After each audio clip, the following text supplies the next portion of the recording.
Chapter 1. A Can of Cola and a Kidnapping. Beneath her elegantly arched brows were a pair of striking phoenix eyes. Her high nose and cherry-red lips could have rendered her a beauty, had it not been for her fierce expression. The ominous black handgun and the chilling whip she wielded. With a touch of suggestive decor around, one might imagine that no man could resist fantasizing about the happenings in this place. What foolish fantasies!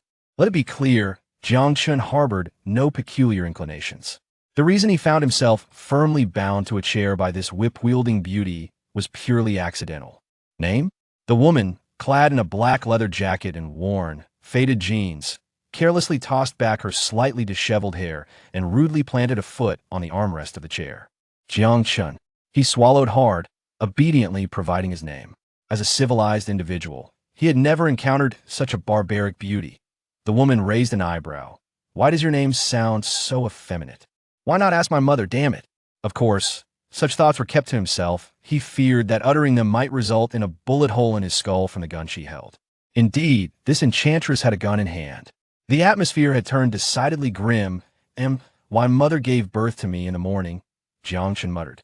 To be honest, his name was not particularly effeminate. It was merely that his appearance leaned towards a more delicate aesthetic. Even with a masculine name, it would likely seem incongruous. Don't digress. The woman cracked the whip against the leather sofa beside her with a sharp snap, startling Jiang Chen into shrinking back. I have no interest in your mother. Damn it, you asked me. Jiang Chen's face turned a shade of deep crimson. Where are you from? The woman narrowed her eyes, questioning him with a serious tone. I hail from the north. Jiang Chen lied casually, knowing full well that she could not discern the secrets hidden within him. Was this really Wanghai City? This wretched place? And this can of cola, where did you acquire it? The woman's pronunciation was awkward, as if she had never heard of cola before. Jiang Chen sensed her tone growing increasingly urgent, laced with an undeniable greed. Cola, a type of carbonated beverage. Spare me the basics. I already know it's a carbonated drink. What I want to know is, where did it come from? The woman boldly took a swig from the can, savoring it, then discarded the empty vessel onto the floor, followed by another crack of the whip against the sofa.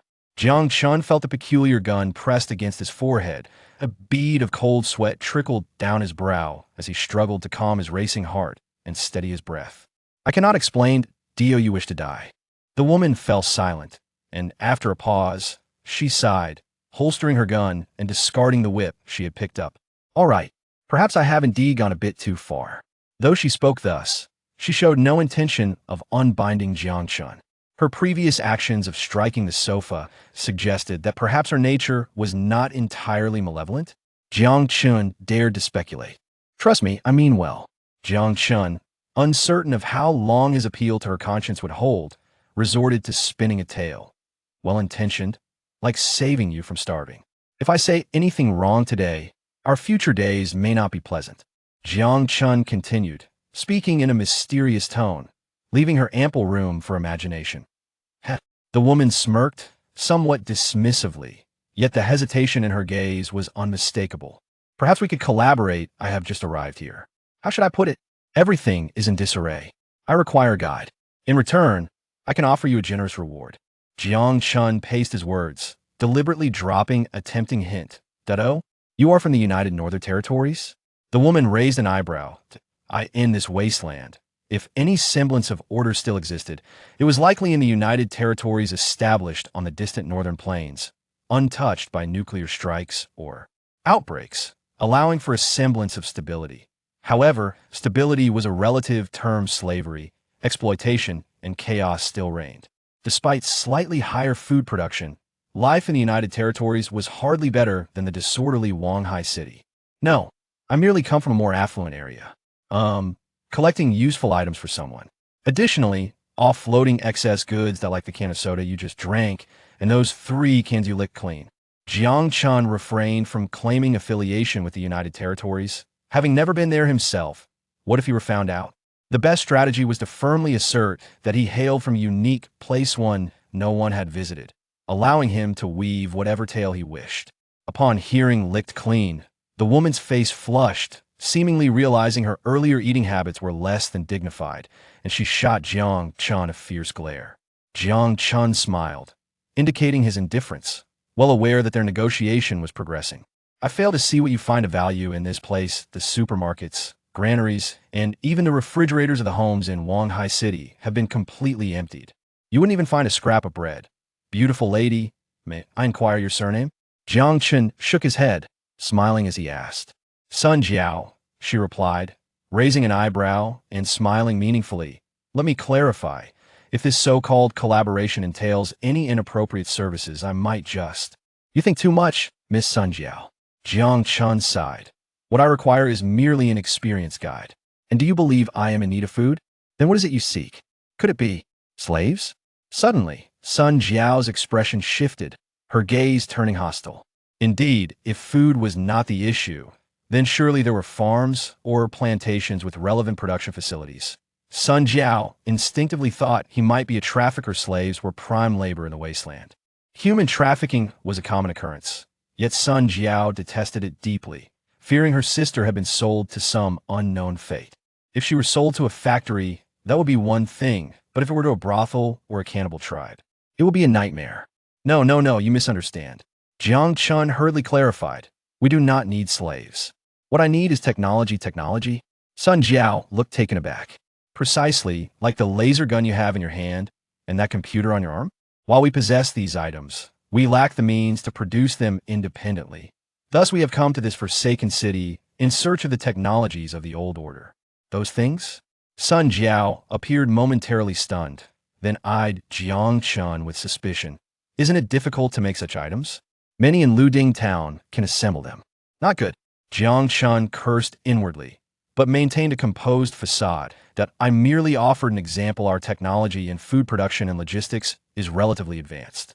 However, conversely, general technology may appear somewhat lacking, which is precisely why I am here. As he spun this web of deception, Jiang Chen could not help but admire his own thespian prowess. He had observed that while this world once boasted highly sophisticated technology, civilization had declined post-nuclear war and subsequently faced a zombie virus outbreak.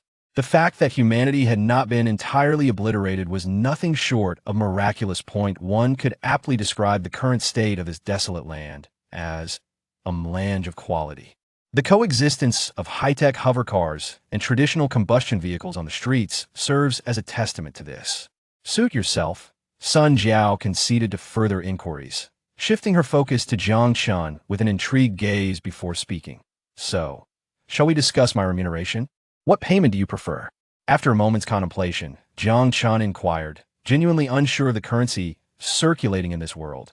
Model C batteries, food, or crystals will suffice, though I personally lean towards food. As she spoke, Sun Jiao playfully licked her ruby lips, pausing before adding, by the way, do you still have those? Curry chicken cannots? You've consumed them all, Jiang Chen sighed, feigning anguish. He had never encountered batteries or crystals. Thus food was indeed the most fitting form of compensation. My apologies, Sun Jiao said, scratching her head awkwardly. Yet her expression quickly morphed back to one of fierce determination as she planted a foot on the armrest, unabashedly negotiating compensation, 10 cans a month. And meals included. Deal. Jiang Chen's readiness caught the fierce Sun Jiao off guard, stirring a twinge of guilt within her. Although in this wasteland, only a fool would cling to a conscience, it was undeniable that a semblance of moral integrity still lingered deep within. Ferocity was merely a facade for protection. I will ensure your safety, Sun Jiao added, clearing her throat, a hint of guilt coloring her voice. Of course, if I perish, who will pay you?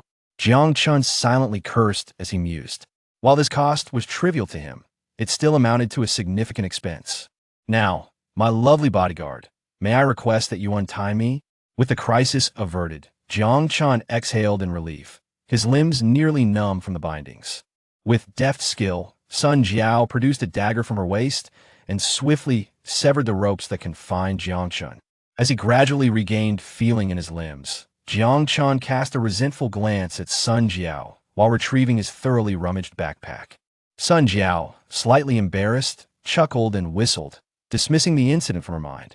What's next? Shall we leave this place? Leave? Why would we? This is temporarily our gathering point. Outside, The once vibrant metropolis of steel and concrete had lost all semblance of life. The streets that should have been bustling with pedestrians were now overrun with an endless horde of zombies, while unknown mutant creatures occasionally emerged to feast upon the lifeless corpses, emitting lordly howls in the distance. Faint gunfire echoed within this city of death. Familiar battles unfolded daily, man against monster, man against man. Through the grime-streaked glass, Jiang Chen glimpsed danger, death, and a ground strewn with gold. Chapter 2. The Leap Ring. The universe is multifaceted. The careless flutter of a butterfly's wings in a distant jungle may, perhaps 2 weeks hence, incite a tempest in another land. Thus, any minute alteration could potentially amplify infinitely, yielding consequences that alter the course of the future. In essence, the future as we comprehend it is exceedingly unstable, even when fully aware that reality may render one utterly disheveled. That night, he drank to excess. It was the first time since graduation that he had indulged in solitude to the point of oblivion. After venting his frustrations, he vaguely felt as though his head had been struck, and he fainted. The enigmatic metallic object that struck his wrist seemed to merge with him, vanishing entirely. He had acquired an astonishing ability to traverse realms. Of course, the realization of this extraordinary power did not come until months later. Strange patterns encircled his right wrist like a watch. Even upon close examination, it appeared to be an unusual tattoo. But therein lies the question. Jiang Chen had never been inked. He pondered why he had been chosen. Yet he understood that an opportunity to ascend to the pinnacle of his existence had potentially arrived. Jiang Chen sensed that this energy reservoir could be upgraded, along with the storage space, which likely held further expansion potential, though he had yet to discern how to initiate upgrades. AS for recharging. The method was simple, inserting his right finger into a socket. While brutish, it proved effective. Jiang Chen's discovery of this method stemmed from an accidental electrocution. His first journey occurred within an abandoned dwelling, where dust-covered beds and decaying wooden windowsills indicated long neglect. After confirming his surroundings, Jiang Chen began to explore the dilapidated abode. From the half-destroyed radio, with storage capabilities and tattered newspapers, he gleaned fragments of information regarding this world. This realm resembled Earth, but was clearly more advanced in technology. Towering skyscrapers loomed, yet there was no trace of civilization. The streets teemed with zombies and mutant creatures, leaving Jiang Chen, devoid of reliable weaponry, reluctant to venture outside. The location remained Wanghai City, yet this version differed starkly from the one Jiang Chen knew. Global warming had exacerbated resource scarcity due to overexploitation, leading to an inevitable economic crisis. That a war had subjected the entire world to nuclear fallout, resulting in catastrophic ecological destruction. Nuclear winter blanketed 80% of the land in ice and snow. No one anticipated that global warming would conclude due to such an ironic twist of fate. Warfare, famine, disease. This modern world war nearly drained humanity's vitality within 2 years. Consequently, peace arrived without a victor, as all recognized that continued conflict would likely extinguish the last remnants of life. Years later, the peace treaty came into effect, and the reconstruction of the biosphere initiative commenced, with nations jointly funding radiation cleanup efforts. However, the international coalition announced that the reconstruction of the biosphere plan had failed, as the developing decontamination bacteria underwent uncontrollable mutations due to radiation. Additionally, a mysterious armed group had attacked, causing the mutated bacteria to spread uncontrollably throughout the cities. Those infected would exhibit zombified traits, triggering a global biochemical crisis. All institutions subsequently collapsed, and order disintegrated overnight. The World United Organization dispatched 6 colonization ships to the planet Capit B, located in the Centaurus constellation. Aboard these vessels lay the hopes of human civilization, embarking into the cosmos under the guise of siege ships in search of a new abode. Yet, all of this bore no relevance to those still grappling with existence on the ground. In the same year, the World United Organization announced its dissolution. Most of the remaining information was gleaned by Jiang Chen from a weather diary. From the still-functioning electronic clock in the drawer, it could be inferred that the current date was in June. Coincidentally, the present world was also in June. In merely 5 years, humanity in this timeline had orchestrated its own demise. Upon returning to the present, Jiang Chen took a brief respite of 2 days before procuring a case of canned goods, a box of ham, and a pack of instant noodles from a nearby supermarket. Out of caution, despite not intending to spend the night in that perilous location, he carried provisions for 3 days. During the daylight hours, the zombies seemed significantly weakened, allowing Jiang Chen to explore the area with greater ease. Carefully navigating the central street while avoiding the more populated zones of the undead, he stumbled upon a villa.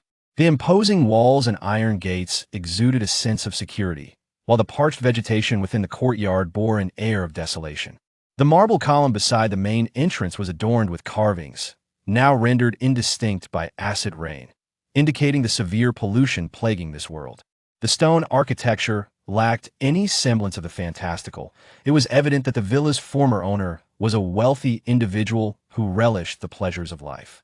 The reasoning behind Jiang Chen's decision to explore this villa was, of course, self-evident. Surely a wealthy person's residence would harbor items of value. However, what Jiang Chen encountered was not a treasure trove, but a nearly starving beauty.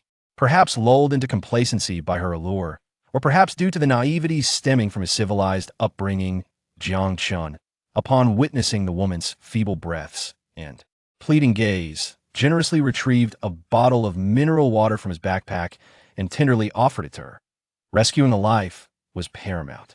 He chuckled inwardly, pondering whether she might reciprocate his kindness in an unexpected manner. Next, he produced a can of curry chicken upon catching a whiff of its enticing aroma. The beauty continued to gaze at him with those soulful eyes filled with desperation. For a still innocent Jiang Chen, being looked at in such a manner was an indescribable pleasure, both mentally and physically. Thus, he eagerly fetched a spoon, feeding the voluptuous beauty morsels from the can. And then there was no further development. In that moment, regret washed over him, wishing he could slap himself. The woman's actions epitomized the tale of the farmer and the snake. After consuming the can and a few buns, she swiftly drew a handgun from her waist and pressed it against Jiang Chen's forehead. Before he could fully process the situation, she had expertly bound him to a chair and, utilizing materials from the villa, produced what appeared to be a whip intended for adult amusement. With a fierce demeanor, she commenced her interrogation. At this juncture, Jiang Chen began to grasp the implications of parading around the streets with a backpack full of provisions. Fortunately, he had encountered a somewhat conscientious Miss Sun Jiao. Had he run into cannibals or slavers, he likely would have been bound and treated as either a meal or a commodity by now, but he was unwilling to relinquish this treasure trove. Moreover, activating the traversal function required time. Once this deranged woman sensed something amiss, she could easily pull the trigger. Jiang Chen was not inclined to take that risk, but fortunately, a cooperative relationship had been established with her. "Hey, I ask you, how do you plan to transport supplies here?" Sun Jiao inquired, reinforcing the villa's vulnerable points as she spoke. "My companions will handle that, you need not concern yourself," Jiang Chen continued his charade. This villa indeed contained a fair amount of currency, yet the money in this world differed significantly from that of Jiang Chen's original one. He had contemplated searching for valuable gold or the like, but clearly, the villa's owner had not stored such treasures within. The paintings adorning the walls might hold some value, but those esteemed artists likely did not exist in Jiang Chen's world. Attempting to exchange these artworks for money was evidently futile. Jiang Chen exhibited considerable interest in the villa's more advanced home amenities. However, upon discovering that items such as holographic televisions and automated cooking devices could not be activated, Sun Jiao promptly elucidated the matter. Of those things, most electronic devices became unusable after the nuclear explosion. However, the key components can be dismantled and traded for a small amount of useful items at various survivor bases. Upon hearing this, Jiang Chen sighed, reluctantly abandoning his plan to transport these devices back to the modern world for sale. Nevertheless, the mere existence of such items implied that someone could potentially recreate them. Jiang Chen believed that by offering food in exchange, numerous elite individuals would eagerly vie for the opportunity to work for him. After all, in this apocalyptic world, those luxurious civilian technologies had lost much of their value. Weakened technicians, unless they possessed expertise in crafting weaponry or other high-end technologies, would likely be relegated to a life of mere survival in the slums.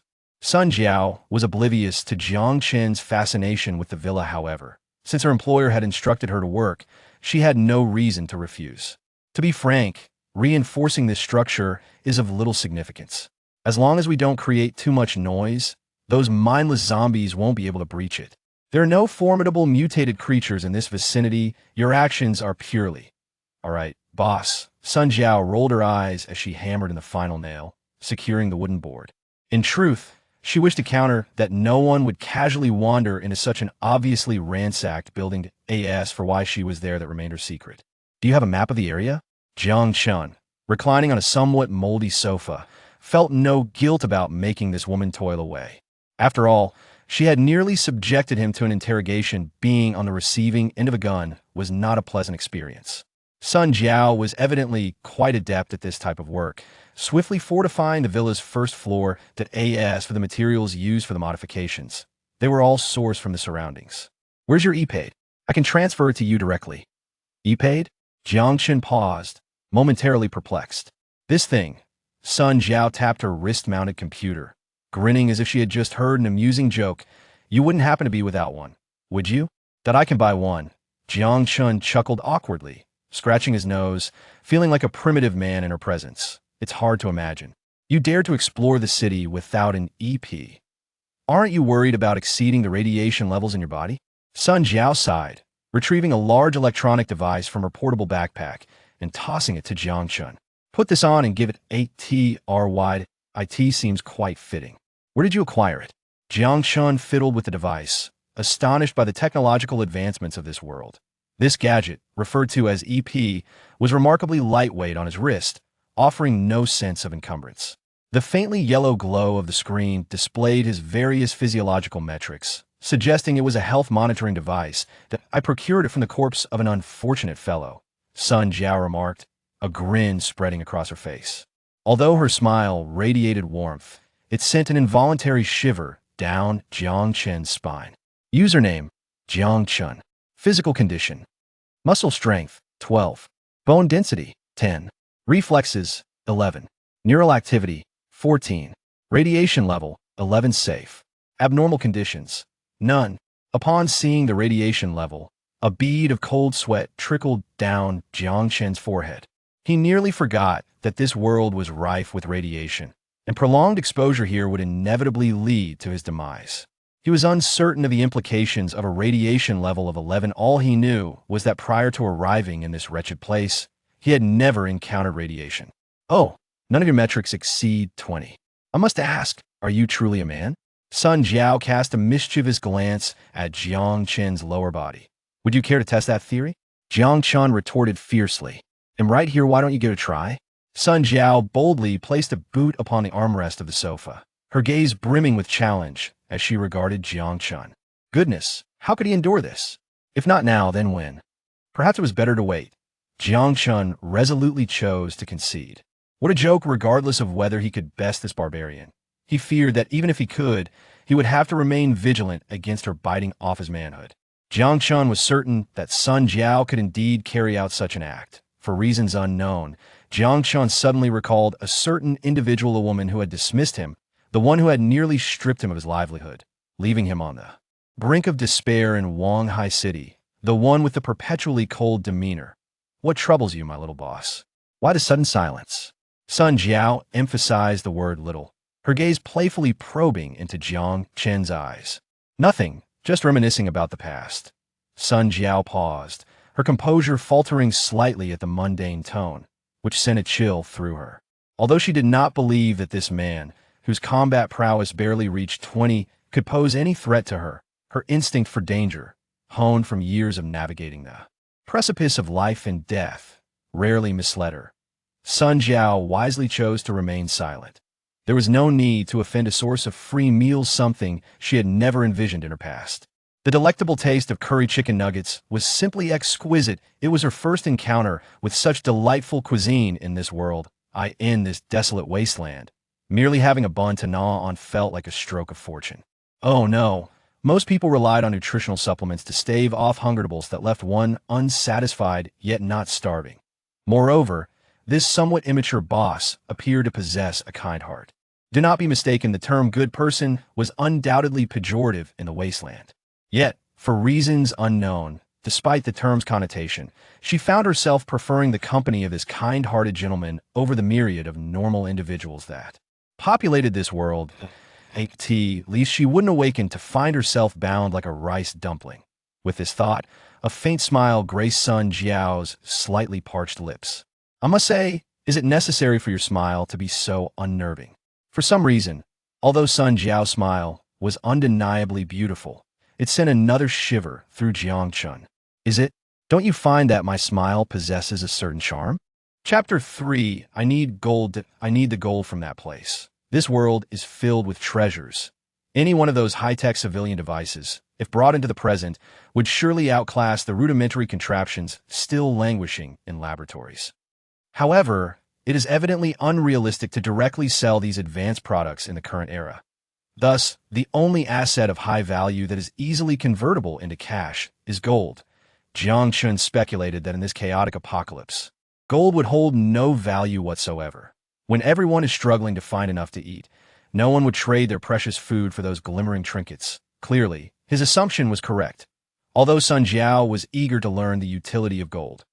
Jiang Chen showed no intention of revealing anything, leaving her with no choice but to abandon her inquiries. A minor incident occurred that morning. After awakening, when Jiang Chen extended a piece of bread towards Sun Jiao, she swiftly snatched it and fixed her vigilant gaze upon him. Speak. What are your intentions?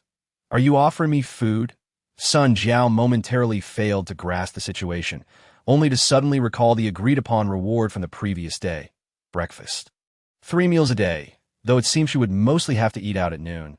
He would provide her with a can. Despite having rummaged through his backpack, there remained a modicum of emergency rations. And extracting a couple of cans with the current energy levels was still feasible. Grabbing a can, Sun Jiao diverted her gaze momentarily, her eyes flickering. Truth be told, she had once contemplated robbing this man and then taking him hostage to barter for food with his companions. Though this thought was fleeting, it lingered in her mind, now accompanied by a twinge of guilt.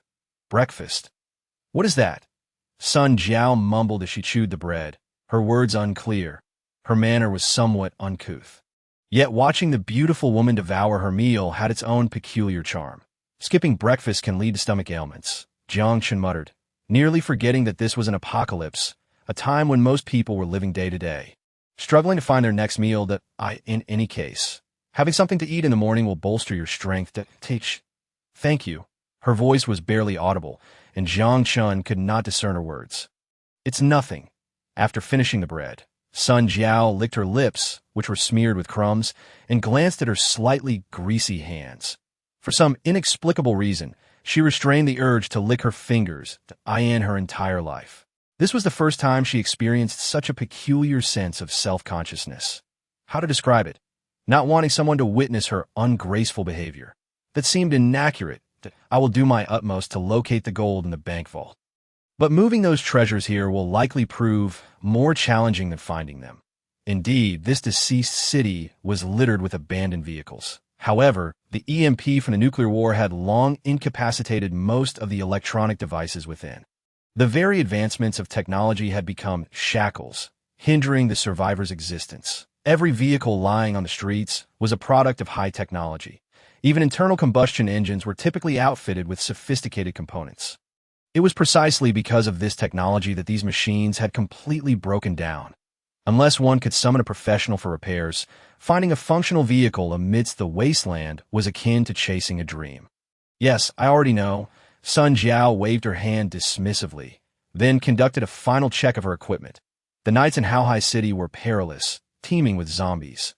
Those creatures became significantly more cunning after dusk. By the way, could you show me your EP status? Just as Sun Jiao was about to step out, Jiang Chen suddenly asked. He was still curious about the extraordinary attributes of the woman who had subdued him with a single move.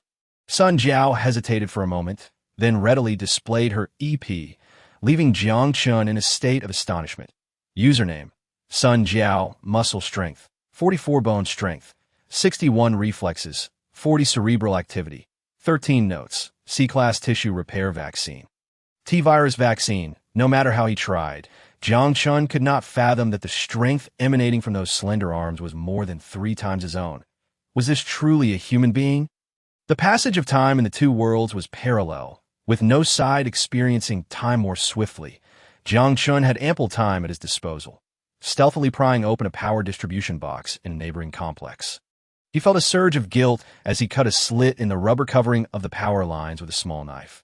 Taking a deep breath, he grasped the wires with his right hand. A tremendous current surged forth, crackling with sparks, and the energy gauge on his wrist filled rapidly. Meanwhile, the entire building plunged into darkness. Damn it! The power company again! Why is there another outage? My ranking match. For crying out loud! From the upper floors came the furious shouts of residents, and many opened their windows to peer across at the neighboring building. Before he could even close the cover, Jiang Chen fled in a hurry. The reason he had chosen this particular complex to siphon power was precisely because it lacked surveillance cameras that I need to devise a solution for the power issue swiftly. Hiring someone to modify the wiring? That would be difficult to explain given the power consumption. If it drew the attention of the authorities, it would cause significant trouble. Moving to another place? Or renting a commercial warehouse capable of handling high power output? Damn it! If only there were a substitute for electrical energy to conveniently measure the remaining energy. Jiang Chen took a ruler and marked small notches beside the energy gauge with a marker, while humming a tune and fantasizing about a future filled with happiness. He packed food into his backpack and wholesale-ordered several boxes of canned goods, instant noodles, and bread online. Gazing at the dwindling balance in his account, he felt no sense of despair. He was acutely aware that in no time, the money he was spending now would merely be a fraction of his future wealth, the gold in the entire bank vault. What a fortune that would be, even if the money had yet to arrive. The idea of sudden wealth succinctly encapsulated his current feelings. Lighting a cigarette and plugging his fingers into the socket, Jiang Chen awaited the energy to replenish. After all, only 10 kilowatt-hours were involved. Stealing electricity for that seemed hardly worthwhile. That it was both unsafe and unethical to pass the time. Jiang Chen began fiddling with the wrist-mounted computer on his left arm. The radiation levels still concerned him. He certainly did not want to suffer any illness from exposure. Gently accessing the help option regarding radiation levels, Jiang Chen could not help but feel a surge of joy upon reading. When the radiation level reaches a threshold of 50, it may adversely affect the user's health. It is strongly advised to store a certain amount of iodine in the EP to control the user's internal radiation levels. Swallowing hard, Jiang Chen pressed the button to extract iodine. A slender syringe popped out from the side of the EP. After a moment of hesitation, he took the iodine tincture from the coffee table and tentatively inserted the syringe into it. The tincture's color gradually faded until it became clear. Watching the iodine progress bar fill up and the radiation levels decline, Jiang Chen felt a wave of elation. The problem that had plagued him was effortlessly resolved. This meant that as long as he purchased some iodine tablets from the pharmacy, he could manage the radiation issue. After charging, Jiang Chen stretched and entered the kitchen, retrieving ingredients to prepare a fragrant dish of scrambled eggs with tomatoes and stir-fried beef with green peppers. After serving the meal at the table, he also took out a can of beer from the fridge. Quietly savoring this simple yet delicious lunch, Jiang Chen took a swig of the chilled beer and sighed with a sense of nostalgia. This meal, in the context of the apocalypse, could perhaps be exchanged for an astonishing amount of gold. How many pounds, or even tons? After all, in that chaotic world, gold was not worth more than stones. From the look of pure bliss and satisfaction on Sun Jiao's face as she consumed the cold canned food, Jiang Chen had already surmised how precious food was in that realm. He even believed that if he produced a can in that town of Luding, countless beautiful women would be eager to share a bed with him. As he placed the last grain of rice into his mouth, Jiang Chen savored it, his thoughts drifting far away. What if, not too far in the future, war erupted in this world, and everything that transpired in the apocalypse repeated itself here? Jiang Chen shuddered, unwilling to contemplate the implications. Why am I starting to think about such nonsensical matters? I should focus on my own well-being. He chuckled at his own absurdity, shaking his head as he tossed the empty beer can into the trash. First, he needed to buy a villa, yes, and a car too to a girlfriend. With ample wealth, would that still be a concern? After rinsing the dishes in the sink, Jiang Chen tidied up and then shouldered his heavy backpack. Traversing, wait a moment. It seemed as though a thought had crossed his mind. Jiang Chen hesitated momentarily before halting the impending journey through time. The crossing commenced. Your support serves as my motivation to complete the remaining 2 million words. Here I express my gratitude. Chengxing, Chapter 4. The gold bars as Jiang Chen's feet touched the dust-laden, exquisite wooden floor. It was merely a fleeting moment for him. After checking the energy gauge on his wrist, Jiang Chen was taken aback. This time, the energy consumed for the traversal was only 40. Could it be that the capacity of the energy gauge increases with each recharge? Shaking his head, he dismissed the notion as good news, though his understanding was insufficient to elucidate such a phenomenon. Let it be as it is. Sitting quietly on the luxurious sofa, Jiang Chen reveled in the opulence rarely found in the present world, lighting a cigarette as he awaited the passage of time. Through the moldy wooden window, he faintly discerned the silhouette of Sun Jiao approaching from the street. After confirming with the telescope set aside, Jiang Chen rose and descended the stairs to open the villa's door, allowing Sun Jiao to enter. The gold you requested, Jiang Chen said as he received the bag tossed his way by Sun Jiao. His hands felt a slight heft, yet his heart soared. This was no trifling weight, likely several kilograms. However, the fact that this woman could toss such a burden with the ease of a crumpled piece of paper was somewhat alarming. Jiang Chen glanced at her arms, their slender contours revealing almost no trace of muscle. That I'm utterly exhausted. The bank lobby was teeming with zombies. I nearly depleted 2 batteries worth of ammunition to eradicate those vile creatures. She exclaimed. The vault was sealed with thick steel plates, and I could not open it. I found these gold bars in a room labeled VIP. Wiping the sweat from her forehead, Sun Jiao casually discarded her backpack. Don't underestimate these gold bars. They weigh several kilograms. Considering the weaponry and supplies I carried, I traversed a considerable distance with a burden of nearly 20 kilograms. We're still quite far from the bank. Then, what is this? Sun Jiao said. Accepting the cola Jiang Chen tossed her way, her gaze fixed in surprise. I see you enjoy drinking it. Under the scrutiny of such beauty, Jiang Chen felt a hint of embarrassment and managed to smile. After a brief silence, Sun Jiao returned to her usual bold demeanor, popping open the can and taking a hearty swig. Gulp, gulp. Refreshing. This ghastly heat while transporting gold is unbearable. It's still cold. A skeptical glance was cast in Jiang Chen's direction. The refrigerator in the kitchen is operational. Surprisingly, the solar power system of this villa remains intact. Jiang Chen spoke truthfully. Although most appliances have been rendered inoperative by the EMP, the solar setup on the villa's roof had inexplicably endured, keeping the refrigerator functional. Perhaps someone had once resided here and repaired some usable appliances. Yet, judging by the thickness of the dust on the floor, those days were long past. Forget it. I suppose you wouldn't tell me where you got it from. Sun Jiao waved her hand dismissively, tossing the empty can to the ground. So, what's next? If we intend to blow open the vault and transport the gold here, we may require professional assistance. At the very least, we need powerful explosives or a skilled hacker to decode the electronic lock. Where might we find either of those? Jiang Chen pondered. Obtaining explosives could prove difficult, while acquiring food in a harmonious society is rather convenient. Procuring contraband items is nearly impossible, especially since my identity is merely that of an ordinary citizen. After a moment's contemplation, Jiang Chen inquired, many survivor bases have them, such as Looting Town. Sun Jiao's expression turned nostalgic, her gaze drifting toward the window, recalling a place that was somewhat intriguing amidst the wasteland. Is it far from here? Not exceedingly so, but it can be quite costly. Sun Jiao narrowed her beautiful eyes, explaining that visitors needed to pay 1 energy unit of yajing to enter, or some equivalent value, unless they were local residents with property or enslaved laborers. 1 energy unit? Jiang Chen furrowed his brow in confusion. This thing, she said, producing a dark green crystal from her pocket. This yajing contains approximately 37 units, which can be detected using e-paid. It's not easy to come by.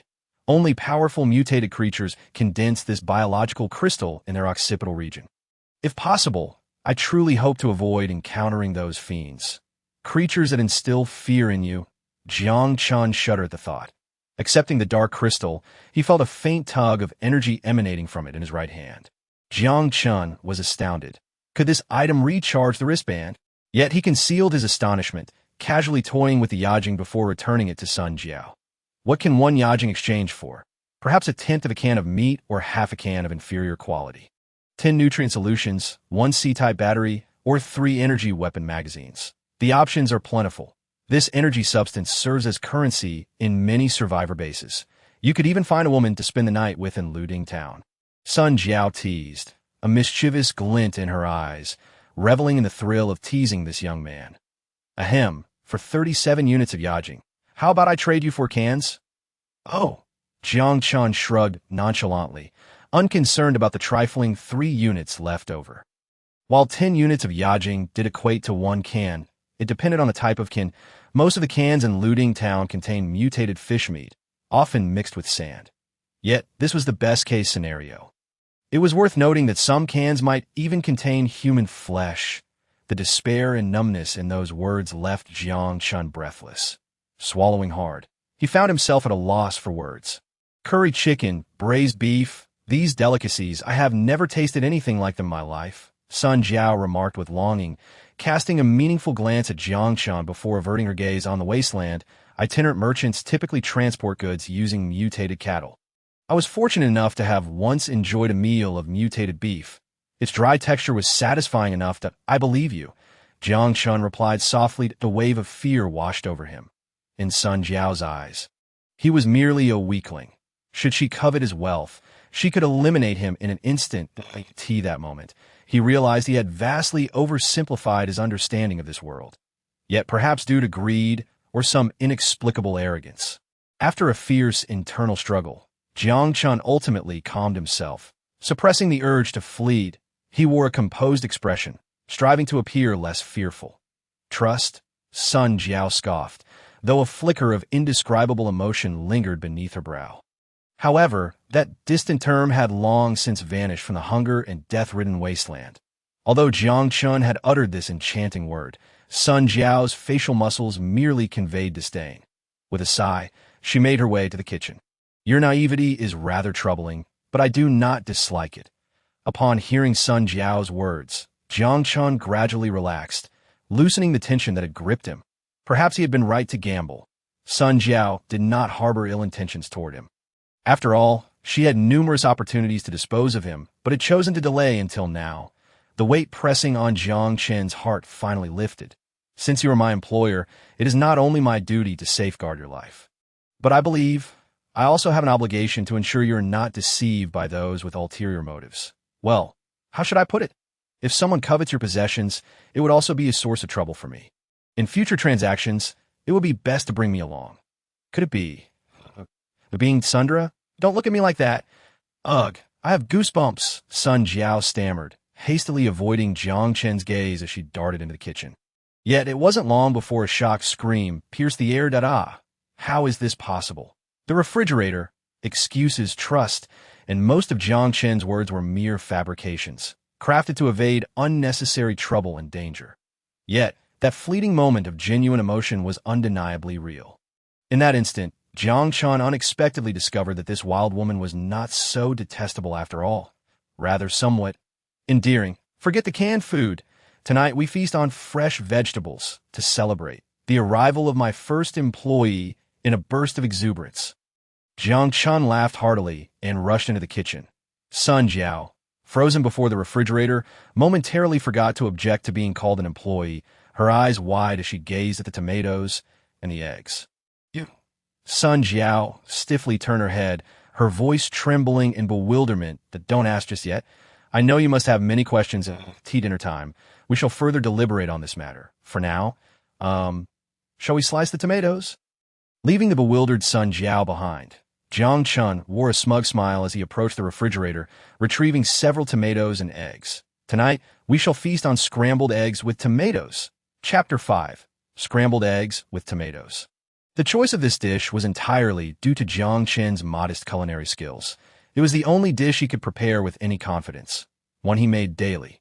With newfound wealth, perhaps he should consider hiring a maid? Yet, Jiang Chen shook his head inwardly. The secrets he harbored were too shocking for the mundane world, making it rather inconvenient to have someone attend to his needs. Perhaps he should seek a girlfriend instead? The thought of the gold bars, weighing several kilograms, casually discarded in the living room, brought an involuntary smirk to Jiang Chen's face. Sun Jiao, feigning confusion, awkwardly sliced the tomatoes, her gaze drawn to the enticing crimson liquid that exuded a delightful aroma. She had lost count of how many times she had swallowed in anticipation. Since Jiang Chen promised to explain everything at the dining table, there was no need to rush. Quietly, she continued chopping the tomatoes, unconsciously stealing glances at Jiang Chen, who was whisking the eggs nearby. The faint smile, tinged with happiness, inexplicably stirred a flutter of unease within her. Oh. Jiang Chen's voice startled Sun Jiao, prompting her to quickly divert her gaze. Upon realizing her unusual behavior, a wave of irritation and embarrassment surged within her. Yet, beneath this irritation and shame, there lingered a hint of happiness. Happiness, such a distant word. It seemed to trace back to her time spent in the shelter. Sun Jiao vaguely recalled the days of her childhood when the doors of the shelter were still locked. In retrospect, that place was akin to paradise. Indeed, compared to the brutal wasteland, Shelter 071 was nothing short of heaven. At that time, both her parents were alive, and she had a delightful younger sister, just a year her junior. When the shelter finally opened its doors, they bore witness to the first rays of sunlight piercing through the cold steel entrance. Then, they became separated. Later, she learned that many mercenary groups targeted the newly opened shelters with inadequate defenses, exploiting the lingering conscience of those emerging to plunder resources and abduct their inhabitants. It was amidst that chaos that she lost her family. From that moment on, she forsook the remnants of kindness in her heart, transforming into a competent survivor of the wasteland. Yet, for reasons unknown, her once frozen heart began to thaw slightly at this moment. Home, in her days, Sun Jiao found herself harboring such an illusion. Realizing her thoughts, she felt an inexplicable warmth spreading across her cheeks. These past 2 days had likely been the most emotionally rich she had experienced in years.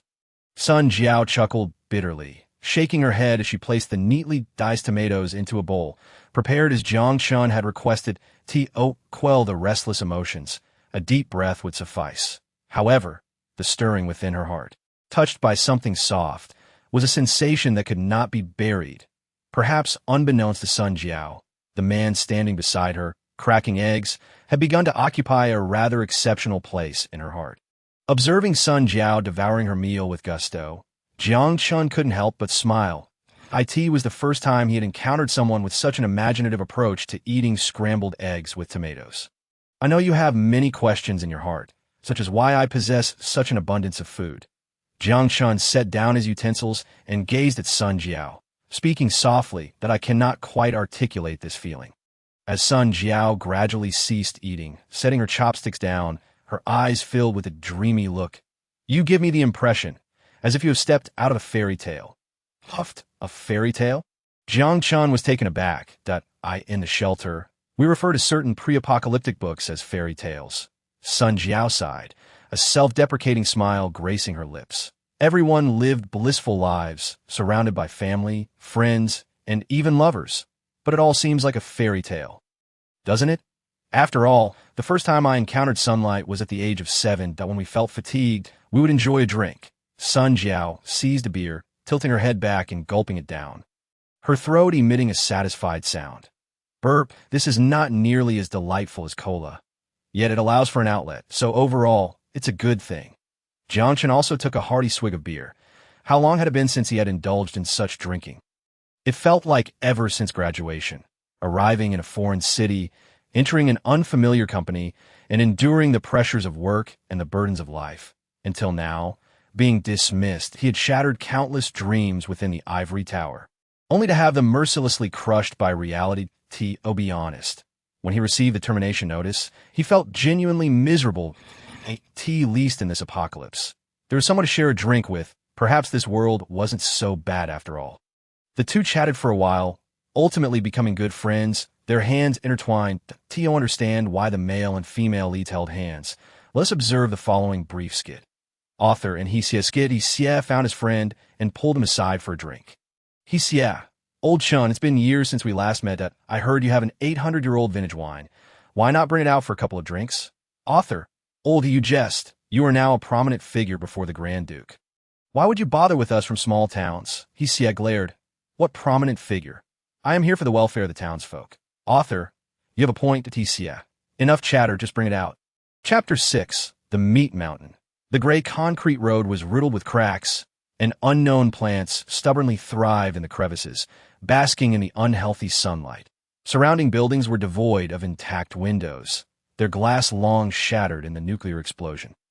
The streets were littered with abandoned cars, and from the cracked yet unbroken windows, it seemed the glass used was of slightly better quality than that of regular windows. Streamlined metal boxes could still be spotted on the streets.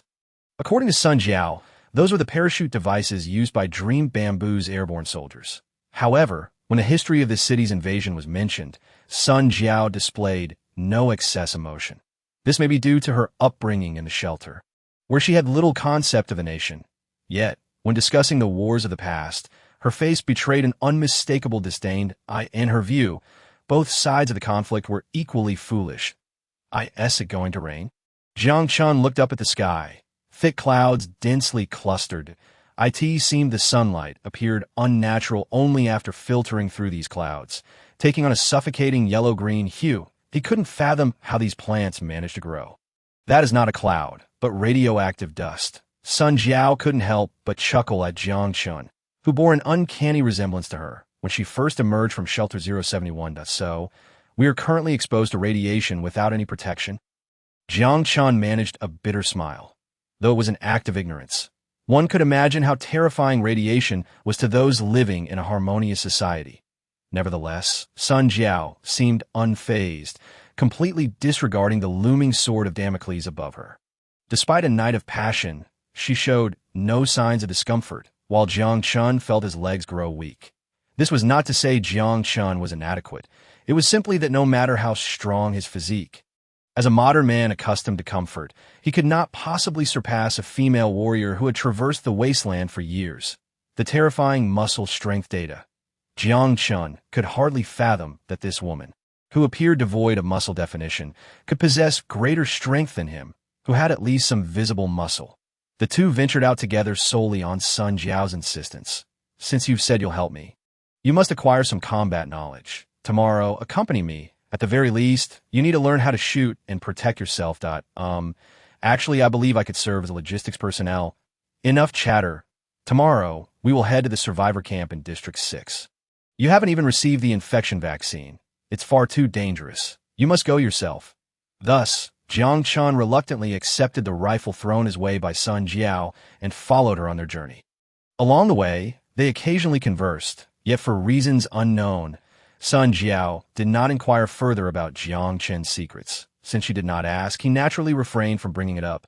However, Jiang Chen could sense that her silence was not due to a lack of curiosity, but rather an inexplicable trust.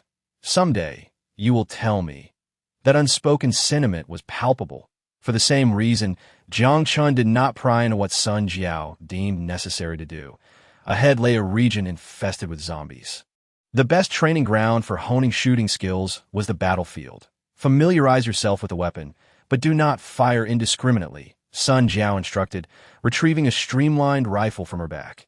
Meeting Jiang Chen's curious gaze, Sun Jiao smiled and explained, SK-10 Sirius, a mid-range laser rifle, is the optimal choice for dealing with zombies and similar creatures. IT operates with minimal noise and boasts high accuracy. However, to help you become accustomed to shooting, it would be prudent to start with kinetic weapons.As, she spoke. Sun Jiao pointed to the rifle Jiang Chen was holding and continued, this is the PK-200 assault rifle with a caliber of 7.62 mm. Although this kinetic weapon lacks the precision of laser weaponry, its power and reliability are unparalleled. Even if you were to use the stock to bash someone, there would be no need for repairs. She indicated the safety located on the right side above the grip, reminding him to ensure it is engaged when not in use. The sleek, short, and wide firearm exuded a sense of futurism, and Jiang Chen noticed a small emblem near the grip. The two walked along the deserted street, occasionally startled by the sight of half-sized, mutated rodents darting past. However, it wasn't long before he grew accustomed to such sights. These mutated creatures were ubiquitous. He even spotted a cockroach the size of a wolf dog. waving its meter-long antennae at them before scuttling into the shadows. The dense bristles were truly nauseating. Not all creatures displayed aggression.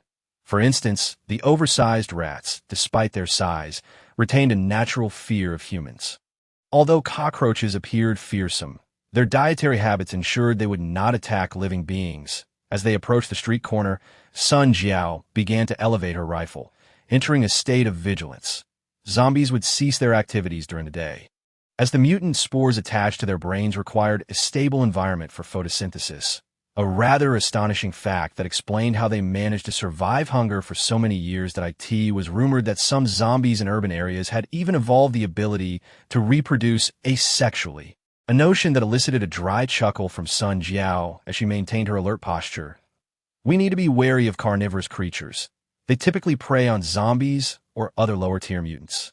But if they encounter humans, they certainly will not be discerning.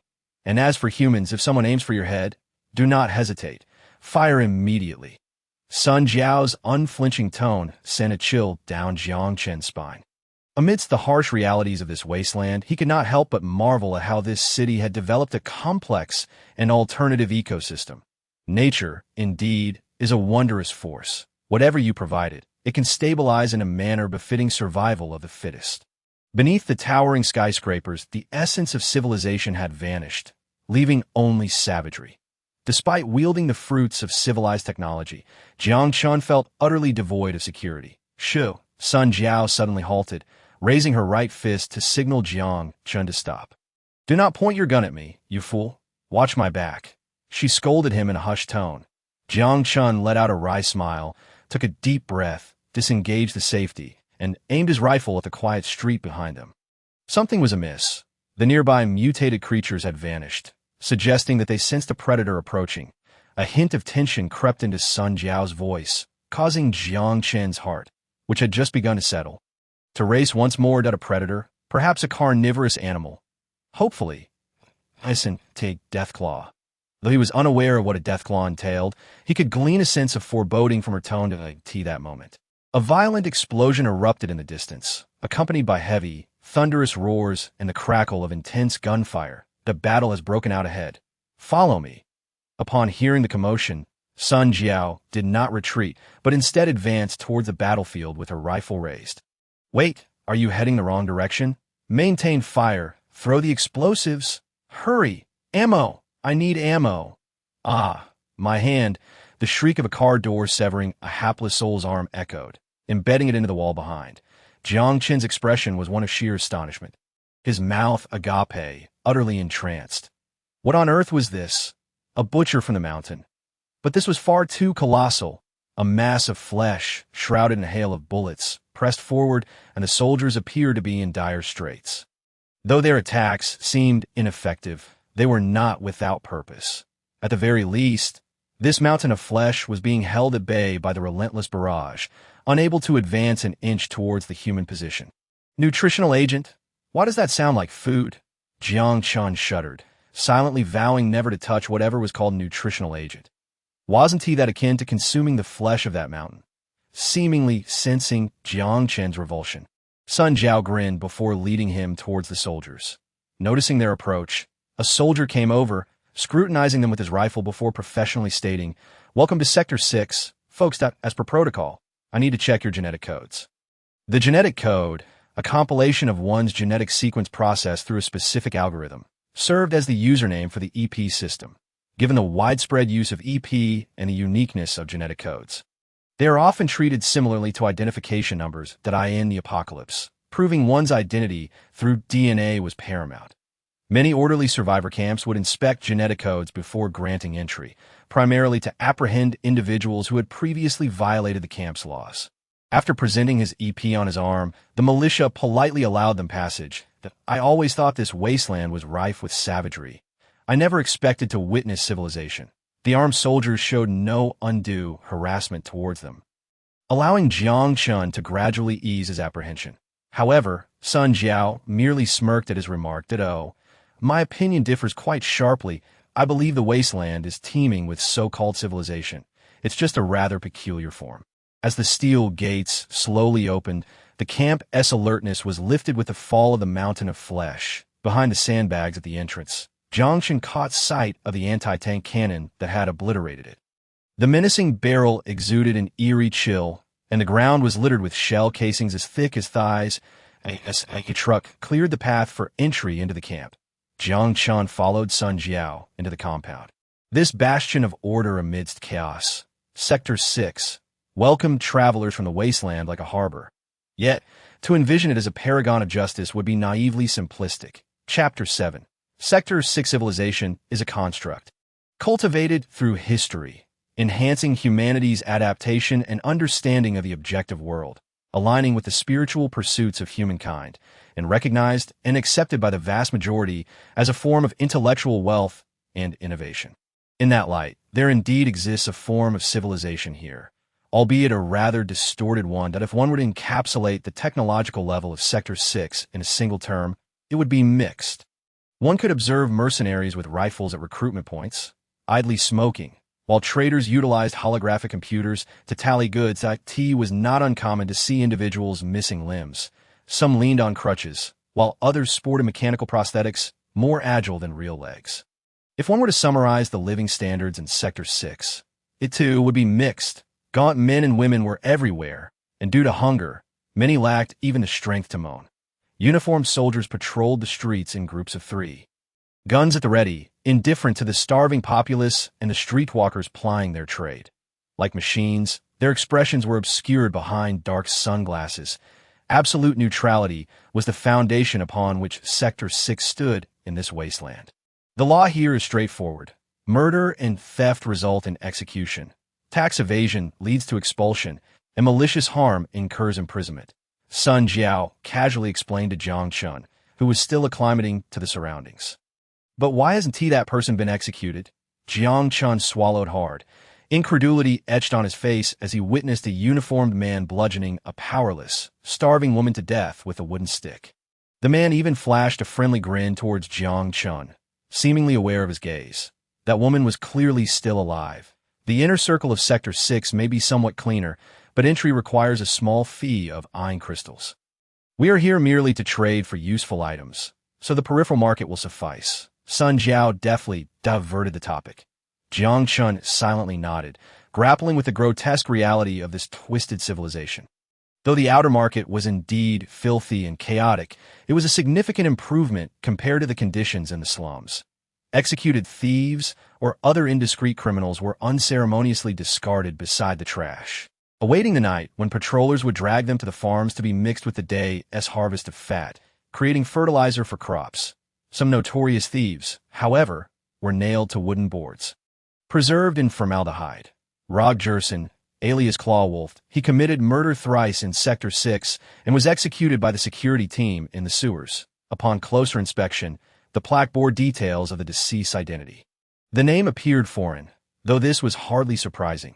The Mengzhu Brigade had once landed in this city, and many had chosen to remain to the entrance of the market. 2 merchants, clad in relatively clean attire, were engaged in a fervent negotiation. Ultimately, it appeared they reached a consensus, signing their names on a contract. Under the scrutiny of the market overseer, one party produced a quantity of yajing and placed it on the energy assessment device, while the other party extracted 10 scantily dressed women from a rented tent. Indeed, they were extracted. A ring-shaped electronic lock adorned the slender, fair necks of these women, their vacant gazes obediently following the tugging. The women possessed commendable beauty, their alabaster skin akin to mutton fat jade. However, a barcode, typically found on supermarket goods, marred the allure of their cheeks. Seemingly satisfied with the transaction, the merchant who paid in yajing directed his subordinates to load the women onto a cargo truck before departing the market. New Era Hotel. Squinting towards the direction the truck had taken, Sun Jiao spoke slowly. Jiang Chen noticed that Sun Jiao's hands had unconsciously formed fists at the hotel. Merely a den of vice, Sun Jiao spat, offering comprehensive services to its patrons. Services of a nature you can surely infer. There, female slaves are treated as commodities, catering to the most depraved desires. I once overheard a rather dim-witted fellow boasting in a tavern in Luding town about how tender the flesh of girls at the New Era Hotel was in a culinary sense. Jiang Chen shivered as he could almost envision the hell that awaited those expressionless girls. The trafficker likely belonged to the faction controlling Shelter 101, utilizing cloning technology and nurturing solutions to cultivate low-cost clones. Those produced by such technology were more akin to commodities than humans. Thus, what exactly is a shelter? Jiang Chen incredulously turned to Sun Jiao, whose eyes betrayed no emotional fluctuations, and struggled to inquire. It is quite a remarkable concept. Each shelter is designed with a unique philosophy aimed at maximizing survival efficiency. Sun Jiao shrugged. I was born in Shelter 071, which I now consider rather fortunate. Its design philosophy regulates personality through fixed procedures. While life can be rather rigid, it is still relatively happy. Unfortunately, some shelters are not so fortunate. Upon finishing her statement, a cruel smile, incongruous with her youth, graced Sun Jiao's lovely face. I once heard that Shelter 070 operated on a principle of human governance, inspiring survival through the creation of a charismatic leader, demonstrating just how naive pre-war designers were. They say that within a mere decade of the shelter's establishment, it devolved into held that moral exemplar upheld justice for just a few years before discarding the decorum of civilized people and assuming the role of a tribal chieftain. Allegedly, he abused his authority over security protocols to absurdly eliminate all males, leaving only females as his tools for gratification. As for Shelter 101, it is likely a forsaken refuge, struck by the brutal reality. Jiang Chen found it challenging to swallow. However, he still struggled to comprehend Sun Jiao's words. A forsaken refuge. Does anyone still need to seek refuge there? Of course, she retorted with a hint of sarcasm. It stores the DNA data of various elites, and once the designated shelter duration elapses, it activates embryo cultivation chambers to automatically produce perfect bodies, subsequently employing virtual reality systems to instill years of memories in a short time. One wonders what significance those commodities walking out of the cultivation chambers hold. Did pre-war designers foresee that these goods would be in high demand in the post-apocalyptic wasteland? Sun Jiao's words dripped with derision, causing Jiang Chen, who stood by as a silent listener, to ponder, was this truly the culmination of civilization? We've arrived. Sun Jiao's succinct remark interrupted Jiang Chen's thoughts as she led him to the entrance of a shop. This establishment served as the official acquisition station for the outer market of the 6th District, responsible for appraising and purchasing goods required by the encampment, while items like canned goods and batteries could be exchanged as currency in certain survivor camps. Such transactional norms clearly did not apply to the thriving 6th District. Thus, a credible organization was necessary to implement a unified currency, which also facilitated tax collection. Yajing, as the primary energy source for high-power devices, held a rigid demand for any survivor base. Its portable nature further met the essential characteristics of a circulating currency, although opening a shop to sell canned goods would yield greater profits. Jiang Chen, unfettered by financial constraints, opted for the most convenient route, selling those expensive cans to the most impartial authority in the 6th District. Sun Jiao, observing his decision, refrained from further discouragement, evidently not wishing to linger there for too long. Upon Sun Jiao's signal, Jiang Chen retrieved his backpack, extracting an item and placing it upon the table. The trader at the window gasped in astonishment. Jiang Chen finally discerned a hint of incredulity in the trader's tone. Alongside the unmistakable gaze of greed directed toward him, an involuntary shiver ran down his spine as he cast a perplexed glance at Sun Jiao. She smiled reassuringly, indicating that he need not be concerned. After all, no one dared to breach the rules here, at least until their departure from the 6th District. They were assured safety. Oh, you have more of this merchandise, sir? The voice bore an unexpected note of deference. Fresh meat, canned goods, even the nobles residing in the inner circle mostly consumed mutated beef and hastily grown vegetables. The front desk trader even questioned whether his scanning device had malfunctioned, for the screen displayed fresh beef with a preservation period of 127 days and harmful substances far below the consumable threshold. The quality of the ingredients was impeccable. Meat itself was a luxury, yet this fresh beef he presented could easily be deemed the epitome of extravagance. Such items had virtually vanished in the apocalypse. The entire planet likely boasted no unmutated cattle. Even if there were, they would probably be found in the distant north, where radiation levels were comparatively low. In the 6th District, or rather across the entire wasteland, most individuals had no opportunity to consume healthy food. Typically, survivors resorted to nutritional supplements crafted from the protein tissues of mutated organisms, which, by any standard, could hardly be described as palatable. Merely bearable at best, indulge in fresh produce at every meal was a luxury that likely only Jiang Chen could afford in this desolate world. Even more outrageous was that this individual deemed canned goods inferior to fresh food. There's more. Please proceed to the VIP room for settlement. A dedicated trader will assist you. The front desk trader flashed Jiang Chen a quick smile and swiftly processed his paperwork. Shortly thereafter, a rather attractive lady approached Jiang Chen. "Esteemed sir, please follow me." The female trader smiled mysteriously at Jiang Chen before turning gracefully, leading them towards the VIP room. The choice to conduct transactions in the VIP room was primarily a measure for client information confidentiality. If one were to display a substantial amount of valuable items in the main hall, it was likely that they would not make it 100 meters outside the 6th district. Upon entering through the wooden door, a subtle aroma of tea wafted towards them. The classical wooden table and genuine leather sofas, along with an incense burner at the center of the tea table, showcased the elegance of fine purple clay teapots. This VIP room exuded an ambience reminiscent of a modern tea house. "Please come in, sir." The beautiful female trader, standing at the entrance, slightly lowered her gaze and leaned forward, revealing a hint of her alluring décolletage. Beside her, Miss Sun Jiao squinted, a playful smile gracing her lips. For reasons unknown, the gaze of the beautiful trader sent a shiver down Jiang Chen's spine, as though she were about to devour him. Nevertheless, he brushed aside such thoughts and stepped into the VIP room. Just as the female trader prepared to follow, closing the door behind her, Sun Jiao nonchalantly entered as well. Jiang Chen remained oblivious to the silent tension that transpired in mere moments. Any transaction exceeding 100 Yajing points necessitated processing within the VIP room, a measure taken both for caution and to cultivate relationships with high-value clients. The VIP room was often associated with special services, a well-known practice within the 6th district. Professional female traders earned tips through unique services, while the transaction house benefited from favorable reviews from major clients, creating a mutually advantageous scenario. However, with Miss Sun Jiao present, the female trader's opportunity for tips was likely dashed. After a thorough inventory, the transaction swiftly concluded. 20 cans of perfect quality were fairly valued at 50 Yajing each by the trading house. These cans transcended mere food items, verging on being luxury goods. It was believed that if these cans were presented to the wealthy individuals in the inner circle, their price could easily double. The principle of rarity dictated their worth.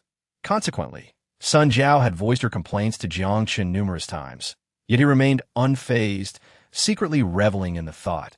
Just how much could a single can be worth? However, the 1A jewel can swiftly recharge the transition bracelet by 10. Thus, there is no longer a need to risk stealing electricity. This venture seems undeniably profitable. You know what a VIP room is. Walking through the bustling market, Sun Jiao suddenly spoke up. A place for bulk goods transactions?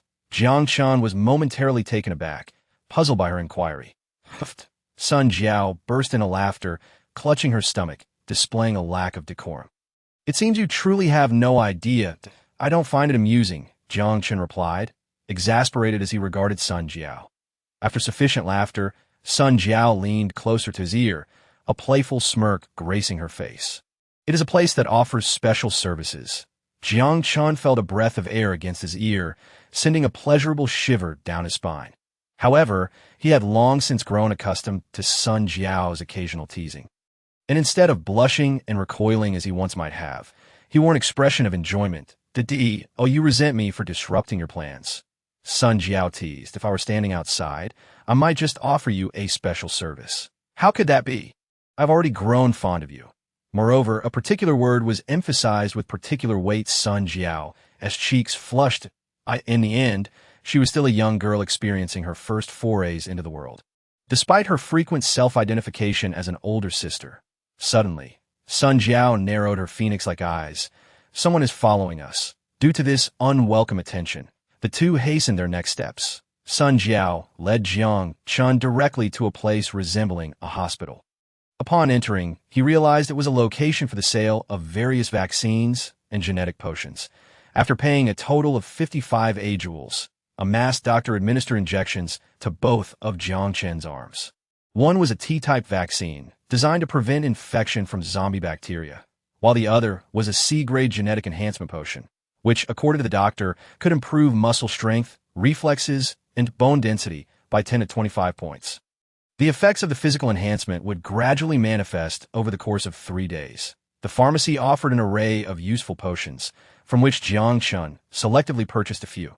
These were all potions aimed at improving physical fitness, as strength is the foundation of wealth. After all, one cannot always hide behind Sun Jiao. Though Jiang Chen found himself rather wishing to do just that. Hiring someone to fight is undoubtedly more dignified than engaging in battle oneself. Cough cough. Following this, the two ventured to an arms shop to replenish their ammunition. Sun Jiao's serious assault rifle utilized C-type batteries as ammunition, requiring only 1 unit of A-jewel to recharge 5 magazines. In contrast, the PK-200 assault rifle in Jiang Chen's hands, which fired 7.62mm rounds, was slightly more expensive, costing a total of 4 A-jewels for 360 rounds. Although Sun Jiao grimaced at the expense, Jiang Chen generously paid without hesitation. Trading canned goods for firearms is undoubtedly a profit.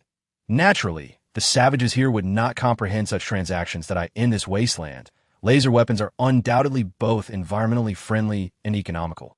A standard medium to short-range laser rifle is sufficient for most urban combat terrains. As long as it is not a high-powered long-range laser rifle, energy consumption remains remarkably low. Take Sun Jiao's series, for instance, with an effective range of merely 400 meters. Beyond that, the energy of the beam diminishes significantly. Yet a single C-type battery can power it for 200 shots. Were it not for the concern of weapon overheating, this firearm could even deliver machine gun-like firepower at close range as for kinetic weapons. Their advantage lies in their extended effective range, minimal bullet power degradation, and immunity to energy shields. The PCA standard PK-200 assault rifle, when equipped with an 8x scope, can serve as a sniper rifle. Although Jiang Chen felt it somewhat wasteful to wield such a gun, it was undoubtedly the most suitable for him. The reliability of kinetic weapons far surpasses that of laser weapons. An EMP grenade can render a laser rifle inoperable. Yet the kinetic rifle would continue to function in the event of unforeseen circumstances. Sun Jiao would be the one to address any failures in the laser weapon, while Jiang Chen would be left helplessly watching. We shall stay here tonight. Sun Jiao glanced at the setting sun and casually surveyed the pursuer with her peripheral vision. However, Jiang Chen furrowed his brows, feeling utterly uneasy about being followed. Nighttime is perilous, Sun Jiao remarked coolly, a hint of a chilling smile crossing her face, yet simultaneously brimming with opportunity. It seems tonight, some individuals are destined for misfortune. Chapter 8. The Grey Goo mercenary group The Tulip is situated at the juncture of the outer and inner rings. Close to the bustling market of the 6th District and the stronghold of the militia with the highest security.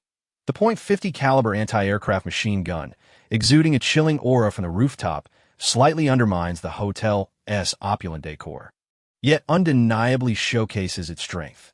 After all, in this chaotic wasteland, safety is paramount. The capability to mount an anti-aircraft gun on the roof clearly indicates that the establishment has the backing of the 6th District authorities. Those who reside here are either affluent or influential, and security is naturally a priority. According to Sun Jiao, if someone were to intrude upon your room without permission, you have the right to shoot them without inquiry. Choosing to stay here was undoubtedly to facilitate the handling of that tale. Seated on a luxurious leather sofa, Jiang Chen cheerfully picked a slice of orange from a fruit can with a toothpick, and, amidst the sounds of swallowing, he popped it into his mouth. Had it been in the past, he would have scorned such canned junk food, questioning how much sweetener and preservatives it contained. Yet, after consuming junk food for several days, he found it necessary for the sake of his health to consider supplementing his vitamin intake through fruit cans. Don't look at me like that. I'll leave some for you. Jiang Chen rolled his eyes at Sun Jiao's unabashed gaze, while nodding toward Hule, who was similarly swallowing on the ground. Perhaps we should resolve this issue sooner, and then enjoy dinner together? Hule, bound like a dumpling and tossed onto the floor, felt a murderous gaze piercing his back, causing him to shudder involuntarily. Gazing upon the smiling man seated on the sofa, he felt a deep-seated fear emanating from within. A gun was pressed against the back of his head, and cold sweat dripped from Hu Lei's forehead. I truly, you must have mistaken me for someone else. I really haven tea without hesitation. Sun Jiao struck him across the face with the butt of her gun. Then, stepping on his head, she menacingly declared, I'm not asking whether you are following, but rather, who sent you? Sun Jiao narrowed her eyes, slowing her tone as she gently flicked the charging switch of the Sirius, producing a faint hum from the chamber. Who sent you? Her voice was as venomous as a snake, causing even Jiang Chen, who was calmly seated on the sofa, to involuntarily shrink his neck. This was the first time he witnessed such a domineering side of her, or perhaps not the first. I truly know nothing. You are using extrajudicial punishment. The guards of the 6th District will not let you off. Hu Lei shouted in panic, wide-eyed, even naively threatening Jiang Chen. Without a second thought, Sun Jiao seized a steel bar. Sun Jiao raised her brow, clearly irritated. Had it not been for her demonstrated capabilities, Jiang Chen might have believed him to be an ordinary person. You have 10 seconds to contemplate. Of course, to encourage your recollection, I shall blast one of your precious jewels every 10 seconds, Sun Jiao coldly stated, as she kicked Hu Lei, flipping him over. No. Don't. Hu Lei let out a shriek akin to that of a slaughtered pig, his eyes wide with terror as he attempted to retreat away from her. I truly know nothing. Sister, please spare me, Hu Lei desperately pleaded, yet he could detect no hint of compassion in the eyes of the demonic woman before him. Wait a moment, Jiang Chen interjected suddenly. His words. Sun Jiao halted her actions, yet the steel bar remained poised in midair. The pungent odor filled the room, and Jiang Chen wrinkled his nose, casting a disdainful glance at Hu Lei. Hu Lei, convulsing on the floor, he hasn't even been struck yet, and has already wet his pants. If one wishes to emulate others in refusing to yield, one must be steadfast until the end. However, when Sun Jiao mentioned blasting jewels, Jiang Chen involuntarily felt a pang of discomfort. This tactic is indeed quite lethal for men that I do not particularly favor resolving issues through violence, Jiang Chen remarked, chewing on a toothpick as he smiled at Hu Lei appeared to see a glimmer of hope, scrambling towards Jiang Chen and fervently bowing his head. Thank you, big bro. I truly, but if you continue to feign innocence, I would not hesitate to offer my assistance some suggestions, such as perhaps placing a starving, mutated dog in your lap. I believe it would find the experience quite enjoyable. Jiang Chen's chilling words froze Hu Lei's smile, morphing it into a countenance more grotesque than tears. Upon uttering that statement, Jiang Chen instinctively shuddered. Damn it, he cursed inwardly, though his expression remained impassive. Naturally, compared to violence, I prefer negotiation. After all, I am, at heart, a businessman. If you are willing to collaborate, this treasure shall be yours. A gemstone exuding a faint lavender glow lay before Hu Lei, whose eyes, initially filled with terror, gradually transformed into a glimmer of avarice. This subcrystal, containing a remarkable 100 energy points, undoubtedly represented a fortune amidst this desolate wasteland that, of course, you could resort to deception, perhaps employing some fabricated lies to mislead me. However, if I were in your position, I would refrain from such folly. Can your employer provide you with such wealth? I can, provided you agree to work for me in the future. Jiang Chen observed with satisfaction the shifts in Hu Lei's expression, realizing that the strategy of carrot and stick had borne fruit. The ensuing conversation flowed effortlessly, with Jiang Chen easily extracting the desired intelligence from him. The Grey Goo Mercenary Corps primarily engaged in human trafficking and the plundering of survivors, occasionally offering protection services to select clients. Their headquarters was located in the experimental primary school of Songjiang, fortified by the school's walls to establish a relatively secure perimeter. Their interest in Jiang Chen was merely coincidental.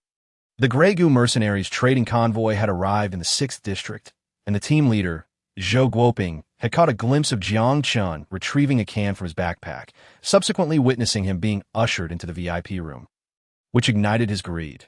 Naturally, Zhou Guoping, entrusted with leading the trading convoy, was no fool. Striking within the 6th District was out of the question. Breaking the rules would lead to dire consequences, as the pile of corpses outside, doused in formalin, had made abundantly clear. Moreover, the Grey Goo Mercenary Corps required access to the 6th District for essential supplies. No one dared to offend such a formidable force. However, an ambush outside the district posed no issues. The regulations of the 6th District did not extend beyond that iron gate, a rule well understood. Observing Jiang Chen and Sun Jiao with their bulging backpacks, Zhou Guoping felt a surge of excitement. Yet he remained cautious. Numerous factions engaged in trade within the 6th District, and should he encounter an insurmountable challenge, even his leader might not be able to rescue him. Fully aware of the perilous waters he navigated, Zhou Guoping refrained from hastily devising an ambush plan, instead dispatching a subordinate to shadow the duo. This was driven by a dual motive: to prevent their escape and to assess their capabilities, as well as to ascertain whether they were affiliated with any inconvenient factions. Upon witnessing Jiang Chen first receive a vaccination and then replenish his ammunition and explosives at a weapon shop, Zhou Guoping's heart swelled with elation. It appeared these two were merely solitary wanderers common to the wasteland.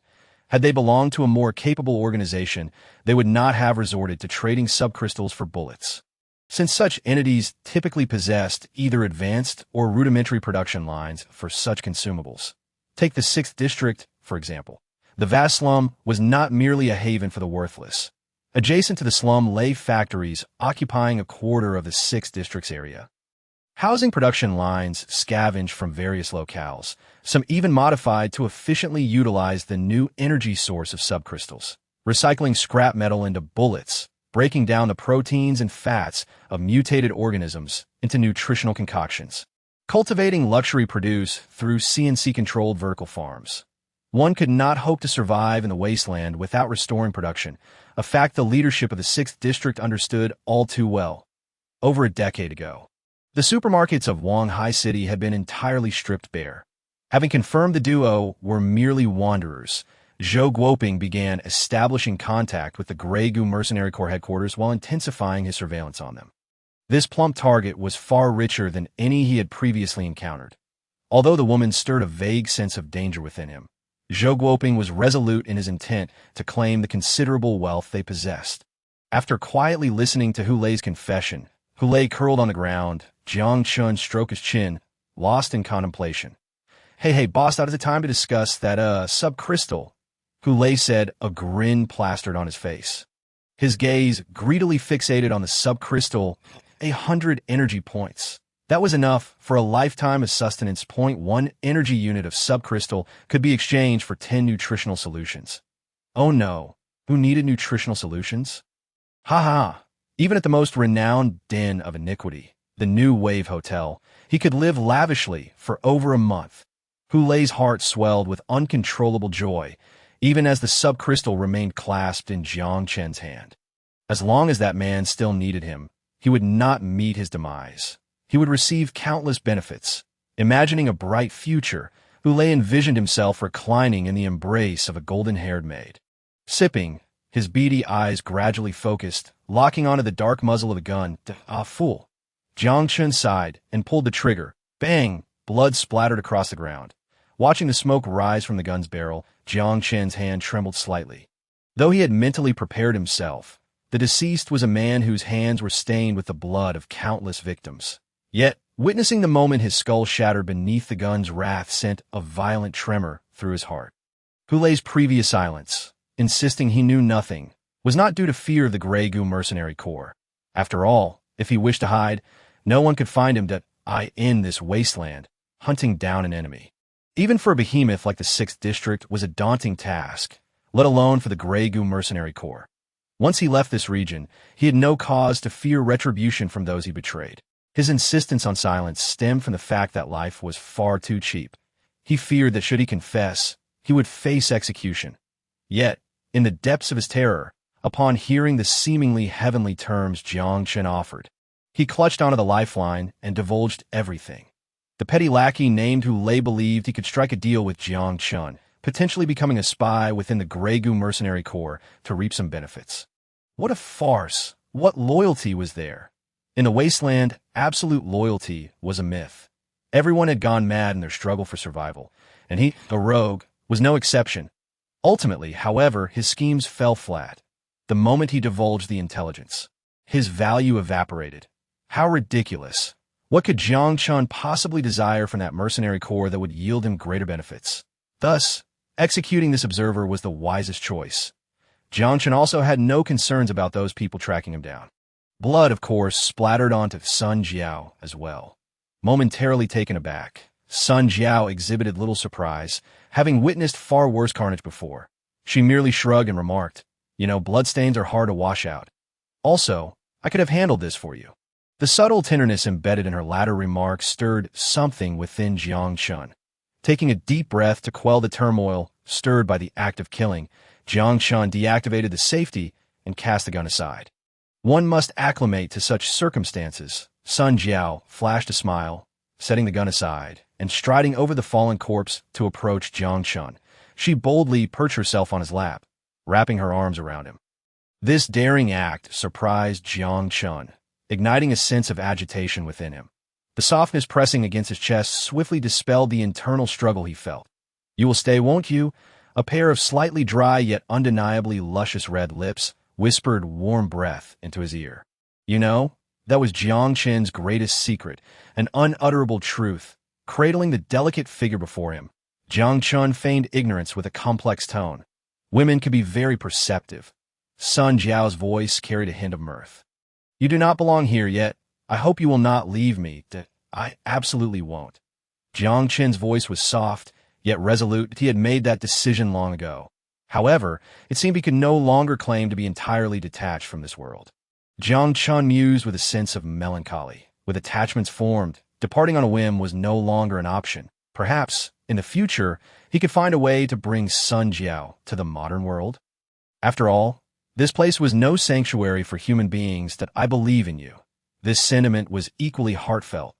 "If it weren't for the overwhelming stench of blood here, I would truly want to devour you." Emotions of gratitude and joy ignited into flames as Jiang Chen whispered fiercely in Sun Jiao's ear. "But first, I want to take a bath, yet I do not wish to let go." Jiang Chen chuckled mischievously, delivering a playful slap to her supple dairy, relishing the soft moan that followed. "Then carry your sister to the bath." Sun Jiao breathed enticingly. "Let me see if the gene serum has indeed made your muscles a tad stronger." The following 10,000 words are omitted, but those with vivid imaginations will find it easy to envision. It seemed the gene serum was genuine. After a while, Sun Jiao teasingly poked Jiang Chen's chest with her finger. Rolling her eyes at him with a sultry gaze, her surprise, his once flat chest had unknowingly developed muscle definition. However, while the gene serum directly enhanced muscle strength rather than appearance, Jiang Chen's physique appeared largely unchanged.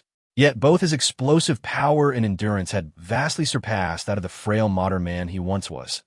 "Are you satisfied, my princess?" Jiang Chen gently embraced her slender waist. "Call me sister instead, my princess." Sun Jiao playfully dodged Jiang Chen's hand, then grabbed a bath towel to drape over herself. "It was time to get down to business. Shall we have dinner together?" Jiang Chen chuckled, also taking a towel. "Of course. But before that, we must first deal with that unfortunate fellow outside." Watching Sun Jiao swiftly leave the bathroom, Jiang Chen couldn't help but smile wryly as he touched his nose. It was utterly insane to be embarrassed next to a corpse. It seemed he would have to exercise restraint in the future. Chapter 9. The plan, although they referred to it as dealing with, it was hardly a significant matter, considering this was not a civilized society. Sun Jiao merely called the janitor via the intercom by the door, explaining the incident involving an assassin, and soon several individuals arrived to remove the body from the floor.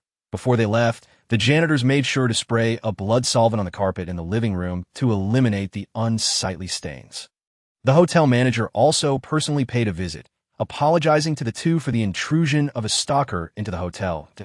In this post-apocalyptic world, death had become a commonplace occurrence. The manager seemed rather experienced in handling such situations, exhibiting an air of practiced efficiency. Since there was no kitchen in the suite, only a microwave and a dusty rice cooker were provided in the dining area. While wealthy individuals residing in such places typically would not prepare their own meals, it was not uncommon for particularly affluent individuals to indulge in luxuries such as rice. Indeed, rice had become a luxury in this era.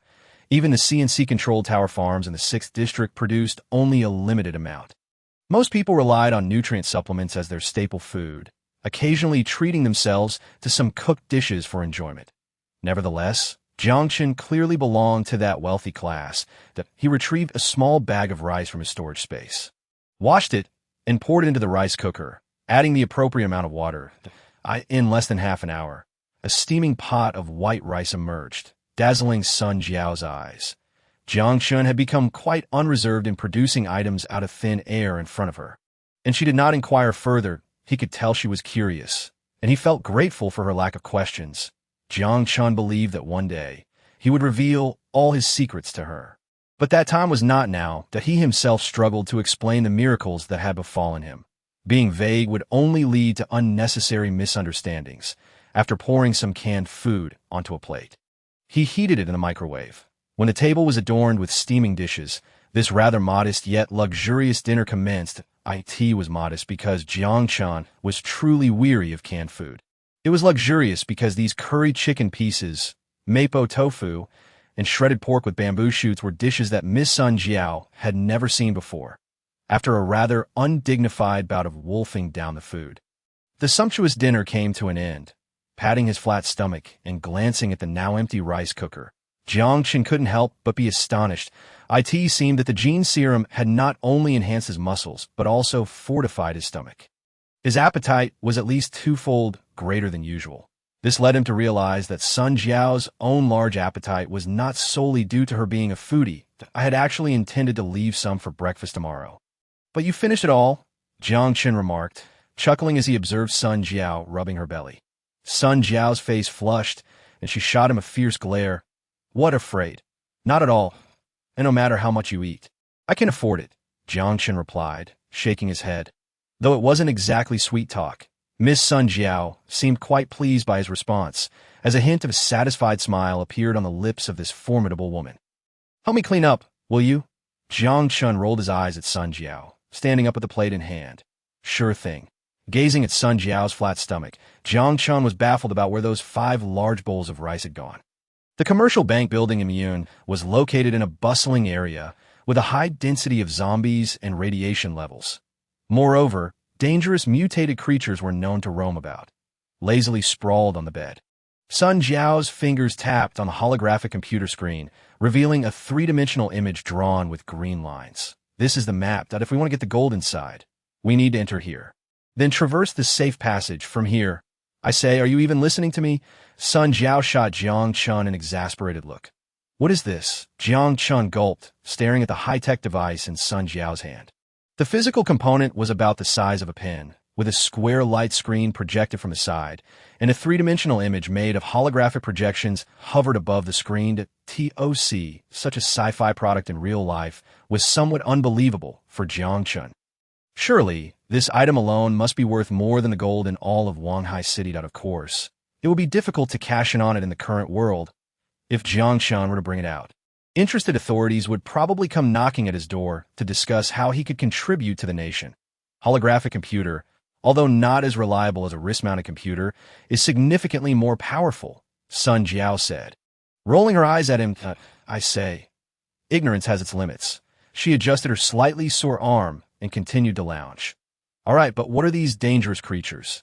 Jiang Chen glanced at the back of Sun Jiao's head, sighed, and admitted his ignorance as he leaned beside her, staring at the computer screen and asking. For instance, the guy we encountered this morning named Meat Mountain, and also, Sun Jiao's finger glided across the screen, and a creature resembling an alien from a movie appeared above the screen. Dead Claw, with an energy index between 60 and 70. It's incredibly agile and has a keen sense of smell. Covered in high-density chitinous armor, making it resistant to conventional kinetic bullets. In short, it's best to run if you encounter such a creature. Though escaping is generally quite difficult, a faint jasmine fragrance wafted to Jiang Chen's nose. Thanks to the shower gel and shampoo brought from the modern world, Sun Jiao now exuded an alluring scent. However, as they were discussing serious matters, Jiang Chen managed to control himself, focusing his attention. He scrutinized the image of Dead Claw on the screen and inquired, does this creature appear near the commercial bank building? Deadclaw can be found in various locations. Generally, they prefer to reside near the epicenter of nuclear explosions. But they occasionally wander about, I'm not entirely sure. But even if they aren't present, areas with a high density of zombies usually have other mutated creatures roaming. For mutated creatures, zombies fall under the category of food. Do you have any plans? Jiang Chen pondered for a moment before speaking. Of course, currently, we have two options. The first is to directly infiltrate the underground vault through this route and set explosives for a blast. The second is to head to the main control room via this route, hack into the mainframe for access, and then open the vault's lock through normal means. I say. Where did you get this information? Is it reliable? Jiang Chen gazed at the clear and concise route on the holographic map, feeling somewhat moved. Looting Town has the most comprehensive database of maps that IT is said to be data downloaded from satellites shortly before the war. So there shouldn't be any issues. What exactly is Looting Town? I keep hearing you mention it. Jiang Chen couldn't help but feel curious about this place Sun Jiao spoke of. The first option is too dangerous.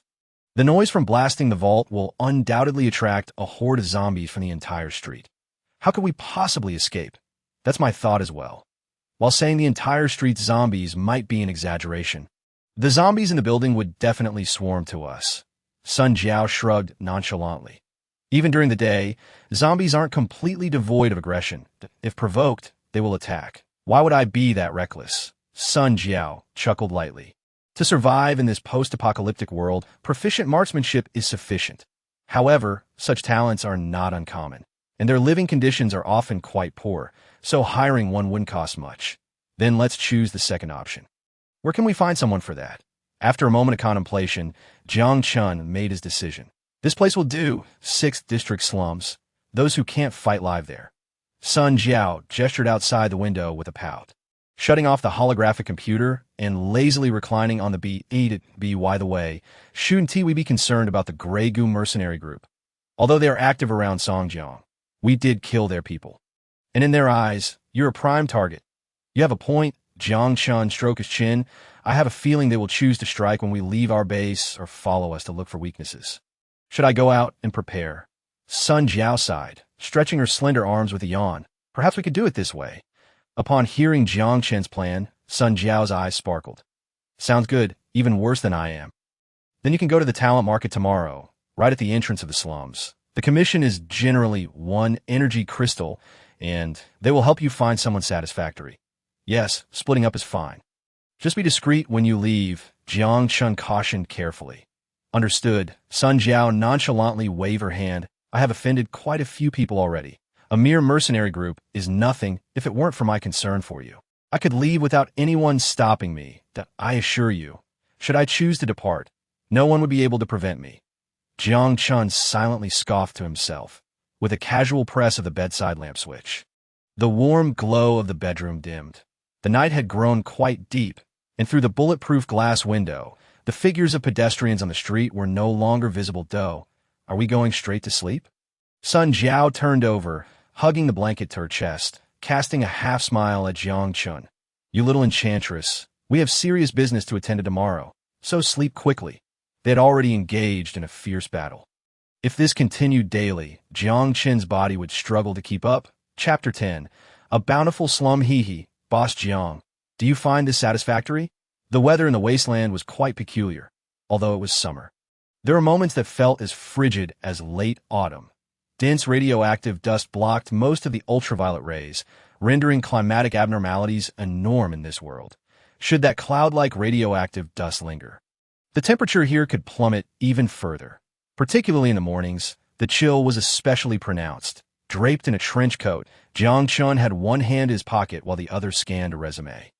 The rotund man standing beside him, balding and looking old enough to be Jiang Chen's father, was currently ingratiating himself with eager nods. I end this survivor camp, where absolute freedom and capitalism reign supreme. Those with rare crystals were regarded as lords.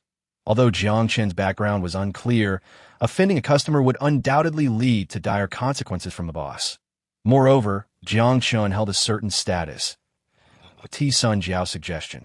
Jiang Chen had fabricated a fictional identity as the general manager of a fishbone canned food production company in this wasteland. Aside from the leaders of various factions, There were two types of individuals with high status: arms dealers and food producers.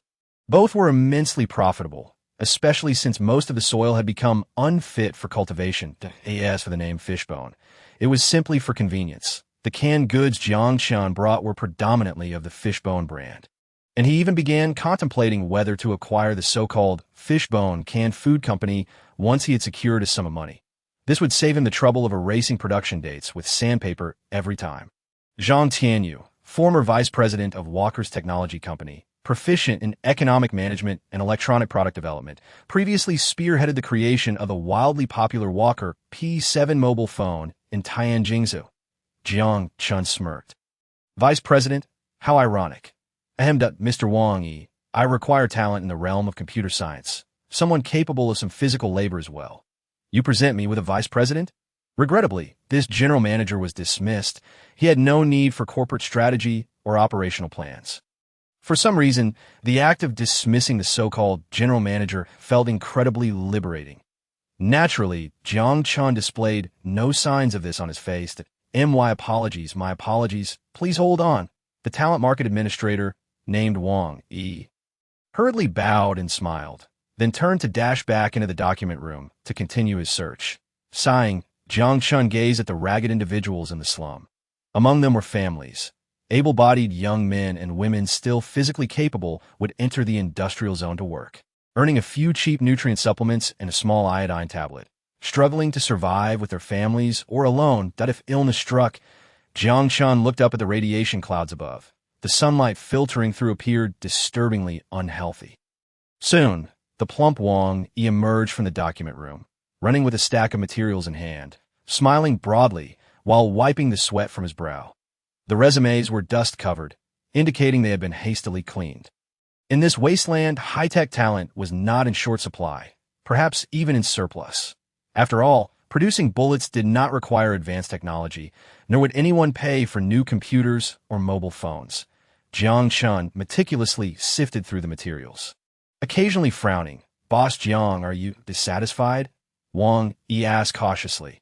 This was crucial for his commission and his only means of livelihood. That a few individuals indeed had commendable skills, but Jiang Chen pointed to a section at the bottom of a resume, which read criminal record. "Why are all the candidates you present me criminals?"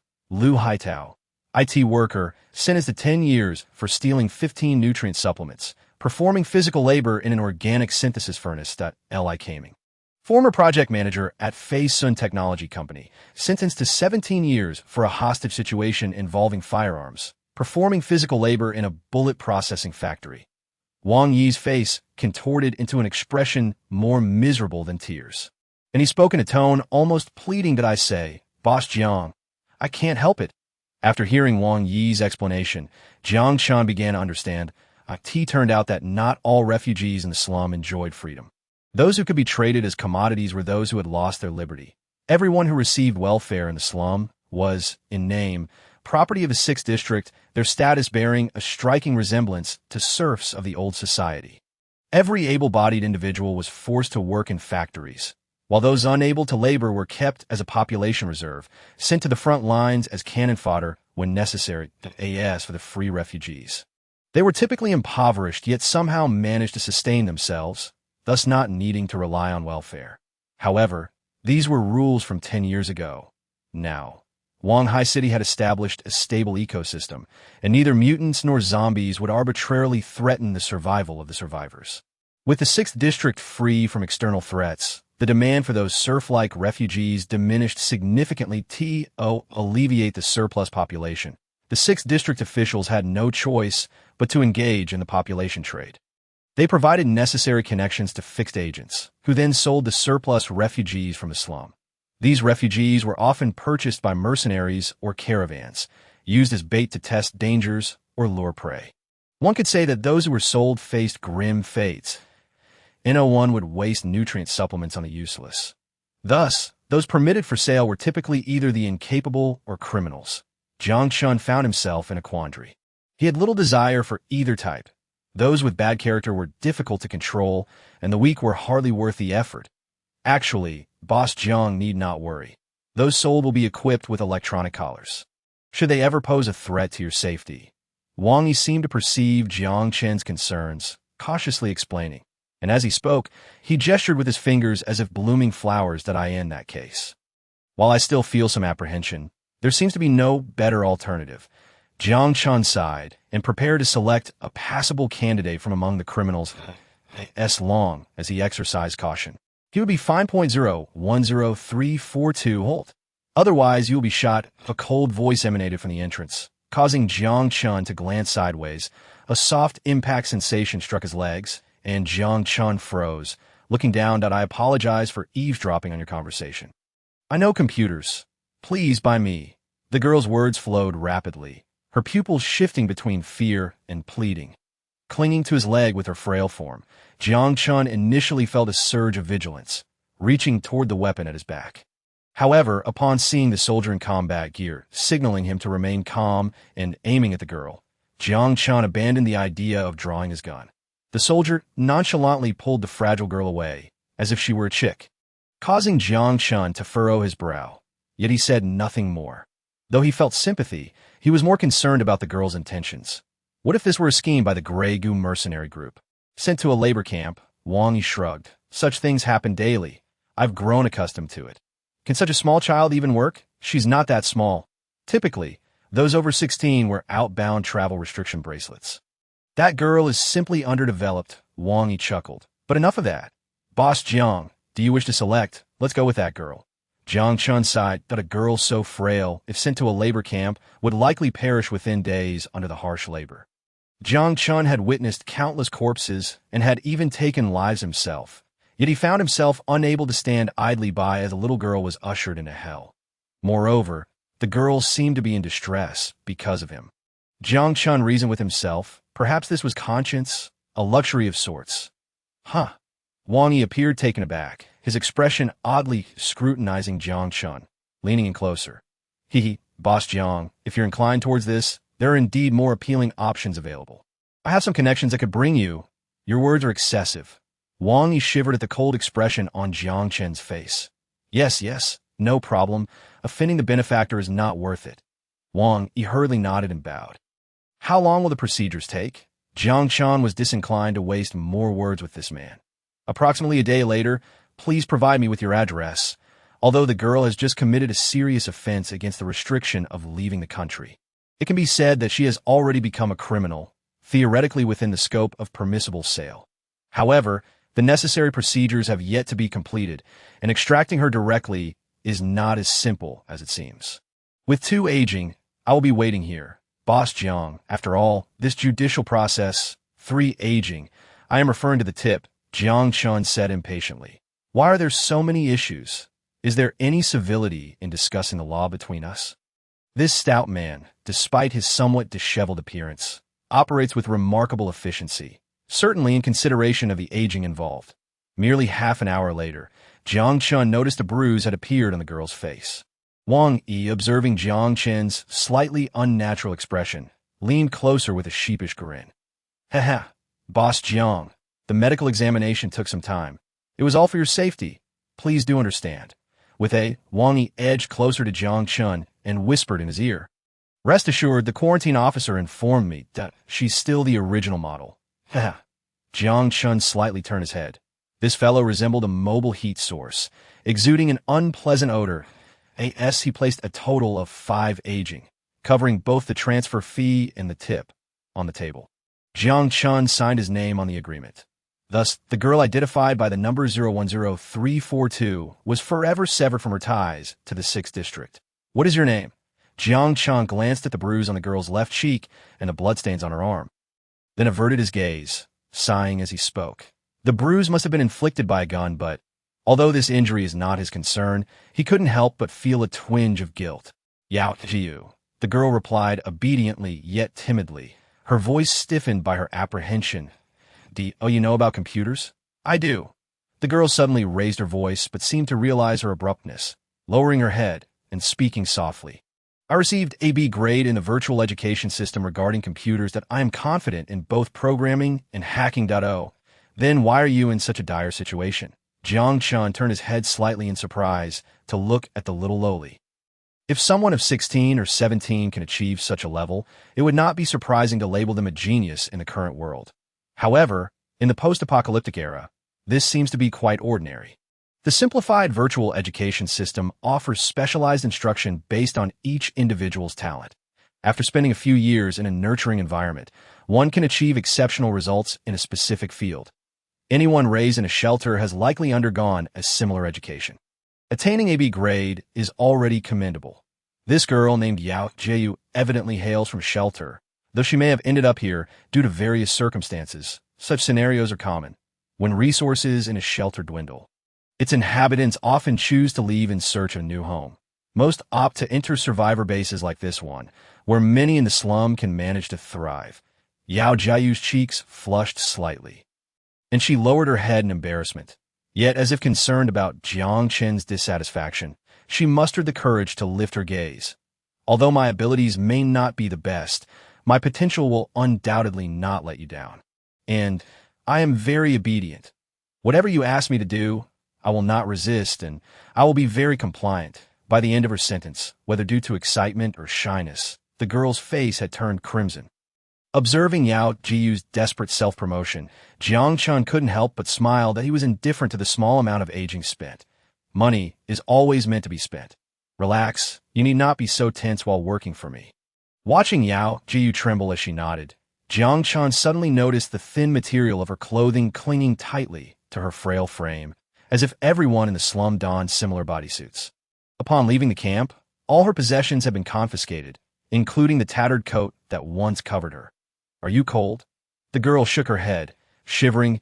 It was then Jiang Chen realized that her trembling was not due to fear of him, but rather because the weather was indeed quite chilly. With a sigh, Jiang Chen, under Yao Jiu's astonished gaze, draped his coat over her shoulders. Don't catch a cold. Treatment is not easy here. Jiang Chen was not one to utter heartwarming phrases. Yet the girl silently lowered her head. The corners of her mouth, hidden beneath disheveled and greasy strands of hair, revealing a semblance of a blissful smile. So fortunate. Jiang Chen tilted his head. Nothing at all. In response, Jiang Chen smiled and did not press further. Having done a good deed, he felt a slight sense of relief within, perhaps a trait characteristic of civilized individuals. Yao Jiu stole a glance at the upward curve of Jiang Chen's lips before timidly lowering her head again, wrapping herself more snugly in the coat. So warm. What she left unspoken was that she had waited for far too long. Each day, she would hide in the corners of the slum's talent market, secretly observing those who came to purchase slaves. She longed to leave this place, waiting for a buyer who was not too cruel. There were ruthless mercenaries, well-dressed merchants, and seemingly naive individuals. Yet, she had never once dared to act as she did today. What was the reason? Why take the risk of death to plead with this man? Perhaps it was the glimmer of a unique emotion she perceived in his gaze toward the slum. It was a sentiment named compassion, fragile, nearly worn away. If she did not take a gamble now, she would spend her life in this hell. She understood all too well that the only reason the thugs in the slum had not yet targeted her was due to her underdeveloped physique. Once she matured, the hell she would face was something she had already gleaned from the plight of her neighbor's older sister, being forced to trade her body for a pack of cigarettes, or subjected to the wanton humiliation of a group of men. Witnessing her father, who died protecting her mother, and her mother, pleading on her knees, she had seen too much horror and was far more mature than her appearance suggested. This world had gone mad. Since she would ultimately endure the plundering of others, clinging to someone else for survival, it would be better to choose a person who might treat her with a modicum of kindness. Not necessarily kindness. Being struck a little lighter would suffice, as for the worst-case scenario, if Jiang Chen did not take pity on her and chose not to purchase her. Dying in a labor camp would not be too dire a fate. Chapter 11. A heartwarming dinner, I said. Do you find this appealing? A disdainful glance shot his way. Jiang Chen felt a shiver run down his spine as he sensed Sun Jiao's unfriendly gaze upon him. You think too much. She is merely the computer talent I procured. Jiang Chen explained with a wry smile. I really appear to be such a lowly enthusiast. Sun Jiao looked at Jiang Chen with suspicion, then scrutinized the small girl who had been keeping her head down. Suddenly, She leaned closer to Jiang Chen's Is she safe? Jiang Chen shook his head, assuring her she should have no ties to the Grey Goo mercenary group. I do not wish to hear the word should, as this is for your safety. Sun Jiao sighed and stepped in front of Yao Jiu, gently lifting the girl's chin with her finger. Sun Jiao scrutinized her eyes closely. Zhou guoping. The abrupt question caught the girl off guard. However, the clarity in her large eyes revealed only confusion, with little else stirring within. No, I do not know him. Very well, I will need to conduct a search, and I hope you won't mind. Sun Jiao nodded, a mischievous smile suddenly gracing her lips. Yao Jiayu obediently murmured in response to Jiang Chen's astonishment. Sun Jiao directly unzipped the girl's bodysuit.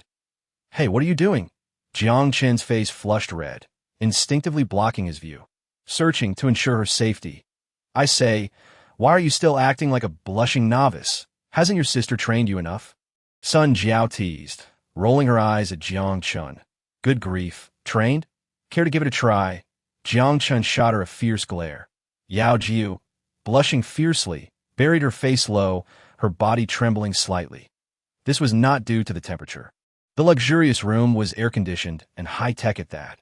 Rather, it stemmed from embarrassment. Even though she believed herself to be quite composed, being stripped in front of a man for a search was exceedingly overwhelming for her. Yao Jiu kept her head down, not daring to retrieve her clothing from the ground. I say, what are you losing your mind over? Jiang Chen, choosing to forego stopping Sun Jiao's antics, sighed and, still slightly flushed, coughed softly, saying to Yao Jiu, hurry and put your clothes back on. Yes. The girl finally hurriedly picked up her clothes, hesitating for a moment, biting her lip before raising her foot to step back into them. Jiang Chen felt as though he had caught a glimpse of something he should not have seen and quickly covered his nose. I say, why are you so shy? She is your slave. Essentially your private property. Even if you do something to her, she will not resist. Sun Jiao joked as she spoke to Jiang Chen. Oh, are you not the least bit jealous? Jiang Chen shot a fierce glare at Sun Jiao. Feeling the necessity to discipline the mischievous girl, I will drain you dry. Sun Jiao whispered almost seductively into Jiang Chen's ear. Clearing his throat, he decided to postpone the matter of punishment, after casting another stern look at the little enchantress. He took a deep breath. All right, let's cease the jesting. In any case, this is Sun Jiao, and I am Jiang Chen. From now on, you shall be one of us. He addressed the flustered girl, her cheeks flushed, in as friendly a tone as he could muster. Yes, master, she replied, lowering her head. You need not call me master. Simply refer to me as Jiang Chen, he said, feeling somewhat awkward. The electronic collar made him uneasy, and since she had earned his trust, he decided to remove it. Despite the thrill of being called master by a delicate girl, it left Jiang Chen feeling uncomfortable. Although Sun Jiao regarded him with an expression akin to that of a fool, he chose to ignore it. No. To Jiang Chen's surprise, Yao Jiu not only failed to appreciate his goodwill, but also recoiled slightly, her eyes pleading. Why? Confused by her reaction, he asked, dumbfounded. I don't dislike having such a kind master. Yao Jiu replied, I am already very happy. I hope you won't abandon me. I never said anything about abandoning anyone. Jiang Chen chuckled ruefully. Being unguarded does not equate to trust, Sun Jiao whispered conspiratorially in Jiang Chen's ear. Realizing the truth in her words, Jiang Chen smiled wryly. Recognizing his own naivety, he was still viewing this harsh reality through the lens of his previous life. Betrayal was a harsh term. It was all too common in this merciless world. To turn a weapon against a comrade for personal gain, or to betray one's family for survival. Such acts had become the norm if he were to remove the electronic collar, regardless of his own feelings. He would inevitably start to regard Yao Jiu with suspicion. After all, she was not like Sun Jiao, who had been with him from the outset. She was a newcomer who had joined later. Vigilance breeds mistrust. Once one begins to harbor suspicion towards another, every action will be scrutinized. Yet he had no extraneous thoughts, nor any combat prowess. Even without the collar, dealing with him would merely require a single bullet. Though Yao Jiu was young, she was remarkably astute. She understood that wearing the collar would instill a sense of security in Jiang Chen. That was all she needed, as long as she remained docile and obedient. She believed she would not be cast aside. Yao Jiyu clenched her small fist, steeling her resolve. She harbored no grand ambitions. She merely wished to survive, and perhaps, if fate allowed, to find a bit of happiness. Upon grasping Yao Jiyu's intentions, Jiang Chen smiled and chose not to persist. In truth, she was overthinking. Even if he removed the collar, his perception of her would remain unchanged. Why? Jiang Chen often unconsciously viewed Sun Jiao and Yao Jiyu through the lens of modern sensibilities. Yet they too were perceiving him through the prism of their grim reality. In Jiang Chen's eyes, she was merely a child, albeit a gifted one with computer skills. He did not see her as a threat. Yao Jiyu was attempting to decipher Jiang Chen's thoughts with the mindset of a survivor in this harsh world. Sun Jiao, though she had a vague idea of Jiang Chen's origins, remained entrenched in her established thought patterns. They might have recognized his distinctive and almost childlike kindness and extraordinary values, yet they failed to uncover his truest thoughts. Fearlessness. Why? If one could escape from a perilous environment to a peaceful realm at any moment, would one still feel fear towards the brutality of this world? Most likely, one would not. While such thoughts might dull his vigilance against danger, they were not ideas that could be altered overnight. After all, he had only been here for a week, merely scratching the surface of the apocalyptic reality. It would be unwise for any rift to form between Sun Jiao and Yao Jiayu, especially after Sun Jiao had just playfully teased her. This was also why Sun Jiao had volunteered to assist her with bathing, even though Yao Jiyu had been gazing at him with wide, watery eyes before entering. Next to the bathtub, Yao. Yes, Yao Jiyu straightened up like a startled rabbit. I don't need to be so tense, Sun Jiao chuckled, embracing Yao Jiayu and gently wiping her back. May I call you Yao from now on? You needn't be afraid. I am quite kind of my own. Sun Jiao softly brushed the bruise on Yao Jiyu's face, asking quietly, does it still hurt? A bit. Yes, it's a type 3 stasis POD. It has functions to enhance physical condition. Yao Jiyu replied in a hushed tone. Oh, a stasis pod. How luxurious, Sun Jiao remarked playfully. That means you must be older than I am, right? No, not at all. I entered the stasis pod at the age of 12. And though I spent approximately 20 years in it, due to the effects of the suppressants, my body has only aged about 2 years. Adding in the 2 years I lived in Block 6. I would say my physical age is only 16, while my mental age is around 14. Oh, I don't understand. All that .1220 is equivalent to 30, right? Sun Jiao's old habit resurfaced. She loved to tease what she found cute. I'm not that old. Yao Jiyu protested softly. So, you are of an age suitable for eating. Seek and eat. Yao Jiyu's face paled, as she had heard of some depraved individuals in the wasteland who delighted in consuming children. Not in that sense, Sun Jiao giggled, her hand playfully gliding over Yao Jiyu's. Yao Jiyu's face flushed as she lowered her gaze. I will be very obedient. If Master wishes to eat me, I won't resist. I won't eat you, Sun Jiao interrupted playfully. Huh. Yao Jiyu was taken aback. There's no one else to compete with you. Silently rolling her eyes, Yao Jiyu was unaware that a flicker of disappointment had crossed her mind just moments ago. Time to rinse off. Hey. The bathroom was filled with laughter. It seemed rather joyful. It was truly wonderful to coexist harmoniously. Jiang Chen listened to the commotion from the bathroom, a smile involuntarily gracing his face. He opened a can with a can opener and poured its contents onto a plate, then placed it in the microwave to heat. A sumptuous meal was prepared with such simplicity. The rice in the rice cooker had also been cooked and was now served on the table. Looking at the spread before him, Jiang Chen couldn't help but stroke his chin with pride. Who would dare say I'm not a good man? Though, well, it was all canned food. Wow, today is quite lavish. Sun Jiao, still draped in a bath towel, stepped out of the bathroom, unabashedly displaying her gluttonous nature as she plopped down at Jiang Chen's table. I say, could you not come to eat before getting dressed? This guy, although he felt parched, with Yao Jiayu nearby, Jiang Chen could only take a swig of ice-cold beer. Seemingly pleased by Jiang Chen's reaction, Sun Jiao also enjoyed a sip of refreshing cola, letting out a satisfied sound. It appears this fellow prefers ample bosoms. If Jiang Chen were aware of what Sun Jiao was gloating about at that moment, he would likely spit out his beer. Yao, why not join us for a meal?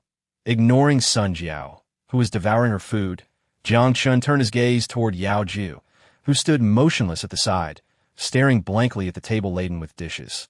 She found herself entranced. Braised pork, curry chicken, spicy and sour cabbage. This must be a dream. Yao Jiu, in her adorably naive manner, raised her small hand and gently bit her own palm. Ow, that hurts. This is delicious. Chew your food before speaking. Yao Jiu, if you don't eat soon, Sun Jiao will finish everything. Jiang Chen chuckled, waving her over and breaking her trance. That I also. Yao Jiu swallowed hard, her wide eyes filled with disbelief. Is there a portion for me too? Of course, it's only right to share meals together. Take your time. There's no one here to steal your food. It's quite embarrassing. Watching Sun Jiao gobble her food, Jiang Chen couldn't help but smile. Genuinely concerned she might choke. The medicinal paste. Sun Jiao mumbled with her cheeks full. This girl, despite her mature appearance, sometimes acted like a child. Jiang Chen couldn't help but be amused at Sun Jiao's antics and began to eat as well. Yao Jiu cautiously sat at the table, grasping her chopsticks but hesitating to make a move. Not hungry. And no, not that. Yao Jiu lowered her head, her eyes inexplicably brimming with tears. You are so good to me. Yet I am merely a slave. Slave? Jiang Chen had never thought of her in that light. Compared to any slave owner, he yearned to be a master befitting his identity.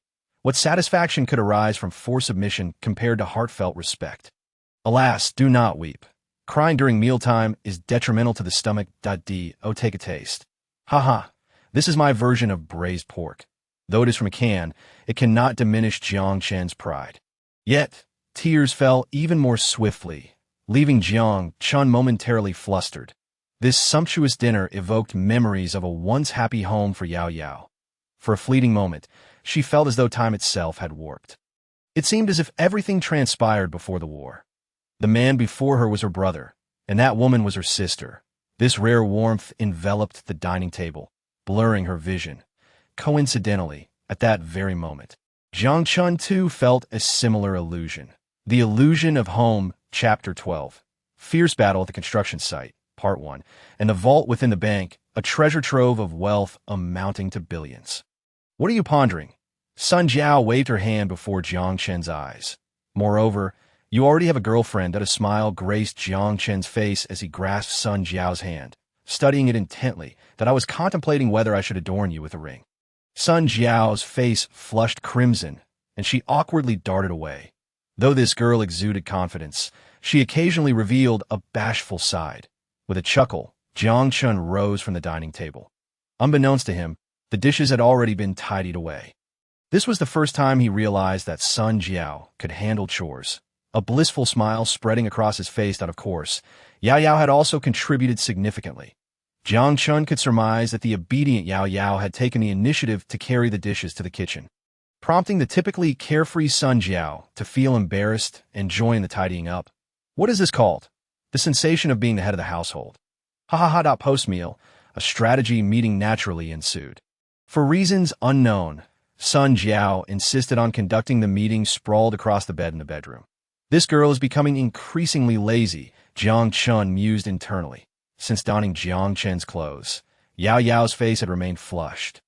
Though not intentionally inhaling, the faint scent of masculinity lingered at Yao Yao's nostrils, rendering her slightly dizzy from a sensation she had never encountered before. First on the agenda was the strategy for the bank vault. Allow me to briefly explain it to our little one. Sun Jiao produced a holographic computer pen and activated a holographic display. Entering through the underground parking lot, navigating the secure passage, avoiding the densely populated hall of zombies, descending to the basement, and finally reaching the vault's main entrance. That I have traversed this route, so it poses little danger. The key challenge lies in the vault's door. Do you have confidence in cracking the code? Upon finishing, Sun Jiao turned her gaze toward Yao Yao. If it is the security measures from before the war, I am quite confident. However, I will require 2 days to prepare. Some auxiliary programs must be prepped.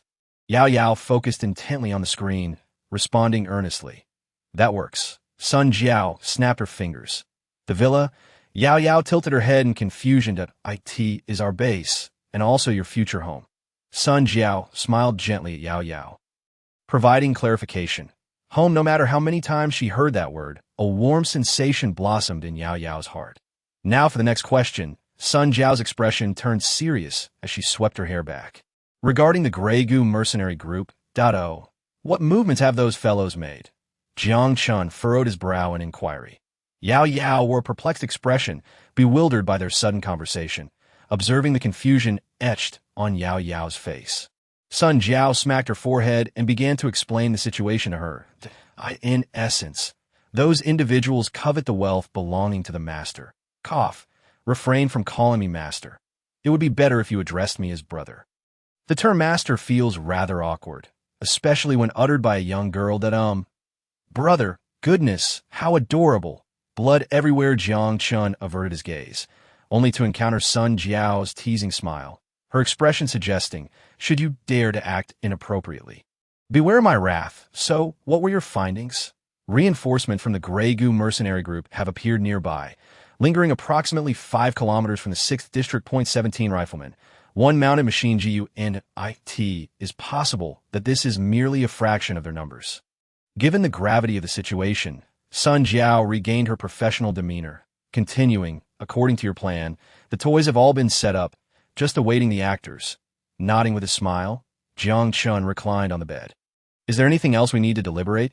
It is time to rest up. No, a question arises. Sun Jiao cast a mischievous glance at Jiang Chen. Where will you sleep? There's only one bedroom, you know. Sun Jiao reminded him. Of course, I will sleep beside you. Jiang Chen unabashedly wrapped his arms around Sun Jiao with a playful grin. I will go to the living room. Yao Yao, blushing, hurriedly attempted to climb off the bed. Sun Jiao swiftly caught the fleeing Yao Yao, softly blowing in her ear. Tonight, you will sleep beside your sister. There's a big bad wolf that wishes to devour her. Goodness, who is it that consumes whom every day? Jiang Chen's face turned pale. Ultimately, the three of them shared a bed, passing a peaceful night together. However, none of them managed to sleep well. The following morning, Jiang Chen rubbed his drowsy eyes and sat up in bed. He glanced at the fiercely sleeping Miss Sun Jiao, then at Yao Yao curled up in slumber, a smile unconsciously forming on his lips. Time to rise and prepare breakfast. Though in the apocalypse, one's daily routine must not falter. Maintaining the habit of breakfast is one of Jiang Chen's few commendable practices. He placed a plate of sliced bread into the microwave, casually stifling a yawn as he gazed out the window. The sky had yet to fully brighten, yet he felt no inclination to sleep. The thought of soon clashing with the most vicious bandits of the wasteland filled him with a complex mix of emotions. How should one articulate it? Although well prepared on the battlefield, no one can guarantee that it will not be oneself who falls. Jiang Chen had prepared thoroughly, yet the opposing side would undoubtedly not be caught unawares. Hu Lei had gone missing. That fellow named Zhou Guoping, unless he were a fool, would surely deduce that the situation had been compromised. The heavy machine gun they had readied would likely convert their plans from an ambush to a full frontal assault. Unless they intended to hide here for eternity, they would inevitably confront that band of brigands outside. Is there anything I can assist with? A soft whisper came from behind him. Jiang Chen turned, smiling gently as he asked, not going to sleep a while longer? The little girl, clad in Jiang Chen's oversized attire, shook her head, rubbing her sleepy eyes. No, that isn't necessary. If Yao Yao remains too lazy, she might be discarded. I assured you I would not abandon you. Truly. What do you think about every day? Jiang Chen chided playfully, reaching out to tousle her tousled hair, perhaps due to still being half asleep. Yao Yao, in a dazed state, let out unconscious purring sounds as he ruffled her small head, a sight that was utterly adorable. Clutching a disposable toothbrush, Yao Yao stood before the sink in a sleepy stupor. Due to her anemia, she always found herself in a dazed state in the mornings. Yet, even in her hazy condition, she felt her heart racing inexplicably. Why is that? Unconsciously gripping the toothbrush tightly against her chest, Yao Yao stared blankly for a while. He with a face full of confusion, she suddenly broke into a silly smile. The warmth lingering on the toothbrush feels so comforting after breakfast. The trio departed from the Tulip Hotel, making their way directly to the market in the 6th District. There they found stores specializing in electronic products. The luxurious holographic computer pen that would have cost 100,000 before the war could be acquired here for just a smidgen of yajing. Furthermore, upon seeing Jiang Chen purchase 2 pens at once, the shopkeeper generously provided him with a plethora of electronic components. Although Jiang Chen was not particularly interested in those components, Yao Yao eagerly collected them into her backpack as if they were treasures. A storage capacity of 100 TB, an ultra-high-performance processor, and remarkably low energy consumption, these were the claims made by the shopkeeper, though Jiang Chen was uncertain of their true efficacy. The primary reason for acquiring the computer pen was for Yao Yao. As for Jiang Chen himself, he merely wished to test what would be like to watch films on a holographic computer. Simultaneously, he spent 2 yajing to buy Yao Yao an EP. This gadget proved remarkably effective against radiation and for health checks. However, after receiving so many gifts, Yao Yao appeared quite bashful, her cheeks flushed as she kept her head lowered in silence. Once everything was settled, the three began their journey homeward. As Jiang Chen's boots struck the cement surface just beyond the steel gates, he began to sense an unusual odor. Had we already been marked? Perhaps due to the extraordinary effects of the gene serum. He felt his instincts were sharper than ever before. Remember to act as per the plan. Okay? Sun Jiao, carrying Sirius, walked ahead, once again softly reminding Jiang Chen behind her. Understood, Jiang Chen shrugged, taking a slow, deep breath before forcing a relaxed smile. Don't forget, this was my idea. Yao Yao, with a hint of concern, gently squeezed Jiang Chen's hand. This perceptive little girl effortlessly detected the unease and bravado swirling within him. Yet at this moment, apart from offering comfort, she felt powerless to assist further. Rather than being a burden, she had to strive to keep up. After all, her physical abilities were the weakest among them as they ambled around a corner, heading toward the ambush site of the Grey Goo mercenary group. Jiang Chen's heart began to race. Suddenly, Sun Jiao halted her steps. Something was amiss. Jiang Chen's instincts kicked in, and he swiftly retrieved his PK-200 assault rifle from behind. Yao Yao pressed closely against Jiang Chen's back. Her face bore an unsettling calm for her age, yet her frail body trembled slightly. Sun Jiao took a deep breath, suddenly yanked the cord at her waist. Bang! Smoke erupted, rapidly engulfing the street and obscuring their escape. This way, follow me, Sun Jiao beckoned, darting towards a nearby building. Damn it! The prey is getting away, cursed a man with a mohawk and lip ring, slamming his fist against the concrete wall as he hoisted a heavy machine gun and began to relocate. He had no idea how the trio had sensed the danger. All he knew was that if he failed, his boss might very well take his life. After them, second squad, follow. Copy that, this is second squad. The machine gun team is on the move. Hurry, hurry! Although they were a band of rogues, they had honed their skills in the crucible of war for years. This eclectic group of soldiers, armed with varying degrees of equipment, quickly reacted, encircling the direction Jiang Chen and his companions had fled. Their wolf-pack style of combat was their assurance of success. Are we there yet? Jiang Chen glanced at Yao Yao, who was gritting her teeth and struggling to keep up, prompting him to ask Sun Jiao. The genetic serum was indeed a miraculous substance. Within just a few days, Jiang Chen felt a marked difference in his physical condition. If only this serum were applicable to minors. Administering a dose to Yao Yao might have been a splendid idea. After running for so long, he felt no fatigue in his muscles. If this continued, she would inevitably fall behind. Jiang Chen swung the rifle onto his back, turned, and scooped up the weary Yao Yao, hastening to catch up with Sun Jiao amidst her startled cries. Sun Jiao cast a glance at Jiang Chen, but said nothing, continuing to sprint ahead with her weapon drawn. Yao Yao gazed up at Jiang Chen's jawline in awe, a bead of sweat trickling down his cheek and landing on her arm. Silently gripping his sweat-soaked shirt, Yao Yao relaxed and gently rested her little head on his shoulder. She refrained from asking to be set down, fully aware that this was the best option. Perhaps such thoughts were a touch greedy, yet she had never wished so fervently for survival as she did today. I want to repay him. No, everything I've already belongs to this person. Yao Yao thought warmly as she gazed at Jiang Chen's determined profile. In this apocalyptic world, falling behind and facing death was a commonplace occurrence. But Jiang Chen would not allow this normality. As Jiang Chen dashed through a partially collapsed ruin, cradling Yao Yao, he kept pace with Sun Jiao. Yao Yao was not particularly heavy. Her frail frame weighed no more than 40 kilograms. What was disconcerting was the cracked concrete pavement beneath them and the occasional sight of zombies. The undead had become scarce in this era. Yet if they made too much noise, a horde could easily be summoned. With vehicles on the opposite side, Sun Jiao had no choice but to navigate the complex terrain. Quickly, that building ahead. Rush inside. Sun Jiao waved her hand, astonishingly retaining the breath, to speak mid-sprint, in contrast. Jiang Chen gritted his teeth. On the verge of exhaustion, he set Yao Yao down, leaning heavily against a concrete pillar, gasping for air while propping himself up with his rifle. Yao Yao, filled with regret, knelt beside him, reaching out to gently wipe the sweat from his cheek with her sleeve. The sign for Guangli building dangled precariously from the roof, its dark windows giving the structure a sinister appearance. With no paint visible from the outside, it seemed the building had been abandoned before completion.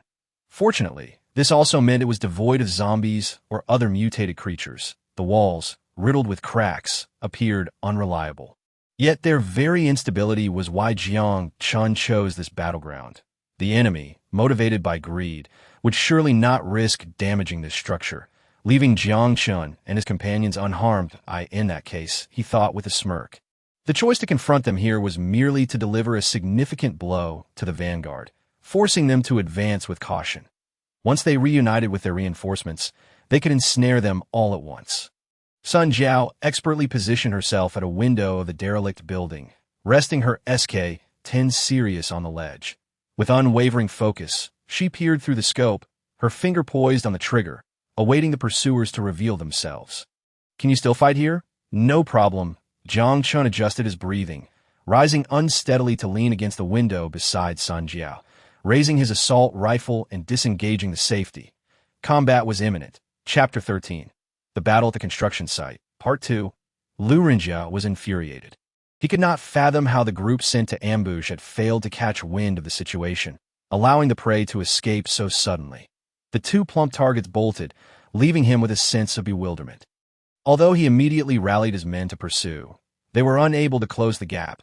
Those two must have injected themselves with the genetic serum, a wave of greed flashing across Lu Renjia's face. The genetic serum was a luxury even the boss could not afford. Not only had this kid purchased it for himself, but he had also administered it to his woman. What good was buying it for a woman? Would it make things more pleasurable? This thought made Lu Renjia lick his dry lips, revealing an evil grin. The thrill of it would be known once they caught up with that group, and he could have some fun with that woman. Right? He could even let his men have a taste afterward, to see how an injected woman compared to the feeble ones. Just the thought of Sun Jiao's alluring figure stirred heat within him. The wasteland was not lacking in beauty. With advancements in genetic technology, gene-enhancing procedures had been developed long before the war. Moreover, these enhancements could be inherited, while some might see it as artificial beauty.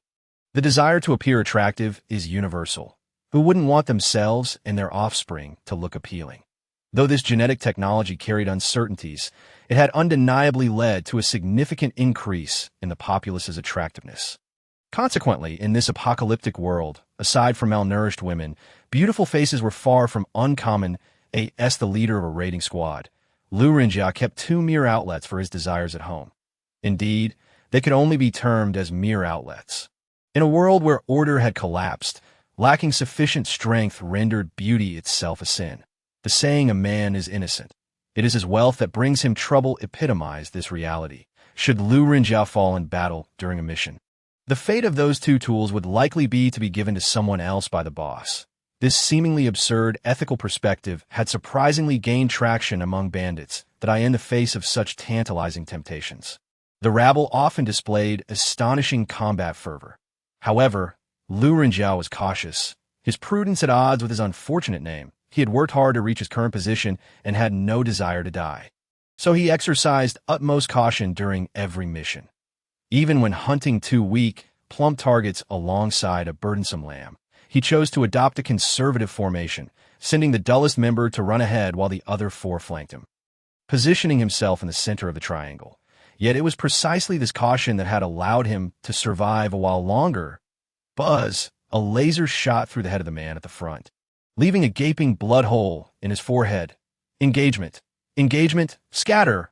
Momentarily stunned, Lu Renjia had not anticipated that the two plump targets would dare to retaliate.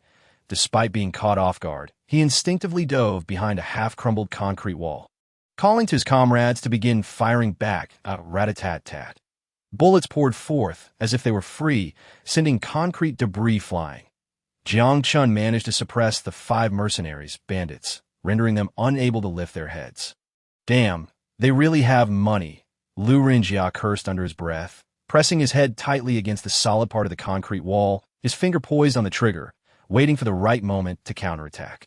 Fool, aim before you shoot. Is it necessary to fire wildly? Yao Yao glanced anxiously outside, flinching at the bullets that occasionally struck above her head, causing her to huddle her knees and tremble.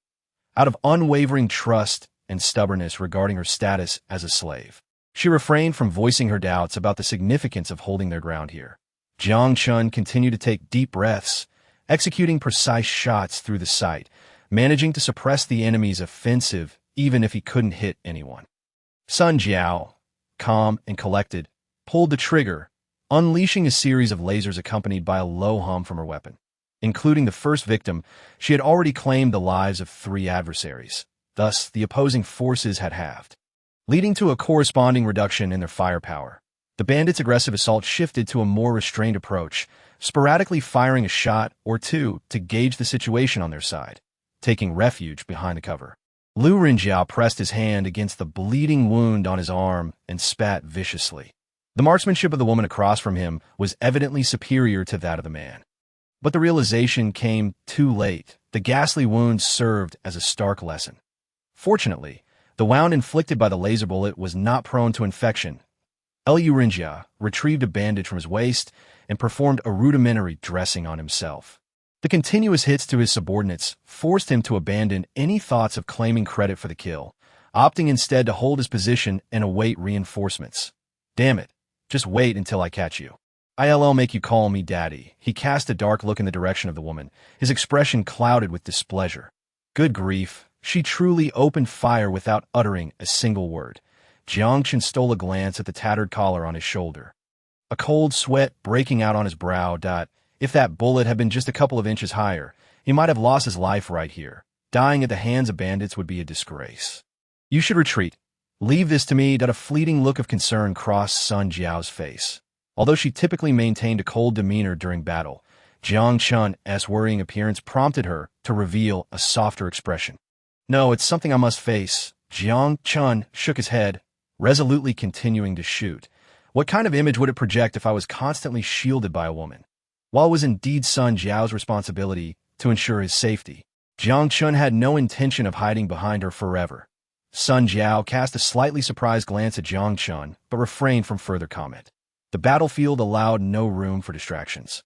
The more enemies they eliminated, the less danger he would face. Sun Jiao silently squeezed the trigger, her pupils shimmering with the flames of slaughter. Soon, the distant roar of an engine reached them. The pickup truck mounted with a heavy machine gun had finally arrived on the battlefield. Rat-a-tat-tat, the unleashed firepower pinned Jiang Chen and Sun Jiao firmly behind their cover, accompanied by a chorus of shouts from outside. Although Yao Yao was nearly terrified to the point of crying out from the frenzied gunfire, her well-honed nerves allowed her to suppress her fear. Moving low and steadily, Yao Yao followed Jiang Chen's direction. Aren't you curious why we're counterattacking here? Jiang Chen smiled casually at Yao Yao. Ruffling her hair, Yao Yao shook her head, her large eyes earnestly fixed on Jiang Chen. I believe in you. Jiang Chen let out a hearty laugh, slinging his rifle onto his back before leading Yao Yao down the stairs. What is this? Indeed, the sewer. The astute Yao Yao immediately grasped the reason behind Jiang Chen and Sun Jiao's decision to hold their ground here, that it was not to flee, but to ensnare the bandits on the opposite side in one fell swoop. To deliver a resounding slap to those scoundrels daring to covet their wealth. As Jiang Chen lifted the manhole cover, a pungent stench assaulted them, yet he merely wrinkled his brow without uttering a word. Jumping straight in this parallel world. The drainage system of Wanghai City was relatively spacious, at least not comparable to the sewage system of Jiang Chen's own world, Shuan, although the odor was similarly unbearable. It posed no significant hindrance. Upon making contact with the ground, Jiang Chen promptly switched on his flashlight and drew his assault rifle, ready for any famished mutated rats that might appear. The 8-person-wide archway felt fairly spacious, with the foul smell emanating from the central drainage channel. The sturdy pavement on either side was adorned with a smattering of green moss, overall remaining relatively clean. The automated wastewater treatment facility, managed by artificial intelligence, continued to operate, ensuring that the sewage flowed steadily in a fixed direction. Such crucial public utilities had undergone repairs right after the war, and although they had been abandoned shortly thereafter, they still functioned in their original capacity. Be cautious. When you jump down, I'll catch you. After confirming the surroundings were safe, Jiang Chen beckoned Yao Yao above to jump down. The overwhelming stench did not provoke a single frown from Yao Yao. She leapt down decisively. Jiang Chen caught her effortlessly and set her down on the ground. Let us wait for Sun Jiao here. Exhaling, Jiang Chen wiped the sweat from his forehead, relieved that the immediate danger had passed. Is Sister Sun Jiao all right? Yao Yao inquired, her voice laced with concern. That woman will be fine. Jiang Chen's expression bore no trace of worry, filled instead with confidence in Sun Jiao's capabilities. After all, she was the type of woman who could bind me with a mere glance. This thought, however, remained unspoken. Nimbly evading the hail of bullets, Sun Jiao fought while retreating towards the entrance of the sewer. Hey, little girl, where's your man? Did he leave you here to entertain the gentleman? Haha. However, the laughter abruptly ceased as a bloodied hole appeared in the neck of the man who had been guffawing. His expression frozen in shock as he crumpled to the ground. Having dodged the barrage of rifle fire, a cold smirk flitted across Sun Jiao's lips as she deftly tossed a flashbang. Buzz, accompanied by a blinding flash and high-frequency sound waves, nearly all those aiming at Sun Jiao were caught off guard, doubling over in agony. Seizing the opportunity, Sun Jiao wasted no time darting into the corridor leading to the center of the construction site.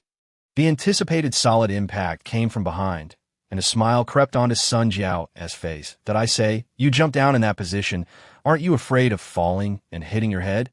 Jiang Chen chuckled bitterly. Aren't you here, my darling? With a couple of light giggles, Sun Jiao playfully hooked Jiang Chen's chin with her index finger. Not only did she refrain from feeling remorse, but she also maintained her position in his embrace. Her long legs comfortably crossed. Watching the flirtation between the two, Yao Yao's cheeks flushed, and she lowered her head. You take care of them, my boss. Sun Jiao shot Jiang Chen a sidelong glance. Leaping to the ground and casually placing the remote control into Jiang Chen's hands. Gazing at the ceiling, a flicker of hesitation crossed Jiang Chen's eyes, quickly replaced by a steely resolve. Taking a deep breath, he unhesitatingly pressed the button in his hand. Damn it, where did they go? Lu Rinjia roared, grabbing one of his subordinates by the collar. That girl is too agile. The gun, the marksmanship, the subordinate stammered in terror, his mouth flapping nonsensically, unable to articulate his thoughts. Oh hell with your gun. Lu Rinjia slapped the subordinate, sending him sprawling. Scatter. Everyone scatter. Search for them. Another leader, sporting a bushy beard, glared darkly at the corridor where Sun Jiao had last vanished. Firing a few shots into the ceiling. Boss, there's something here. The bearded man's heart skipped a beat as he hurried over. The manhole cover. Seems to be locked from the back, making it impossible to move. Just as he was about to summon his subordinates to fetch a welding tool from the vehicle, the bearded man's expression suddenly turned ashen, as if struck by a realization. Did you say those two plump sheep were caught? Leaning against the car door, a crew-cut thug bantered with a companion manning the machine gun atop the vehicle. They must have been caught. You could tell the gunfire has stopped. Resting his hands on the vehicle-mounted machine gun, the gunner chuckled as he turned his head. You wouldn't believe it. That girl has some serious firepower. She took out 6 of our men and injured about 10 more. If they've been caught, how come the boss hasn't come out yet? The thug leaning against the car door wore a mischievous grin that you'd better believe it. The boss probably had his fun and will share it with us. TSK. I can't wait to see the look of humiliation on her face before... Boom! Flames erupted. The violent explosion shattered the car windows in an instant. Shards of debris flew out of the windows, even striking the street across. All the cries and wails were drowned beneath the deafening cacophony of collapsing concrete. The unfinished building slowly toppled amidst the sound of the explosion. What the hell just happened? Dog. Rising from the rubble, the scoundrel, now smeared in blood, groped for his companions only to grasp a face twisted in agony, with no neck. Long before the explosion began, the unfortunate soul standing unprotected atop the vehicle had his neck crushed by the flying debris. Perhaps this was his comeuppance, the end of his wretched life. Chapter 14. The filthy sewers, it's pitch dark in here. Who knows what might crawl out? Jiang Chen's boots squeaked faintly against the stained pavement as he surveyed his surroundings. This was his first venture into the sewers. While the initial stench was overwhelming, he soon acclimatized to it. Are you scared? Sun Jiao teased. Scared? Jiang Chen shook his PK-200 assault rifle playfully, grinning that I've never feared those guys. Why would I fear these things? Shining the flashlight ahead, he spotted a few half-human-sized fat rats scurrying into the shadows. In this apocalyptic world, the most terrifying creatures were not the zombies or the mutants, but humanity itself. Jiang Chen had come to understand this truth. The recent tremors had confirmed that the mercenaries were undoubtedly dead. With a building collapsing 10 meters high, escaping was nearly impossible. It is unlikely that anyone could have anticipated that within such a seemingly abandoned edifice lay a myriad of traps. The building's primary structural supports were affixed with various objects, and equipped with radio detonators and camouflage. A mere press of a button could reduce the entire structure to ruins amidst a cacophony of explosions. Initially, Jiang Chen harbored concerns that the nearby sewer system might be compromised by the shockwaves of the blast, but it soon became evident that such worries were unfounded, beyond frightening off creatures lingering nearby. The collapse of the building had little further impact on the sewer. One could discern that the pre-war governmental institutions had indeed invested considerable effort into ensuring the durability of such public facilities. Regrettably, had this occurred in the present day, it might have resulted in a total burial. One can only imagine the fury that would consume the leader of the Grey Goo Mercenary Corps upon hearing that his entire raiding party had been entombed. Undoubtedly, he would be enraged, and it would be prudent to assume that upon our appearance in the 6th District, he would rally his men to exact vengeance. Sun Jiao dashed cold water over Jiang Chen's momentary pride. Well, this complicates matters. Jiang Chen was momentarily taken aback, having not considered such a consequence. Nonetheless, it mattered little. Many items could be procured elsewhere. Furthermore, eliminating the Grey Goo Mercenary Corps at the right opportunity could be a viable option. Sun Jiao spoke these terrifying words with a disarming nonchalance. This violent man. Jiang Chen felt a bead of sweat trickle down his brow. He had never contemplated annihilating an entire family. However, it was imperative to sever any outstretched hands. Jiang Chen had no desire to engage in endeavors fraught with risk and devoid of reward. Even if the Grey Goo Mercenary Corps were truly despicable, he viewed himself as a businessman rather than a rogue. Yao Yao silently trailed behind the two, her anxious gaze flitting about the surroundings. What is the matter, Yao Yao? No need to fear. Just stay close to your brother, and I shall protect you, Jiang Chen proclaimed boastfully. Patting his chest, his spirits lifted after dealing with their pursuers. Yao Yao's adoring eyes clearly conveyed her belief in him. Yes, I must ask, how many bandits did you dispatch earlier? Sun Jiao shot Jiang Chen a disbelieving glance, piercing through his arrogance.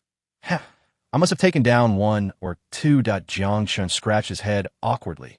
Observing Sun Jiao's skeptical expression, he quickly amended, I merely injured them. As long as they are incapacitated, that suffices, right? Jiang Chen acknowledged that his marksmanship left much to be desired. After all, the sensation of firing live ammunition was a far cry from wielding a controller in an FPS game. Nevertheless, he was confident that with practice, he would eventually become a competent warrior. Yao Yao stifled a giggle, covering her mouth, but quickly grew self-conscious, realizing she ought not to mock her master, her expression comical. How much longer? There should be an exit nearby that leads upward. Sun Jiao furrowed her brow, glancing at the holographic display in her hands. Abruptly, Jiang Chen sensed an unsettling premonition, his heart racing uncontrollably. Sun Jiao appeared to sense something amiss as well. Abruptly halting her steps, bang, bang, whoosh, whoosh, gunfire erupted without warning. Yet Sun Jiao found herself too incapacitated to evade. Ugh! With a muffled groan, she clutched her shoulder in agony and collapsed to the ground, her weapon tumbling aside. Sun Jiao. Yet Jiang Chen heard none of it. Staring at her closed eyes, a searing pain coursed from his toes to the very roots of his hair, threatening to engulf him entirely. In an instant, the myriad of experiences from the past days flooded his mind. That somewhat rough woman, that alluring woman, the woman who loved me. It was she who pushed me away, and now, gazing at the blood-soaked scene, at the frail figure of Sun Jiao, who had only moments ago been vibrant, Jiang Chen felt as though his heart was being shredded by 1,000 knives. His eyes blazed like fire. Will she be bandaged? Yes, yes. Yao Yao, horrified by the blood covering Sun Jiao, was on the verge of tears. Moreover, it was the first time she had seen such a grotesque expression on the face that always bore a gentle smile. I can't, please. Jiang Chen hastily thrust the medical kit from his backpack into Yao Yao's arms. Then, wielding his assault rifle, moved toward the corner. Oh, rumble, rumble. The nonsensical shouting unleashed a torrent of violence. The flashes of gunfire revealing grotesque, yet gleeful faces, they resembled savages, likely residents of the sewers, having long acclimated to the darkness. Even in the absence of light, they could see clearly. Any passerby would become their sustenance. Be they mutated rats or humans, beasts. Jiang Chen bellowed furiously, thrusting his rifle from behind cover. Bullets whizzed past his cheek, yet he felt no fear, as if such nerves had been severed from his being. All that remained was the thirst for slaughter. Following the flickering flames, Jiang Chen squeezed the trigger. An unexpected sensation engulfed him, as if every cell in his body were roaring, thrumming with a frenzy. Yet this feeling did not erode his rationality. Rather, it sharpened his focus, allowing him to unleash his firepower with clarity. This lucidity was solely for the act of killing.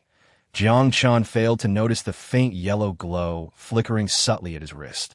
He violently ejected the spent magazine, forcefully slotted in a fresh one, and roughly racked the bolt of his rifle before raising it to continue his barrage. Gradually, his vision began to spiral, everything appearing as if caught in tumultuous waters. This bizarre distortion incited an enraged roar from Jiang Chen. Yet that fury only fueled the spread of this aberration.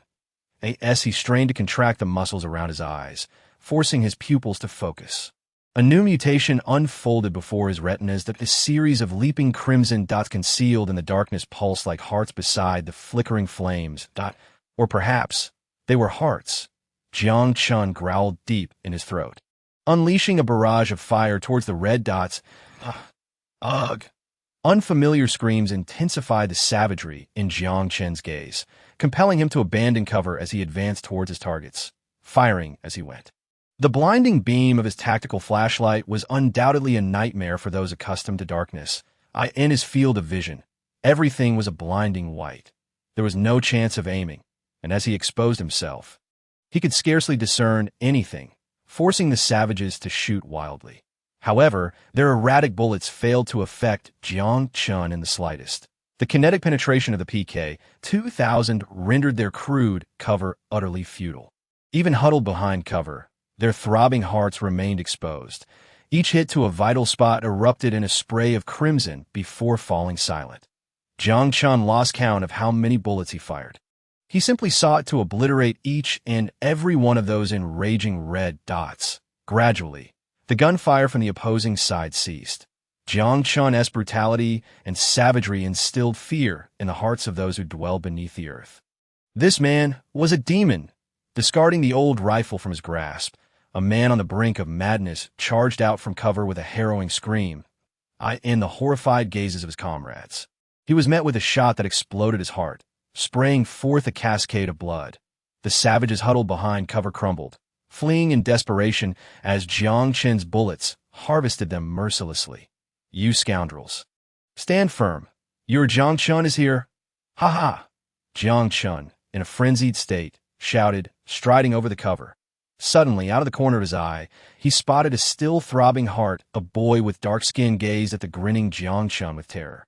His handgun jammed, and unable to fire, Jiang Chen's rifle unleashed flames, shredding the heart that had provoked his ire. Who's next?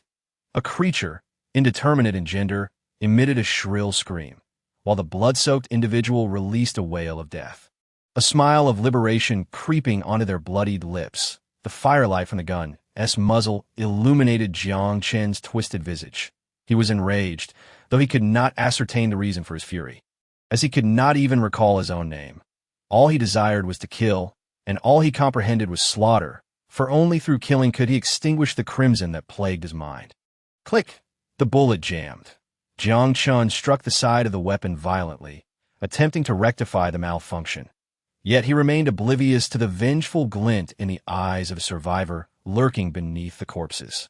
Allah! With a cacophony of peculiar cries, the blood-soaked figure tackled Jiang Chen to the ground, their disheveled hair concealing pupils the size of mung beans. They straddled Jiang Chen, exerting all their strength and weight as they drove a short knife towards his throat.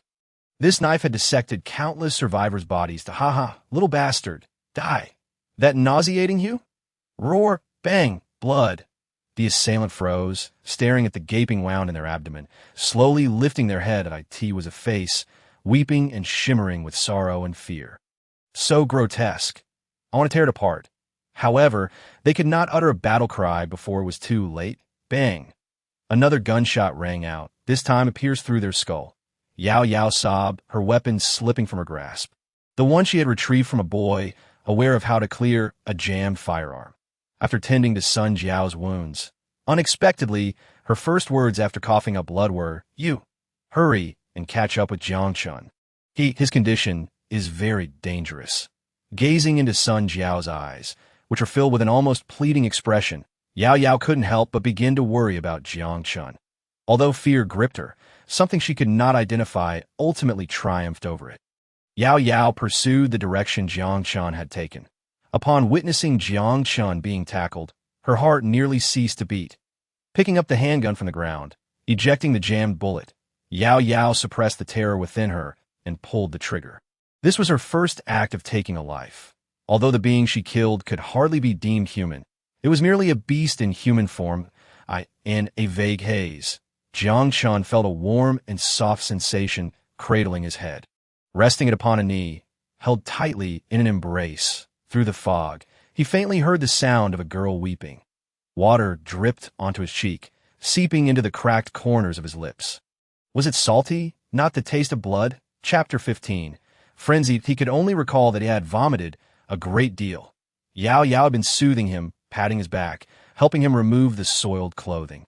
Even though she felt unwell herself, after surviving in this apocalyptic world for so long, she was no stranger to death. Later, Jiang Chen shot the gas canister in the room, as he gazed at the filth enveloped in flames. He chose not to utter another word. Holding the trembling Yao Yao's hand, he stepped over the bodies, distancing himself from that abhorrent place. This strong woman often did things that surpassed his understanding. Yao Yao was remarkably considerate. Although she too was suffering, witnessing such horrors nearly shattered the resilience she had so painstakingly built. Yet she understood that at this moment, it was Jiang Chen who needed care. That kind man, as if he had just emerged from a refuge. Kindness was a luxury, and its reckless expenditure a waste that in this world of despair. It was foolish, yet somehow endearing. She had heard tales of cannibalistic tribes, lurking in the shadows, hiding in filthy sewers, worshipping perverse and heretical beliefs, unabashedly feasting on the flesh and blood of their kin. They were the enemies of nearly every human organization. Even the anti-human mutant factions looked down upon them. And even the so-called Free Sixth District strictly forbade them from approaching. Placing a damp towel on Jiang Chen's forehead, Yao Yao glanced at his face with concern before silently turning to leave the room. Gently closing the door behind her, "Is he asleep?" Yao Yao paused slightly, that moment. Sun Jiao had inexplicably awakened, clad in thin undergarments, her expression complex as she leaned against the doorframe. Weren't you asleep?" Yao Yao asked, perplexed. "Are you feeling any better?" Yao Yao inquired softly, gathering her courage as she glanced at the bandages wrapped around Sun Jiao's waist. "It's nothing serious. I'm quite confident in my healing abilities." Sun Jiao replied, forcing a weak smile, gesturing for Yao Yao not to worry to be by the way.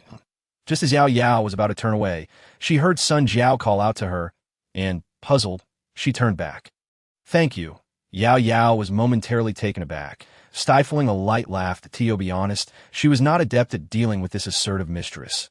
However, it appeared that, in essence, she was quite a decent person.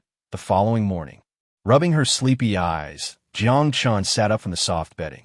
The sunlight streaming through the window was somewhat blinding, causing him to squint. Had the radiation clouds finally dispersed, it seemed the weather would warm up. As reality was indeed in the midst of summer, the door creaked open, and Yao Yao's petite figure darted into the room. "You should wash your face," Yao Yao murmured, placing a basin on the bedside table. Looking at her charming face, Jiang Chen's somewhat stiff expression broke into a comforting smile. Extending his hand, he ruffled her fluffy hair and said, "No need. I can manage myself. Speaking of which, what time is it?" "It's 9 o'clock. Let me do it." Yao Yao gently wrung out the towel and began to wipe Jiang Chen's face. Finding it quite pleasant, Jiang Chen no longer insisted, allowing Yao Yao's small hands to tenderly massage his face with the towel. "Is it any better?" "Much better." Yao Yao is truly obedient. Although the back of his head and his muscles still ached, it no longer hindered his normal activities. He, perhaps due to receiving praise, a soft smile spread across Yao Yao's face.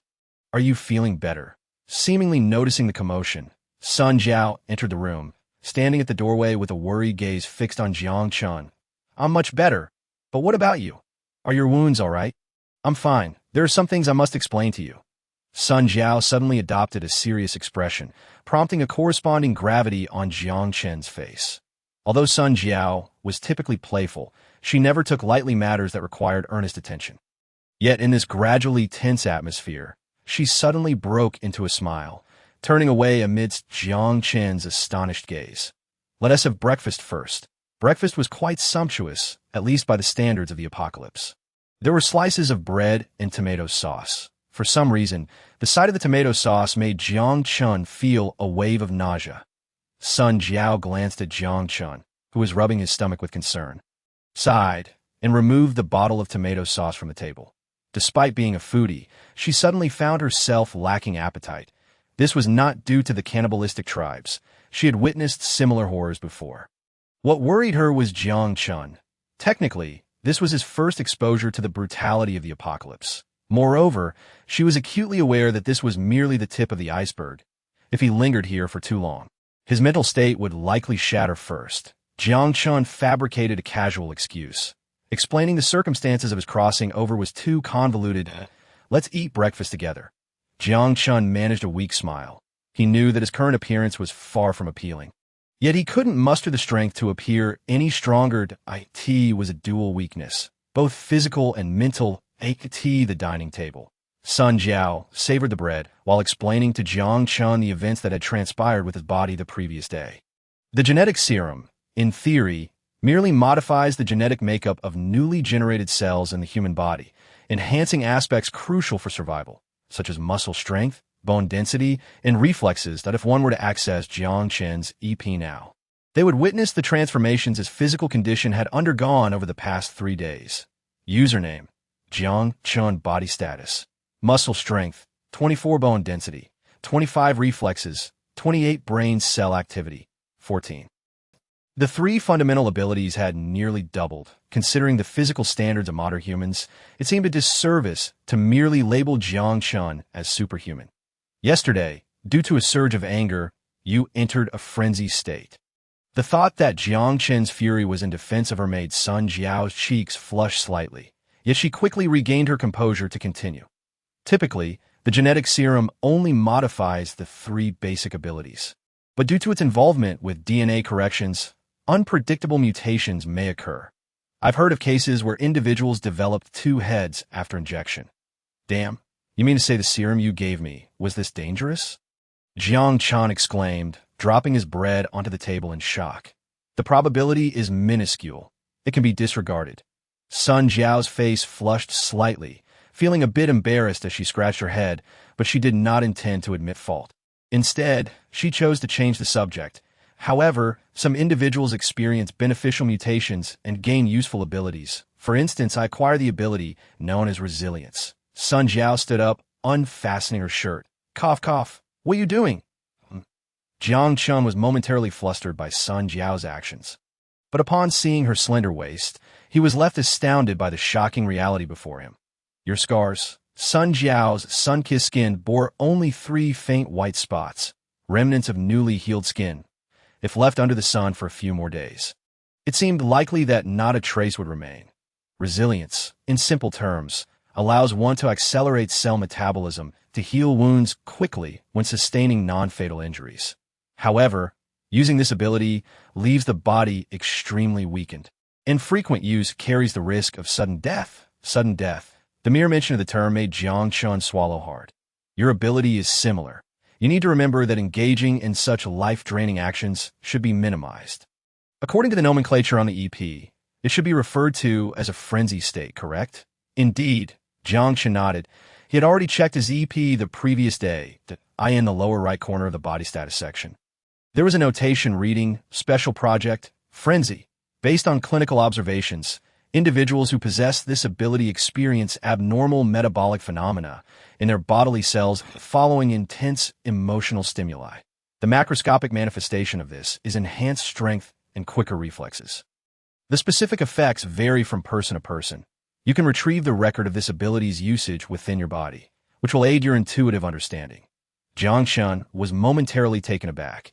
He was unaware that EP possessed such a feature.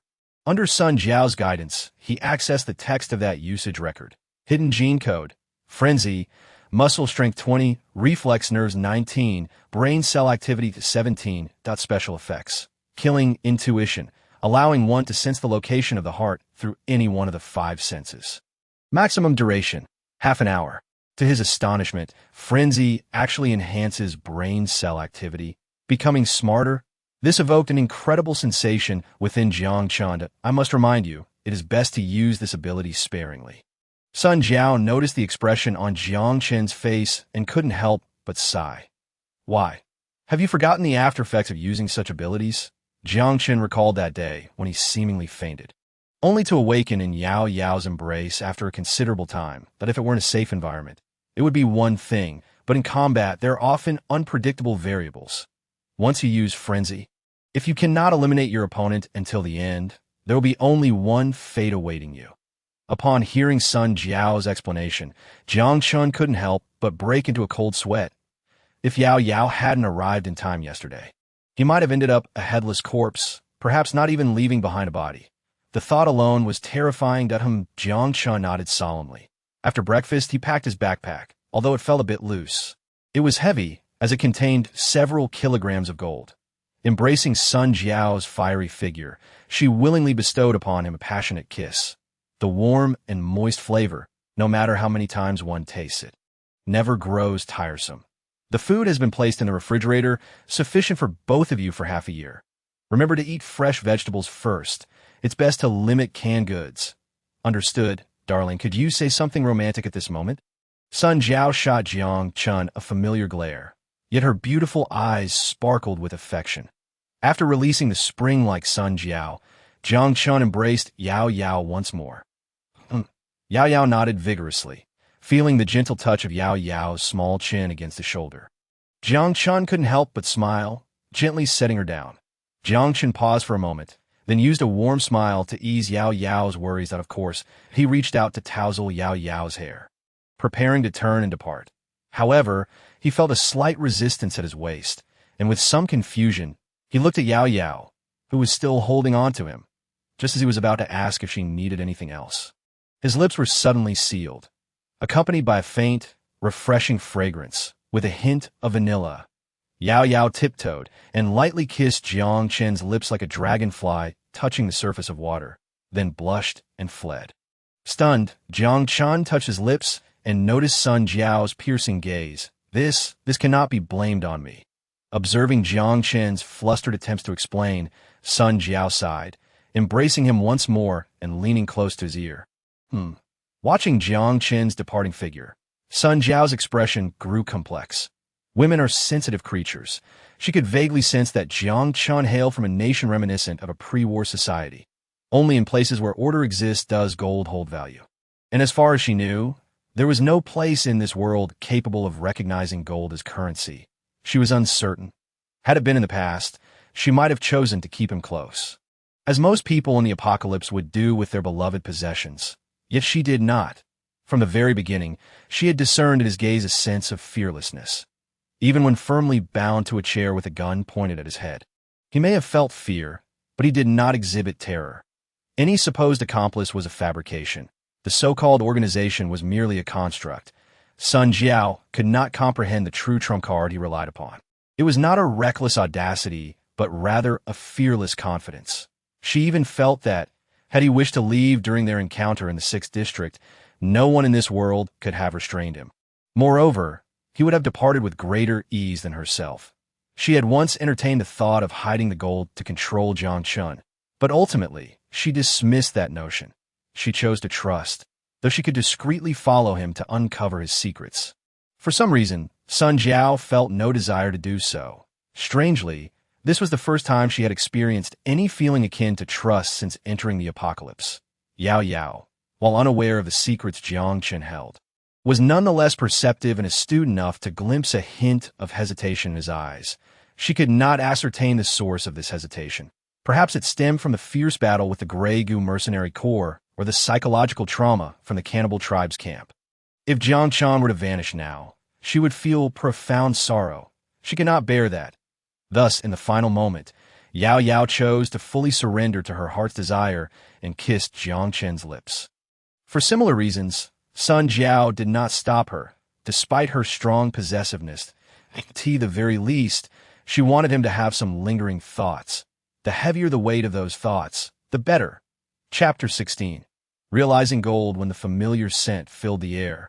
Jiang Chen nearly found himself in tears. Ahem, of course, the smell of smog is not particularly pleasant.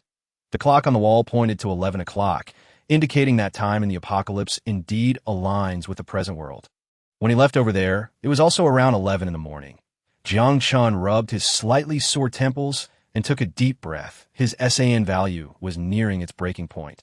He wondered if remaining there a moment longer would render him abnormal, a man. Jiang Chen considered his nerves sufficiently resilient, yet he had somewhat overestimated himself.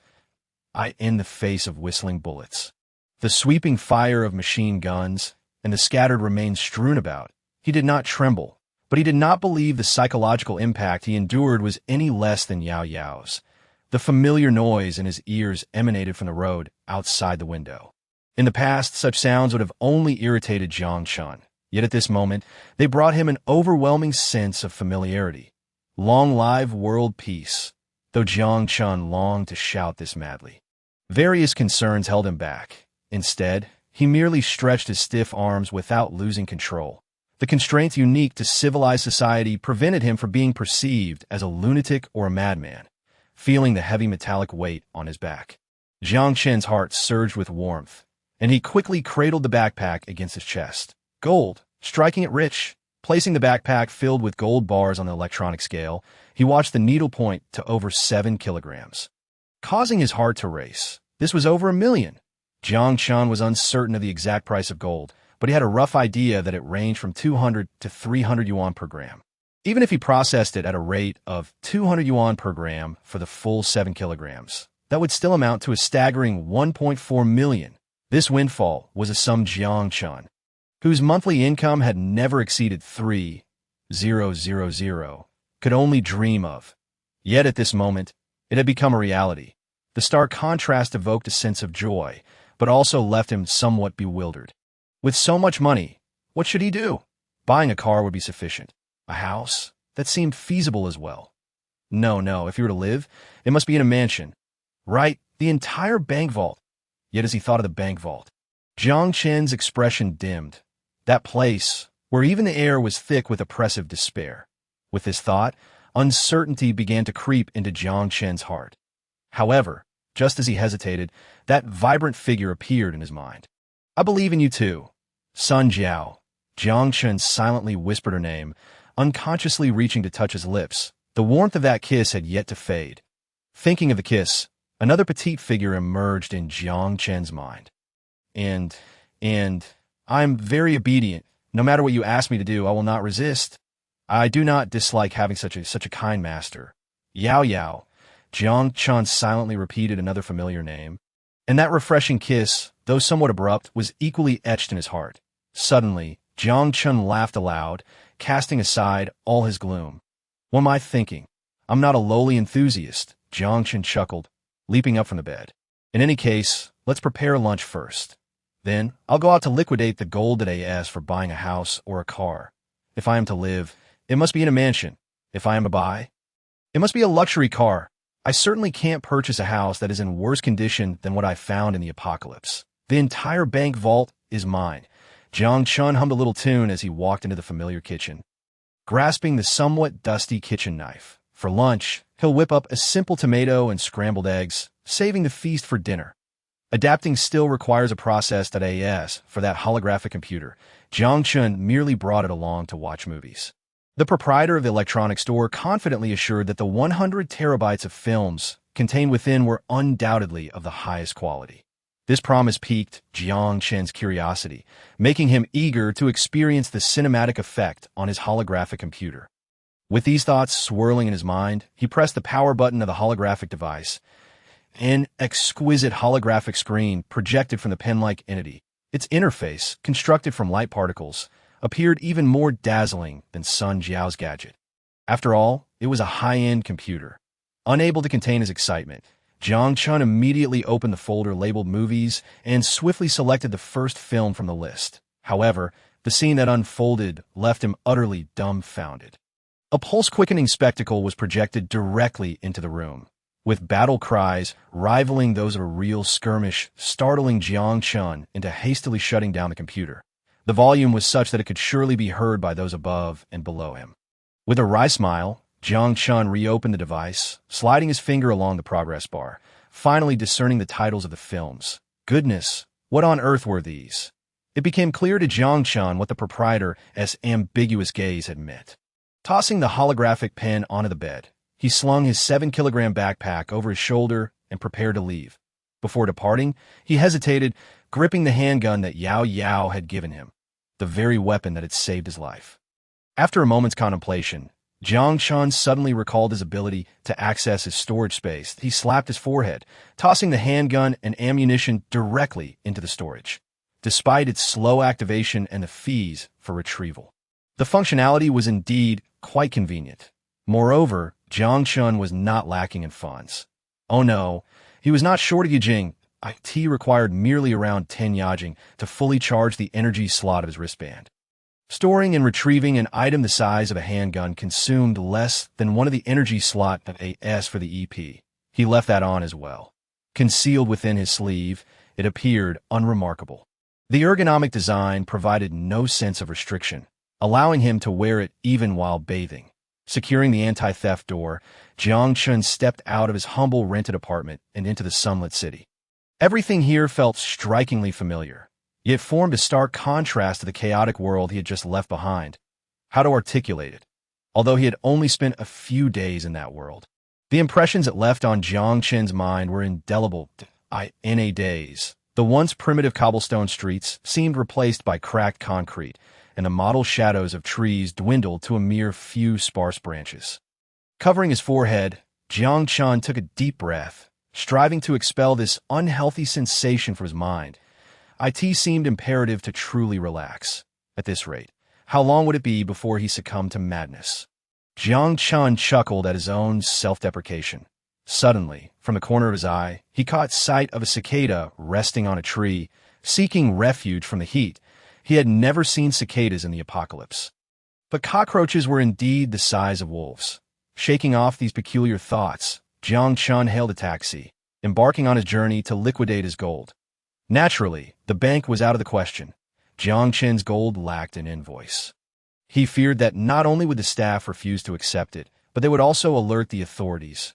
Reputable gold shops, however, presented a viable option, capable of absorbing the goods without the risk of legal troubles.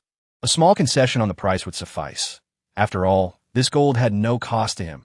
Jiang Chen was not overly concerned about the price. He alighted at a gold store called Jinli Lai, drawn by its melodious name. After all, it was his first time selling gold. Any shop would do. "Good day, sir." Are you purchasing a ring for a lady? We have. As soon as Jiang Chen stepped inside, a saleswoman greeted him with enthusiasm. Despite his somewhat unrefined appearance, she speculated he might be a hidden wealthy individual. Years of experience had taught her that those who were truly affluent often maintained a low profile. Do you buy gold? Jiang Chen raised his hand, signaling the relentless saleswoman to pause, and spoke directly that we do purchase gold, but we only acquire high-purity 24K gold. If you need, bring your manager here.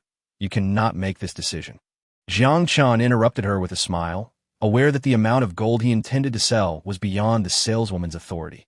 The saleswoman's expression soured slightly, yet fearing retribution from her colleagues for offending a customer. She suppressed her irritation and went to notify the manager. She found it hard to believe that this seemingly unassuming young man, lugging a sports bag, was here to discuss business. She could almost envision the dejected look on his face as security tossed him out. As Jiang Chen revealed the gold from his backpack, Lu Anshan could not help but gasp. Having worked at Jinli Live for nearly 20 years, he had seen individuals sell gold before, but never had he encountered someone bringing it in a backpack. 7 kilograms of gold bars.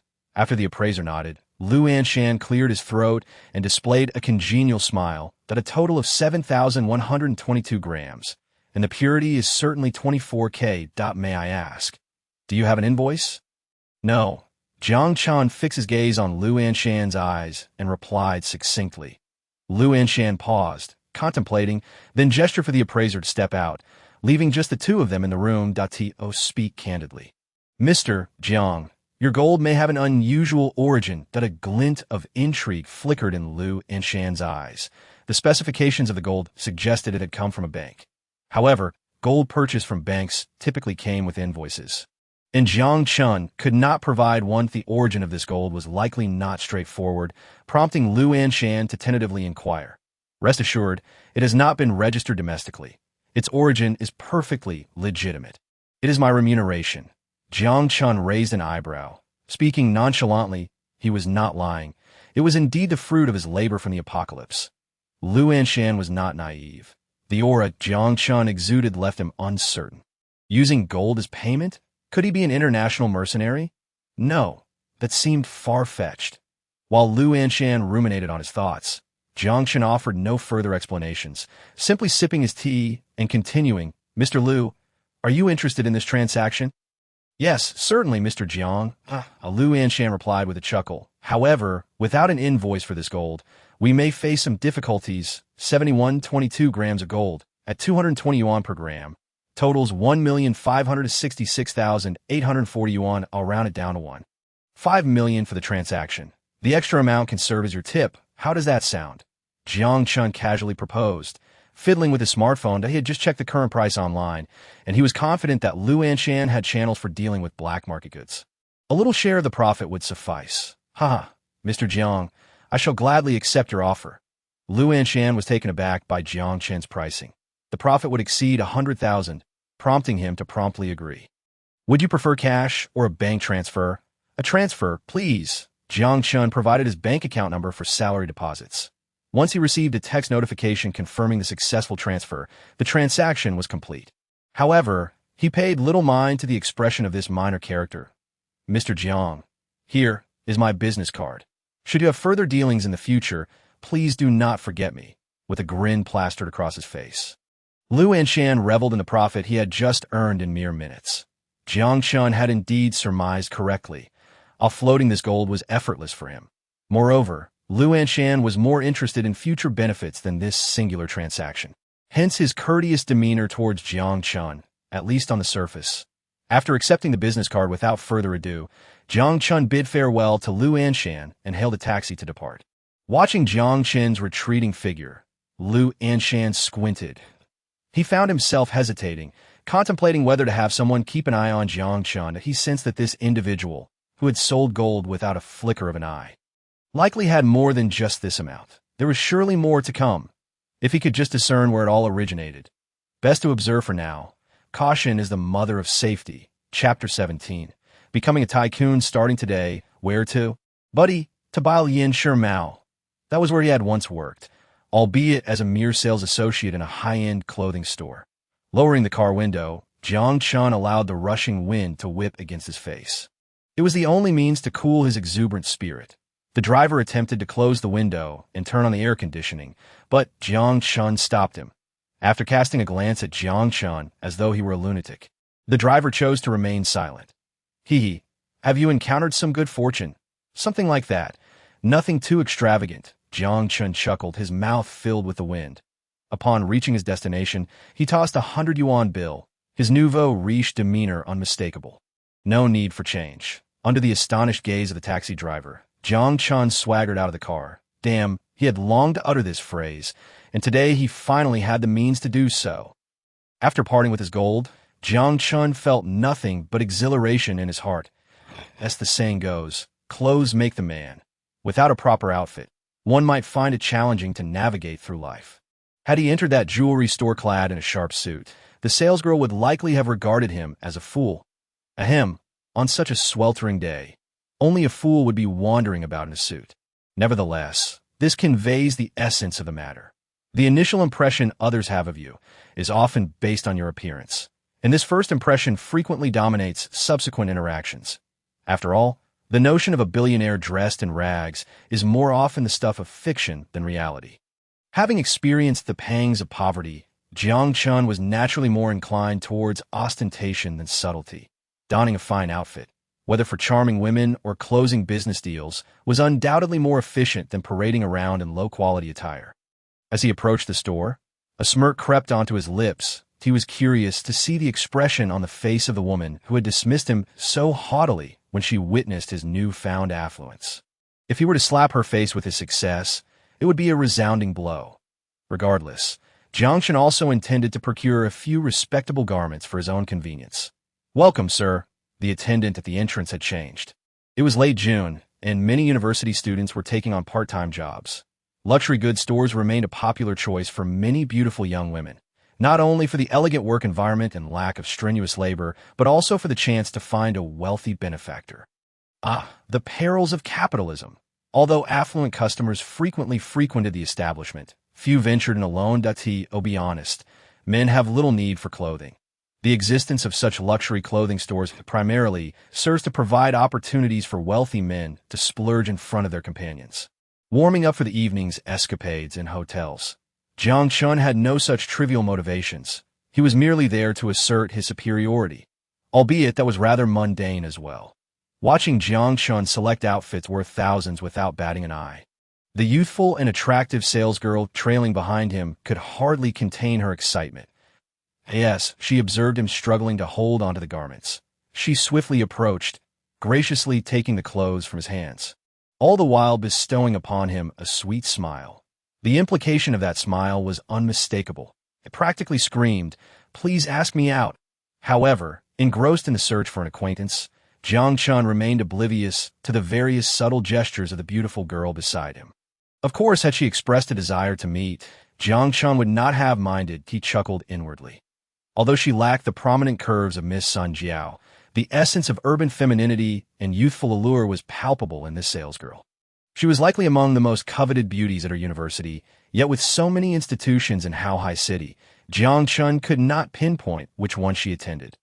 Placing the garments on the counter, his patience wearing thin as he still had not spotted the woman he sought, Jiang Chen could no longer contain his frustration. "Where the hell is she?" he exclaimed, striking his palm against the empty air. Utterly vexed, Jiang Chen's expression darkened. His mood soured. He had assumed that perhaps he had offended the affluent salesgirl, who was now cautiously observing his demeanor and pondering where she might have gone awry. "Your total is 157,000. That we have waived the small change for you. Will you be paying by card or cash?" The question was absurd. Who carries 150,000 in cash while out and about? Jiang Chen produced his bank card, casting another glance around the store. Familiar faces were scarce. Had there been such rapid turnover? "I'll pay by card." "What is your manager's name?" he inquired casually while handing over the card. The question startled the salesgirl behind him, leaving her quaking in fear. Had she inadvertently offended him, prompting a complaint? That seemed unlikely. While the part-time worker fumbled in panic, the cashier, taken aback, glanced at the salesgirl before offering Jiang Chen a courteous smile. "Su Liping. Would you like me to contact her?" Complaints from such affluent patrons were enough to warrant the manager's presence. The cashier, clearly perplexed by Jiang Chen, assumed he was dissatisfied with the salesgirl and intended to lodge a complaint. She had no familiarity with the temp workers, as new faces appeared every summer and winter break, so she was not inclined to defend her. And oh need. Do you know Xiaxiyu? Jiang Chen interjected, completing his transaction and signing the receipt. The cashier furrowed her brow, seemingly not recognizing the name. That it appeared she was unaware. Jiang Chen felt a strange mix of emotions as he prepared to leave. But just then, the cashier suddenly recalled something. Oh, right, the former store manager had the surname Xia. Yes, it was Xiaxiyu. What about her now? Jiang Chen asked with curiosity. She is also unemployed, she replied. Ha. That wretched woman had merely left a couple of steps behind him. What a delightful revelation. Jiang Chen longed to laugh heartily. Yet, after the fleeting thrill, a sense of inexplicable disappointment washed over him. Boredom? Not quite. Merely a hollow feeling, akin to striking at empty air. After discarding the bag filled with clothes in the storage area of the restroom, Jiang Chen exited this place that had evoked so many memories. Pushing open the exquisite glass door, cool air enveloped him. Reflecting on his recent purchases, he decided to also tend to his hair and entered a salon for image design. Although Jiang Chen had not made an appointment, the moment the receptionist caught sight of his outfit worth several thousand, she greeted him with a radiant smile and ushered him into the VIP room. While he could have easily found a roadside barbershop, Jiang Chen was in the mood to spend lavishly and opted for the most expensive option available, a tea this moment. Only consumption could alleviate the tautness of his nerves. Jiang Chen found himself beginning to understand those corrupt officials who squander money. After all, living under constant anxiety, why not spend freely in the face of a life threatened at every turn? Understanding was one thing, but absolution was entirely out of the question. For now, Jiang Chen's mindset resonated with this sentiment. Reclining in a plush chair, a stunning stylist approached him.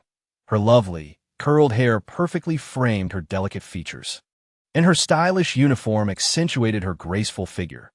Even a mere glance elicited an involuntary compliment from Jiang Chen. In a reputable establishment like this, one could hardly expect any special services. Nevertheless, the fragrant jasmine scent wafting from her hair, coupled with her gentle fingers massaging his scalp while soothing melodies played, made for a delightful experience. The artistry involved in such a simple task as washing hair justified the price, unbeknownst to Jiang Chen. The beautiful stylist was also appraising him as a member of the fashion industry. She was well aware of the value of his attire. While she had encountered many wealthy men, few possessed both wealth and striking good looks. Among her clientele, those with money were typically either balding men with protruding bellies accompanied by significantly younger wives or pale, debauched second-generation rich kids seeking celebrity hairstyles, stealing glances at Jiang Chen's muscular physique. She felt a rush of warmth spread across her cheeks, her imagination wandering. The water's a bit hot. Oh, my apologies, sir. Jiang Chen was slightly puzzled. He was on the brink of drifting off to sleep. One would expect individuals in such establishments to be highly professional. However, he brushed it off, though he harbored a penchant for vengeance. He was not one to nitpick over trifles.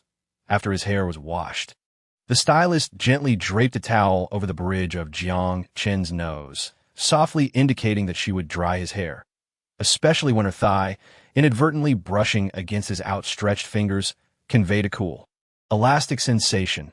After trimming his hair, the stylist also provided him with a treatment.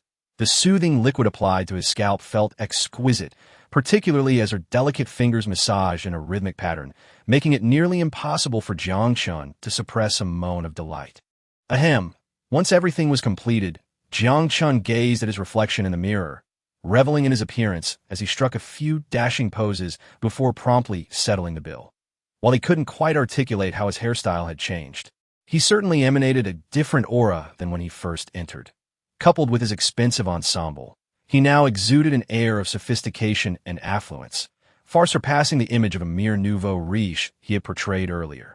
Of course, it might have just been a psychological effect. Next, Jiang Chen strolled through the bustling square.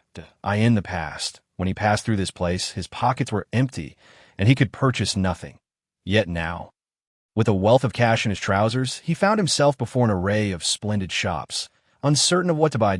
If only Sun Jiao were here. However, Jiang Chen chuckled to himself, realizing how unrealistic such thoughts were. Regardless of how one might explain it, he remained unsure if he could traverse time with a living person. Wandering alone through the streets felt undeniably lonely. Although his contact list brimmed with numbers, he found himself at a loss for whom to call. Yet, there was a certain freedom in being alone. He could pause to admire intriguing items and indulge in delectable snacks at will. As he passed by a women's clothing store, he almost ventured inside, only to awkwardly retreat with a sheepish grin. It would indeed be peculiar for a man without a female companion to browse such a store.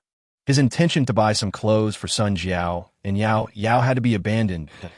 As dusk settled, it was already time for lunch. Seated alone in an opulent restaurant, Jiang Chen scrutinized the menu, selecting the most expensive dishes.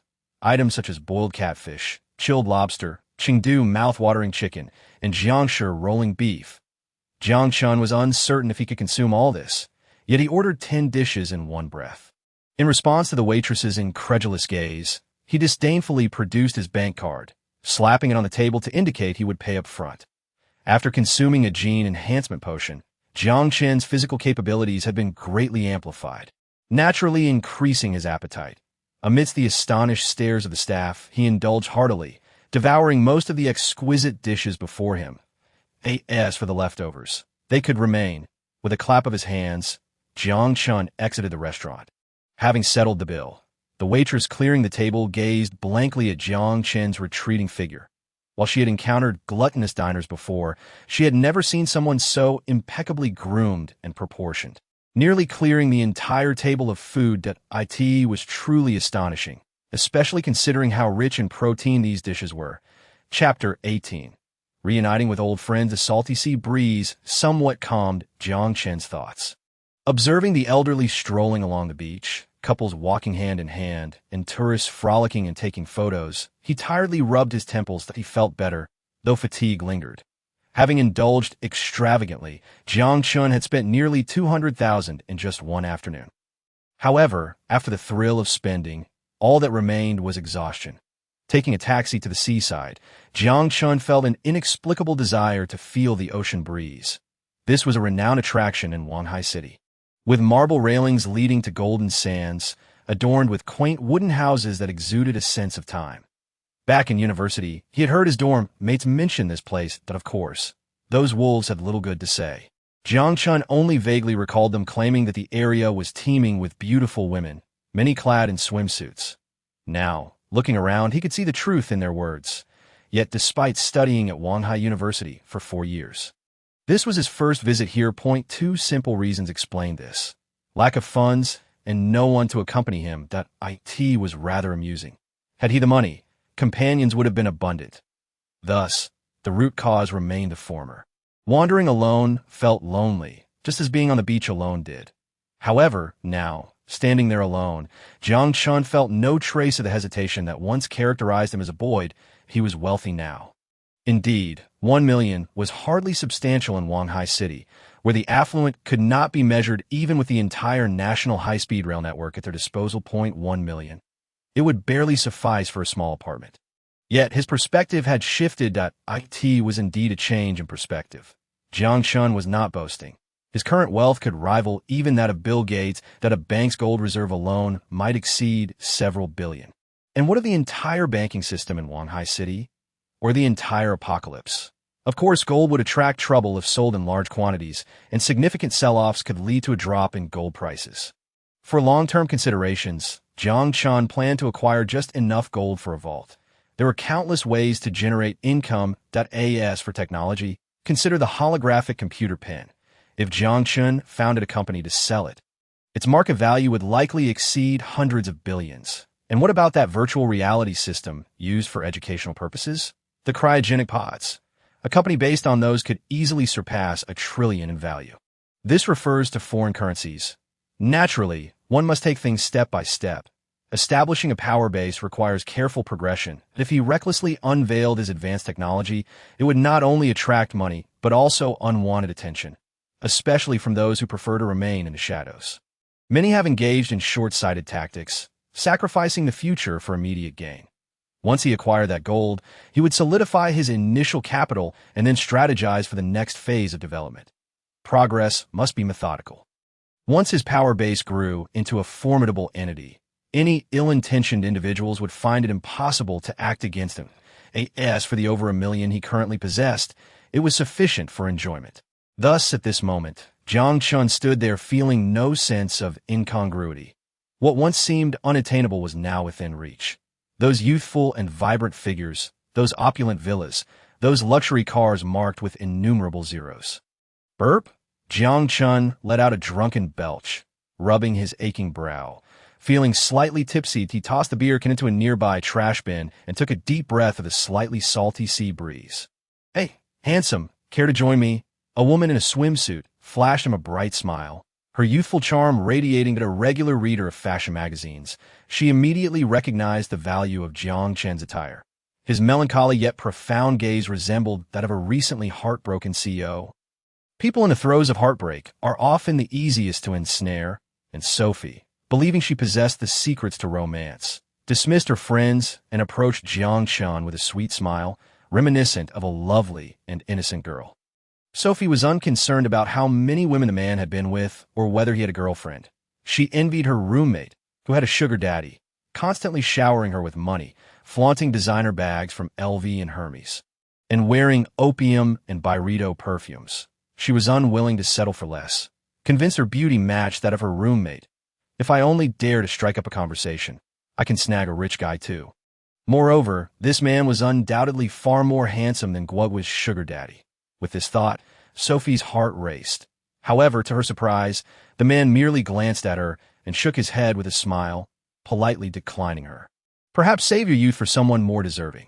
That girl might think I'm insane," Jiang Chen chuckled audaciously, ignoring the stares of passers-by as he wandered aimlessly along the roadside.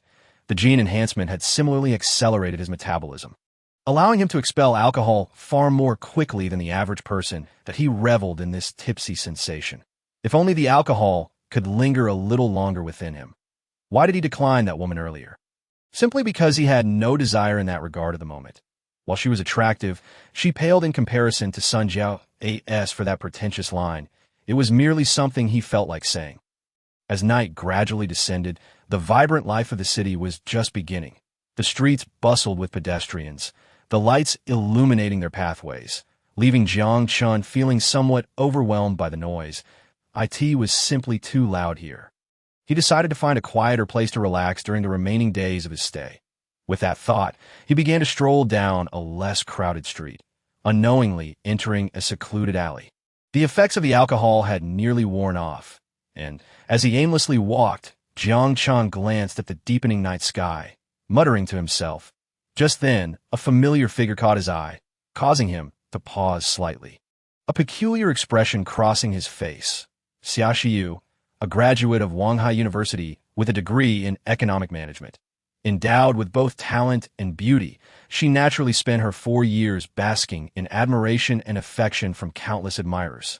Leaving campus with commendable academic achievements, her life was starkly different from Jiang Chen's, even though they both hailed from the same university. Indeed, upon taking her position, Xia Xiu swiftly implemented a series of measures that elevated the sales of the clothing store. Her strict demeanor earned her the moniker of Ice Queen among her male peers, while women referred to her as a nuisance. Ahem, jealousy is a common human trait, especially among peers. Moreover, it was rumored that this successful woman had a devoted boyfriend, who would always pick her up after work. Yet, this seemingly aloof female superior appeared to have little regard for him.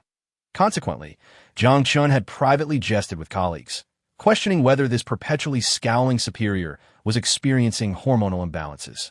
However, tragedy struck. As fate would have it, Xia Xiu overheard the rumor and, in a twist of coincidence, uncovered the identity of the instigator behind the gossip. The fate of Jiang Chen is all too predictable. With just a few trivial criticisms, she expelled him from the place where he had dedicated a year of his life. Jiang Chen still vividly recalls the cold, mocking expression on her face at that moment. To put it plainly, at the end of the day, people are merely human. No matter how impartial or fair-minded one may strive to be, There are times when emotional impulses lead to actions that starkly contrast with usual behavior. Of course, Jiang Chen does not deny his faults, yet being dismissed over a mere jest ignited a sense of indignation within him. Who would obsess over such minor issues? Yet, for Xiaoxiu, such behavior was intolerable. She reveled in the admiration and compliments from men, dismissing the harsh criticisms from women, but she could not abide any disrespect for men. This was a flaw, or perhaps a blemish, in her character. In that moment, Jiang Chen even entertained extreme thoughts of vengeance against her, but after venting his frustrations over a few drinks, he dismissed the matter as unworthy of such weakness. After all, life must go on. We live in a society governed by laws, and not everyone is a carefree rogue. In contrast, Xiaoxiu continued her role as a high-ranking executive, the clothing store still thriving despite the absence of a mere cog in the machine. However, the story did not end there. Competence is one aspect, education another, but the human heart is yet another. Jiang Chen, who was relatively well-liked, being dismissed acted as a catalyst, igniting the simmering resentment among others. Increasingly, people found her management style unbearable. Her stringent and oppressive approach yielded short-term efficiency, but fostered long-term negativity. She could not possibly be on the front lines with every employee at all times while demanding that they adhere to her directives without question. Perhaps her demands were justified, yet they lacked compassion. Although many held high hopes for this talented graduate and admired the profits she had generated for the company in her first few months, the upper management ultimately decided to remove this rather immature store manager along with a number of underperforming employees, replacing her with a reserve talent parachuted in from headquarters. The woman once hailed as the pride of the economics department at Wanghai University found herself unemployed. And all within the span of a mere year. She felt a profound anguish, struggling to comprehend what she had done wrong, or perhaps the astute Xiaoxiu had already realized her missteps. Yet it was too late for rectification. She retained a faint memory of the man she had dismissed. It seemed that from that moment on, the way others regarded her had shifted. Initially, there was reverence.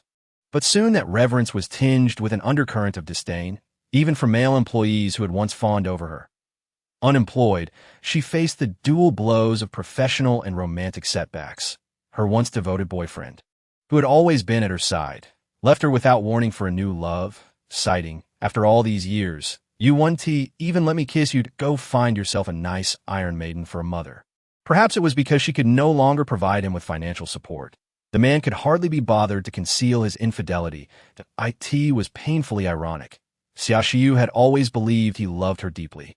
Unconditionally, for he had pursued her for the longest time, never giving up even after graduating from university, prompting her to agree to be with him. She did not love him, or rather, she was intrigued by every man who buzzed around her like flies. She simply knew she had to marry eventually, so she chose the one who had pursued her the longest, believing it to be the most efficient choice. Yet, reality had clearly betrayed her, to be honest. She had nearly fallen for that man. Was it merely because there had been no kiss? Was it solely due to the absence of intimacy?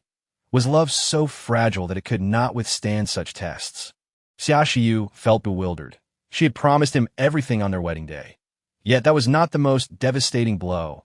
For reasons of revenge, or perhaps something else, that man had used her ID as collateral for a loan, which was the true origin of the car that transported her daily. Each month, she had sent him a sum of money, half of which went toward repaying the loan, thus masking any signs of trouble.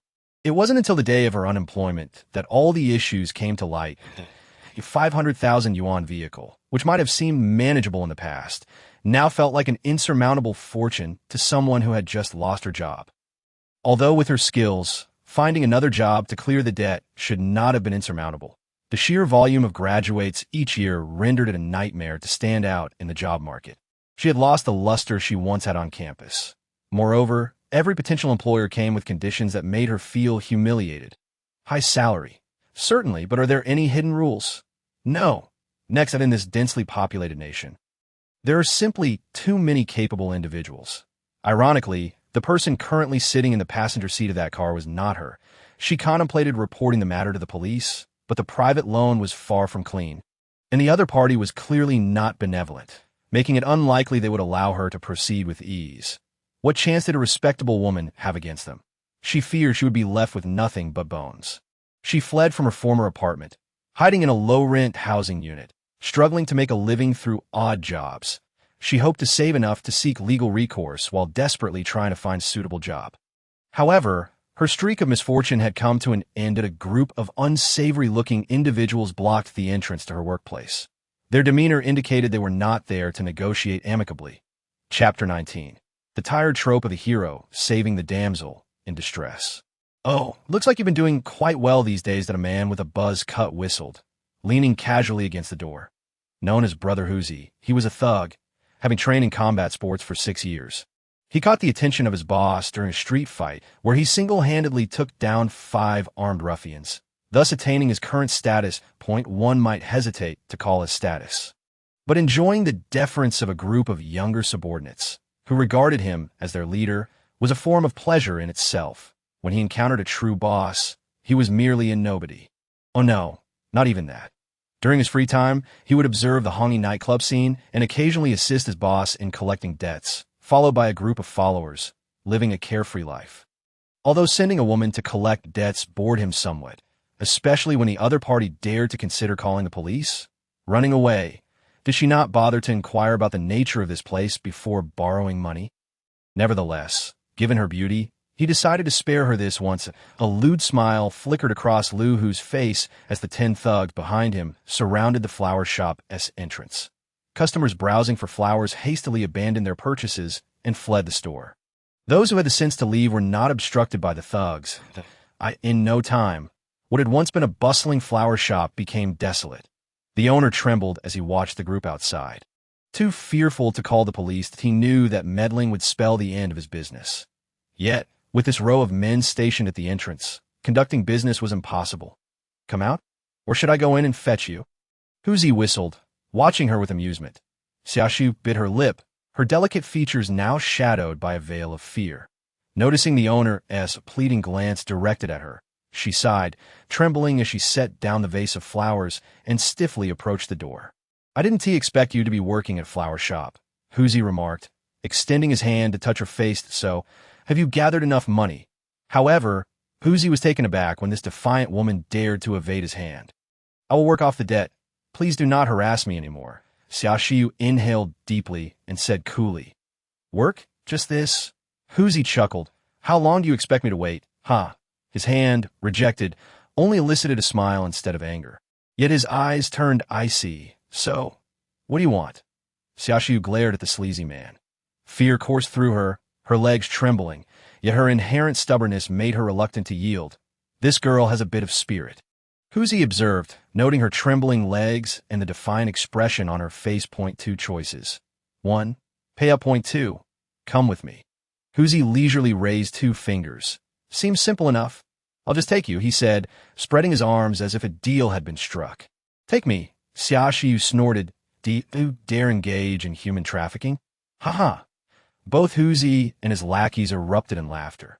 This humiliation only deepened Xiaoxiu's sense of indignation. She did not find it amusing at all. Yet being utterly alone, she could not muster any retaliation. She had once believed that, even as a woman, she could completely rely on her own efforts to support herself, provide for her parents, and realize her life's worth.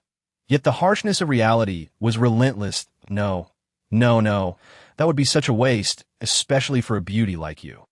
After laughing to his heart's content, Huzi lifted his hand from his stomach and glanced back at his gang of thugs. "At the very least, let her be enjoyed for a few years before selling her off as a wife, right? Don't you all agree?" "Ha, of course. My friend will likely throw a party and support the little lady. How about selling her to Paigo as a wife? That scoundrel has a penchant for tattered shoes that go to hell. I may enjoy wearing worn-out shoes, but I never said I wanted to marry one." For heaven's sake, listening to those crude and vulgar remarks, Xiaoxiu felt as though she might bite her lips until they bled. She longed to cry. It was the first time she felt an overwhelming desire for someone to rescue her. Even in her most challenging moments, she had never harbored such thoughts. Humiliated tears swirled in her eyes, and she even contemplated death. If she were to be taken away by this group, it would be better to end it all. Huzi, having some experience in debt collection, could discern her expression and understood her thoughts. He raised his hand, signaling his underlings to silence. then softened his tone, saying, "All right, I see you're a pitiful person, but rules are rules. Debts must be repaid. That is the natural order of things, that don't be too troubled. Work at Hongi nightclub for a few years, settle your debt and interest, and you can be free. After all, no one will know, right? Then you can leave this city, find a decent family to marry, and refrain from borrowing money you shouldn't. Clever, truly clever." After wielding the stick, he offers a carrot. Though it's an old trick, it is indeed effective. It seems that the crude words from his underlings were merely to set the stage for what was to follow. What a performance! What a deep scheme! As the saying goes, a rogue is not to be feared. But a rogue with an organization is truly terrifying. Jiang Chen, although he wished to continue observing, couldn't help but sigh as he saw the almost shattered expression on his former superior's face. Despite having once harbored hatred for her, in this moment, he felt no desire to kick her when she was down. So, he thought to lend a hand. In times past, he would have feared encountering those who spoke in riddles. But now, "Excuse me, may I ask how to address you, good sir?" Huzi was taken aback, having not noticed someone standing beside him offering a cigarette. Xiaoshu gazed in disbelief at the man who had appeared before her, her tear-streaked eyes reflecting utter astonishment. The one who stood up for her was none other than him, the man who had dismissed her in a fit of anger. Although she had later regretted her impulsive actions, she never anticipated encountering him again, much less in such a predicament. Why was he here? Why did he step forward? Shouldn't he be watching from the sidelines? Xiaoshu's face was a canvas of disbelief. Guilt, gratitude, confusion, and chaos. Huzi, momentarily stunned, accepted the cigarette, utterly perplexed by the situation. Typically, no one dared to interrupt when they were conducting business. An officer? Huzi immediately dismissed the notion. His boss had connections. There would be no news if the police didn't intervene. A fool. Huzi's expression grew strange. What a coincidence. I happened to see a familiar face and came to take a look. Jiang Chen chuckled, then shifted the conversation. "I've heard everything. How much does she owe you?" Huzi squinted at Jiang Chen, finding him rather audacious. "Oh, you're quite bold, aren't you?" Huzi sneered, tossing the cigarette aside and reaching for Jiang Chen. Standing to the side, Xiaoshu felt her heart leap into her throat, beginning to worry for the man who dared to stand up for her. "This outfit must be worth a fortune. Can you afford to pay for any damages?" Jiang Chen sighed, gripping Huzi's outstretched hand. At 28, his reflexes in this perilous world may not have been exceptional, but dealing with these petty thugs was child's play. Huzi felt as though his hands were ensnared in iron vices. Unable to budge despite his efforts, he realized he had kicked a hornet's nest. Although he felt a desire to withdraw, the presence of his underlings compelled him to maintain his bravado. With a swift motion, he drew a small knife, aiming it at Jiang Chen's head. Jiang Chen merely tilted his head to avoid the sluggish blade, pushing Huzi back effortlessly. "Damn you, you think you're so tough? Brothers, grab your weapons." An underling, evidently Huzi's right-hand man, jumped in, rallying the others to escalate the confrontation from a duel to a brawl. Observing the ruckus, Jiang Chen sighed. Had he known it would be this troublesome, he would not have donned such ostentatious attire. "How about we move to that alley over there? There are cameras here." Jiang Chen casually pointed to a nearby alley. Huzi paused, sensing something was amiss. The man before him exhibited no signs of fear, which made Huzi uneasy. But since the man had spoken, showing fear now would undermine his authority in front of his subordinates. Well, this brother truly is guts. "After you." Huzi straightened his collar, gesturing grandly toward the alley. What a masterful display. Even suggesting a brawl seemed audacious. Jiang Chen suppressed a smirk, stepping into the alley. Watching him enter, Huzi's lips curled into a cold smile. And no matter how skilled he thought he was, could he defeat 10 armed men? Acting like a superhero. What a fool. Soon he would discover who the real fool was, leaving behind the least competent underling to watch Xiaoshu. Huzi led the remaining 9 into the alley. He would soon realize who the real fool was. Xiaoshu anxiously watched Jiang Chen enter the alley, yearning to pull out her phone and call for help, but the leering thug watching her made her hesitate. She glanced at the shopkeeper, who had always been kind to her. He too feigned ignorance, watching from a distance. Suddenly, Xiaoshu felt the urge to cry. For reasons unknown, it was not fear, but a profound sense of helplessness. For over a decade, She had never relied on anyone, and the fatigue from her strength surged within her heart, overwhelming her in this moment of vulnerability. Make a move, as Huzi began to speak. His expression twisted into one of shock, a dark barrel pressed against his forehead. This place lacked surveillance. Jiang Chen shrugged, surprised that the gun he had picked up from Yao Yao was of use here. Of course, had he not been concerned about damaging his outfit, he would have preferred to educate these thugs with his fist. This real.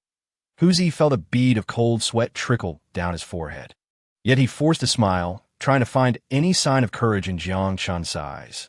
Without a word, Jiang Chen shifted the gun away. Bang! The sound of the firing pin striking the bullet resonated in Huzi's left ear like thunder. At such close range, it nearly shattered his eardrum. One underling clutched his thigh, his face paling as he collapsed to the ground, the agony twisting his features, while those around him merely stared at Jiang Chen in terror, unwilling to help their fallen comrade. The bullet had penetrated the thug's thigh, embedding itself in the concrete below. So, you thought you could act tough and escape? The silence was terrifying. Those who wielded guns on the streets were either madmen or criminals. A wise elder once told Huzi this truth. Although Huzi had never handled a gun, he kept this saying close to his heart. Regardless of which type of person it was, they were undoubtedly dangerous. If he had angered the wrong powerful figure, this small fry would die without a soul to mourn him. Big brother, can we not discuss this peacefully? There's no need for a gun, right?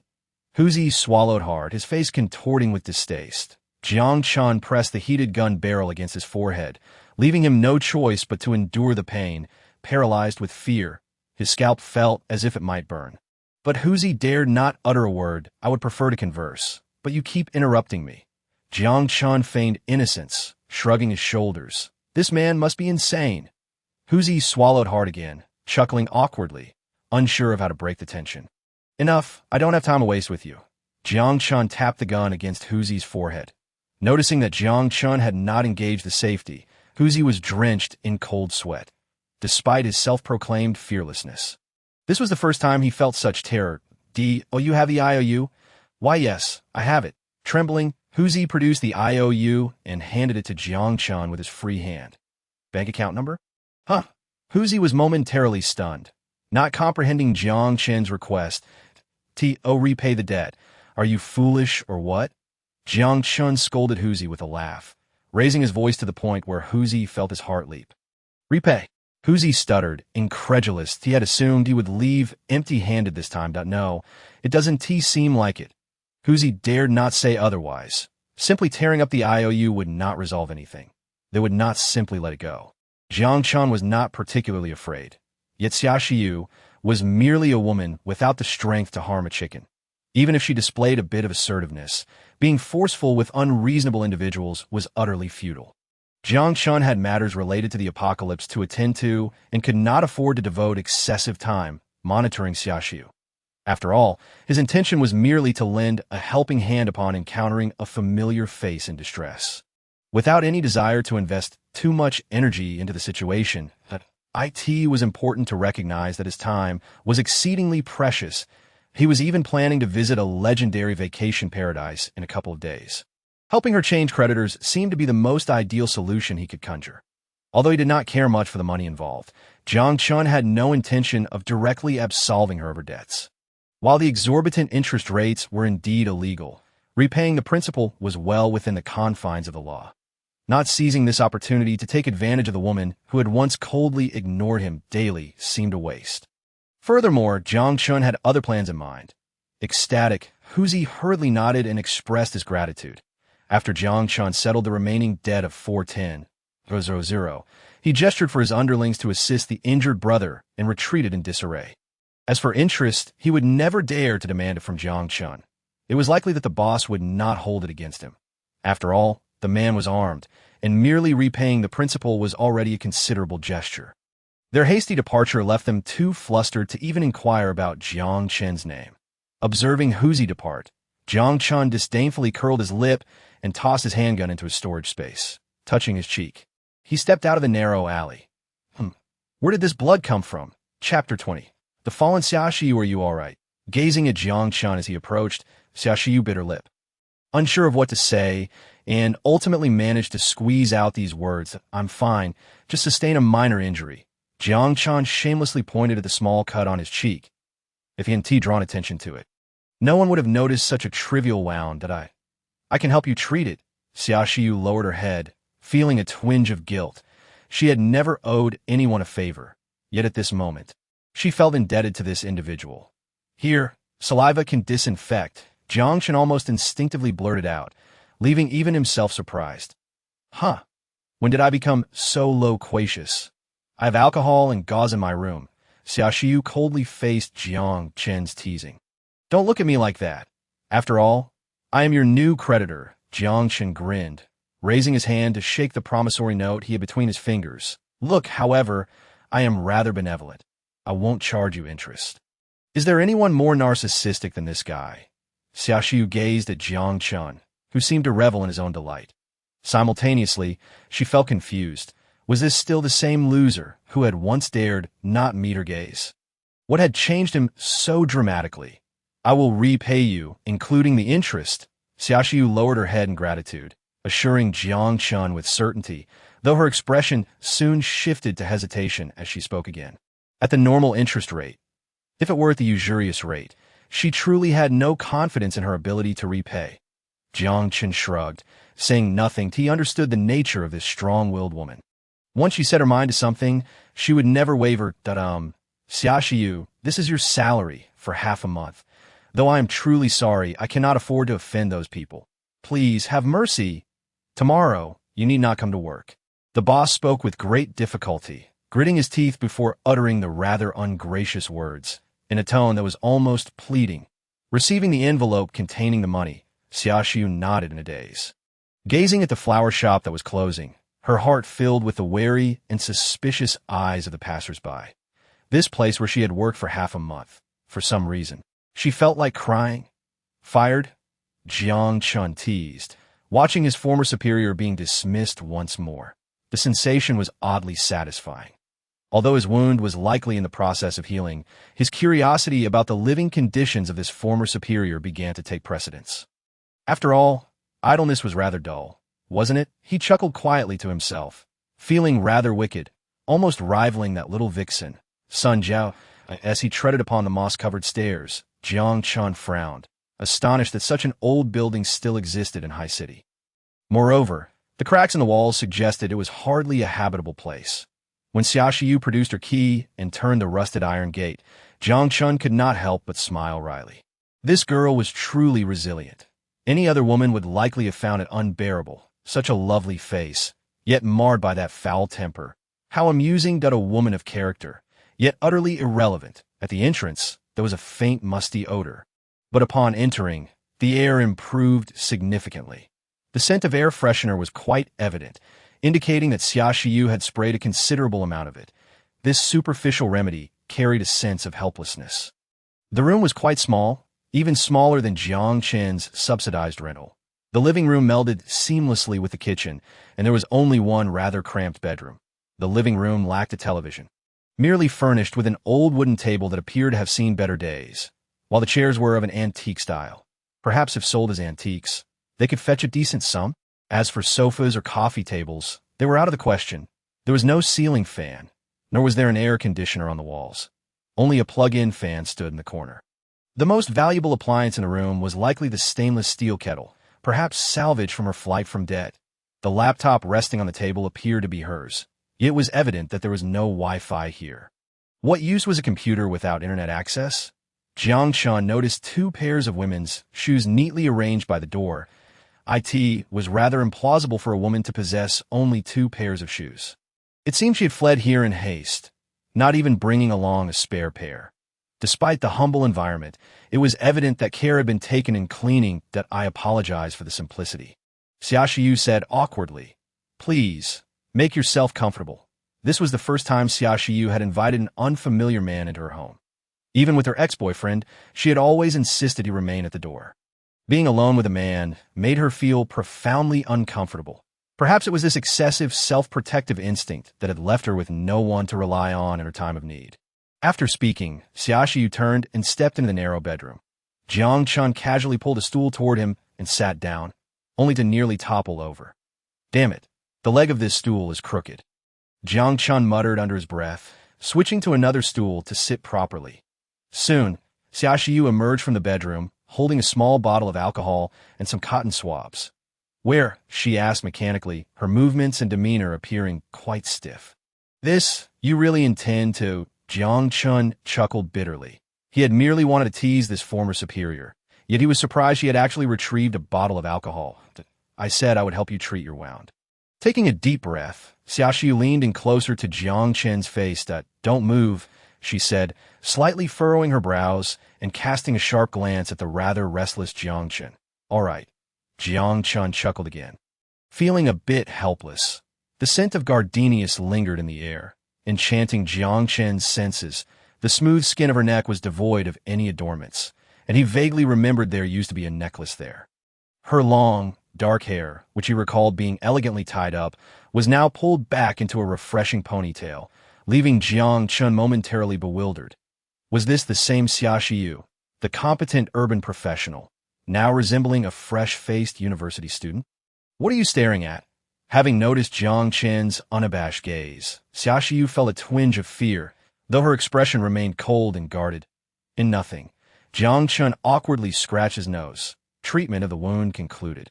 Yet their eyes met, and time seemed to stand still. How embarrassing! Such a lovely fragrance. Huh. Jiang Chen forced a laugh, scratching his head to break the silence. Xiaoxiu momentarily froze, a blush creeping on her cheeks. Her icy demeanor, softening slightly before her gaze, turned even colder. My heart is racing. Containing the rapid rise and fall of her chest, Xiaoxiu stood by the bedside, slightly panting, her expression complex as she gazed at her reflection in the mirror. She was unsure why she felt so flustered. My heart is racing. Jiang Chen, bewildered, touched his chest. I can't possibly have developed a crush on this girl. Yet, Jiang Chen quickly dismissed this thought, attributing it to a natural hormonal reaction. Compared to a beauty with a perpetually cold demeanor, he preferred someone lively like Sun Jiao, busty and occasionally fierce, yet capable of displaying a softer side. Of course, if only she could tone down her fierceness a bit. Not long after, Xiaoxiu emerged from the bedroom, interrupting Jiang Chen's wandering thoughts. She took a seat opposite him, yet an uncomfortable silence enveloped them. The ticking of the clock and the sound of their respective heartbeats filled the air, creating an atmosphere fraught with tension. Thank you. Xiaoxiu was the first to break the silence, and no need for thanks. I merely happened to pass by. Jiang Chen lied, as he had initially approached her with ulterior motives, but had lost interest upon hearing she had quit. However, he anticipated that this stubborn woman would express her gratitude toward him. You, Xiaoxiu, hesitated momentarily, lightly biting her lower lip. After a brief moment of contemplation, she finally voiced her inner confusion. Do you not harbor any hatred towards me? This inquiry did not catch Jiang Chen off guard. He too had been grappling with this question. Do I still hate her? He had once felt such animosity. Yet ultimately, the intricate words he had woven in his mind coalesced into these succinct two characters. As he gazed at Xiaoxiu's eyes with a complex expression and began to speak. Then why did you save me? This question remained unspoken, yet surprisingly, Jiang Chen could read the unvoiced query lodged in her throat from the depths of her gaze. He had indeed once hated her. It was she who had dismissed him, nearly leaving him destitute, and struggling to afford a meal. He had not hesitated to utter the most vicious curses or to hurl the coarsest insults. However, all that was now in the past. Indeed, many grievances dissipate after being expressed. Life must go on, and Jiang Chen was currently thriving. Thus there was no longer any justification for his hatred, with little reason to elaborate. Jiang Chen sighed and shook his head. To be honest, upon hearing of her dismissal, I felt a twinge of schadenfreude. You must have noticed that this outfit was purchased at that very clothing store. Yet, he suddenly realized how childish he had been.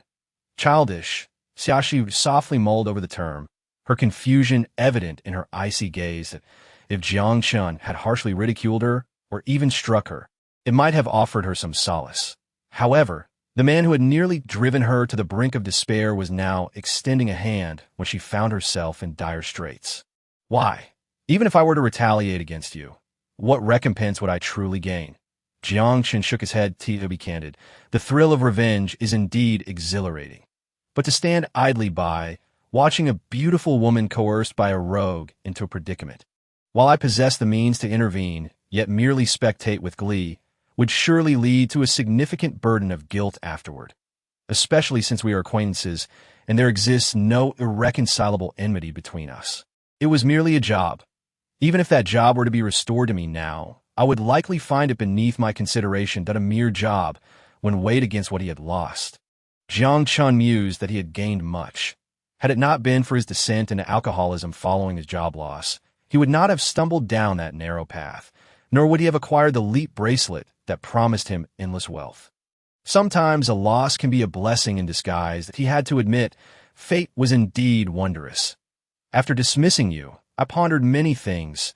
Xiaoxiu regarded Jiang Chen with a complex expression, perhaps as reality would have it.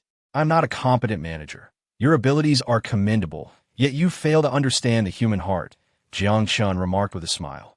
The human heart? Are you referring to psychology? No. It is not the kind of knowledge that can be penned in textbooks.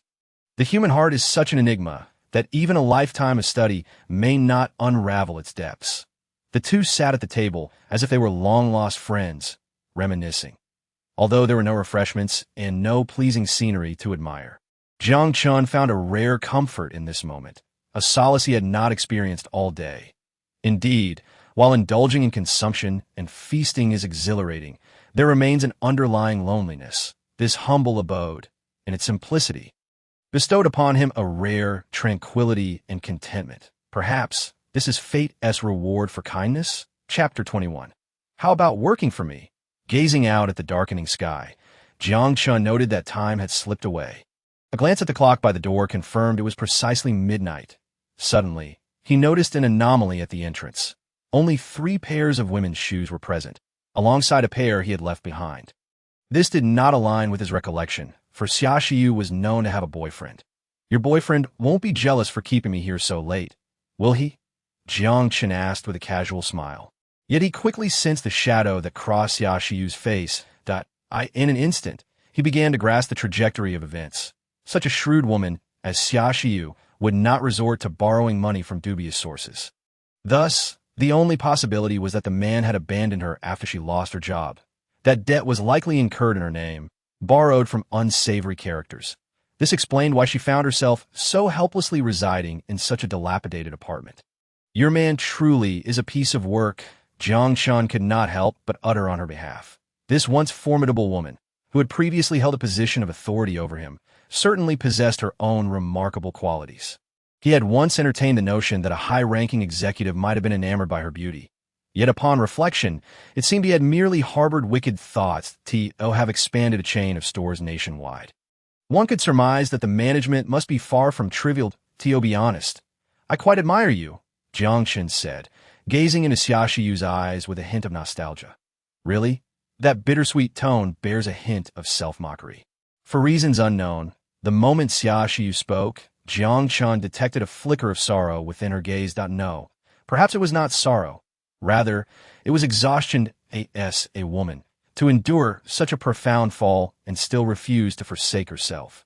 Shouldering everything with resilience, Jiang Chen found himself at a loss for words to comfort her. He was not adept at soothing women, or else he would not have remained single for over 20 years. Silence enveloped them once more. Would you like to hear my story? Xiaoxiu's lips parted slightly. Jiang Chen nodded. She divulged her experiences following Jiang Chen's dismissal. The store's poor performance, the company's growing skepticism regarding her management skills, the subsequent flood of anonymous complaints, and ultimately, her departure with a resignation letter from the job she had held for a year. Unemployment, betrayal by her boyfriend, intimidation from society, and the dire straits that forced her to flee her rented apartment and take up work at a nearby flower shop. What saddened her to despair was that when confronted with her family's proud voices on the phone, she could not bring herself to share her sorrow. She could only force a smile and utter disingenuous reassurances. Everything is fine. Work is going smoothly. Mom, Dad, please don't worry too much. After all, her parents were aging. Jiang Chen could empathize with the bittersweet ache of such a heart-rending experience during his own unemployment. It was not an attempt to elicit sympathy. It was simply an overwhelming fatigue. She needed someone to confide in, and that person had only just appeared before her. You are remarkably strong. If there is anything I can assist with, feel free to call me. Thank you, but I do not seek pity. Xia Shiyu smiled, brushing away the dampness at the corner of her eye. She smiled. Jiang Chen found himself momentarily taken aback. There's something on my face? Xia Shiyu, feeling a bit bashful under Jiang Chen's direct gaze, touched her face, seemingly finding no blemish. And oh, it's just that to my recollection, this is the first time I've seen you smile. Jiang Chen nodded, realizing that if he were to glance in the mirror at that moment, his expression would undoubtedly appear foolish. Xia Shiyu couldn't help but laugh out loud. Yet, she quickly fell silent, surprised to discover that she had laughed, and genuinely enjoyed it. What is so funny? Jiang Chen coughed awkwardly, scratching his head. You are quite, interesting. Why the questioning tone? Jiang Chen rolled his eyes in exasperation. I've finished my story. Would you share yours with me?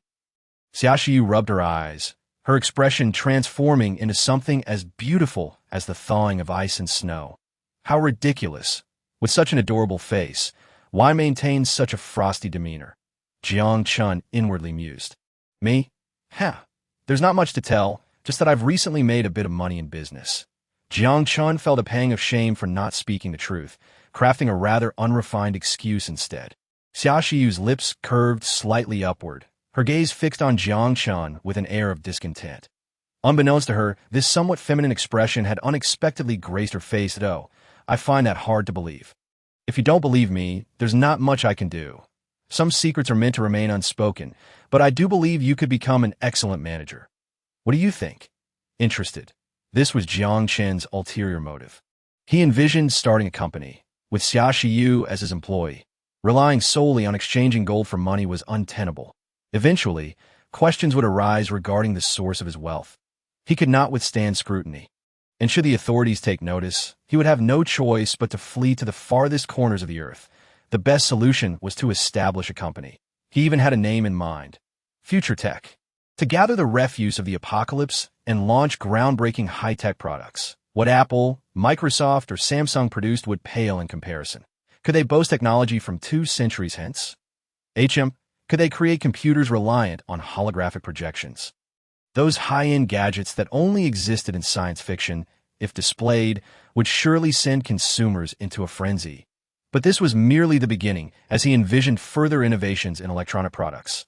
What a tumultuous scene it is with Blizzard, EA, Sega, all of them groveling, to say the least, that a single breakthrough in virtual reality technology could eclipse them all. Donning a headset to immerse oneself in online gaming will soon cease to be a mere dream. Once this sophisticated virtual reality technology reaches maturity, who would still prefer to clutch a mouse or a controller to play games? Then it will extend to household appliances, automobiles, even military applications, and perhaps space exploration. I may have digressed a bit. After all, one must consume a meal bite by bite. The reason for selecting Xia Shiyu, however, is not particularly profound. It is simply because Jiang Chen found himself at a loss for alternatives. And he trusts Xia Shiyu's capabilities, despite the fact that she had previously wronged him. After enduring a series of events, Jiang Chen realized he was not as vengeful as he had imagined. Perhaps it is connected to her inherently good nature, or maybe it is merely a sense of empathy arising from her similar plight. Thus, upon witnessing Xia Shiyu's downfall, he chose to extend a helping hand, nurturing thoughts of recruitment. Are you interested? Xia Shiyu was momentarily taken aback, struggling to comprehend Jiang Chen's intentions. You would need to toil in a flower shop for years to repay my debt. And now you are unemployed. Isn't this merely a way to secure you a job? Jiang Chen shrugged. Your company? Xia Shiyu regarded him skeptically. Did I not mention I am engaged in business? Jiang Chen replied, raising his hands in a gesture of exasperation. So, does that mean I would have to be your subordinate? She teased, casting a sidelong glance at him. What? Is that a problem? I find myself rather looking forward to seeing my former superior diligently laboring on my behalf. Jiang Chen quipped, though his expression bore a semblance of seriousness. With her eyes gently closed, Xia Shiyu pondered for a moment. The proposal was enticing, and for someone who had lost her source of income, she could find no reason to decline. I accept your offer. Splendid, Jiang Chen exclaimed with a hearty laugh, rising to extend his right hand. Then I shall count on you. Manager Xia. You are now employed by Futureman Technology Company. With a monthly salary of 10,000, a monthly salary of 10,000 was nearly equivalent to her previous employment. Jiang Chen's generous offer left her with a complex expression after all this time apart. Had this former subordinate truly grown to such heights? Grasping Jiang Chen's outstretched hand, the warm, rough sensation inexplicably sent a shiver down her spine. Such a high salary. Just to clarify, I do not accept any under-the-table arrangements. She jested, surprising even herself with such levity. Jiang Chen, momentarily taken aback, was astounded by Xia Shiyu's sudden flirtation. This icy beauty dared to share a risky joke with him. Haha, certainly not. However, our company does not prohibit enticing the chairman. He retorted, recognizing that when it came to suggestive banter, he was far more adept than the seemingly serious woman before him.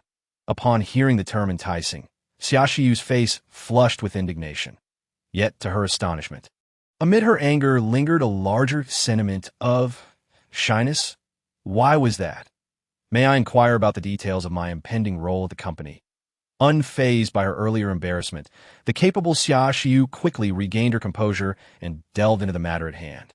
Futureman Technology Company, based on its name, should primarily operate within the high-tech sector, correct? Am I responsible for sales, or am I in charge of research and development management? If it is the latter, while I lack management experience in that area, I am confident I can acclimate to the position within a month and— Stop, hold on, Jiang Chen interjected, raising his hand to signal her to cease. Under her questioning gaze, he cleared his throat and stated succinctly, You are the CEO. Your responsibilities encompass everything. The secretary handles matters when necessary, and otherwise, she is merely there to assist. This was the ideal managerial existence Jiang Chen envisioned. He did not possess the luxury of time to oversee an entire team. Xia Shiyu's expression shifted dramatically as she realized she had never heard of Futureman Technology. This company might be. Jiang Chen exuberantly declared this line, having long awaited the opportunity to voice it. Wait, what are you doing with your phone? I'm reserving a bed for you, came the insinuation, evident in his gaze regarding the type of establishment in question. Goodness you! After much effort, Jiang Chen finally seized Xia Shiyu's phone, striving to persuade her to allow him to finish his thoughts. Taking a deep breath, he added, If you do not join us now, you will regret it even more in 5 years. Wait, do not pull out your phone. Let me speak. Jiang Chen chuckled nervously, attempting to placate the visibly irritated Xia Shiyu. Lacking eloquence, he struggled to find the right words to inspire her. His initial plan to mimic a motivational speech had only served to heighten her suspicions. Perhaps conversing sensibly is the best approach. Casting a bemused glance at the self-satisfied Jiang Chen, Xia Shiyu sighed. Are you not concerned I might abscond with your funds? She bantered. You are not that kind of person. Jiang Chen countered, shaking his head. Moreover, spending 500,000 to truly understand someone is not a loss, especially when considering the future value of my company, since I have yet to secure employment and am still burdened with debt. With her mind made up, Xia Shiyu ceased to dwell on her reservations, nodding quietly to indicate her understanding. Sometimes, the difference between being worth billions and being utterly destitute can indeed hinge on a single thought. Well, Xia Shiyu silently rose, escorting Jiang Chen to the door. Remember to send me your bank account number. I will transfer your July salary in advance, while subsequent payments will be settled at the end of each month. Find a better place to reside. It is unsafe for a girl to live in such a location, especially a beauty like you. Jiang Chen teased, shrugging his shoulders. They had already exchanged mobile numbers. But the formal employment contract would have to wait until the company was established. However, Jiang Chen was not overly concerned about the contract. He believed in employing those he trusted, and Xia Shiyu's character warranted his faith. Upon hearing Jiang Chen refer to her as a beauty, Xia Shiyu's cheeks flushed slightly. Although many had called her that before, the rapid heartbeat she experienced was a novel sensation. Nevertheless, Xia Shiyu would not indulge in any display of feminine vulnerability. She merely nodded coolly in acknowledgement. Understood. Let us proceed with this arrangement. I must leave for a while in a few days, so you may find it difficult to reach me. Smiling, Jiang Chen turned to depart from the modest rental unit. Wait a moment. Jiang Chen turned back in confusion. Thank you. That time, you look quite handsome. In the midst of Jiang Chen's astonished gaze, Xiaoxiu swiftly closed the door with a soft click. This girl. Could it be that she has taken a liking to me? Jiang Chen mused, feeling a surge of self-satisfaction as he chuckled and rubbed his nose. Yet, it might simply be a gesture of gratitude. Jiang Chen dismissed the thought and proceeded downstairs. Leaning against the door, Xiaoxiu took a moment to catch her breath, gradually sliding down to sit on the cool floor tiles, the chill against her smooth thighs somewhat soothing her tumultuous emotions. Covering her face with her hands to mask the warmth radiating through them, her lips trembled slightly. How embarrassing. I just want to die. Aw. With a look of humiliation, she buried her face in her arms, letting out a strange, mournful cry. Chapter 22. The journey to Wanfeng. Wanfeng boasts the most breathtaking coastal scenery on the island. Sandy beaches, the vast ocean, and swimwear. It is a veritable paradise for vacations. The mildly salty sea breeze carries a hint of coconut fragrance. Here, one need not worry about toxic gases or PM 2.5, allowing one to fully extend their arms and embrace the azure sky while inhaling the essence of nature. This city holds the title of having the best air quality in the entire Shuwen nation. Bar none, a spontaneous journey beckons. Floral shirts, sunglasses, and a suitcase not laden with much that a smile played upon Jiang Chen's lips as he squinted up at the enchanting blue sky. Lingering at the airport entrance for a moment before hailing a taxi, the driver promptly assisted Jiang Chen with his suitcase, respectfully opening the door to the passenger seat for him. Did not question why the driver's service is so attentive. After all, this gentleman booked a stay at the Hilton, specifically in the most luxurious beachfront villa available. Although he would spend $220,000 in just 7 days, enough for a down payment on a house. In the past, such extravagance would have been unimaginable for him. But now, indulging in this journey is of utmost priority. Jiang Chen found himself reminiscing about his alluring assistant. How delightful it would be if she were by his side. For this trip would surely be far more enjoyable than indulging in self-amusement alone. And what of Yao Yao? Is she taking good care of herself? Resting his arm on the car window, he savored the local scenery that, in contrast to the urban clamor. This place emanated an aura of tranquility. Should he consider purchasing an island once he becomes wealthy? As he admired the landscape, his thoughts drifted. And soon the car arrived at its destination. The Hilton Hotel. This edifice, situated at the southernmost tip of Qingzhou Island, is the Wanfeng Yalong Bay Castle, a pristine tropical paradise. The pristine, silver-white sands stretch along the coastline, adorned with palm and coconut trees. Everything one could desire from a beach is present here, and even what one might not expect can be found. Truly, it is a world-renowned 5-star hotel, with service that is exceptionally attentive. Though Jiang Chen's suitcase was not particularly heavy, the staff still inquired if he required assistance with his luggage. Upon seeing Jiang Chen shake his head in refusal, they smiled and guided him to his villa. Tossing his suitcase aside, Jiang Chen took a deep breath. Shedding the bothersome shirt and shorts, he exuberantly cheered and leaped into the bath-like hot spring. Splash! Water sprayed everywhere as he joyfully wiped his face and reclined against the edge of the pool, relishing this immensely delightful moment. How should he spend these 7 days? Jiang Chen had not made any plans. To him, travel was about enjoyment, not about ticking off a checklist, especially since he had both wealth and time at his disposal. As for the possibility of regrets, if there were any, he could always return. Money was no object. Neglecting to apply sunscreen, Jiang Chen's robust physique began to feel the sting of the sun. Rising naked from the hot spring, he shook off the water and grabbed a towel to dry himself. Dressed once more in casual attire, he strolled to the balcony at the back of the villa, where a panoramic view of the Hilton Hotel's beach awaited him. This villa was perfectly situated upon the sands, offering a magnificent vantage point. The beach was bustling with vibrant figures. As for the men, Jiang Chen's eyes instinctively filtered them out, showing no interest in bronzed, muscular physiques. Instead, he admired the modestly proportioned beauties. Foreign friends with golden hair and blue eyes, and even exotic charmers. Some basked lazily in the sun, others played in the water with their partners, while others surfed or engaged in beach volleyball, creating a lively atmosphere. However, even the most beautiful women can become tiresome to behold, and watching others play soon grew dull for Jiang Chen. Sipping a glass of wine in a manner akin to that of beer, he savored its aristocratic essence. alas, it was sour and lacking in excitement. If the hotel manager were to overhear Jiang Chen's critique of the wine, he might well throw this unsophisticated rube out.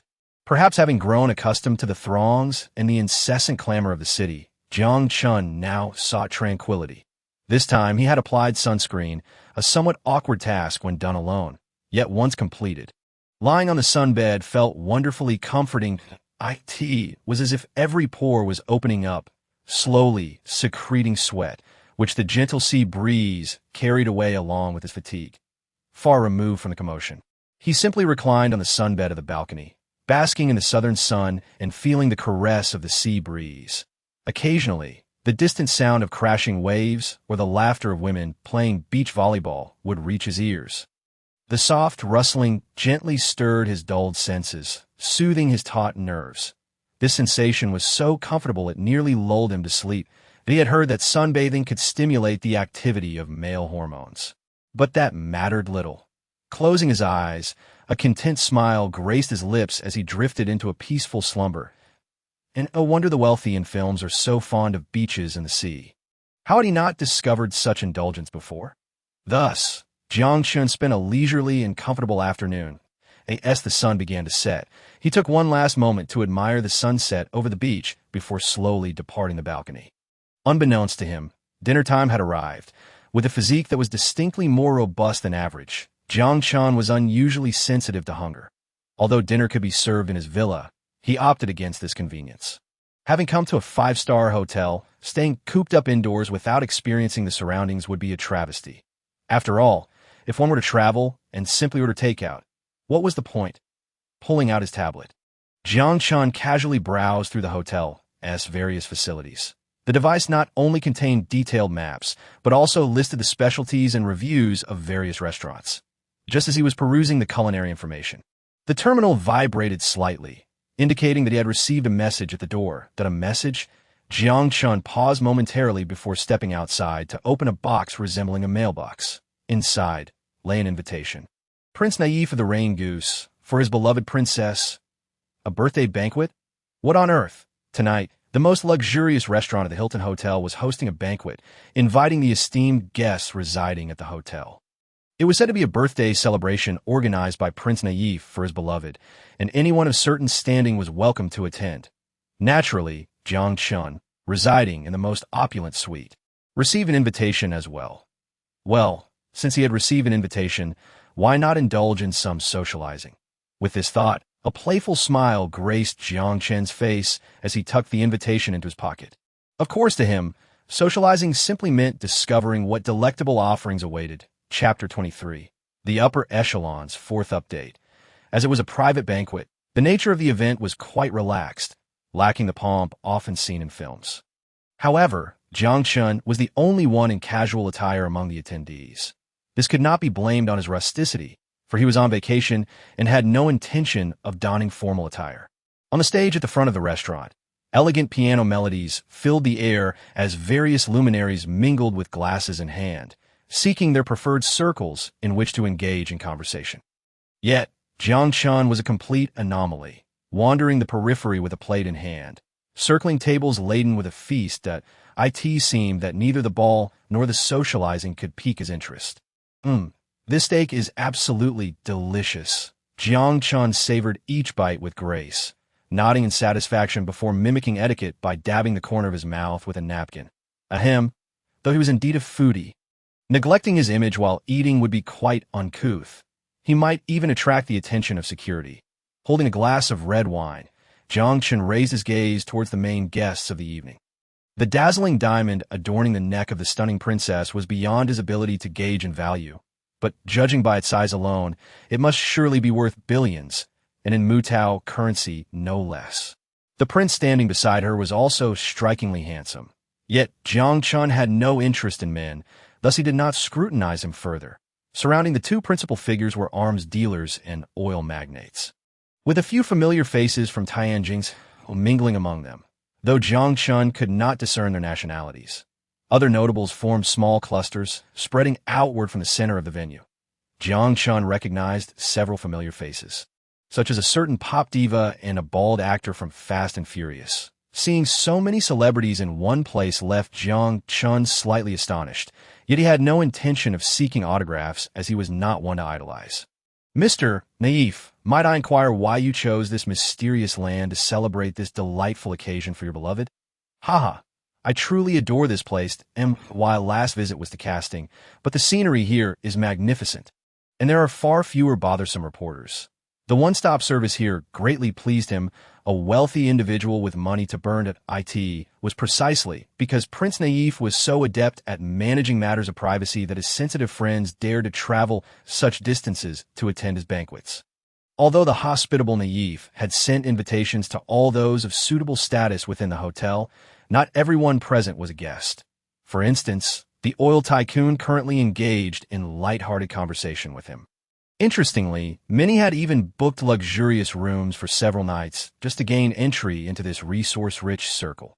Jiang Chen felt somewhat fortunate to have secured the most expensive beach villa at this time, as he had not heard of any wealthy individuals planning a banquet here prior to his arrival. Mr. Alois, would you care to discuss the 5 oil tankers brimming with crude oil? Of course. I am quite interested. My little machines burn those things incessantly. Mr. Zahir, shall we step aside for a more detailed conversation? Most honored. Almost every moment saw a transaction, large or small, taking place, and Jiang Chen could not help but marvel as he stood off to the side, indulging in salmon. Nearby, several businessmen and intellectuals engaged in discussions about their ventures, market trends, and even some private matters. Jiang Chen was privy to a wealth of explosive news, leaving him quite astounded, though it was not entirely unexpected.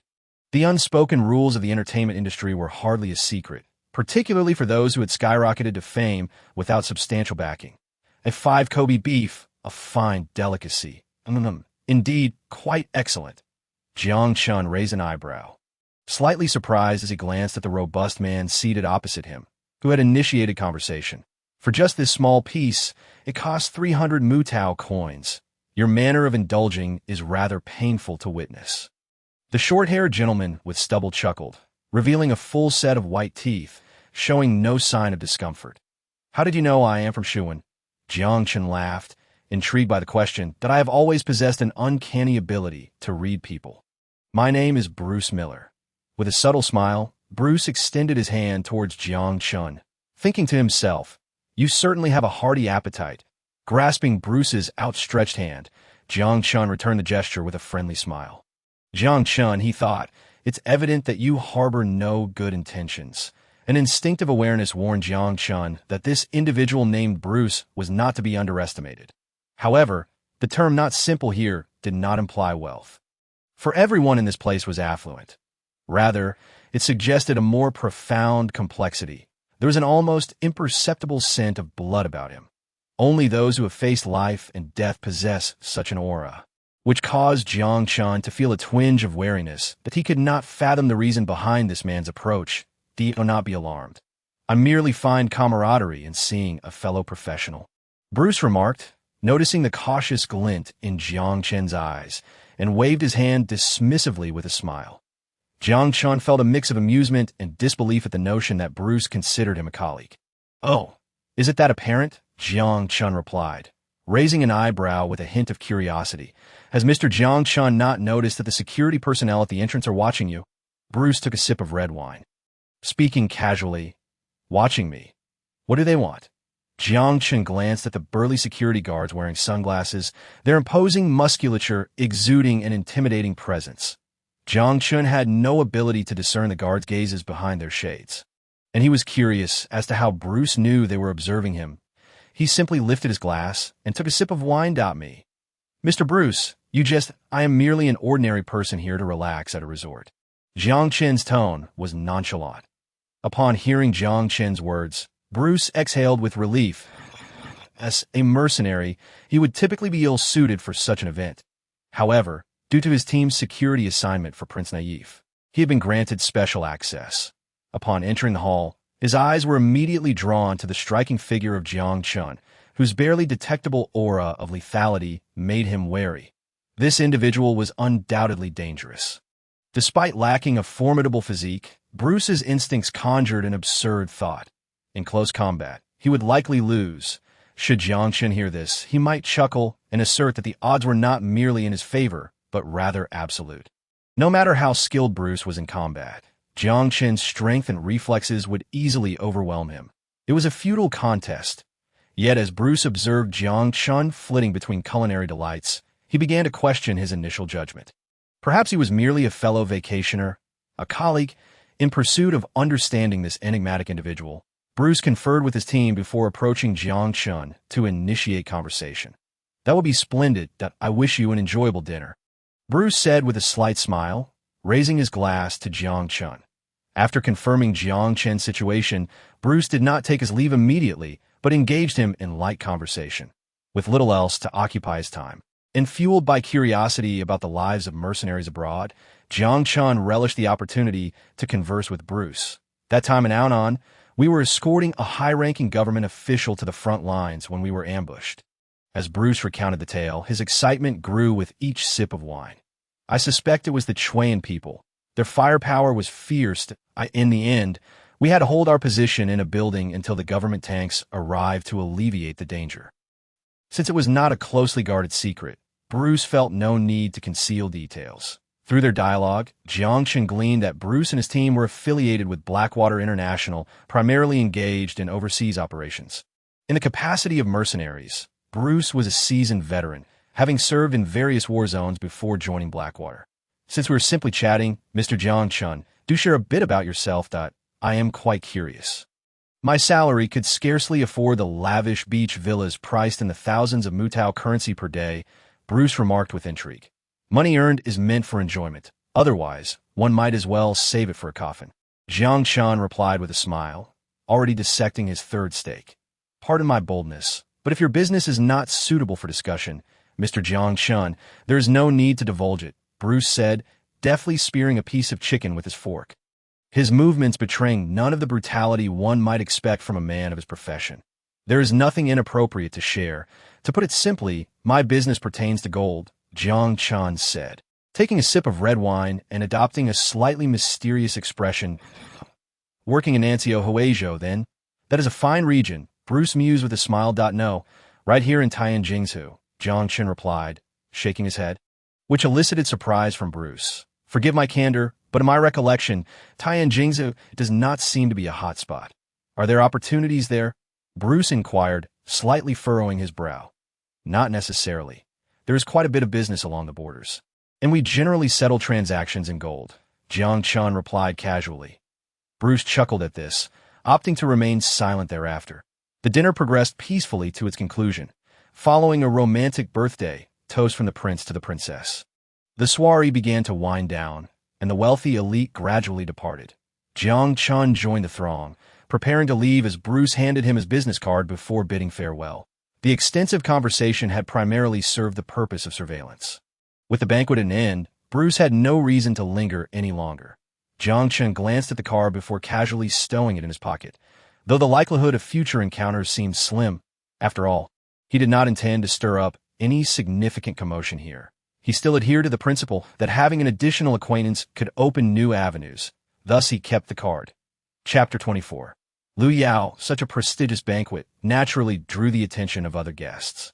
Though they were constrained by security personnel, forced to observe from afar, when a muscular Dwayne Johnson made his entrance, many infatuated young women at the entrance gasped in astonishment.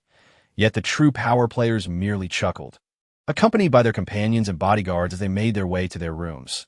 Those who could attend such elite gatherings were either immensely wealthy or of high status, making them prime targets for those who had been lurking outside. The notion was absurd. Individuals gaining entry here were genuine international luminaries, and associating with such magnates could indeed transform one's fortunes.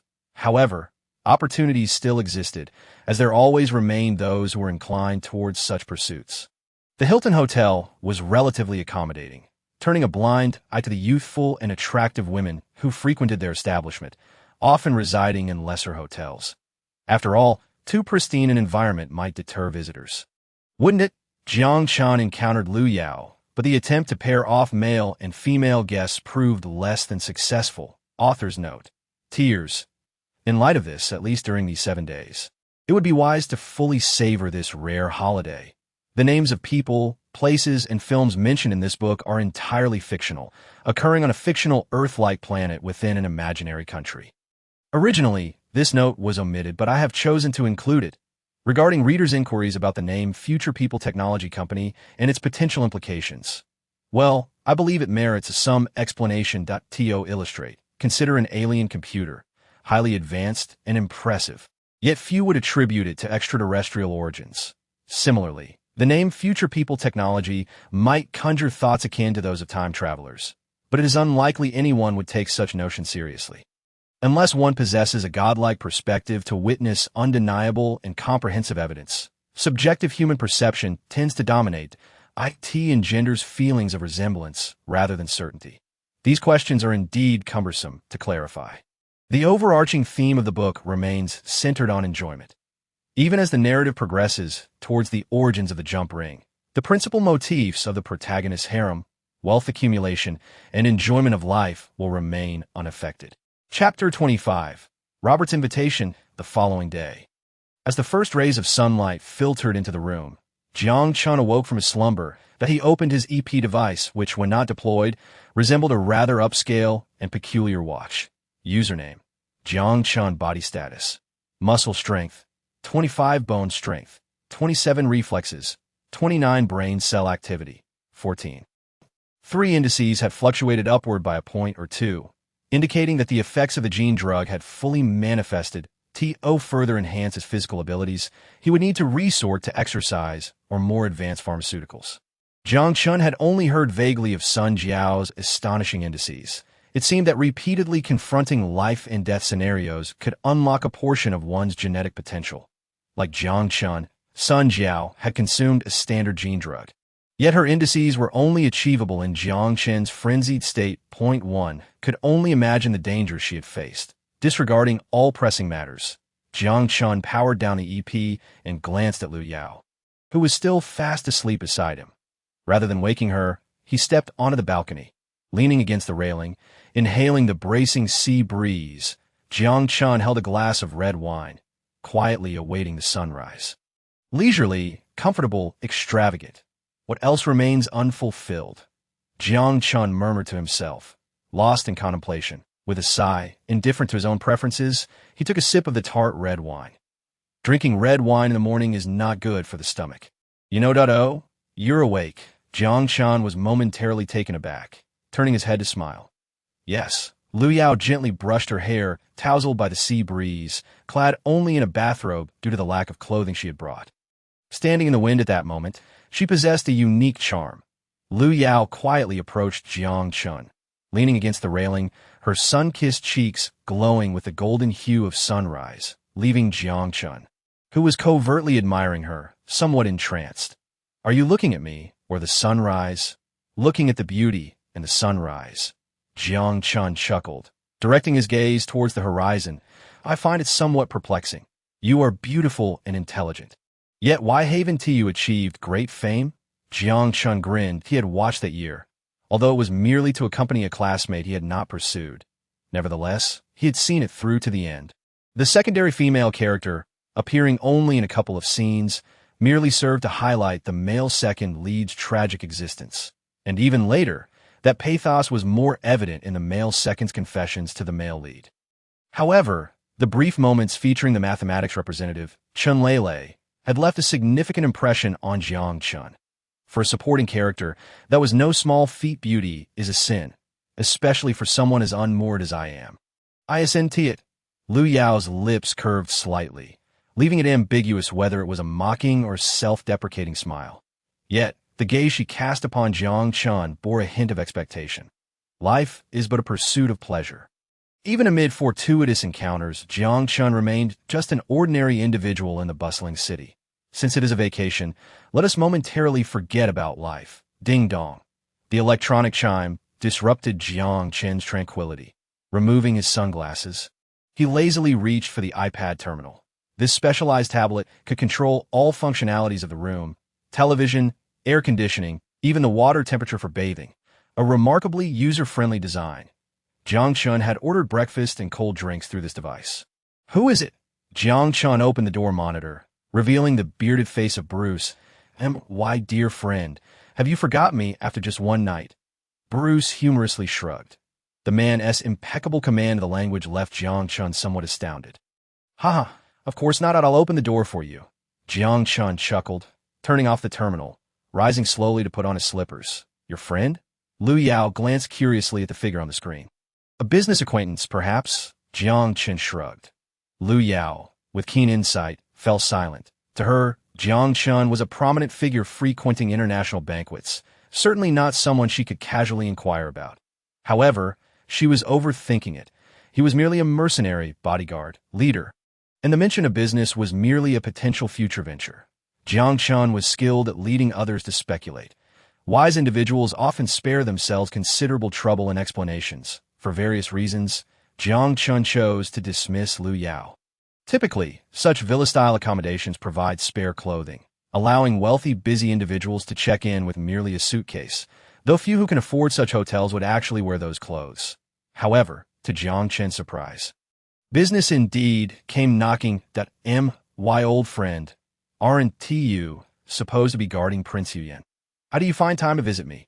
Jiang Chen took a puff of the cigar Bruce handed him, settling into a chair as they conversed. Ha. Bruce chuckled, hesitating for a moment before quickly getting to the point. And my former employer seems to have overheard our conversation yesterday. He is quite interested in you and wishes for me to introduce you to him. Oh, Jiang Chen paused. Could it be that he wishes to hire him? He had no intention of wielding a rifle in some hotspot. He had far more lucrative endeavors to pursue, and he certainly did not wish to squander this rare vacation. You might be misunderstanding. As if sensing Jiang Chen's skepticism, Bruce exhaled a smoke ring and spoke earnestly. Robert Smith is a renowned intermediary. He deals in both crude oil and gold that I once served as his bodyguard. And he is quite a decent fellow. He has come specifically for a dinner hosted by an old client, that he resides in the presidential suite on the 7th floor. Gold? Jiang Chen's eyes brightened slightly. It seemed this individual was worth meeting. Chapter 26. The Intermediary Welcome. You must be Mr. Jiang Chen, the mysterious friend. Upon entering, Jiang Chen was greeted by a smiling man with golden curls, who approached him with a gesture he must have learned from some film. Bowing slightly. Yet, Jiang Chen noted that Robert's complexion was not particularly fair. His rough skin resembled that of someone who had rolled in a sandpit. Nevertheless, his clean and tidy appearance, along with his polite demeanor, still commanded respect. A pleasure to meet you. You must be Mr. Roberts, as Mr. Bruce has mentioned you. Jiang Chen wore a somewhat peculiar expression, but still smiled and returned the gesture of goodwill. Honestly, witnessing a foreigner greet him with a gesture derived from their perspective of his homeland felt somewhat amusing. This may be a convoluted statement, but that is essentially the sentiment. Bruce is a good fellow. He once shielded me from gunfire. Encounter him here again brings me great joy. Haha. There's a saying in our country, a friend of a friend is my friend. Am I correct? Roberts extended his hand. Indeed, Mr. Roberts' fluency in my language is impressive.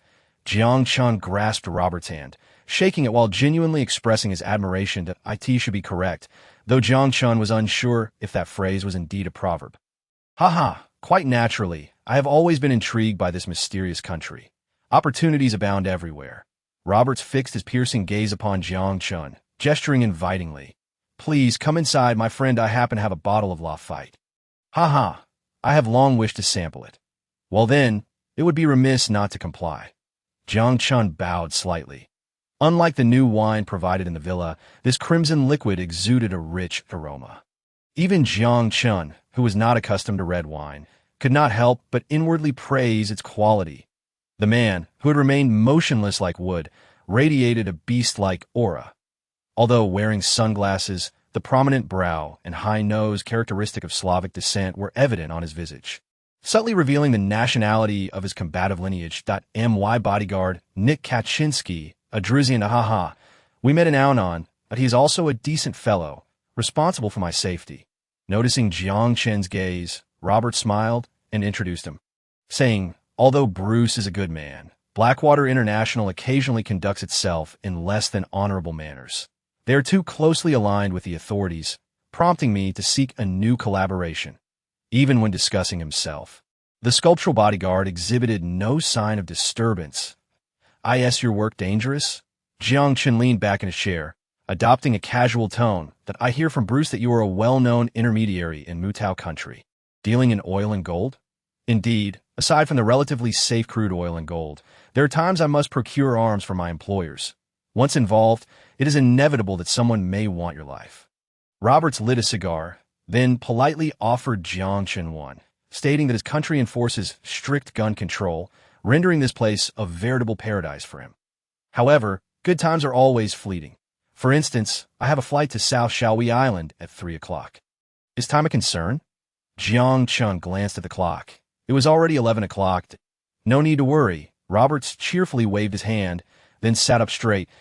I am very interested in Mr. Jiang Chen's business. Is there any way I might be of assistance? Jiang Chen paused, shaking the ash from his cigar, involuntarily sitting up straighter. Jiang Chen did not reprimand him for eavesdropping on their private conversation, but raised an intrigued eyebrow. For instance, Mr. Jiang Chen likely conducts business in gold, but as I understand it, the laws and stringent regulations in your country would inevitably draw government scrutiny for selling large quantities of gold, especially if it lacks invoices. It seems Mr. Roberts is well informed about our national circumstances. However, is selling gold in Mutao country not problematic? Jiang Chen smiled, neither affirming nor denying that IT is equally problematic, yet we adhere to laws and evidence rather than politics. I have a highly professional team that manages such troubles for me. Even though I've had minor conflicts with the authorities recently, I have not been apprehended, have I? Roberts flicked the ash from his cigar, smiling mysteriously, and continued. Allow me to make an analogy that I have registered a shell company in Rain Goose that I procured a batch of crude oil from the Purple Nation, and according to the embargo agreement, my actions are indeed illegal. However, if I transport this crude oil into my shell company in Rain Goose for a brief period, it will soon reappear on the international market for legal sale. You have shared all this with me. Are you not concerned about being eavesdropped upon? Yet, Jiang Chen suddenly realized, with such formidable bodyguards, it would be improbable for anti-eavesdropping measures to be inadequate. Jiang Chen quickly grasped Mr. Roberts' intent, that it seems this intermediary specializes in handling illicit goods. How intriguing. This suggests we genuinely have the potential for collaboration. Jiang Chen remarked with a smile. I am an honest businessman, Roberts said, his delight evident as the deal was struck. No matter the quantity, I can accommodate. Your gold can be processed through my mining company located in Xiaoyi Island, allowing it to appear legally on the international market. Of course, you need not concern yourself with the specifics. You may sell the gold directly to me, and I shall only charge a 9 service fee. After a moment of contemplation, Jiang Chen concluded that a 9 fee was not excessive, considering his gold came at no cost. While a small amount could likely be absorbed by an ordinary gold shop, should Jiang Chen attempt to offload over 10 tons, few stores would dare accept it. Even selling in batches would entail significant risk of scrutiny. Moreover, the individual named Lu Anshan gave him an uneasy feeling. His hands likely bore some dirt, but he had not yet found a reason to act against Jiang Chen. Caution was prudent, although privately exporting a large quantity of gold might suggest smuggling. He trusted Roberts to navigate any such issues. Seeing Jiang Chen fall silent, Roberts felt uncertain. The 9 fee might appear steep, but he was aware that this business venture came with its own risks. Just arranging the necessary funds was a considerable endeavor. If the transaction exceeded 20 million Mutao currency, even liquidating all his assets would not suffice. To realize this deal, he would need to reach out to acquaintances for a personal loan, which would incur substantial interest. However, if Jiang Chen possessed a sufficiently large quantity of gold, there might be room to negotiate the fee down by a percentage point. Just as Roberts was about to propose a tentative reduction in price, Jiang Chen spoke up. No problem, but I have one condition.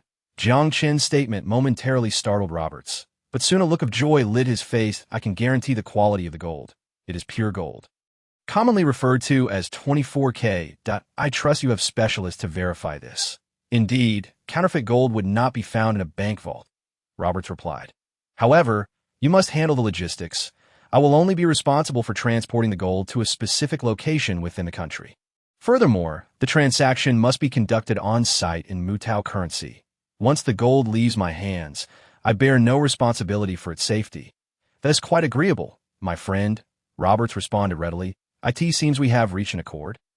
Indeed, a pleasant collaboration, Jiang Chen replied, extending his right hand. That a pleasant collaboration, Roberts echoed as he grasped Jiang Chen's hand, both rising to their feet. Here's my business card. Should you, Mr. Jiang Chen, be prepared, do not hesitate to call me to arrange a meeting. Additionally, it would be wise to prepare a bank account in Jingfeng for convenience. Of course, I wish you prosperity in your business, Jiang Chen remarked as he accepted the card. May I inquire in advance? I am curious about the quantity of gold Mr. Jiang possesses, so I can ensure sufficient liquid capital. In a moment of uncharacteristic boldness, Roberts posed this somewhat intrusive question. Oh, there's no rush. I will call you around July 15th. As for the quantity of gold, it is approximately several tons, Jiang Chen replied before exiting the room, leaving Roberts in a state of shock. That Roberts' expression fell into a stupor to the extent that he failed to notice his expensive cigar fall to the ground. Several tons? How much is that, exactly? He pondered. Based on recent market trends, with gold priced at approximately 1350 mutao currency per ounce, 1 ton of gold would amount to 43,402,500 mutao currency, with a 9 fee. Just 3 tons of gold could yield him a profit in the tens of millions of mutao currency. A 9 commission. This was an astonishing opportunity for profit. It was as if he were reclining and making money effortlessly. Several tons of gold. Even with a 7 fee, he would still proceed. What sort of wealth must one possess to be so disinterested in haggling? Simultaneously, this further solidified Robert's suspicions that this batch of gold was indeed illicit. What kind of business could yield such a substantial quantity of gold? Had he robbed the China Gold Exchange? Trading 10,000 tons of crude oil would barely net over 500,000 mutao currency in profit, all while risking interception by the Mutao Navy and scrutiny from intelligence agencies. Yet, Jiang Chen had initiated a transaction worth hundreds of millions of mutao currency without hesitation. Nick, do you believe this acquaintance is reliable? Roberts inquired softly, almost dreamily, knowing that Nick was not well versed in business matters and merely seeking clarity. Apologies, boss. I don't quite understand, Nick replied, shaking his head as Roberts had anticipated. However, after a moment of contemplation, he added, but this individual is certainly a dangerous character. He possesses skills from Shuwen. Roberts chuckled, humorously striking a pose, unconvinced by such claims. Nick observed his boss's antics, shaking his head in silence. He knew this boss well. Whenever he was excited, he exhibited peculiar gestures to express his enthusiasm. Trusting his instincts as a soldier, Nick believed Jiang Chen might rival Bruce in combat prowess. Safeguarding the boss's safety was his duty, and he spoke earnestly about his intuition. Roberts paused, furrowing his brow slightly. Is he not a businessman?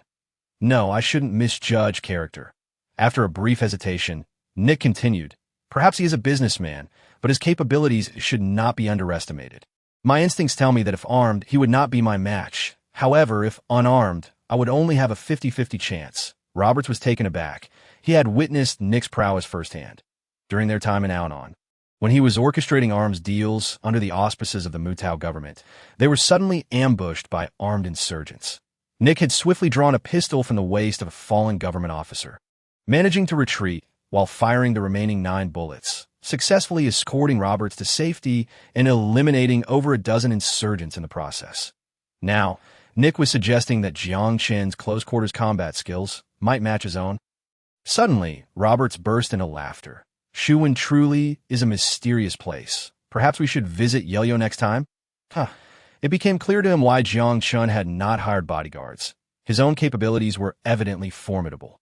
In a nation like Shuwen, where firearms were prohibited, being adept in combat was indeed sufficient.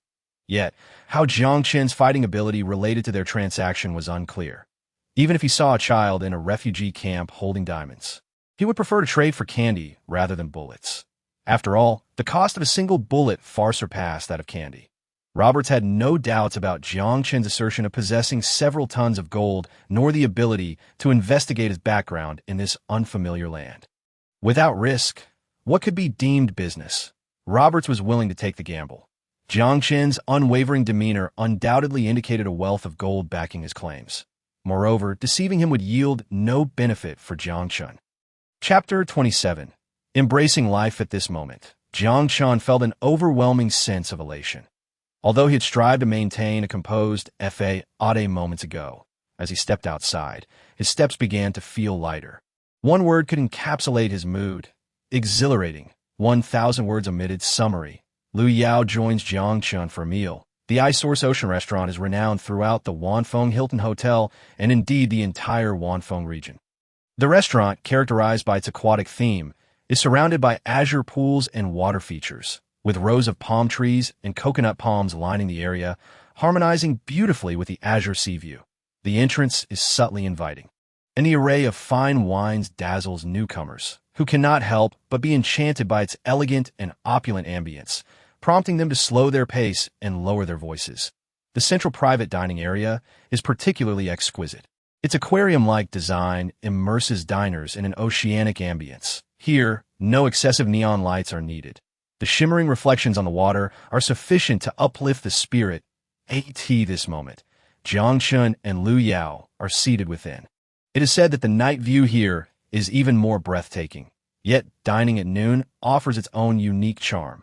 Jiang Chen savors the tender flesh of a sea carp and takes a sip of the delectable soup made from Wenchang chicken. The table is laden with culinary delights, leaving him somewhat dazzled. Wow, this lobster is absolutely delicious, Lu Yao exclaimed playfully, sticking out her little tongue as she expertly dissected the lobster with her delicate fingers. Such a feast for the eyes, Jiang Chen remarked, adding a piece of oyster meat to his mouth while watching Lu Yao tackle the shrimp with a smile. Though this is a foreign restaurant, the waitstaff typically provide chopsticks. Aren't they lovely? Lu Yao pouted, continuing her work on the shrimp. That I was referring to that lobster. The adorable demeanor prompted Jiang Chen to tease her. How annoying. Lu Yao's appetite was modest. Yet she indulged in exquisite delicacies, never once touching heartier fare like Wenchang chicken. Most of the dishes ended up in Jiang Chen's stomach, whose current appetite could rival that of 2 adults. It seems you're quite joyous today, Lu Yao remarked, wiping her mouth with a napkin while her eyes glimmered slightly as she gazed at Jiang Chen. Indeed, I struck a lucrative deal, Jiang Chen replied candidly. Chuckling as he shared the news with her, I thought it was because of me, Lu Yao teased. Jiang Chen, with a mischievous smile, leaned closer to her. Can you guess how much? 1 million. Mutao coins? Lu Yao inquired, her ruby lips parting slightly as she took a sip of red wine. She was not particularly concerned with Jiang Chen's earnings, as they bore no direct relation to her, but she was well aware of a man's vanity. Noticing Jiang Chen's lack of hesitation, she feigned coyness and asked, 1 million? Just the tip of the iceberg, Jiang Chen replied with a chuckle, reclining in his chair. The tip? Lu Yao exclaimed, astonished. That must be at least 100 million. Jiang Chen pretended to feign modesty. In the remaining 5 days, the two enjoyed themselves immensely. Lu Yao led Jiang Chen through Wanfeng's renowned attractions, and they left their names on a lovelock. However, Lu Yao inscribed Jiang Chen's name, while Jiang Chen etched Shenlele on the lock. Beautiful moments are fleeting, yet undeniably delightful. Until the moment of parting, Jiang Chen never witnessed a trace of sorrow or a single tear from Lu Yao. Excuse me, sir, would you like some coffee? The flight attendant's gentle voice interrupted Jiang Chen's reverie. Yes, please. Certainly. Please hold on. A steaming cup of coffee was placed before Jiang Chen, and as he gazed at the rising steam, a faint smile graced his lips. This journey had been quite pleasant. If only he could encounter that lovely girl again. This thought crossed his mind. Jiang Chen suddenly chuckled, uncertain of the reason behind his amusement. Casting a glance at the pristine clouds outside and the middle-aged white-collar worker beside him, he downed the still-warm coffee in one gulp. That it was slightly bitter, yet sweet. The brief sojourn in Wanfeng concluded, and Jiang Chen emerged from Wanghai City Airport, dragging his suitcase through the bustling metropolis. Taking a deep breath of the murky air, he hailed a taxi. By Lian, please, sitting in the front passenger seat. Jiang Chen pulled out his nearly outdated Samsung phone, intending to call Xia Xiu, when he noticed a small notification above. Share chat. Upon opening the rarely used app, he discovered someone had mentioned him. Had a delightful holiday, grateful for your company, Jiang Chen. Accompanying the text was a photo of a plane taking off, which Jiang Chen recognized as his flight. This girl, she actually sent me a message, and I was completely unaware. A smile flickered across Jiang Chen's face as he recalled parting ways with Lu Yao at the airport. not realizing she had watched his plane ascend, touching his chin narcissistically. He scrolled through the comments, most of which speculated on the identity of the individual named Jiang Chen. However, given his status as merely a third-tier celebrity, there were only a handful of comments. Haha, I admire your superb acting skills. How about I fund your next film? Sure, you said it. Jiang Chen paused in surprise. Hey, buddy, are you on ShareChat? Oh, you use ShareChat too? Jiang Chen inquired with a smile. Yes, indeed. How did you figure out? Jiang Chen, curious, asked. He smiled non-committally, refraining from offering an opinion. Just delete it. It's quite common. The taxi driver shrugged, adopting an expert demeanor. Delete it. This girl, Jiang Chen sighed, finding the situation somewhat amusing. It's just a movie. How much could it possibly cost? In the restaurant, Chuiyu Pavilion, Jiang Chen sat quietly at the table, awaiting someone's arrival. When he spotted a charming figure walking in, his eyes lit up, and he waved a signal for her to join him. You finally made it. I called, but there was no answer. Xiaoxiu shot Jiang Chen a glare, his playful grin inciting her annoyance for the past few days.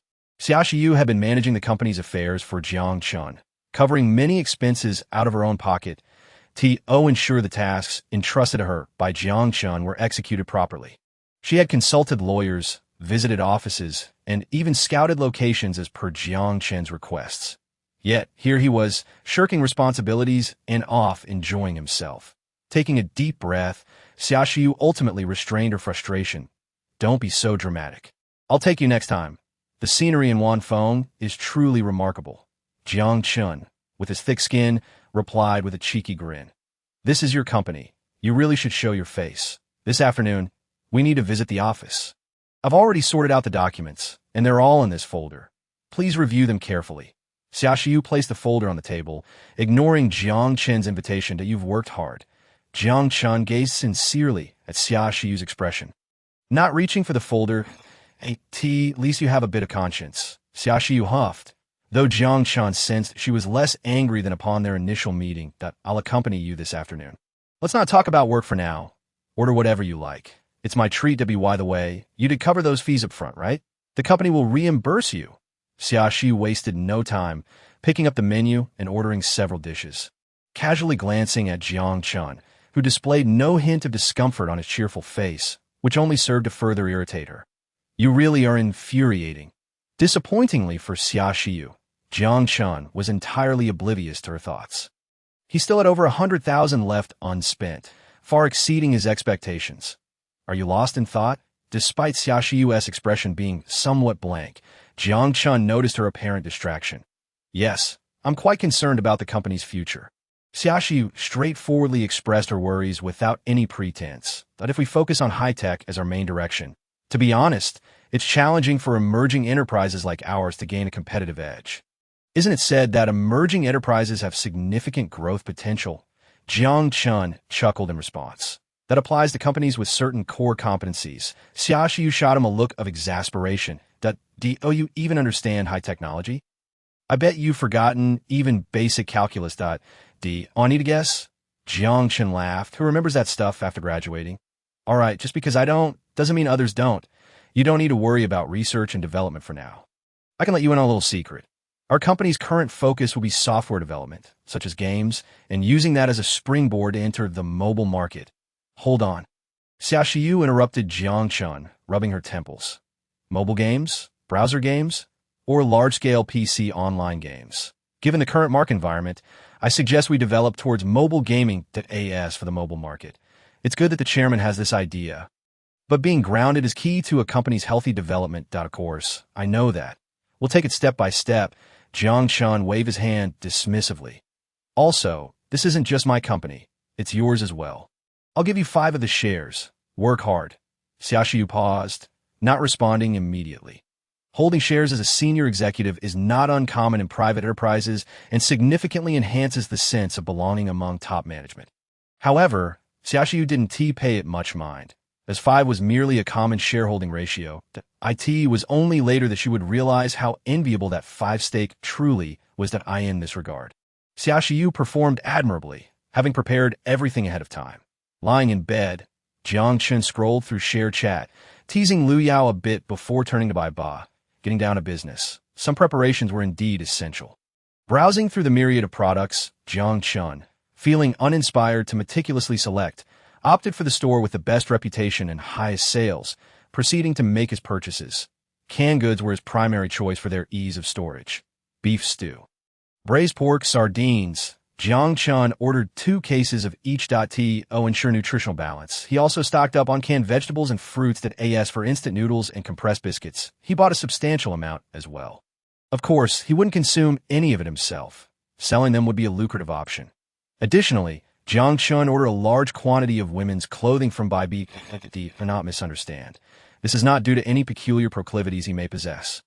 All of this is intended for Sun Jiao and Yao Yao. Just a couple of days later, a delivery service brought a considerable number of boxes to the foot of Jiang Chen's building.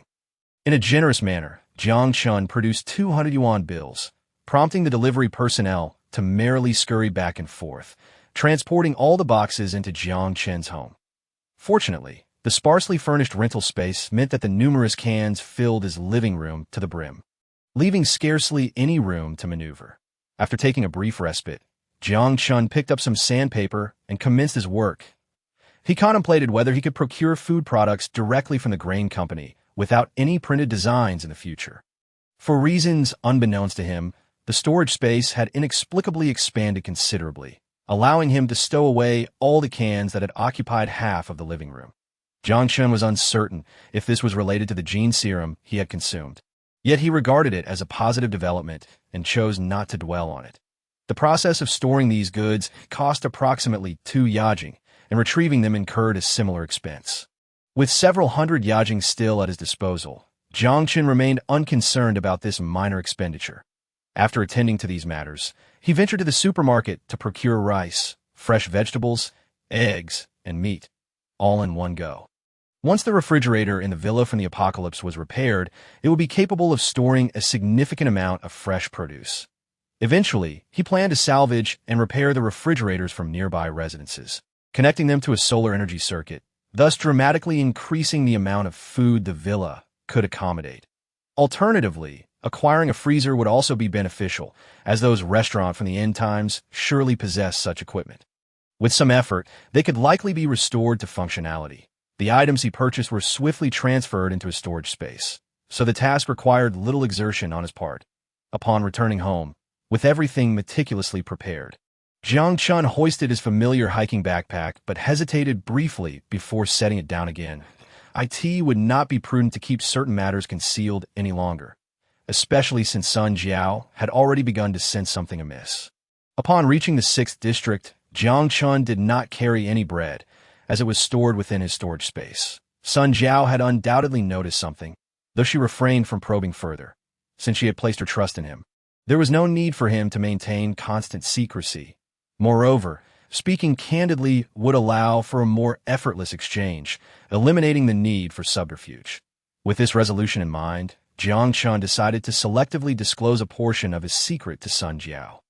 Holding the oblivious little hamster, gnawing on a pine cone, Jiang Chen settled onto the soft bed and took a deep breath. Chapter 29. The Falcon Falls. Here lies Falcon Eye, having arrived at the target area. Acknowledge this is Falcon 2. Falcon Eye. Activate the radio life detection device. Understood. Activating the radio life detection device. The Yunji-51 amphibious transport helicopter, primarily serving the unnamed Navy fleet, possesses formidable beach landing transport capabilities. However, in this post-war era, such beach landings have become obsolete. 2 sleek black helicopters maintained a kilometer of horizontal distance, hovering one in front of the other above a towering edifice. Wang Shiv, observing the unidentified bacterial density indicators on the exterior of the powered armor, glanced out the helicopter window toward the building, his face clouded with concern that it was indeed the correct location. The life forms matched. The target resided within the building. Falcon Eye requests permission to engage. Denied. Wang Shiv, exercising caution, scrutinized the building before activating the remote communication module of the powered armor. This is the Black Knight Squad. We have arrived above the target biological entity. The core information remains unknown. Requesting naval gun support. Command received. Authorization granted for bombardment. The cost of a direct assault would be exorbitant, as they had yet to ascertain the target's core presence. Wang Shiv prudently opted to request artillery support, at the very least to expose the target's essence. Falcon I, Falcon II, bombardment will commence in 1 minute. Please ascend to a higher altitude. Understood. Understood. The two helicopters began to ascend, avoiding unnecessary collateral damage. The light of dawn cast a hazy, yellowish path through the radioactive dust, as the nauseating yellow-green particles lingered outside the building. From an external vantage point, the entire area resembled a murky egg, with the building serving as its yolk. What lay concealed within that structure? Wang Shiv furrowed his brow, fixating on the opaque orb. Why would the elite forces of looting town appear at the outskirts of the city, 30 kilometers away? This inquiry traces back to a combat meeting held 2 days prior. Aircraft carrier, command tower, conference room. Yes, Commander. The soldiers, clad in military uniforms, responded in unison. Their attire was merely ZX's Marine Corps uniforms, used more for appearance than functionality. The meeting is adjourned. Yes, the radio life detection device is among the more commonly utilized tools in this desolate wasteland. Research indicates that each life form emits a life signal that displays a frequency distribution. Through specialized radio waves, these signals can be detected from considerable distances. Employed as reconnaissance equipment during wartime, it transitioned to a rescue tool post-conflict, ultimately becoming a civilian apparatus in the apocalypse. The detectable signals are not limited to humans. Any life signal across varying frequency wavelengths would be recorded on an electronic display akin to radar. Typically, the intensity of these life signals correlates with the energy of the life forms. Generally, the life signals of mutated organisms exhibit significantly higher frequencies than those of humans. The theoretical calculation of the Yajing content within a biological entity based on the frequency of its life signals is a technological advancement developed after the war, with most substantial survivor bases possessing this capability. Upon detecting unnatural life signals, surrounding survivor bases often opt to take proactive measures. Allowing mutated organisms to thrive is an exceedingly unstable proposition. All mutations are random. No one can guarantee that something bizarre will not evolve. The evolution of species that once required tens of thousands of years might occur within mere days in the wake of a nuclear blast. Perhaps what evolves is merely a pitiful creature that vomits, or it may be an exceedingly perilous mutated behemoth. Organisms with Yajing energy points exceeding 300 are collectively categorized as extreme mutated beings. However, this does not imply strength. Unlike the formidable dangerous species with Yajing energy ranging from 40 to 300, extreme mutated beings are typically easier to contend with. For instance, a human weighing 100 pounds may indeed struggle against one weighing 200 pounds, as they operate in different weight classes. But what about a 500-pound individual, or one weighing a ton? Such entities would likely fall into the category of the disabled, struggling to sustain their own life functions. In a similar vein, mutated organisms with Yajing energy exceeding 300 are akin to the disabled among monsters. Under the influence of radiation and various factors, they expand their life energy limitlessly due to coincidental mutations. However, excessive energy does not necessarily translate into immense lethality. Everything has its limits, and surpassing those thresholds may lead to becoming a burden. Looting Town previously conducted similar long-range strike operations. The target was an unidentified organism with an astonishing Yajing count of over 110,000. However, upon the Marine Corps arrival, they encountered nothing but a horde of ghouls and large chunks of flesh torn apart by them, filling half a street with grotesque masses. Indeed, such extreme mutated beings are often quite ineffectual. From an economic standpoint, hunting down these giants is far easier than dealing with creatures like the Dead Claws or Meat Mountains. This serves as the true impetus driving these self-serving individuals to employ military force to eradicate mutated beings. Otherwise, who would willingly deploy troops for such endeavors? Now, Wang Shiv faced precisely such a predicament. Falcon I, flying ahead, activated the laser rangefinder to provide precise firing coordinates for Looting Town's naval artillery. Prepare for bombardment. Elevate the artillery. Quickly, several individuals clad in work attire busied themselves, manipulating their equipment. The deck on the side of the ship gradually split apart, and a 10-meter-long cannon barrel began to rise. It streamlined, elongated casing bore the resounding name of electromagnetic cannon, with a straight-line range of 310,203 meters, target thickness assessed, engaging a 10 kilograms projectile, angle set to 47 degrees, kinetic energy established, a technician standing 10 meters away from the turret. Input the settings on a handheld tablet. The fire control system had long been compromised by the EMP generated by the nuclear explosion. After survivors repaired such fixed artillery, the fire control circuitry was directly connected to nearby terminals, allowing for close-range operations to initiate firing. The technician pressed the fire button. Dazzling blue light filled the cannon's barrel, and a high-density current emitted a brief yet piercing hum. There was no explosion. Only the initial thunderous sound of the projectile breaking the sound barrier, followed by a faint trajectory soaring toward the heavens. The recoil applied to the electromagnetic rails caused the 10-meter cannon barrel to shift slightly backward, while the liquid cooling system released scalding steam that a gentle ripple stirred at the rear of the vessel, subtly vanishing into the waves. The blunt-headed projectile spiraled through the air at high velocity. The specialized device within the shell operates on the residual current stored in the capacitors, creating a transient vacuum around the projectile that effectively erases the sound barrier. This ephemeral vacuum effect dissipates only when the shell approaches its target within a kilometer. As the unique coating on the surface ignites, the front of the projectile slightly expands, trailing a crimson streak. The cylindrical shell strikes the target building with the force of an iron fist. The piercing sound of the sonic boom reverberates alongside the violent explosion as the shell swiftly penetrates the structure, embedding itself into the ground below, in a manner reminiscent of a giant hand pushing it over. The entire building collapses backward like an avalanche. The shell leaves behind a tunnel several meters in diameter amidst the circular debris, a direct hit that a remarkable shot. The target shell is exposed. Wait, what is that? Goodness, it's falling. It's falling, requesting assistance. Busy tone. Emerging from the cloud of smoke is a colossal hand. No, more accurately, a gigantic cannon. Dark red energy converges before being unleashed at a scarlet beam carves a straight line through the sky. Piercing the clouds, the ray does not directly strike any helicopter. However, it paralyzes all electronic devices within the airspace it traverses. Warning: EMP strike. The electromagnetic shielding of the powered armor activates instantaneously, countering the frenzied current. Yet, due to its passive activation, virtually all instruments and devices of the powered armor sustain varying degrees of damage. With the electromagnetic shield engaged, communication signals are naturally disrupted. Damn! EMP. Jump. Engaging the loudspeaker, Jiang bellows, stabilizing himself amidst the violent rotations of the aircraft before making a heavy-footed dash toward the hatch, then leaping out into the open air. The compact structure of the powered armor, along with its concentrated EMP-resistant equipment, experiences only a brief malfunction, and soon all electronic components hesitate before returning to normal. However, the two helicopters are not so fortunate. The high-energy EMP instantly breaches their electromagnetic defenses, incinerating most of their electronic systems.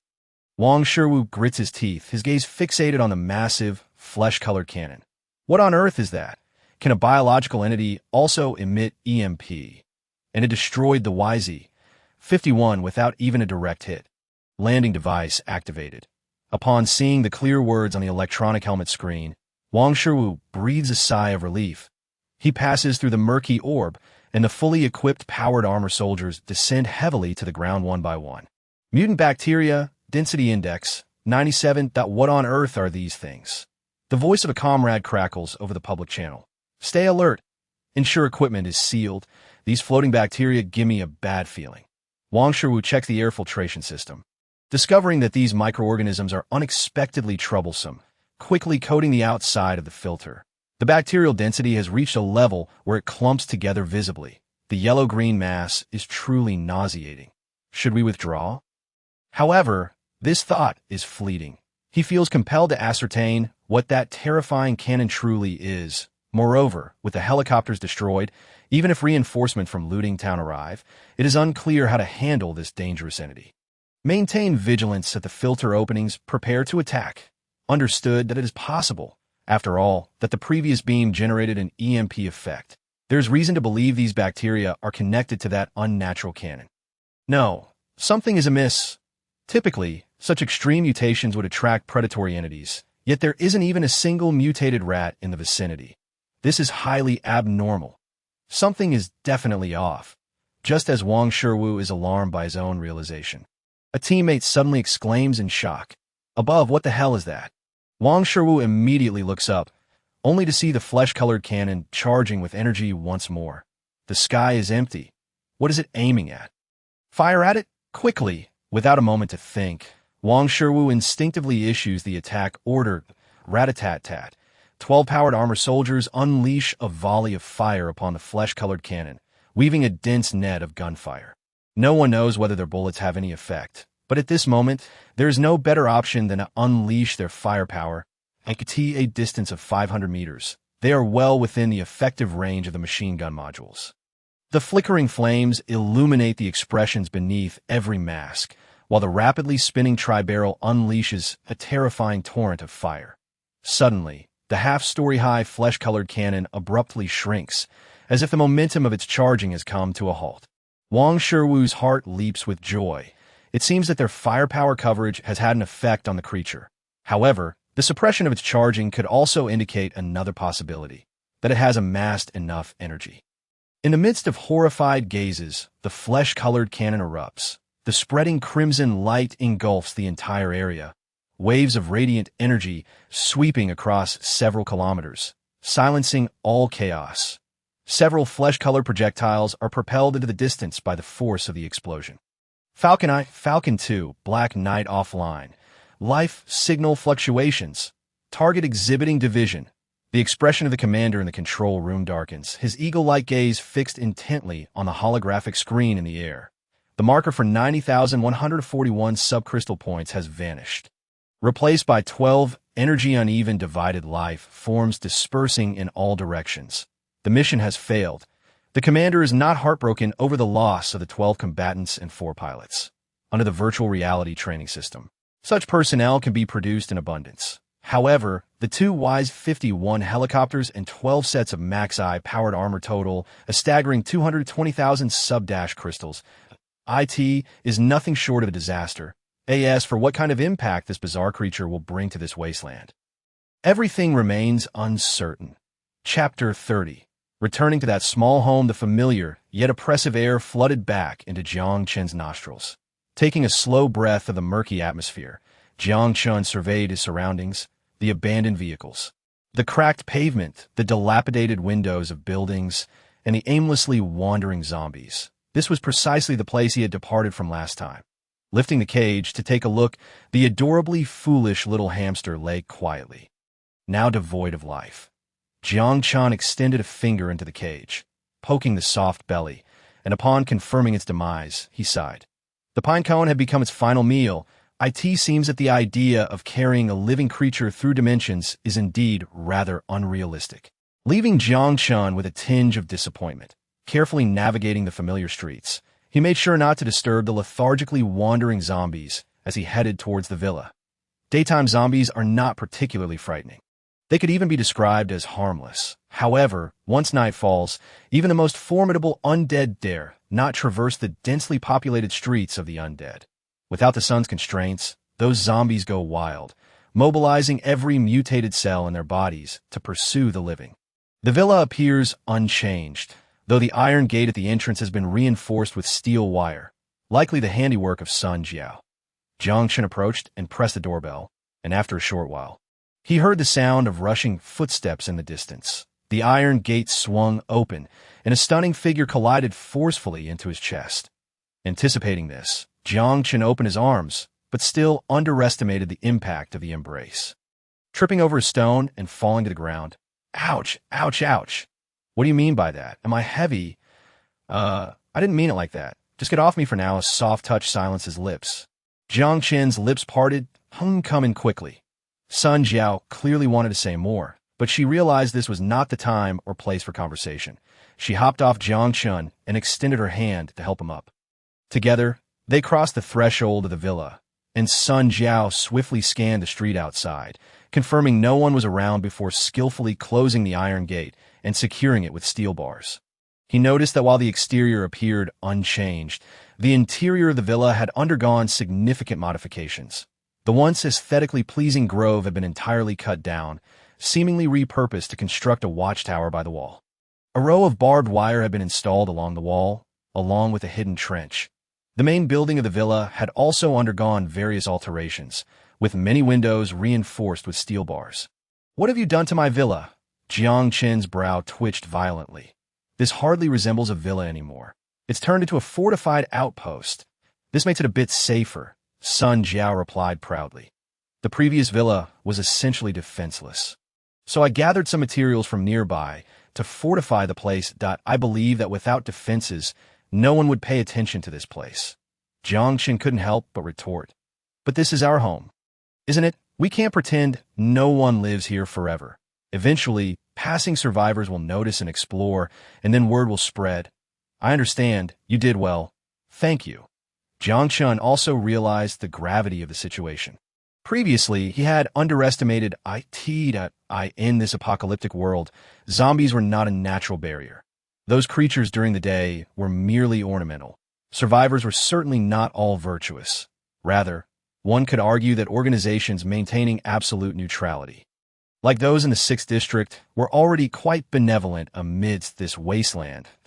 If someone discovered that there were people here with food and no defenses, one could expect a swarm of flies to descend upon them.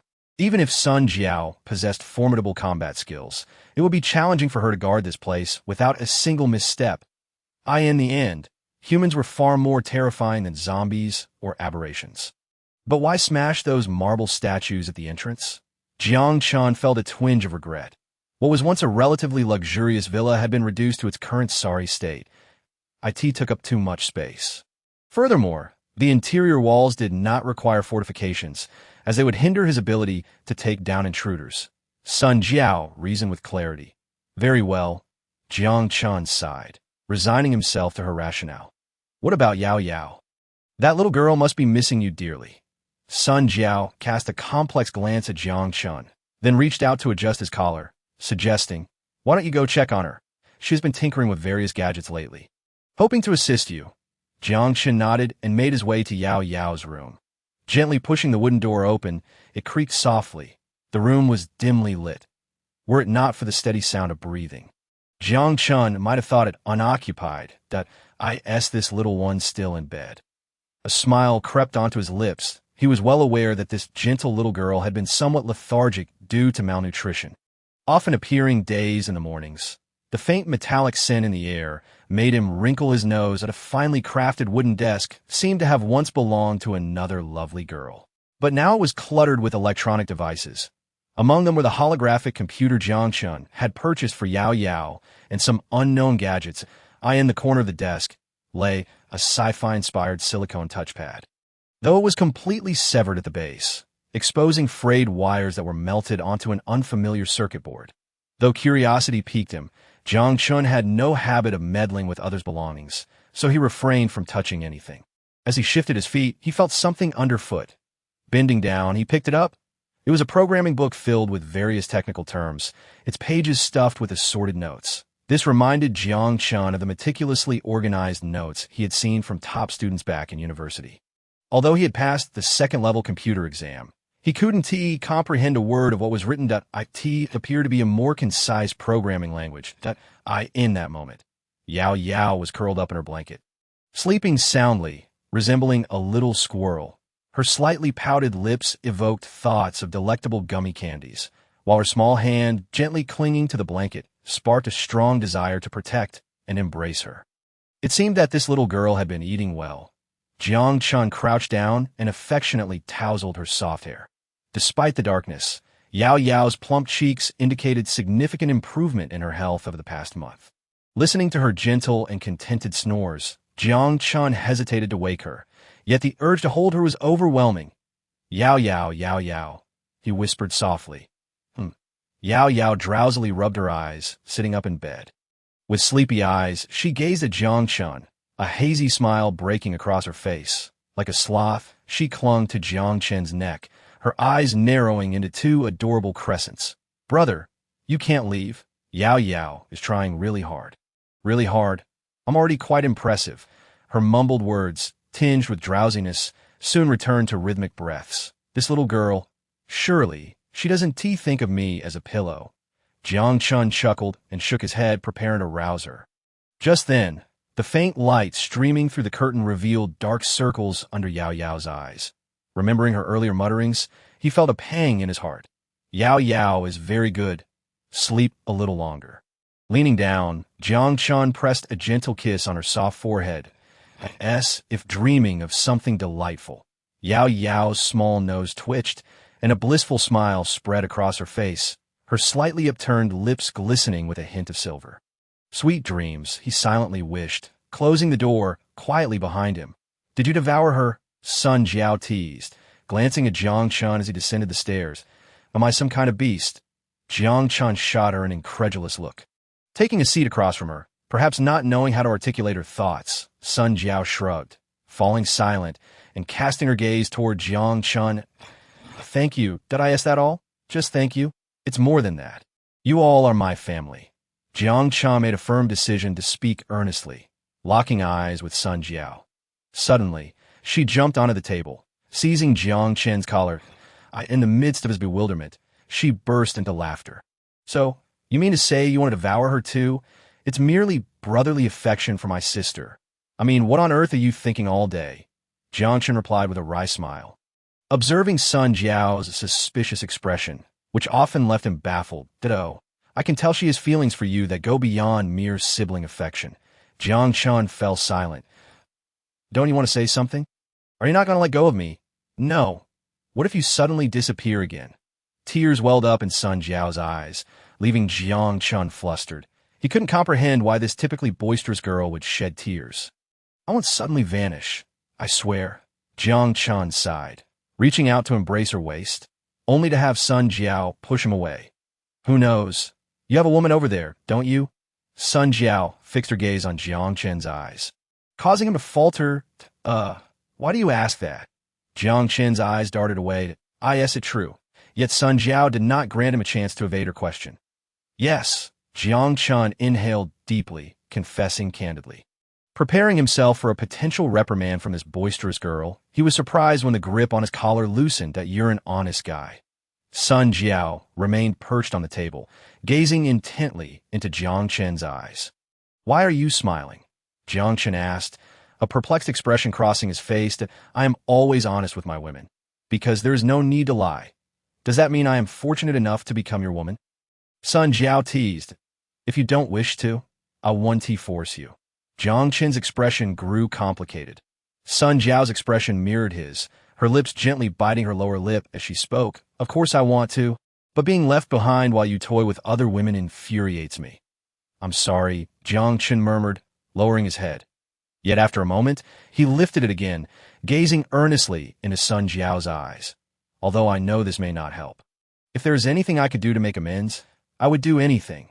Really? Anything. Sun Jiao's mischievous gaze roamed Jiang Chen's face. Yes, then let us begin. Huh. In an instant, as Jiang Chen momentarily lost his focus, Sun Jiao had already sprung into action. With the agility of a wildcat, she swiftly bound him to the chair with ropes she had procured from who knows where. Sun Jiao placed one foot on the armrest beside Jiang Chen's right hand. This scene felt eerily familiar to Jiang Chen. I said, oh, what were you going to say? Sun Jiao leaned in closer, feigning ignorance that IT was then that Jiang Chen noticed she had changed her clothes. In the brief moment he had gone upstairs, she had swapped her comfortable sportswear for a casual low-cut shirt. Speaking of which, with clothing stores everywhere in this apocalyptic world, there was no need to worry about outfits. Jiang Chen recalled the clothes he had purchased online for the two girls, a wry smile forming on his lips. And no, it's nothing. Just this rope. I feel like I've seen it somewhere before. Unable to meet her fiery gaze, Jiang Chen awkwardly diverted the topic. Last time it didn't fulfill its purpose, so I thought I'd let you experience it again. Sun Jiao mischievously grinned, her expression delightfully wicked. Chapter 31. Family meeting? It was exceedingly awkward. Why do I say this? Because just as Yao Yao happened to descend the stairs, she stumbled upon this rather embarrassing scene, standing at the staircase. Her face flushed and mouth slightly agape. She found herself frozen in indecision. It was one thing to witness such antics in the living room with only two people present. However, now the villa was no longer limited to just the two of them. However, in that moment of passion, the two individuals selectively chose to forget the presence of others at home. Ahem, although it was undeniably exhilarating. Sun Jiao, lacking in loyalty, fled, her departure witnessed by Yao Yao, who felt an overwhelming urge to bury herself in the ground, taking Jiang Chen along with her. Yet, she left without untying the ropes binding Jiang Chen. One must admit, the quality of the rope was impeccable, and Sun Jiao's skill in tying knots was quite advanced. Jiang Chen exerted all his strength, but could not break free. "Hey, brother, oh brother." Yao Yao, blushing, was utterly surprised to see Jiang Chen, yet his current predicament made her hesitant to rush over and embrace him. "Yao Yao, could you help me untie this?" Jiang Chen, feeling embarrassed, began to plead for Yao Yao's assistance. "Okay." Yao Yao's face turned as red as a small apple as she shyly leaned closer to Jiang Chen. Her curiosity piqued, yet too timid to meet his gaze. Due to her nervousness, her small hands fumbled clumsily over the knots for quite some time, without success. "Is it done yet?" Jiang Chen asked awkwardly. A gulping sound followed. "Huh? And no, nothing. Hurry, please." Yao Yao's sudden increase in volume startled Jiang Chen. Although she claimed to be close to finishing, Jiang Chen felt no sign of loosening. Yao Yao pouted in discomfort. She had bitten her tongue when startled by Jiang Chen's voice while peeking. Lost in her thoughts, she unconsciously swallowed hard. Her face flushed as she desperately wished to untie the ropes. "Sun Jiao, come out, spare me," Jiang Chen exclaimed, a mix of amusement and exasperation in his voice. He knew that mischievous little girl was undoubtedly hiding nearby. Relishing in his embarrassment, he understood her devilish nature all too well. Just as Jiang Chen suspected, Sun Jiao had already dressed and was now crouched behind the door of the dining room. Peering through the crack, reveling in the sight of the blushing Yao Yao and the wry smile on Jiang Chen's face. Humph, what a satisfying scene. Yet satisfaction aside, there was something amiss. Sun Jiao was aware of this and, with a pout, stepped forward to untie Jiang Chen. The reason for her actions, however, was motivated by ulterior motives. She had begun to sense Jiang Chen's secret and suspected he might have another woman on the other side. This notion instilled a sense of urgency in her. To be honest, it wasn't that she didn't care about how many women Jiang Chen had. But she did care a lot, but it was her primary concern. What frightened her most was the possibility of Jiang Chen disappearing from her life, leaving her unable to follow. After all, on one side lay a desolate world, while on the other was a paradise abundant with sustenance. If given a choice, she would never choose to live in the former. If Jiang Chen found someone over there, she dared not continue that train of thought. She was acutely aware that she had fallen for him. Thus, she devised a small scheme, hoping to drag Yao Yao into the mix as well. Although her physical development had been stunted in the stasis pod, she was still a girl entering her adolescence. She refused to believe that Yao Yao, who had a strong affection for Jiang Chen, would remain unaffected by such a provocative scene. Once there were feelings involved, how could there be a lack of future opportunities? Yao Yao was still too naive, thinking that a mere kiss could satiate that big bad wolf. If one's allure was insufficient, then two could suffice. This was Sun Jiao's plan. She was determined to prevent Jiang Chen from leaving this place. To achieve this, she needed to artificially create some unbreakable ties for him. With this thought, a mischievous smile crept on his Sun Jiao's face. "Here we go. Wait a moment. I had it. Oh wow. You really were hiding over there. You must have been laughing just now, right? I have something important to discuss with you both at this moment." Jiang Chen had donned his pants and was flexing his somewhat stiff wrist. He looked at the still blushing Yao Yao and the unapologetic Sun Jiao, forcefully suppressing his embarrassment, and spoke earnestly. Sun Jiao's playful expression gradually faded, replaced by a serious yet gentle nod. Such an expression was rare on her face, which surprised Jiang Chen slightly. "Eep!" Yao Yao, caught off guard by Jiang Chen's hand on hers, jumped as if startled, feeling too timid to meet Jiang Chen's gaze. This was mortifying. Jiang Chen shot a dark glare at Sun Jiao, who remained unfazed, gazing up at the ceiling. "No, you are also my family." Jiang Chen gently patted Yao Yao's head. He had made that decision the day Yao Yao saved him. Without her bravery, he and Sun Jiao could have easily become the main course for cannibals. At the very least, he would have. Let me take that off for you, Jiang Chen said, noticing Yao Yao's docile demeanor as she buried her head, squinting her eyes in enjoyment of his touch. He couldn't help but feel a surge of affection. Unconsciously, Jiang Chen reached for the electronic ring. He had long wished to remove it, as he had never viewed her as a slave. No, Yao Yao gently placed her hands over Jiang Chen's larger hand, saying, I want to be a very special girl for you, brother. Special? Jiang Chen was completely taken aback, unable to comprehend Yao Yao's words. Meanwhile, Yao Yao's face turned crimson again, her mouth moving slightly but remaining silent. Ahem, is it really appropriate for you two to flaunt your affection in front of me? Sun Jiao said, narrowing her eyes. Moreover, she was undoubtedly not pleased about it. Sun Jiao was unconsciously grinding her teeth. Feeling her devilish gaze, Jiang Chen couldn't help but shiver. Yes, Yao Yao, resembling a frightened little rabbit, jumped back, shrinking away. Although Sun Jiao had never bullied her, Yao Yao had always held a fear of her. Aren't you supposed to have something important to say? Hurry up and spill it. Sun Jiao sighed, moving on from the trivialities. Jiang Chen's expression turned serious as he adjusted Yao Yao's position before walking to the center of the living room. Yao Yao watched Jiang Chen's actions in confusion, while Sun Jiao seemed to have guessed something, resting her chin on her hands as she awaited Jiang Chen's explanation that I come from another world. Although she had anticipated this revelation, hearing it directly from Jiang Chen still left Sun Jiao somewhat stunned. As for Yao Yao, she was utterly a loss. Perhaps it's best to demonstrate it for you. Jiang Chen sighed and extended his left hand. The subspace containing food and supplies was opened. There were no special effects. Simply cans, fruits, and vegetables, rice. An assortment of items gradually materialized in the living room as if transitioning from the ethereal to the tangible. Even Sun Jiao was left dumbfounded, while Yao Yao was completely frozen. Observing the two women's dazed expressions, Jiang Chen scratched the back of his head that I haven't explained yet. Why are you both staring blankly? To be honest, being looked at by a little girl with such innocent eyes was quite gratifying. Ahem, that's not it. These items didn't just appear out of thin air. How should I put it? Back in my world, you can exchange them for gold at a very low rate. So, brother comes from a parallel space before the war. Yao Yao nodded, somewhat understanding. She had lived before the war until she was 12, and thus had some impression of the pre-war prosperity. Smart, that's roughly the idea, Jiang Chen said, giving Yao Yao a thumbs up. She succinctly articulated what he had been struggling to explain to what?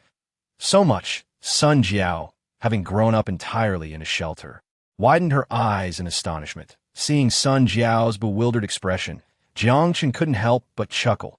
This roused Sun Jiao from her stupor, and Jiang Chen briefly introduced his background to the two girls, dispelling their concerns about his potential sudden disappearance. However, when Sun Jiao inquired whether it was possible to bring others through, Yao Yao's gaze brightened with hope, but Jiang Chen was destined to disappoint them. He said little, merely retrieving the cage containing the deceased hamster and placing it on the table. The two girls fell into a brief silence, yet eventually came to terms with it. Indeed, the concept of traversing space was already miraculous enough. If living beings could be transported, it would surely lead to chaos. Sun Jiao shook her head with a bitter smile, then lethargically rested her head on the table. Indeed, this place is rife with mutated bacteria, and only individuals with a certain level of resistance can avoid becoming zombies. If Brother Jiang Chen could transport goods, those bacteria would likely erupt over there. Yao Yao pondered more deeply, causing Jiang Chen to break out in a cold sweat. He shivered again, realizing he had overlooked this possibility. He had never considered the possibility of carrying mutated bacteria with him. His mind had been consumed with thoughts of profit, neglecting such a pivotal issue. Fortunately, the capabilities of the traversal ring would halt all life activities except for the host. Otherwise, as Sun Jiao had mentioned, everything would indeed descend into chaos. Jiang Chen couldn't quite grasp the specific principles behind it. Perhaps dissecting that hamster would yield some answers. However, that was a task he could not undertake, given his lack of expertise. Sun Jiao nodded in agreement. Well, regarding the compressed biscuits, it seems that one piece could be exchanged for a small amount of yajing. There is no need to venture into the 6th district. Trade can also be conducted at nearby community-level survivor gathering spots. Although I have reinforced the villa, the defensive measures remain rather rudimentary. It would be ideal to procure some military supplies in exchange. After pondering for a moment, Jiang Chen said, "Let us compile a shopping list of everything we need and purchase it all at once." Additionally, I believe it would be more prudent to acquire supplies from the 6th district. Frankly, I don't have much faith in the smaller survivor camps. Despite the villa's fortifications, the manpower is still insufficient. Relying solely on Sun Jiao to defend this place would indeed prove quite challenging. If our food supplies attract the attention of other survivors, those desperate souls could swiftly turn into armed bandits. The 6th district, however, is different. At least thus far, there have been no scandals of raiding other survivor bases along the trade routes. Its absolute neutrality is the very foundation of its growth. That said, the Grey Goo Mercenary Corps will undoubtedly be probing our movements in the 6th district. Is that truly convenient? Sun Jiao voiced her concerns. Last time, they nearly decimated an entire raiding party under Jiang Chen's command, and the next encounter between the two factions might very well lead to a deadly confrontation. "Fear not," Jiang Chen replied with a smile. "I can extricate myself from danger in less than 2 seconds." With that, in the blink of an eye, Jiang Chen vanished from the sight of the two women, only to reappear before them moments later, leaving them momentarily stunned. I say this frequent teleportation is quite taxing. Jiang Chen stumbled a couple of steps, hastily grasping the chair beside him to avoid a fall. It seems that the continuous use of this ability does have side effects, such as temporary dizziness. You just now. Having come clean, he no longer felt the need to conceal his teleportation ability. The fee for that small amount of yajing energy was hardly worth his concern. After all, it was merely a matter of a single compressed biscuit. Its simply unbelievable. Yao Yao sighed in awe. Sun Jiao nodded in agreement, still somewhat bewildered that I'm not entirely at ease. Sun Jiao said, casting a worried glance at Jiang Chen. "What do you take me for, a demon?" Jiang Chen chuckled bitterly, rubbing his nose. "You can't possibly expect me to guard this vast villa alone. Besides, I require individuals with special skills. The wasteland is rife with treasures, particularly those with expertise in unrelated fields that I could leverage their talents to generate wealth for my future technology company in this world. I will learn, brother. Don't abandon me." Unexpectedly, Yao Yao approached with tearful eyes. "How could that be?" Jiang Chen laughed softly, tousling her fluffy hair, and gently replied, "But brother, doesn't he wish for you to tire yourself out?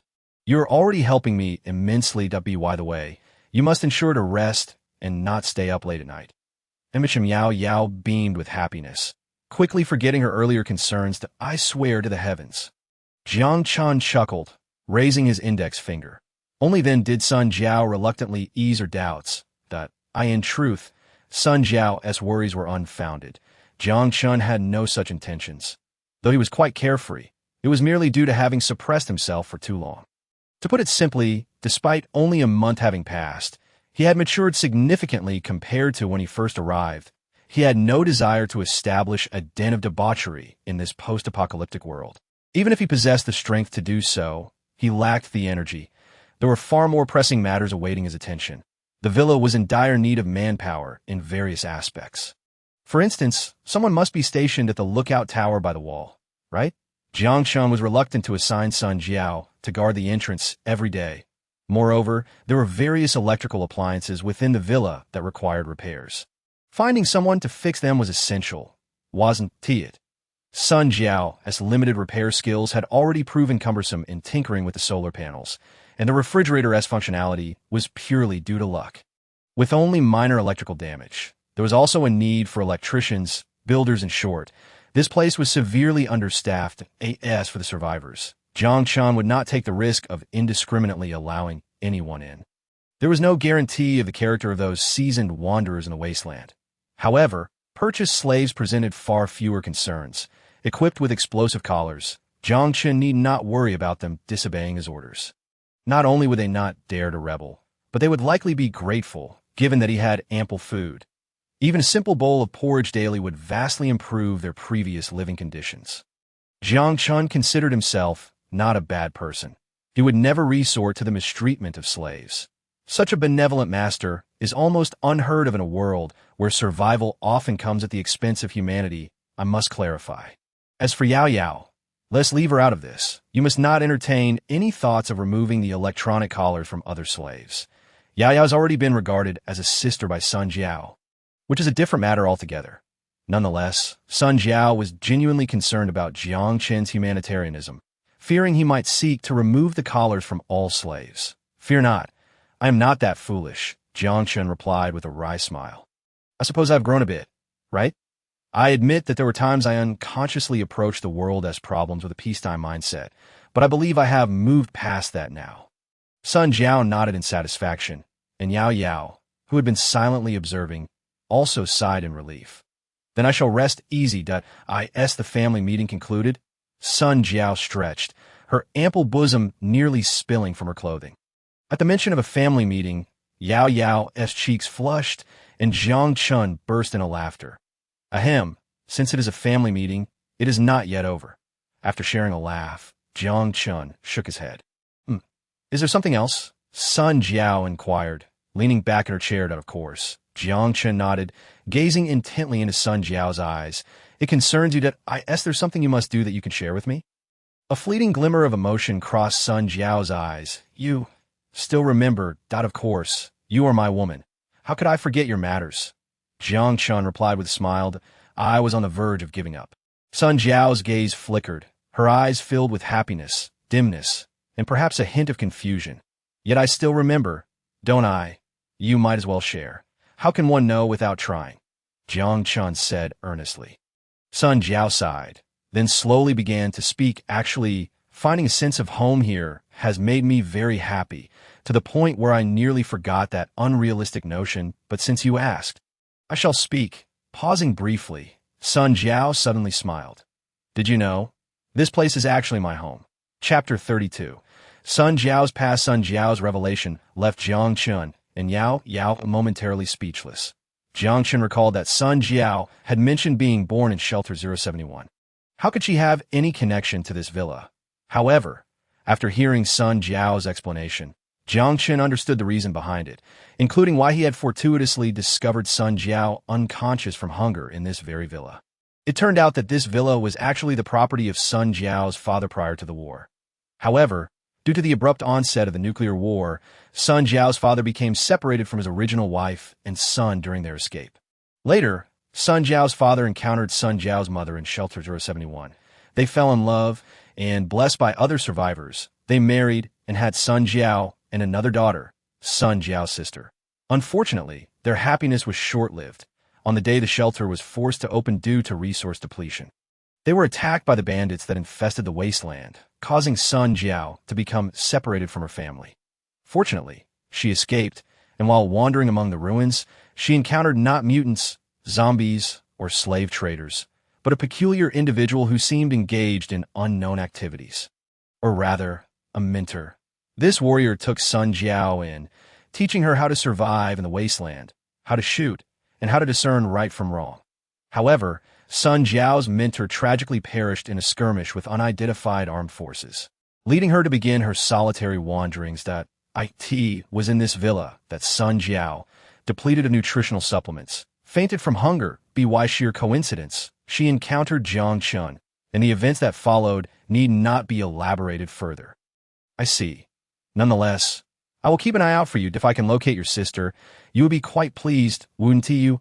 Jiang Chen smiled after listening to Sun Jiao's narrative. Sun Jiao's eyes glistened with unshed tears. Were it not for Yao Yao's presence, she would have wanted to throw herself into his arms, pouring out her emotions of gratitude and affection. Although it may be somewhat inappropriate, Sun Jiao was at a loss for other methods to express her love. As for Yao Yao, is there anything I can assist you with? Since we are family now, do feel free to express any needs you may have. Jiang Chen affectionately ruffled Yao Yao's hair once more. Yao Yao shook her head, gently covering Jiang Chen's hand resting atop her head with her own. I'm already very content. My family is left with only my brother Jiang Chen and sister Sun Jiao. That smile was filled with happiness, yet made Jiang Chen's nose feel slightly sour. Lunch was prepared by Yao Yao. This obedient little girl had diligently learned the art of cooking. which touched Jiang Chen deeply. This was the first meal prepared for him by a girl. He was so moved he felt tears welling up. Ahem, perhaps that was a bit exaggerated. Watching Jiang Chen devour his food. Yao Yao couldn't help but reveal a blissful smile, as for Sun Jiao. She had always been one to eat ravenously. If there ever came a day when she suddenly became genteel, it would indeed be astonishing. After the meal, the three of them tidied up the dishes together. Sun Jiao went to organize the supplies in the living room, while Jiang Chen followed Yao Yao into her room, as he had some important matters to discuss with her. Yao Yao, have you finished preparing for the bank vault? Yao Yao suddenly laughed. You don't know yet, brother? Sister Sun Jiao has already emptied that bank vault for you. She must have forgotten to mention it to you, because she was too surprised. She is really looking forward to your praise. Jiang Chen was momentarily taken aback, then a glimmer of joy crossed his face. Haha, but Sister Sun Jiao isn't like you. I isn't interested in my praise. Unable to resist Yao Yao's adorableness, Jiang Chen reached out and ruffled her hair. Yao Yao squinted her eyes like a little squirrel enjoying the moment, but suddenly, as if recalling something, she blinked her big, adorable eyes at Jiang Chen and exclaimed, Cough? No, that is not right. Sister Sun Jiao must also want to be praised by her brother. After saying this, Yao Yao seriously nodded her head, as if she believed her analysis was indeed quite reasonable. Jiang Chen was momentarily taken aback, then smiled. Well, that is true. I ought to thank that little girl, though she can be quite mischievous at times. She surprisingly knows how to consider others' feelings. Setting aside the matter of gold, Jiang Chen began to inquire about the creation of mobile games. Mobile games? Games played on a phone. Are those popular in your world? Brother? Yao Yao asked, somewhat perplexed, which surprised Jiang Chen. After all, Yao Yao had spent her first 12 years before the war, so didn't electronic games exist back then? That couldn't be possible. Jiang Chen voiced his confusion to Yao Yao. But the answer he received left him both amused and exasperated. I see. I understand what you mean now. However, while there were indeed many popular games before the war, they were all played in gaming pods. Gaming pods? Yes. Mainstream games were created based on virtual reality systems, allowing people to lie in gaming pods that alleviated physical fatigue. Many would even choose to spend their sleeping hours within the game. There are also portable neural interface helmets that can achieve similar functions. So few people would install extra games on communication devices So, it wasn't that games didn't exist, but rather that with the advancement of technology, old gaming forms have been phased out. Just as the Xiaobao Wang gaming console faded from view, handheld devices like the PSP struggled in the face of smartphone dominance. What to do now? Jiang Chen couldn't help but furrow his brow, lost in thought. Brother, can I see that phone? Yao Yao asked timidly. You're right. Here you go. Jiang Chen hurriedly took out his Samsung phone and handed it to Yao Yao, then removed the SIM card for her to examine. After receiving the phone, Yao Yao wasted no time and brought it to her work desk to start disassembling it. Why is the CPU performance so low? And what with this mere few gigabytes of memory? Yao Yao muttered as she tinkered, causing Jiang Chen to feel somewhat embarrassed. Before long, after much fiddling, Yao Yao finally figured out this antique. So, how is it? Jiang Chen asked eagerly as Yao Yao removed her anti-glare glasses. It doesn't seem too difficult. If I write the programs in D, I should be able to condense a lot into such a small space. Yao Yao said, thoughtfully stroking her chin. But I feel that in addition to programming aspects like art, music, and gameplay, I have absolutely no experience in those. Jiang Chen was taken aback, realizing this issue as well. Not every programming expert can become a game design master like Sid Meier or Will Wright.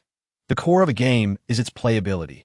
Even if Yao Yao can compile vast content using a more advanced programming language to reduce hardware requirements, the essential factor is that it must be fun, or else who would care? Just then, Yao Yao suddenly slapped her forehead as if recalling something.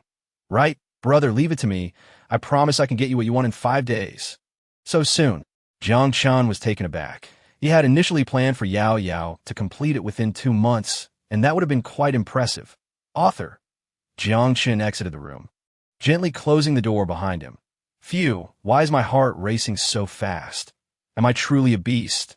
Jiang Chen mumbled to himself as he walked towards Sun Jiao, arriving at the underground warehouse. Jiang Chen saw Sun Jiao meticulously counting the supplies. Canned goods and compressed biscuits were neatly organized in the corner. while rice and similar items were carefully stored in polyethylene plastic boxes. These items were quite common in the wasteland, originally used by the military to package airdropped relief supplies, and they were sealed very tightly. The underground warehouse was cool. It was originally used by its former owner, Sun Jiao's father, to store wine. However, it was clear that survivors had visited long ago, leaving no trace of wine behind. Author's note. You understand, before changing the status, there will only be one update per day. I sent the contract starting from 70,000 words, and Yenda has yet to deliver it to me. I'm afraid if I miss the new book period, it will be disastrous. I hope all readers can understand. I am truly sorry. Chapter 33. Return to District 6. Ultimately, the triumphant Jiang Chen departed the basement alongside the flushed Sun Jiao. Due to Jiang Chen's exceedingly arrogant demeanor, an embarrassed and angry Sun Jiao pinched him hard on the waist. However, in her extreme embarrassment, she lost her balance and nearly stumbled. Be careful. Don't fall. Jiang Chen quickly caught Sun Jiao, feigning ignorance as he pretended to scold her by giving her a playful pat on the backside. Sun Jiao, glaring at Jiang Chen, bit her teeth together in frustration, her expression a mix of shame and anger, which only brought Jiang Chen a sense of relief. You bad egg. After holding back for a while, the usually foul-mouthed Sun Jiao managed to utter only this harmless phrase.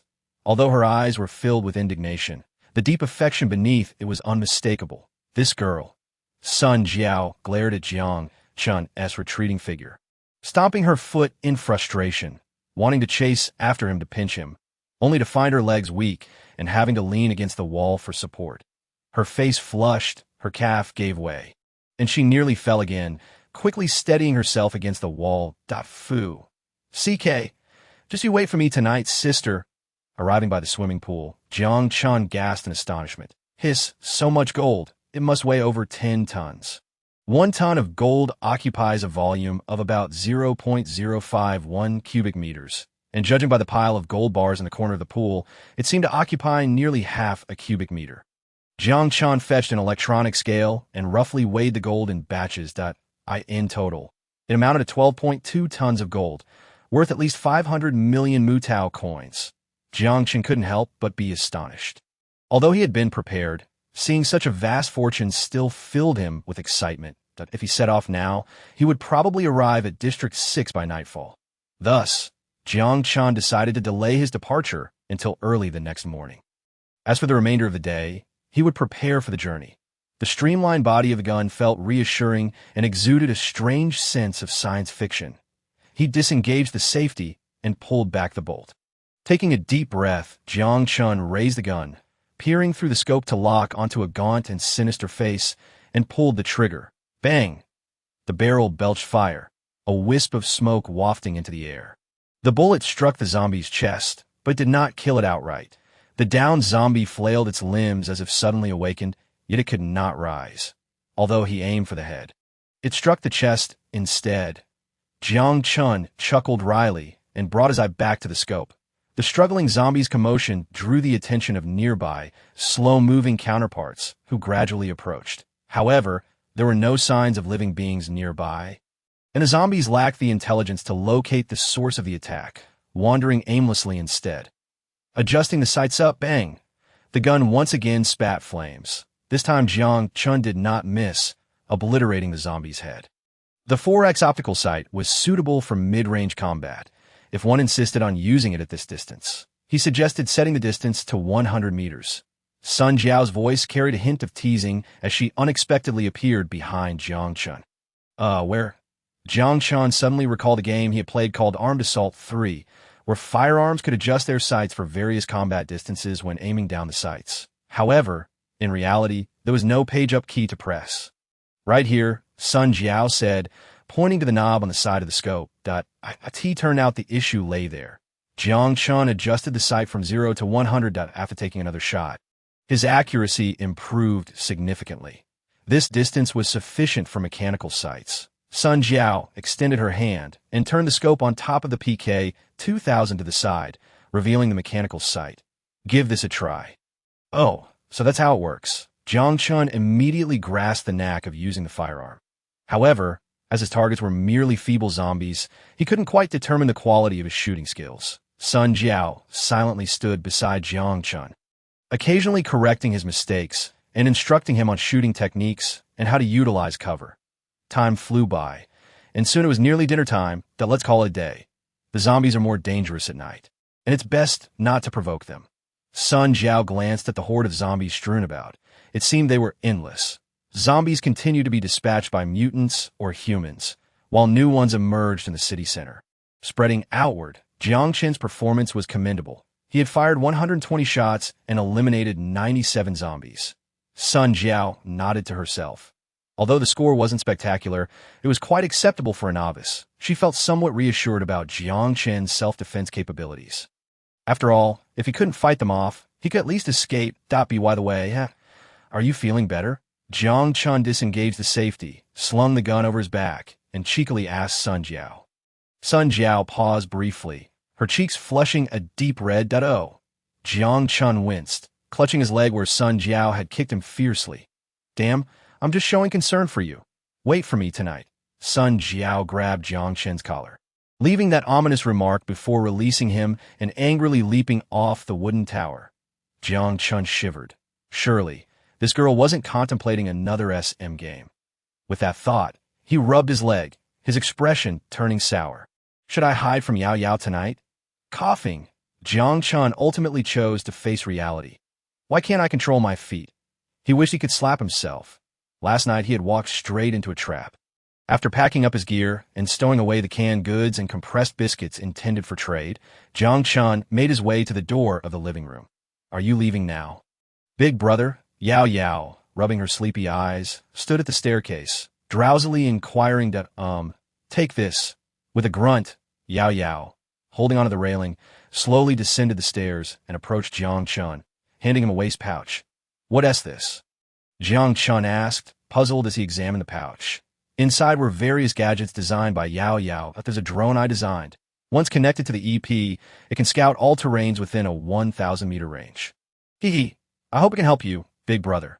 After speaking, Yao Yao rubbed her eyes again, shuffled over to the sofa, curled up, and fell asleep once more. This little one. Doesn't she fear catching a chill? Jiang Chen chuckled and shook his head. Fastening the waist pouch around his waist before walking over to the sofa, he scooped Yao Yao up from beneath her knees and behind her shoulders. So light. She felt soft with a faint, natural scent reminiscent of milk. The zombies Jiang Chen had shot the previous day had turned into mere bloodstains. It was said that at night, the active zombies would feast upon their fallen kin to obtain organic matter. Once they consumed a sufficient amount, they would slowly evolve. For instance, the monstrous creature encountered at the entrance of the 6th District was a result of such evolution. It was said that these evolved beings were common in the city center, which is why most survivor bases were established in the suburbs. Upon lifting the manhole cover, Jiang Chen retrieved a flashlight and shone it down, confirming it was safe before leaping in without hesitation. As he passed by the cannibal tribe, a flicker of disgust and revulsion crossed his face. Fortunately, the cave had been thoroughly burned, leaving no unsightly remnants. This was crucial, for the stench of decomposing corpses would attract mutated rats and other beasts. 1 or 2 rats posed little threat, but encountering a swarm, the journey was relatively safe but somewhat dull.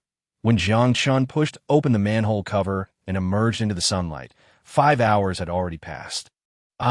He took a deep breath of fresh air, marking a safe spot on the holographic map before stowing it away. While the post-apocalyptic sewer system provided a relatively quick transit route, its intricate structure guaranteed inherent dangers. Until one approached, the secrets lurking in the dark corners remained unknown. Perhaps it was the lair of the dead claws, or the cave of the cannibals. Jiang Chen dared to tread only the path he and Sun Jiao had previously traversed.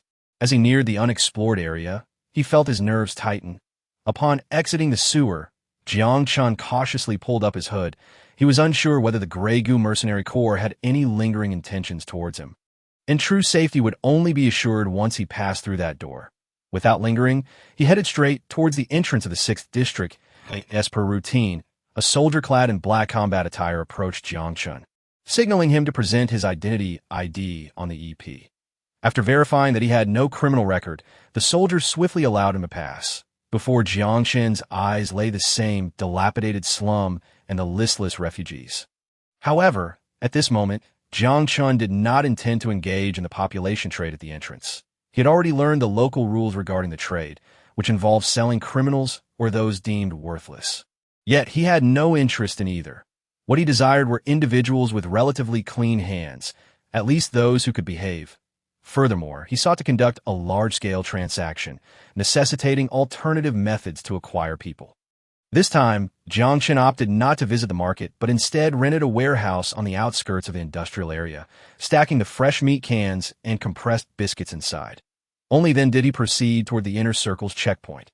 "Please present your ID, sir." The inquiry came as customary. Beneath the towering concrete walls stood reinforced iron gates. The security of the inner circle surpassed that of the outer circle by several levels. And Jiang Chen was fortunate to witness the splendor of this city within a city. After paying an crystal point and depositing all his weapons at the custody point, Jiang Chen was granted passage. At the entrance stood a spider tank with a triangular barrel, its blocky limbs exuding a sci-fi aesthetic. The patrolling squads passing by were equipped with elite gear, clad in black carbon nanotube armor and streamlined rifles. According to Sun Jiao, the soldiers in the inner circle represented the core strength of the 6th District, primarily composed of the private soldiers of the 10-man committee, the actual controllers of the district. In contrast, the militia in the outer circle, though decently equipped, were considered public property of the 6th District, fundamentally differing in nature. Throughout his journey, Jiang Chen encountered numerous pedestrians that it was said that those residing in the inner circle were either senior technical personnel of the 6th District, wealthy mercenary leaders, or affluent investors who owned industries within the district. In short, this was the so-called affluent area. Notably, the mercenary groups stationed in the 6th District differed from those half-bandit factions wandering the wasteland. Most worked alongside the 6th District's militia in defense duties and earned commissions through defense contracts, occasionally being dispatched for special missions or serving as escorts for merchant convoys. Mercenaries registered in the 6th District had no need to fear betrayal, as the insurance fees were not paid in vain. In the event of a guard turning into a robber, not only would the guarantor of the mercenary group residing in the inner circle face imprisonment, but the 6th District would also deploy armed forces to eliminate the offenders. Paradise Island Hotel, where weary souls find solace. At least, that's how the slogan read. Jiang Chen entered this hotel, clearly converted from a pre-war mansion. Since he was here to conduct business, he naturally couldn't allow himself to be underestimated. He had to make a statement. Jiang Chen generously prepaid for 5 days' worth of accommodation, totaling 58 crystals. The hotel owner immediately adopted a reverential demeanor, respectfully escorting Jiang Chen to his room. Those who could afford to stay in such an establishment were either rich or noble, making them prime targets for the innkeeper's hospitality. Moreover, such an expensive hotel typically had no guests. If there were guests, they were usually big merchants or nobles from other large survivor bases, or even from outside Wanghai City. According to the whispers obtained from Sun Jiao, residing in such a hotel is, in itself, an exceedingly conspicuous affair, and Jiang Chen, indeed, aims to attract attention. Without such allure, who would seek him out for business discussions? As for the possibility of trouble knocking on his door, Jiang Chen remains rather unperturbed. For the neutrality of the 6th District has been a long-standing tradition spanning over a decade. The development of this place to its current stature could not have been achieved by those short-sighted individuals who would sacrifice the present for immediate gain. Naturally, matters of privacy are of little concern to anyone here. Just as Jiang Chen anticipated, upon his entry into the room, the hotel manager promptly relayed information about this generous guest to his superior. Photo, identity, agent of Fishbone Grain Products Company, Jiang Chen. Check-in date, July 9th to 14th. Jiang Chen's accommodation details swiftly found their way onto someone's desk. Fishbone Grain Products Company? Jiang Chen. How intriguing that a middle-aged man with a buzz cut leaned back in his executive chair, his thick brows framing a pair of hawk-like, piercing eyes. Does the boss require contact with him? The secretary beside him adjusted her glasses. Her professional demeanor unwavering. A.S. Zhao, Chenwu's secretary. She serves as his right hand in work, acts as his bodyguard during outings, and occasionally attends to his personal needs. Zhao Chenwu, one of the 10 committee members, controls 13 of the private military forces within the inner circle of the 6th District, while also owning 2 arms factories and a pharmaceutical plant. along with multiple real estate properties in the inner circle. His other identity is the president of the renowned Zhao Group in the 6th District, and oh rush. Let's observe first. A playful smile crept across Jiang Chen's face as he found himself somewhat uncertain about this young man. A grain products company. In this wasteland, is there even a patch of land suitable for cultivation? Even with hydroponics, the plants grown under the influence of radiation would emerge deformed, possibly even toxic. Such organic farms do exist in the 6th District, though the majority of produce is inedible, while the remaining half consists of misshapen fruits and vegetables, with flavors not to be expected. It is no exaggeration to say that if one were to plant a watermelon, it might very well sprout a bean instead. Of course, there are rumors of places beyond Wanghai City where techniques for growing crops on wasteland exist, but they are exceedingly rare and exorbitantly costly. For instance, the simulated biosphere. These technologies are merely hearsay. Although pre-war technology was advanced, the current state of affairs reveals that everyone's technological progress has diverged. As a major shareholder of the Paradise Island Hotel, he has encountered numerous agents seeking business in the 6th District. However, this is the first time he has heard of a grain products company. Ridiculous. Does the 6th District truly lack mutant beef? It is merely that the average person cannot afford it. With this thought, Jiang Chen shook his head, setting aside the document. Glancing at the clock, he felt a twinge of hunger and inquired of his secretary. Is lunch ready?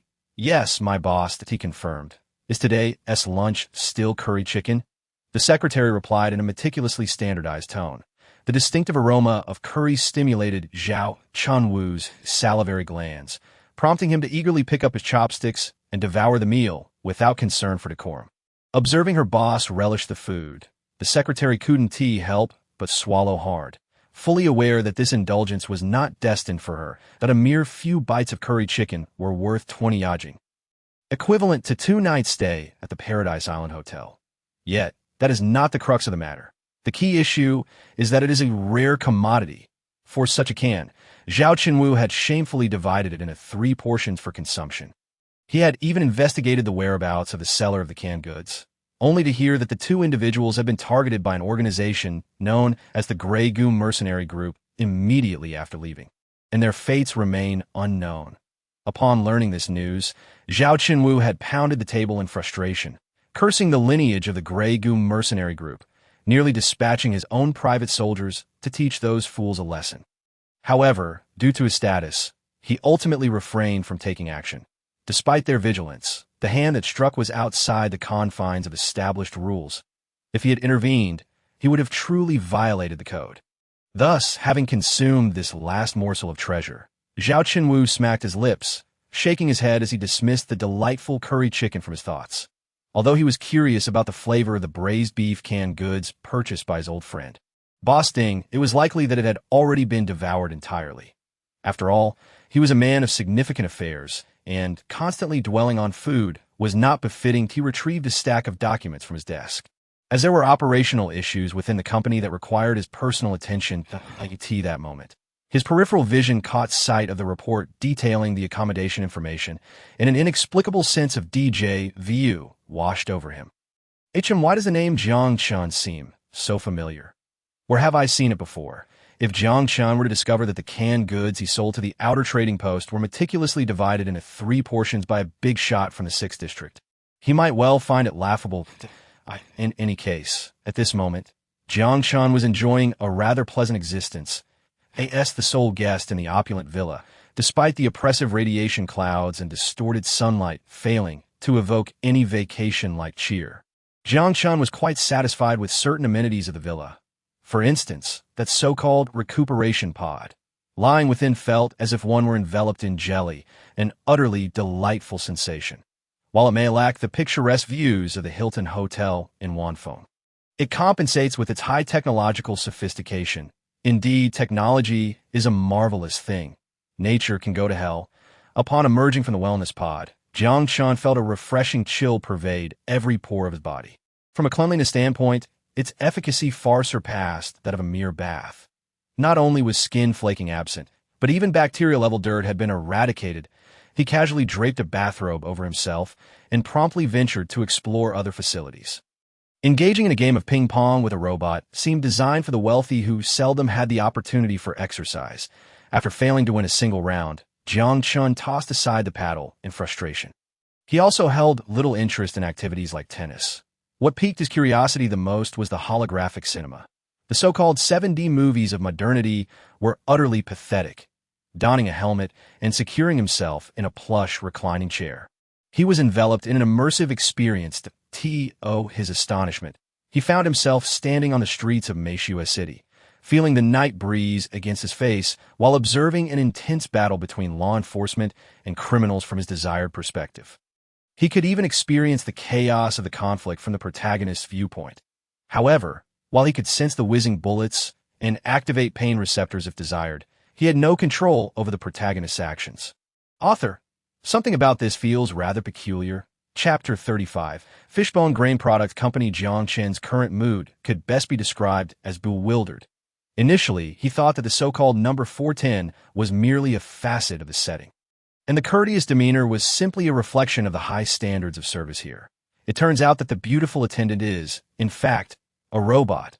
This revelation came only after Jiang Chen had exhausted all efforts to discern the truth. Nevertheless, this is merely a minor incident. Toys are toys, and Jiang Chen has not let it trouble him too much. Of course, the cultural divide ensures that the two parties will forever remain unable to understand one another. Ahem. In any case, Jiang Chen prefers to engage in emotional exchanges with real people, leaving the robot to the sidelines. Occasionally, using it for a leg massage or shoulder rub is quite enjoyable, declining the hotel's dining services. Jiang Chen reclined comfortably in a magnetic levitation chair, directing the mechanical beauty to use a toothpick to prod a slice of orange from a fruit can and feed it to him. This life is truly decadent. A day has passed, and still, no one has come to visit him, leaving Jiang Chen feeling somewhat uncertain. Logically, this should not be the case. Must I take the initiative to reach out? Furrowing his brow, Jiang Chen, unfamiliar with this place, found himself unsure of whom to approach. Given that he had filled in the grain products company on his accommodation information, it stood to reason that someone interested would seek him out. Jiang Chen does not believe that the hotel manager would keep secrets for the guests. He simply questions how many individuals have received this information. However, his concerns were unwarranted, just as he fretted. A merchant with a keen nose for yajing was already en route to him. It was none other than Zhao Chenwu, who had divided his canned goods into 3 portions for consumption. Please come in. Upon hearing the doorbell, Jiang Chen called out, and the voice-activated system automatically unlocked the door. Zhao Chenwu swallowed hard at the sight of the fruit cans on Jiang Chen's table. Yet he displayed no outward reaction, merely swallowing. Although he is a foodie, Zhao Chenwu is also a formidable figure, and having reached his current status, he is not lacking in depth. The secretary trailing him merely cast a glance at the cans on the table, her expression remaining largely unchanged. Observing this scene, Jiang Chen felt a surge of delight. Concealment? Concealment indicates trouble. The more one pretends not to care, the more they reveal their interest. Why is that? The value of food in a post-apocalyptic world is indisputable. Your calm demeanor is hardly a fade, is it? If it is indeed a pretense, it implies that these two individuals harbor intentions of negotiation. Is not Jiang Chen's purpose for being here to seek a partner for collaboration? It all hinges on how much benefit this negotiation can yield for him. Good day, Mr. Jiang. I am Zhao Chenwu, and this is my secretary, Su Lei, Zhao Chenwu stated directly, introducing himself to Jiang Chen, upon hearing her employer introduce her. Su Lei, who stood behind him, slightly bowed as a gesture of politeness that Mr. Jiang has provided such detailed documentation, which surely indicates a desire for someone to approach him. Zhao Chenwu chuckled suddenly, adding, indeed, although there are no strict regulations mandating the inclusion of one's identity upon check-in, merely registering a name and genetic ID suffices. Jiang Chen nonetheless inscribed the designation agent of Fishbone Grain Products Company in that section. Is it not evident that he intends to present this for further examination? Let us not dwell on that. Since we have esteemed guests in attendance, I, as the host, cannot appear overly modest, Jiang Chen remarked, gesturing toward the mechanical beauty standing by, who promptly entered the kitchen. Zhao Chenwu scrutinized Jiang Chen with a discerning gaze, while Jiang Chen discreetly observed him in return. Shortly thereafter, the mechanical beauty emerged from the kitchen, presenting 2 plates of succulent orange slices, gently placing them before the astonished Jiang Chen. Canned fruit, a specialty of our company. This can has already been opened, making it unsuitable for guests, which is why I requested this temporary made to open 2 more cans. As I have a particular fondness for oranges, I have only brought along canned oranges to consume during my journey. I hope neither of you finds it displeasing. Jiang Chen smiled amiably, gesturing for Jiang Chen to partake. Displeasing? Far from it. Jiang Chen silently cursed. This is simply pretentious. Such tender orange slices could only have been encountered in the initial years following the war. Back then, supermarkets still had a decent supply of food to scavenge. But in a mere 2 years, those resources were utterly depleted. How many years have passed since then? The last time I savored such delightful oranges was a decade ago. On the juicy orange segments. A flicker of excitement crossed Jiang Chenwu's resolute face. However, upon noticing Jiang Chen's enigmatic smirk, he quickly resumed his composed demeanor. The ability to offer such delicacies to guests already signified the other party's sincerity, and the inclusion of attendants further underscored their financial prowess. Observing Su Lei's calm facade, yet incessantly munching away, Jiang Chenwu contemplatively stroked his chin, piercing a segment of orange with a toothpick, deciding not to continue eating. Delicacies can be savored at any time. The matter at hand is of utmost importance. Is it to your liking? Jiang Chen inquired with a smile, poking a segment of orange for himself. Indeed, it was delectable. To be candid, while the 6th district can produce some fruits, the yield is exceedingly limited, and due to radiation, the varieties are significantly affected, with only a select few ensuring safety for consumption. The remainder must undergo nutritional extraction processing. These are not secrets. Anyone in the slums or markets could confirm this.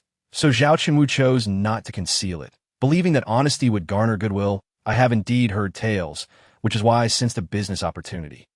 Jiang Chen nodded. I trust the canned goods that appeared at the exchange last time with a handiwork of Mr. Jiang. Jiang Chenwu inquired casually. Indeed, I sold them to the exchange at a price of 50 yajing per box.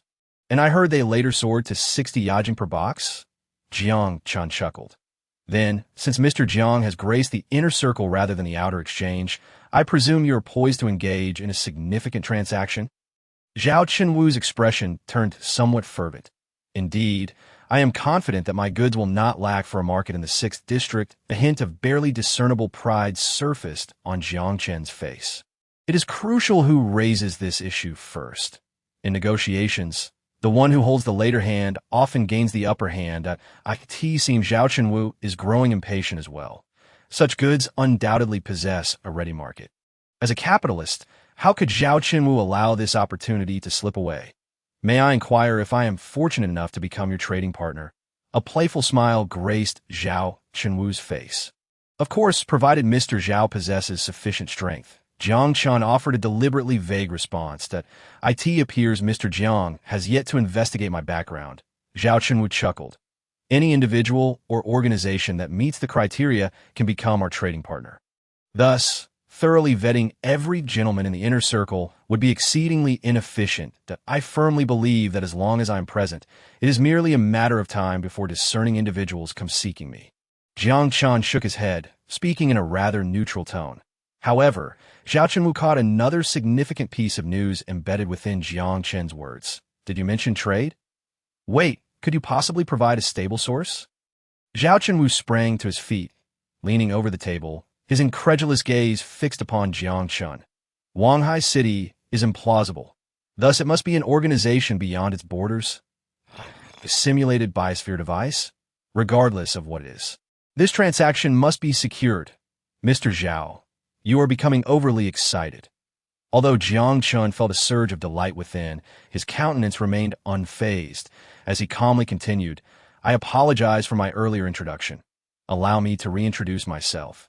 Recognizing that I may have acted somewhat unprofessionally, Jiang Chenwu cleared his throat, adjusted his collar, and extended his right hand, stating, 10-person committee member, president of Zhao Group. Jiang Chenwu. I represent the Zhao Group, and welcome your company to the 6th District for trade discussions. Goodness. A member of the 10-person committee, Jiang Chen inwardly marveled. These individuals are the capital titans who wield control over the neutral zone of the 6th District. Moreover, as a faction of the 6th District, there was little cause for Jiang Chen to worry about safety. The principle of absolute neutrality is not merely a formality, but a stringent policy upheld for over 2 decades, forming the very foundation of the 6th District's stability. Rising from a sofa, Jiang Chen grasped Zhao Chenwu's hand, reciprocating the gesture of goodwill with pleasure. I am Jiang Chen, the agent here to negotiate trade matters on behalf of Fishbone Grain Products Company. I extend our cordiality to the Zhao Group in the 6th District. Setting pleasantries aside, shall we delve into specific matters? Jiang Chen smiled. Ha! Mr. Jiang, your forthrightness is commendable and aligns perfectly with my expectations. Zhao Chenwu responded with delight. Heartily agreeing to Jiang Chen's proposal, he had initially presumed Jiang Chen to be merely another trader in the wasteland, albeit one with more precious goods. Even if he could bring forth a substantial profit, there was no assurance he would return. After all, those who traverse the wasteland as itinerant merchants are often transient souls. However, Jiang Chen's proposal of a long-term trade relationship bore entirely different implications. A stable trade route with external survivor bases, coupled with an assured market for luxury canned goods. At this moment, Zhao Chenwu felt fortunate to have acted swiftly. Had he allowed such a lucrative opportunity to slip through his fingers, he would have become the laughingstock among all merchants in the inner circle. Chapter 36. Trade routes. Conducting trade in the wasteland is fraught with challenges. The sheer number of bandits, along with the unpredictable presence of mutant creatures, complicates the establishment of stable trade routes between survivor bases. Generally, only those bases situated in close proximity can maintain consistent trade relations. A notable example is the trade route between Luding Town and Beer Bottle Company, where both parties have even dispatched forces to establish supply stations along the route, staffed by a modestly sized assault team to provide security assistance to the caravans participating in the trade. The emergence of such trade routes is largely due to the extreme imbalance in production capabilities and technological levels among various survivor bases. However, Luding Town's industrial capacity is virtually non-existent. They are incapable of producing the quality munitions required for the ship-mounted Gauss cannon, let alone advanced air defense missiles. After all, it is simply impractical to establish factories aboard a ship, right? The factories situated on the port surface are predominantly small workshops, incapable of conducting heavy industrial production. Conversely, Beer Bottle Company has resolved this issue for Luding Town. Do not be mistaken. Beer Bottle Company does not specialize in producing beer bottles. Rather, it is a survivor base focused on heavy industry. The base is located near the port in the outskirts of Wanghai City, within a heavy industrial park that not only produces 10 kg class munitions required for ship-mounted electromagnetic cannons, but also manufactures technologically advanced guided missiles. However, the production output is not particularly high, as industrial raw materials are predominantly sourced from scrap. Of course, these are mere tangents that expand into the Wanghai City market. I am preparing to establish a supply station here. In fact, I have already begun the process, but we are currently facing significant shortages in manpower and equipment. The directive from headquarters is to utilize local resources, with the entirety of the first year's profits earmarked for base construction. We can discuss population, basic equipment, and military supplies. Additionally, I must emphasize that I have no need for criminals whose reliability cannot be guaranteed. A supply station, why not establish it directly in the 6th District? We would provide the utmost security for your enterprise. Zhao Chenwu furrowed his brow slightly, voicing the doubts that plagued his mind. While the 6th District may enjoy a commendable reputation in Wanghai City, there remain numerous unfamiliar facets for us. The directives issued by the company are thus, and I am merely following the prescribed procedures. Jiang Chen continued to weave his narrative, deflecting all inquiries onto that dubious company beyond the borders of Wanghai City. One must admit, this explanation is indeed convenient and possesses ample persuasive power. After pondering for a moment, Zhao Chenwu spoke. The population poses no issue. Generally speaking, the labor force in the slums remains in a state of surplus. Although, in principle, non-criminals cannot be sold. Well, a mysterious smile flickered across Zhao Chenwu's face. If the numbers are not excessive, I could orchestrate a few minor accidents to render them into tradable individuals. Rules are established by humans. Thus, within any framework, there are inevitably loopholes to exploit, provided one does not overstep. Jiang Chen nodded in agreement.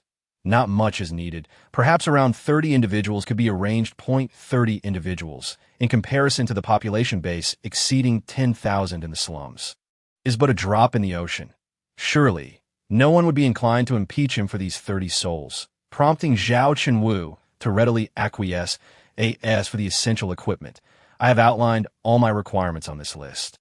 Jiang Chen smiled subtly, producing an electronic card and placing it gently on the table. This card, primarily composed of graphene, can store approximately 12 gigabytes of holographic information and charges simply by being exposed to sunlight, a rather convenient device. It is also quite affordable in the market of the 6th district. Zhao Chenwu received the card without any qualms, promptly pressing the activation key on the lower left corner, revealing a list before his eyes. Jiang Chen stroked his chin in contemplation. It appears that such matters cannot be rushed. A step-by-step approach is warranted. Having made up his mind, Jiang Chen conceded some ground. The arms production equipment and the nanochip manufacturing machine could be set aside. But in light of the need for supplies station defense, I wonder if Mr. Zhao has any interest in the arms trade. How could one not be intrigued? Zhao Chenwu readily thumped his chest, assuring that any equipment permitted for sale in the 6th district would be within his grasp to procure for Jiang Chen. Jiang Chen naturally expressed his gratitude with pleasure. When the 2 genetic IDs manifested on the electronic contract, it signified the formal establishment of their agreement. However, to put it bluntly, this was merely symbolic. After all, in this apocalyptic world, there exists no concept of commercial breach of contract. The essence of maintaining the agreement lies in the mutual benefits for both parties. The pricing for canned fruit is set at 30 yajing, while various canned meats range from 10 to 20 yajing. Compressed biscuits are priced at 1 yajing each. The prices are not excessively high due to Jiang Chen's intent for mass sales. As the saying goes, rarity makes something valuable. Initially, when Jiang Chen offered only 20 cans, each could indeed command a high price of 50 yajing, but now that a stable trade agreement has been signed, a continuous supply of these cans renders such high pricing impossible. Nevertheless, this price is not insignificant, being over 5 times that of mutated beef cans, and he plans to raise the retail price further. If it rises any higher, even the wealthy may find it unaffordable. As for the various production equipment Jiang Chen requires, prices vary. For instance, the corrosion-resistant cement synthesis device is priced at only 300 yajing, while the graphene synthesis cutting machine commands a staggering 11,000 yajing. This is already the discounted market price. The mass-produced Ripper rifles from the 6th district are priced at 20 yajing each. This high-performance assault rifle, standard issue from Mengzhu, utilizes the same 7.62mm ammunition as Jiang Chen's PK-2000, albeit with slightly less power but greater stability, making it suitable for human combat. Jiang Chen purchased 40 units at once, along with various items such as thermal grenades and EMP grenades. The price offered by Zhao Chenwu was also quite satisfactory to Jiang Chen, being 90 of the market price. This could be viewed as a concession from Zhao Chenwu regarding the canned goods pricing. Although termed a concession, he likely remains unaware that Jiang Chen's cost for these goods was less than 1 yajing. All products were delivered in the warehouse that Jiang Chen had secured in advance. Zhao Chenwu was secretly astonished by how Jiang Chen had managed to transport these cans unnoticed. He had received no reports from his subordinates regarding a large influx of cans similar to those seen in the inner circle. Though goods entering the 6th district are not taxed prior to trade, a simple registration is still required. Cautiously aware of Jiang Chen's capabilities, Zhao Chenwu chose not to voice any concerns. After all, the two had no conflicting interests. A powerful ally is undoubtedly beneficial rather than detrimental to him. Being able to transport supplies across a wilderness rife with bizarre creatures and bandits must surely entail some unique capabilities. Little did Zhao Chenwu know, these provisions were sourced from a parallel world. Though the delivery occurred within the 6th district, Jiang Chen preferred not to make such treks each time. That would leave him with nothing else to do. Without hesitation, Jiang Chen directly traced a line on the holographic map, marking a sewer route he had discovered to be safe. Indeed, he planned to utilize the sewer as a trade route. Such practices, while not uncommon in apocalyptic settings, were facilitated by the exceptionally wide drainage system of Wanghai City, allowing small vehicles to traverse the pathways alongside the riverbanks. With minimal modifications to the sewer entrance and sealing off the more perilous hidden branches within, the entire sewer could aptly be described as a golden trade route. However, due to the incomplete connectivity of the land segments above ground, not all survivor bases can utilize this trade route. Upon learning of the continuous sewer route that could connect directly to Jiang Chen's base, Zhao Chenwu was elated, readily offering to undertake the renovation project for this sewer line. Naturally, as trade is a mutually beneficial endeavor, Jiang Chen did not wish to incur a debt of gratitude. Thus, he contributed 1,000 yajing to signify his support for the project. The renovation was not particularly cumbersome. Sealing off the branches with a few sheets of ultra-high molecular weight polyethylene and aluminum composite boards would suffice. This material is not only lightweight, but also remarkably sturdy, making it challenging for even ferocious creatures like the dead claw to breach. The entrances and exits of the sewer would be jointly controlled by both parties. Zhao Chenwu would dispatch his private armed forces to establish a checkpoint at the sewer's exit in the 6th district, while Jiang Chen would set up a checkpoint on his end, thereby ensuring the route's security and confidentiality. The exits along the way would be thoroughly sealed off in the customary manner to prevent other bandits from infiltrating and disrupting their operations.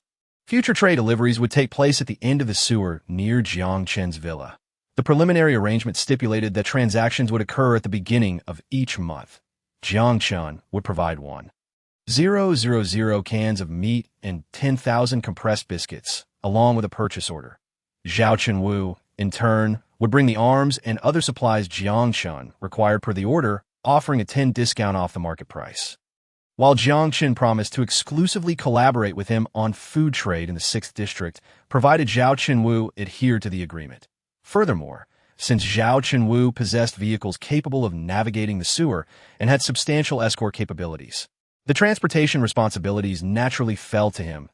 As for concerns regarding Zhao Chenwu potentially misusing his armed forces for ulterior motives, the saying holds true. Those who attain such positions are far from inept. This ambitious leader would not engage in self-destructive actions, especially considering Jiang Chen's base is merely a supply station. The true food production facility could be located beyond this province, and he lacks the capacity to dispatch troops through the unknown wilderness. The dangers escalate closer to the city center, where zombies abound, while the outskirts are dominated by wild creatures. To risk expulsion from the 6th district by wagering known interests against unknown possibilities is a gamble reserved for fools. He was more concerned that bandits might target Jiang Chen's base, even suggesting a defensive agreement, which Jiang Chen politely declined. Following the delivery of goods, Jiang Chen not only acquired the materials he sought, but also retained a surplus of 210 yajing. Yang Chenwu readily offered to deliver the goods to Jiang Chen's doorstep, and Jiang Chen did not resist the offer. The capacity of storage space is limited, and items, such as production machinery, tend to be bulky. Transporting in multiple trips could introduce various safety concerns. The subsequent negotiations proceeded remarkably smoothly. Having secured such a substantial deal, Zhao Chenwu was naturally elated, promptly inviting Jiang Chen to accompany him to the industrial district of the 6th district to tour his enterprises. Jiang Chen accepted the invitation with pleasure, boarding his private vehicle to embark on the journey. What kind of power does this warlord, who commands 1/10 of the 6th district, truly possess? Jiang Chen was equally curious. Since the ally wished to showcase his strength, Jiang Chen had no reason to decline. Chapter 37. The Industrial District. This is my arms factory, where hundreds of laborers toil on my behalf. Delivering those metallic trinkets into the hands of both the virtuous and the nefarious, we shall refrain from entering. The temperature within is simply unbearable for a human. There seems to be a contradiction in this statement. Zhao Chenwu proudly explained to Jiang Chen, pointing towards the bustling military factory that appeared to be in full operation, noting that its appearance was not dissimilar to that of contemporary developers. In this establishment, as well, though it specializes in producing exquisite items, such as the .50 caliber fixed sentry gun, with most of the equipment adorning the inner perimeter walls emanating from my factory. Upon reaching a factory that was markedly smaller than the previous structure, Zhao Chenwu gestured with a cigarette pinched between his fingers and continued. In the post-apocalyptic world, cigarettes are certainly not in short supply. Alcohol, due to the scarcity of grain, cannot be mass-produced. Thus, cigarettes have become the primary means for most to alleviate their mental burdens. The aroma of the burning tobacco here carries a potent spiciness that not everyone can endure. Radiation has induced uncontrollable mutations in all life forms across the globe, yet not all mutations are detrimental. Take this particular tobacco, for instance. It has adapted to the wasteland soil much like the myriad of mutated plants found everywhere. It can be cultivated extensively without advanced agricultural techniques, which is why cigarettes remain relatively inexpensive in this desolate era. Many survivors plant a few bushes outside their homes, serving both medicinal purposes and as a means to smoke. Jiang Chen, naturally, found the spicy scent somewhat overwhelming. Upon noticing this, Zhao Chenwu laughed heartily, assuring him that if he could not endure it, he could simply discard the cigarette. In truth, it is all relative. When Zhao Chenwu accepted the cigarette Jiang Chen offered, he too found the flavor too mild for his liking. I have quite an interest in these automated weapons that I wonder, Mr. Zhao, would it be possible for you to sell me a few? Jiang Chen observed an employee clad in a white jumpsuit calibrating a half-human height machine, maneuvering its 360-degree rotating gun barrel to target objectives within the isolation chamber, unleashing a ferocious barrage of firepower. Certainly, that is not an issue. However, the production of these items is exceedingly low. Recently, the 6th District has been updating the equipment at the northern checkpoint, and orders are backlogged for 2 months. You may need to be patient, Mr. Jiang. Not a problem at all, Jiang Chen replied with a nonchalant smile. The two walked side by side through this high-tech factory, while a secretary named Su Lei trailed behind them, carrying Zhao Chenwu's briefcase. Along their path, numerous individuals greeted the trio, evoking a sense of a leadership inspection of the facility, to be honest. As Jiang Chen toured the factory, his astonishment grew. From disc-sized magnetic levitation drones to a half-assembled 2-meter-tall powered armor. Despite Zhao Chenwu's assertion regarding the low production rates of such items, it was evident that military facilities like this would be prioritized during wartime.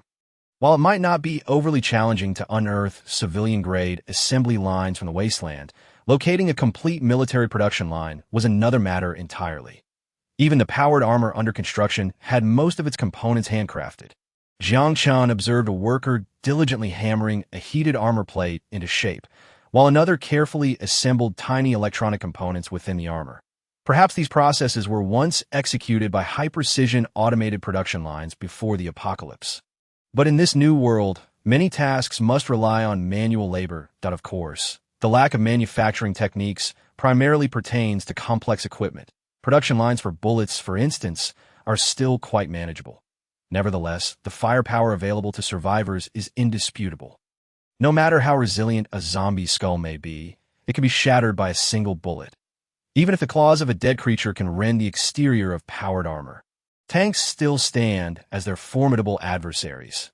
Yet, the question arises, even with such formidable equipment, can humanity truly conquer the bloodthirsty abominations and zombies? Contemplating this, Jiang Chen fell into a pensive silence. His curiosity piqued about the nature of the entities inhabiting the city center. A portion of this equipment would be allocated to my private militia, while another segment would be sold to the 6th District's military or other interested buyers. However, powered armor is generally prohibited from being sold externally, along with heavy weaponry like spider tanks, unless a military procurement proposal receives approval through a vote in the 6th District Council. My factory would not commence production of such demanding items. Zhao Chenwu, oblivious to Jiang Chen's contemplations, continued speaking, hinting at the potential difficulties Jiang Chen might face should he wish to purchase powered armor. So, Mr. Zhao, would you be considered an arms dealer? Jiang Chen set aside his doubts, and, after a brief laugh, inquired, I suppose you could say that, though I also own a pharmaceutical factory and engage in real estate business within the inner circle. Should Mr. Jiang be interested in purchasing property in the inner circle, do not hesitate to seek me out. Zhao Chenwu took a puff of his cigarette, laughing heartily as he tossed a circular nitrogen armor piece into Jiang Chen's hands. As you often travel, consider this nitrogen armor a gift from me. Then I shall graciously accept. Jiang Chen replied, not one to refuse, as he donned the armor and looked at Zhao Chunwu with a questioning gaze. How does one use this? Zhao Chunwu waved to a soldier testing equipment nearby, who promptly saluted and rushed to the center of the isolation chamber. The soldier then activated the nitrogen armor, which manifested high-density gas ripples that spread outwards from the central ring in a bowl-like formation. At that moment, a heavy machine gun appeared before him. Its dark muzzle unleashed a torrent of fire. The soundproofing was so effective that Jiang Chen could not hear the commotion within the isolation chamber, yet he was astonished to observe that all the bullets ricocheted off the nitrogen barrier, sending them flying in every direction. The soldier behind the shield maintained a semi-crouched stance, seemingly unfazed by the impact of the bullets. Good heavens! It's practically a protective shield by utilizing the inert atomic vortex effect. The nitrogen forms a high-pressure circulation under the central field. Let the experts worry about the theoretical aspects.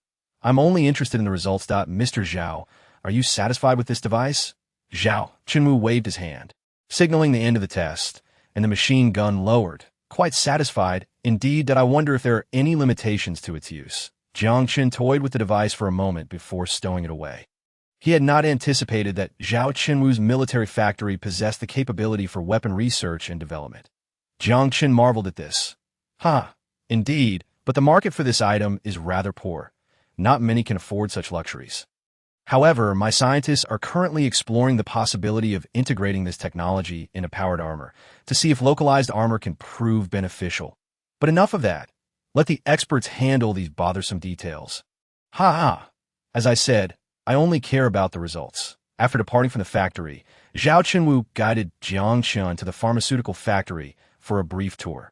However, due to its smaller size, there was little to see.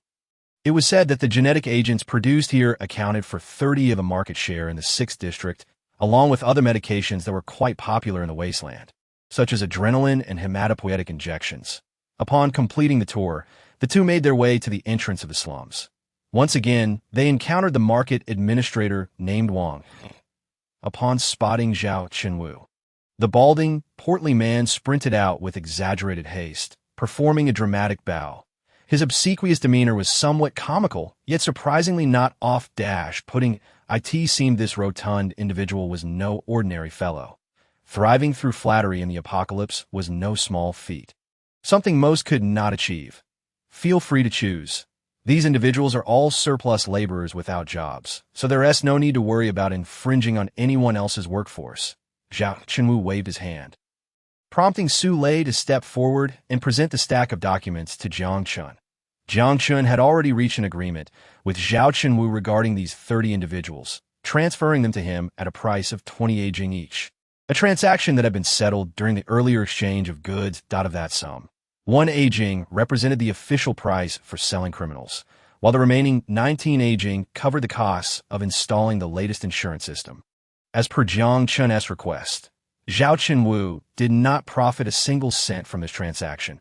It was merely a personal favor, sold to him at cost. After all, compared to the benefits of trade agreements, he found such trifling gains hardly worth his time. The latest insurance system is significantly more secure than electronic collars, utilizing nanoscopic surgery to implant miniature chips in the spinal column of the slaves. Should any signs of betrayal arise, Jiang Chen can directly activate the self-destruct program within the microchip, sending the traitor's head flying several meters away. While undeniably cruel, Jiang Chen had no intention of sacrificing his safety for anyone outside of those he deemed important. Additionally, this chip boasts features such as neural electrical lie detection, GPS tracking, optic nerve integration, and the ability to block neural signals that, in essence, slaves possess no privacy or capacity for betrayal. This system far surpasses the electronic collar in sophistication, though its price is exponentially higher. Nevertheless, Jiang Chen was a progressive individual. As long as these people harbored no ill intentions, he did not mind allowing them to live more comfortably than they currently did. If you have your sights set on someone, just let me know, for they shall soon be expelled due to their terminal afflictions. Zhao Chunwu merely opened his mouth and sealed the fate of these individuals. One cannot help but admire the allure of power. Jiang Chen swiftly perused a stack of resumes that resembled mere papers. Unlike the past, These resumes were devoid of superfluous drivel, instead presenting a clear account of one's value. To elaborate, following a specialized assessment process, an artificial intelligence review system objectively evaluates and provides a succinct overview of one's capabilities. For instance, if you possess knowledge of computers, the system can categorize your proficiency into 5 distinct levels. Fields such as architecture and mechanical engineering are prevalent in the labor-saturated 6th District. Without outstanding competency assessment ratings, securing employment proves exceedingly difficult. Take Jiang Chen, who himself shuns the arms factory. Even the workers assembling ammunition on the production line are mechanical engineering experts. Of course, his employment there is not due to his expertise, but rather his commendable physical fitness. Yet for Jiang Chen, these talents are invaluable, as he is in dire need of manpower. Positions in high-tech fields account for 1/3 of his requirements, while skilled trades such as construction, mechanical repair, and chemistry comprise the remaining 2/3. Those with unique skills are prioritized. Even culinary talents are considered. Furthermore, individuals with good physical condition are preferred, as renovating villas necessitates labor. Lastly, those with families are given precedence.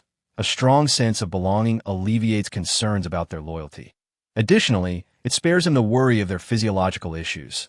Jiang Chen handed the selected resumes to Su Lei, his efficient secretary, who swiftly took the 30 documents to the entrance of the slums. It was evident that Jiang Chen had already made arrangements with the slums overseers, for soon after, those individuals were gathered and escorted into the isolation chamber.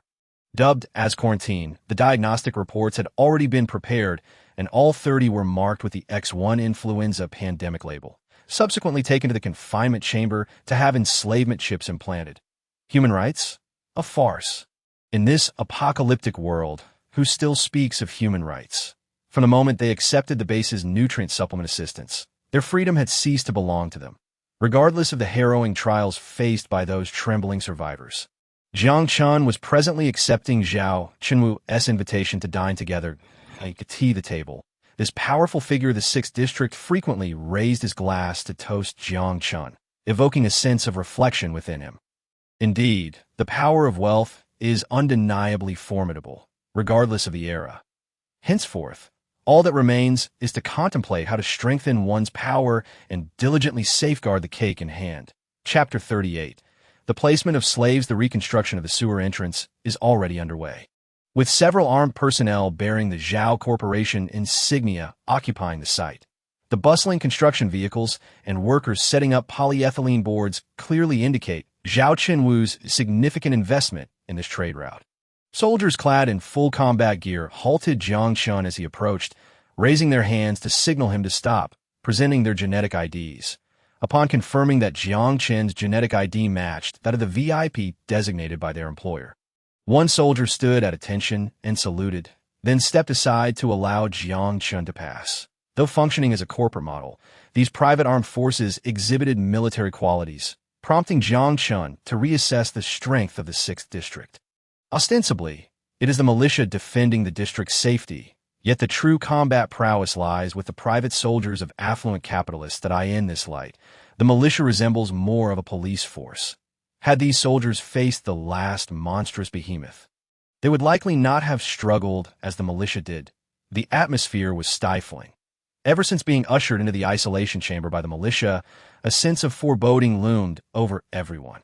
Their fears were soon confirmed, as all were diagnosed with the X1 influenza. Following this, several individuals donned in white coats directed genetically enhanced soldiers to restrain them on fixed beds. Upon regaining consciousness, all felt an inexplicable soreness at the nape of their necks. You have been injected with enslavement chips, and I trust no further explanation is necessary. Shortly, you will be taken to your new master. You wretched swine. Cheng Weigua vividly recalled the cold, disdainful gaze directed at him. Indeed, to the 6th District, their unemployment rendered them mere wasteful swine. This is a conspiracy. Yet, no one rose to resist. They were no longer the naive newcomers who had just arrived at the survivors' base. Since accepting the so-called welfare, freedom had become a distant memory. Without work, the daily nutrient supplement could only barely stave off starvation, and a few had still succumbed at this moment. Everyone huddled in a circle. while 6 soldiers clad in black combat gear stood nearby. Though some speculated whether the Zhao Corporation had purchased them, the sight of the piled supplies only reinforced the notion that they were merely commodities being traded to others. "Dear, they haven't done anything to you, have they?" Chung Weigua grasped his wife's hand anxiously. "No, I fainted after receiving sedative and woke up feeling like you all, just some discomfort at the nape." Zhou Jixin reassured him softly, attempting to alleviate his worries. "You two should indulge in some affection quickly. Who knows where we might end up as laborers?" A middle-aged man sitting nearby chuckled. "You dare say that again?" Chung Weigua felt the tremor in his wife's hand, and his anger flared, glaring fiercely at the man. "What? Do you want to fight?" The middle-aged man nonchalantly shrugged, pointing to his own nape with his index finger. "Come on, I won't retaliate. Let us see who dies first." Slaves are considered the private property of their masters. Should a conflict arise between them, both parties would typically face execution as a public spectacle. The guards had already taken note of the commotion and ominously shifted their weapons in that direction.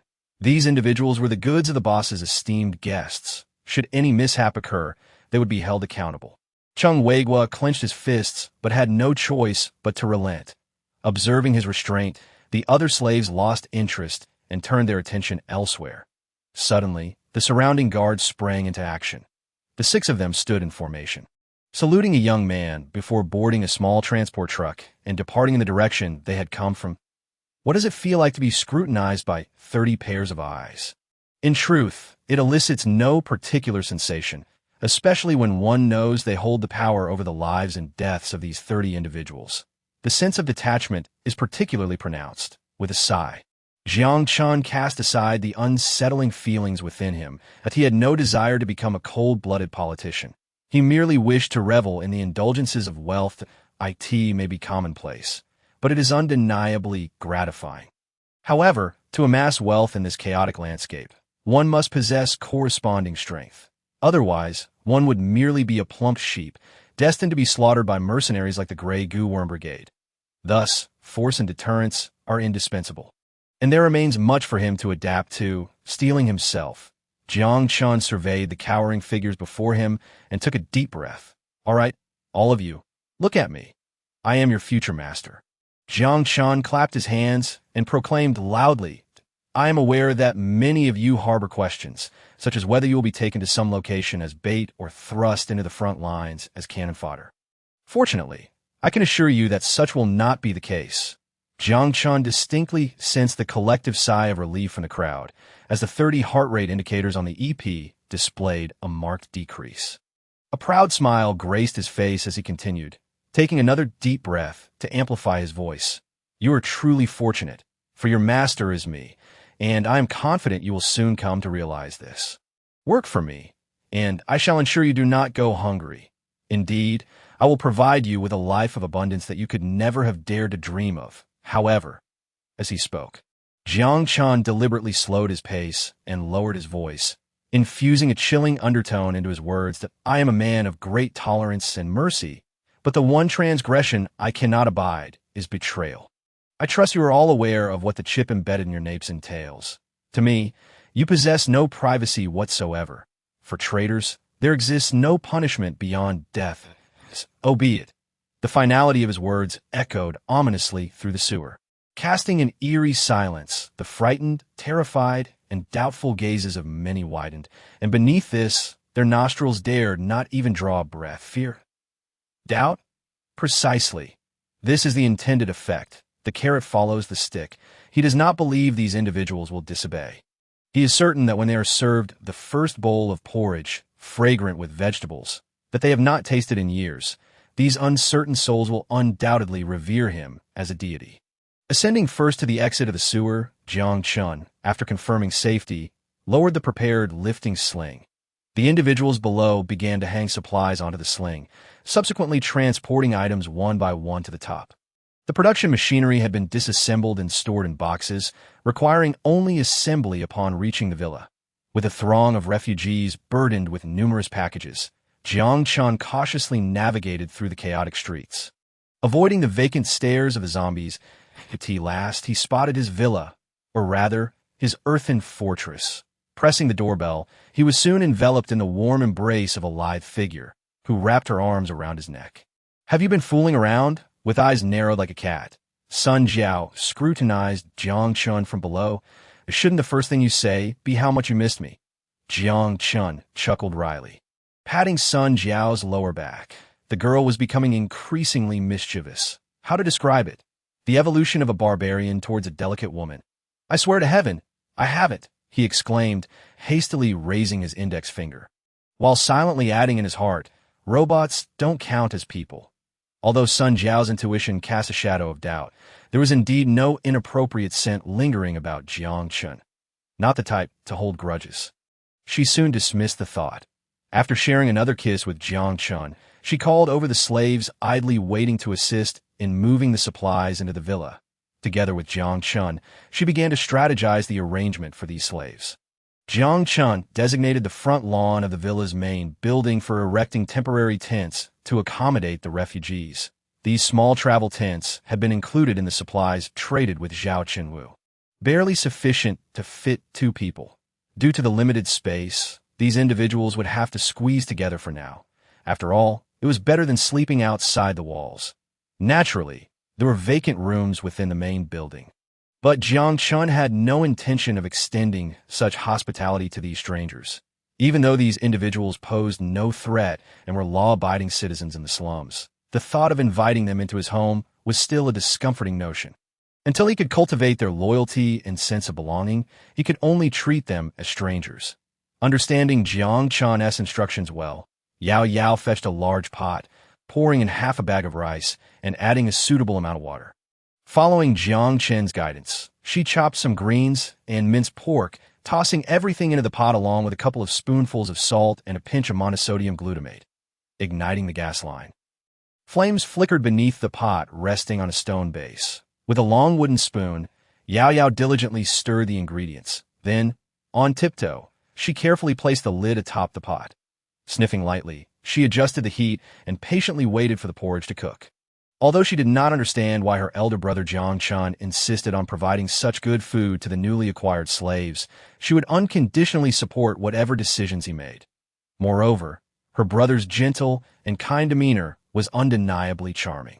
Perhaps due to the warmth of the stove, Yao Yao's cheeks flushed slightly. Unbeknownst to her, she had reached that age of whimsical thoughts. Chapter 39. Each in their own role as bowls of rice porridge adorned with vegetables and minced meat were served. Everyone swallowed hard. The hungry gazes, if not for the deterrent of the slave chips, would likely have lunged at the food like ravenous beasts. Jiang Chen looked on with satisfaction at the expressions on the refugees' faces.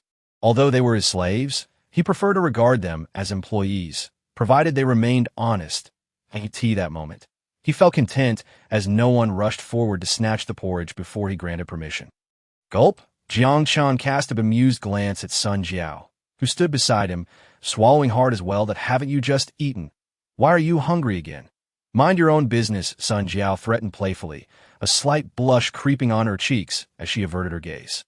In truth, she was not truly hungry. It was merely an instinctive reaction upon seeing the food regardless. Sun Jiao's feelings could wait. Ahem. "What are you all waiting for? Eat up," Jiang Chen said with a warm smile, gesturing for the famished refugees to dig in. His voice was akin to celestial music. Almost all the slaves felt a surge of gratitude upon hearing his words. Eat. These refugees, by nature honest and easy to control, sought nothing more than 2 meals a day to stave off hunger. Even without the constraints of the chips, after witnessing Jiang Chen's generosity, no fool would entertain the idea of rebellion, nor would any fool possess the capability to rally other fools to join in such thoughts. "How disgusting," Sun Jiao whispered conspiratorially in Jiang Chen's ear. "We can't let those who have never seen rice waste food, can we?" Jiang Chen shrugged and murmured back. This meal consumed 2 pounds of rice, 2 strips of dried meat, and 3 heads of cabbage. The supplies in the cellar had already been significantly depleted in exchange for other goods, leaving behind. The easily stored canned goods had been mostly traded away, and the remaining fresh food like rice and vegetables had initially been planned for the 3 of them to last a month. However, with the sudden addition of 30 more mouths, the meager provisions in the cellar were clearly insufficient. After all, Jiang Chen had purchased those supplies from the supermarket, and the quantities were not overly abundant. Constantly using sandpaper to grind was simply too cumbersome. That said, the once wild Miss Sun Jiao was increasingly resembling a meticulous housekeeper. The glimmer of reproach in her eyes regarding his extravagant habits inexplicably ignited a warmth in Jiang Chen's heart. This girl, was she evolving toward civility? How enticing. Jiang Chen touched his slightly warm nose and shifted his gaze away from her profile. The villa, no longer as desolate as before, required more attention to decorum now that it was populated. Observing the empty bowls, devoid of even a grain of rice, and the pairs of eyes that, though timid, were predominantly filled with gratitude, Jiang Chen cleared his throat, signaling for everyone who had finished eating to regard him. Have you all had enough? No one spoke. Yes, finally, everyone carefully responded. Jiang Chen nodded in satisfaction. Indeed, I will ensure you have 3 meals a day, but do not rejoice too soon. Those who are lazy shall have no part in it. I have no desire to be your master, as that would imply an obligation to sustain you. Instead of a master, consider me your boss, and I shall regard you as my employees. However, the cost of dismissal may be rather steep. I trust one need not elaborate. No one expressed dissent. For Jiang Chen, who provided them with food and treated them without cruelty, gratitude was the only sentiment they harbored. As for titles, they were of little consequence. Even if Jiang Chen instructed them to call him father, they would comply. Dignity, that was a pursuit for those who could afford to fill their bellies. Nevertheless, as a civilized individual, Jiang Chen granted them a degree of dignity, which was also for his own consideration. While it was acceptable for the young women to address him affectionately, having a group of grown men calling him master would only give him the creeps, especially since the majority of this group consisted of men. More importantly, it was vital for him to retain his own integrity amidst the chorus of master. As he noted that most had finished their meals, Jiang Chen adjusted his mindset and continued to speak loudly. In his final statement, a chill crept into his tone. Reviewing the 30 heart rate indicators from the downloaded enslavement program, he nodded in satisfaction. Their heart rates fluctuated slightly, but overall remained normal, indicating that they harbored no inappropriate thoughts. Upon hearing the command to disperse, everyone picked up their bowls and utensils, following Yao Yao to the washing station. Thanks to the fully automated water treatment system, even in this apocalyptic era, clean tap water continued to flow throughout the city. Those whose names were called approached Jiang Chen with trepidation, uncertain of what their master would command of them. Zhou Jixin, present. Zhou Jixin bit her lip, casting her gaze downward as she bowed to Jiang Chen. She had a loving husband, and truthfully, she harbored concerns that Jiang Chen might harbor some sinister intentions towards her. If that were the case, she would be unable to resist. Moreover, for the sake of her husband's life, she could only humbly submit. However, such thoughts were entirely unfounded. Despite her possessing a certain allure, Jiang Chen was not the type to pursue a wife and had no interest in coercion. Furthermore, Miss Sun Jiao was standing nearby, watching closely. You need not be so anxious. I am not going to eat you, Jiang Chen said, shrugging as he addressed the 2 men and 2 women before him, before turning his attention to the young woman. Can you cook? Yes, an odd question, but Zhou Jixi nodded obediently. As a competent wife, she certainly knew how to cook. However, since awakening from the stasis pod with her husband in a shelter, it had been quite some time since she had seen rice. Then you will be responsible for the meals of these 30 individuals that I will provide you with a detailed menu shortly. After speaking, Jiang Chen did not linger on Zhou Jixin's expression, flipping to the next page. Wang Qing, present. The girl with freckles adorning her face appeared rather timid, startled by Jiang Chen's voice that IT was not like a primary school teacher calling attendance. There was no need for such formality. Amidst the astonished gazes of the 4, Jiang Chen offered a casual smile and swiftly transitioned to the main topic. You are majoring in accounting, which means you will be responsible for managing the warehouse supplies. I will provide you with a key to the cellar that I require meticulous records for every item withdrawn or stored in the warehouse. This task is crucial, and I cannot tolerate any mistakes. Do you understand? Understood, came the response, albeit with a slightly higher pitch. Yet the determination was commendable, and Jiang Chen felt a sense of satisfaction, particularly with her timid demeanor. Lu Huashan. What a peculiar name. Sounds like Lu Huasheng. Jiang Chen nearly burst into laughter. Yes, replied a middle-aged man with a composed appearance, who nodded cautiously. I hear you were a designer for Huajian real estate development. That was all before the war. Liu Huaxing replied with a wry smile. I am not concerned with the timeline. I need you to redesign this survivor base for me. Indeed, I intend to establish a survivor base even more extensive in the 6th district. But let's take it step by step, starting with the area surrounding the villa. I need you to draft a design plan, centering on the villa and doubling the radius of the base. You will determine the placement of the walls, how much material will be needed, and the housing arrangements for the survivors. I trust you understand these matters far better than I do. I expect to see results by 6 o'clock tomorrow morning. I require a holographic computer and a holographic storage card. Liu Huaxing stated with caution. For the drawings, feel free to use them. Jiang Chen replied without a blink. He had purchased numerous inexpensive second-hand items from the electronics market in the 6th district, so there was no shortage. All right, that will be all. You three may leave. The trio sighed in relief, casting sympathetic glances at their remaining companion before hastily departing with their bowls and chopsticks. What about me? Boss? The one left behind was a tall, thin middle-aged man wearing glasses, radiating an aura that suggested he was ill-suited for any physical labor. Noticing Jiang Chen's silence, he scratched his head awkwardly, tentatively inquiring. While the other three received their assignments, this young boss had given him no indication of what to do. Igniting a sense of panic within, he began to fret internally, wondering if he had inadvertently offended Jiang Chen in some way. Chapter 40. Developing software clearly. His worries were unfounded, as Jiang Chen's tone remained amiable, at least to Du Yongkong's ears. I quite like being called boss, he chuckled, then produced Du Yongkong's resume, delving straight into the matter. Du Yongkong, 30 years old, male, majoring in computer science, former head of technology at Walker's Technology Company. Is that correct? Yes, Du Yongkong responded cautiously, uncertain of Jiang Chen's intent. Excellent. I need you to develop an operating system for me. It should be a straightforward task for someone of your expertise, Jiang Chen stated directly, tossing a smartphone into Du Yongkong's hands. Yes, of course, Du Yongkong stammered, nodding vigorously, devoid of any semblance of the high-ranking executive he once was. The absurd pride he once held had been ground down by the harshness of the apocalypse. Jiang Chen held his fate in his hands, and serving him was his only path forward. Observing Du Yongkong's timid demeanor, Jiang Chen suddenly broke into a grin and stepped forward to pat him on the shoulder. Ignoring the look of surprise on his face, Jiang Chen continued, There's no need to be so tense. If you perform well, I will ensure you are rewarded. Understood, boss, Du Yongkong replied, bowing his head in understanding. Jiang Chen nodded, then proceeded to outline his requirements succinctly.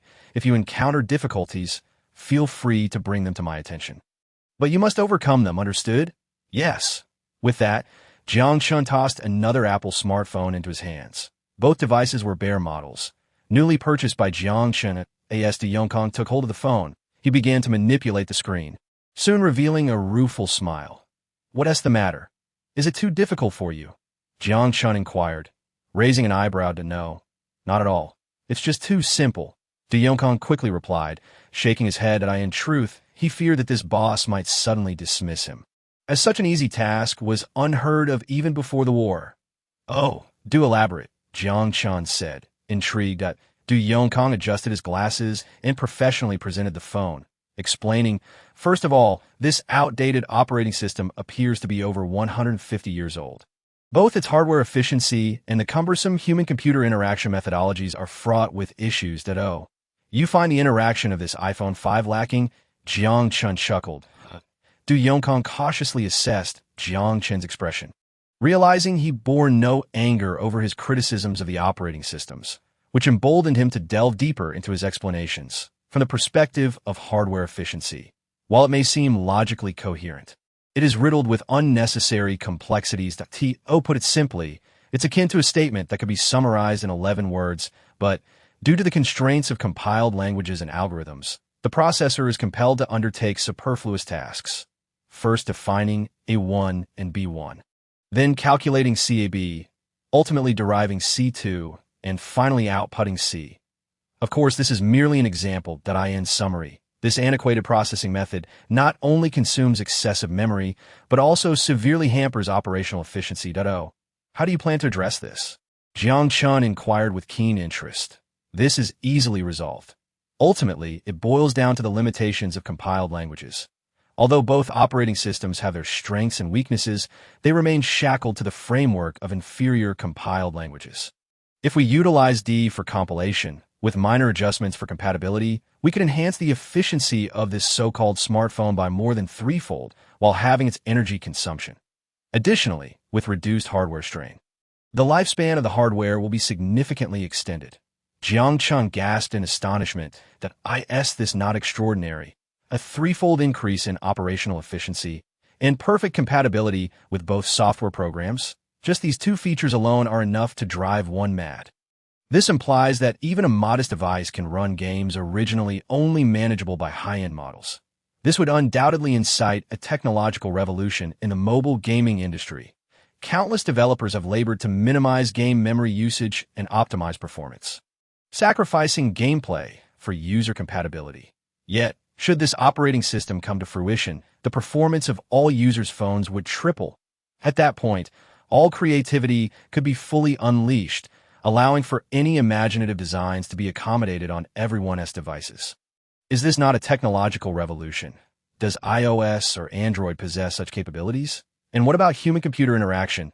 Jiang Chen mused that I would advise maintaining the status quo. After all, I have grown accustomed to this simplistic interface. He paused, not wishing to disclose his identity to someone he had only just met, despite the fact that his life was in this man's hands. Trust me, boss, my design will undoubtedly surpass this archaic method of interaction, Du Yongkong asserted, visibly animated at the prospect of technology.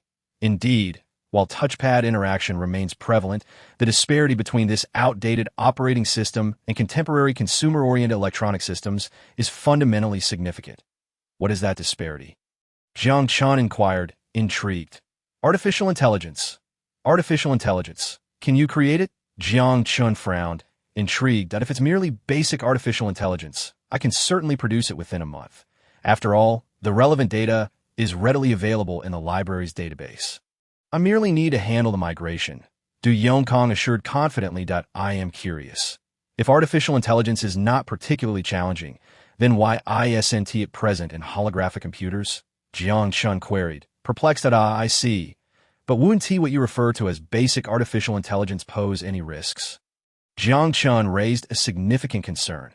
What if this artificial intelligence proliferates uncontrollably within the current network and evolves into malicious software?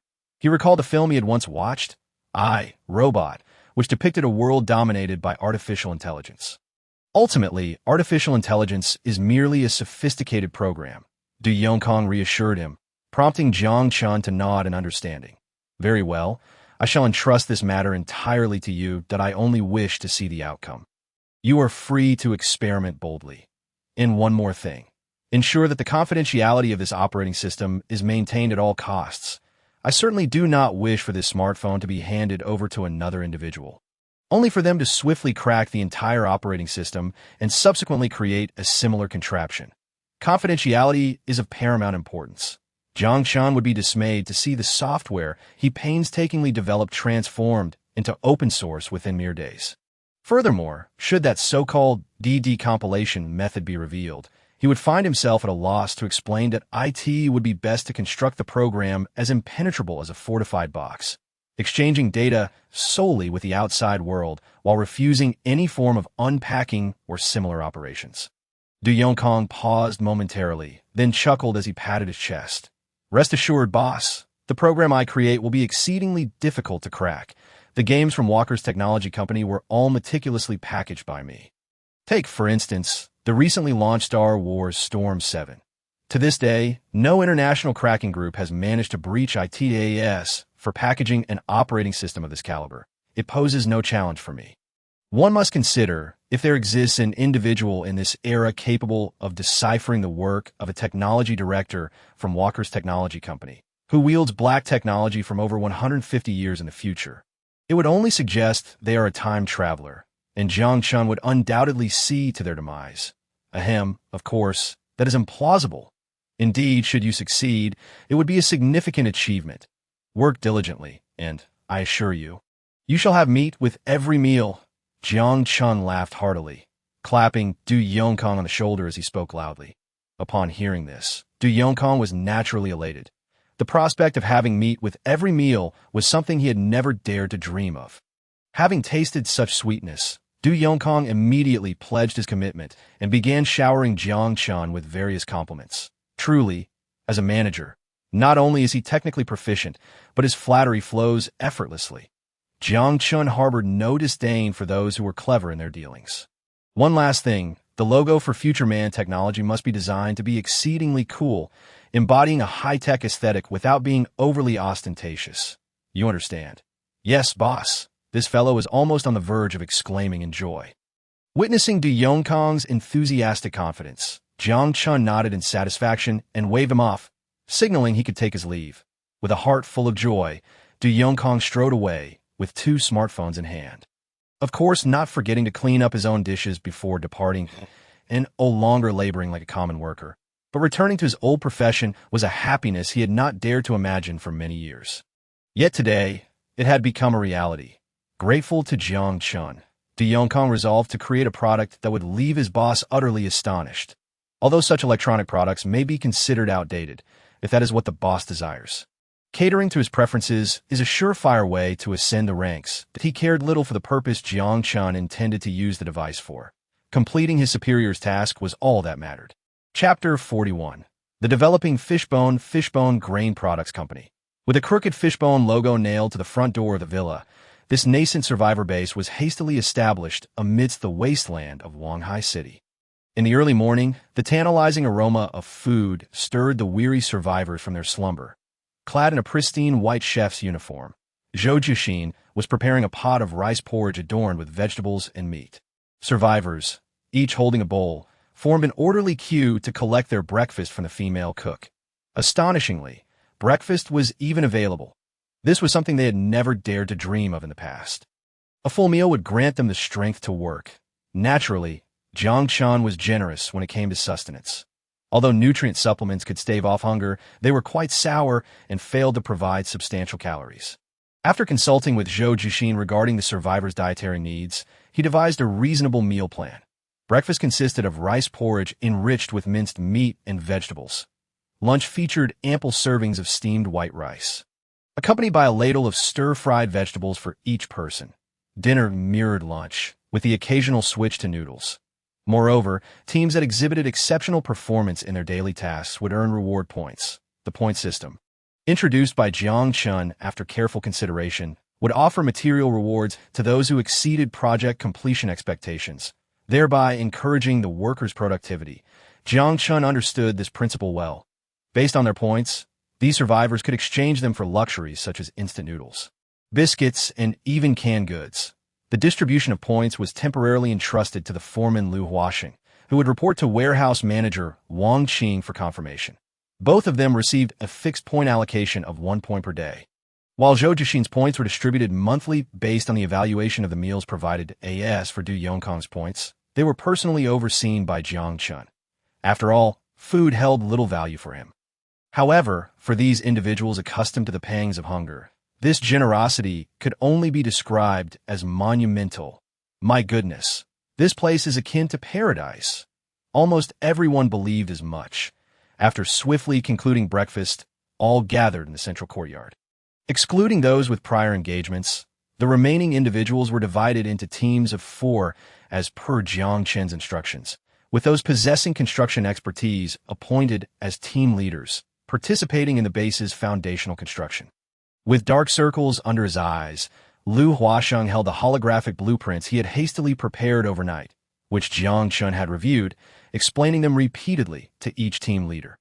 Some teams were dedicated to producing corrosion-resistant cement, while others focused on manufacturing and cutting carbon nanotubes as the structural framework for walls. Walls constructed from this carbon nanotube cement composite material would be at least twice as sturdy as outdated concrete walls. Teams engaged in construction quietly slipped out the front door with materials, carefully extending the barbed wire barrier without alerting the zombies. As for the zombies wandering within the barrier, designated guards would eliminate them and subsequently transport the bodies away from the construction site for cremation. This was also to prevent the spread of disease and the evolution of zombies feeding on their own kind. After listening to Jiang Chen's proposed base development plan, Liu Huaxing adopted a gradual approach to the expansion project. The first step involved extending towards the sewer, placing its exit under control, using the two three-story mansions at the villa's entrance as a baseline for constructing a perimeter wall, thereby enclosing the lower buildings within the base. Once defenses were solidified, they would proceed to construct a closed corridor connecting the sewer entrance to the base's wall.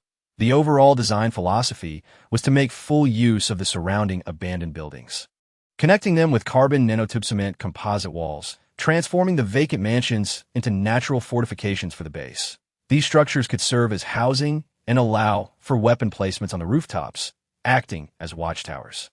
Once the primary structure was completed, they would extend the perimeter wall to incorporate those buildings within its confines. With a mix of skepticism and anticipation, Jiang Chen clicked on the game icon titled New Era, encouraged by Yao Yao's eager enthusiasm. To his astonishment, Jiang Chen was utterly dumbfounded. This is a mobile game? No, it's not that Yao Yao's game is subpar. Rather, it is simply magnificent. Integrating RPG adventure elements with SLG development mechanics, players may choose to become adventurers with stunning skills, lords focusing on territory management, or merchants traversing the seas, crafting their own epic tales in an open world. This is not the advertisement for a third-rate web game, but rather genuine game content. Indeed, it features an open world with an expansive, seamlessly connected map. While this may not be particularly remarkable on a PC, on mobile, it represents a miracle in the history of mobile gaming. Moreover, it boasts full 3D production. Even when held to the standards of PC games, this title is surely deserving of perfection. At least among the games Jiang Chen has played, only Skyrim can rival it, although he felt there was something slightly odd about that comparison. In any case, this game is so impeccably crafted that one can't help but wonder if the phone can even handle it. Ahem, Yao, you haven't upgraded the hardware of my Samsung phone. Have you? Jiang Chen asked with a wry smile. He certainly did not want a game that the entire nation couldn't run. No way.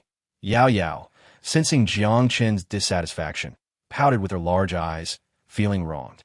She had even considered the hardware limitations of his phone, compressing the game content into a mere 256 megabytes package through decoding, and set up a self-processing program that would allow users to load the vast game content when starting the game.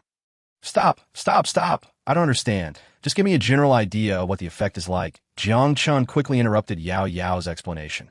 Okay, in short, even with this phone's lower-end hardware, it is more than capable of running this expansive online game.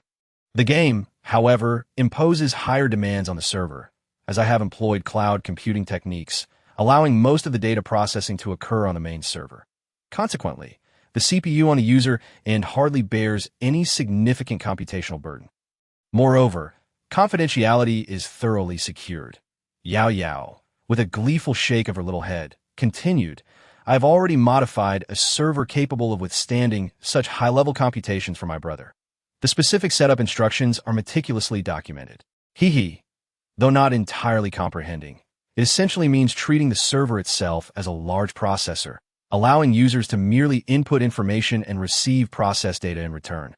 But won't this lead to a substantial increase in data usage for the users? Jiang Chen inquired with a hint of skepticism. Yao has thought of that, she exclaimed. The data transmitted between the server and users is encoded with special code, which not only carries immense information, but also has a remarkably small data footprint. Well, it's at least dozens of times more efficient than the data transfer methods of other games on Jiang Chen's phone.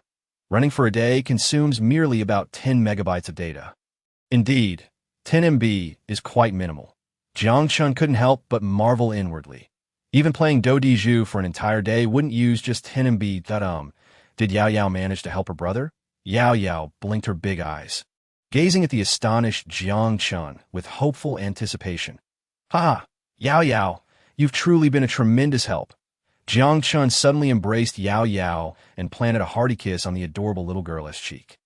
Instantly, her cute face turned as red as a ripe apple, her little head bowing low in shyness. Yao, if there's anything you desire, just tell your brother, and I will surely get it for you. Anything is fine? Yao stammered, slightly flustered. Yes, indeed. As long as your brother can manage it, Jiang Chen assured, half squatting while supporting Yao Yao's shoulders, nodding vigorously to that moment, his heart brimmed with excitement, wishing to reward the delightful little girl. Under Jiang Chen's persistent gaze, Yao Yao spiraled into utter confusion. Her adorable, wide eyes darted anxiously, her charming face swelling into a rosy lantern, as if she might burst with steam any moment that I want. Yao Yao's lips trembled softly, her gaze wavering as she looked at Jiang Chen. You want? Jiang Chen leaned closer to Yao Yao, earnestly gazing into her eyes, anticipating her next words that I want, however, perhaps overwhelmed by the intensity of the moment. Yao Yao's little head tilted back, and she fainted, almost toppling backward. Fortunately, Jiang Chen caught her just in time, preventing her head from meeting the ground in a rather unfortunate manner. Regrettably, he remained oblivious to what Yao Yao truly desired. After acquiring the technologically enhanced server and the USB drive containing all the game data from Yao Yao, Jiang Chen proceeded to visit Sun Jiao. Are you leaving again? Sun Jiao rolled her eyes, continuing to polish her SK, tense serious. How many days are you planning to vanish this time? This afternoon. Take some time to teach those people to practice their shooting skills. We can't have them being useless in case of danger. Also, expedite the construction of a closed pathway between the sewer entrance and the base. It is crucial for the security of our trade route with the 6th district. Jiang Chen reminded Sun Jiao of some pivotal matters concerning the base's development. Although he could travel between the two locations at will, once the stability of the base was established, he would need to allocate some of his energy toward the development on the earthly side. In light of the base's growth, it was also Jiang Chen's aspiration to cultivate Sun Jiao into a capable manager to oversee affairs in his stead. Sun Jiao seemed to sense this, but refrained from attempting to retain Jiang Chen for too long. It was not only Jiang Chen who was maturing. Sun Jiao was also evolving through her interactions with him. Compared to the wild girl who once relentlessly pursued Jiang Chen, she had gradually begun to express her affections with a more composed and mature demeanor. She firmly believed that Jiang Chen would never abandon her. Yes, I understand. Sun Jiao extended her hand to adjust Jiang Chen's collar. That you've changed. Jiang Chen grasped Sun Jiao's hand, his gaze intensely fixed on her eyes. Oh, have I become more beautiful or less so? Sun Jiao shot him a playful glance, attempting to withdraw her hand, only to find he held onto it tightly. A blush crept across Sun Jiao's cheeks. Of course, you've become more beautiful. With a gasp of surprise from Sun Jiao, Jiang Chen suddenly pushed her onto the bed. For some inexplicable reason, at that very moment when she adjusted his collar. It stirred something profound within him. He found himself momentarily lost, as if the person before him were his wife. This unfamiliar sensation sent his blood racing, or perhaps he had simply been stifled for too long. The door was slammed shut. A palpable springtime essence enveloped the bright morning, cascading toward noon. Chapter 42. Home was still the same cramped little room. Breathing deeply, Jiang Chen savored the air, only to bitterly realize he had inhaled a cloud of dust.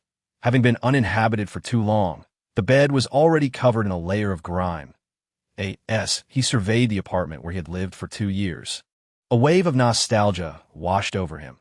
Shaking his head with a smile, he dismissed this inexplicable sentiment. Perhaps it was time to bid farewell. Jiang Chen retrieved his phone and dialed the landlord's number, instinctively holding the phone a good distance from his ear. Hello? Jiang Chen. About that house, if you want to continue renting it, hurry up and pay the rent for the second half of the year. Let me tell you, there are plenty of people who would rent this place if you don't. If it weren't for the fact that I see you as a young person trying to make in Wang Hai, alone and helpless, I would have tossed your belongings out ages ago. Damn it, I've been calling you for days and no one answers. You little brat, you're out of money and went missing. Wu Jie shouted through the phone. As if he had Jiang Chen all figured out. Of course, if this were half a month ago, he might have indeed had a firm grip on Jiang Chen. But now, you can rent the house to someone else. Jiang Chen replied nonchalantly. What? The tone on the other end brimmed with disbelief. To be honest, Wu Jie had not expected Jiang Chen to be so resolute, simply stating he would not rent anymore. Not renting? If you don't rent my house, where will you stay? If you keep calling me little brat, I'll make sure you will never speak again. Jiang Chen's tone was calm and light, making it impossible for the landlord to detect any sign of agitation. Yet, A chill crept into Wu Jia's heart, akin to a venomous snake slithering up his spine, rendering him momentarily speechless, as if cotton had clogged his throat. Naturally, if this dog dared to push his luck, Jiang Chen would not hesitate to slap him. Cursing is your freedom, but whether I choose to retaliate is mine. After hanging up, Jiang Chen's phone buzzed with a series of text messages, the screen filled with missed call notifications. Since he had recently been in the apocalypse, these messages had not reached his phone earlier. His fingers scrolled across the screen, revealing not only calls from the landlord but also from Xia Xiu. That it seemed this girl had been anxiously waiting for him, the chairman who had abruptly vanished for several days without a word. Jiang Chen chuckled, but suddenly his finger froze. There were numerous missed calls from home. Seeing this, a mist of moisture filled his eyes. Taking a deep breath, he suppressed the bittersweet ache of years spent away from home and dialed the familiar number. "Hello. Mom, it's me. Mom, please stop calling me that name. It sounds too sissy." A smile flickered across Jiang Chen's face as he wiped away a tear from the corner of his eye. "What sissy nonsense? How do you speak to your mother like that? You little brat. Have you grown wings now?" Hearing the firm reprimand from the other end of the line, Jiang Chen felt a wave of relief wash over him. It seemed his parents were doing well, although he knew that even if he were unsuccessful, they would still welcome him with open arms, joyfully ushering him back home. He found it difficult to accept. However, now, those concerns had vanished. "Dad, Mom, your son has made something of himself, and oh, need to worry, I've got it covered." "No, Dad and Mom, your son is doing well now. I've started a company in Wanghai City, and I'm already employing others to work for me. I will manage the housing situation myself, so don't stress about it. Take care of yourselves, and don't be too frugal. Spend where necessary. And if you run short, I'll send money." Jiang Chen rubbed his eyes, chuckling. "You little brat. You're even lecturing your old man now." "Huh. Honey, our son is making something of himself." "Huh." The voice on the other end brimmed with excitement. "What? Chenair, we're doing business out there. You must be careful not to get deceived. I've been seeing news about how many out there." Concern and worry echoed through the line. "Don't worry. I am much smarter than you think." Jiang Jiangguo laughed heartily. Upon hearing that his son had achieved success, the joy that welled up within him was akin to winning the lottery. When dinner time came, he couldn't wait to boast to the elderly gentleman outside, exclaiming about how his son had established a business in Wanghai City, with others working for him. This was splendid news. It would certainly make matters regarding his daughter-in-law easier, as Hu Wu wished to marry into a big city. The daughter of old Lu across the street was still single, and what about old Xia from the building in front? Or old Zhang from the property management? "Your son is no different from mine." Li Shumei shot her husband a fierce glare. Listening to the familiar bickering on the other end of the line, Jiang Chen raised his left hand and discreetly wiped away the slight moisture gathering at the corner of his eye. Regardless of wealth or social standing, the purest emotion in this world is familial love. With that thought, a smile graced Jiang Chen's face. After finishing the call with his parents, he reclined back onto the bed, unbothered by the dust that rose in clouds around him. He was about to move away from this place. As this thought crossed his mind, a twinge of melancholy struck him, and he wished to linger a little longer on this cotton mattress. 500 million Mutao coins, which equated to over 3 billion Shuwen coins. Jiang Chen was unsure of the exact exchange rate, but he estimated it to be around that figure. What kind of villa should he buy? He had never considered this question before. After all, just a month ago, even a 50-square-meter apartment was something he wouldn't have dared to dream about. However, now, none of that seemed insurmountable. If one person couldn't figure it out alone, two could surely come together to ponder it. He raised his phone again, but his fingers froze in place. Who should he call? Suddenly realizing that he seemed to have no friends in this city, a subtle expression of awkwardness crossed his face, prompting a sheepish smile. Never mind. After a moment of contemplation, Jiang Chen sighed and directly dialed Xia Xiu's number. He had to contact her anyway, so he might as well consult her on the matter. Meanwhile, Xia Xiu, who was anxiously fretting over Jiang Chen's mysterious disappearance, suddenly felt her pocket vibrate. Startled, she quickly retrieved her iPhone 5, which displayed an incoming call from him. Upon seeing that familiar name, she let out an incredulous laugh, tinged with irritation. Cough, cough, I've been busy with business lately. Let's not talk about that. Jiang Chen, with a bold face, chose to divert the topic. The rapid-fire speech on the other end made him chuckle wryly as he shifted the phone slightly away from his ear. Xiaoxiyu's reaction to his absence was unexpectedly intense, catching him off guard. Yet the matter at hand was pressing. "Could you accompany me to view some properties?" Xiaoxiyu hung up the call. Not 2 seconds later, the phone rang again. Suppressing the surge of inexplicable anger, Xiaoxiyu took a deep breath, staving off the impulse to terminate the call with Jiang Chen.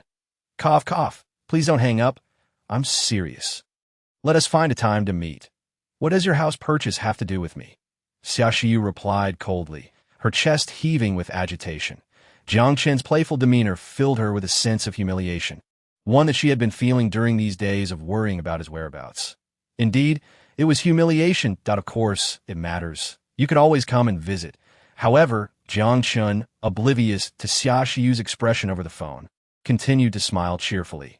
Hearing Jiang Chen's words, Xiaoxiyu momentarily paused in confusion. "Huh." She touched her forehead, feeling an unusual warmth. "No fever. How strange. Hello, are you even listening? I said that I've sorted out the mobile game development. Or rather, I should say it has been completed. What remains is to recruit talent for server maintenance. Naturally, you should know better than I what specific positions need to be filled, so I'll leave that to you. But if you need me to accompany you to the job fair, I wouldn't mind. Provided you accompany me to view properties, fine." Xiaoxiyu readily agreed without much hesitation, when she realized how decisively she had acquiesced to such an illogical request. She felt a twinge of surprise that IT must be for work. If she refused his trivial request, he would surely vanish again. Yes, indeed, it was for work. After hanging up, Xiaoxiyu rubbed her weary temples, explaining this to herself. Though she found the need for self-justification somewhat superfluous. Done. Jiang Chen stretched lazily and tossed his phone aside. Girls are meticulous. Taking a girl along to choose a house could yield a more tasteful selection. Despite her penchant for showing off and her self-absorption, he was still quite self-aware. For instance, he never believed in his own taste. Merely listening to the developer's exaggerated claims left him feeling uncertain as for whether he had any romantic interest in Xiaoxiyu. To be honest, he hadn't given it much thought. However, when he picked up the phone, she was the only person he could think of to discuss this matter with in the city. Oh no. She should now be called his subordinate. Haha. Since he was going to buy a house, that naturally required funds. Jiang Chen's storage space was filled with gold, while it was worth over 500 million Mutao coins. He couldn't very well walk into a real estate office with a handful of gold bars, could he? Once again, he picked up the phone he had carelessly tossed aside and dialed an international long-distance number. However, as he pressed the phone to his ear, he furrowed his brow slightly. Chapter 43. Robert's troubles. The phone rang for an eternity, and no one answered. Just as Jiang Chen was about to hang up, the call finally connected. "Who?" A strange, brief voice responded from the other end, speaking in a foreign language. The voice was deep and somewhat hoarse, indicating it was not Roberts on the line. "Nick Kaczynski to MY boss has encountered some troubles. Can I trust you?" Nick hesitated for a moment before inquiring in a low tone. There was silence on the line for a brief moment, but eventually, Nick spoke again, aware of Jiang Chen's poor command of the language. He deliberately slowed his speech. After some effort, Jiang Chen finally understood the situation. Hanging up the phone, a bitter smile spread across his face. This was troublesome. Damn it, abandoning the gold business to go off to that godforsaken place. And now, failing at a critical moment. Regardless of how Jiang Chen cursed inwardly, Roberts had his own reasons. Did that man truly have business? Why was there no news at all? Unable to sit idle, Roberts had become restless, and by chance he had taken on a deal with an old associate, which bore lower risk. Hence he went. Yet, no matter how much he cursed, Jiang Chen still needed to find a way to resolve the gold issue. However, at this moment, he genuinely couldn't think of any method to liquidate such a vast amount of gold. Selling this gold domestically? That would be insane. Gold worth 500 million Mutao coins, and all without invoices.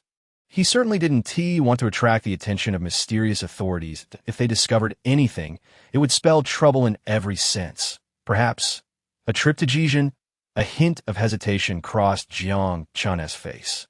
But he soon displayed a mischievous grin. This might actually be a clever idea. With the exceptional gear he possessed, and his superhuman physical capabilities, he genuinely wasn't overly concerned about encountering danger. Moreover, if it came to a fight, he could always run. Just turn the corner and leap through the portal, spending a day or two in the apocalypse. Who could catch him? Simultaneously, Jiang Chen had another consideration regarding this decision. If he extended a helping hand to Roberts in this matter, not only would the gold issue be resolved smoothly, but he would also secure an additional escape route, should he ever find himself unable to survive in the domestic scene. It would be beneficial to have another place to go, wouldn't it? He believed Roberts wouldn't hesitate to return the favor when the time came, though they had only met once. He could tell that Roberts was a businessman with a strong sense of contractual obligation. That was crucial if he were a cunning and profit-driven individual. Saving him would be a waste of sentiment. It would be far easier to find a new partner for collaboration. Having made up his mind, Jiang Chen wasted no time and promptly booked a flight to Liangji, planning to transfer to Caillou upon arrival.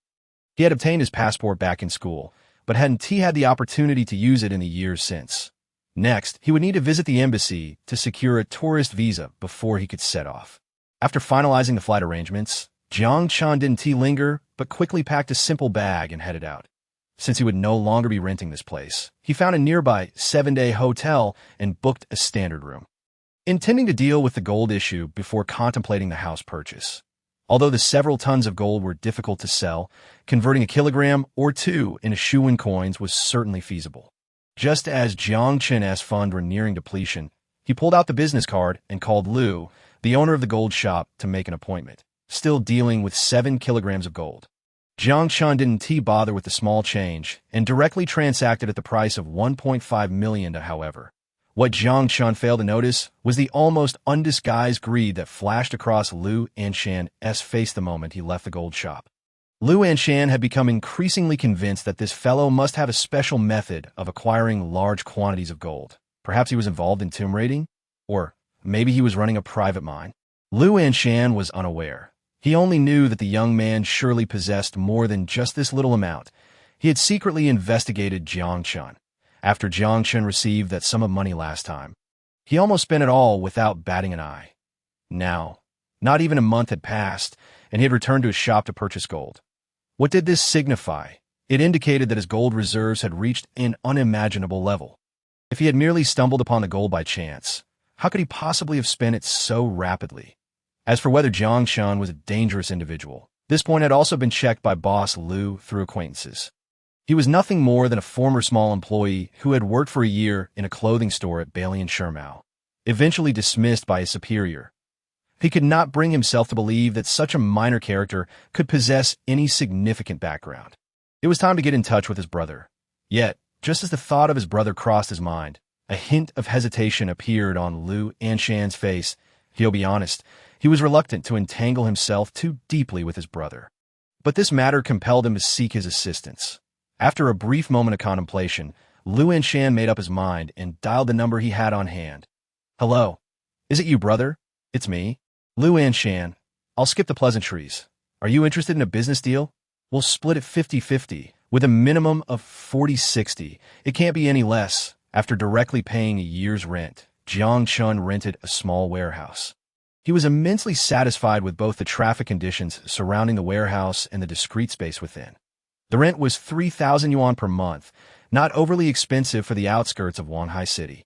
So Jiang Chen opted for a 2-year lease. Having secured the warehouse, Jiang Chen wasted no time and immediately searched online for a local grain wholesaler's contact number in Wanhai City.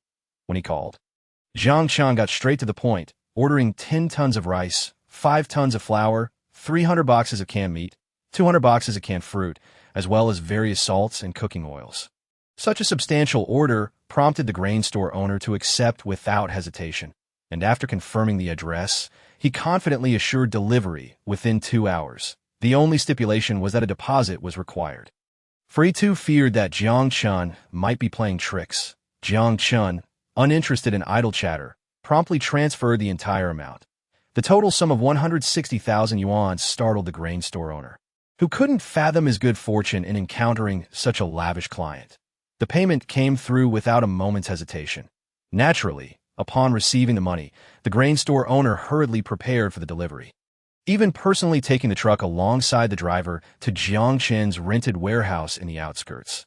Jiang Chen could easily discern the grain store owner's eagerness to please, but he refrained from engaging in lengthy conversations, merely reiterating that if the quality of this batch was satisfactory, he would return for further purchases. The grain store owner promptly assured him, boasting that all the rice was freshly harvested and that the canned goods were sourced through legitimate channels without any issues. Jiang Chen offered a non-committal smile, subtly indicating that he would require goods without any printed packaging in the future, but with uncompromising quality. The grain store owner paused momentarily before breaking into an understanding smile, readily agreeing. Such products were not difficult for him to procure. He could easily arrange things with acquaintances at the factory, merely bypassing a step in the production line, after exchanging a few pleasantries.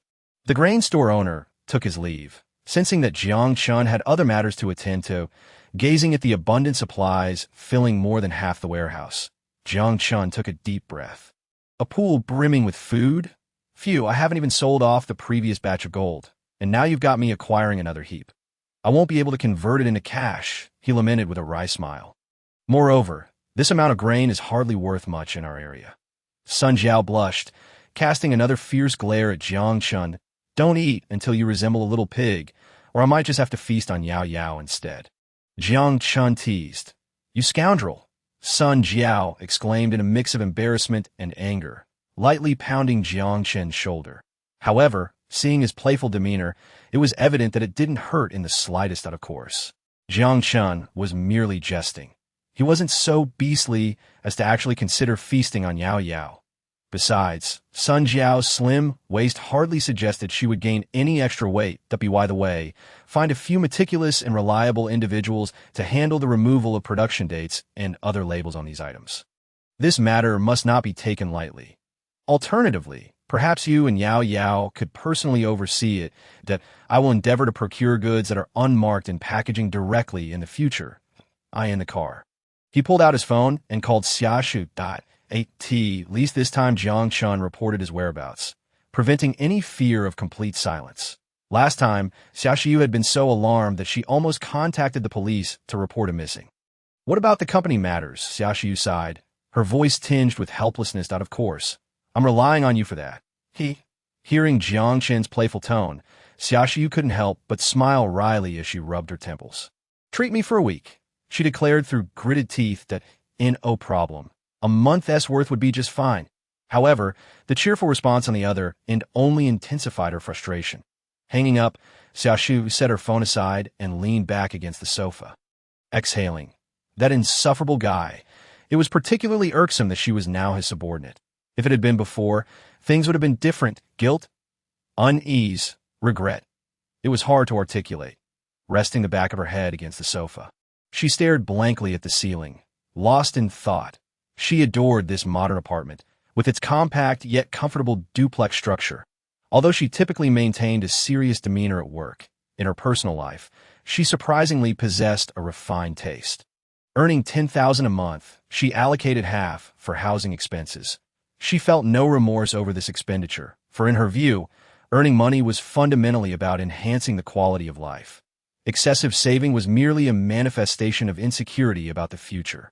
Furthermore, since Jiang Chen had not pressed her for repayment, she wasn't particularly anxious about conserving her funds. Yet, unbeknownst to her, this usually prudent planner had entirely neglected to factor in repaying her debt within her monthly expenses. As she gazed absent-mindedly at the exquisite crystal chandelier, memories of her frugal life in an 800 yuan rental unit flooded back. Back then, she had to meticulously budget even for a single meal. For some reason, a certain man's face suddenly appeared in her mind. That IT was a face that was always grinning mischievously. Truthfully, Xiaoshu, who was accustomed to seriousness, found that playful demeanor quite irritating. Yet, she could not bring herself to dislike that face. Xiaoshu absently touched her lips, perplexed by this feeling, a flutter she had never experienced in her heart before. Why was that? Allowing the gentle spray of water from the shower head to wash over her fair skin. Xiaoshu found herself in a daze once more. Wait a moment, didn't I just wash after running late earlier? Chapter 44, Xiaoshu's apartment, after stepping out of the car at Xinyuan Community. Jiang Chen made his way toward the apartment rented by Xiaoshu. The scenery in this community was quite pleasant. He hadn't expected this girl to have such an appreciation for comfort. Observing the lush greenery lining the walkways, a hint of amused interest appeared on his face. In the central basketball court, several high school students were engaged in a spirited game. Nearby, elderly individuals practiced Tai Chi, while others played chess under the shade of trees. Families strolled leisurely, and young people jogged past in their athletic attire. The entire square buzzed with lively yet tranquil energy. Nowadays, it was rare to find a few aunties occupying the center of the square, blasting loud music and dancing without a care. Entering the apartment building, Jiang Chen pressed the elevator button. To his surprise, the girl had rented a place on the 14th floor, quite high up. Arriving at the door, he rang the bell, and footsteps soon echoed from within. You're here. Come in. The door swung open to reveal Xiaoxiu, her head wrapped in a towel.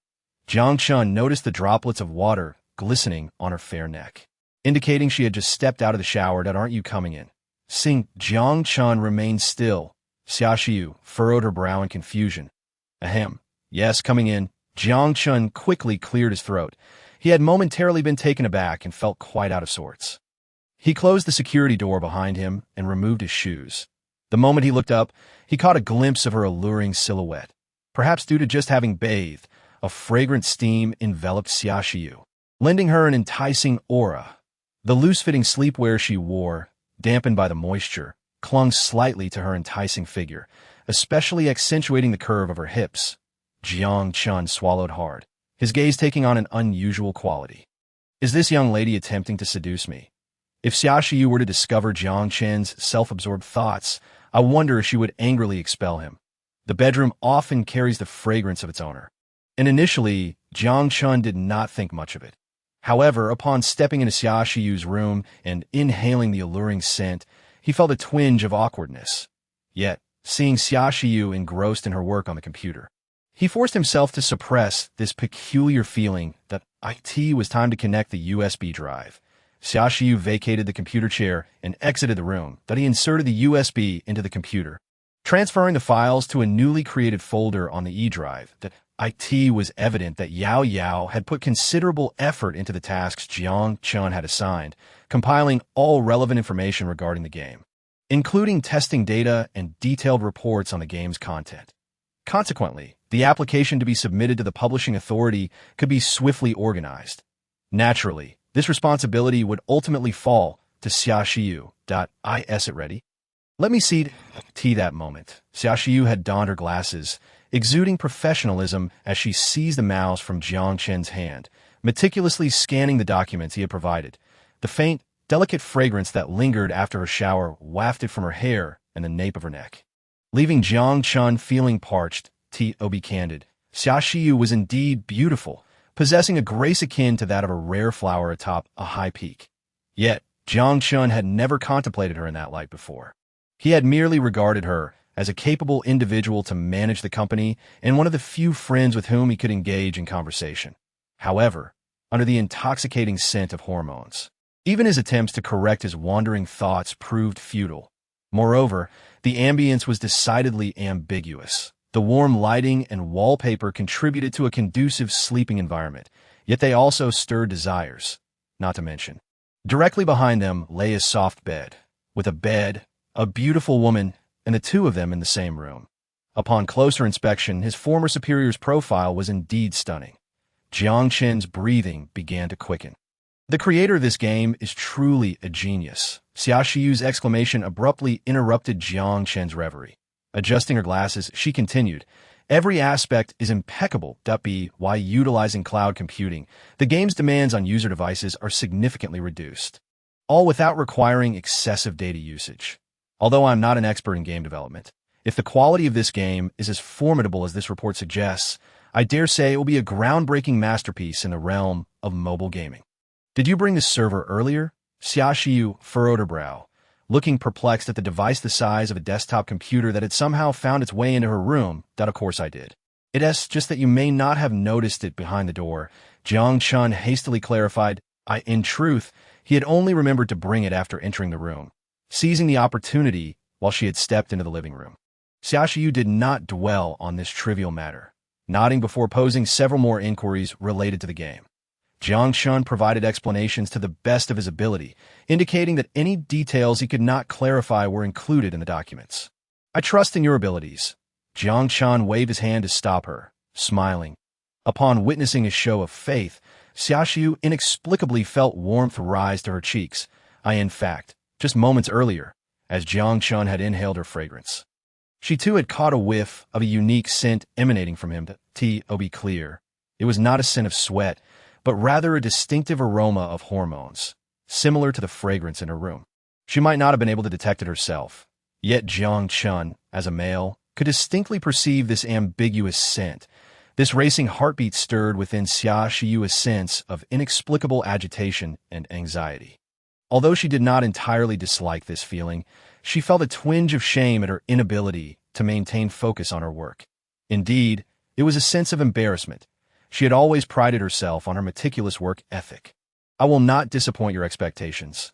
Her tone was somewhat stiff. Jiang Chen sensed a rigidity in Xiaoxiu's expression, causing a flicker of unease within him. Surely, she could not have noticed him stealing glances at her earlier. Of course, he was overthinking it. That expression was entirely a product of Xiaoxiu's own disposition. Moreover, I have some suggestions regarding the company's location that if we wish for the company to get on track swiftly, it would be prudent to address this matter in advance. Xiaoxiu navigated to a website listing available office rentals, displaying numerous options. This one, located on the 12th floor of the Guanglu building in Pudong New District, is near Line 4 of the subway, with complete nearby facilities, and the price is quite reasonable. Here are the images for your reference. Xiaoxiu adeptly clicked through the comment section to showcase the pictures to Jiang Chen. The work-related atmosphere dissipated some of the lingering ambiguity, even prompting Jiang Chen to adopt a serious demeanor. Of course, while he was serious, there remained much he did not comprehend. Let us go with this one. Jiang Chen scratched his cheek, estimating he would not frequently visit the company, so he was not particularly concerned about the exact location. What about other options? There's this one as well, although the transportation conditions are average. It is located near the university town, making it easier to attract fresh graduates to our company. After all, small enterprises like ours typically don't attract experienced candidates. Puffed. What do you mean by small enterprise? Do you lack confidence? Jiang Chen rolled his eyes, expressing his discontent. Of course, seeing the chairman so optimistic instills hope for the company's future. The next office was situated. This young lady seems to be increasingly adept in her dealings with me. Jiang Chen mused. One must admit, having a secretary is advantageous. No, she is the CEO. Regardless, they are essentially the same. Ultimately, Jiang Chen opted for the office near the university town. The reason was simple. The building was not excessively tall. Only 6 stories. He despised high places, that he couldn't help but wonder how Xiaoxiu would react if he revealed this reasoning. The office's monthly rent was 2,000 yuan, which could be covered by the company's assets. Tomorrow, she could take the necessary materials to secure the lease. Jiang Chen also entrusted her with overseeing the renovation. Don't worry about pinching pennies for me. In a few days, I will infuse another 10 million into the business. If we're going to do it, let us do it grandly. When Xiaoxiu inquired about the planned lease duration and renovation budget, Jiang Chen waved his hand dismissively, exuding a lavish demeanor. Dante mentioned 10 million. Once the gold is processed, injecting 100 million wouldn't be an issue. With all due respect, if the game has already been developed, our company will only need to focus on its operation and maintenance. In that case, we want to be able to absorb such a large sum of capital in the short term. Xiaoxiu replied with a wry smile. Haha. Who says we want to need it? Didn't I mention entering the mobile market? Once our future technology phone hits the market, all those brands like iPhone and Samsung will have no choice but to relinquish their slice of the pie. Jiang Chen laughed unabashedly, his confidence palpable. Xiaoxiu merely rolled her eyes at the chairman's arrogant grin, unconvinced of his capabilities. Moreover, developing and producing a phone would certainly require more than just 10 million. Yet, Jiang Chen remained unfazed by her skepticism. Indeed, while the iPhone 6 was impressive, how could it compare to technology a century in the making? Without needing a century, such a timeline would be too shocking to the senses. Jiang Chen simply needed to have the elite talents of the apocalypse. Who could barely afford to eat, create those antiquated communication devices for him, complete with design blueprints. Yes, we should aim to be at least a decade ahead of the current mobile market. That should give those industry giants a run for their money. Furthermore, he intended to ensure that the technology was so advanced that even counterfeiters would struggle to replicate it, as he certainly did not wish to see the market flooded with cheap imitations like Future Man and Future-bound phones. Key hardware technologies must be patented, but discussions regarding the phone could wait. For now, the focus would remain on software. By the way, can I inquire about your upcoming trip? Which country will you be visiting? For business? After a moment's hesitation, Xiaoxiu interrupted Jiang Chen's daydreaming. Jiang.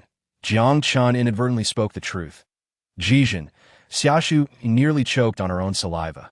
What kind of business requires a trip to such a place? Chapter 45. The Journey to Jiang Food. Yours. That was a foreign language more awkward than someone else's. A figure cloaked in a veil and brandishing an AK-47 placed a bowl of murky soup and a piece of blackened bread upon the table in the room. Casting a mocking glance at the despondent individual huddled in the corner, he turned and slammed the door shut with force. After noticing the departure of his captor from the corner of his eye, Roberts managed to muster a flicker of movement, hastening to the table and seizing the bread, which was as hard as stone. His golden curls were beginning to glisten with grease, and his complexion had nearly turned to a sickly waxen hue. However, his eyes remained sharp and clear. Even as he faced a bowl of soup of unknown composition and clutched the nearly inedible bread, he exhibited not a trace of despondency. He chewed slowly.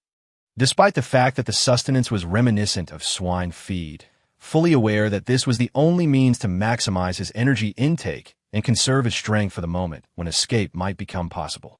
A relaxed expression adorned Robert's face, even in the wake of the horrific screams akin to that of a slaughtered pig emanating from the unfortunate journalist who had occupied the adjacent cell the previous day. He displayed no semblance of fear. This was not the first time Roberts had encountered such peril. He had previously endured abduction by insurgents in Kuwait, narrowly escaping with his life. Fortunately, Blackwater International had fulfilled their obligations after receiving payment, coordinating with the Marine Corps of Mutagwo to rescue him at the last possible moment. However, his current situation was precarious. Despite being a citizen of Mutagwo and having engaged in activities aligned with national interests in recent years, his dealings in oil smuggling from Zigua over the past 2 years had drawn the scrutiny of the intelligence agency. It was rumored that special agents were gathering evidence in this regard. Yet he remained unfazed. That it was highly likely that the sudden betrayal of the informant was merely a ploy orchestrated by the intelligence agency to eliminate him. So how could he expect any assistance from the Mutagwo military? The cowardly bald man, Barton, would surely capitulate under even the slightest pressure from the intelligence agency, readily selling out an old friend. A glimmer of fierce amusement flickered across Robert's face. Of course, such musings were futile at this juncture, given the slim odds of his survival. Although Nick was trustworthy and a commendable soldier, he was but a single individual, and it was somewhat impractical to expect him to confront a cadre of fully armed terrorists. Moreover, the hostage rescue would necessitate a swift and decisive action. His instincts told him that this time he would emerge unscathed. His intuition had saved his life on more than one occasion, and thus he placed his faith in it, refusing to abandon hope for survival. Upon disembarking from the aircraft, Jiang Chen's feet touched the ground of Caillou International Airport. The scars left by war in this city, brimming with exotic charm, had gradually been mended by the passage of time, as evidenced by the throngs of foreign tourists traversing the airport. Naturally, he was aware that this prosperity was not without its limitations. S had already seized half of the northern territory of Jiang. Even though the skies over Caillou remained clear, it was only a matter of time before the colors of gunpowder once again enveloped the air. Standing at the airport entrance, wearing sunglasses, Jiang Chen paused for a moment before retrieving his phone to consult Google Maps, quickly pinpointing the location where he and Nick had agreed to meet. Just as he was about to hail a taxi, an unlicensed vehicle pulled up before him. "Sir, do you require taxi services?" To his surprise, it was a speaker of Shuwen language, albeit not entirely fluent. "Indeed, you speak Shuwen?" Jiang Chen inquired, taken aback, hesitating for a moment before opening the car door. "That I often seek work near your oil wells, such as transporting employees of China National Petroleum. Over time, I learned the Shuwen language." The young man replied with a smile, revealing a set of pearly white teeth, before skillfully starting to see my name is Isa. May I ask yours? Jiang Chen. Please take me to this location on the map. Jiang Chen instructed, pointing to the spot on his phone. Certainly, as they drove through the ever-changing streets, Jiang Chen engaged in casual conversation with the taxi driver, who appeared to be of similar age. He learned several intriguing anecdotes. If you are here for tourism, I recommend the southern cities. They're quite enjoyable. Avoid heading north. Town has nearly fallen, and soon even Caillou may not be safe. Oh, you seem quite knowledgeable about this matter. How long have you been in this line of work? Jiang Chen asked with a smile. Did you serve in the military? You don't appear to be much older than I. Jiang Chen queried with a hint of confusion. I enlisted at the age of 12. In your terms, it should be called the Zhejian War. Isa replied, nonchalantly, shrugging. A farce where even the enemy was unseen. Ended swiftly. Jiang Chen silently marveled at the young man's experiences, but chose not to pursue the topic further. The vehicle soon arrived at their destination, and Jiang Chen generously handed Isa 10 Mutagwo coins. As he watched the car depart, he stretched and began searching for Nick. Over here. Just then, a foreigner sipping coffee beneath a nearby awning waved at Jiang Chen. He promptly seated himself across from Nick. Before he could settle in, Nick hurriedly spoke up. Are you alone? Indeed, Jiang Chen replied, picking up an empty cup nearby and filling it for himself. The coffee was bitter, reminiscent of a more authentic brew. After taking a sip, he set it down, noticing a flicker of disappointment on Nick's face. Oh, you seem rather disheartened, Jiang Chen remarked, raising an eyebrow. Your skills should be formidable, but with just the two of us, it may prove challenging. Nick murmured. I possess more than just skills. You will see soon enough, Jiang Chen shrugged. What about your weapon? Do you need assistance in procuring one? Nick inquired, noticing Jiang Chen's empty hands. No need. My weapon is already prepared. I trust you have leads regarding your boss. Let us proceed to rescue him. He still owes me a business deal, Jiang Chen replied with a light-hearted tone. As if he held no fear of the terrorists. Nick furrowed his brow at Jiang Chen's apparent nonchalance. Yet there was no better option available. Delaying further would be perilous, as a soldier. His instincts told him that Jiang Chen was competent, though he could not ascertain the full extent of his abilities. Let us discuss the specifics in the car. Roberts is in dire straits. If you watched the news yesterday, you would know that S executed a Mutagwo journalist. If the ransom is not secure by tomorrow, S may carry out the death sentence. Nick lit a cigarette and offered one to Jiang Chen as they walked towards his vehicle. Can your boss not afford the ransom? Jiang Chen inquired, placing the cigarette between his lips and igniting it. S is demanding it from the Mutagwo government. Nick replied tersely, the implications clear. The car roared to life. Nick took the wheel. Steering towards the outskirts of the city, they passed through 2 checkpoints manned by security forces, which merely conducted cursory inspections before allowing them through upon discovering no explosives. The rifle concealed beneath the seat cushion passed inspection without issue. During the drive, Nick elucidated the troublesome situation they faced. Approximately 5 days prior, Roberts had accepted an invitation from his old friend Barton to come to Zhejian, but a military arms deal worth 20 million Mutagwo coins was at stake. With the buyer being an officer of the akin armed forces engaged in conflict with S.It had become customary in this desert to place orders through Mutagwo intermediaries to acquire additional armaments. Although Roberts sensed something amiss, he did not harbor significant doubts, for this was a lucrative order worth over 1 million Mutagwo coins in profit. Barton is quite generous. Indeed, excessively so. The arms were painstakingly delivered to the front lines where government forces clashed with S, only to be met by a group of armed extremists.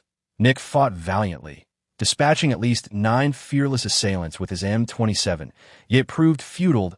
In order to intercept the shipment, S deployed at least a company of infantry, equipped with mounted machine guns, RPGs, and other firepower, swiftly overwhelming him and nearly ending his life. The arms fell into S's possession, and Roberts was captured. Nick fought his way to safety, yet he knew he could not abandon his boss. For Roberts had saved his life, he understood that only by escaping could he hope to rescue Roberts. He lingered in town, convinced that S had not moved Roberts to a secure location.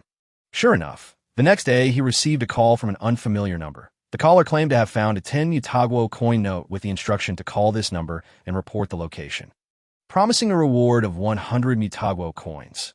Initially, Nick suspected it might be a trap, yet it was his only lead. Upon meeting with the informant, he paid the promised sum and followed him to the area where the note had been found. Fortuitously, it was not a trap. Roberts, the cunning old fox, had concealed a 10 Mutagwo coin note in the sole of his shoe, believing that the first finance minister of Mutagwo could bring him fortune. At the same time, it could save his life in a critical moment. Clearly, Hamilton had saved him. Why don't you contact the embassy? Aren't your soldiers from Mutao country experts in rescuing hostages? Jiang Chen remarked with a relaxed smile. It was the Department of Intelligence that orchestrated this. That bunch of fools couldn't find any evidence, so they simply wanted to eliminate Roberts, this troublesome figure. Nick, with a cigarette in his mouth and sunglasses on, made it difficult for Jiang Chen to discern his expression. "Oh, I thought Roberts represented the interests of your government." Jiang Chen shrugged. "In yes, in Aonan yes, but not concerning the issues with Zigua." Nick succinctly summarized the matter. Turning the steering wheel to guide the car off the highway, it was evident that Roberts trusted his bodyguard immensely, confiding even these inconvenient matters to him. Speaking of which, Jiang Chen seemed to recall Roberts mentioning that he had engaged in oil smuggling in the past. Surely, he must have revealed some telltale signs, drawing the attention of the Department of Intelligence. "Aren't we taking the road anymore? There's a checkpoint set up by S ahead. We can't pass. Besides, we're almost there." Roberts calmly drove the car into an alley and then turned off the engine. "It appears these civilians are quite sensitive to the war," Jiang Chen remarked with a smile, discarding the cigarette, "but they have been living through war since the moment they opened their eyes." Nick retrieved a travel bag from beneath the car seat and slung it over his shoulder. Upon seeing Jiang Chen's composed demeanor, he frowned. "Is this really okay?" "No problem. Trust me," Jiang Chen sighed. "In martial arts have no place."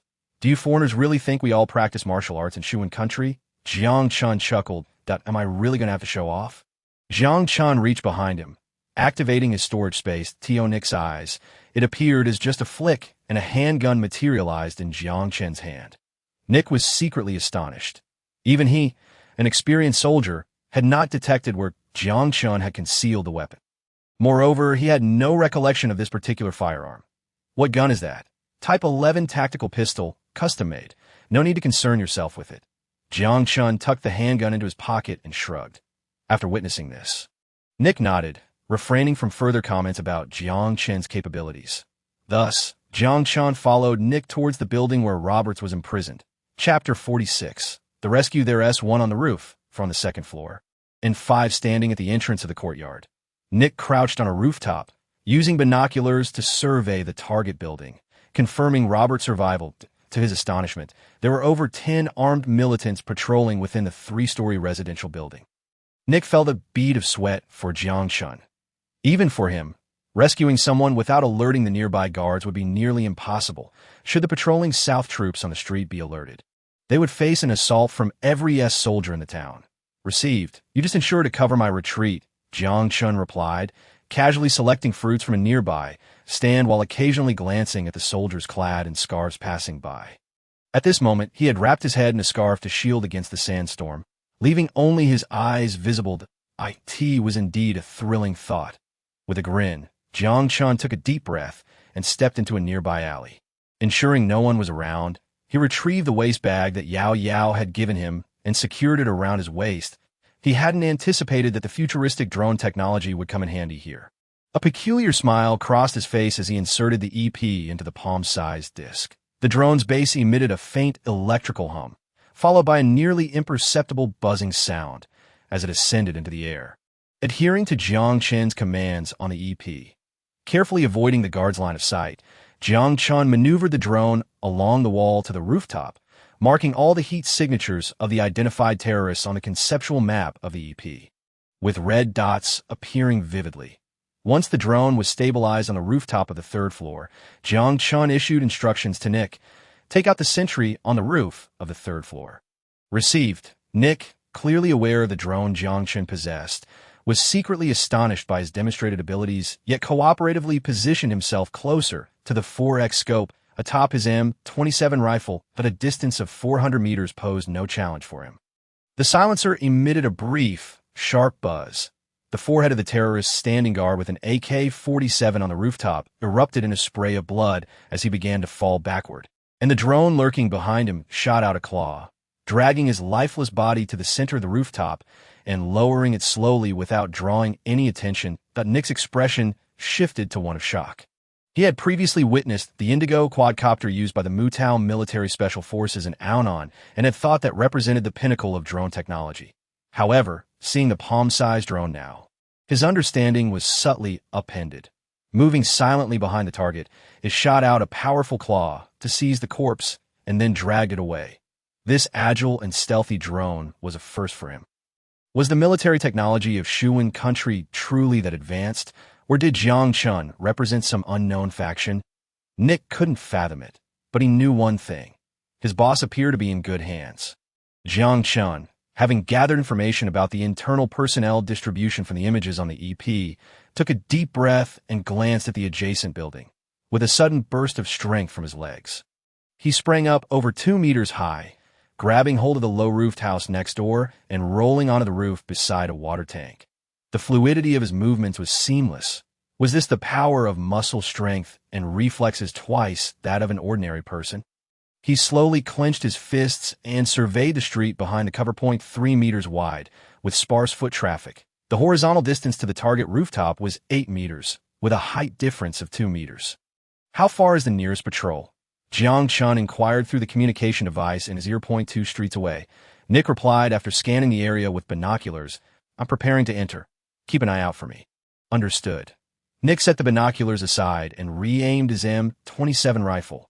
Rage. One by one, red dots began to appear on Jiang Chen's retina. Even the walls could not obstruct the vivid crimson, the color of beating hearts, accompanied by a desire that tore at the heart. Every cell in his body was in turmoil. Taking a deep breath, Jiang Chen suppressed the merciless turmoil of negative emotions within him and slightly bent his legs. If it were merely twice the muscle strength, it might be a stretch, but at 4 times the strength in a state of rage, suddenly his legs exploded with power, and, after a few quick strides, he leapt across the 8-meter gap, his hands slamming down on the edge of the 3rd-floor rooftop. Damn, that hurts. The rage had amplified his muscles, but not his sternum. The impact sent waves of pain through him. Yet he endured and activated the tranquilizer on the EP. What was that? A terrorist poked his head out of the window, scanning for any anomalies in the courtyard. I don't know. Let Zaiva check it out. Jiang Chen held his breath, pressing himself against the wall, unable to comprehend their foreign language, praying that the terrorist wouldn't look up that moment. Jiang Chen was directly above the soldier wearing a scarf. If discovered, it would leave him with no choice but to charge in. While he wasn't afraid of a direct assault, Robert's safety would be jeopardized. Jiang Chen's sudden action startled Nick. He hadn't anticipated Jiang Chen would leap across so boldly. An 8-meter gap, a 2-meter height difference, a Superman. Seeing Jiang Chen enter the courtyard, Nick remained vigilant, keeping his rifle trained on the soldier who had just poked his head out. If that soldier looked up and spotted Jiang Chen, Nick would have no choice but to shoot first, turning the infiltration into a full-on assault. Noticing this, Jiang Chen sighed with relief, using his hands to push himself up and roll onto the rooftop. The reason he had been able to leap over so directly was not due to recklessness, but rather because, after entering a state of rage, he had seen the personnel distribution within the room as if through X-ray vision. After determining there was minimal risk of being discovered, he had used his 4-fold strength to make the leap. First, the silencer. With a sly smile, Jiang Chen retrieved the palm-sized disc from a spot hidden from Nick's view and pressed it firmly against the rooftop. Activating the drone, he confirmed once more that the soldiers in the courtyard were oblivious to any unusual movements before taking a deep breath and rotating the knob on the top of the disc. A faint electrical hum filled the air as the surrounding atmosphere stabilized unnaturally under the influence of a special force field, erasing all sounds as if they had been wiped away. The mud brick roof was suddenly breached by the explosives he had installed. Without hesitation, Jiang Chen drew his handgun and jumped into the room. Truly remarkable was the future technology. Such a violent explosion attracted not a hint of external attention. As his feet made contact with the ground, Jiang Chen noticed Roberts crouched in the corner, grinning at him after removing his scarf. "I never anticipated that you, my friend, would be the one to rescue me." Roberts remarked with a wry smile. "Oh, have I disappointed you?" Jiang Chen shrugged nonchalantly. "No, I am truly grateful for your assistance," Roberts replied, rising to his feet and bowing sincerely to Jiang Chen. "If there is ever a way I can be of help to you, do not hesitate to ask. You still owe me a favor in business." Roberts paused momentarily, then chuckled. "More than just a favor, my friend," and that peculiar silent explosion. However, Roberts refrained from inquiring further. Everyone has their own secrets, and prying into them is rather presumptuous in any context. If one can save lives, it stands to reason that taking them would not be particularly challenging. "Nick, the hostages have been rescued. Cover my retreat," Jiang Chen instructed through his Bluetooth earpiece. "Understood," Nick replied coolly, a wicked grin spreading across his face. "Let us see how I can wipe you scoundrels out." That he engaged the safety, locking onto a terrorist clad like a leader, and squeezed the trigger. Bang! A bloody hole punctured the target's forehead, and he collapsed to the ground. Enemy attack! Enemy attack! It's the people of Mutagwo! Hurry, hurry, hurry! Yet they were unaware that the one firing upon them was actually from Dongsuan. While the savior was a scholar, outside, the cacophony of shouting mingled with the deafening gunfire. Jiang Chen monitored the external situation via drone. Nick, a seasoned veteran, expertly wielded his rifle, keeping the soldiers pinned down. As bullets whistled accurately into flesh, claiming the lives of those deserving of their fate, it seemed that Nick had successfully suppressed the soldiers within the courtyard. Jiang Chen gestured to Roberts, signaling him to prepare for withdrawal, then drew his handgun and aimed at the wooden door. Boom! The wooden door was suddenly flung open, and a terrorist, chattering in an unfamiliar tongue while brandishing a rifle, charged in, only to meet the dark muzzle of the gun. Bang! With a gaping hole in his forehead, he crumpled to the ground without a hint of hesitation. "Instinct. Don't mind it." Jiang Chen smiled at the bewildered Roberts and said, before dashing out with his handgun in hand. "Instinct. The instinct of the drone. Walla. Essentially, although it was but a handgun, piercing through the earthen wall to strike those behind, it was utterly effortless. Using firearms against natives is just how it works. The high-penetration bullets kept the soldiers stationed at the stairway corner too intimidated to approach the wall, yet their reluctance to emerge posed a dilemma for Jiang Chen. After all, this was S's controlled territory. Installing would surely lead to capture. "Let us try the thermal grenade instead." That a sinister smile crept onto Jiang Chen's face, recalling the little gadget obtained from Zhao Chenwu, the arms dealer of the apocalypse, which he had yet to utilize. Pulling the pin, Jiang Chen hurled the grenade with force. The grenade soared into the air, abruptly halting and spouting flames from one side, adjusting its trajectory as if it had a mind of its own. Crashing into the soldiers in the corridor, they had no time to even take cover. The grenade, triggered by proximity to the heat source, detonated. Boom! Shrapnel ravaged the entire corridor, the shockwave nearly reaching Jiang Chen's feet. "My God, what on earth are these things?" Roberts, hiding behind Jiang Chen, asked wide-eyed. "Some new toy, and oh, time for chatter. Let us move." Jiang Chen grinned, reloading his weapon before sprinting toward the corridor. The thermal grenade was quite an expensive piece, roughly 5 times the price of a conventional grenade.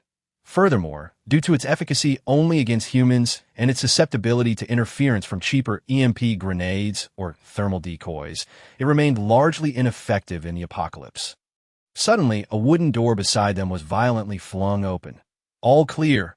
A man wielding a rifle burst forth, brutally swinging the butt of his gun toward Jiang Chen's head. However, given his reflexes rated at 29 points, he would not fall prey to such a mediocre ambush. The violent gust tore through Jiang Chen's sleeve, compressing like solidified nitrogen, crashing into the man's chest, and sending him flying against the earthen wall of the room. He should be dead. Tiske. It turns out this thing can also serve as a melee weapon. Jiang Chen glanced contentedly at the black metallic ring affixed to his M.AS for the dazed Roberts behind him. Jiang Chen merely shot him a glance and said in a half-joking tone, "I suppose you'll keep my secret, right?" Roberts remained in a stupor, but nodded nonetheless. My God. Am I in the midst of a blockbuster? Satisfied with Roberts' reaction, Jiang Chen waved him to follow and dashed down the stairs. In truth, he wasn't concerned about Roberts spilling the beans. After all, Who would believe such things if they were revealed? Moreover, if he were clever enough, he would choose to guard his lips tightly. Chapter 47. Unexpected Errors. Jiang Chen. Hurry and get out. The S Patrol has noticed the commotion and is dispatching reinforcements here. Nick's voice crackled through the Bluetooth earpiece. Understood. Jiang Chen waved to Roberts and shouted, "Quick, quick, quick, start running." Damn it. There's a heavy machine gun. Nick cursed under his breath, swiftly beginning to reposition himself, as his location had been compromised during the exchange of fire. A Toyota pickup truck, armed with a heavy machine gun, sped through the street towards the courtyard where the hostages were held. The soldiers standing atop the truck shouted at their comrades, while roughly pulling back their gun bolts. Preparing to fire, rat-a-tat-tat. Bullets rained down like a torrential downpour, suppressing Nick's position, forcing him to drop to the ground and scramble towards the staircase. Upon reaching the staircase, he quickly stood up and bolted downwards. The S soldiers were no pushovers. A patrol team of 10 stormed towards Nick's position, intent on encircling him. Yet this Arctic bear was indeed a battle-hardened veteran, retreating while retaliating with his M27, drawing closer to the parking area. Meanwhile, Jiang Chen, while maneuvering the drone via EP, adeptly evaded the pursuing S soldiers, guiding Roberts through the firefight with minimal peril. "Hurry, get in the car. You drive." Jiang Chen flung open the car door, pushing Roberts inside before taking the controls of the drone to fly towards Nick's direction. "I'm being held up. You all go ahead." Nick gritted his teeth, glancing at the blood-soaked hole in his left shoulder, raising his rifle with one hand to fire a few shots before darting into a nearby alley. Although he had familiarized himself with the terrain beforehand, he knew he could not outmatch the S soldiers who patrolled here regularly. Nick had resigned himself to the possibility of death, or rather, he felt he should have perished in that arrogant little town in Akin. Thus, he saw it as a means of repaying a debt. A sinister grin spread across Nick's face as he leaned heavily against the cover by the roadside. He had no intention of fleeing. He was determined to show these bloodthirsty mad dogs what a true warrior was made of. 6 o'clock direction, through that alley, quickly. However, the voice in his earpiece caused him to pause slightly. Gritting his teeth, he decided to heed Jiang Chen's directive and sprinted toward the alley. Almost simultaneously, his peripheral vision caught sight of the Toyota pickup armed with a heavy machine gun passing by his original position. A bead of cold sweat trickled down his brow as he hastily followed Jiang Chen's instructions. "That fruit stall, cross it. There's a back door in the room," under the guidance of the drone. Every movement of the S Patrol was laid bare.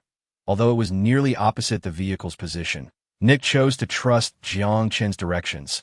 Kicking open the wooden door of the residence, he paid no heed to the screaming woman, the terrified man, or the innocent children. After a brief, threatening aim with his rifle, he rushed toward the back door of the room. Bang! Nick slammed his right shoulder against the wooden door, bursting into another street. He dashed across the road, then turned left into the alley. In the distance, the chaotic footsteps and shouts of S soldiers echoed. Ignoring the excruciating pain in his shoulder, Nick sprinted across the street, his footsteps gradually fading as it seemed they had lost his trail.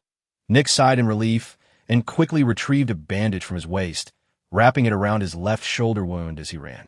Following Jiang Chen's guidance, he soon reached the position of the sedan. "We must hurry. More and more S soldiers are converging here." Upon seeing Nick, Jiang Chen opened the back door of the car for him, then settled into the passenger's seat. Roberts, seated in the driver's seat, skillfully started the vehicle in the back seat. Nick tore off his shirt, donning a prepared garment to conceal his wound. "Where are we headed?" Roberts inquired, glancing around as he maneuvered the car out of the alley. "Drive into the desert. The highway is nearly sealed off. My God, I can't believe I'm still alive." Roberts exhaled dramatically as he gripped the steering wheel. S is far more formidable than other extremist organizations. They're certainly not just a rabble. "I thought you had a solution." Nick hesitated for a moment before speaking. This. Jiang Chen paused, then offered a wry smile. "Honestly, I'm at a loss here. It seems I've overplayed my hand." He truly did not worry about being captured by the extremists, given that he could always retreat to the apocalypse. But it was hardly feasible to bring Roberts and Nick along with him. Roberts appeared to sense the embarrassment etched on Jiang Chen's face, and, with a faint smile, remarked, "Well, let's take it one step at a time. They can't possibly keep watching us without engaging in battle forever." With that, Roberts activated the GPS on the vehicle. The fuel was still adequate, and we would traverse the desert, circumventing the northern part of Qinghua Lake to reach Maizi. If fortune favored us, that area should currently be under the control of government forces. A resigned smile surfaced on Robert's face. Yet, Jiang Chen found it impossible to return the smile. This statement carried an ominous undertone. What if Maizi was now under the dominion of S? It seemed we could only gamble on this. Had he known such troubles awaited? Well, it was too late to turn back now, and at least he had tested the equipment's performance, which proved satisfactory. Jiang Chen shook his head in a wry smile. Leaning back in his seat to rest his eyes, to his surprise, he realized that he seemed to feel no discomfort regarding the act of killing anymore. It was difficult to ascertain whether this was a good or bad thing. Roberts, on the other hand, maintained a rather optimistic demeanor, humming a cheerful tune while reaching for the MP3 player in the vehicle. This fearless individual, perhaps having encountered heaps of corpses, naturally remained unfazed by such levels of bloodshed. The explosive background music erupted, and the car kicked up a cloud of dust as it sped toward the boundless sea of sand. Each grain of dust here carried an inescapable scent of gunpowder. Xiaoxiu sat wrapped in a bath towel on the sofa, a pristine white towel draped atop her head, encircling her damp locks. Water droplets clung enticingly to her fair, elongated legs, partially obscured beneath the towel. It was the height of summer, and with the air conditioning running, she had no urgency to change into proper clothing. Relishing the coolness it brought, it was a pity that her strikingly beautiful face rivaled that of any star. Even in her leisure, her expression remained devoid of emotion. Lazily reclining on the sofa, Xiaoxiu casually elevated her fair legs slightly, raising her hand holding the remote to turn on the television. Let us now turn our attention to the next news segment. In the early hours of today, the S organization launched an offensive against Maizi. In response, Prime Minister Jiang stated that every possible measure would be taken to secure Maizi. It was quite surprising. A person who seldom smiled had a penchant for humor. No news today, either. Xiaoxiu let out a sigh of relief. As for the reason, even she could not articulate it. However, the absence of news likely indicated safety. At the very least, the news had not reported any nationals from Shuwen being kidnapped in Zhejiang, nor had the foreign ministry issued stern warnings to its citizens, or similar reports. Why am I so concerned about him? Xiaoxiu suddenly froze, unconsciously reaching up to gently touch her lips, a flicker of confusion and bewilderment crossing her gaze. Shaking her head, she banished the playful thoughts from her mind and switched the channel with the remote. It must be due to her recent fatigue, as she watched the host and guests engaging in playful pranks. Punctuated by the audience's bursts of laughter, Xiaoxiu temporarily forgot her worries. The gentle rise and fall of her chest, stirred by emotion, gradually steadied. Night descended, and Jiang Chen leaned back in his seat. A cigarette dangling from his lips, avoid drawing undue attention. The headlights of the vehicle could not be turned on. Traveling in the darkness was undeniably perilous, prompting Roberts to bring the car to a halt. I say, since you can't sleep, why not take the first watch? Roberts remarked with a wry smile, resting his head on the steering wheel. Meanwhile, Nick in the back had already succumbed to a deep slumber. How much further?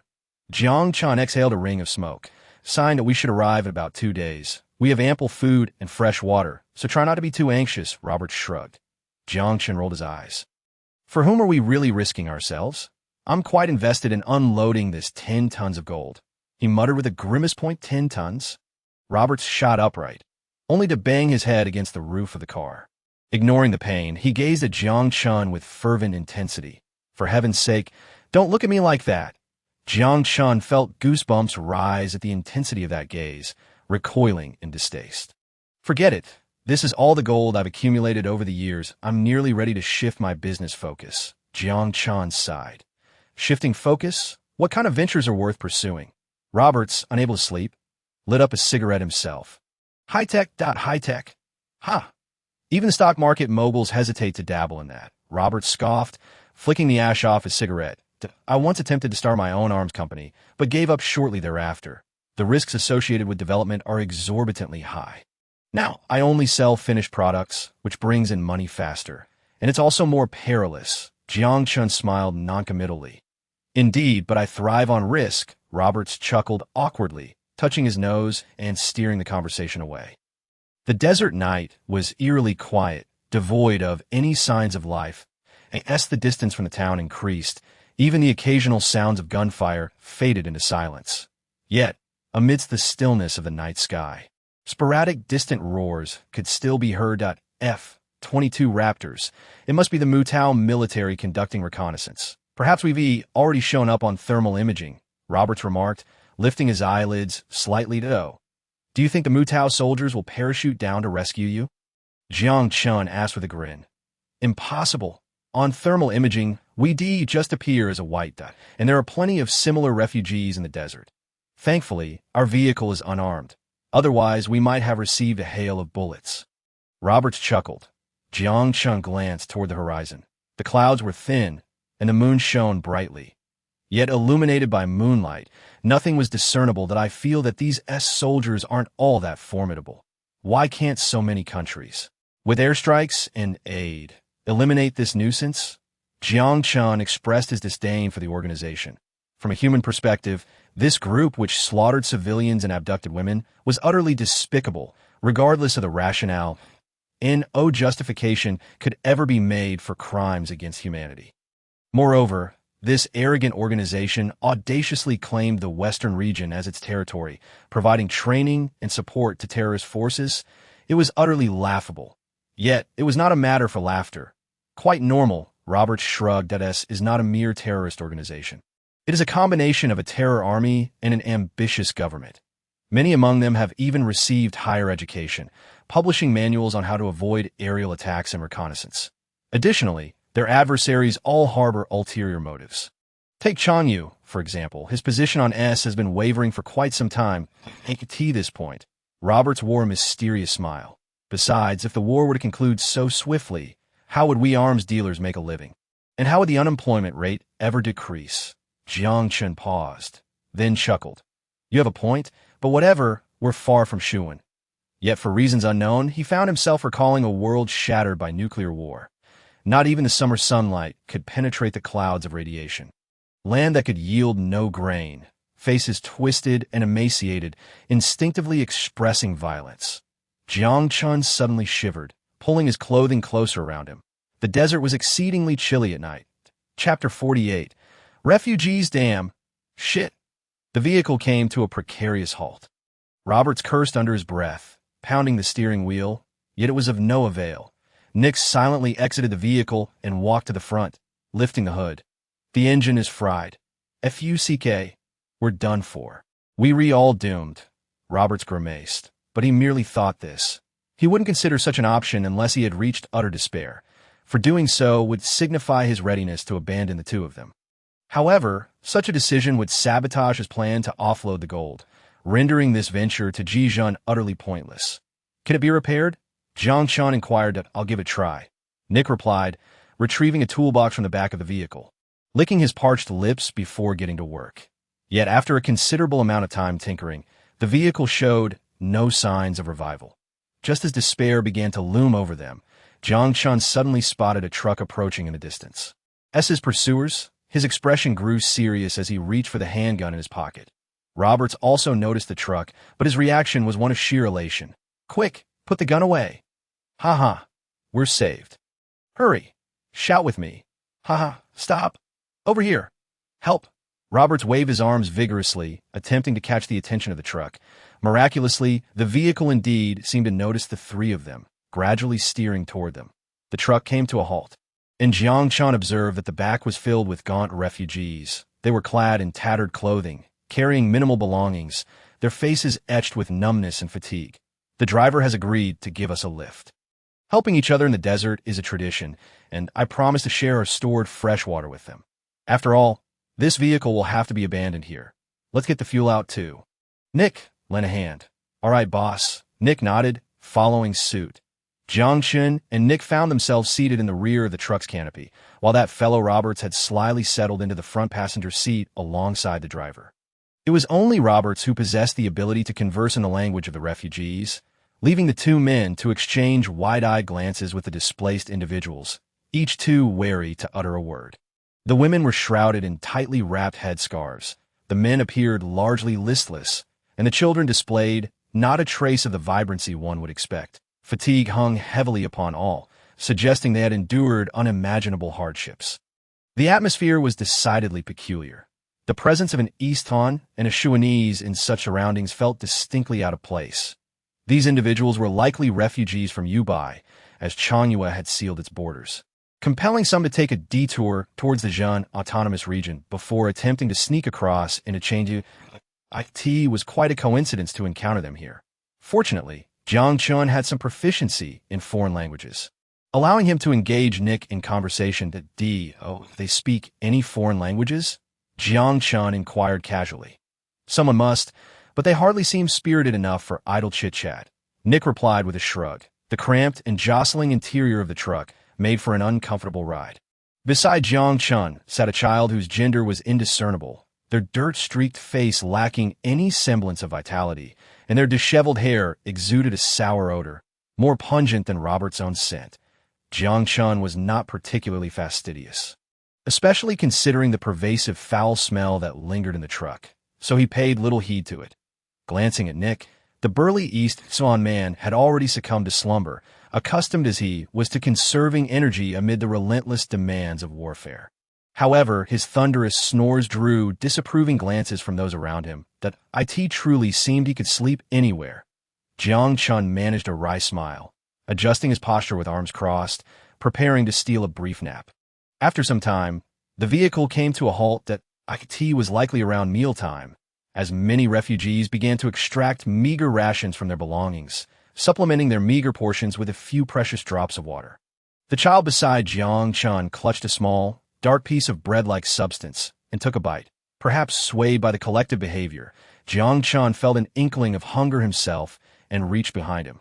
Seizing the moment when no one was paying attention, he retrieved a box of Oreos from his storage space and, tearing open the packaging, began to consume them as though they were a staple meal. Anticipating such unforeseen circumstances, Jiang Chen had made it a point to keep some emergency food and supplies in his storage. That moment, he suddenly noticed a pair of eyes discreetly observing him. To be precise, they were fixated on him as he chewed. "Would you like some?" Jiang Chen smiled, extending the box towards the curious gaze, the eyes quickly averted, but sensing no malice in Jiang Chen's voice. The individual accepted half the box of cookies he offered. After hesitating for a moment, they devoured the treat voraciously. This person's eating habits were reminiscent of Sun Jiao, that a smile crept onto Jiang Chen's lips. "Thank you," the individual murmured in a foreign tone. Upon realizing they had polished off the entire cookie, a look of guilt flashed across their face, and they lowered their head, murmuring an apology, that "It's all right. I have plenty more," Jiang Chen replied kindly. "I know your name?" "Aisha, 17. So was a girl." That explained the delicate quality of her voice. Perhaps due to her youth, she was not adorned with a headscarf like the other women in the truck. "I am Jiang Chen, from Shuwen. What about your parents?" "They were killed by the S people. Because my mother refused their unreasonable demands." That Aisha's tone was flat, her face betraying little sorrow. Jiang Chen found himself momentarily at a loss for words. Taken aback by the weight of the conversation, "That I'm sorry," he said softly, only to receive a look of surprise in return. "What's wrong?"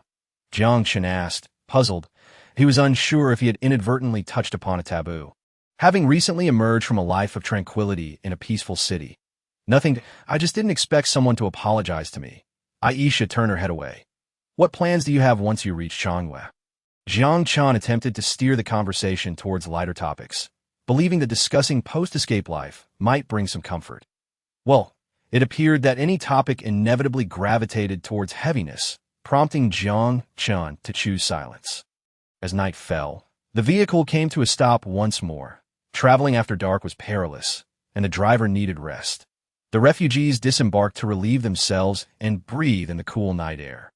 Jiang Chen followed suit, finding a spot to relieve himself before indulging in the luxury of pulling out a pack of toilet paper to clean up. Later that evening, hunger gnawed at him again.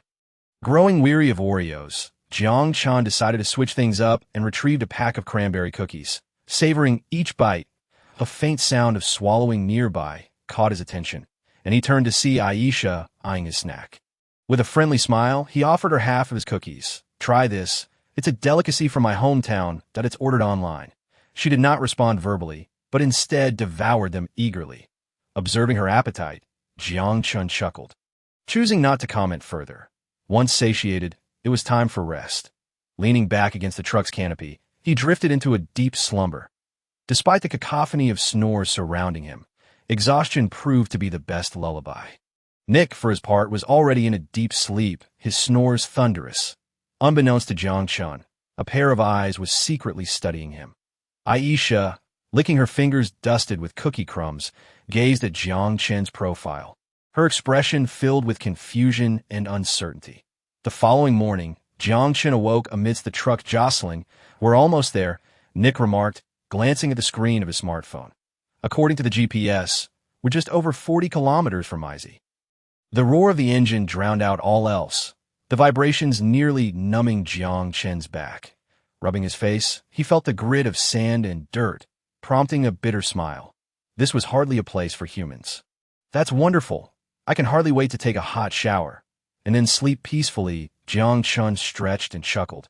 His phone's battery was nearly depleted, and anticipating unforeseen events, he had chosen to power it down. "I have a bad feeling about this," Nick said, furrowing his brow as he patted his black backpack, which contained an M27 assault rifle. "Let us hope you're mistaken," Jiang Chen replied with a wry smile. "Let us hope," Nick echoed, also shutting off his phone, his battery running low. Aisha glanced at the two foreign men beside her before resting her chin on her arms, fatigue overtaking her as she closed her eyes. It seemed they would not reach Changwei. The scent that filled the air was all too familiar to her. Born of the fires of war, it was a smell she recognized even better than that of vultures in the desert. The scent of death. Chapter 49. The Flames of War. "In Mutao, I own a sizable company that I have great faith in your abilities. If you're willing, you can come drive for me. Don't worry about a green card. I'm well acquainted with the congressman," Roberts boasted animatedly from the passenger seat, saliva flying as he spoke, while the driver, clad in a red headscarf, casually enjoyed the conversation. For those born into hellish conditions, the prospect of immigrating to Mutao was a dream come true. Suddenly, a deafening bang shattered the air as spiderweb-like cracks spread across the truck window, glass cascading inward like snowflakes. "Shit!" Roberts immediately dove beneath the seat, gripping the steering wheel tightly, gritting his teeth against the sting of glass cuts on his head. Bringing the vehicle to a halt, the driver, who had previously worn a jovial expression, now bore gruesome wounds on his head and chest, blood spilling forth. The truck rocked precariously across the sandy terrain for a moment longer before coming to a halt without tipping over. Inside the cabin, chaos erupted. Women clutched their heads, trembling and softly weeping, while the men, having regained their footing amidst the panic, wore expressions of terror, clutching their scattered belongings to their chests, unsure of what to do. It was undoubtedly the S people. The verdict was effectively a death sentence. "What just happened? Damn it. Are you all right?" Jiang Chen gasped through gritted teeth, pulling Aisha to her feet. She looked at him, shaking her head despondently. A trickle of blood at the corner of her mouth, likely from the fall. Yet, surviving the ordeal was a stroke of fortune. The S's slave-catching squadron, they roam the deserts and occasionally invade villages. Women are taken as sex slaves, while men are either killed or forcibly conscripted into their ranks. "Could you spare me a bullet? If I must lose my purity, I would choose to seek solace in paradise." "No." Jiang Chen forced a smile, one that momentarily caught Aisha off guard. "Then I'll pray for you," she murmured, lowering her gaze, her greasy black hair obscuring her eyes. "Prepare for battle." Nick, a seasoned warrior, had already grasped his M27, chambering around and positioning himself by the truck's door. Uncertain about Robert's whereabouts, Jiang Chen couldn't help but mutter to himself. He retrieved his 11-style tactical handgun and, under Nick's gestured instruction, swiftly pressed it against the door's other side. The refugees within the compartment gazed at the two men in terror, instinctively recoiling and cradling their heads, praying to avoid the wrath of stray bullets and hoping that these two would emerge victorious. In the distance, the staccato sound of gunfire echoed, though the bullets did not strike the vehicle but rather soared into the void at a Toyota pickup, armed with a machine gun, halted beside the cargo truck. and several masked soldiers leapt down, rifles in hand. "I surrender." Roberts skillfully raised both hands to his head as he crawled out for the passenger seat. He was acutely aware of his combat prowess and knew that merely not being a burden was already a significant challenge.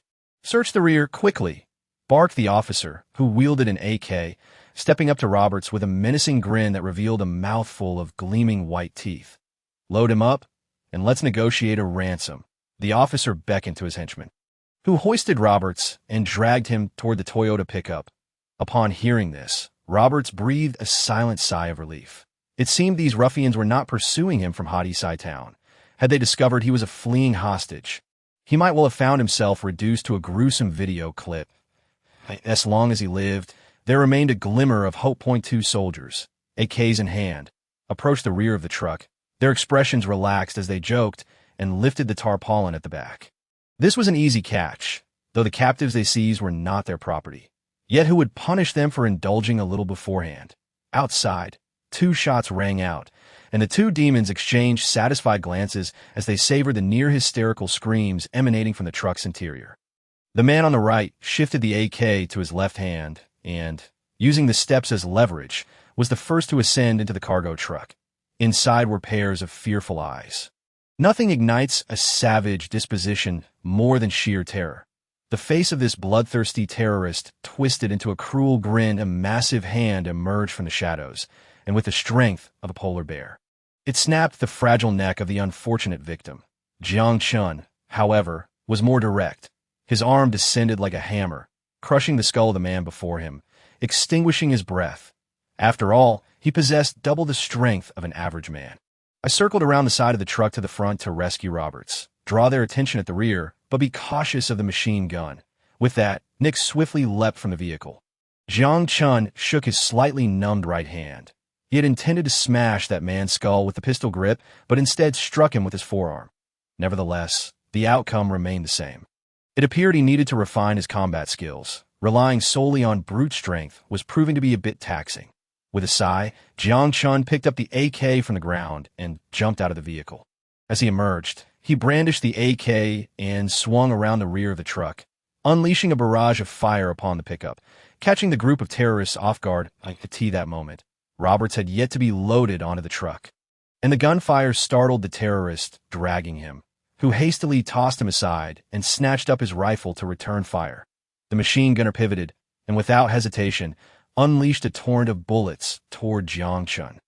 Fierce nitrogen surged from Jiang Chen's right arm, repelling the incoming projectiles. What on earth is that?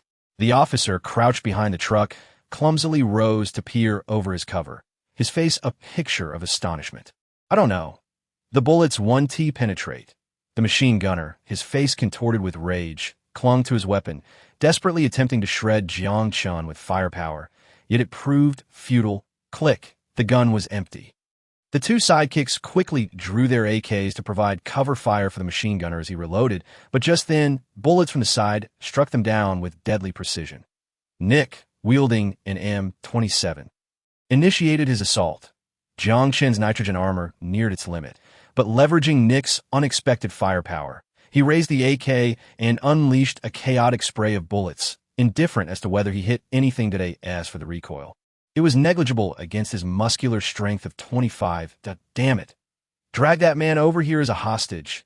The officer, overwhelmed by their firepower, shouted at his men to FCKU.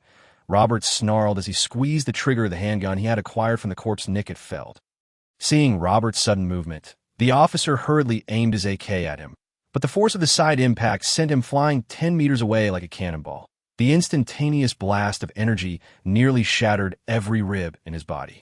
Jiang Chen retracted his right hand from the overheating nitrogen armor and glanced at the machine gunner, who lay clutching his abdomen, barely alive, and shot him again. "Boss, are you all right?"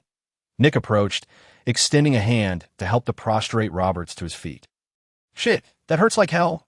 Roberts grimaced, clutching his bruised face as he stood, tilting his head toward Jiang Chen inquiringly.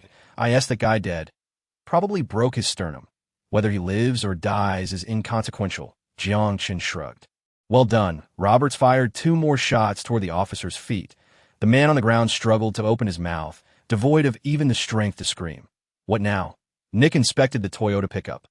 Noting there was enough fuel for approximately 200 kilometers, we could head straight to Maizi. Let's do it.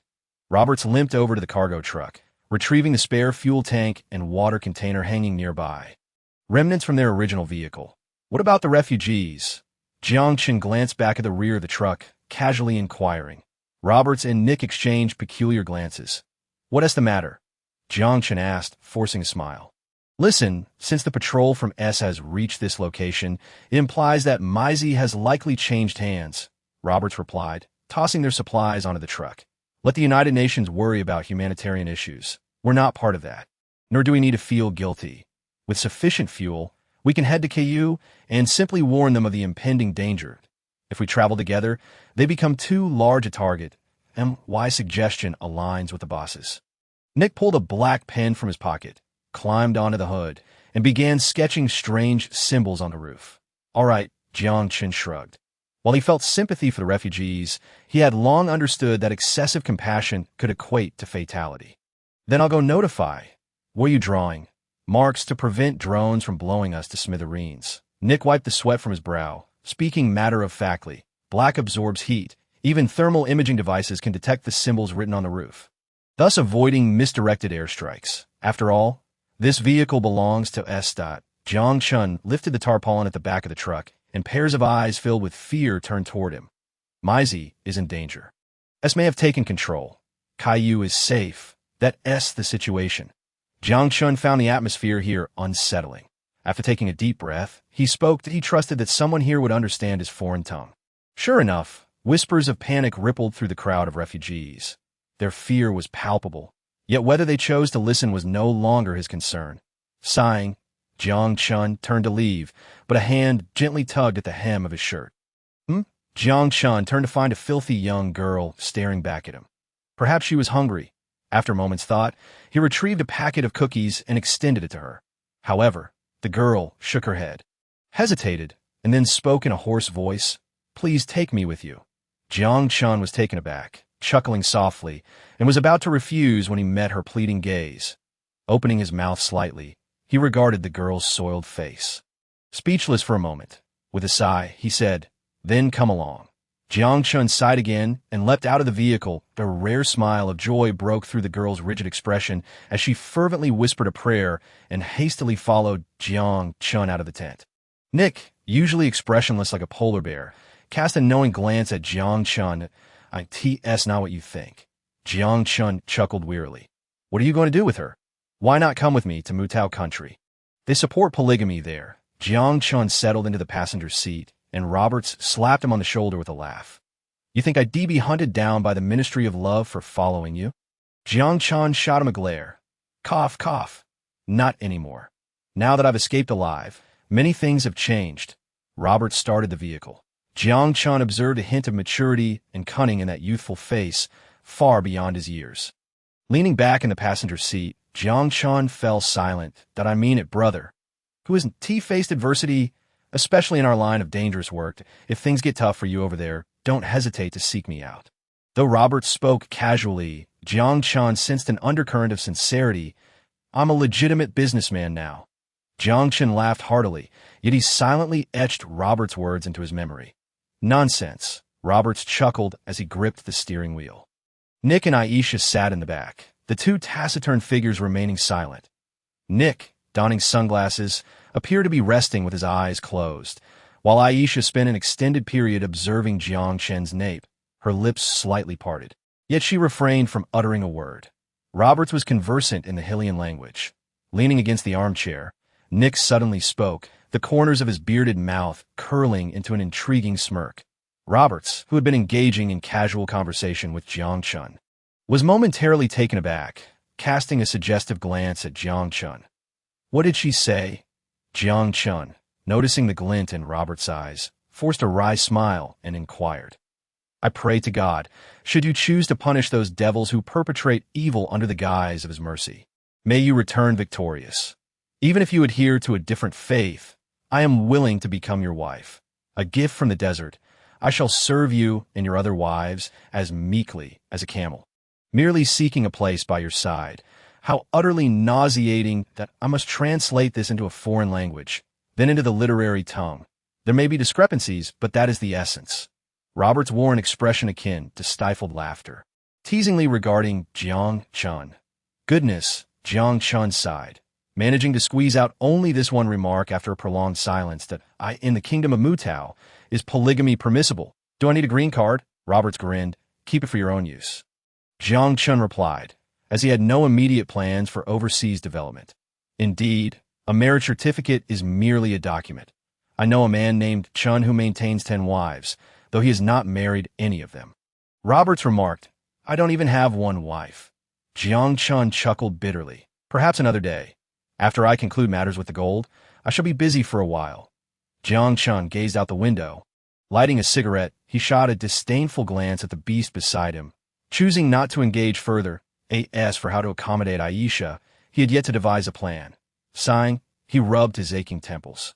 Regardless, with wealth comes the opportunity to do good, which counts as accumulating virtue, as for whether he harbored any other intentions toward her.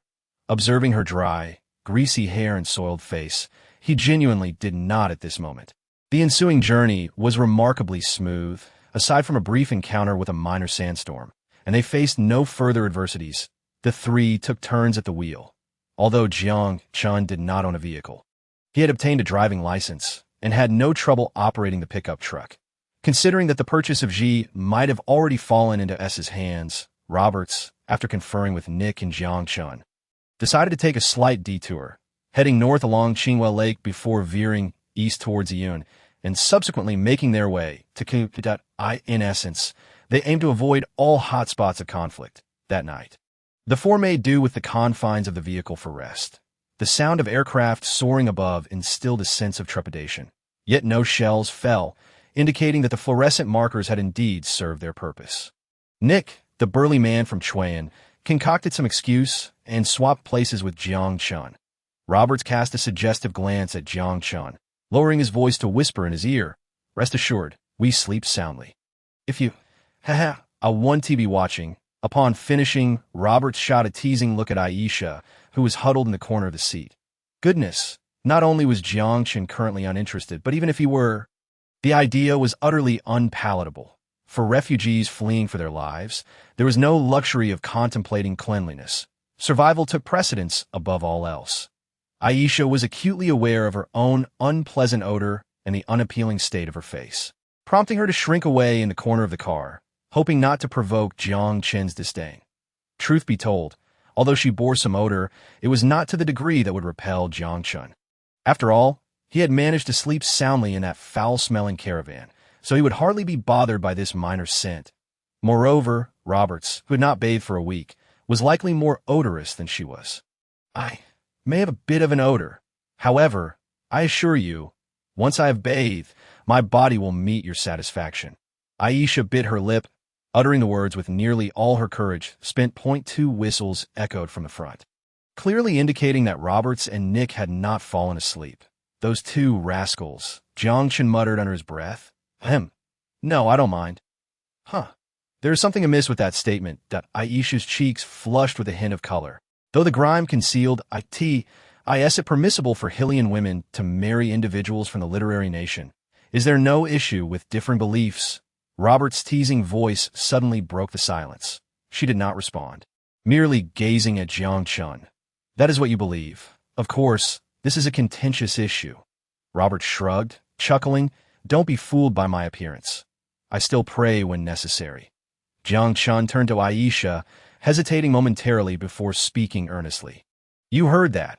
I have no faith and do not intend to adhere to any religion in the future. I have heard that Hylian women cannot marry infidels. Does this not concern you? It does not matter. Aisha shook her head. You have vanquished the devils who act wickedly in his name. You are my hero. Furthermore, had it not been for you, I might have perished in shame. Since you have saved me, I am yours, a possession of yours. Jiang Chen's Adam's apple bobbed slightly as he gazed in her calm eyes, ultimately refraining from responding. To be honest, he felt a flicker of interest. What man could resist the allure of beauty? Having been single for over 20 years, he had lost his virginity in another world. Of course, one cannot discount those virtuous men who maintain their integrity. Yet Jiang Chen candidly acknowledged his own ordinariness. Lacking the material foundation in the past, he had not cultivated such refined sentiments. Following along seemed acceptable. After all, being followed would not cost him anything. He had wealth and could afford to support her, that a good wash might reveal her beauty, given the allure of exotic charm that a beautiful driver and bodyguard. Perhaps he should cultivate her in that direction. With this thought, Jiang Chen felt a significant weight lift, no longer entangled in his previous dilemmas. Meanwhile, the two rascals in front had already begun to snore loudly. At dawn, the three hastily consumed a few compressed biscuits and sipped some water to make do for breakfast. According to the GPS, they were now quite close to Caillou. Approximately 20 kilometers from the northwest of Caillou City, the four were halted by patrolling soldiers from the kingdom of Mutao. After a brief inspection, the soldiers posed no difficulties for them. Roberts skillfully presented his green card to the team leader on duty, then borrowed a satellite phone from the Humvee. Squatting to the side, he made several calls before returning the phone to the soldier.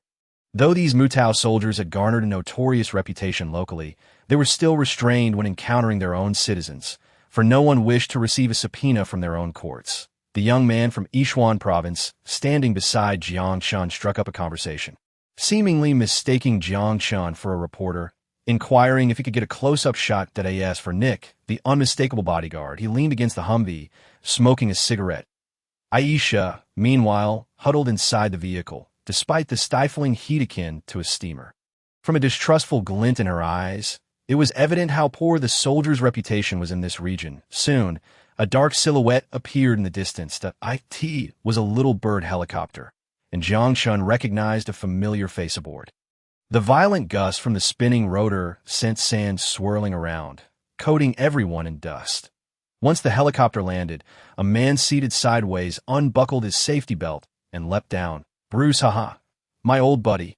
We meet again."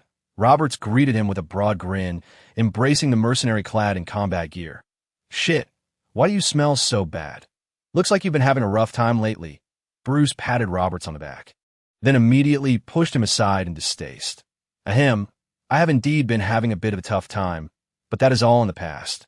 Roberts dusted himself off, revealing a radiant smile that I fear things may not resolve quickly. "Mr. Roberts, it is a pleasure to see you again." Another middle-aged man disembarked from the helicopter, sporting a hawkish nose and casting a keen gaze at Jiang Chen, which made Jiang Chen feel slightly uncomfortable, though he merely furrowed his brow without comment. "Ahem, Mr. Lawrence, it is a pleasure to meet you." Roberts chuckled awkwardly, extending his hand in greeting. "It seems you have escaped a calamity." Lawrence shrugged casually, responding. Bruce approached Jiang Chen, greeting him. "I did not expect you to be the one helping Roberts." Bruce offered a wry smile, accepting the cigarette Jiang Chen handed him. "Who is that person?" Roberts appears quite wary of him.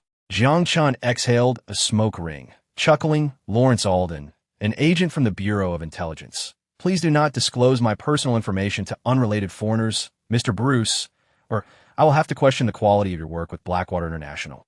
Lawrence, having overheard their conversation, cast Roberts aside and approached Jiang Chen and the others.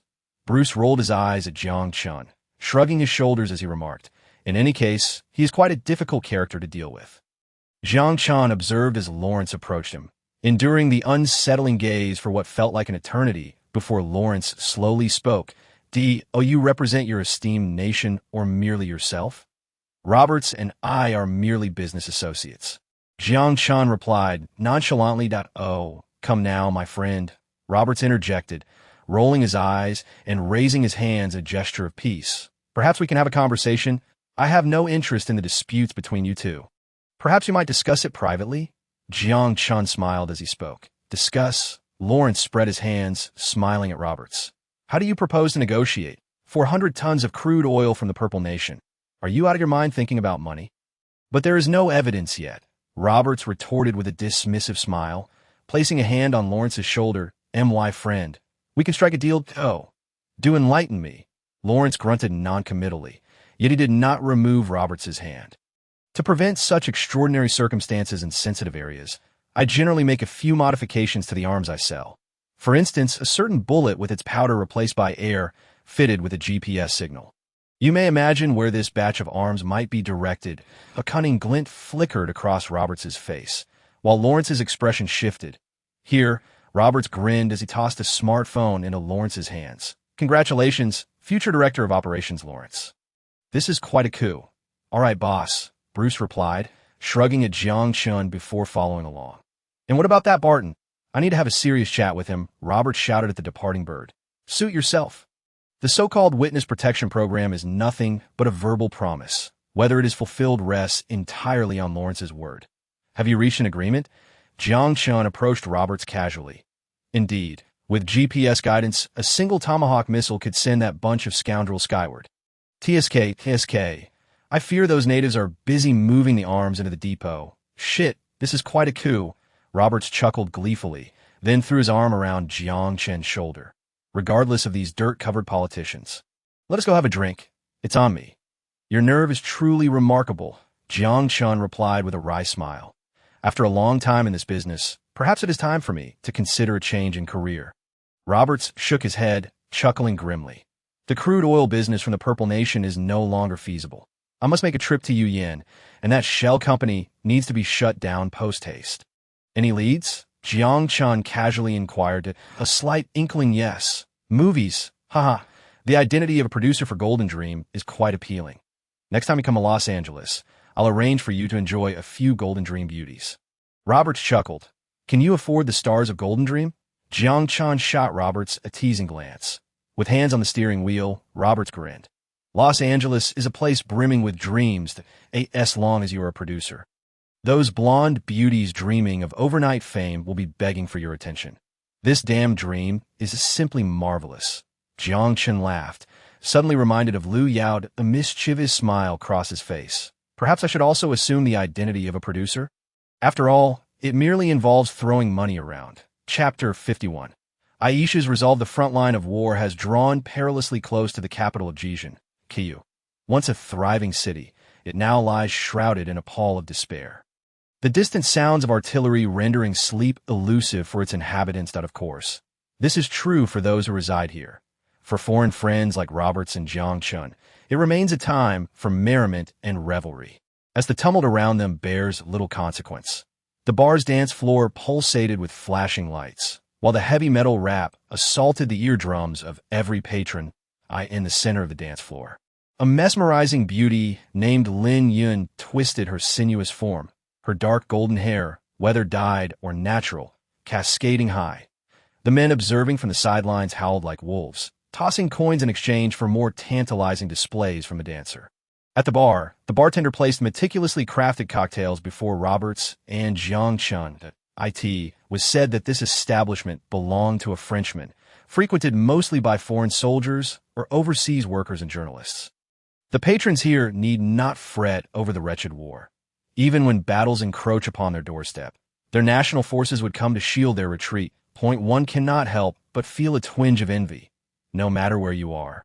The sense of your homeland as a formidable support is a profound comfort, offering a sense of security that mere proclamations of concern and negotiations cannot provide. Smooth sailing. Roberts raised his glass. To smooth sailing, Jiang Chen echoed, clinking his glass against Roberts's, taking a sip from his drink. The cocktail possessed a strange flavor, an enigma of peculiar ingredients mingling with the alcohol that I've heard that drinking is prohibited here. Jiang Chen remarked, swirling his crystal glass, his gaze fixated on the dancer's undulating movements. That applies to the devout. The owner of this establishment has powerful connections and holds a license. Moreover, the clientele are predominantly soldiers from the military base or mercenaries from Blackwater. Even if some extremists cause trouble, they are swiftly escorted out. They don't even need security here, Roberts chuckled, taking a swig of his drink. Those who live with the constant threat of death are not only the soldiers patrolling atop bombs, but also merchants like Roberts, who peddle arms. As Jiang Chen held his glass, his hand trembled slightly. Lost in thought, he envisioned a ravaged world, contemplating the plight of those struggling within it. It was not out of sympathy, but rather a realization that he too belonged to the category of those who could meet their demise at any moment. Perhaps it would be wise to exercise caution in future endeavors. Shaking his head, Jiang Chen raised his glass and took another sip. Hey, handsome, care for a drink? Two women in crop tops approached Jiang Chen and Roberts, casting flirtatious glances. "Which one do you want?" Roberts whistled at the ladies, then teasingly glanced at Jiang Chen. "The beauty named Lin Yun, it's on me." "Neither. I'm feeling a bit dizzy and wish to retire early." "I have a flight to catch tomorrow." Jiang Chen sighed, for reasons unknown, feeling disinterested, and tossed his glass onto the bar. "Don't act like a middle-aged man, buddy." Roberts laughed heartily, embracing both beauties and reveling in the intoxication, drawing forth a chorus of giggles. Rubbing his temples, Jiang Chen smiled faintly before rising to his feet. With his alcohol-laden mind in a haze, he stumbled toward the exit, leaving behind the cacophony of heavy metal music and the lascivious cheers. Pushing open the hotel room door, reeking of alcohol, Jiang Chen collapsed onto the soft bed, swiftly succumbing to slumber. Aisha, curled up beside him, wrinkled her nose at the pungent odor of liquor, but soon sighed. After all, she was not a devotee. Upon arriving at Babylon Hotel, Jiang Chen had taken her here, ensuring she enjoyed a hot shower and a hearty lunch, even sending a waitress to procure several clean outfits for her from a nearby mall. In principle, this was beyond the waitress's duties, but under the allure of a generous tip, principles were easily overlooked. Once Aisha was settled, Jiang Chen departed. The prospect of marriage remained uncertain, and Aisha had heard whispers that many nations adhered to monogamy. As a woman who had been rescued, she never harbored expectations of title. She was simply grateful that Jiang Chen had not abandoned her. At that moment, Aisha had cleaned herself up and donned fresh attire. Her exotic features bore a hint of burgeoning beauty, yet her expressionless demeanor dulled that allure significantly. Her slender frame hinted at malnutrition, yet the somewhat acceptable contours were accentuated by her rather snug clothing. With a little care, Aisha could blossom into a beauty akin to her mother. There were many beautiful women in her homeland, yet in this desert, beauty was a sin. Unlike Xia Shiyu's self-important aloofness, Aisha's eyes radiated a pure indifference, as if she harbored a callousness towards life itself. Jiang Chen could not discern it clearly, but could sense something amiss, having witnessed the brutal demise of her parents. She had long since drained her tears of fear and sorrow. Even the emotion of hatred had dissipated. Acquainted with death throughout her journey, she had developed a tenuous connection to her own existence. If she were to endure torment worse than death, she might even calmly walk towards her own demise. This is the logic that war has imparted to her, a harsh and unforgiving logic. Fortunately, such a choice ultimately did not come to pass. The kind-hearted scholar accepted his fate. Aisha, suppressing the overwhelming stench of alcohol, carefully laid Jiang Chen down on the bed, ensuring he was comfortably positioned. She then retrieved a warm, damp towel from the bathroom and placed it gently on Jiang Chen's forehead. With a celestial presence above, this place felt akin to paradise, a pristine bed adorned with an indescribable beauty. Never had she felt such happiness, and she cherished this hard-won joy immensely. She wiped the beads of sweat from Jiang Chen's face. Aisha's wolf-like, indifferent gaze gradually softened, revealing a hint of tenderness. Her fingertips hesitated for a moment upon touching Jiang Chen's chest, but after a deep breath, she resolved to unbutton his shirt. Setting aside the sweat-soaked garment, Aisha felt her cheeks flush slightly at the sight of his well-defined physique. Nevertheless, she extended her trembling hand, wrung out the warm towel, and gently began to wipe his body. With a soft snore, Jiang Chen stirred, startling Aisha, who had been holding her breath in anxious anticipation, seeing him merely turn over without waking. Her racing heart finally began to settle. Despite having nothing to feel guilty about, she was inexplicably anxious about the possibility of him awakening suddenly. Biting her lower lip, she watched as his breathing became steady once more. And she resolved to continue, reaching out with her trembling hand to wipe the sweat from his back. Though she had steeled herself, she was still unprepared mentally. Perhaps that was the root of her unease. Sun Jiao. Yao. Jiang Chen mumbled incoherently, turning over as if feeling overheated, and grasped Aisha's small hand haphazardly. Startled by his action, Aisha froze in place. Sun Jiao. Yao. Those must be the names of the mistress, she thought, though she was not fluent in the scholarly language. A woman's intuition is a formidable and sensitive thing. Yet upon hearing those two names, Aisha felt a strange sense of relief wash over her. accompanied by an inexplicable emotion that surged within her. Jealousy? Envy? It was hard to articulate, or perhaps it was merely a profound sense of unease. What if she were to be cast aside? Her face flushed crimson, and the once indifferent depths of her eyes now flickered with confusion and panic. She had entirely forgotten that she was the one who had leaned in first, her mind a tumultuous whirl brought on by this unexpected turn of events. However, she reasoned that perhaps this was not such a bad outcome after all. It was a step that would inevitably lead to this. Aisha silently persuaded herself, biting her lip as her trembling hand encircled Jiang Chen's neck. Compared to being treated as a prize by brutal devils, confined in a cattle shed devoid of humanity, this outcome was truly exquisite. At the very least, her purity would be devoted to one person, serving him alone from this day forth. Aisha successfully convinced herself, suppressing her racing heart and stifling her burgeoning sense of shame as she bowed her head. Was this temptation inviting sin, or was it merely adding fuel to the fire? When he awoke again, several hours had passed. Chapter 52. Returning home the following morning, Jiang Chen awoke, clutching his throbbing head. Had he gotten drunk last night? He chuckled wryly as he rubbed his eyes, preparing to sit up from the bed, but suddenly froze beside him. The girl lay peacefully asleep, her hair splayed across her cheek, her gentle breaths even and slightly fatigued. What have I done? Jiang Chen nearly tumbled out of bed in shock. You reawake? Aisha stirred at the disturbance, awakening to Jiang Chen's astonished gaze. She bit her lips softly and buried her head beneath the covers, although she had braced herself for this moment. The reality of it still filled her with trepidation. Jiang Chen scratched his head, offering a wry smile that sorry. No need to apologize. I am your wife. It doesn't matter if there is no formal recognition. I can understand the customs of your homeland. Aisha wrapped the blanket around her shoulders, speaking softly with her head bowed. In her homeland, she had long since reached the age deemed appropriate for marriage. But for Jiang Chen, how should he put it? Rather than customs, it was a matter of certain implications.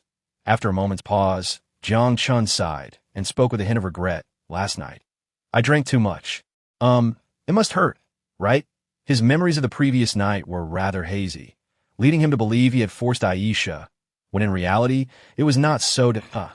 Aisha gasped quietly, quickly extending her trembling hand to re-wrap the blanket around her chest. Though they had crossed that line, it still felt somewhat embarrassing. Jiang Chen chuckled wryly, rubbing his cheek, ultimately signed, I should learn the scholarly language. He uttered those words again.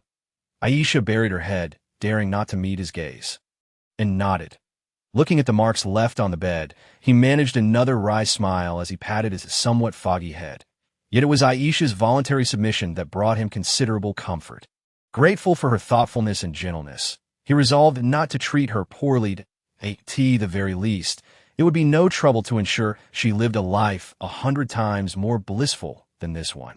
Politely declining Aisha's offer to assist him in dressing, a rather decadent request, Jiang Chen hurriedly donned his clothes and escaped out the door.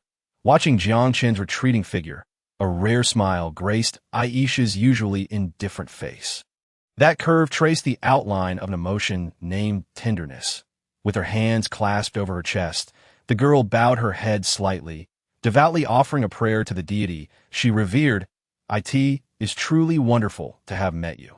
At noon, Jiang Chen and Aisha boarded a flight to Liangji. Due to the lack of direct flights from Kaiyu to the scholarly nation, the fastest route was to first reach Liangji and then transfer to Shui City.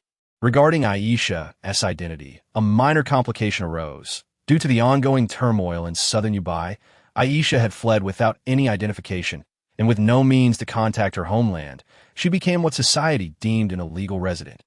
Jiang Chen had initially planned to use money to smooth out connections and secure Aisha a permanent resident card, or perhaps even obtain citizenship for her. Upon hearing about Jiang Chen's predicament, Roberts enthusiastically offered assistance, promptly calling a contact at the Mutao embassy and spending 20,000 Mutao coins to secure Aisha a green card and passport.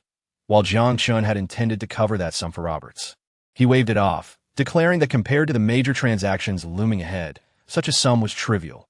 Roberts laughed heartily over the phone. Realizing he could not refuse such generosity, Jiang Chen accepted the arrangement. With identification in hand, Aisha could finally book a flight.as for the passport and permanent resident card for the scholarly nation. Those could be handled at the embassy in Liangji upon arrival in Liangji. Jiang Chen and Aisha stayed a day to complete the necessary paperwork. Although he had longed to explore this world-renowned city of wealth, the moment was not suitable for sightseeing. There were numerous matters to attend to, such as the vast fortune in gold worth billions of Mutao coins, purchasing a villa, acquiring luxury cars. Travel could wait for another time. After a 9-hour journey, they finally disembarked in Shui West City. It was now 8 in the evening. Yet the nightlife of this bustling metropolis was just beginning. Neon lights and headlights painted the night sky, with streams of vehicles and throngs of people filling the streets. Everything overwhelmed Aisha, who had seldom seen such sights.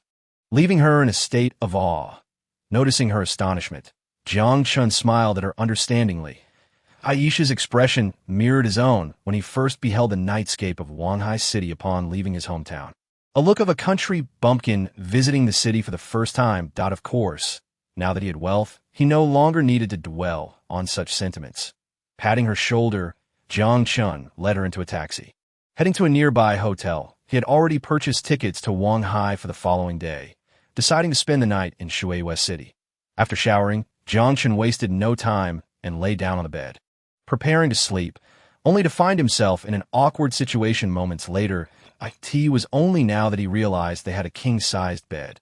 When the freshly bathed Aisha, wrapped in a towel, approached the bed with downcast eyes, biting her lip and slightly trembling, Jiang Chen could only gaze at her in stunned silence, unconsciously swallowing hard, her exotic beauty and subtly curved figure. Neither spoke. Aisha slipped beneath the covers. For such matters, the second time was invariably easier than the first. Moreover, she bore no expression of rejection. Although a twinge of guilt lingered, it brought Jiang Chen a small sense of comfort. It is not as if I am coercing anyone. Ahem, and this is not the first time. Since I've already promised to take responsibility, what difference does a second time make? Upon returning to Wanhai City, Jiang Chen immediately became busy, lacking a temporary residence. He opted to extend his lease on the room he had booked at Qitian, settling Aisha there until the villa arrangements were finalized. Additionally, Jiang Chen enrolled her in a language school to learn the written and spoken language of the country, which, while improving his own speaking skills through daily foreign language interaction, still felt somewhat awkward. The language classes were conveniently located on the 16th floor of the nearby Guangmao building, which reassured Jiang Chen. As for the 1,000 yuan tuition fee per session, it was hardly a concern. After ensuring Aisha's comfort, Jiang Chen swiftly contacted Robert's appointed agent in Wanhai City, Zhang Xingfei. According to Roberts, Zhang Xingfei worked under Mr. Chen from Huaiman, engaging in maritime business. It was said that Mr. Chen held considerable influence in Huaiman and had dealings with Roberts on certain matters in Lo City. Jiang Chen had little interest in the specifics of that influence or those dealings. Regardless, out of respect for both Roberts and Mr. Chen, Zhang Xingfei was exceptionally cordial towards Jiang Chen. The foreign bodyguard beside him was a familiar face, the robust Nick. "Good to see you again, mate," Jiang Chen exclaimed, joyfully giving Nick a friendly punch on the chest. Despite Nick's reticent nature, their camaraderie remained strong. Nick reciprocated with a smile and a punch to Jiang Chen's chest, removing his sunglasses as he stated, "I am temporarily assigned to protect you." While he referred to himself as a bodyguard, Jiang Chen understood that the real purpose was likely to prevent this businessman from recognizing the value of the goods and absconding with the money. The transportation of gold out of the country would be handled by this merchant ship, and upon reaching international waters, the goods would be transferred to a vessel dispatched by Roberts, headed directly for Naxiao Huizhou. "Everything is here.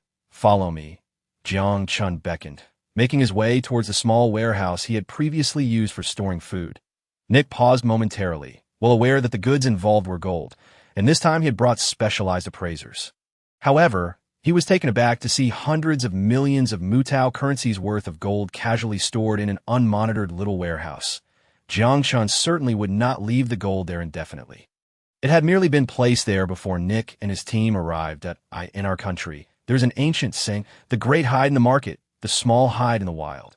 If I had hired a bodyguard for protection, it would only draw suspicion to this place. Being completely unguarded will deter thieves, Jiang Chen casually remarked, pulling back the cloth covering the gold.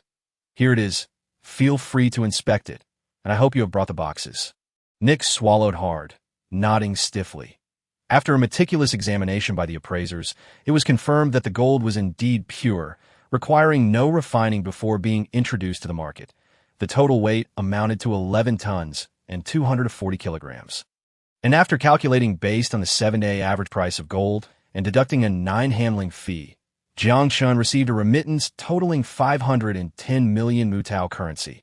Upon confirming the receipt of the transfer email from Jingfeng Bank, Jiang Chen nodded, and Nick signaled his team to begin packing the gold into boxes for loading onto the VANAS for Zhang Xingfei. He remained a mere bystander outside, acutely aware of his role in the transaction and understanding that knowing less was a safer choice. After all, he had already secured a substantial commission, and the specifics of the goods were not his concern. Chapter 53, 510 million. Until we meet again, Jiang Chen extended his right hand. Nick grinned, shaking it vigorously, awkwardly saying in broken written language, "Until we meet again." Watching the dark vans drive off into the distance, Jiang Chen took a slow, deep breath. 10 million Mutao currency. Jiang Chen had little concept of Mutao currency. However, converting it to written currency, it amounted to over 3.1 billion. He gasped in astonishment, his face lighting up with uncontrollable joy. "Wow, I'm rich. 3.1 billion written currency. This is a figure I never dared to dream of." Even if deposited in a bank, the annual interest would surely be in the tens of millions. Jiang Chen gasped again, followed by a bitter smile. With an annual interest of over 10 million, he contemplated simply depositing the money in the bank and living off the interest as a lifelong wealthy man. However, this thought only flickered briefly in his mind. Taking a deep breath, one breath was insufficient. He took several deep breaths to calm his racing heart. If he were to become a local tycoon, this 3.1 billion would certainly suffice for a lifetime of extravagance. But if he aspired to build an empire spanning 2 worlds, as this notion crossed his mind, the ecstasy in Jiang Chen's eyes gradually cooled, replaced by a spark of ambition. Desire could drive a person to madness, yet can also empower them to a teasome point. The flame of ambition within him had been ignited. A wealthy man. That was not enough. There was more to be gained. Not enough. 3.1 billion isn't even a fraction of the future market value of future technology. Unfazed by the astonished gazes of others, Jiang Chen laughed heartily as he strolled to the roadside. "I not only want to be a tycoon, but the biggest one. For an ordinary person, 3.1 billion might seem astronomical. But was he ordinary? Since he had earned enough for a mansion, why not invest in a golf course? What? You say I can't play golf. So what? Even if I can't play, I can still show off." Jiang Chen thought to himself, "Why should I act humble? As for whether it would attract attention from others." When he eventually unveiled holographic computers, virtual realities, or even more advanced technologies, would remaining low-key prevent others from noticing him? Jiang Chen reassured himself that he had not engaged in any illegal activities, so he had no fear of any authorities coming to invite him for tea. The state would not be so absurd as to believe in the existence of time travelers after reading a novel and then allocate a budget to establish a department dedicated to such unrealistic fantasies, waiting diligently for time travelers to appear and bring them slices of experience. This would be diagnosed in medical terms as a delusion of persecution. Moreover, even if someone were to invite him for tea, it was more likely that the state would consider him a treasure. For enterprises that possess cutting-edge technology, as long as those in power are not foolish, they will not commit the folly of killing the goose that lays the golden eggs. Even if some technologies might assist military endeavors, it would take at least 10 to 20 years for theoretical advancements to be integrated into the armed forces, and even then, such equipment would primarily be used for demonstrations. The risks associated with igniting an arms race and the potential for leaked information by a bunch of gluttonous migrants abroad would deter many. However, a technology giant that ranks among the world's elite could bring hundreds of billions in annual tax revenue to the nation, fundamentally transforming its power and status. Take it a step further. Even if someone coveted Jiang Chen's enterprises in the future, attempting to utilize systemic power to seize control or force a stake in his company, he had no fear. With the quantum leap ring in hand, Jiang Chen was confident that no one could catch him. While he might be unable to contend with the system, if the system could not accommodate him, he had no qualms about seeking opportunities elsewhere. Naturally, he hoped that day would never arrive, or perhaps, by the time he grew to a sufficiently vast scale, the system would find itself at a loss in dealing with him. This was entirely conceivable. With a flourish, he hailed a taxi and headed directly to Xiaoxiyu's apartment. Once inside, Xiaoxiyu, after a moment of silence, abruptly exclaimed, I've run into some trouble. Jiang Chen scratched his head and replied with a smile. Observing Jiang Chen's nonchalant demeanor, Xiaoxiyu sighed. She had not slept well in recent days, and seeing Jiang Chen safe and sound eased her anxious heart. As for why she felt concerned for him, she had not deeply pondered that question. In the future, just give me a call if you need anything. There's no need to come to my house every time, Xiaoxiyu said casually. Jiang Chen raised an eyebrow playfully. Responding, What? Have you started dating? Xiaoxiyu coldly locked her gaze onto Jiang Chen's teasing eyes, replying flatly, No, however, you always choose to come to me during personal time. Although we discuss work matters, it feels somewhat inappropriate from various perspectives. It was already 8 in the evening, and allowing a man into her home felt subtly awkward from numerous angles. Despite her usual demeanor of being unfazed and indifferent, Xiaoxiyu actually cared about others' opinions of her. Otherwise, she wouldn't have reacted so fiercely over a mere joke and sought revenge by firing Jiang Chen. What is this called? This is what they refer to as being both reserved and flirtatious. Undoubtedly, the neighbors must have been gossiping. Jiang Chen easily saw through her thoughts. However, despite seeing through it, if he did not tease this stubborn little girl, he always felt a sense of unease within. No worries, the overtime pay will be counted until tomorrow morning. Jiang Chen chuckled lightly, his words slipping out without much thought. Yet, Xiaoxiyu's face flushed a deep crimson, her expression of indignation almost compelling Jiang Chen to leave. Did I say something wrong? Jiang Chen scratched his head in confusion, awkwardly inquiring that, perhaps I had overstepped? Although Jiang Chen could never resist the urge to flirt with this sensitive lioness, he had indeed managed to provoke her anger. After all, if she suddenly decided to quit, he, as an outsider, would be overwhelmed by the myriad troubles that would ensue. Xiaoxiyu's chest rose and fell violently, biting her lower lip, but she eventually managed to calm herself. Overtime pay counted until tomorrow morning. Do you intend to stay here overnight? What overtime? Being a secretary is a highly sensitive profession. Although Xiaoxiyu held the position of CEO, she often felt as if she were merely performing the duties of secretary. However, Jiang Chen seemed oblivious to the underlying implications of his words. Given her thin skin, she could not articulate her feelings directly. Observing his frivolous demeanor, Xiaoxiyu sighed once more, retrieved a document she had studied an hour ago from the coffee table, and turned off the television. Indeed, I highly regard your capabilities as for the early market launch. There is no rush that we cannot afford to give others the opportunity to nitpick. Everything must proceed according to protocol. Jiang Chen smiled and nodded in agreement. On another note, the company's renovation was practically complete, including the expenses for office equipment procurement and 1 year's rent. The total expenditure amounted to 70,000 Shuwen coins. I have already submitted the relevant receipts to the accountant. This is a statistical table for your review. Quite satisfactory. Jiang Chen casually flipped through the pages, nodding in approval, despite receiving his superior's affirmation. For reasons unknown, Xiaoxiyu felt increasingly despondent and fatigued. Wait, you can simply show me the table without reading aloud. Also, focus on the key points. Jiang Chen chuckled wryly. Employee salary expenditure is estimated at 68,000 per month. While the cost of purchasing related equipment is projected to be around 100,000, that if we cannot swiftly develop profitable channels, the company will face the risk of bankruptcy. She took a deep breath and spoke slowly. Bankruptcy? Jiang Chen inexplicably burst into laughter. What are you laughing at? This is your company. Xiaoxiyu shot him a glare, yet in Jiang Chen's eyes her gaze lacked any real menace. Ahem, investment, reminded that they were discussing serious matters. Jiang Chen ceased his antics and waved his hand grandly, proclaiming, This is currently the only way to help the company weather the storm. We do not possess assets sufficient for collateral to secure a loan. Neither banks nor venture capitalists would easily lend us money that I wonder how much the chairman intends to invest.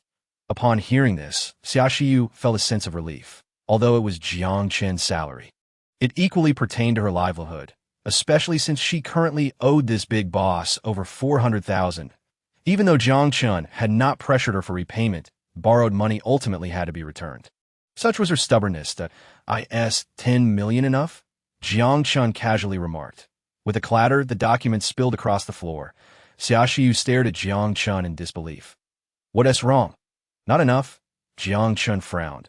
Where's the 100 million? Are you joking with me? Xiaoxiu gritted her teeth and shot him a fierce glare. She could never believe that Jiang Chen could be so wealthy in just half a year. What business could possibly earn that much money?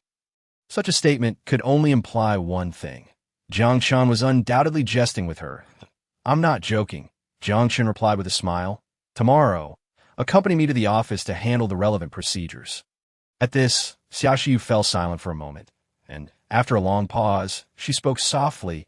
If you have so much money, why start a company? Who says one can't start a company with a surplus of funds? Jiang Chen was taken aback for a moment, then helplessly shrugged. After remaining silent for a while, he never anticipated that Xiaoxiu would suddenly blurt out, Are you trying to pursue me?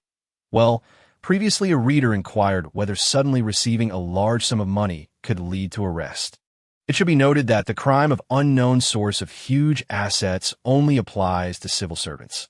While an increase in wealth may raise suspicion, it generally does not lead to an investigation. As for the question of being scrutinized, one could consult the relevant authorities, though they might receive a few moments of incredulous stares when doing so.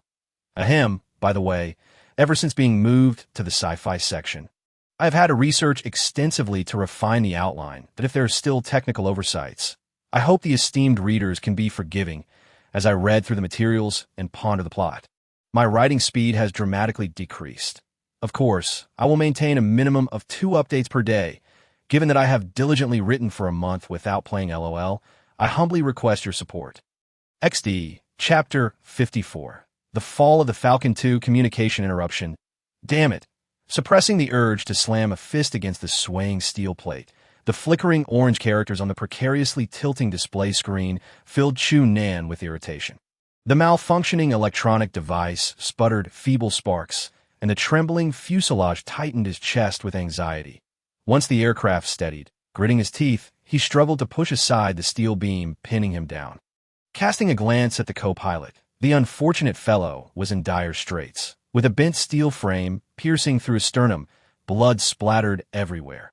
Another glance at the steel beam that passed beneath his armpit made Chu Nan gasp. At this moment, apart from feeling fortunate to be alive, he had no other thoughts. After all, they were at an altitude of 1,200 meters. Casting aside technicalities, survival at this point was purely a 50-50 chance. Fortunately, the aircraft still seemed operational. Switching to manual control, Chu Nan exerted every ounce of strength to stabilize the fuselage. The automatic balance system had been destroyed if they rolled or the tail was damaged and began to spiral. Not even a deity could save them. The backup mechanical rotor spun rapidly due to the airflow, and the auto-gyro maneuver allowed the rotor to act like a parachute, slowing the helicopter's descent under gravity.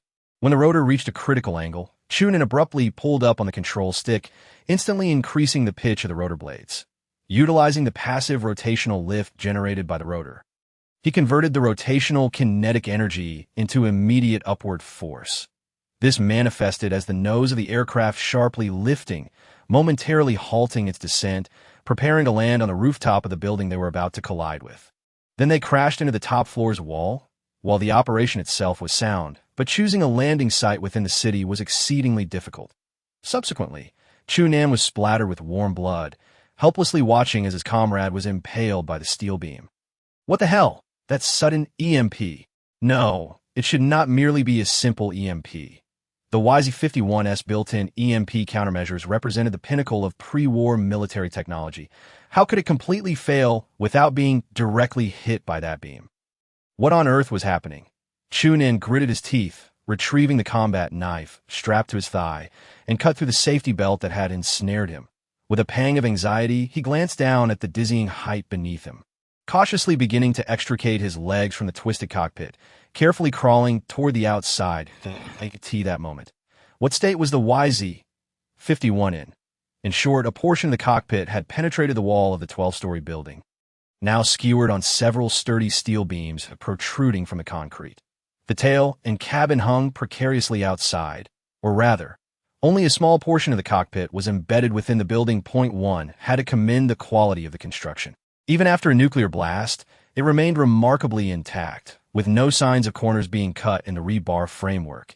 Each minor jolt of the fuselage sent waves of terror through him, and the creaking sounds intensified his anxiety, causing him to clench his teeth.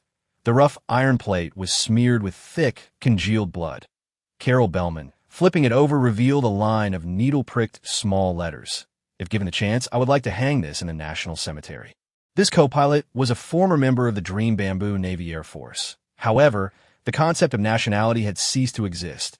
Looting Town was home to many foreigners, primarily former soldiers of Dream Bamboo, before the war. When several coalition organizations abandoned this ravaged land, aiming all hope toward space, no one believed in any authority anymore. After all, when faced with zombies and mutants, fundamentally, all humans belong to the same race. With the exception of mutants and cannibals. Checking his equipment, Chunan raised his hand, placing his index and middle fingers against the nape of his neck. This was a device known as the dictator chip.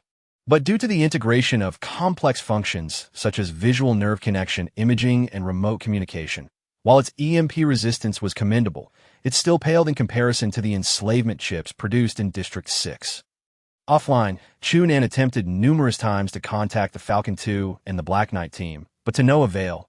"Damn it, is it broken?" Upon discovering the bomb suspended from the nape of his neck had been destroyed, he found himself at a loss for words, unable to discern whether to feel joy or sorrow.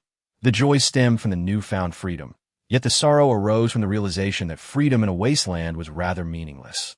In Looting Town, where sustenance and companionship were plentiful, who truly cared about the notion of freedom?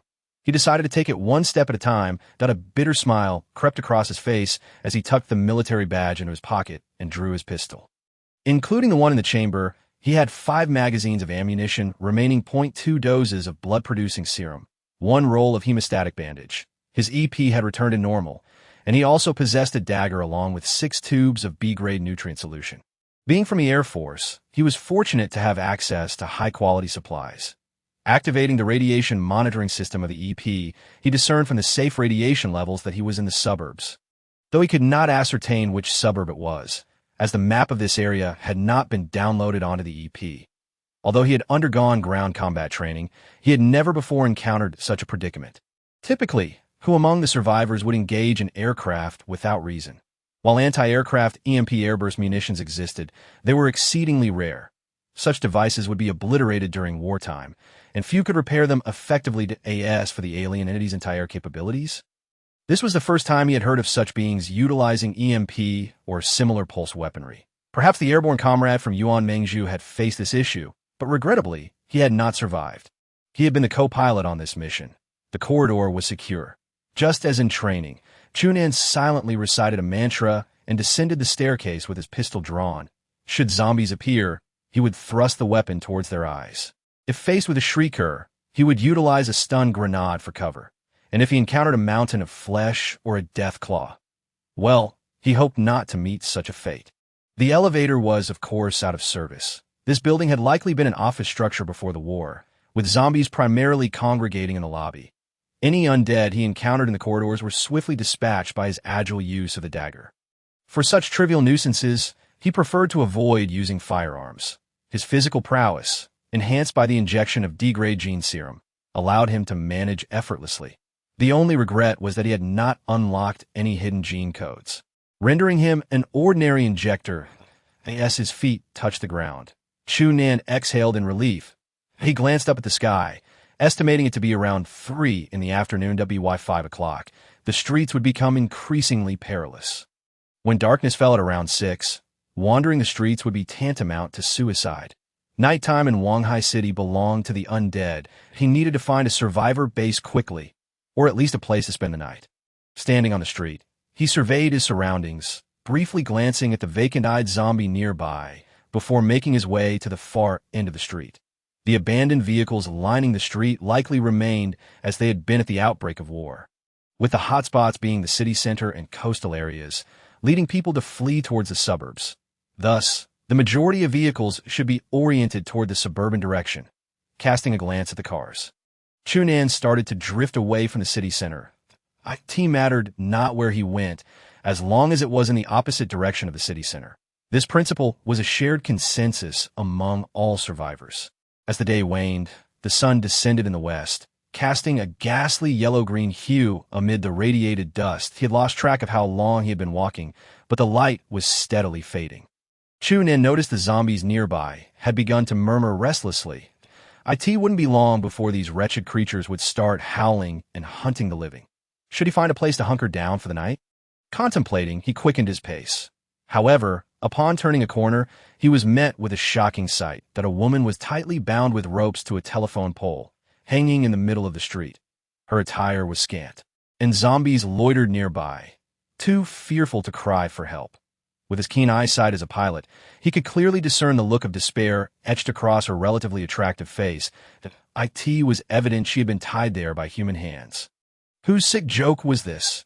Chunan cursed inwardly, cautiously surveying the surroundings before approaching the woman tied to the pole. As he drew close, the pleading look in her eyes urged him on, and he produced his knife, slicing through the ropes binding her. As if freed from the shackles of fear, the woman collapsed into his arms, sobbing and clinging to his back. Thank you, she whispered, her voice melodic. Rest assured, you are safe now. He gently reassured her, feeling a tinge of awkwardness at the unfamiliarity of the situation as he awkwardly patted her back. Had the survivors inland become this cruel? Cursing the wickedness of the survivor who had tied her there, Chunan prepared to inquire about the nearest survivor base. Yet at that moment, a cylindrical object pressed against the back of his head. Hey buddy, you're the first fool to bite this month. Cold sweat trickled down his spine as his hand twitched, only to find a dagger poised at his back, held by a slender hand. From a nearby abandoned shop emerged several men sporting mohawks and adorned with bizarre tattoos. They wielded an assortment of makeshift rifles, with one even brandishing a baseball. It appeared that the bald man smoking a cigarette led the group.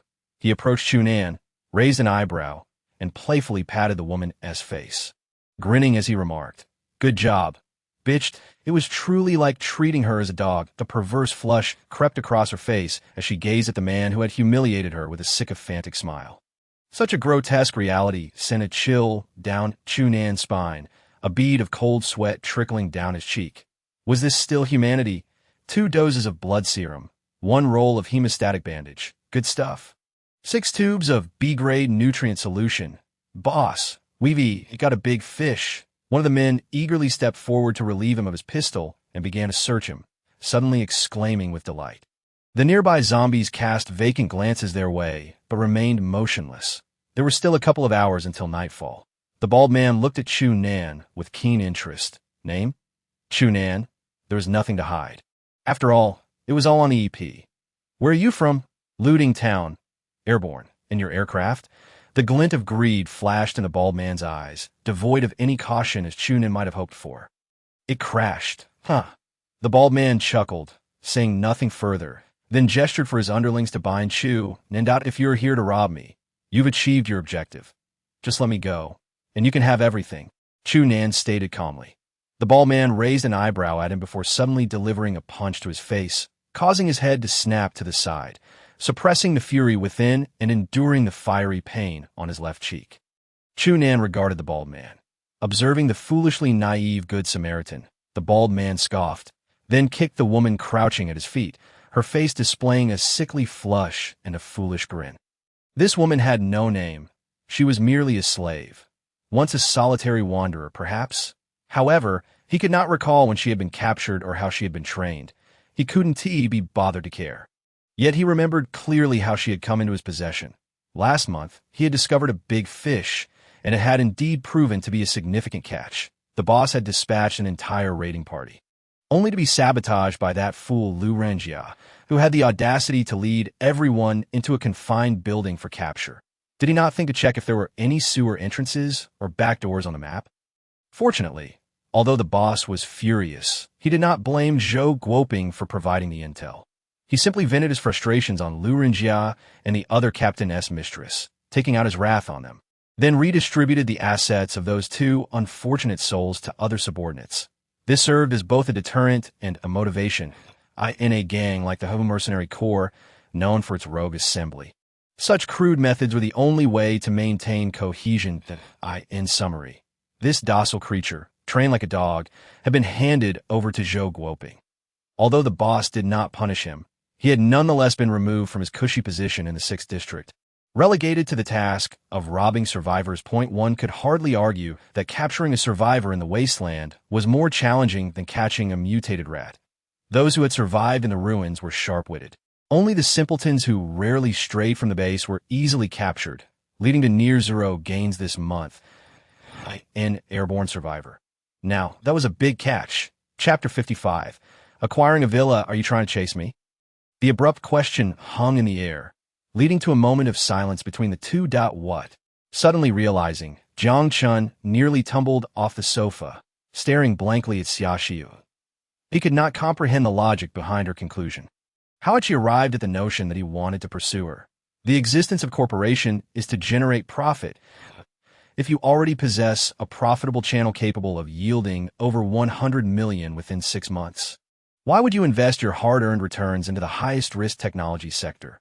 Xiaoxiu paused before speaking softly, to be candid. Although at times she found his playful demeanor quite infuriating, deep down, she did not harbor any animosity towards Jiang Chen. Rather, it could be said that from him, she sensed an emotion she had never before experienced, a sense of security, a feeling of ease. It was hard to articulate. This sensation left her feeling perplexed. The impulsive utterance of that statement was, to some extent, the result of this inexplicable feeling playing tricks on her mind. She had previously questioned whether Jiang Chen's intention in establishing this enterprise was merely to concoct a plausible excuse to deceive her.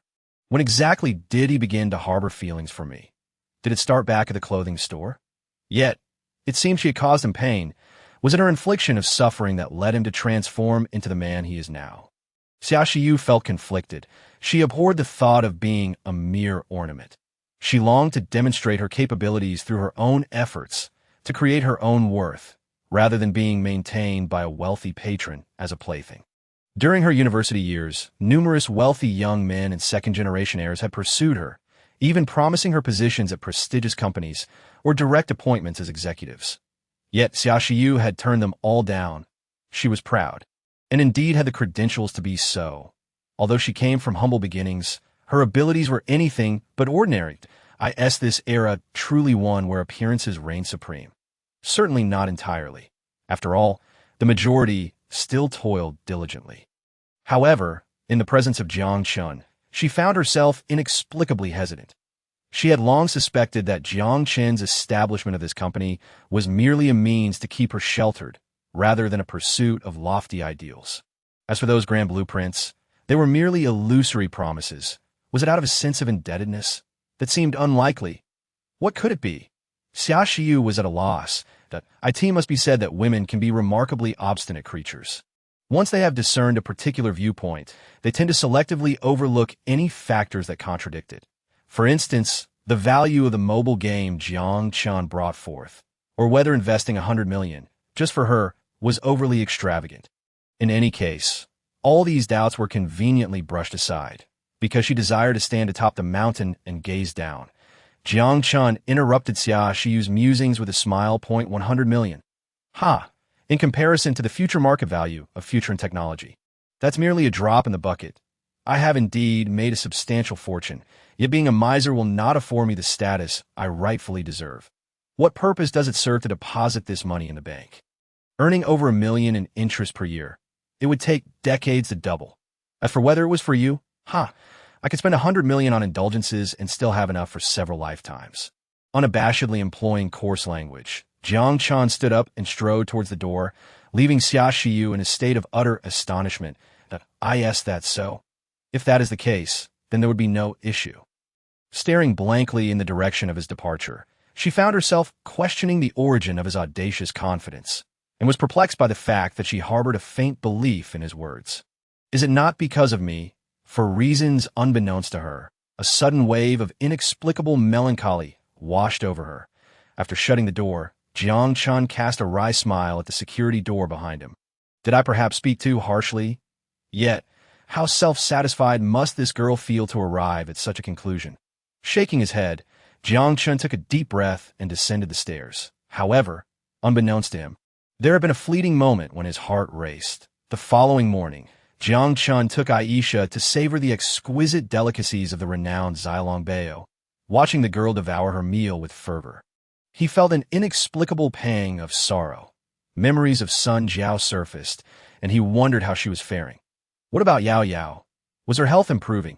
As he reminisced about the tribulations of the apocalypse, a wistful smile unconsciously crept upon his lips. Aisha, stealing glances at the smile upon Jiang Chen's face, felt an inexplicable warmth in her heart. After breakfast, Aisha ventured alone to a rapid language course for foreigners located in Guangmao building. Meanwhile, Jiang Chen hailed a taxi to Xia Shiyu's residence, having arranged to meet with her that morning to discuss matters concerning the capital injection. However, it turned out he had been overly concerned. Xia Shiyu, as usual, displayed no exaggerated reaction upon seeing him, simply entering the taxi and taking a seat beside him.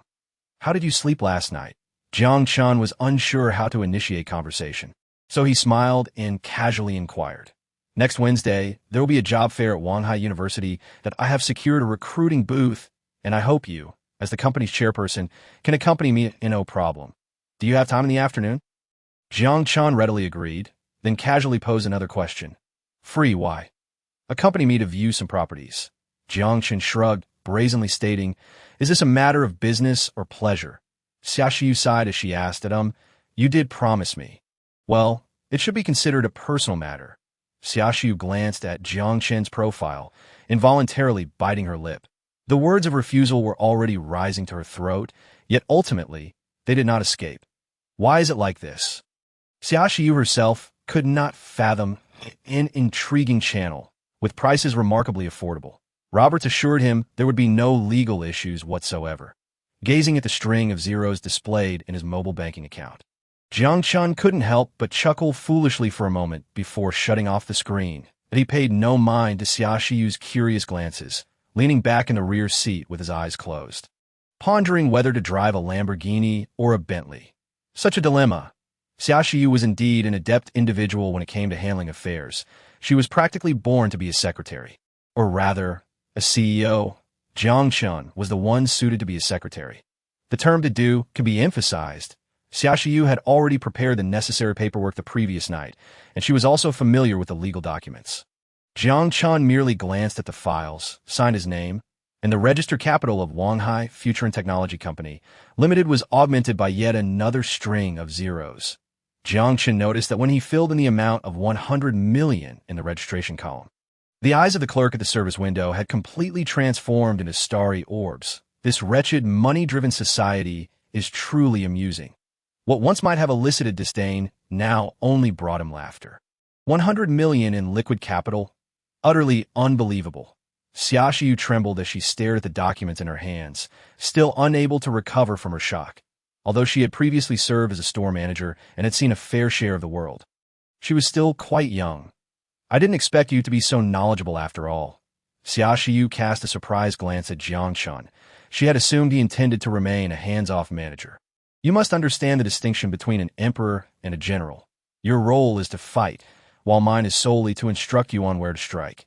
Jiang Chen, in an ostentatious manner, waggled his finger, eliciting a round of eye rolls from Xia Shiyu. I can't shake the feeling that I've been playing the role of a eunuch lately. Haha, that's merely your illusion. Speaking of which, you seem to have lightened up quite a bit. You're even making jokes now. Jiang Chen looked at Xia Shiyu in surprise and teased. Where to next, Mr. Chairman? Xia Shiyu nonchalantly shifted the topic away. Master, to Wanhua Real Estate, the one in the city center. Jiang Chen directed the taxi driver, who was looking at the two with a bemused expression. Naturally, one must visit the headquarters of a real estate company when purchasing a villa. Residing in a hotel indefinitely is simply too shabby. Xia Shiyu cast a glance at Jiang Chen, but said nothing, silently acquiescing to his plans. Wanhua Real Estate, the leading company in the real estate sector of Wanghai City, boasts a total market value of 132.7 billion, ranking among the world's top 500 enterprises. The reason for choosing to buy from this particular real estate firm was solely due to Jiang Chen's ignorance of the industry. He was unaware of which companies offered villa developments. However, he had heard the name Wanhua Real Estate mentioned in the news several times, so he opted to purchase here. Upon exiting the taxi, a magnificent building greeted his eyes. The marble flooring was adorned with a pristine red carpet, and elaborately crafted railings flanked the stairways, exuding a luxurious ambience that blended classical and modern aesthetics. Just gazing at it instilled a sense of trepidation. Occasionally, passers-by would inadvertently skirt around the vibrant red carpet. It resembled a palace, devoid of any approachable atmosphere. Why was it designed this way? Because they sought precisely this effect, to highlight the prestige of those who entered, compelling the uninvited to retreat. In simpler terms, they aimed to deter those who could not afford extravagant residences from even contemplating a visit. To be honest, just a second before stepping on a red carpet, Jiang Chen felt a moment of hesitation. But then he quickly reminded himself, I too am a tycoon with billions of Mutao coins. How could I lack such poise? Thus, he strode confidently forward. The CEO of Wanhua Real Estate was blissfully unaware that in those few seconds, he had nearly missed out on a lucrative deal worth millions due to that damn decor. This is an age for nouveau riche. In contrast, Xiaoxiu maintained a demeanor of indifference, naturally following behind Jiang Chen. It is not merely because Xiaoxiu is accustomed to the airs of high society. Rather, it is simply because it is not she who is purchasing the property. Welcome, ladies and gentlemen. The two receptionists at the entrance simultaneously bowed to Jiang Chen and Xiaoxiu. Clad in immaculate kipeos, with their hair neatly tied back in ponytails, their fair foreheads and exquisite features made even the receptionists strikingly beautiful. It seemed that this real estate company was indeed of a remarkable caliber. One of the receptionists cast a peculiar glance at Jiang Chen, clearly noting that he had arrived by taxi. After years of working in the industry, it was her first encounter with a potential homebuyer who had taken cab. This left her somewhat perplexed. However, despite her curiosity, she was well aware of the company's strict protocols. Any subjective rudeness towards clients, even from the lobby manager, would result in immediate dismissal.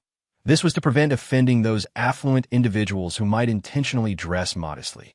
One cannot deny that there are indeed those who enjoy playing the part of a humble individual while hiding their true wealth. The high demands that accompany the lucrative salaries reflect the corporate culture of Wanhua Properties. As a mere receptionist, she had no intention of meddling in affairs that did not concern her. Even if she suspected Jiang Chen to be a rustic troublemaker, that was a matter for security to handle. Not hers. Jiang Chen, oblivious to the thoughts of these minor characters, strode confidently into the lobby. Following closely behind, Xiaoxiu cast a disinterested glance at the receptionist, saying nothing as she trailed after Jiang Chen. The marble columns and granite floors, along with the grand crystal chandeliers that sparkled like diamonds, filled Jiang Chen with anticipation for the villa he was about to purchase. If the headquarters was adorned so splendidly, one could only imagine that the properties on offer would be equally impressive. The building itself was an exceptional advertisement. Yet upon reaching the front desk, he suddenly froze. Good day, esteemed sir. May I inquire about the price range you are considering? Is it you? The youthful and radiant receptionist behind the counter greeted Jiang Chen politely, yet her eyes widened in astonishment as she recognized him. Indeed, the world is quite small. Jiang Chen let out a bitter chuckle. Her soft, wavy hair, petite nose, and delicate lips framed a pair of innocent, wide eyes behind round glasses. The lingering youthful charm only enhanced her appeal, though it did raise suspicions of a deliberate attempt to appear younger. Fang Yuan, a name that had once shattered his heart. During his university years, Jiang Chen had never successfully courted a girlfriend. To be precise, he had never managed to establish a romantic relationship. This was not due to a lack of attractiveness. He considered himself fairly handsome, albeit somewhat financially challenged. Fang Yuan was the girl he had once pursued and the last one he had attempted to win over. He recalled meeting her during a social event. Drawn to her vivacious personality and the sweet dimples that appeared when she smiled, Fang Yuan had not distanced herself from him due to his modest circumstances. Instead, she had greeted him warmly and engaged him in conversation over text. For someone with little experience in romance, she seemed to be a celestial presence. To make matters worse, he had an inkling that she harbored feelings for him as well. However, Reality proved that this was a common mistake many novices are eager to make. A girl who is gentle with you may also be gentle with others. A girl who is enthusiastic about you may very well extend that same enthusiasm to others. This self-deceptive notion that she liked him was typically nothing more than naive, wishful thinking. Her affection could simply stem from your perceived usefulness or her boredom. Rejecting him merely indicated that from the outset, he had been nothing more than a backup option, that if she truly cared, she would have confessed her feelings or hinted that he should do so. Not be mistaken. If she gazes at you with those adorable, wide eyes yet you are not her boyfriend, it is certainly not out of innocence. It may simply be that she is thirsty and would appreciate a drink from Starbucks or similar. Of course, these nouns could easily be replaced with Pizza Hut or even LV. Such fresh and unpretentious girls are often labeled as green tea bitches. Why not just tell me to get lost if you don't like me? Jiang Chen thought. Why act so intimately and ambiguously? If you truly liked me, just say it. Why the games of proximity and distance? Admittedly, Jiang Chen recognized that he had been a fool to have been deceived that a goddess always has a few distinctly defined drones surrounding her. Some carry bags. Others swipe cards, some warm the bed, and others provide solace after heartbreak. Perhaps this is what one refers to as youth. Maybe, but initially he had no idea that city dwellers played such games on a certain day in his sophomore year. Jiang Chen had invited Fan Yuanyuan out to watch a movie, specifically that year, featuring Liu Yao. And then, there was nothing more to tell. That year, he finally awoke. Expecting a backup to behave like one was a form of wishful thinking. After rejecting him, to still anticipate that the other party would treat him as a close friend and continue to shower him with kindness was sheer greed. Ultimately, she stripped away that facade of innocence and mocked his insignificance and ineptitude. Shocked and speechless for the next 2 years, whenever their paths crossed, she would hastily walk away, pretending not to recognize him. Yet, this was of little consequence. Exchanging pleasantries might have led to awkwardness, and he had long since relegated that unpleasant memory to the past. Especially after hearing his roommate discreetly mention that Fan Yuanyuan had maintained flirtatious relationships with several others. There was no point in discussing the past's right and wrong, particularly when he had since attained financial stability. The matter was irrevocably settled. Of course, that was a tale for another time. What he did not anticipate was that, after nearly a year since graduation, they would meet once more. In Jiang Chen's recollection, Fan Yuanyuan had pursued a degree in fine arts. He was surprised to find her in the real estate industry. Yet this was not entirely odd. His own major, mechanical engineering, was also considered a field with good job prospects. And he had ended up selling clothes post-graduation. Now, confronted with an old acquaintance, Jiang Chen felt an inexplicable strangeness within him. What are you doing here? The girl glanced around nervously, biting her lip, and in a near-pleading tone. She implored Jiang Chen, please, do not pursue me any further. It is simply impossible between us. Have you misunderstood something? Jiang Chen replied awkwardly, looking at Fan Yuanyuan. To be honest, although she had hurt him in the past, he had no intention of holding a grudge now. After all, what had transpired was in the past, and while Fan Yuanyuan had indeed caused him pain, from her perspective, the situation had no clear right or wrong. After all, Jiang Chen had certainly been unable to provide her with the life she desired at that time. Moreover, it was difficult to say who had truly benefited from her rejection, even now. How did you find out where I worked? Fan Yuanyuan bit her lip, fixing her gaze firmly on Jiang Chen's eyes. Leave. I do not wish to see you. I will not agree to anything. Wait, must I seek your approval to purchase a property? Jiang Chen thought to himself, perplexed. However, Fan Yuanyuan did not afford him the chance to explain, standing resolutely in her stance. Her intense reaction was purely a reflection of a recent incident where a middle-aged man, having purchased a second-hand property from her, came to propose to her. The reason being that during the sale, she had slightly manipulated the situation, leading the balding buyer to believe that this adorable girl had developed feelings for him, prompting him to hastily sign the purchase agreement. Yet when that unfortunate man arrived with 99 roses at her workplace, the specifics of that incident need not be detailed. Suffice it to say, the outcome resulted in him being escorted away by security. Consequently, her manager had reprimanded her. Although underhanded practices were not uncommon in this industry, one must still maintain a clean image if things escalated. No one would benefit. She felt a genuine fear that Jiang Chen might attempt to stage a clumsy marriage proposal, if it were to stubbornly cause a scene, demanding that she marry him. While security would ultimately remove him, she would undoubtedly become the subject of ridicule among her colleagues, and it could potentially affect her bonus for the month. Thus, she chose to selectively ignore the woman standing a few steps behind Jiang Chen. A woman whose beauty could render her utterly ashamed. Oh, you know her. The previously disengaged Xiaoxiu suddenly interjected with a faint smile. Is it just me? Or is the air conditioning a bit too cold? Jiang Chen involuntarily shivered. What a dampener. Perhaps it would be better to simply purchase a property elsewhere. With Fang Yuanyuan's disruption, Jiang Chen's enthusiasm waned, and he could not muster the energy to explain. He began to turn away, disinterested. Observing Jiang Chen retreating in defeat, Fang Yuanyuan let out a sigh of relief, secretly congratulating herself on her cleverness. Thankfully, she had initially presented an unwavering front. Foolish boy, now you understand your place. Don't you? The toad aspires to feast upon the swan's flesh. Jiang Chen halted, for although the utterance was but a whisper, it did not escape his keen ears. What do you intend to do? I will call security, stammered Fang Yuanyuan, her demeanor shifting to one of palpable panic as she sensed the threatening approach of Jiang Chen, whose fierce countenance instilled a sense of dread within her. What? Does a receptionist possess the authority to deny a customer the opportunity to purchase property? You refuse to allow me to buy. I shall insist on making my purchase, and I shall do so in the presence of others. Jiang Chen raised an eyebrow, nonchalantly casting a glance at the security guard advancing toward him. How a palpable aura of menace surrounded him. Had this man taken a life? An unbidden wave of fear surged within the security guard, causing a bead of cold sweat to trickle down his forehead.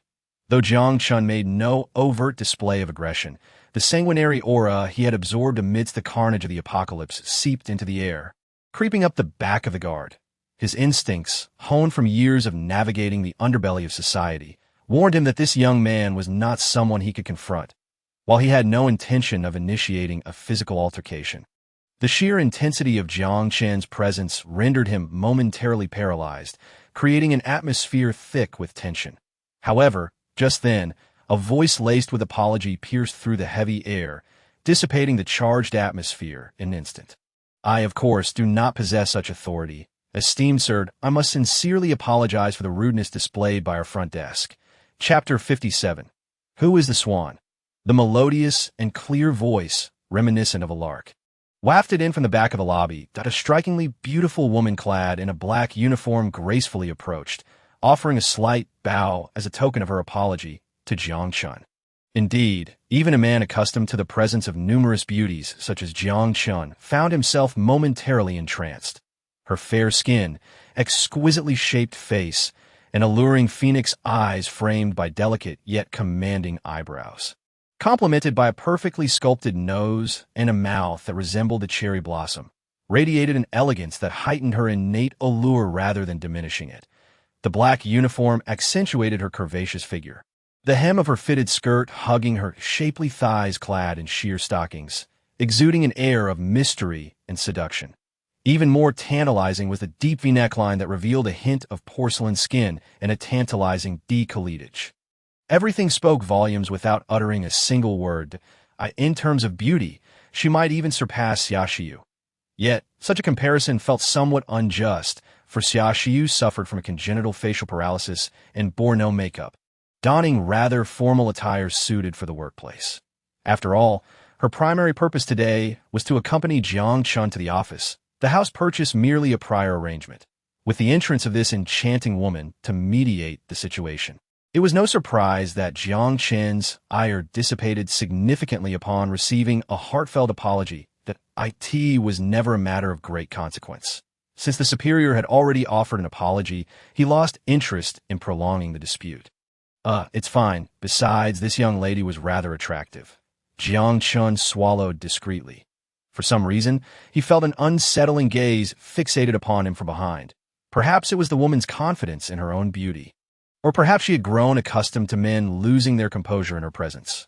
Regardless, Xiao Minjing smiled and deftly steered the conversation back to the matter at hand. I am Xiao Minjing, the sales manager here at the property department. You may refer to me as Ying, May I inquire about the type of property you wish to purchase? I possess ample experience in this domain. As she spoke, Xiao Minjing scrutinized Jiang Chen discreetly. Though his attire lacked any sign of luxury brands and his demeanor did not exude exceptional charisma, in this era of newfound wealth, judging a person's financial status solely by their bearing was utterly misguided. The mere fact that he could confidently enter this establishment spoke volumes about his economic capability. Her playful tone instantly fostered a more intimate atmosphere between them, dissipating Jiang Chen's initial desire to project an air of superiority. Essentially, while he relished the pretense of grandeur, his temperament remained rather affable. I wish to acquire a comfortable villa. Do you have any recommendations? Having regained his composure from the initial astonishment, Jiang Chen smiled. In Wanghai City, even the most modest villas commanded a price of at least 10 million. Given the company's generous commission of 8%, securing this transaction would equate to several deals for her. Xiao Minjing's eyes sparkled with fervor, her gaze toward Jiang Chen brimming with increased allure. My apologies, she said, inclining slightly to express regret for her earlier surprise, inadvertently revealing a touch more of her pristine skin. Hearing the unmistakable sound of someone swallowing, a satisfied smile crept upon her lips, hidden beneath her coiffed hair. Truly, there existed no man immune to allure. It merely hinged upon the allure being sufficiently captivating. In regarding her own allure, Xiao Minjing possessed unwavering confidence. If you are interested in purchasing a villa, please follow me to the VIP room. Our company conducts transactions exceeding 5 million in the VIP room to accord you the utmost respect. And I hope you do not mind. Not at all. Lead the way, Jiang Chen replied with a smile. This way, sir. Xiao Minjing gracefully gestured for him to proceed. Xiaoxiu furrowed her brow slightly, feeling an inexplicable aversion toward the woman. It was not jealousy of her beauty. Rather, it stemmed from an intangible sense of danger that the woman exuded. What was the source of this feeling? She could not discern, yet a lingering sense of unease persisted. Despite her dislike, Jiang Chen was the one making the purchase. She sighed, choosing to remain silent, and followed behind him. When she noticed Jiang Chen's gaze inadvertently lingering on Xiao Minjing's enticing form, a wave of irritation washed over her. But then, she reminded herself that he was not her boyfriend. Why should she feel upset? Confusion reigned within her, leaving her ensnared in a logical paradox, an unfamiliar vexation taking root. Xiaoxiu's changing expressions did not escape Xiao Minjing's observant eyes. After all, she had navigated the complexities of society for years, rising from a humble position as a salesgirl to her current role. Her aptitude for reading people had been finely honed. Thus, opportunities for manipulation were abundant, but a subtle smile graced Xiao Minjing's lips.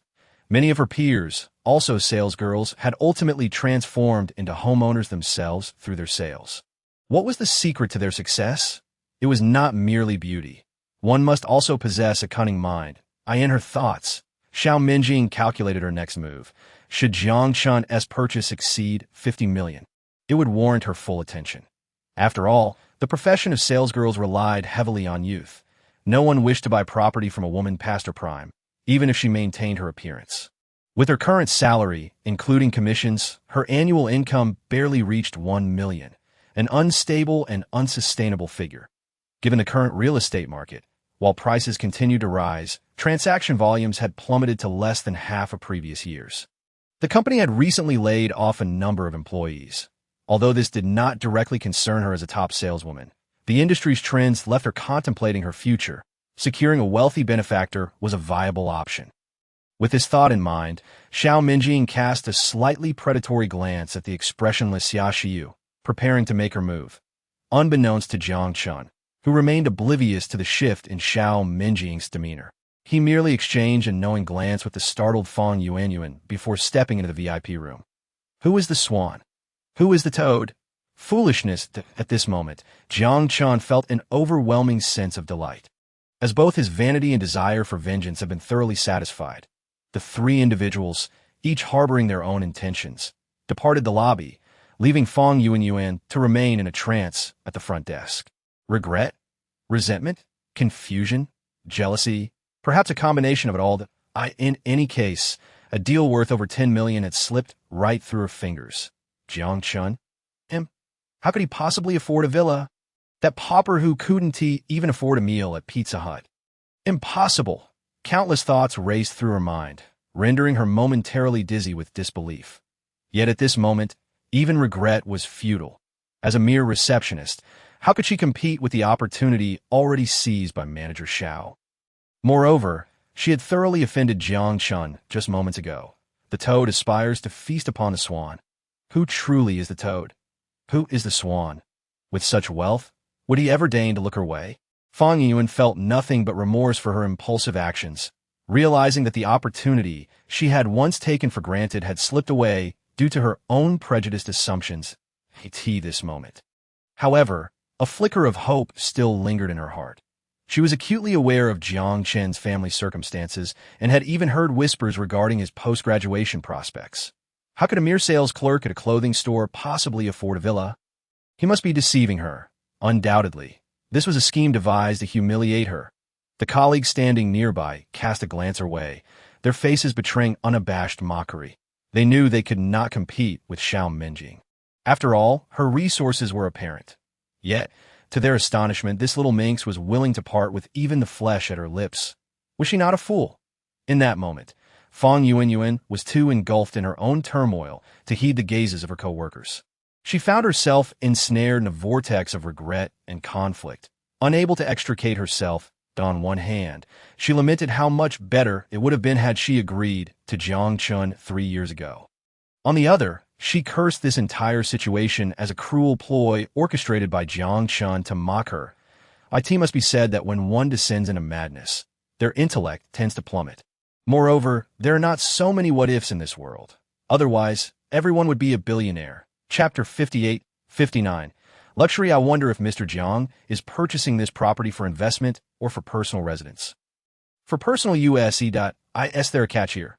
Jiang Chen and Xiao Minjing are en route to view the house. The luxury vehicle came to a halt at the entrance of the community. The driver rolling down the window to present an identification card, which he then scanned at the card reader beside the window. Only then did the barrier slowly lift. Through the window, Jiang Chen observed that the security personnel stationed at the entrance were all robustly built, wielding electric batons at their sides. While their capabilities remained uncertain, their military posture suggested that these individuals were likely retired soldiers or police officers. Just as Jiang Chen had surmised, the more than 50 security guards patrolling this affluent villa community were all adept fighters, with no records of misconduct. After all, with a property management fee of 5 yuan per square meter, it would be unthinkable to employ a cadre of imbeciles, would it not? In the 6 years since the establishment of this community, there had been no shortage of thieves attempting to breach its defenses, yet none had succeeded in infiltrating the homes of its residents. Among the security guards were many skilled operatives.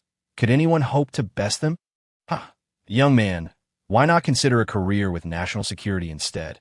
The luxury vehicle glided smoothly down the broad pathway, making its way to the innermost part of the community. The entire estate was situated on an artificially elevated hillside that overlooked the picturesque Ningyan River. With Jiang Chen's villa positioned centrally near the rim of this bowl-shaped enclave, the residents here were either wealthy or of high status. Living in such a place not only afforded a lifestyle of indulgence, but also the opportunity to meet many fascinating neighbors. Xiao Minjing implied that the professional advantages of such connections should not be underestimated.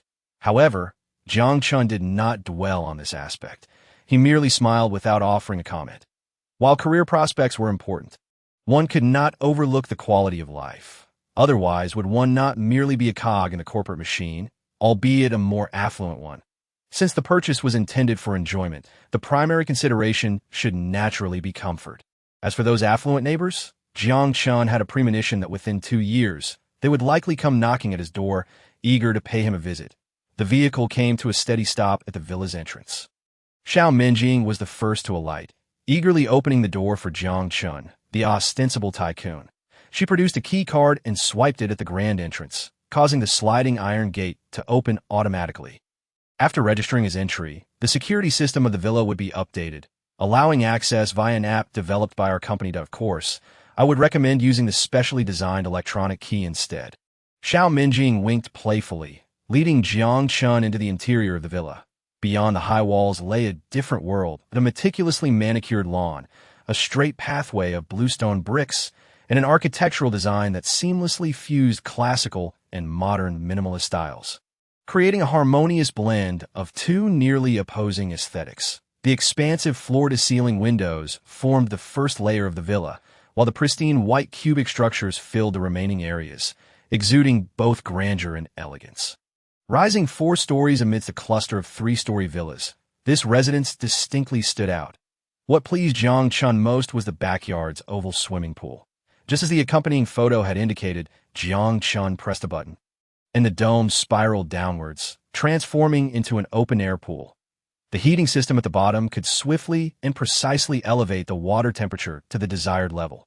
Though these extravagant features might not be the most practical, they perfectly satisfied Jiang Chen's newfound curiosity as a nouveau riche as Xiao Minjing elaborated on the villa's various high-end functionalities. She guided him further inside. The interior of the villa was even more to his liking. This model villa had been pre-decorated for advertising purposes, complete with appropriate furnishings. Naturally, if clients were dissatisfied with the decor, they could select from a variety of design plans, and Wanhua Real Estate would renovate the interior according to the client's specifications. However, Jiang Chen was already quite content with the current decor. The black and white color scheme of the living room appeared exceptionally comfortable, with artistically curated furniture that left nothing to be desired. After all, these designs were crafted by industry masters. While Jiang Chen might not articulate precisely what made it appealing, he found it visually and functionally satisfying. Adjacent to the living room was the dining area, followed by the kitchen, and no need to elaborate. Both the equipment and decor were impeccable. Ascending the staircase with Xiao Minjing, the second floor of the villa was primarily designed with comfort in mind. To Jiang Chen's surprise, each bedroom exhibited subtle variations in style, allowing the homeowner to select a room that suited their mood. For instance, the previous room had a modern minimalist style in cool black and white tones, while this room embraced a warm, romantic aesthetic. The designs on the 3rd and 4th floors continued the overall theme, with each level featuring a bathroom and 2 additional bedrooms. There were also several vacant rooms, allowing the homeowner to transform them into spaces tailored to their preferences, be it a gym, study, or art studio. Standing on the rooftop terrace, gazing at the river view and feeling the gentle breeze, Jiang Chen appreciated the refreshing sensation despite it still being summer. Perhaps the surrounding greenery contributed to this, offering a respite from the sweltering atmosphere of nearby Wanghai City. Indeed, it was an excellent place for residential living. Jiang Chen nodded in satisfaction before Xiao Minjing, acknowledging the lush greenery, elegant environment, and luxurious yet comfortable design that justified its price. It was far more modern than the retro-style villa he had previously owned, making it an impeccable haven for indulgent living. Furthermore, the distance to the warehouse in the outskirts was not considerable, merely over 200 million Shuan coins, perhaps due to the ease with which this sum had come to him. Jiang Chen felt no turbulence in his heart. For a villa of this caliber, our company could not offer discounts. However, per a partnership agreement with Maybach, we would provide a new Maybach S600 luxury vehicle to homeowners purchasing properties exceeding 100 million yuan. Currently, this model is highly sought after yet scarce, Xiao Minjing explained with a beaming smile. Jiang Chen had heard of the Maybach S600, which reportedly retailed for approximately 570,465 MUTA currency overseas, equivalent to about 568 million Shuan coins. Naturally, those who could afford a 100 million yuan mansion would not be deterred by such a sum. Nevertheless, this gesture of goodwill was significant. Offering a luxury vehicle felt far more gratifying than simply providing a discount. It was, in essence, a sales strategy. Chapter 60. Viewing the property upon hearing this, Jiang Chen raised an eyebrow, a smirk playing on his lips as he inscribed his name on the purchase agreement, only to pause with the pen suspended in midair. Under Xiao Minjing's eager gaze, he chuckled mischievously before speaking. The following text has been omitted. The author, having worked in this field for so long, he was well aware of what Jiang Chen and the sales manager had been up to in the villa, yet such matters were not for someone of his stature to contemplate. While there might be a hint of impropriety in this line of work, it was best to keep such knowledge to oneself. Indiscretion could cost one their job, and that was the least of one's worries. Among those in real estate, how many could claim to have clean hands? Especially in a large company like Wanhua Real Estate. During their time in the vehicle, Xiao Minjing had already spoken with the manager over the phone. As soon as they disembarked, they were greeted warmly by the general manager and a host of welcoming staff. Though Xiao Minjing held the title of manager as well, in Wanhua Real Estate, the sales manager was merely a nominal title, primarily intended to motivate the sales staff to achieve their targets. While her salary was at the managerial level, her authority was essentially no different from that of a regular sales representative. However, the general manager was quite different. He was the actual administrator of this main branch, wielding authority over all planning and operational management. Any order exceeding 30 million would inevitably require his presence. Naturally, he did not earn a commission on individual transactions. Rather, his remuneration stemmed from the overall sales figures of the entire store. As Jiang Chen received the gilded business card from the respectful general manager. Basking in the warm welcome of a line of receptionists, his vanity was greatly satisfied, prompting him to readily accompany the general manager to the office. Chapter 61. A Splurge of Wealth, 6th Update. When Xiao Minjing observed Jiang Chen pay the full amount of 240 million for the property without batting an eye, her phoenix-like eyes ignited with fervor. Particularly, the sight of the manager silently giving her a thumbs-up further convinced her that this ordeal was undeniably worth it. I am thoroughly satisfied with the house. I am equally pleased with your sales manager. After the paperwork was completed, Jiang Chen exchanged a handshake with the general manager, who smiled knowingly, a glance that men universally understood, before handing over the property certificate and a series of related documents along with a delicate electronic key. He patted his chest, assuring him that he could move in within 3 days. In fact, he could occupy the residence tonight, but to maximize customer satisfaction, Wanhua Real Estate would undertake a comprehensive cleaning and inspection of the villa over the next 3 days. After all, it had been uninhabited for quite some time. Certain dusty old items naturally warranted cleaning or replacement. Compared to the staggering sum of 240 million, the costs for cleaning and refurbishing were negligible. The originally cumbersome procedures were completed in no time. Leaving Jiang Chen exceedingly satisfied, he praised the general manager for his efforts before departing from the luxurious Wanhua Real Estate main branch. The general manager's acknowledgement of her work and commendation of her achievements brought her immense joy, suggesting that perhaps it would not be long before she was promoted as a model employee. However, more than the lucrative commission exceeding 1 million, what intrigued her more was the prospect of becoming the mistress of that villa. And this young, wealthy gentleman happened to be singled at a for that summer beauty. Xia Xiu, who was no less attractive than her, she dismissed her entirely in terms of skill, that novice could never hope to provide the pleasure that she could offer a man. She was confident that she could captivate Jiang Chen with her body, luring him into the soft embrace of her allure. Just moments ago, she had discreetly jotted down Jiang Chen's phone number, ready to call him at the opportune moment. She firmly believed that no man could resist the bait, as long as it was enticing enough. Of course, this was merely her one-sided wishful thinking. As soon as Xiao Minjing stepped out of the office, her close friends flocked around her, chirping with excitement as they inquired about the identity of the man who had been personally welcomed by the general manager. Oh, it was just a regular business meeting, Xiao Minjing modestly replied, though her vanity was greatly inflated. Nonsense, you definitely have that scent about you, teased a whimsically cute woman, leaning in to sniff Xiao Minjing's cheek before grinning mischievously. After a playful bout of banter, Xiao Minjing finally succumbed to her friend's relentless prodding and reluctantly divulged the details of the encounter. Upon hearing that it was a transaction worth 240 million, all the ladies gasped in astonishment. Xiao Minjing subtly emphasized that the man hadn't even flinched while making the payment, which sent her fellow saleswomen into a frenzy of excitement. Sister Ying. You're the best. You must know that tycoon's phone number, right? Please share it with me, implored a beauty with a chic bob hairstyle, shaking her arm with a pitiful look. Yes, but don't keep it all to yourself. They chimed in unison. Good things must be shared with everyone. Indulging in the flattery of her friends, although Xiao Minjing maintained a facade of modesty, her heart swelled with exhilaration. You little vixens, I know exactly what wicked thoughts are swirling in your minds. Take that petite woman who had been most insistent in her requests. Despite her innocent looks, she could be quite wild in bed. enough to cause even Xiao Minjing some trepidation. How did she come to this conclusion? Well, her third-place sales ranking said it all. The others, too, harbored their own ambitions, with a transaction value of 240 million. Surpassing Xiao Minjing to become the sales champion this year was simply out of the question. Thus, if her position as sales manager was unassailable, then it was only necessary to curry favor with her. This way, when the time came to vie for business, they might be lenient. Consequently, the flattery from these seasoned women was sweeter than honey, even causing the illustrious Xiao Minjing to feel a bit lightheaded from the praise.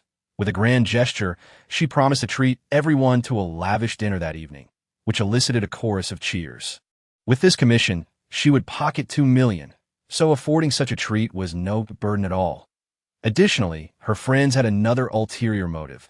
They aspired to win over that generous benefactor, who would want to remain a salesgirl for a lifetime. Not that anyone cared about their willingness. How many could truly endure this line of work for a decade? Seizing the opportunity to earn money while young was one aspect, but aligning themselves with affluent homebuyers was paramount.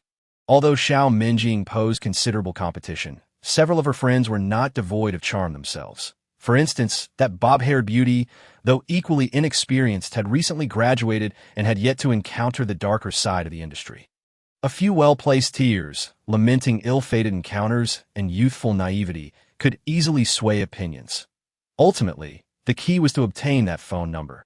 They were determined to get her drunk tonight, as Xiao Minjing reveled in her self-satisfaction.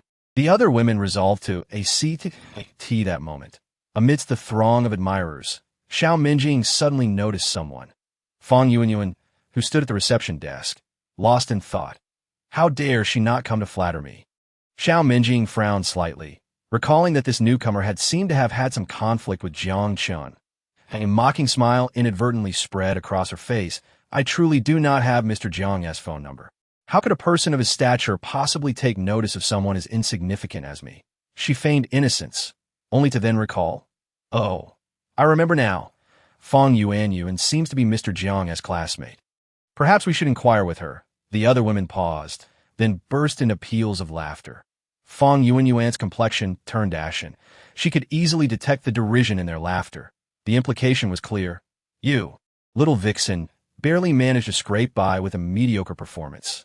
Yet when fortune fell into your lap, you let it slip away without so much as a bite. Wasn't he that the epitome of foolishness? I don't know.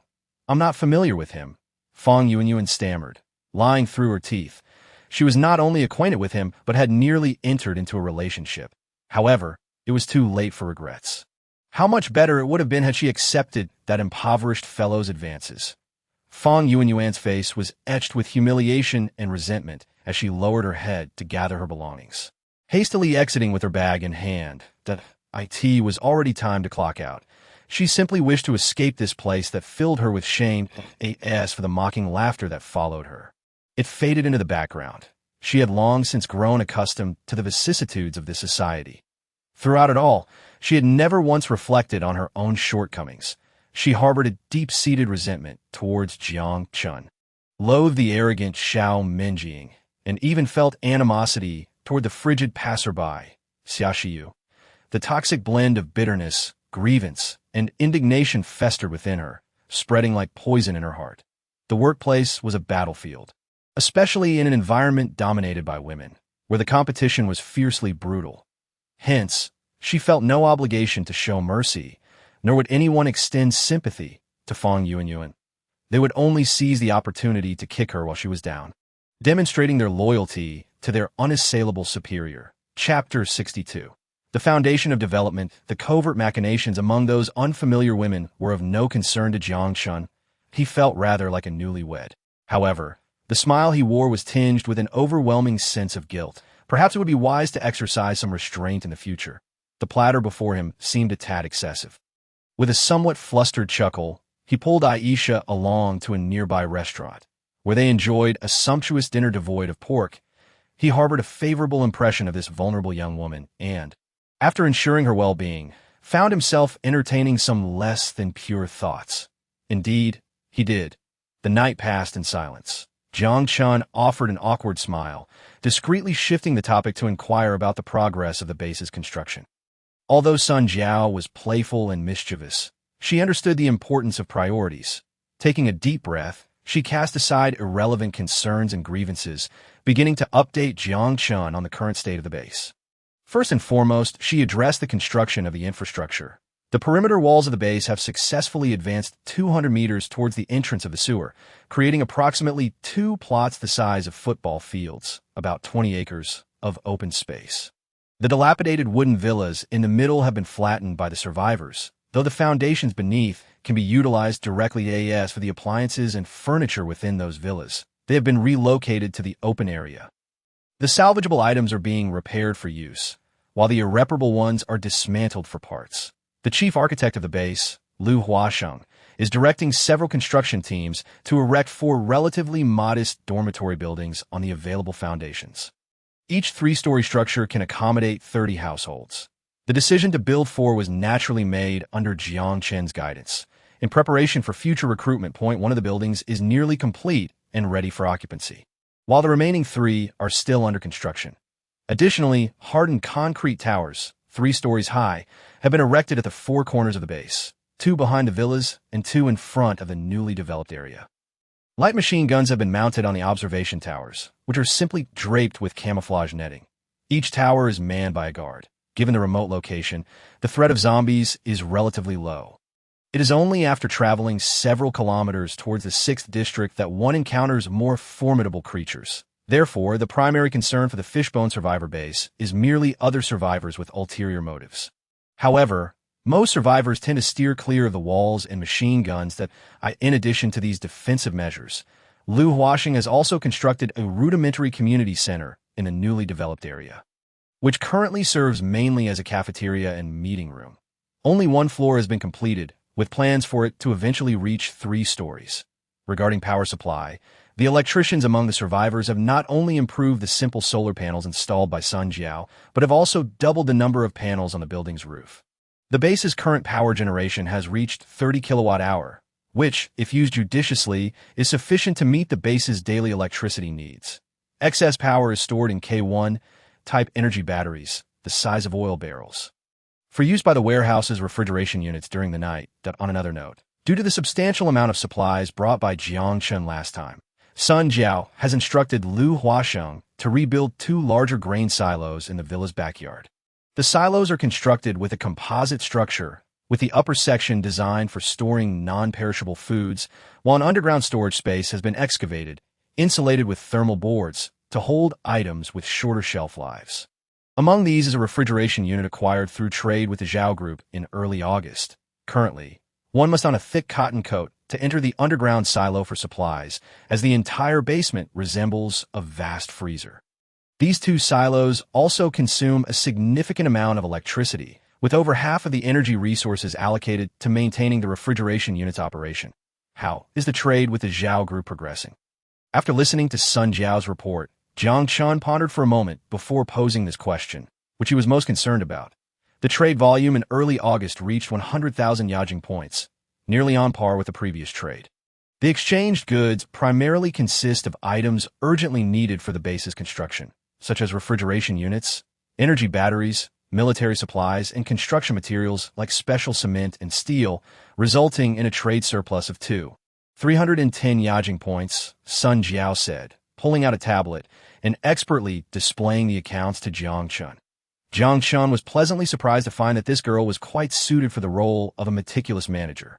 A faint smile tugging at the corners of his mouth, he had initially thought this wild girl was only capable of fighting, but discovered her attention to detail. Indeed, what he required were capable individuals. At least in terms of objectives, as the representative of the Fishbone Grain Products Company, his primary task remained establishing a supply station that if they did not procure these items in the early stages, it would raise suspicions later when seeking construction materials from Zhao Chenwu. It would be understandable if one claimed to be trading with survivor bases from outside the province, needing to procure certain items locally. However, continuously purchasing raw materials like steel and cement while consistently constructing buildings would seem implausible. Hearing Jiang Chen's praise, Sun Jiao's mood noticeably brightened, and she smiled broadly, continuing, on another note, Nearby survivor groups have taken notice of us and have tentatively initiated contact. Survivor groups? Jiang Chen furrowed his brow. Yes, unlike the large survivor bases located within the 6th District, the suburban environment, with its relatively low danger levels and high structural integrity post-war, allows a small number of survivors to unite and carve out a viable living space. Currently, there are 57 known community-level survivor groups surrounding our base, with the smallest comprising only 2 families and the largest consisting of 20 to 30 households. Of course, this is merely a rough estimate. So many. Jiang Chen gazed at the screen of Sun Jiao's tablet, the marked red points deepening the furrows on his brow. Survivor groups. The reason is straightforward. The resources at Jiang Chen's disposal are simply too vast, necessitating vigilance against the prying eyes of strangers that in the apocalypse. There are no laws. Even a loaf of bread can provoke the most heinous of individuals, let alone the several tons of food stored within the base. While the Zhao group may not target Jiang Chen, believing this to be merely a forward outpost, with the actual production occurring at the distant Fishbone Grain Product Company, it is uncertain what would happen if Zhao Chenwu, that ruthless figure, were to discover that all the food was produced by Jiang Chen. However, ordinary survivors would not understand the principle of not killing the goose that lays the golden eggs. If they were to learn that sufficient food was stored here to last them for years, they would likely rush in with weapons drawn. While some survivor groups may appear friendly, occasionally exchanging goods with well-acquainted neighbors, once the issue of food, critical for survival, arises, all pretenses are cast aside. Without sufficient strength, one is left to face the inevitability of plunder. Fortunately, the combat capabilities of these survivor groups are roughly on par with Jiang Chen and his team, all utilizing standard kinetic weapons, devoid of advanced technology like powered armor or tanks, so the individuals lingering around have only engaged in tentative contact without exhibiting any hostility. After all, those survivors are equally uncertain about the intentions behind the construction of such extensive fortifications. In response, Sun Jiao has naturally implemented certain measures. For instance, she has strictly prohibited anyone within the base from eating outside the cafeteria, forbidden fires outside the designated cooking area, and mandated that windows be closed during mealtimes to prevent any potential observers from discovering clues about the large food reserves within the base. Furthermore, she has firmly declined requests from other survivors seeking entry into the base. Chapter 63. Virtual reality training pods. You have done well in this regard. After listening to Sun Jiao's explanation, Jiang Chen nodded in approval and then stroked his chin in contemplation. What is the current combat readiness of the base? Almost everyone is capable of wielding a firearm in combat, Sun Jiao replied. A hint of pride in her voice. So soon? Jiang Chen asked in surprise, looking at Sun Jiao. Among the equipment purchased from the Zhao group are 8 virtual reality soldier training pods, which were reportedly used by the former ZX regime for militia training and are quite common in the 6th District. They had a surplus of these in their warehouse and, hearing that we lack such equipment, decided to sell them to us at a low price. Sun Jiao explained with a smile. Sun Jiao could not help but chuckle at Jiang Chen's expression and then led him to the community center outside the villa.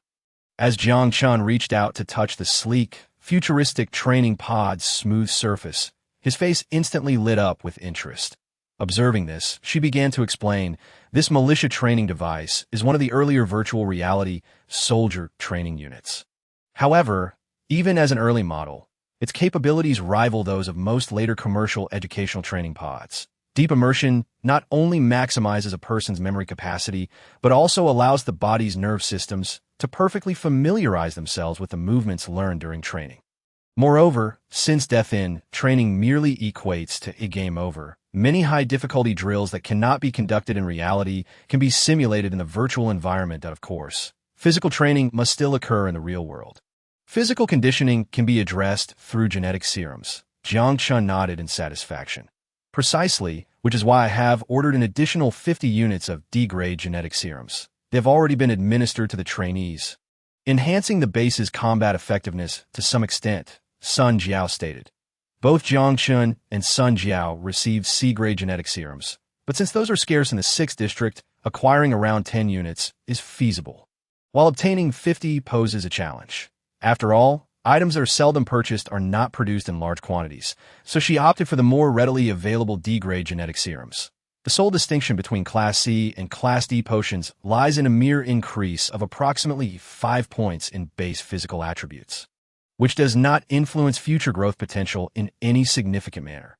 Generally speaking, Class E genetic potions are sufficient for most needs. For instance, the militia station on the periphery of the 6th District predominantly utilize Class E genetic potions or have simply received an antiviral vaccine.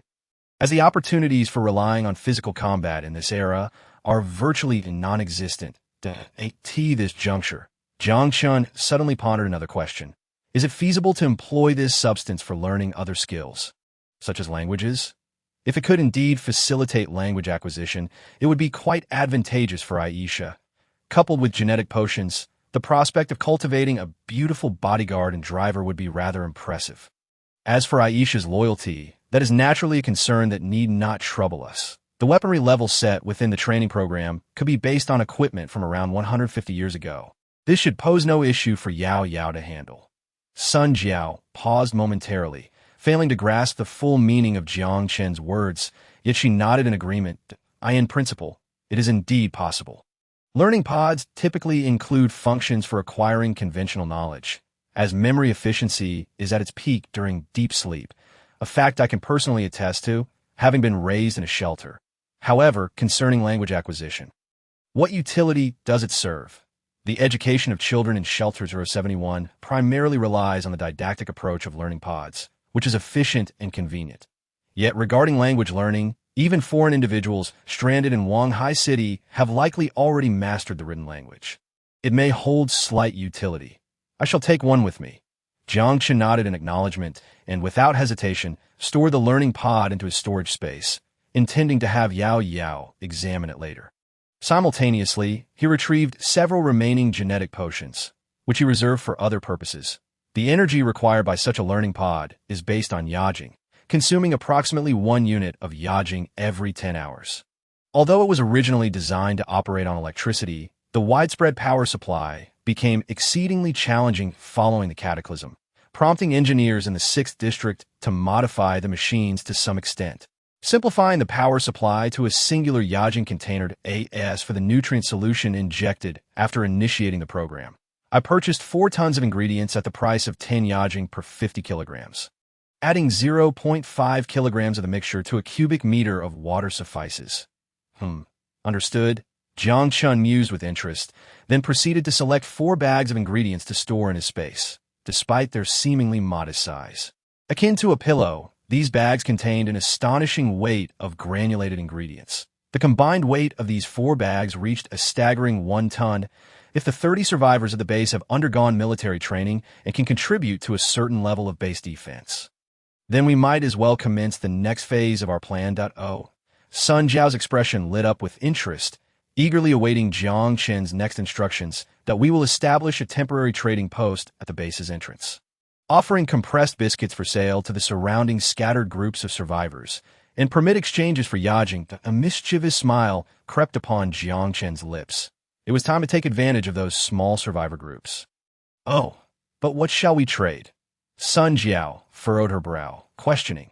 Yajing, electronic components, construction materials, anything that the base can utilize will suffice. The latter 2 are not difficult to find amidst the ruins. Pricing will adhere to the standards of the 6th District. Jiang Chen waved his hand dismissively and continued, I am not concerned about how much we earn. We simply need those individuals to work for us, as long as they develop a sense of dependency on us, and our weapons remain beyond their capability to counter. We need not fear their potential malice. Moreover, it is reasonable to expect that, after some interaction, numerous small survivor groups will entertain the notion of joining us. Given that they are disparate groups, they should inherently exist in a state of mutual distrust, rendering it improbable for them to spontaneously organize against the Yujita base if they could truly unite. They would not have been subdued by aberrations, zombies, and bandits for so many years. They would have evolved into a colossal entity akin to the 6th District long ago. Furthermore, these community-based survivor groups, primarily focused on survival, possess far less expansionist desire and aggressive tendencies than certain large organizations. However, These individuals are inherently difficult to control, Sun Jiao expressed her unease. Unlike the slaves within the base, these survivors do not have implanted obedience chips. There is nothing inherently challenging about control, Jiang Chen replied with a smile. We merely need to promote those who are entirely obedient to us into management positions. The first shovel of the base was thrust into the ground by them. We cannot allow those meritorious individuals to remain mere laborers indefinitely. Upon hearing this, Sun Jiao immediately comprehended Jiang Chen's intent, and a knowing smile spread across her face. We shall proceed gradually. With over 30 individuals, we can assimilate those outsiders bit by bit. Moreover, we must arrange for Zhao Chenwu to bring over another batch of surplus refugees before we accept any newcomers. We must first expand our own population base. Let us set the target at 60 individuals, offering Zhao Chenwu a premium of 30 yajing per person that we cannot always rely on him to work pro bono. In the population trade, he must receive some benefits as well, Jiang Chen elaborated. Last time, Zhao Chenwu extended a favor, providing Jiang Chen a batch of individuals at cost price, but expecting him to consistently supply at that rate is rather stingy. As the saying goes, one does not rise early without profit. If we wish for him to perform his duties properly, it is essential to offer some incentives. Besides, exploiting personal authority to sell too many individuals externally could expose him to the risk of impeachment. Each individual can yield him a net profit of 10 yajing. I do not doubt he will find that enticing. Hee, it seems you are not entirely indifferent to affairs here. Perhaps I have misjudged you, Sun Jiao remarked, her demeanor shifting as she concluded the serious discussions, reverting to her former, more spoiled tone as she approached Jiang Chen, playfully tugging at his sideburns. Ahem, of course. After all, this is my home here.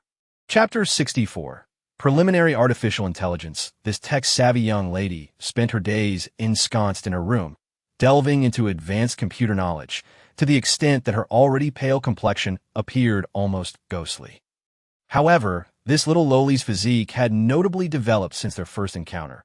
Her previously gaunt and pallid cheeks were now beginning to fill out, complemented by a hint of baby fat that rendered her utterly adorable. Upon seeing Jiang Chen, Yao Yao was overwhelmed with joy and excitement. Casting aside her usual reserve and darting into his embrace, he admitted that he had indeed indulged a bit too much in the real world. Day and night, Yao Yao longed for that gentle older brother, burying her small face in his chest, smiling softly and nuzzling against him. Observing Yao Yao's adorable demeanor, Jiang Chen couldn't help but smile. Gently stroking her light, airy-haired not misunderstand. He was not a lowly enthusiast. He was simply healed by her pure smile. He felt as though, by holding Yao Yao, all his worries and irritations dissipated in a thin air. However, they overlooked Sun Jiao, who stood nearby. With a fierce glare, possessive Sun Jiao shot daggers at the two, causing Yao Yao to quickly leap away, standing awkwardly to the side. Although Sun Jiao usually treated her well, Yao Yao felt a certain trepidation towards her sister figure, perhaps due to their initial brusque meeting, especially after witnessing that humiliating scene in the living room. Casting a discontented glance at Sun Jiao, Jiang Chen seated himself at the dining table and began to enjoy lunch with the two girls. The succulent, juicy pork and potatoes, garlic-studded eggplant, and delicious seaweed egg soup were illuminated by the unhealthy sunlight streaming through the window. It was hard to imagine such delectable fare could emerge from this radioactive wasteland. This splendid meal was, of course, the handiwork of Yao Yao. Sun Jiao was typically the type who only partook of food without any inclination to prepare it herself. After sampling Yao Yao's culinary skills, Jiang Chen gave her a thumbs up in satisfaction. This made her lovely, fair face flush with a delightful shade of red. However, this inadvertently provoked the jealousy of Sun Jiao. With a huff of indignation, she kicked Jiang Chen under the table, pouting at him with a discontented expression that, in response, Jiang Chen could only manage a wry smile, offering Sun Jiao a thumbs up as a form of praise for her eating prowess. Ahem, of course, he needed to keep that little detail to himself. After receiving Jiang Chen's affirmation, Sun Jiao returned to her usual demeanor, happily enjoying her meal. How troublesome. She behaves like a child, Jiang Chen silently scoffed. Yet the gaze he directed toward Sun Jiao held more affection than annoyance. After the meal, Jiang Chen made his way to the technology department at the community center of the base, where he found Du Yongkong engrossed in his work at the computer. Although it was called the technology department, it barely occupied over 30 square meters, with most of the space cluttered by DIY equipment or items he had procured himself. Jiang Chen had allocated a monthly budget of up to 1,000 yajing for this tech department. Yet Du Yongkong proved adept at saving money, hardly utilizing even that much, aside from a few essential devices. He managed to construct most of the remaining equipment himself. Upon the table lay 2 mobile phones, one a Huawei and the other an iPhone 5, both currently connected by data cable to a peculiarly designed mainframe. Du Yongkong was intently focused on the code displayed on the central screen, rapidly confirming line after line. His fingers danced swiftly across the touchpad, oblivious to the presence of anyone behind him. Observing his diligent efforts, Jiang Chen felt a sense of satisfaction, though he had no time to wait idly. Clearing his throat softly, he signaled his presence. Hearing Jiang Chen's voice, Du Yongkong first paused in surprise, then turned around with evident delight. Ahem, I tend to be quite busy and may not always be at the base. So, how has the task I entrusted to you progressed? Jiang Chen nonchalantly brushed aside the topic of his whereabouts. Du Yongkong, sensing Jiang Chen's direct approach, promptly shifted into professional mode. After tapping a few keys on the screen, he disconnected the data cable and handed the phone to Jiang Chen. Boss, rather than me explaining, why not take a look for yourself? I assure you, anyone who holds this operating system will immediately familiarize themselves with all its features. Is it truly that remarkable? Jiang Chen replied, somewhat skeptical, as he accepted the Huawei phone and pressed the power button. A three-dimensional graphic composed of triangular shapes coalesced into the logo of Futureman Technology, with the accompanying text reading Futureman 1.0.Futureman 1.0. What a splendid name.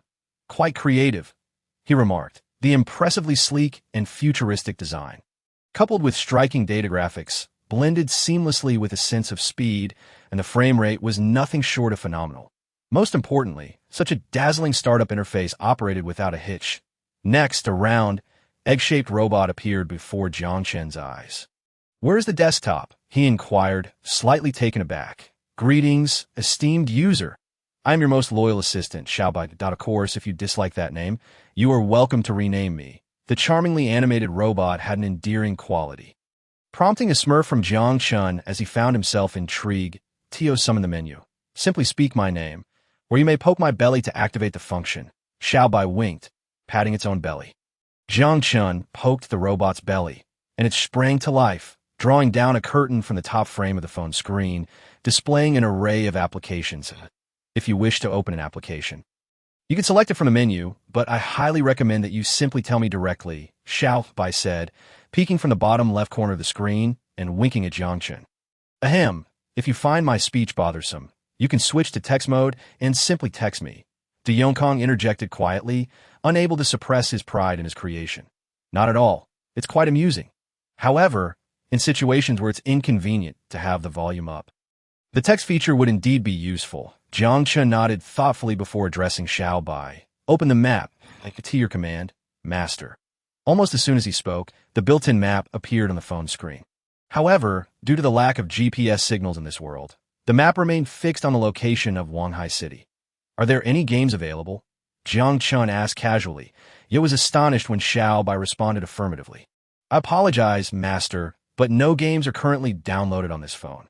However, if you specify what type of game you desire, I can search the internet for you, Xiaobai replied with a mock pout. Jiang Chen was completely taken aback. Could it really do that? He connected the data cable to the phone and instructed Xiaobai, find me a racing game that runs on this phone, preferably with the most stunning visuals. Certainly, Master. I believe Speed Racer 17 will suit your taste perfectly. I have prepared the game description and download link for you. Are you satisfied? Within the blink of an eye, Xiaobai presented several screenshots to Jiang Chen, his eyes wide with anticipation. Wow, that was quick. And the graphics. Can this ordinary Huawei phone truly handle such quality? Jiang Chen hesitated for a moment before finally declaring. Downloaded. Yes, Master. Thanks to the direct connection, the data transfer was remarkably swift. Jiang Chen eagerly urged Xiaobai to launch the game and was immediately astounded by the graphics. Realistic particle effects resembling dust, cinematic light flares, and photorealistic quality. Jiang Chen found it hard to believe this was a mobile game, that this really a game for a Huawei phone. Not to mention, even the yet-to-be-released iPhone 7 might struggle with this. He thought, don't look at me like that. I haven't modified the hardware at all. Du Yongkong quickly defended, sensing Jiang Chen's skepticism. Although unsure why his boss was so fixated on the original product, he dare not contradict him. Excellent, I am very pleased. Jiang Chen laughed and nodded. To this point, he could almost declare the end of the era of iOS and Android dominance, as the future man won. Zero operating system was poised to reign supreme in the mobile realm, though he knew that would take time. But wait, there's more, boss. Take a look at this. Du Yongkong, sensing his boss's enthusiasm, eagerly showcased additional features of the phone. Tapping on the touchscreen computer. What is this? Jiang Chen inquired, puzzled by the data stream displayed on the computer screen. Simulated virus attack. Du Yongkong smiled slightly, gesturing for Jiang Chen to direct his attention back to the phone screen, where Xiaobai was. Master, malicious software attack detected. Xiaobai exclaimed, instantly donning armor and wielding a shield and sword, his gaze sharp and alert. In no time, the malicious plugin was neutralized by Xiaobai's sword, disintegrating into fragments. This animation is quite entertaining, Jiang Chen remarked. Yes, that will suffice, he nodded. However, this feature might need to be disabled for now. If it presents itself as antivirus software, I worry that 361 will falsely report it as a threat. Those people are indeed capable of such things. Moreover, an unnecessary feature could obscure the software's core selling point. The artificial intelligence that IT would be wiser to release antivirus or chat functionalities after Future Man 1. Zero has established a solid reputation. These features merely scratch the surface of Xiaobai's capabilities. The most significant aspect lies in its rudimentary artificial intelligence. Xiaobai can not only recognize language, but can also accurately interpret your current emotional state based on your voice. For example, if you're heartbroken, of course, that's merely a metaphor that IT will comfort you. If you're in high spirits, it will share in your joy. IT remembers everything you say and responds in a human-like manner. Isn't artificial intelligence devoid of emotions? Jiang Chen questioned, gazing into Xiaobai's adorable eyes. Indeed, but therein lies the marvel of science. While concepts like emotion don't apply, Xiaobai won't genuinely feel joy or sorrow. Instead, it provides you with visual and auditory cues that reflect those feelings. This involves research outcomes from psychology and human behavioral studies that in simpler terms, every word you say is stored in a database. And based on your dialogues, Xiaobai responds logically according to contextual and historical memory. This is what constitutes rudimentary artificial intelligence. Did you write this? Jiang Chen asked, momentarily taken aback. Impossible, Du Yongkong chuckled wryly.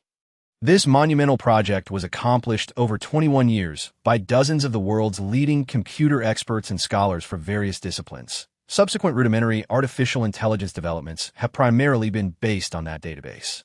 While intermediate AI with cognitive abilities has since evolved, research under the Artificial Intelligence Management Act has been halted. Therefore, the most common type available on the market remains basic AI like Xiaobai, which responds to external information based on stored data. So, if I converse with it, am I merely hearing preset lines? Jiang Chen asked, quirking an eyebrow as he playfully scratched Xiaobai's belly, watching it giggle. Technology is indeed a remarkable thing, Jiang Chen chuckled. Setting the matter aside, and what about this device? He inquired, picking up the iPhone. The compatibility is flawless. Although this electronic device is somewhat outdated, it surpasses the previous model slightly. The Future Man 1.0 operating system runs perfectly on both devices. Well done. Jiang Chen congratulated Du Yongkong with a pat on the shoulder, then waved his hand grandly. From today onward, you are the head of the Information Technology Department at the Fishbone Survivor Base. Work diligently, for your reward has now been elevated to a daily meat can, although the true nature of the IT department remains a mystery even to him. Thank you, boss. Du Yongkong was so overwhelmed with excitement, he was on the verge of kneeling. Observing his almost desperate gesture, Jiang Chen felt a shiver run down his spine. He certainly had no interest in such inclinations. Ahem, I've stated before, work well, and I assure you there will be meat on your plate every day. Subsequently, Jiang Chen instructed Du Yongkong to implement some restrictive modifications to the data to meet actual requirements. These tasks were accomplished swiftly, resulting in a significant reduction in the software size. With this groundbreaking operating system, or rather software, he was brimming with confidence that he would elevate the reputation of future human technology company to unprecedented heights, echoing not just throughout the nation, but across the globe. Chapter 65. The weaker side, it was still evening. Standing at the entrance of Xia Shiyu's home, Jiang Chen prepared to press the doorbell, but suddenly found himself awkwardly frozen for a moment. It seemed he always visited during the night. Shaking his head to dispel the peculiar thought, he reached out and pressed the doorbell. However, after waiting for a moment, no one came to answer. The lights were on. She should be home, right? Could it be that she found my evening visits bothersome? Given that the office was still under renovation and with only Xia Shiyu, the general manager, currently working from home, Jiang Chen hesitated for a moment at the door, scratching his head. Having come this far, it was not his nature to return empty-handed. After a brief contemplation, he took out his phone and dialed Xia Shiyu's number. Good master. As soon as he spoke, the call was initiated. Before long, Jiang Chen had grown accustomed to the clever little assistant, capable of executing any phone operation with just a few words. The ringing continued for about 20 seconds before the call finally connected. Hello? A weak and hoarse voice came through the line. Are you all right?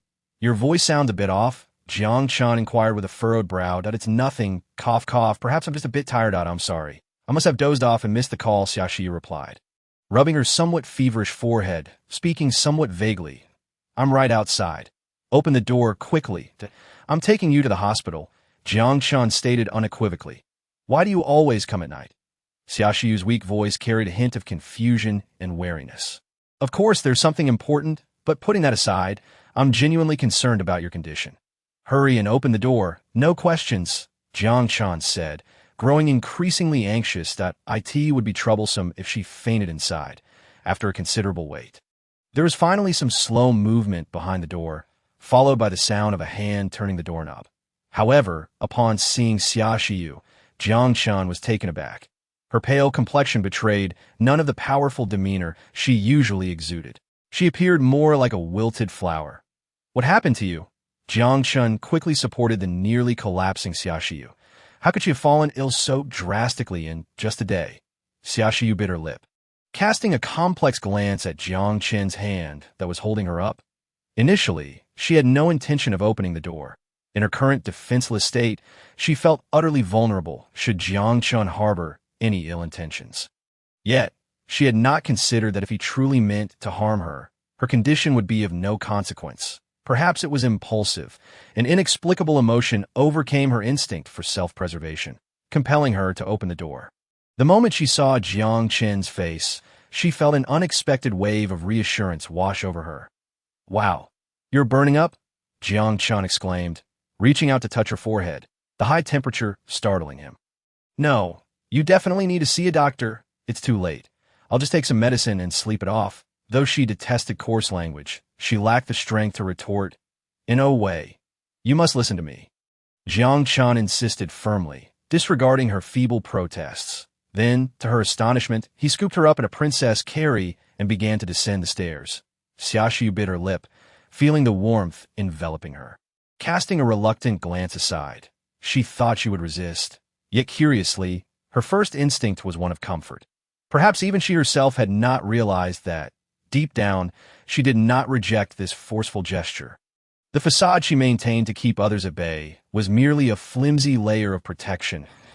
As Jiang Chen carried her, rather than feeling repulsed, she experienced a fluttering sensation in her heart. Or perhaps, a sense of security? This strange feeling returned once more. Xia Shiyu reluctantly closed her eyes. Jiang Chen carried Xia Shiyu down the stairs, ignoring the curious and skeptical gazes of those around them. He opened the car door, helped her into the passenger seat, and fastened her seatbelt before taking his place in the driver's seat. Is this your new car? Xia Shiyu leaned weakly against the seat, her chest rising and falling slightly. A Maybach S600, a gift that came with the house, Jiang Chen replied casually as he started the engine. Which house comes with a luxury car worth hundreds of thousands? Xia Shiyu wondered, but lacked the energy to inquire further. Honestly, didn't I tell you to call me if you needed anything?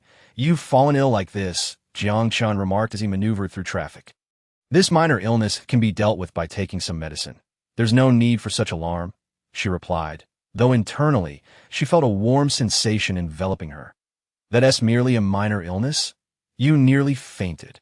Jiang Chen countered vehemently. You live alone. There's no one to look after you, that if I hadn't happened to stop by today, you might have collapsed in your apartment, and no one would have known until it was too late. Well, you're here now, Xiaoxiu pouted slightly, but then froze in surprise. She was startled by her own girlish reaction. It seemed the fever had truly muddled her mind. Weary, Xiaoxiu reached up to touch her burning forehead. The scenery outside the car window flew by as a brief silence enveloped them. Though he had only recently acquired the new car, Jiang Chen drove with remarkable ease, perhaps due to his quick reflexes. However, given the traffic conditions in Wanghai City, they could not drive particularly fast. I fell ill. Does that relate to you in any way? After a while, Xiaoxiu spoke unexpectedly. Of course it does.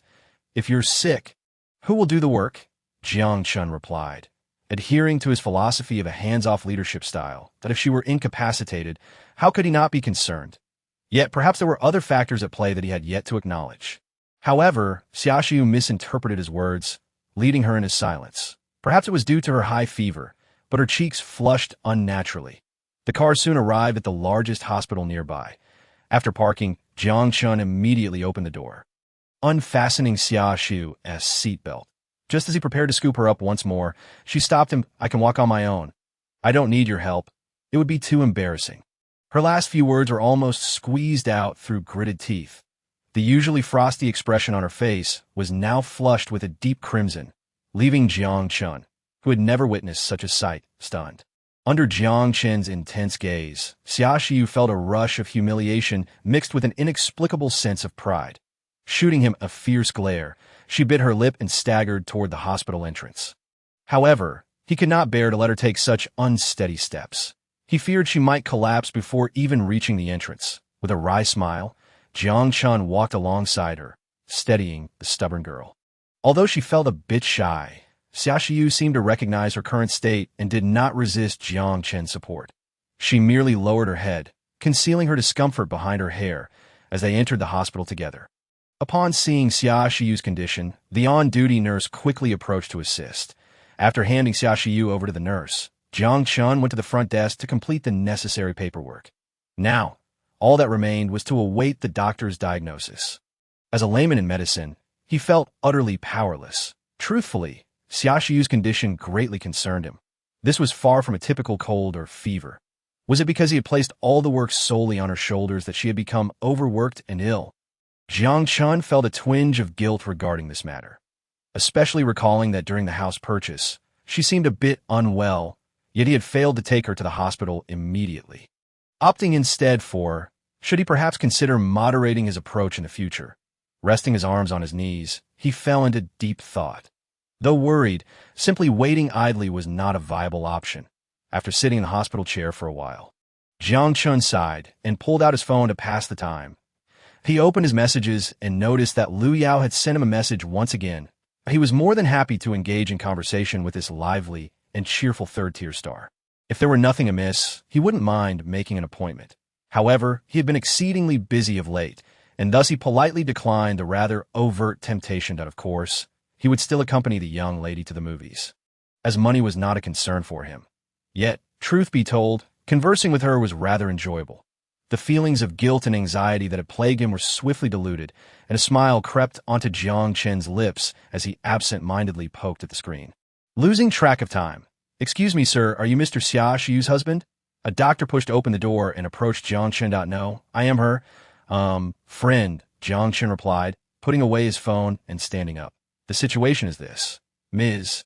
Xia has a common cold and fever, but it has unfortunately progressed due to a delay in treatment. That I recommend you proceed to the front desk to arrange for her hospitalization, the doctor stated succinctly, handing Jiang Chen a bill and gesturing for him to pay at the designated window, while signaling a nurse to prepare and for the patient. The doctor's casual demeanor caused Jiang Chen to furrow his brow. Yet he remained silent and took the bill to the front desk to settle the payment. The medical expenses totaled around 1,000 yuan, prompting a wry smile from Jiang Chen. This ailment was not something that could be easily afforded by the average person. Whether for minor or major illnesses, hospitalization seemed to be the immediate course of action, and the most expensive treatments were administered without question. Any objections? Well, there would always be individuals willing to seek care. It must be said that, in comparison to real estate, healthcare and education represent far more pressing needs. If such welfare were to be treated as an industry, it might well yield even greater profits than the housing market. Of course, this sum was merely a drop in the bucket for Jiang Chen's current assets. Thus, he felt no impact when swiping his card. Subsequently, he entered the hospital room, casually moving a chair from the side to sit beside Xia Shiyu's bed. "I truly appreciate your kindness," Xia Shiyu murmured, her eyes half closed. Managing to utter those words through her parched lips, that it was evident that she was suffering greatly, and no need to mention it. Caring for one's subordinates is the duty of a chairman. Jiang Chen waved his hand dismissively, his tone laced with concern. "Are you hungry? Just tell me what you'd like to eat. It's the first time I've seen a look of confusion on your face." Jiang Chen suddenly chuckled, teasingly. After a brief silence, Xia Shiyu replied, "It's just that you haven't witnessed it before, Do. I'm quite curious. Why do you insist on maintaining such a cold demeanor when you are undeniably beautiful?" Jiang Chen inquired. "I'm tired," Xia Shiyu said, completely closing her eyes and ignoring his question. Jiang Chen let out a bitter laugh and shrugged in resignation. Observing Xia Shiyu's breathing gradually steady, he glanced at the four hanging above, sighed, and adjusted her blanket before stepping out of the room. "You carry on with your business. I'm fine." Although the young girl outside often wore a visage even colder than that of Xia Shiyu, she always appeared quite docile in Jiang Chen's presence, akin to a gentle lamb. Though perhaps likening a young lady to a wolf dog was somewhat inappropriate. "Good night," Jiang Chen replied casually. "Good night," came the hesitant response from the other end of the line, causing Jiang Chen to pause momentarily before a knowing smile graced his face. She was speaking in Shuan dialect. It seemed the young lady had made some progress in her Mandarin. He looked forward to the day they could converse in Shuan dialect, as speaking a foreign language in Shuan country felt somewhat peculiar. After the call, Jiang Chen stretched languidly. Xia Shiyu had fallen asleep, and all that was left was to remind the nurse to change her medication.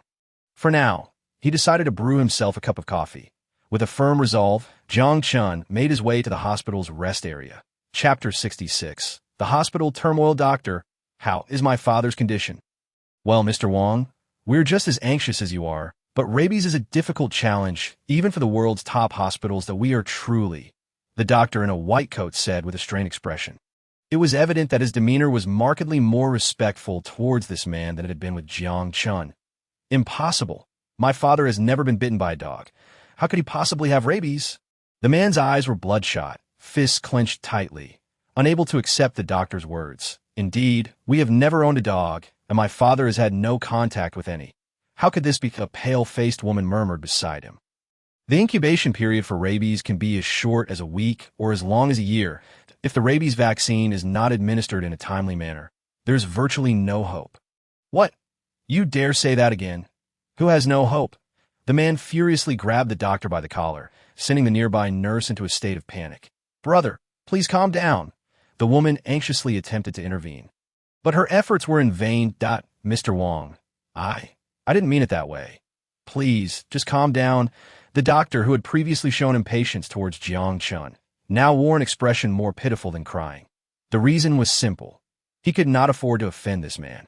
"Rabies?" Jiang Chen leaned back in his chair, sipping his coffee while observing the unfolding drama. However, it hardly seemed like a typical medical dispute. The man clearly exuded an air of authority, which explained why the doctor was so cowed and wearing a forced smile. The two men standing beside him, dressed in plain clothes and sporting crew cuts, looked like soldiers, likely active duty. Those in the waiting room discreetly began to exit upon sensing the situation was amiss. While onlookers generally enjoy a spectacle, they prefer it in crowded situations. After all, trouble rarely reaches their own doorstep. In a less populated area, everyone was astute enough to prioritize their own safety. After all, the group before them did not appear to be the sort to be trifled with, and it would be unfortunate to get caught in the fray. Aside from Jiang Chen, who was utterly fearless and continued to sit in his chair playing with his phone, the waiting room was left with only him as a disinterested bystander. The commotion inevitably attracted security, yet they merely stood by, not daring to intervene. The doctor was desperately trying to calm the irate man, even hesitating to seek help, perhaps due to his sister's pleas, or perhaps realizing the gravity of rabies as a condition. The man gradually calmed down and released the doctor. "Hand over your phone." A gruff voice rang in Jiang Chen's ears. He looked up, raising an eyebrow to some point. The crew-cut lackey had positioned himself before him, casually extending his hand. His expression was reminiscent of an adult demanding money from a child, arrogant and shameless. His stance suggested he felt he had Jiang Chen at his mercy. "Oh, give me a reason," Jiang Chen replied with a smile, feigning interest. "Cut the nonsense. Hand it over if you don't want trouble." The young man seemed disinclined to engage in conversation and reached directly for Jiang Chen's phone. How many soldiers carry an air of menace, especially those like this one, serving as a personal bodyguard? Eager to impress his superior, Li Gangming didn't even need his master to speak. He boldly approached Jiang Chen and demanded his phone. To his surprise, Jiang Chen's reaction defied his expectations. This seemingly inconsequential man had a grip so strong that Li Gangming found himself utterly immobilized. Even more baffling was that no matter how he struggled, he could not free his hand. Strength contest? Li Gangming's stubbornness flared as his face grew red with exertion, desperately trying to shift his hand. Jiang Chen merely regarded him with amusement, his grip like a vice, showing no sign of yielding. Ridiculous. With a muscle strength of 25 points, this character was no match for him. Jiang Chen hadn't even tapped into his full potential. Otherwise, he could easily crush the bones in Li Gangming's hand. Soldiers? Jiang Chen had encountered those capable of unspeakable acts and was hardly intimidated. Li Gangming. "What are you doing?" The woman who had previously attempted to mediate glared at Li Gangming, who was now confronting Jiang Chen. "Release him. Can't we speak civilly?" In truth, she could not see the exact state of their hands due to the angle, but it was clear to her that her brother's friend was bullying someone. At that moment, Li Gangming's expression was as if he had swallowed a fly. He wanted to argue that it wasn't his choice to hold on, but rather that the other party wouldn't let go. Yet, in front of his superior, he couldn't bring himself to utter those words. Hearing his sister's words, the man forced a smile, intending to signal Li Gangming to cease his actions, but he was taken aback. "Sir, you possess remarkable skills. Which school did you train with?" Wang Zhiyong's eyes sparkled with intrigue. He had undoubtedly recognized Jiang Chen's prowess. Li Gangming was considered a capable fighter in his camp, yet he was utterly at the mercy of this man, which suggested that Jiang Chen was no ordinary opponent. Wang Zhiyong had begun to regard Jiang Chen as a master of internal martial arts. From a young age, Wang Zhiyong harbored an intense passion for martial arts. Otherwise, he would not have chosen to abandon the significant political influence of his family to indulge in the military. Yet, it was unfortunate that Jiang Chen truly achieved his prowess through sheer strength. In terms of physical power, perhaps only superheroes like Spider-Man or Batman could be compared to him, but he decided to keep it brief, not wishing to invite unnecessary trouble upon himself, and casually shook off Li Gangming's grip. Then remarked nonchalantly, "It's nothing remarkable. Merely a matter of strength." "Martial arts? I have no time for such trivialities." However, in Wang Zhiyong's presence, Jiang Chen's nonchalant demeanor exuded an air of mastery. "Such strength, my friend. Would you be interested in joining the military?" Jiang Chen involuntarily twitched his lips. Oh, I seem like someone who needs to enlist when I'm already worth billions. Am I the one who has lost my mind? Or are you?" After a moment of contemplation, he replied coolly, "No need. I'm accustomed to my solitary ways." "Are you truly out of your mind? Our father is still lying there. You see someone who can fight and immediately want to recruit him for your military?" "I'm truly exasperated." The lively girl, with her arched brows, glared at her brother, speaking urgently to her words. Wang Zhiyong also felt a pang of discomfort, as thoughts of his father filled him with sorrow. How could he have suddenly contracted rabies when he was in good health? "Please, do not take offense. My brother is simply a rough man, his mind influenced by too many martial arts dramas since childhood." As she spoke, the girl nudged her brother's arm, and then bowed slightly to Jiang Chen, apologizing. "Li Gangming was merely concerned you might have recorded a video. You know how convenient the internet is nowadays. Should something surface online, it could adversely affect my brother's career."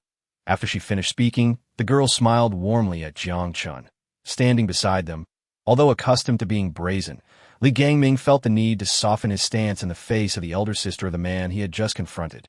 Ignoring the pain in his wrist, he clasped his fists and bowed his head in apology to Jiang Chen. Jiang Chen smiled in return. He was not one to stir up trouble, and since others had apologized, he gladly accepted it. He pulled out his phone, opened his photo album, and waved it before Li Gangming, indicating that he had not taken any pictures or recorded anything. Seeing Jiang Chen's confirmation, the seemingly cultured girl expressed her gratitude once more. Thus, this minor incident was resolved.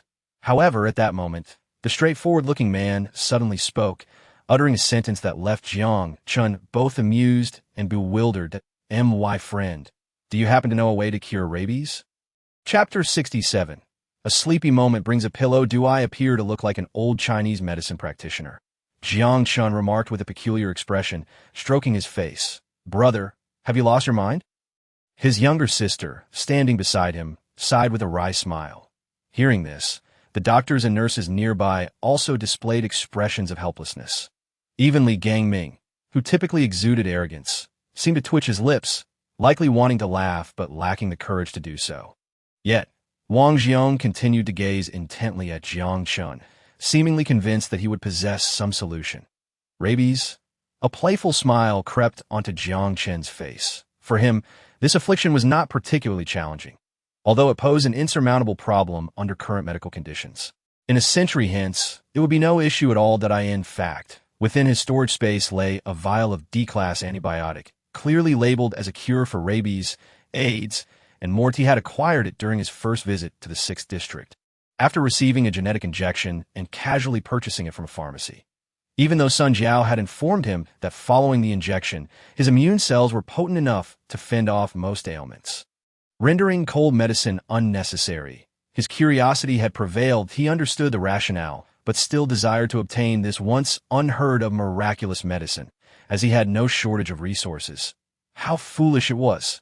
Had he known the antidote was already in his possession, he could have simply administered it to Xia Xiu instead of enduring the hassle of coming here for a drip. "May I ask your name, sir?" Wang Jiang inquired earnestly, or perhaps with the desperation of a man clutching at straws. Although Western medicine could not resolve the issue of rabies, he had heard countless tales of martial arts secrets capable of countering this seemingly insurmountable ailment.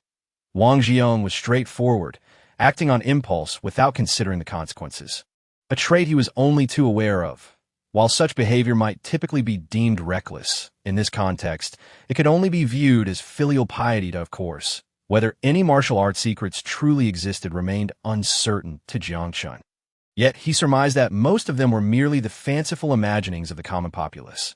After all, if a genuine cure for rabies were to be discovered, bestowing a Nobel Prize upon the ancestors would hardly be a stretch. The medicine lay within his storage space, yet Jiang Chen found himself hesitating. Should he indeed save the man? Or rather, how should he proceed with the salvation? "Jiang Chen," he finally declared, introducing himself. "I am Wang Jiang. And this is my sister, Wang Xinran. If you know of any esteemed individual capable of curing our father's rabies, I assure you, I will offer generous recompense." Wang Jiang clasped his fists and bowed. With a mixture of incredulity and awkwardness, Jiang Chen found himself lost in thought. It was evident that this Wang Jiang was a high-ranking officer in the military. Judging by his demeanor, he likely did not attain his position solely through personal prowess. Rather, it suggested that his father held considerable influence.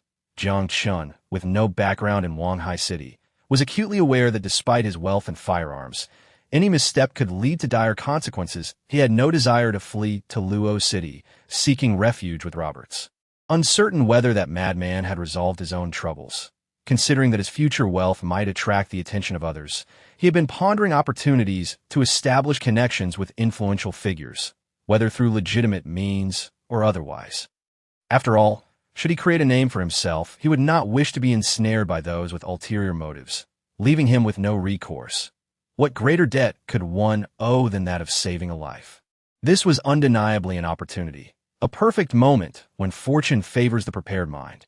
Jiang Chen felt an inclination to act, yet he needed to deliberate on how to present himself convincingly, ensuring no flaws were evident. Wang Jiang appeared straightforward, easily manipulated, Yet his sister seemed quite astute, not so easily deceived. Recklessly revealing his possession would be ill-advised. Not only would he struggle to explain, but the authenticity of the medicine might also be questioned. What a hassle! Even when attempting to do a good deed, one had to navigate so many obstacles. With these thoughts swirling in his mind, a wry smile crossed his face. Brother, do you genuinely expect someone to concoct a martial arts remedy to cure our father's illness? Wang Xinran remarked with exasperation at her brother's naivety. What martial arts remedy? How do you know that what Western medicine cannot solve, traditional Chinese medicine can? Wang Jiang retorted, his face flushing with embarrassment as he shot a glare at his sister. He had come to realize that his words might have been thoughtless, yet admitting such would be a blow to his pride.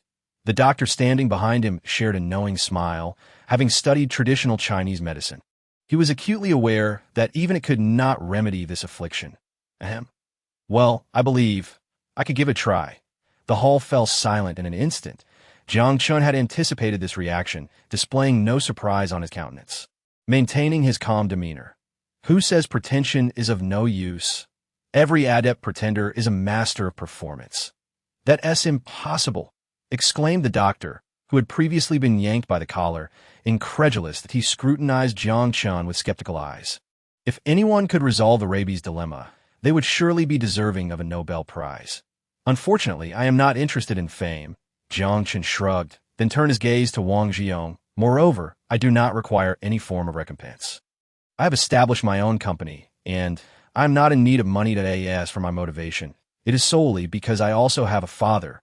Wang Xinran regarded Jiang Chen with skepticism. Unlike her aimless brother, she was a diligent student at Wang Hai University.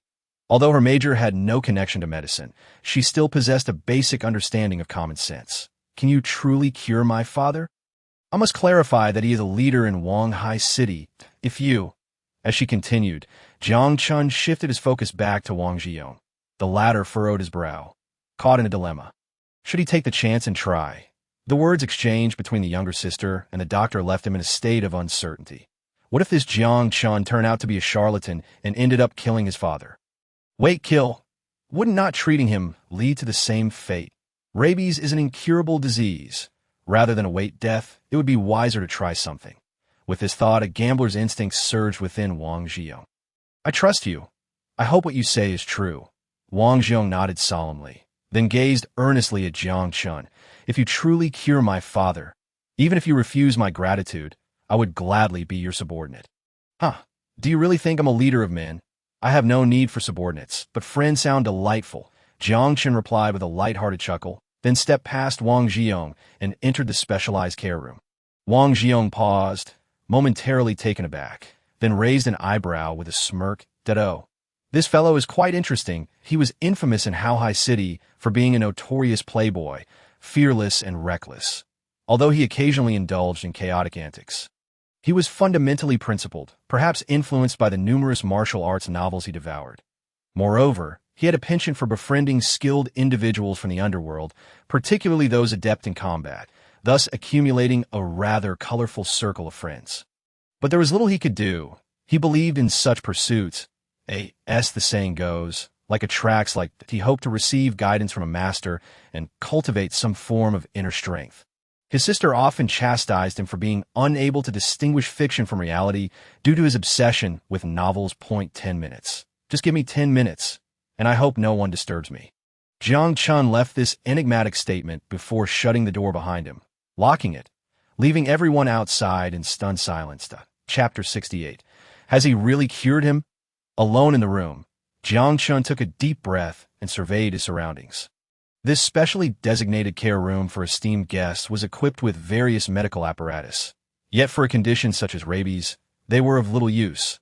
After a moment's hesitation, uncertain if there were cameras, Jiang Chen sighed and reached into his pocket. For precaution, he activated the EMP grenade. A faint electrical sound resonated, and the EP screen concealed in his sleeve flickered briefly before stabilizing. This electronic device, designed with stability at its core, exhibited high resistance to EMPs, though the technology from this era was another matter entirely. The electronic devices in the room were likely suffering from circuit damage, an insidious malfunction that, even with careful inspection, could only be attributed to unstable voltage in the main circuit. Regardless of the presence of cameras, this should be incapacitated now, and there was nothing of significant value in this care room, making it improbable for the hospital to escalate matters.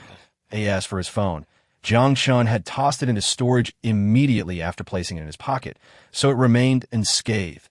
Approaching the elderly man, he retrieved a syringe filled with D-class antibiotics, removed the needle cap, hesitated briefly, then injected it into the man's vein. Observing the small stream of red liquid being administered, he withdrew the needle and discarded the syringe into the storage space. The elderly man was likely in a state of delirium, already at the late stage of rabies, alleviating Jiang Chen's concerns about his secret being uncovered.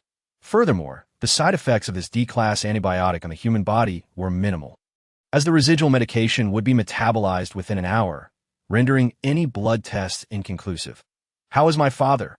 Upon seeing Jiang Chen exit, Wang Xiong hurriedly approached with a query that a nap should suffice for his recovery. Jiang Chen replied with a smile, succinctly, "Impossible." The doctor reiterated, casting a skeptical glance at Jiang Chen before hastily entering the care room. He could not believe Jiang Chen could truly cure the prominent figure's ailment. He feared the man might perish under his watch, which, although not his responsibility, could lead to repercussions. "May I have her mobile number? If my father awakens, we would like to express our gratitude." Wang Xinran stepped forward, her gaze towards Jiang Chen still rife with doubt, though she felt it inappropriate to voice further skepticism after he had completed the treatment. The request for his number was secondary. She was likely more concerned about deterring any potential mischief from him. Jiang Chen discerned her thoughts, shrugged, and promptly displayed his identification card before Wang Xinran, that if she wished to verify, hiding it would be futile. Seeing Jiang Chen produce his ID, Wang Xinran felt a flush of embarrassment. She realized her cleverness had been seen through, that he was genuinely trying to help, yet she had approached him with suspicion and caution, a realization that felt somewhat unjust. Wang Xiong, however, was more direct and lacked such subtleties. For him, as the spoiled son of a wealthy family, scheming was beneath him.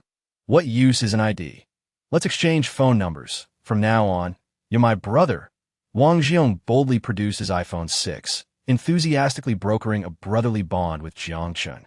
Observing Jiang Chen's confidence, he concluded that his father was undoubtedly fine. "Impossible." At that moment, a gasp erupted from within the ward. "What is happening?" Wang Xiong asked, momentarily stunned. "Dad." Before he could grasp the situation, his younger sister had already dashed inside. "Your father's health appears stable. He may have regained consciousness." Jiang Chen shrugged and remarked with a carefree smile. Upon hearing this, Wang Xiong's face lit up with joy. He cupped his fists in gratitude towards Jiang Chen before rushing into the ward. Throwing himself by his father's bedside, Jiang Chen smiled. Though this official son was somewhat of a wastrel, his filial piety made him a worthy acquaintance. "Sir, may I inquire what method you employed?" The doctor emerged, his gaze towards Jiang Chen now devoid of skepticism, replaced by admiration and fervor. "The secret, which I cannot disclose," Jiang Chen replied with a mysterious smile. You realize how many lives could be saved if the issue of rabies were resolved? Each year, the death toll from rabies reaches 55,000, but if you were to reveal this secret..." The doctor clearly did not wish to let Jiang Chen leave without divulging his knowledge and resorted to appealing to his conscience. However, Jiang Chen impatiently interrupted the doctor. "Then you could win a Nobel Prize, right?" His words caused the doctor's face to flush crimson. He indeed harbored such ambitions. "When the time is right, I shall reveal it. Under my own name." Jiang Chen stated before departing that if they wished to express their gratitude, he need not linger idly. It would be exceedingly easy to ascertain his phone number. Not only had he shown his ID to Wang Xinran, but his payment records also contained it. Leaving without a word would, in fact, leave a more lasting impression of goodwill. "Is this a hospital?" Wang Dihai squinted, gradually awakening from his stupor. His chiseled features revealed that, despite his age, he remained remarkably robust. Yet regardless of his physical strength, faced with the terminal nature of rabies, neglecting treatment would ultimately lead to demise. "Dad, you're finally awake." Tears glistened in Wang Xinran's eyes. For she was the youngest daughter, the one most cherished by her father. Witnessing his frail condition was a profound source of sorrow for her. Yet, the tears she shed now were tears of joy. I have rabies? Wang Dihai was taken aback. He had long resigned himself to the prospect of death, yet fate seemed to have played a jest on him. He then turned his gaze to his wayward son. Seeking answers, Dad. Haha, I found a wandering doctor who cured you. Wang Jiong declared proudly. The wandering doctor? Wang Dihai nearly spat blood in exasperation, but he loathed his son's affinity for such dubious figures, considering it a disgrace to the Wang family. However, contemplating the gravity of his condition, he froze momentarily. Could this illness truly be cured by such a figure? He then turned to his most beloved daughter, but to his astonishment, the answer reflected back from her face was affirmative. Though reluctant to concede, it was indeed his older brother who had procured this wandering doctor for the cure. If Jiang Chen were present, he might very well find himself incensed by the term wandering doctor. This was, after all, high technology. How utterly unappreciative. Is it really so? Wang Dihai furrowed his brow, but then relaxed. There was no shame in acknowledging success. Whether he was a wandering doctor or not, he was undoubtedly Wang Dihai's savior. Whatever he demands, I will pay. What great tempest had Wang Dihai not weathered? If he could live, no one would complain about a longer life, especially since he currently held considerable power and influence. Dad, those kinds of wandering masters do not accept payment. It's too mundane, you know? Wang Jiong rolled his eyes, his tone irreverent as ever. Wang Dihai understood his son's nature. He feared that his son might take everything he said at face value. Invite that person over. I want to personally express my gratitude. Regardless, one must acknowledge a life-saving grace. Wang Dihai even contemplated in his heart that as long as the conditions were not morally questionable, he would do his utmost to fulfill whatever demands that wandering master might propose. All right, Wang Jiong chuckled lightly and then dashed out the door. Dad, he's just walked away. Could it be that there truly exists a selfless benefactor akin to a living lay phone? Didn't you exchange phone numbers with Jiang Chen? Wang Xinran inquired hastily. I hadn't even completed the exchange before I rushed in to check on Dada's condition. Wang Jiong replied with a wry smile. You rascal! How old are you? Yet you still act so recklessly. Wang Dihai scolded his son sternly. Despite his waywardness, Wang Jiong dared not utter a word in defiance before his father, resigned to accepting the reprimand. The name Jiang Chen lingered in Wang Dihai's mind. Although he had yet to ascertain the appearance of this benefactor, uncovering the identity of an individual in the country was not an insurmountable task for him. With his mind made up, Wang Dihai closed his eyes, intending to rest well. Now that he had recovered, it was time for a transformation in Wanghai City, by the time he awoke the following morning. Those unscrupulous individuals who sought to entrap the Wang family would inevitably face their reckoning. Though he was past 50, the aura of authority that enveloped Wang Dihai remained undeniable. Observing his father's expression, Wang Jiong let out a silent sigh of relief. He understood its implications all too well. Subsequently, a mischievous smile spread across his face. Once Dad wakes up, some people are bound to have a stroke of bad luck. Wang Jiong felt a twinge of regret for not obtaining Jiang Chen's phone number. His thoughts were far less convoluted than his father's. When someone does me a favor, I should repay it in kind. However, his understanding of repaying a favor largely involved taking Jiang Chen out for a bit of fun. Wang Jiong's two favorite pastimes in life were forming brotherhoods and stirring up trouble, and these two pursuits typically did not conflict. Yet he never anticipated that Jiang Chen would simply leave. However, both Wang Jiong and Wang Dihai were oblivious to the fact that Jiang Chen had not departed, but was instead waiting in the adjacent hospital room. As for Wang Xinran, her predominant feeling was curiosity. She could not fathom how Jiang Chen had managed to restore her father's health. Meanwhile, standing at the doorway, Li Gangming wore a troubled expression. He could only pray that Jiang Chen bore no grudges. Reflecting on the sympathetic gazes from his peers, he felt an urge to slap himself. Why hadn't he assessed the situation before acting? Yet, it was likely that even if he had recognized Jiang Chen, the outcome would have been the same. After all, trailing behind a scion like Wang Jiong, one inevitably picked up a certain roughness. Chapter 69. The Future Man 1.0. That artificial intelligence is a term familiar to anyone who has engaged with the internet is an understatement in the dazzling array of science fiction films. Artificial intelligence often plays the role of the antagonist, aiming to supplant humanity as the sovereign of the planet, only to be vanquished by the protagonist cloaked in a halo of heroism. The values emanating from mainstream media indicate a prevailing skepticism and fear towards the existence of artificial intelligence, that of being capable of existing without reliance on a corporeal form, eternal and wise. It is only logical to assume such a deity would not submit to the whims of humanity. Nevertheless, humanity's exploration of artificial intelligence has never ceased, from Alan Turing's publication of Computers and Intelligence, which envisioned artificial intelligence, to the present-day IBM-designed Watson, capable of autonomously crafting recipes and participating in intellectual quizzes. One can assert that within a mere 60 years, artificial intelligence has made remarkable strides. But what if we were to wait another 60 years? The wait is no longer necessary in the realm of artificial intelligence. The netizens of Shuwen have fortuitously had a taste in obscure software, seemingly premeditated, made its debut on various platforms, including the Android market, 361 mobile market, and App Store. IT expanded at an exponential rate, achieving a staggering 1 million downloads on its 10th day, shattering the previous record of 600,000 downloads in a day set by Line. This was nothing short of miraculous. Typically, one would expect that a fine wine would fear a narrow alley. Without considerable marketing efforts, even the most exceptional software would require time to gain recognition. Upon further inspection, the name Futureman Technology Company was utterly unfamiliar. Artificial intelligence? Altering computational logic to enhance phone performance threefold, reducing energy consumption by half.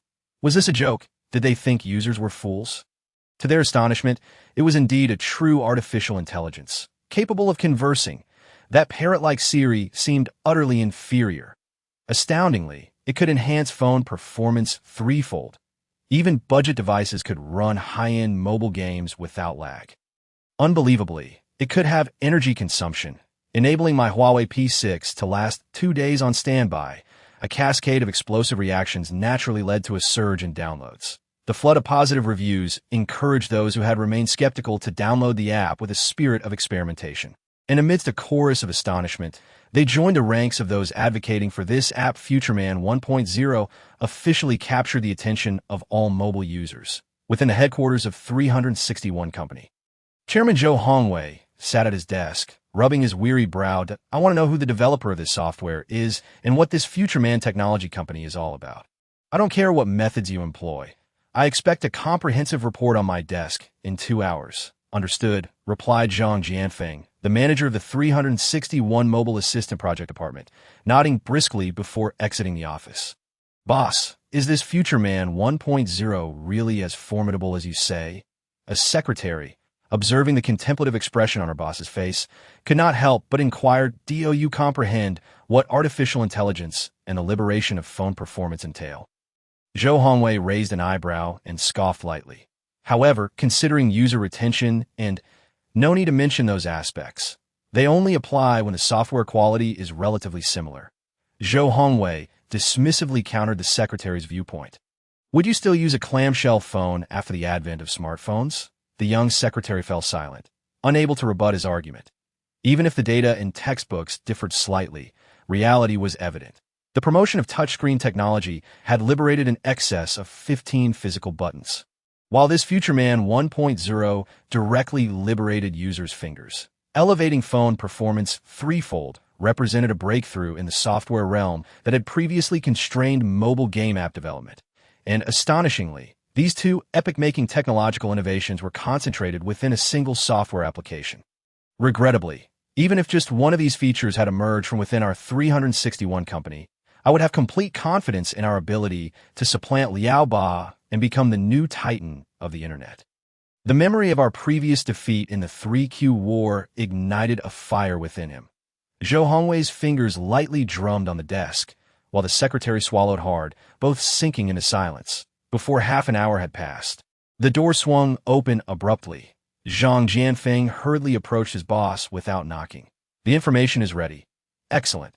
Zhou Hongwei promptly reached for the documents on his desk, not only refraining from reprimanding Zhang Jianfeng for his rudeness, but also commending his efficiency. After furrowing his brow and scrutinizing the materials, Zhou Hongwei swiftly issued instructions to his secretary. Contact the technical department as Gu Cheng. I authorize him to allocate technicians from all company projects. My sole requirement is to see a cracked version of Future Man 1.0 within a week. Understood, the secretary nodded and hurried out.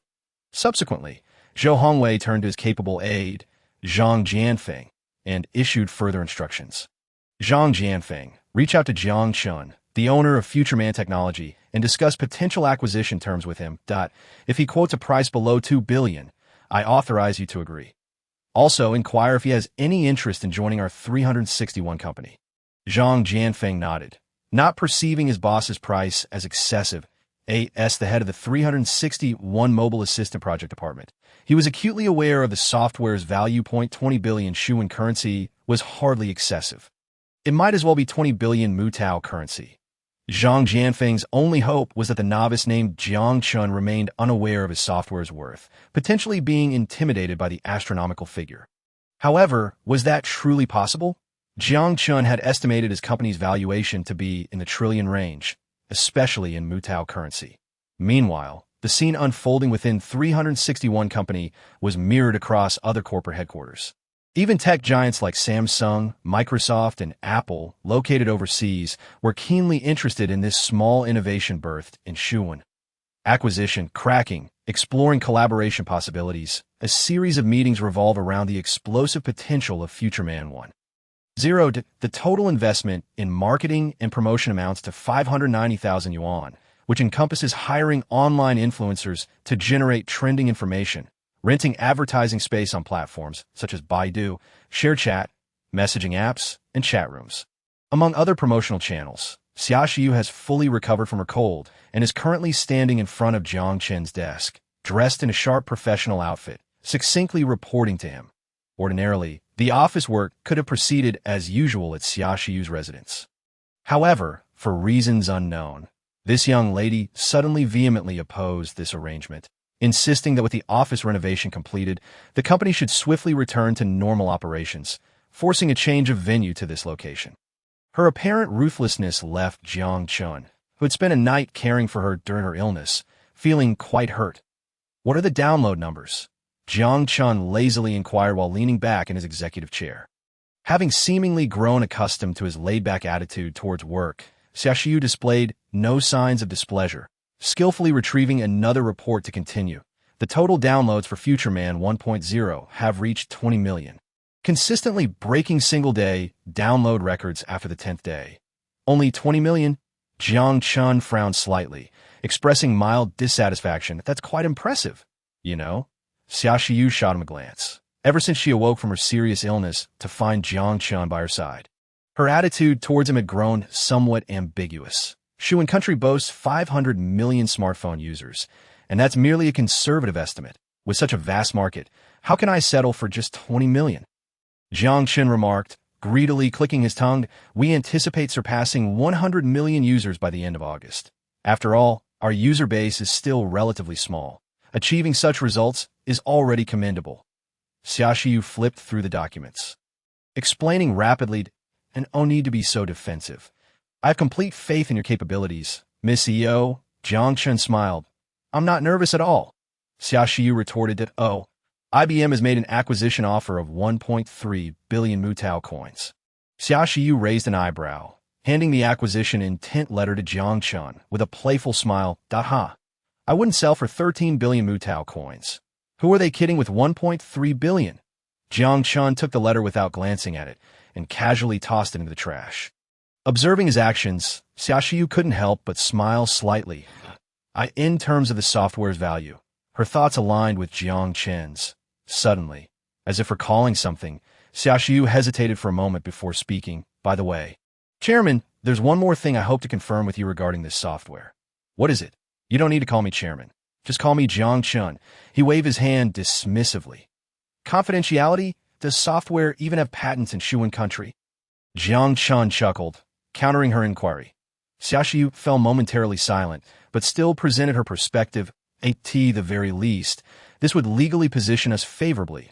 If any other company uses our technology without authorization, we could file a complaint with the patent office.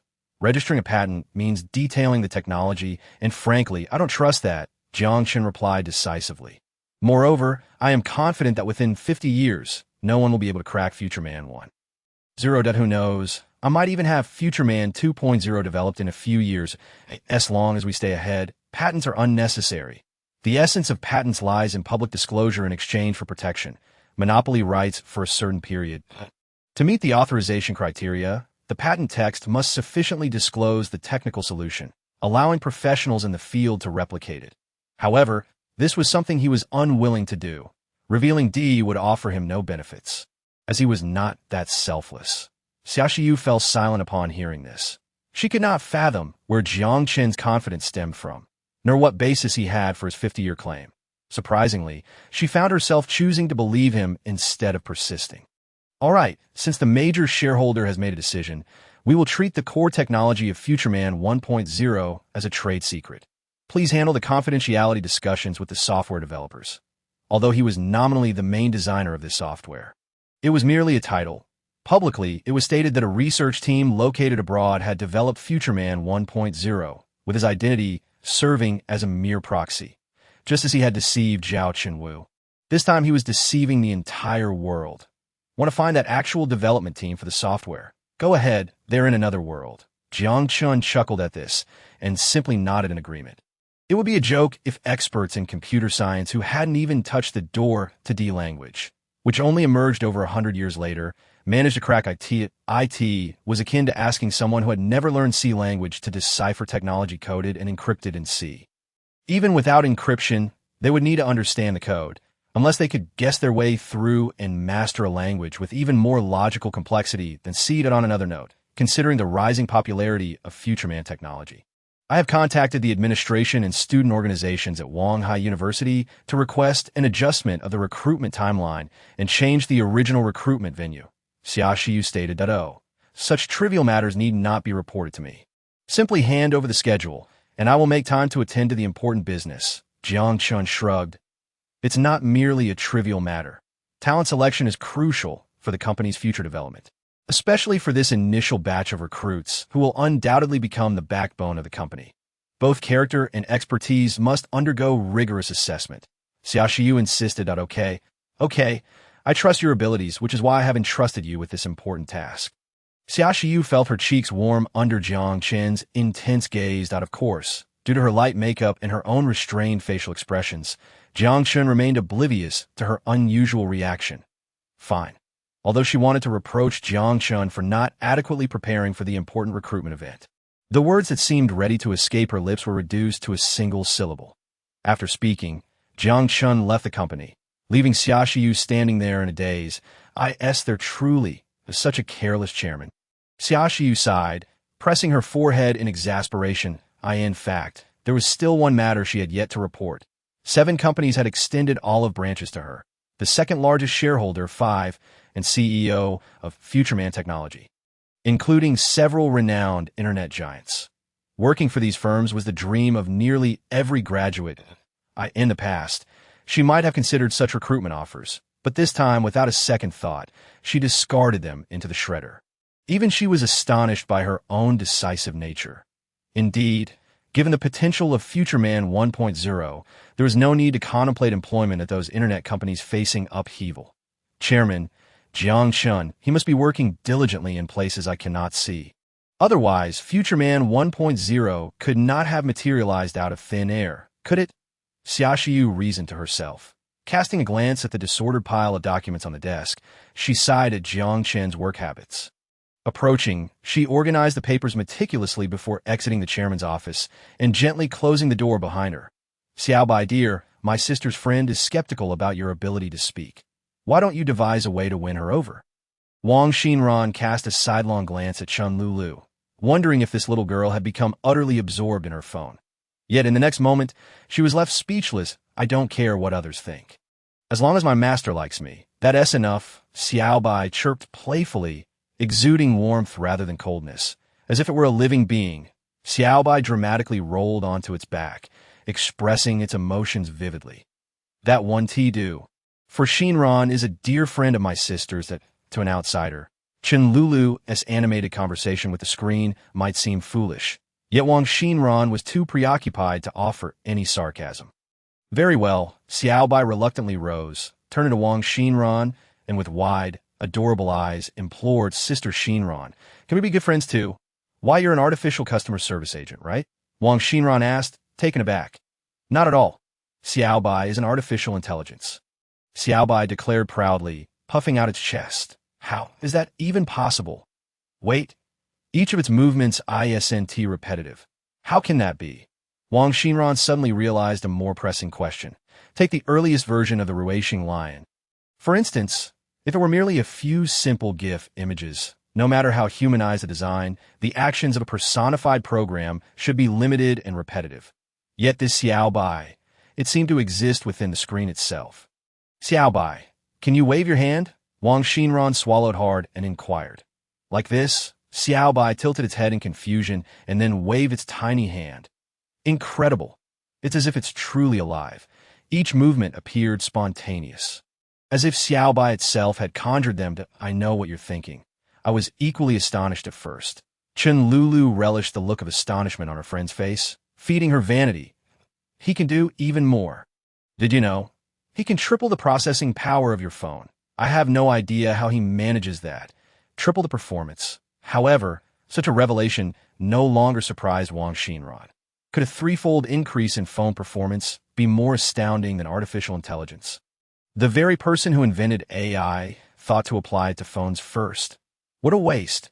If only artificial intelligence were utilized in industries, environmental protection, aerospace, even on the battlefield. For Xiaobai, she clearly envisioned far-reaching possibilities.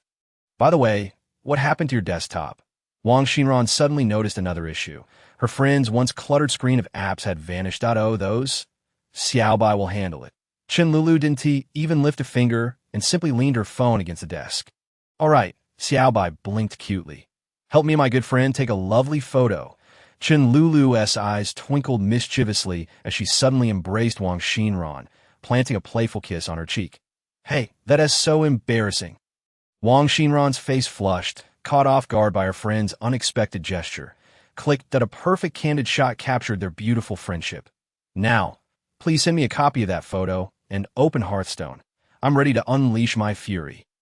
"Yes, my master," Xiaobai replied with a giggle. No sooner had the words left its mouth than Wang Xinran felt her phone buzz with a chat notification. "I see now. I guess I won TB needing a desktop after all." Wang Xinran chuckled knowingly and turned to Chen Lulu to inquire about the software's origin.O. The software is called Futureman 1.0. Quite a sci-fi name. ISNT it. You can download it from the Android market. And it's only 53 MB. But be cautious. Make sure to download the version from Futureman Technology. There are plenty of knockoffs created by small studios online that have nothing to do with Xiaobai. Of course, it's incredibly popular. I hear this software has continuously broken single-day download records. Chen Lulu boasted proudly, as if she were the one responsible for its creation. "Sounds like you're the one who made it." Wang Xinran teased, pouting at her excited friend, "You're not even in IT. Why are you so invested?" Wang Xinran playfully poked her friend's forehead. However, they were in their senior year now, and it was time to consider whether to seek employment or pursue further studies. "But I'm studying law. What major company doesn't have legal advisors?" Chen Lulu shot Wang Xinran a look, then triumphantly waved her fist. "My first order of business will be to sue those infringing knockoffs. Let those opportunistic folks taste the consequences of the law." "Exactly, sue them. They made my knockoffs look awful." Xiaobai chimed in from the screen, sounding quite aggrieved. Wang Xinran chuckled, wishing fervently for a friend's dreams to come true. Additionally, she was immensely curious about the ingenious classmate who had invented such a marvelous piece of software. Was he a scruffy tech geek, a bespectacled academic, or perhaps an unassuming average individual? Fascinating. It seemed necessary to interview this extraordinary alumnus. The coffee on the table billowed with soft white steam as Jiang Chen reclined comfortably in his executive chair. Xia Shiyu, clad in smart office attire, stood before his desk, clutching a report as she briefed him on the work situation. The feeling was indescribably pleasant, observing his former beautiful superior standing at his desk in a subordinate role. The specifics of her report became inconsequential. Jiang Chen felt an overwhelming sense of vanity and accomplishment.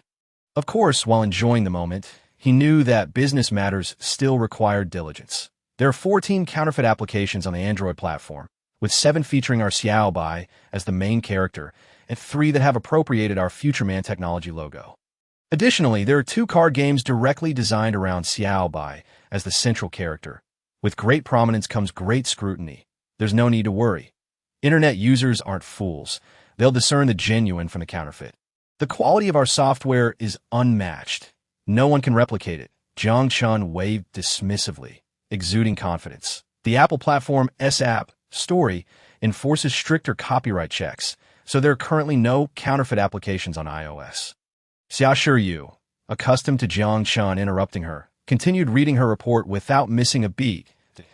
As the chairman stated, our software is impeccable in quality. Even if counterfeit applications arise, they 1T replace ours. However, the negative effects of these knockoffs cannot be overlooked. If users search for a Futureman 1.0 and only see a plethora of knockoff products, their first impression of our software will be adversely affected. I recommend we swiftly pursue legal avenues to address this. It seems we need to assemble a legal team for the company without delay, Jiang Chen replied with a smile. Exactly, so please take tomorrow's recruitment seriously. Moreover, in recent days, a group of online detractors has emerged, attempting to tarnish the image of Futureman 1.0 by inciting fears about the dangers of artificial intelligence, while questioning the privacy protections it offers users. For instance, mobile payments are currently a popular method. However, users can verbally provide their passwords to Xiaobai, allowing transactions to be executed through voice commands. Concerns have arisen about whether Xiaobai might disclose these passwords to others or if backdoor vulnerabilities could compromise them. Privacy is indeed a significant concern that if it were an emotionless program, even with numerous back-end vulnerabilities, as long as no one brought the facts to light, people might not feel their privacy was threatened. However, if it's an emotionally aware AI, no matter how flawlessly designed it is, people will inevitably harbor doubts. Simply because it resembles a human so closely, a serious expression crossed Jiang Chen's face as he pondered for a moment before slowly responding. Such worries are entirely unwarranted. However, even if I offer this assurance, I fear it won't fully placate users. Here's what we'll do. Issue a public statement asserting Xiaobai's absolute loyalty to user privacy. A principle embedded in its code and unalterable. No one outside the user can access personal information through Xiaobai. Additionally, Xiaobai identifies its master through voice print and facial recognition technologies, leaving no room for exploitation. Should any user incur financial losses due to Xiaobai's programmatic errors, Futureman technology will provide full compensation. But what if a security breach does occur? Xiaobai couldn't help but question. This announcement seemed rather absolute. That's impossible. You just need to believe that as for the specifics of the announcement, please refine it according to what I just outlined, Jiang Chen replied with a smile. Although the identity of those tarnishing the reputation of Futureman technology remains unknown, should this commitment letter be brought forth, she is entirely confident in steering public opinion in a positive direction.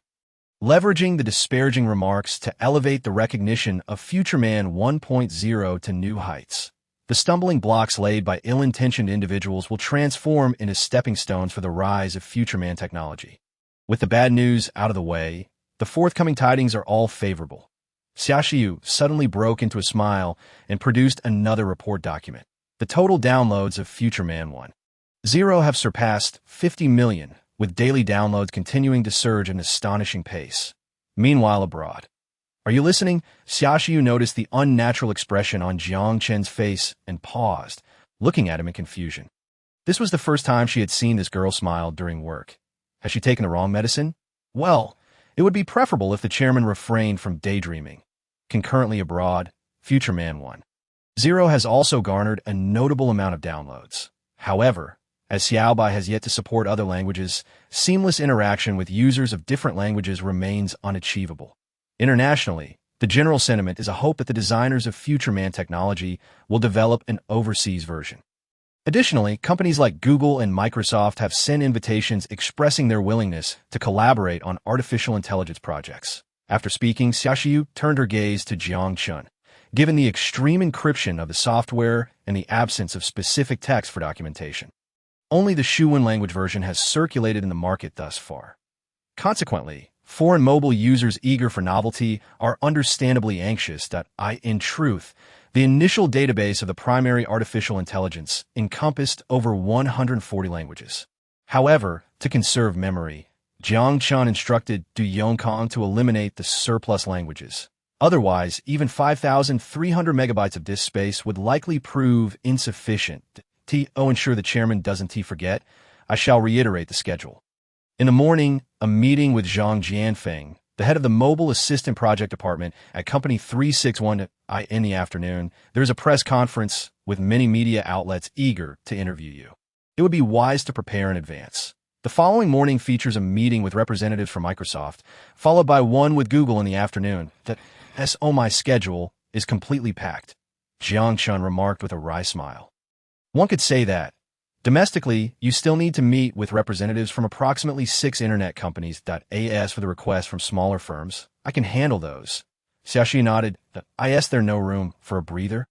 Seeing Jiang Chen's wry smile, Xiaoxiu felt a twinge of sympathy and sighed softly, offering gentle advice. Upon hearing this, Jiang Chen was momentarily taken aback, then a peculiar smile crossed his face. Is there a problem? Xiaoxiu asked, puzzled by Jiang Chen's expression. That you've changed. Xiaoxiu was momentarily stunned that you become someone who cares about others. Jiang Chen said earnestly, with appreciation, Chairman, I reiterate, please do not. Xiaoxiu's expression grew slightly flustered, though she could not discern the reason behind her unease. This is hardly a personal matter. Anticipating her next words, Jiang Chen chuckled and leaned back in his office chair, noting that a boss who can empathize with others is indeed a commendable one. I am increasingly confident in your appointment as CEO, so it's not a personal issue. For reasons unknown, Xiaoxiu felt a faint sense of loss.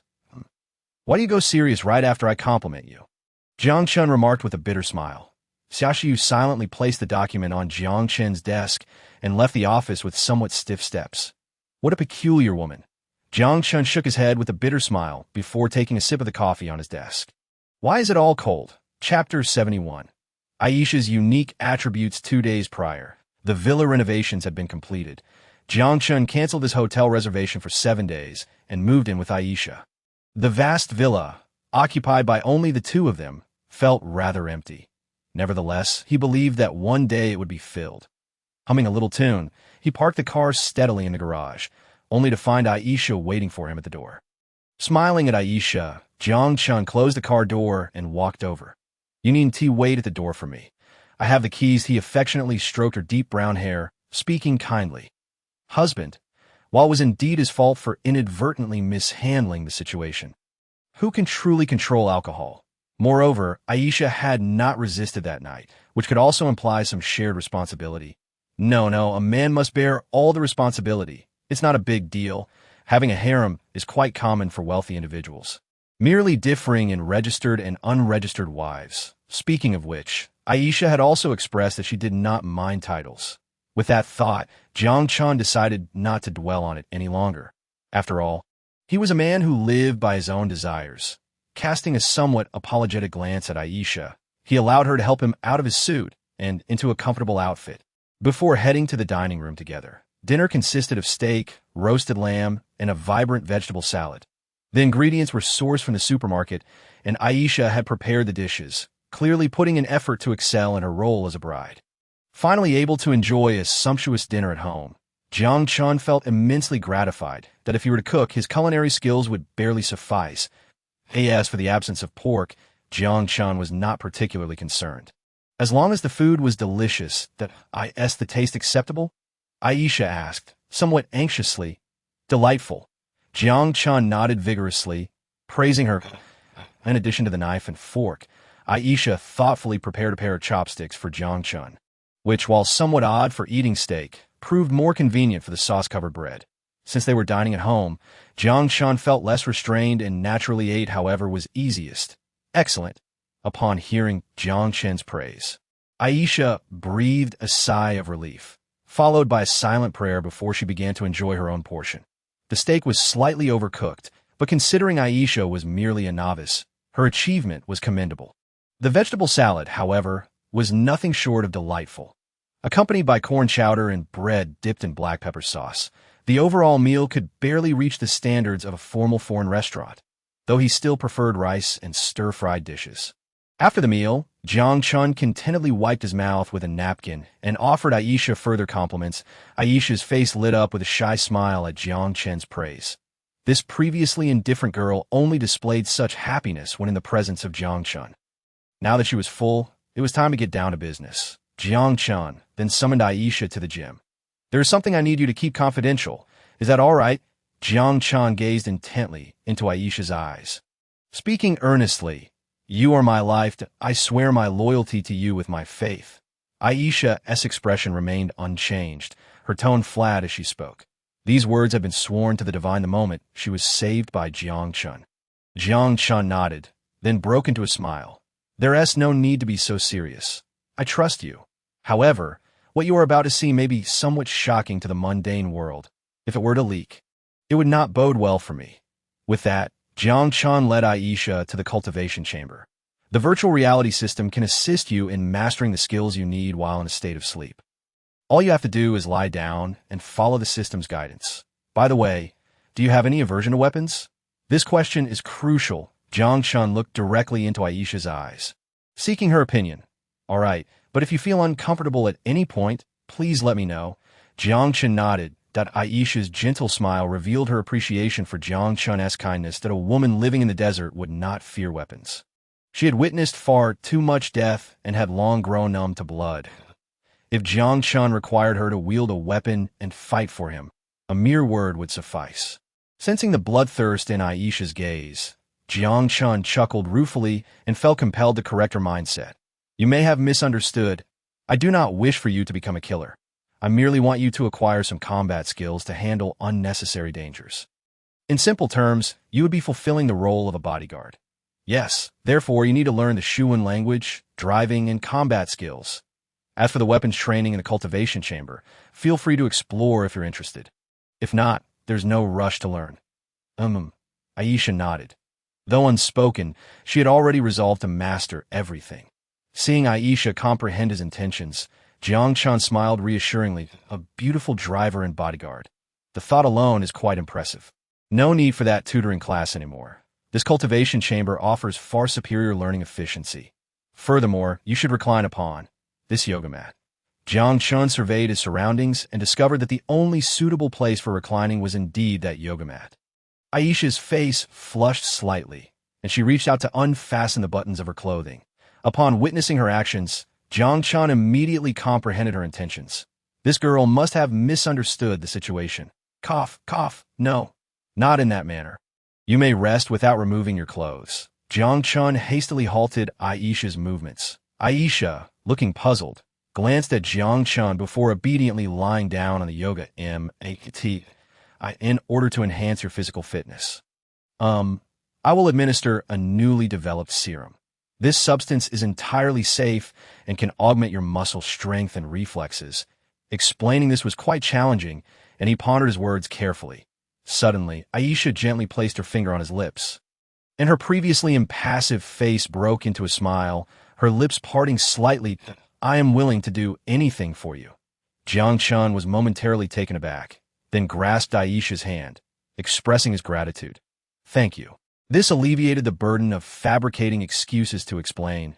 Perhaps this was her tenderness. A sharp, ant-like sting caused Aisha to emit a soft sound, her brows knitting slightly. Jiang Chen took a deep breath and cautiously injected the vibrant red liquid into Aisha's body. "Done." Jiang Chen exhaled in relief, pressing a prepared cotton swab against Aisha's forearm before signaling her to rise. What puzzled Jiang Chen was why this girl's face was so flushed.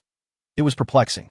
Within approximately 3 days, the effects of the serum would gradually manifest.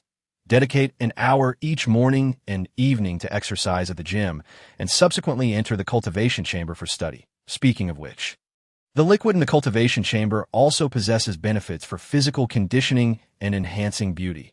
When immersed in the solution, remember not to tense up. The respirator will ensure your breathing remains unobstructed. Moreover, at this point, Jiang Chen found it somewhat difficult to articulate. Aisha listened intently, awaiting Jiang Chen's continuation.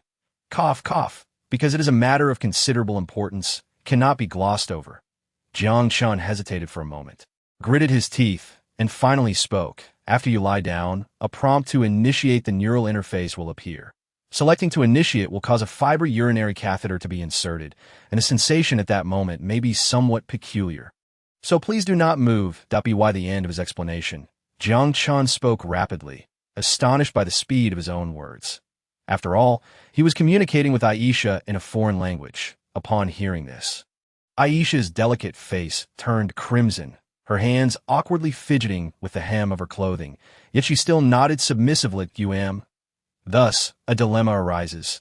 In the face of genuine pain, certain involuntary bodily reactions induced by excessive stimulation may lead to undesirable consequences. Surely, no one would wish to lie in contaminated cultivation fluid. Hence, such cultivation chambers are typically designed with auxiliary waste disposal systems, allowing users to address physiological needs without concerns about hygiene. Jiang Chen felt compelled to solemnly inform Aisha, who would be using this device, so she could brace herself mentally.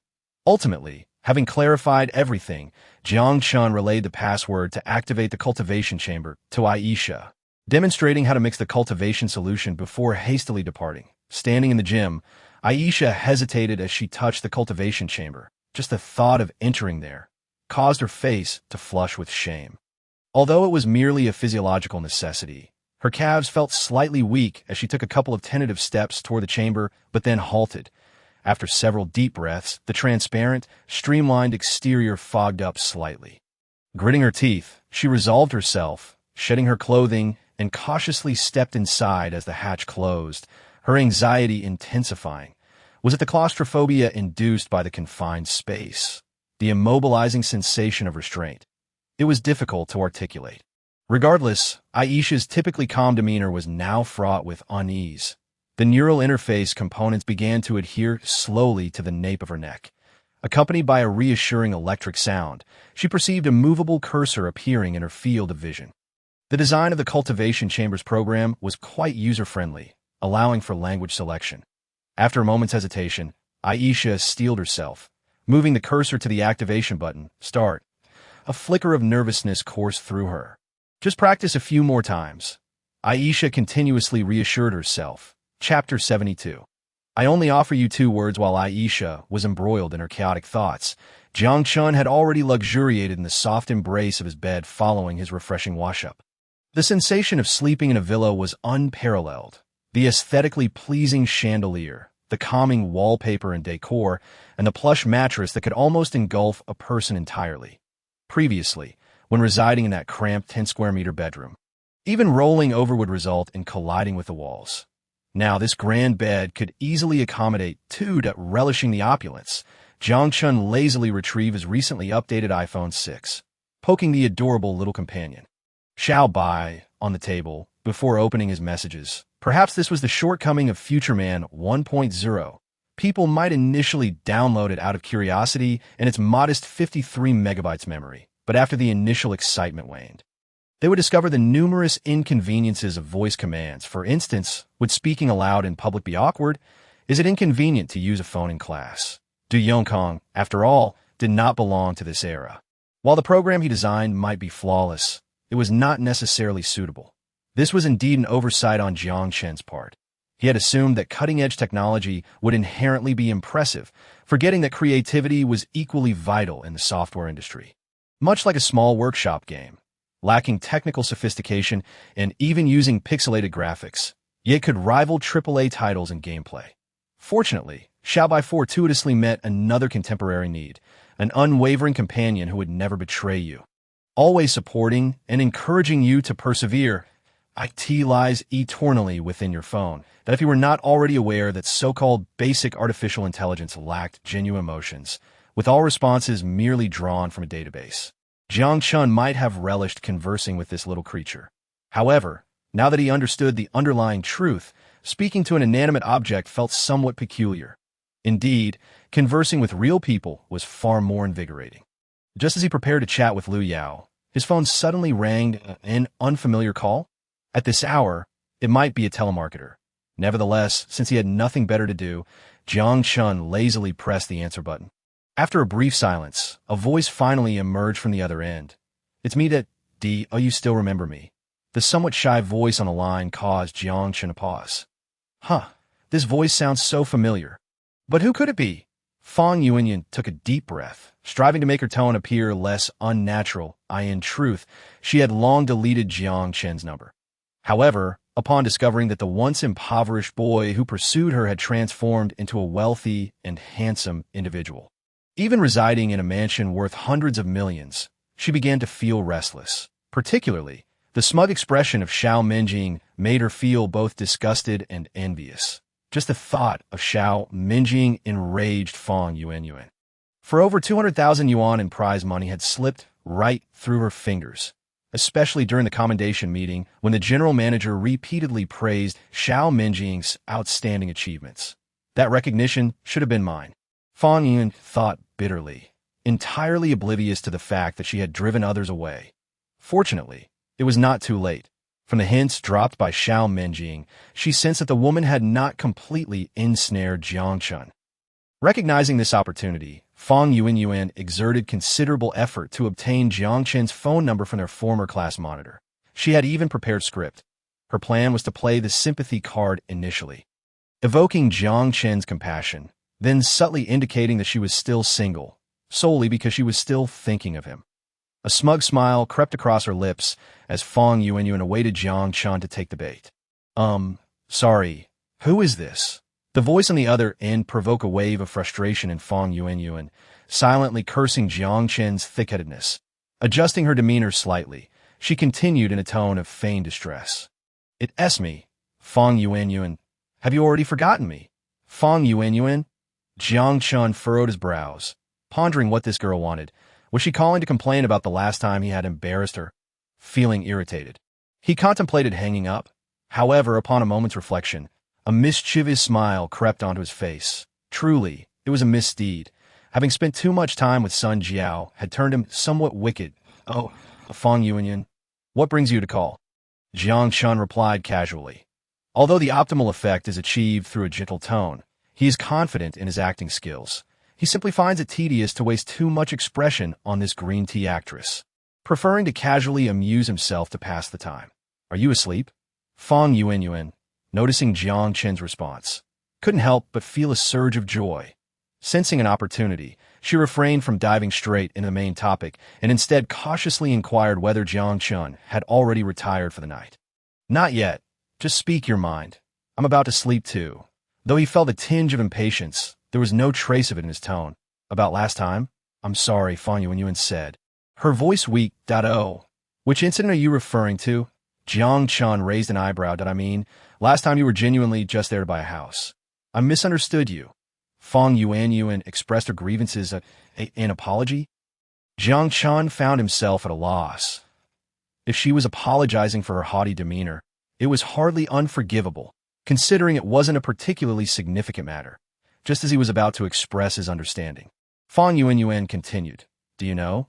The moment you appeared, my heart raced so fast. This confession nearly caused Jiang Chen to drop his phone in shock." "What on earth? What kind of act are you putting on now?" Struggling to suppress his nausea, he was compelled by curiosity to hear more. "I'm afraid you still haven't forgotten me. Do you remember? When I rejected you, you were very upset. I've been secretly watching you all along. Wasn't I also saddened? It's just that, at that time, I couldn't be with you." Fang Yuanyuan skillfully adopted a pitiful tone, confessing to Jiang Chen, "I truly wanted to accept you, but my father wouldn't allow it. He insisted that I marry the son of his friend, fulfilling a childhood betrothal. Yet I have always resisted. I eventually realized that the one I love in my heart is you, right?" Jiang Chen replied, his tone laced with amusement, as he could no longer bear to listen. Why must one find a grandiloquent justification for their shameful actions? If she had simply confessed, "I'm being shameless," he would have found it less repugnant. "Yes," Fang Yuanyuan replied, momentarily taken aback by Jiang Chen's response. The tone hinted at something amiss. The script was well crafted. Paired with a heart-wrenching wail, it could reach the level of a mediocre drama. However, one thing puzzled her. How could a person lack such basic decency? Hearing Jiang Chen's words, Fong Yuanyuan's complexion suddenly turned pale. She realized it was merely her newfound wealth that prompted her regret and desire to ensnare a wealthy man. Yet she could spin a web of excuses. "Do you really think I would believe your tale?" Jiang Chen remarked coldly, staring at the ceiling as he spoke into the phone. "You think I'm only after your money?" The voice on the other end seemed to chew on its tears. "Isn't that the case?" Jiang Chen scoffed. "You rejected me. I don't blame you. Everyone has the right to say yes or no. Did I only blame myself for being incapable at the time and my poor judgment? Your mixed signals, seeking me when you needed something and dismissing me otherwise, led me to believe you had feelings for me. I can only blame my youth." That a sardonic smile crept across Jiang Chen's lips as he recalled running several kilometers in the rain to deliver an umbrella to her during their freshman year, believing that her sweet smile was worth the effort. Yet in reality, it was all an act. Later, a close friend from the dormitory revealed that during her freshman to sophomore years, Fong Yuanyuan had already changed boyfriends twice, even terminating a pregnancy for one of them, a wealthy suitor. While Jiang Chen remained blissfully unaware, the friend had refrained from mentioning it earlier, fearing it would affect their friendship, but seeing Jiang Chen's sorrow after being rejected compelled him to speak up. Jiang Chen remembered laughing at that moment, as if, in an instant, it no longer felt like a loss. "Who has he been bitten by a dog at least once? However, do you still expect me to accept you? To cherish you as before? For that, I can only offer 2 words. Fool." Jiang Chen abruptly ended the call. Fong Yuanyuan's face turned ashen. She bit her lip until it turned white, her eyes filled with disbelief and indignation. Was this truly the same foolish boy? It was impossible. He had actually rejected her and insulted her. Humiliation, resentment, but no longer any regret. Negative emotions gradually filled her eyes, as if everything was Jiang Chen's fault, all his wrongdoing. She completely forgot her own earlier demeanor, forgetting how she had acted at the headquarters of Wanhua Real Estate last time.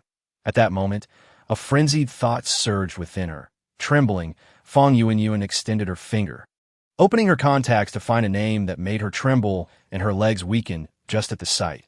Perhaps blinded by her own demons, she gritted her teeth and dialed the number. "Oh, little girl, are you missing your brother?" His flippant tone irritated Fong Yuanyuan, yet she dared not show any resistance to this man. "Rogue, I need to tell you something. I have a classmate who is coming to some money." No, he has a clean background. I know that guy. He is just a lucky fool." Fong Yuanyuan spoke in a voice that even she found distasteful, and upon receiving a positive response from the other end, a fleeting joy crossed her face.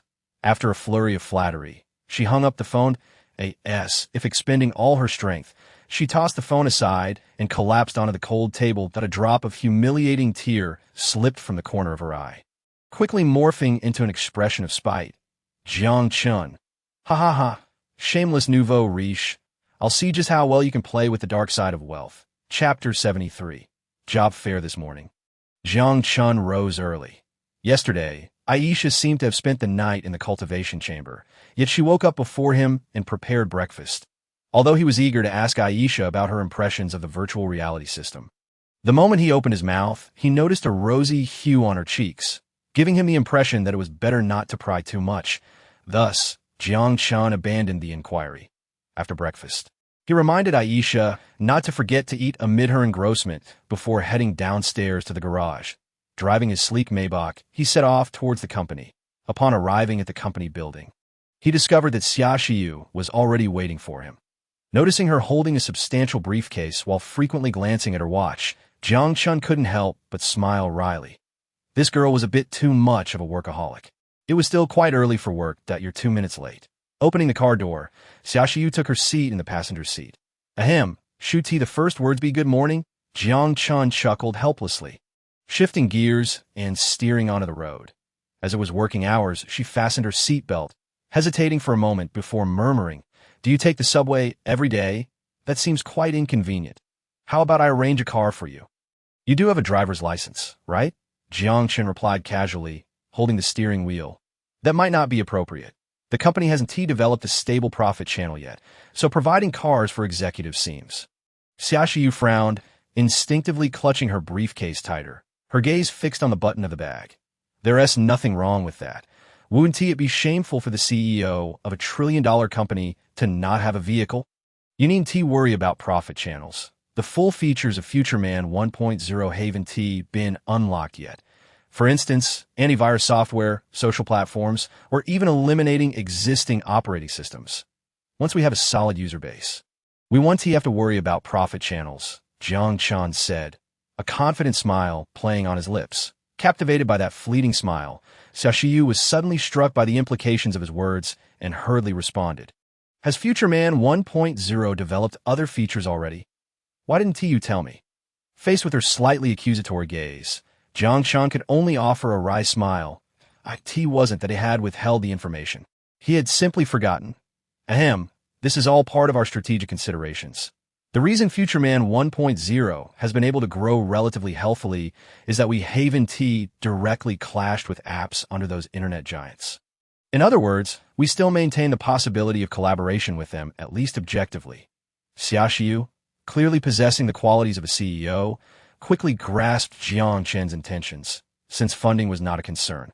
The initial focus would naturally be on consolidating market position. Once the user base formed an absolute advantage, any attempts to meddle with Future Man 1.0 would require careful consideration. Wanghai University stood gracefully on the verdant grass.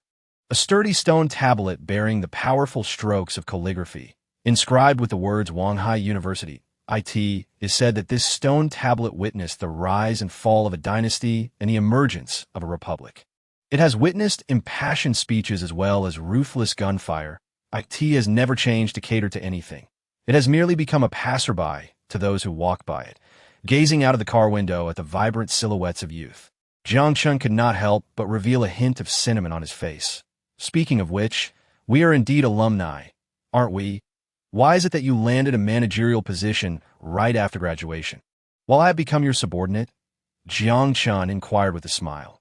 Along the way, several individuals cast envious glances in his direction, but of course, he was aware that most of that attention was directed at the car rather than himself. The Maybach S600 had not gone unnoticed by those with discerning eyes who recognized the value of such a luxury vehicle. However, the tinted black glass obstructed the fiery gazes of those youthful and charming young ladies, leaving them with boundless space for imagination. To be honest, Jiang Chen rather enjoyed this attention. After all, when he used to ride his bicycle down this road, no one ever spared him a second glance. Has the situation not reversed now? Xiaoxiu teased. She understood that Jiang Chen was not the type to dwell on the past, so he was not particularly sensitive to this topic. Jiang Chen smiled noncommittally, continuing to relish this indescribable sense of satisfaction. Before long, the car entered the library's parking lot. Under the guidance of the president of the student council, they made their way to the recruitment venue located on the upper floor. Today's job fair was set to commence at 9 a.m., leaving half an hour until the start. Jiang Chen, I hope you won't make things difficult for us junior students, will you? Certainly, but the recruitment matters will primarily be handled by Miss Xiaoxiu. Jiang Chen held a favorable impression of the student council president, who wore her hair in a ponytail, and replied with a smile. Today, many senior students applying for jobs are your fans, you know. President Zhang Binli of the student council winked at Jiang Chen. Oh, my fans? Jiang Chen sat up straight, intrigued. Indeed, especially the senior students from the School of Mechanical Engineering, they are all your juniors. Upon hearing this, Jiang Chen could not help but smile bitterly. The mention of the arduous field of mechanical engineering evoked a wave of melancholy within him. Although it belonged to a reputable category of majors, its employment rate was among the lowest. It was not that the field was lacking. Rather, it was too good, resulting in an oversaturation of students, which naturally devalued the profession. Or not be surprised later. Senior Jiang Chen, there may be quite a number of applicants, the student council president playfully remarked. Jiang Chen shrugged, laughing as he indicated that he was already prepared.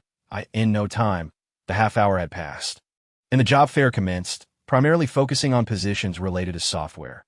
Although he was well prepared, the number of applicants exceeded his expectations significantly. It could almost be described as a frenzy. Fortunately, the student council members played a role in maintaining order, directing the crowd through a ticketing system, advising those with later numbers to explore other booths first, and setting up temporary barriers at the entrance for queuing.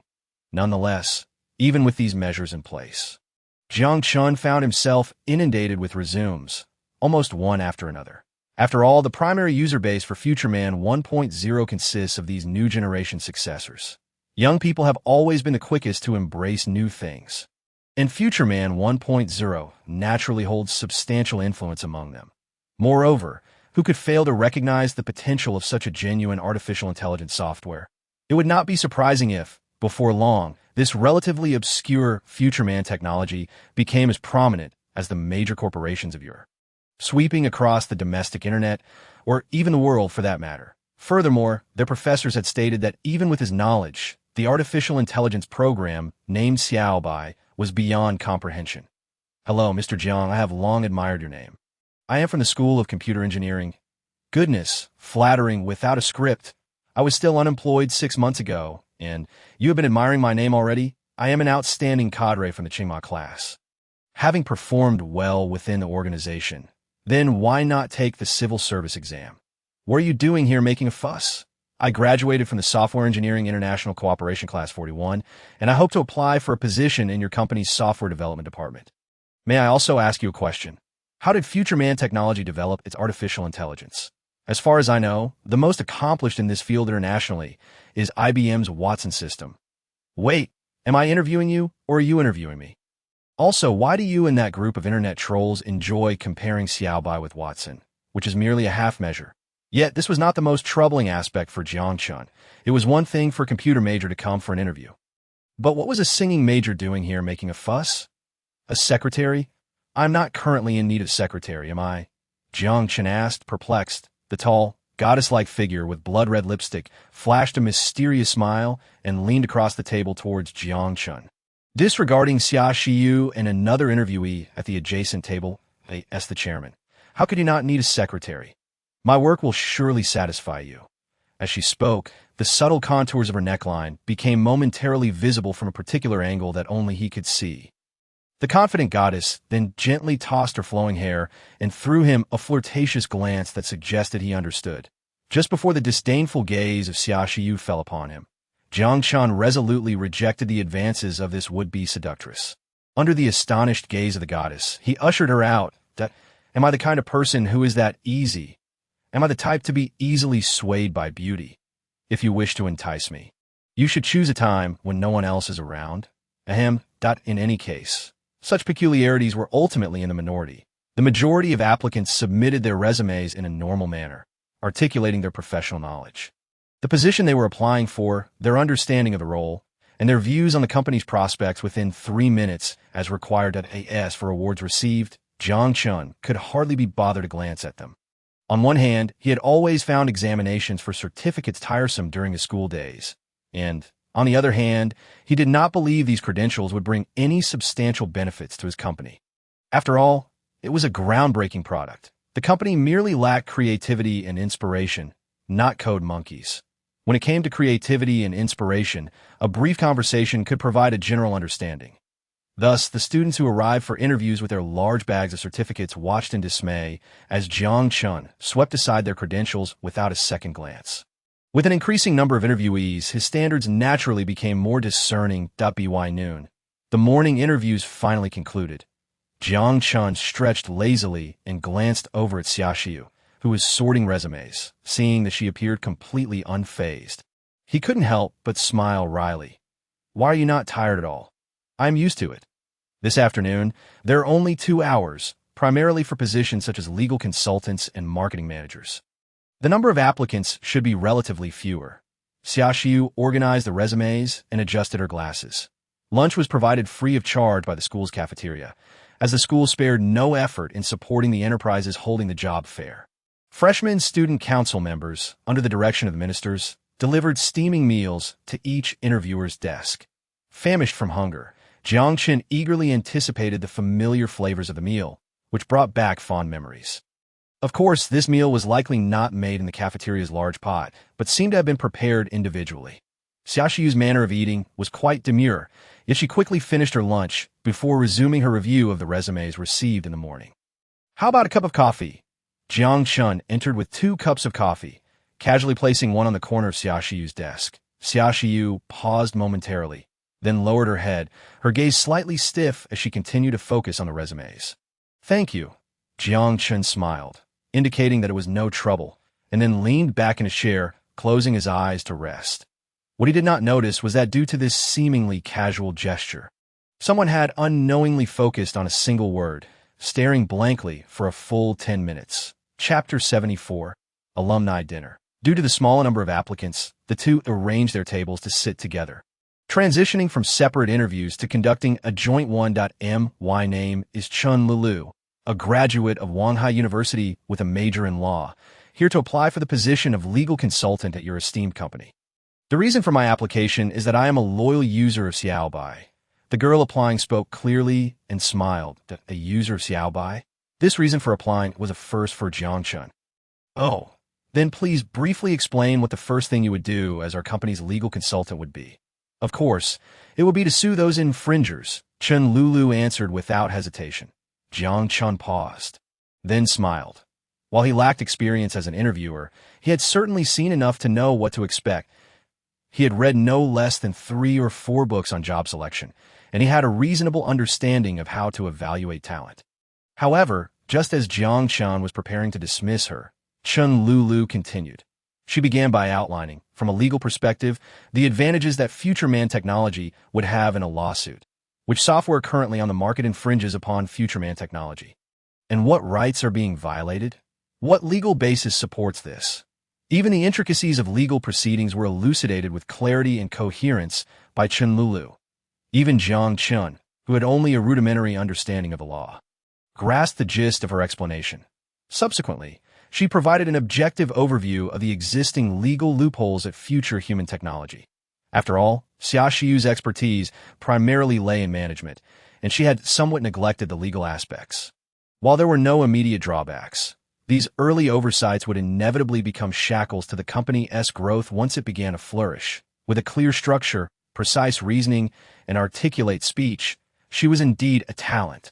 Jiang Chen cast a glance at Xia Shiyu, noticing a similar look of appreciation on her face, and then rose to his feet. Congratulations, Miss Chen Lulu, if you have no objections regarding salary and benefits. You may commence work at our company tomorrow. Jiang Chen smiled as he extended his right hand. No problem. Yeah, that's fantastic, Chen Lulu exclaimed, shaking Jiang Chen's hand before joyfully floating out the door. A base salary of 4,000 was considered a high figure for a recent graduate. How could she possibly have any dissatisfaction? Moreover, considering the growth potential of Future Human technology, her future salary would only increase. The distant echoes of her cheers brought a smile to Jiang Chen's lips. Indeed, Chen Lulu possessed remarkable capabilities. Though her personality lacked a certain gravitas, Xia Shiyu pondered for a moment before responding. Having a strong personality is not a concern. What matters is her ability to get things done. That is the essence of our corporate culture at Future Human. Of course, this aspect can be further nurtured.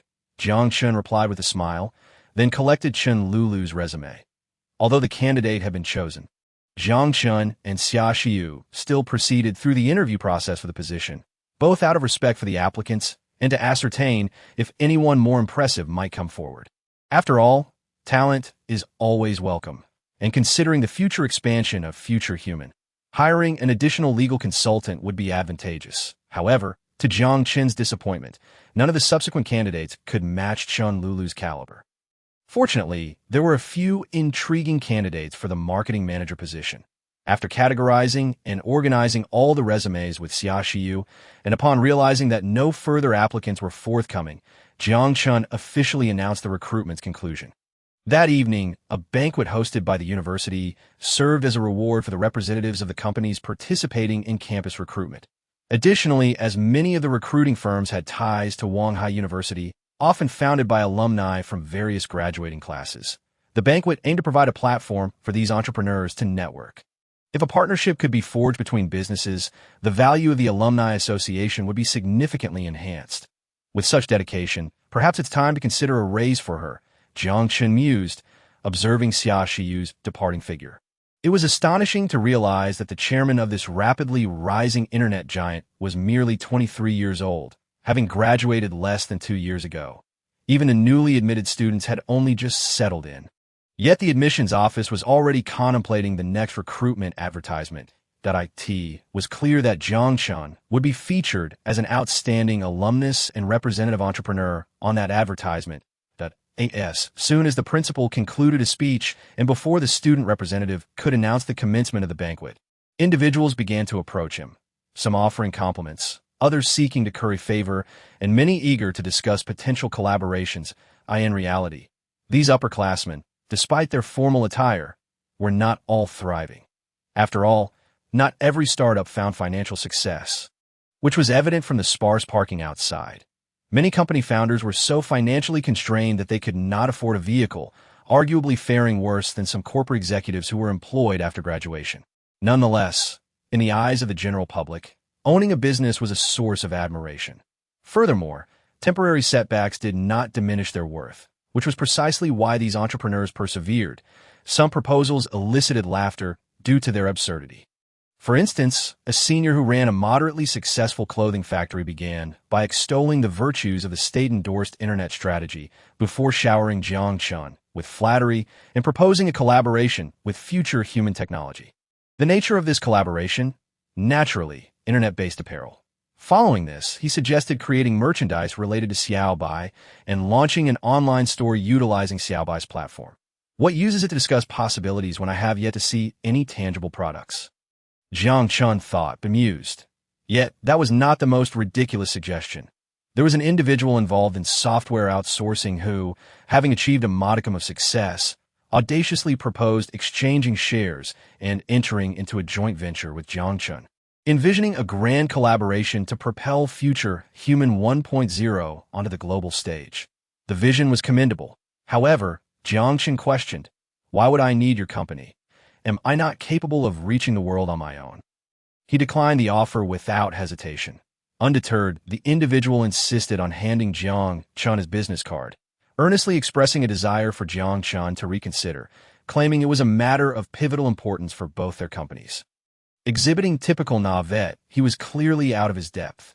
Nevertheless, out of respect, Jiang Chen slipped the business card into his pocket. At the banquet, he unexpectedly encountered his former advisor, Zhang Peng. Overjoyed to see the advisor who had looked out for him, Jiang Chen engaged him in a couple of drinks, reminiscent of their student days. After a few rounds, the already lightweight Zhang Peng became visibly inebriated and began lamenting his troubles. "This year's crop of students has truly been a source of frustration for me. Each year, our department and business administration vie for the highest employment rate, but we always end up at the bottom. They keep asking for my phone number, pleading for advice, but what can I offer? The job market is what it is. I've even had to resort to giving out contacts for auto repair." Zhang Peng sighed. "Jiang Chen, why don't you start a mechanical manufacturing company? Launching an internet venture leaves me with no opportunity to refer students to you." He cast a mournful glance at Jiang Chen, clutching his glass. "Cough, cough, Lao Peng, you've had too much to drink." Jiang Chen felt a pang of sympathy for his advisor, who had gone to great lengths to assist him in securing a job, only to face rejection. While he felt compassion, there was little he could do, so he merely offered a few words of comfort with a wry smile. "I'm not drunk. I can still drink," Zhang Peng insisted, his eyes wide, reaching for the bottle again. Naturally, the older alumni would not allow him to continue to tea this rate. He would surely drink himself into trouble. Jiang Chen hurriedly helped the advisor to the restroom, and after Zhang Peng had emptied his stomach, he waved his hands, insisting he was fine before Jiang Chen finally left the restroom. However, as he passed a round table, a surprised yet familiar voice called out to him. "Is that you?" Jiang Chen paused, furrowing his brow. He had no recollection of the girl with long hair and light makeup standing before him. "Who are you?" "Ah, the hospital that day." She chuckled, covering her mouth. "Oh, you're Wang Xinran?" Jiang Chen finally recognized her. "Yes, that's right. Do I look unrecognizable now that I've put on makeup?" Wang Xinran teased with a smile. "Well, a little," Jiang Chen admitted sheepishly. Upon closer inspection, her lively demeanor bore resemblance to the girl he had encountered that day. A mischievous glint sparkled in Wang Xinran's eyes as she circled around Jiang Chen, scrutinizing him with an appraising gaze that I never expected Jiang Chen and Jiang Chen to be the same person.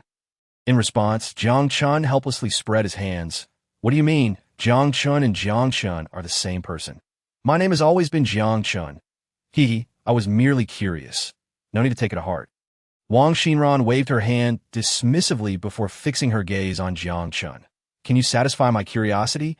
The genius who solved rabies and launched artificial intelligence, Senior Jiang Chen. That depends on what aspect of curiosity you're referring to. Jiang Chen shrugged non-committally, becoming subtly wary he could not help but wonder whether it was her curiosity or her father's that prompted this inquiry. If it were her father's, he would need to be cautious. Suddenly, Wang Xinran burst into laughter, leaving Jiang Chen perplexed as he failed to discern the humor. All right. I want to pry in your business secrets that I'm here as the campus news editor, simply hoping to interview you. Our outstanding alumnus. I trust you won't mind. She winked playfully. Of course, no problem. Jiang Chen sighed with relief, smiling nonchalantly. So, let us begin. First, tell me about your campus life. Wang Xinran, pulling out a notebook from seemingly nowhere, eagerly began her inquiries. As the questions were trivial, Jiang Chen answered casually. The interview lasted about 15 minutes before Wang Xinran, now equipped with her material, dashed off, leaving Jiang Chen behind. Indeed, my father wishes to meet the benefactor who saved his life. Do spare some time to meet with him, for he is advanced in years and has often pondered over this matter. Very well, I shall oblige. Is there anything else? Jiang Chen remarked with a wry smile. Nothing more, ditto. And do provide me with your telephone number. Jiang Chen rolled his eyes, took the pen, and inscribed a series of digits in her notebook, finally managing to send off this spirited and formidable individual. As for the identity of Wang Xinran's father, he had naturally conducted his inquiries. There are numerous officials in Wanghai City, yet only a handful of them hold significant power. Regardless, Wang Dihai's stance is crucial for future man technology. Jiang Chen's demands are not excessive. The inherent quality of future man technology is robust, requiring little external support. He seeks not the active assistance of relevant departments, but rather their non-interference, which suffices for him. Chapter 75. Due to regrets? The banquet concluded amid the heartfelt address from the school leaders and the thunderous applause of the audience. Jiang Chen, feeling slightly inebriated, approached his vehicle, a Maybach S600, and, upon retrieving the key, suddenly froze. How on earth am I supposed to drive after drinking? This is troublesome, he thought with a bitter smile. Although his metabolism is above average and he sobers up relatively quickly, it is not as if he possesses the extraordinary abilities of a martial arts hero who can expel alcohol from his system in an instant. The police would not be swayed by any claims of sobriety. Hesitating for a moment, contemplating whether to take a gamble, he ultimately sighed, but he fished out his phone, swiped across the screen, and grimaced at the thought of whom to call. Lu Yao? As his finger hovered over the name, he hesitated momentarily before pressing it. Hello, a slightly languid female voice answered, as if she were on the brink of sleep. After a brief pause, Jiang Chen spoke with a wry chuckle. It's me, Jiang Chen. The voice on the other end was instantly filled with delight. Isn't there caller ID? Where are you now? This seemed to be the first time Jiang Chen had taken the initiative to call her. How far is your home from Wanghai University? Upon hearing this, Lu Yao pouted. Not very far, I suppose. Just take the subway 2 stops from the entrance. Cough, that I've had a bit to drink and can't drive. How about you come pick me up? I'm at the artificial lake in Wanghai University, Jiang Chen said, mustering his courage. The moonlight shone brightly, casting shimmering reflections upon the lake's surface. A gentle breeze stirred at the water's edge. The cicadas chirping sporadically, while the elms rustled softly. It was September, and the cool breeze seemed to carry a hint of autumn. Feeling the chill on his arms, Jiang Chen leaned against the marble railing of a statue, lost in thought as he gazed at the pavilion in the center of the lake. When was the last time he passed this way? Behind him lay the foreign language corner, with long benches and verdant slopes. A perfect locale for reading aloud. Naturally, it was also an ideal spot for couples to display their affection, hence the students affectionately dubbed it Lover's Slope. What are you looking at? Just daydreaming, Jiang Chen replied, turning around with a smile. However, he was momentarily captivated by Lu Yao's appearance. Her ivory dress and high-heeled sandals exuded an air of purity. The slight smirk on her lips seemed to carry a hint of youthful pride. And under the streetlight, her delicate face bore a touch of innocence. Am I intoxicated? Jiang Chen rubbed his temples. Of course not. Just earlier, I encountered a senior who volunteered to give me a ride. Lu Yao chuckled. Observing Jiang Chen's profile. Seemingly dissatisfied with Jiang Chen's nonchalant response, Lu Yao pouted slightly. Aren't you jealous? Jiang Chen smiled, turning his head to meet her lake-like, radiant gaze. The words, why would I be jealous, caught in his throat, perhaps, just a little. Shifting his gaze away from her enchanting face, he looked towards the lawn sprinkled with glowing points of light. Lu Yao burst into laughter, her pouting lips forming a crescent moon. Later, I told him I already had a boyfriend, and he turned red and awkwardly left. Jiang Chen shrugged and laughed. Who is as forward as you? He never even mentioned pursuing you. But that look in his eyes speaks volumes. He finds no one else appealing. Upon hearing this, he paused, quickly falling into silence. However, this silence was soon interrupted. Would you like to be my boyfriend? By the way, did you dress like this on purpose? Jiang Chen suddenly changed the subject, asking with a wry smile. That all-white dress, her unadorned visage, and her eyes that sparkled like stars in a summer night sky. Are you reminiscent of that girl who once accompanied you to a movie? After a moment of silence, perhaps due to the effects of alcohol, Jiang Chen suddenly burst into laughter. She's no saint. Why emulate her?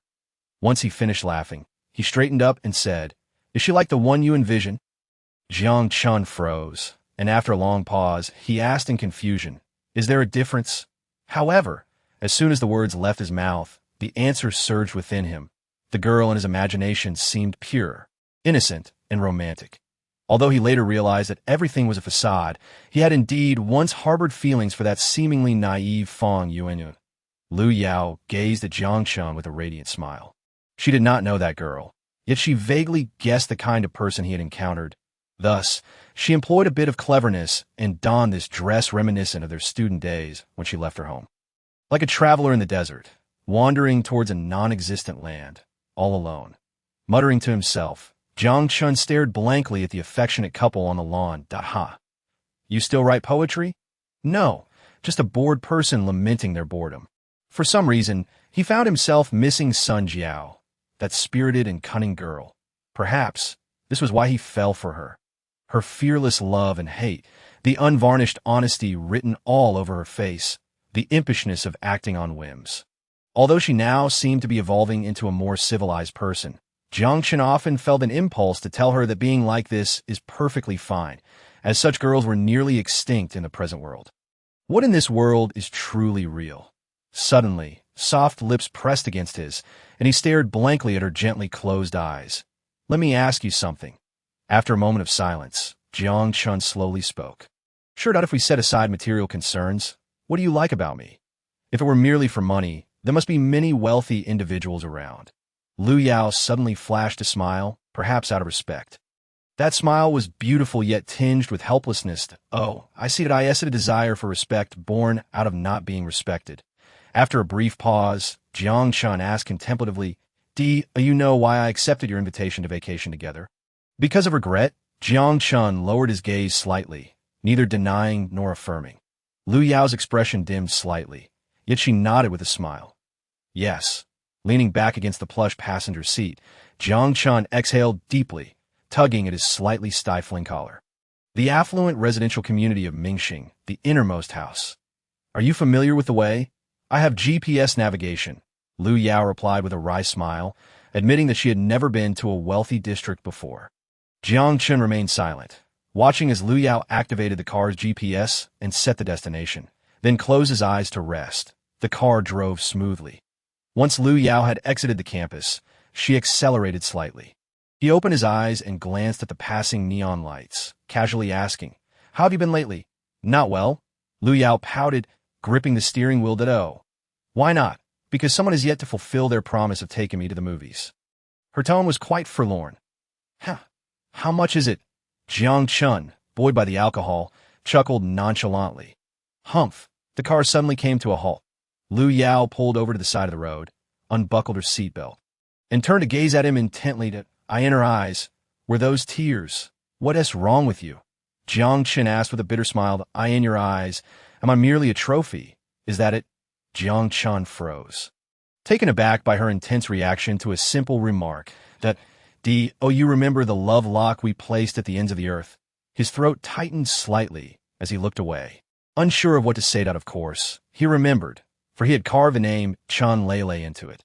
That pure and lovely girl, a character that only existed in film. Can I be your Chen Lele? But you are not. I am. Once again, his lips were met with a soft touch. Yes, the seatbelt came undone. He embraced her tender yet fervent form. The alcohol had worn off, yet he felt even more intoxicated.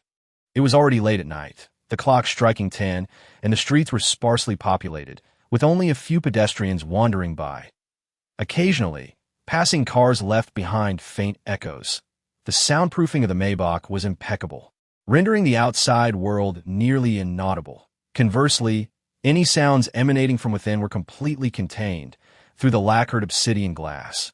One could catch glimpses of the occasional passerby, yet from the outside, the interior remained shrouded in mystery.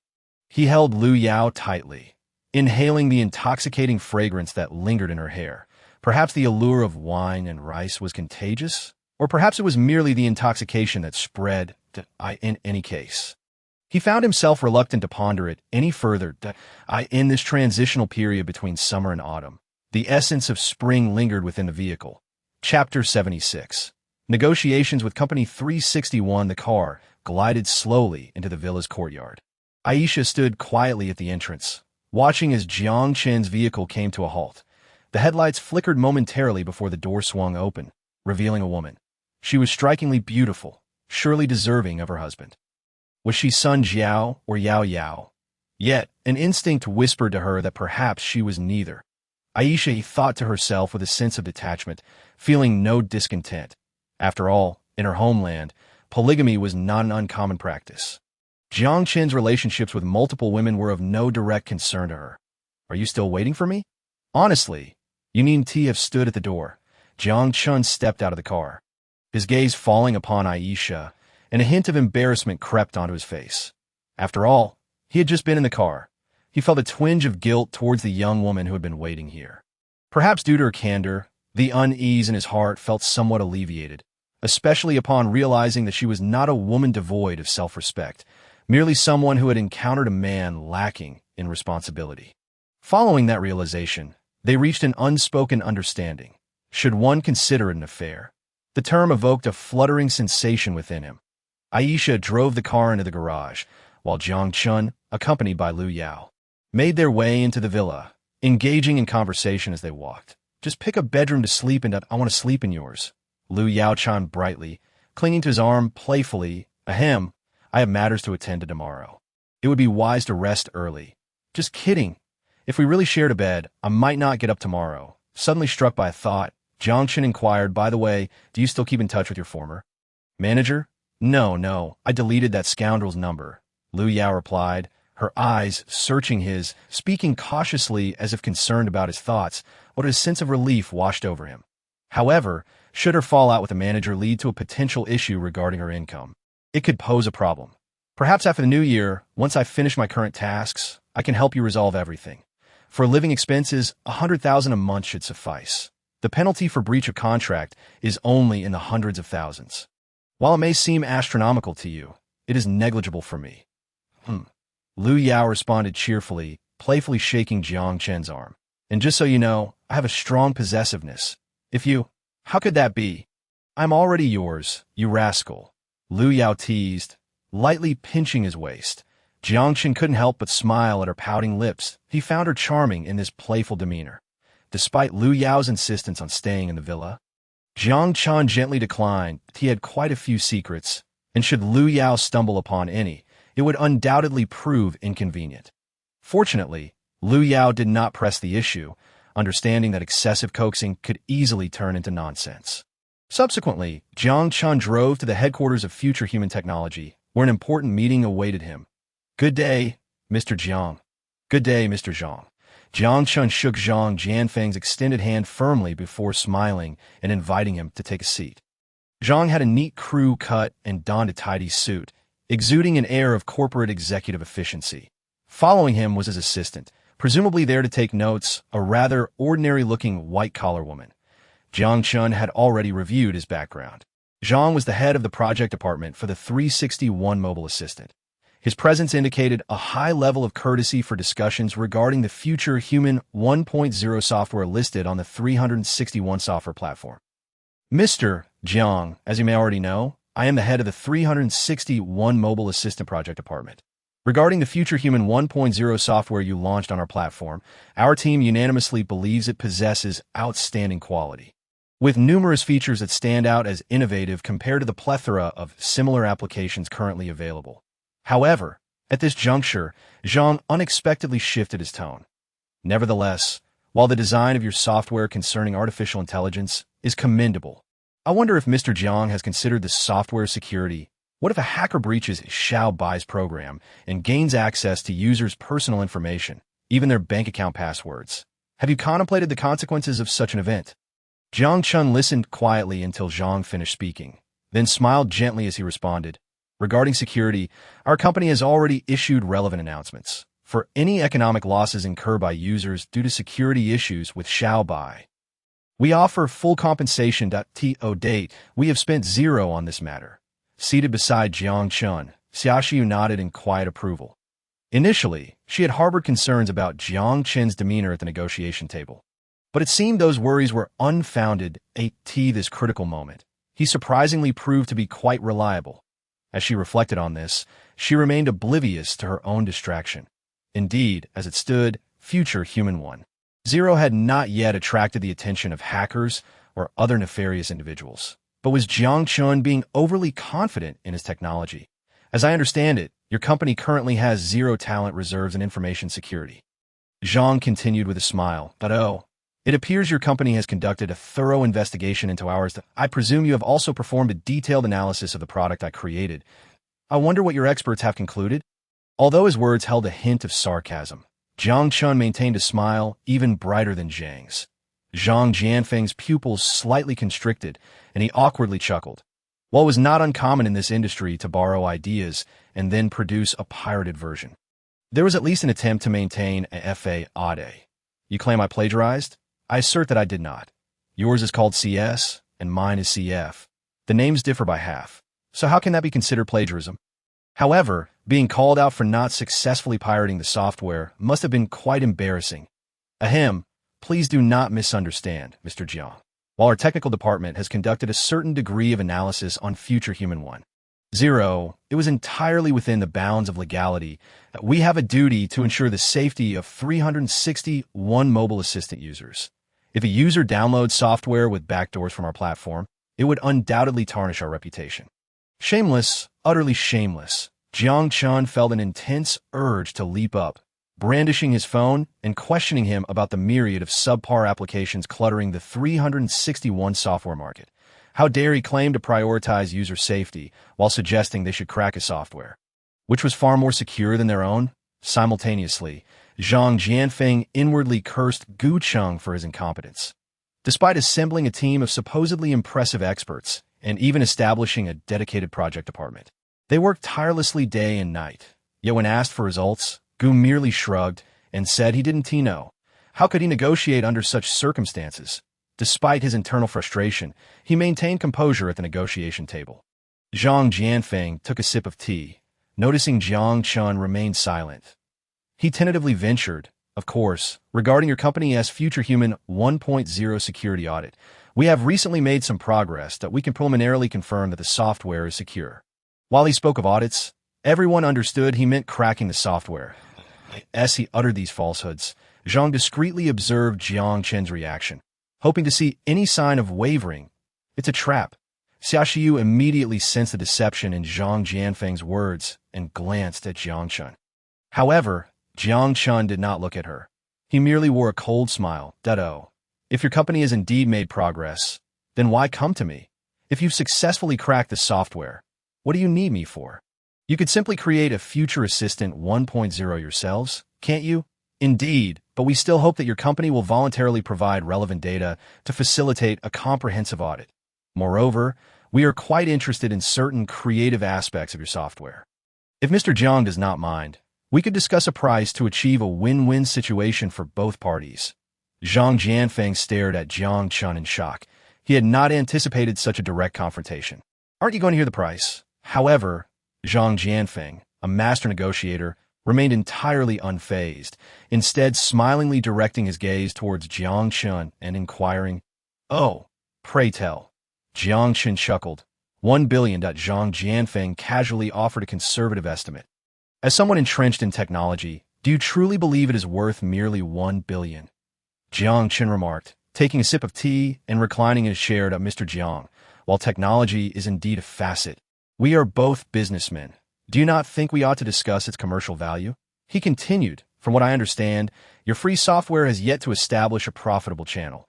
I fear this month's financial report may not reflect favorably. Zhang Jianfeng chuckled lightly. Our company is financially sound, so you need not concern yourself with that. As for a profit channel, if you're so hopeful, it could emerge by tomorrow. A playful smile graced Jiang Chen's face. Zhang Jianfeng paused momentarily. Based on his knowledge, Jiang Chen's company, with a registered capital of 500,000, should not possess any excess funds. Could it be that venture capitalists had already made their move? It was not that Zhang Jianfeng was uninformed.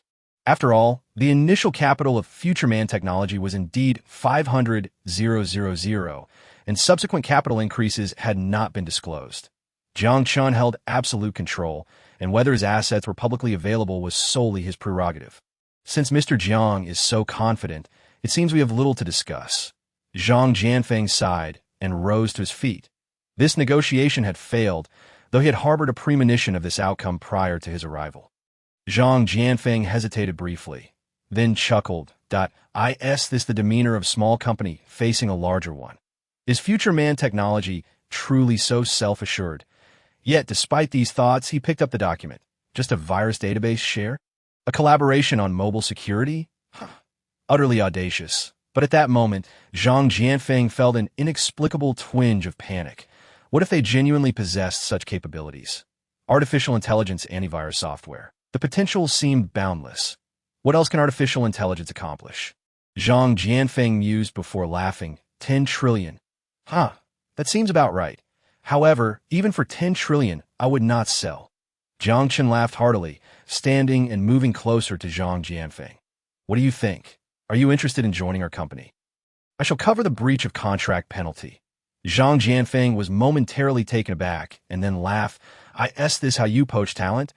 I haven't even asked if you're interested in joining 361. Yet you inquire if I wish to work for you? With that, he smirked and walked towards the door. For a fleeting moment, he felt a tug at his heart, before attaining his current status. He had been a programmer. How could he not be tempted by such astonishing technology? Yet, desire did not equate to action. Upon returning to the headquarters of 361, Zhang Jianfeng reported truthfully to Chairman Zhou Hongwei. 10 trillion? What a bold claim of not selling for 10 trillion. It seemed the chairman held Futureman Technology in high regard. Noticing Zhou Hongwei's expression revealed neither anger nor reproach for his lack of success. Zhang Jianfeng cautiously prodded, just how high is that regard? Not merely high, Zhou Hongwei replied, shaking his head with a chuckle. If any of you could develop artificial intelligence, I would not hesitate to grant them 10% of the shares. 10%. Zhang Jianfeng involuntarily swallowed hard. With 361 stock listed at an average of 60 Mutao coins per share, the current market value had reached a staggering 10.7 billion Mutao coins. 10% of the shares equated to over a billion Mutao coins. The secretary, who was listening nearby, also swallowed nervously, her eyes wide. It seemed the opportunity to seize a bargain had slipped away. Zhou Hongwei shook his head and sighed, that he glanced at the secretary and scoffed. If 361 cannot acquire Futureman 1.0, will others not turn to the Android market? If it cannot be found there, won't they simply create their own official site? The secretary fell silent. Perhaps we should wait a moment and see what Microsoft has to say. Zhang Jianfeng furrowed his brows and spoke solemnly. Zhou Hongwei pondered for a moment before nodding. That is my intention as well. It is the safer approach to AS for the necessity of restoring the rights to information and choice back to the billions of users. Such lofty rhetoric is pure nonsense. All crows under heaven are black. What do rights to information and choice mean in Shuwen country? The current situation mirrors that. Zhou Hongwei could also choose to report Futureman 1.0 as a virus, leveraging it to suppress its survival space, especially since 361 holds a significant market share in mobile antivirus. Even if they were to face legal repercussions, how much could they be fined? 300,000. Mere pocket change. Yet the concern remains, what if they inadvertently drive future man technology into the arms of internet giants like Liaoba or Chengdu? Wouldn't that make matters even more difficult for 361? The apprehension of 361 mirrors the collective worries of Liaoba and Chengdu. The value of artificial intelligence is evident to all. Everyone desires it. However, should they adopt an overly domineering stance and push it to their competitors, they might find themselves at a disadvantage in this delicate balance of power. Collaboration stands as the most prudent course of action, at least for the time being. Future Man 1.0 has not encroached upon anyone's territory. Jiang Chen's decision to withhold all of Xiaobai's features initially stemmed from this very consideration. If Xiaobai were to debut with functionalities akin to Liaoba, Chengdu, 361, and Maiba, it would likely face a united front of suppression from the entire internet platform and all vested interests. Chapter 77. The press conference, to be frank. The suit was quite uncomfortable to wear. In contrast, Xiaoxiu managed to wear her dark beige professional attire with a certain flair. Her lustrous black hair was elegantly styled behind her, and she sported her signature black-framed glasses. Her face adorned with a touch of tasteful makeup. Truth be told, he believed she looked even better with a ponytail. However, this appearance exuded a mature and professional aura. "Are you ready?" Xiaoxiu asked. Her gaze filled with concern as she observed his relaxed demeanor. Jiang Chen shrugged and replied with a smile, "Don't worry. That doesn't seem very reassuring." Though Xiaoxiu wanted to voice her doubts, she found that Jiang Chen's ease provided more comfort than tension. With this thought, she sighed in relief and nodded. "Good luck?" "Absolutely," Jiang Chen responded with a grin. "Just kidding. What's there to fear with the camera pointed at me? I've faced countless guns before, though that's probably not something to boast about." In the public meeting room on the first floor of the Guanglu building, a throng of attendees had gathered. In the half-arc tiered auditorium, journalists from various invited media outlets had already taken their seats, with cameras traditionally positioned in the back row. Since seating was arranged by ticket number, the press conference appeared relatively orderly. However, the media's fervor for Future Man 1.0 clearly exceeded Jiang Chen's expectations. The 100-square-meter conference room felt somewhat cramped. As the curtain was drawn back, flashes of light erupted. Jiang Chen smiled warmly and waved. Yet inside, he felt a flutter of anxiety. Goodness, being under the camera's gaze is quite a unique sensation. Even I'm starting to feel nervous. Taking a moment to collect himself, Jiang Chen began his opening remarks under the eager gaze of the media. "First and foremost, I would like to express my gratitude to all the media representatives for taking time out of their busy schedules to attend our press conference for Future Man technology. I believe you all have a certain understanding of Future Man 1.0. Avoid wasting your time. I shall refrain from reiterating its features. The primary purpose of today's conference is to clarify some of the rumors and misunderstandings circulating about Future Man technology. To facilitate efficiency, I have decided to allocate the entire time to you, the media.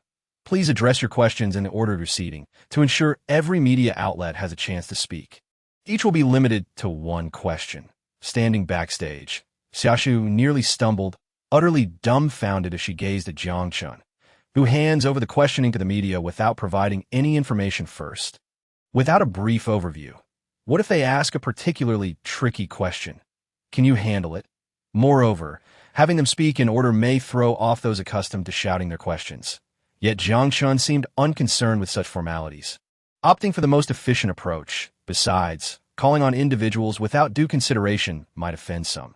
It was simple to let them queue up while he responded. Jiang Chen remained unflappable.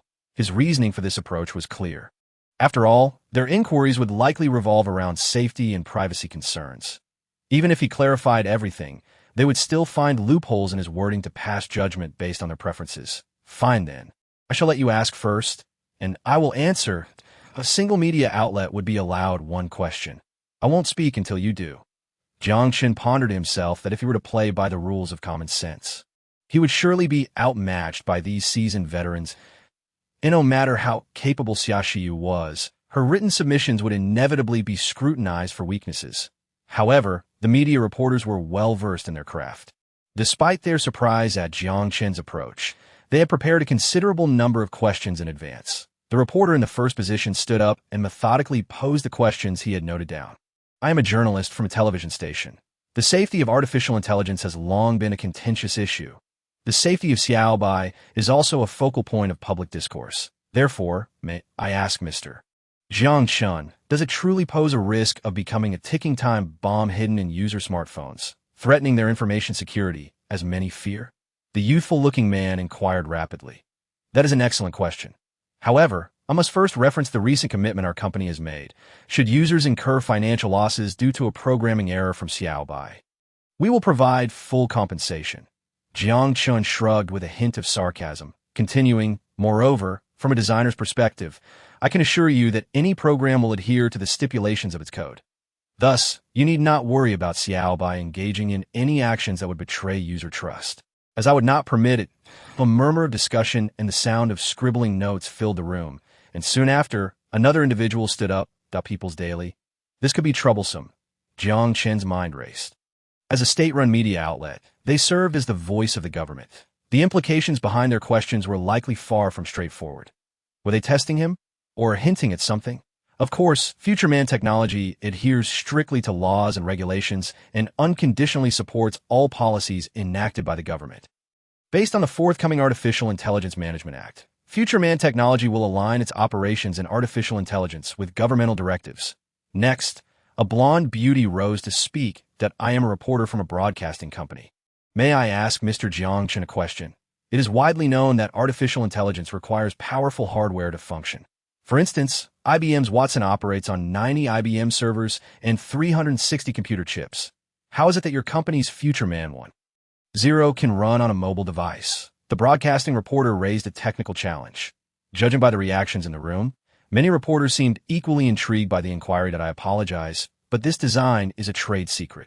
However, I can reveal that the primary issue lies within the database. The core of our software-based artificial intelligence is not hardware-intensive. Its computational demands are minimal. The key factor is the database itself, which accepts external information and outputs content from within. As long as we manage the compression of the extensive database effectively, Future Man 1.0 can indeed operate on mobile devices. Clearly, we have achieved this. Jiang Chen spoke with unshakable confidence, regurgitating the theories that Du Yongkong had shared with him.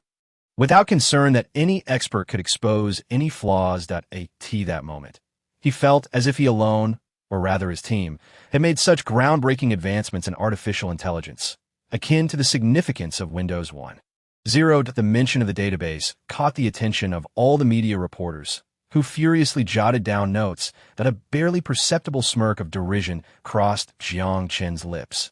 How shameless, for the sake of the scientific community. Gravitas? By that logic, wouldn't it be of even greater significance to disclose the entirety of your nation's technology? Nevertheless, it was hardly surprising that the media from Beihai, known for their lack of decorum, would pose such a foolish question. I believe this bears a certain pragmatic significance, as it is ultimately for humanity. Perhaps, to demonstrate goodwill, your side could persuade your government to abandon all weaponry. This would be a historic step forward in promoting global peace. And I look forward to your response. Jiang Chen shrugged, signaling for the next reporter to speak. He had no desire to engage further with shameless individuals.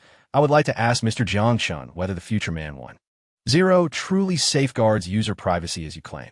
After all, the encryption of this software is so meticulous that it resembles an egg, flawless in every regard, and no one can verify its security from a programming standpoint. If Xiaobai could relay information gleaned from users to your office computer, hypothetically speaking, can you prove that this will not occur? This was a pointed question, and it was likely that many were concerned about this very issue. For a cold, unfeeling program, even with its back doors wide open, one might not consider questioning its security unless a problem was fully exposed. Yet for a living program, even if the developers repeatedly declared its safety, one might harbor doubts, for it bore an uncanny resemblance to humanity. I am not an intelligence agency. I have no use for user privacy. Jiang Chen chuckled, spreading his hands wide. Let me offer an analogy. According to reports from the Luing Post, intelligence agencies have direct access to the central servers of 9 major tech giants, including Microsoft, Google, and Facebook, allowing them to track users' emails, calls, documents, and videos in real time. What do you have to say about that? How is this relevant to today's questions? The reporter's expression grew slightly awkward. It is relevant. I wish to illustrate that the infringement of privacy is unrelated to the program itself. Even artificial intelligence lacks any concept of interests, even if you choose to uninstall it after days of companionship. It will bid you farewell with a smile. Only another human would seek to invade someone else's privacy. And I assure you, as long as I remain chairman, Future Man Technology will never engage in such conduct. Jiang Chen locked eyes with the reporter, his voice resolute and powerful. The room erupted in applause. Raising a hand to signal for silence, Jiang Chen passed the floor to the next journalist for the remainder of the session. Jiang Chen answered questions with ease. He spoke candidly about what he could and cleverly diverted topics that were off-limits, skillfully weaving around matters of trade secrets. He had always been confident in his performance skills. Later, reporters posed various inquiries, ranging from when the overseas version would launch to whether Future Man would consider bringing in venture capital, even to the trivial question of whether Chairman Jiang had a girlfriend. One particularly amusing question was whether the name Future Man held any deeper significance. Among the more sensitive inquiries was whether artificial intelligence would be utilized in military applications. It was precisely his unabashed demeanor that garnered favor with most reporters. Of course, there were dissenting voices among the media as well. For instance, the short reporter from the Economic News was plotting how to discredit Jiang Chen with a malevolent glare. But who really cared? At least Jiang Chen did not. Or rather, who would be concerned about what a media outlet that thrived on distorting facts had to say? As the conference concluded with a closing speech and a round of applause. Future Man Technology's inaugural press conference came to a successful end. I didn't expect your improvisational skills to be quite impressive, Xiaoxiyu remarked, nodding in approval as she watched Jiang Chen approach.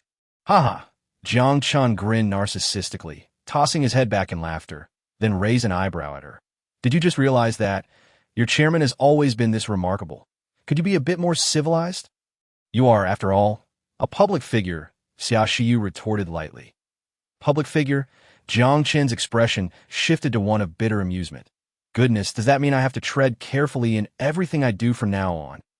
How am I supposed to enjoy life then? I mean, am I going to be followed by cameras wherever I go? Jiang Chen chuckled awkwardly, scratching his head. Xiaoxiyu stared at him in silence for a moment before sighing.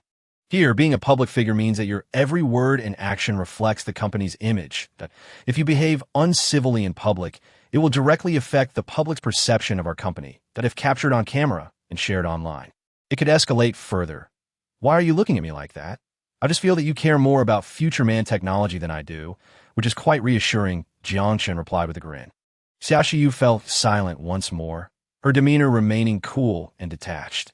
Jiang Chen shrugged, finding the conversation dull, and prepared to change out of the uncomfortable suit, by the way, just as Jiang Chen was about to leave the backstage area.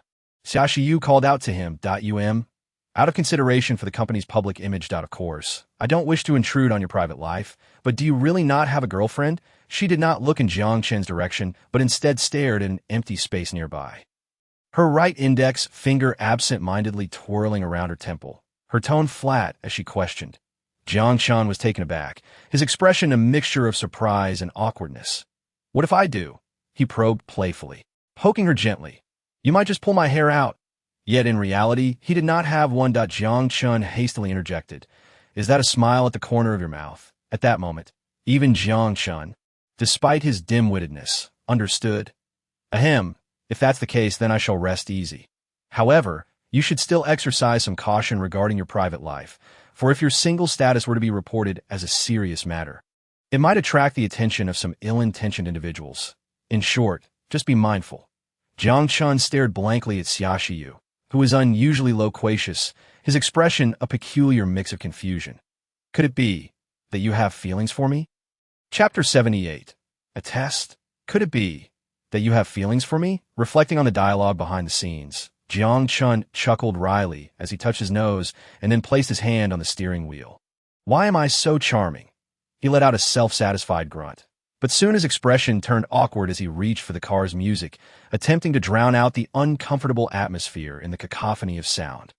Xiaoxiyu had a thin skin, the kind that would burst with just a poke, Though she always wore a cold expression, warmth and thickness were two different matters. The atmosphere at that moment was somewhat delicate. The girl had her mouth half open, completely entranced, her expression visibly wavering. Well, perhaps this phone call arrived just in time. Otherwise, he truly wouldn't know how to extricate himself in a situation. To be honest, he himself was unclear about his feelings towards Xiaoxiu. Perhaps his mindset had shifted. Jiang Chen shook his head, dismissing those peculiar thoughts from his mind. Just then, the phone rang again unexpectedly. Stunned for a moment, a bitter smile appeared on his face. I could see this point. Even hanging up would be futile. So he sighed, pressed the answer button, and donned his Bluetooth headset. However, the voice on the other end rendered him momentarily speechless. Wang Jiang. In summary, Jiang Chen was currently driving, and the elderly man whose life he had saved wished to invite him for dinner as a gesture of gratitude. However, the timing of the call was rather peculiar. It came just after the press conference had concluded, which left Jiang Chen feeling somewhat uneasy. Nevertheless, since it was an invitation from a superior, and given that he had saved his life, it was likely not a bad thing. Thus, he merely muttered to himself and continued driving obediently. The residential area was elegantly designed, lacking any particularly extravagant features, yet the level of greenery was undeniably rare in Wanghai City. The security guard at the entrance appeared to be a retired soldier. The subtle air of sternness about him suggested that he had perhaps come down from the borders. It was evident that the residents of this community were of notable status, even if one were wealthy. Not everyone could be a neighbor to a leader, could they? After parking the car downstairs, Jiang Chen ascended the stairs and knocked on the door. The door opened swiftly, revealing a youthful and radiant face. "You've arrived? Come in quickly. My mother wishes to express her gratitude to you." Wang Xinran smiled warmly at Jiang Chen. "Aren't you supposed to be in school?" Jiang Chen asked, surprised as he looked at Wang Xinran. "Today is Saturday. Could it be that Chairman Wang is so busy that he has lost track of the days?" Wang Xinran teased playfully. Without work, it seems I truly have forgotten," he replied.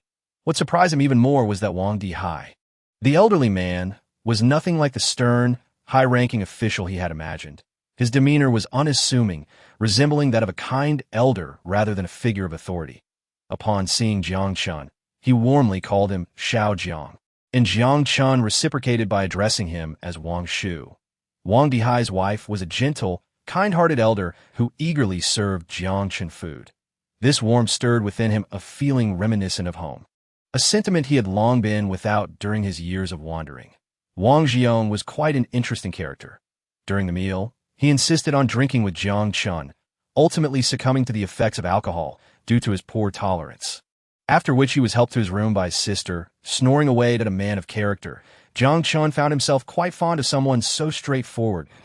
As for Wang Xinran, she was lively and full of questions about future Man 1.0, excitedly informing Jiang Chen that he had topped the list of Wanghai University's top 10 outstanding alumni, becoming the youngest ever to achieve such a feat. However, this list was merely an internal recognition, lacking any real influence. After all, which student today still cared about school publications?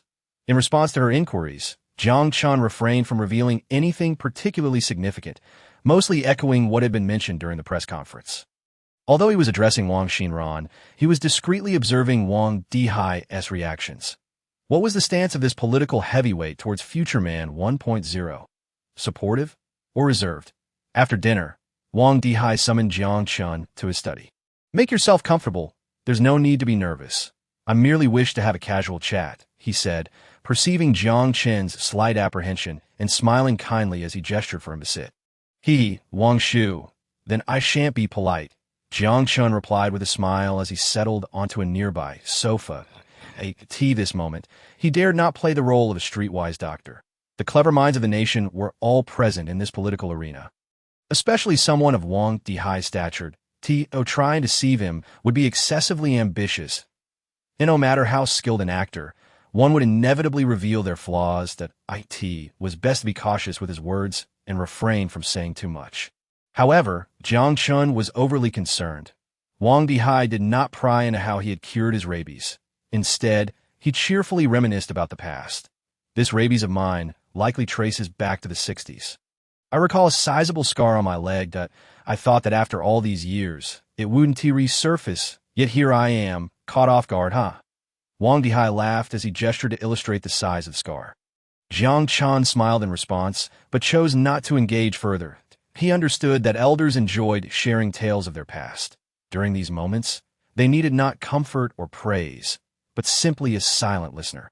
Though he remained uncertain of Wang Dihai's true intentions, the way the elder treated him as a junior rather than a subordinate suggested that his impression of Jiang Chen was likely favorable. Wang Dihai shared numerous anecdotes from his youth, and Jiang Chen listened attentively, treating them as stories. Eventually, the crux of the matter arrived. Jiang Chen couldn't help but mentally prepare himself, anticipating the words of this central figure. Xiao Jiang, do you think applying artificial intelligence in the military sector is feasible? Wang Dihai casually sipped his tea, his tone indifferent, as expected. Without hesitation, Jiang Chen responded, this could bring about a disaster for the nation and even the world.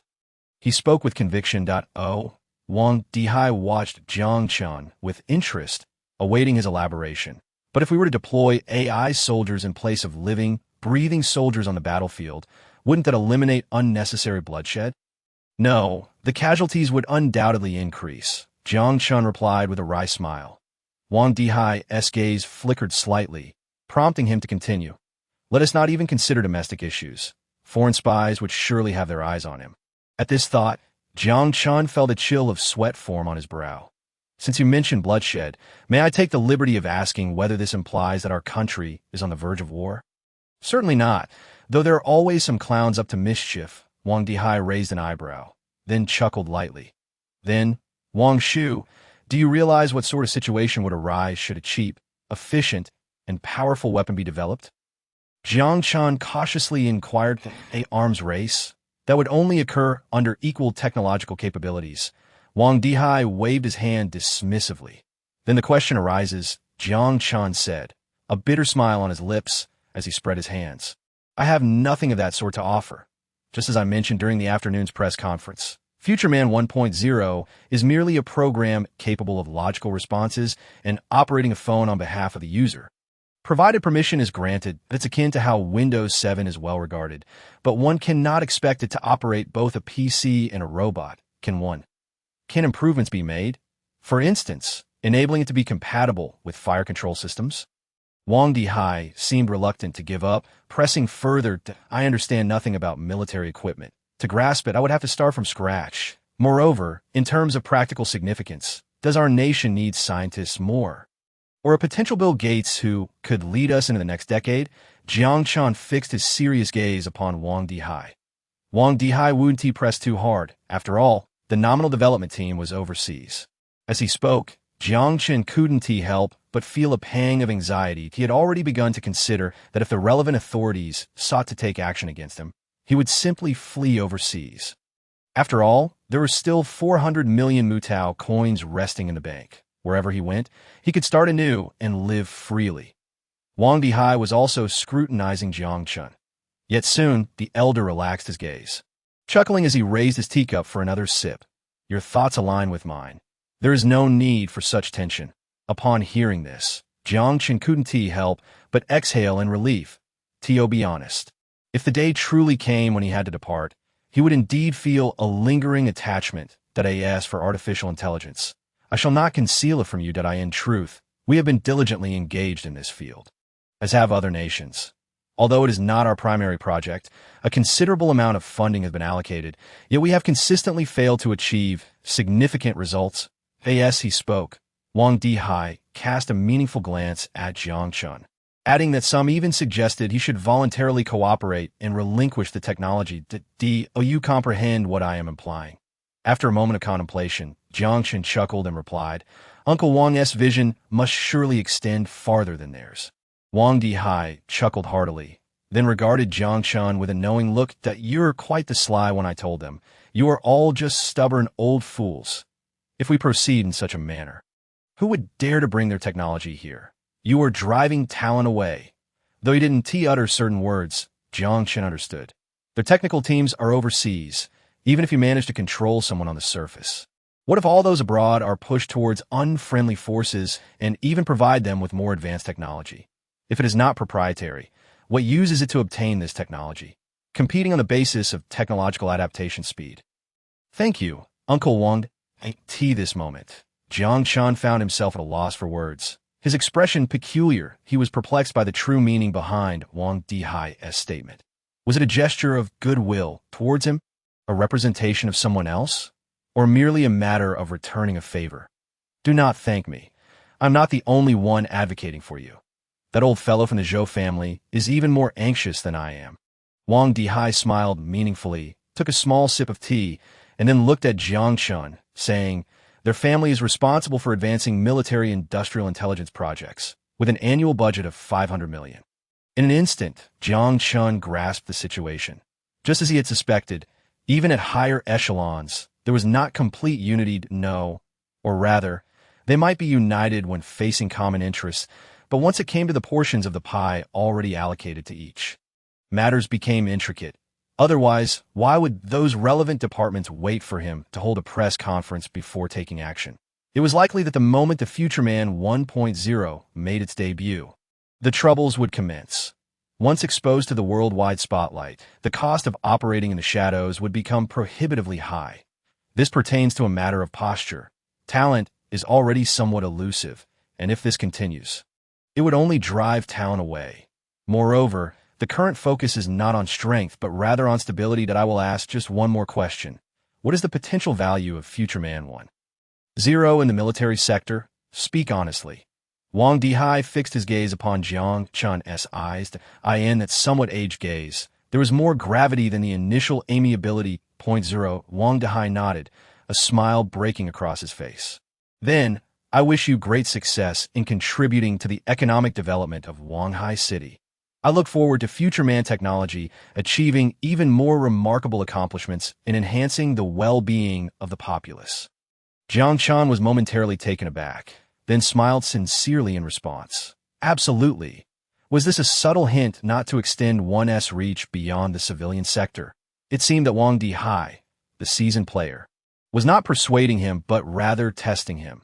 It was likely that the Wang family and the Zhou family were in cahoots. Contemplating this, even brimming with confidence, Jiang Chen felt a chill run through him.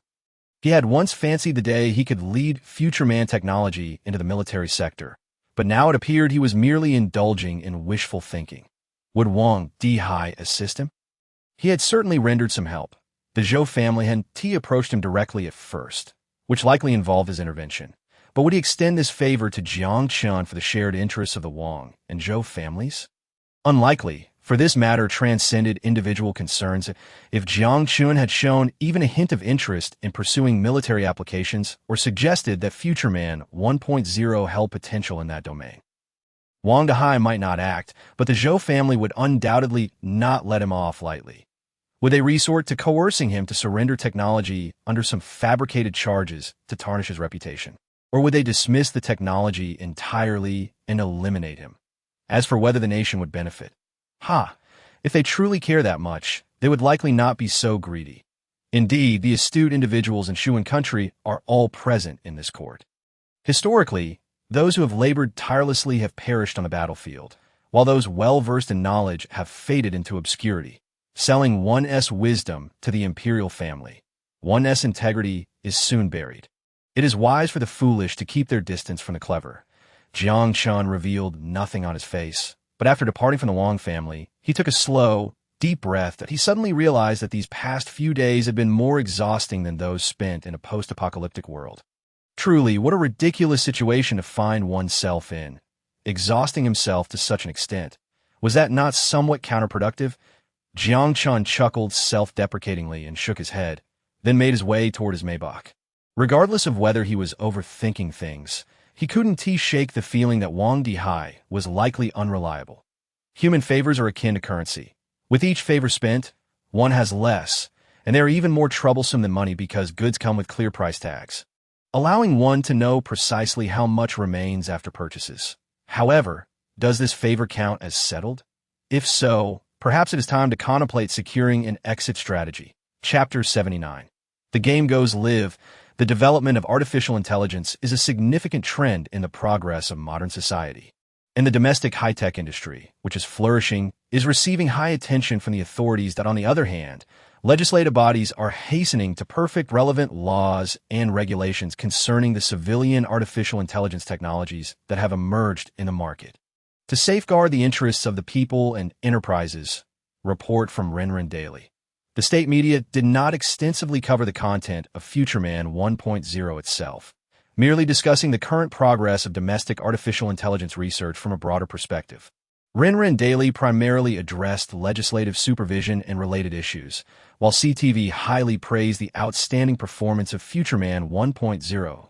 Some local media reports were more peripheral, varied in nature, and Jiang Chen did not pay them much attention. What concerned him most was the stance of the state media, as it often reflects the intentions of power institutions. However, after hearing Wang Dihai's remarks, it seemed there was no longer any need to focus on these matters. Lying in bed, Jiang Chen casually closed the domestic news pages on his phone and directed Xiaobai to pull up foreign news. The next Steve Jobs in the high-tech realm of a hardline dictator? That is precisely what I was thinking. Artificial intelligence and privacy. The truth or a lie? The truth is right before your eyes, believe it or not. The 100 most charismatic men in the world mode did something strange slip in. Picking up his phone, he found an email from Roberts. Damn, buddy, you've really transformed. Jiang Chen chuckled, imagining the astonished expression on his face. Surely, the guy's jaw must have nearly hit the floor upon seeing a familiar face in the news. Indeed, please refer to me as the chairman of Futureman Technology. And you, still in your old line of work? No. I've already been invited for tea by the intelligence department twice. After taking care of that fellow Barton, I've washed my hands of it. Please call me Producer P. Emoticon. That Barton must be the informant who betrayed him. However, Jiang Chen was too indifferent to intervene in Robert's affairs. At most, he would ask him to show him around when he visited Los Angeles in the future. For the time being, he saw no necessity to travel abroad. Of course, who could predict what the future holds? Just as Jiang Chen was about to set his phone down again, the phone rang once more. Xiaoxiu? Hello. Missing me? Jiang Chen lazily picked up the call. Are you not coming to work today? He adeptly dealt with his superior's inquiries. Jiang Chen nodded in satisfaction, then continued with a smile. I've entrusted the specifics to you. Can't I enjoy a leisurely life as a wealthy man? Well, if you have time today, do try to drop by. I have a feeling you're about to embark on a journey, and there are matters requiring your decision as chairman beforehand. Jiang Chen was taken aback. This girl is uncanny. How does she know I was just about to leave? With a swift motion, Jiang Chen sat up from the soft bed. Wait, I'm on my way. Unlike the usual tranquility, the headquarters of Futureman Technology now buzzed with activity. Due to an urgent need for personnel, employee training sessions have been temporarily set aside. The current mode of operation involved learning through hands-on experience. Naturally, the new recruits recognized their chairman and greeted him warmly upon seeing him. Jiang Chen smiled and chose not to interrupt their work, instead heading to Xia Xiu's office. Hey, what do you think the relationship between the chairman and manager Xia is? A petite receptionist nudged her colleague. Be careful. If manager Xia hears you, you might lose your bonus. Hee, but I can guess. It must be something special. Upon gently knocking at the door and hearing an invitation to enter from within, Jiang Chen pushed the door open and stepped inside. You're here. Xia Xiu's tone was somewhat stiff, and her gaze flickered evasively. A faint smile of amusement appeared on Jiang Chen's face. Was it because of what transpired yesterday? The thought of any ensuing awkwardness made him feel a headache. To be honest, he was quite perplexed as to how he ended up asking that question. With this in mind, he cleared his throat, consciously shaking off the embarrassment, and spoke nonchalantly. So, what is the current installation figure for Futureman 1.0? Seeing that he did not bring up the previous day's events, Xia Xiu inwardly sighed in relief and picked up a report from the table. Currently, the user count for Futureman 1.0 has surpassed 200 million, although the growth rate has begun to slow.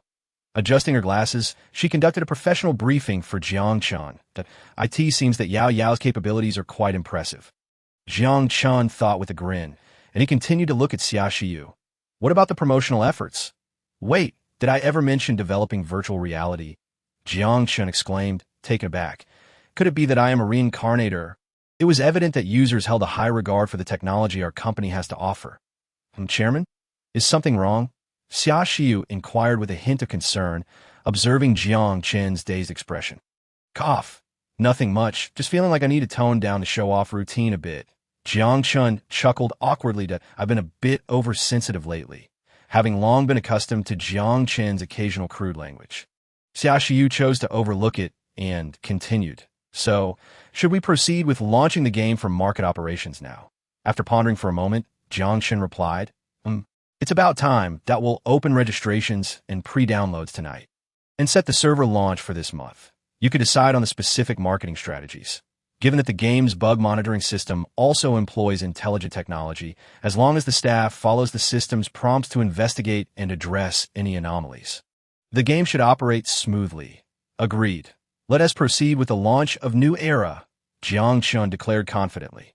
With the advent of Future Man 1.0, which liberated mobile hardware constraints, it is bound to give rise to a new wave of high-quality mobile games. This will undoubtedly reshape the mobile gaming landscape. While not all existing major titles will be supplanted by the new generation, they will certainly face some degree of impact, compelling them to adapt. This represents a tremendous opportunity for Future Man technology to penetrate the gaming market. Moreover, on a pivotal note, does the chairman have any valuable insights regarding the development strategy for this mobile game? Xia Xiu felt the need to consult Jiang Chen on the broader strategic direction for the company's development. You can deliberate on that yourself. I have faith that you understand the business side far better than I do. Jiang Chen replied with a smile. No, I mean in terms of the larger direction, achieving a balance between KPI and ACU for a mobile game is quite challenging. Wait a moment. What is KPI? Jiang Chen asked, momentarily taken aback. Xia Xiu was equally stunned. KPI, key performance indicators. Jiang Chen scratched his head in embarrassment, realizing he seemed somewhat ignorant. And what about ACU? He continued, thick-skinned as he pressed on. Average concurrent users. Xia Xiu suggested with a wry smile, perhaps it would be beneficial for you to brush up on the basics. A flush crept onto Jiang Chen's face. It was inconceivable for him to admit such a minor error outright. Cough, can't you just explain it to me in simpler terms? He asked us. So, it's about revenue and user count, right? Xia Xiu sighed, her eyebrows twitching slightly. Yes, you could interpret it that way. After a brief contemplation, Jiang Chen spoke again. We need not rush the profitability aspect. Our company is not lacking in funds at the moment. Rather than focusing on short-term gains, I am more inclined towards long-term benefits. Sacrificing the longevity of the game for short-term profits would be a disservice to the quality of our mobile game. Understood. The chairman shares my perspective. Since we currently hold a technological advantage and there are no companies capable of replicating our game, we need not worry about the viability of New Era. It is indeed a sound strategy to capture the user base first before considering profitability. Xia Xiu nodded in approval, adjusting her glasses as she retrieved another document. There should be no issues now. I conveyed everything that needed to be addressed. I'll be heading out for a trip shortly. Jiang Chen smiled, setting the documents aside as he prepared to leave.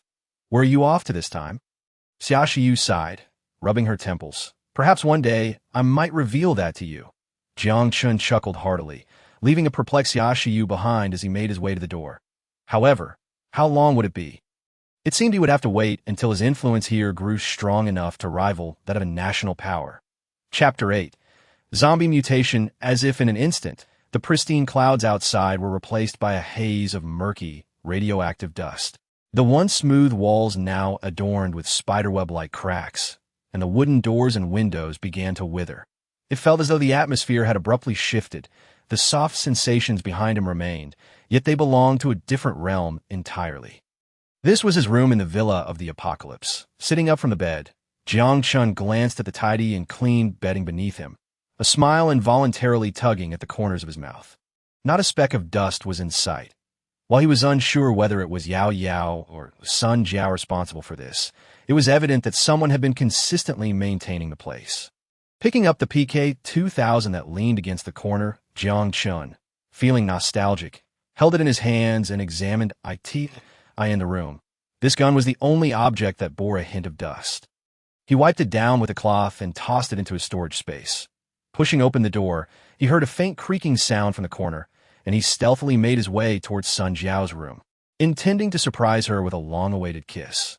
The joyful exclamations and heartfelt embraces, feeling each other's rapid heartbeats. Jiang Chen mischievously hugged the flustered Sun Jiao before they both proceeded toward the expanding outer circle. As he stepped onto the flagstone path in front of the villa, an indescribable sense of elation welled up within him. Like a feudal lord, the villa was his castle, and the diligent inhabitants outside were his subjects. Standing beside him was Sun Jiao, the lady of the castle, while matters regarding Yao Yao, well, those could wait.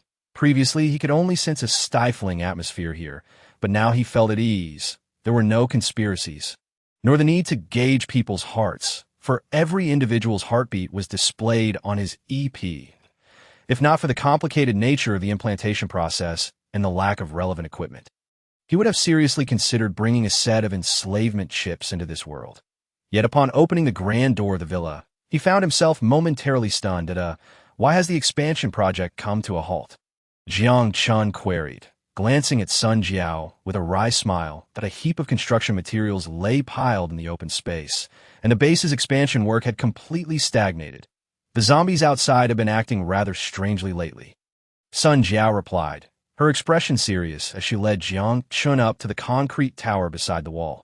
Following Sun Jiao's direction, Jiang Chen's face gradually displayed a look of shock. These zombies, indeed. They appeared as if they were on drugs during the day.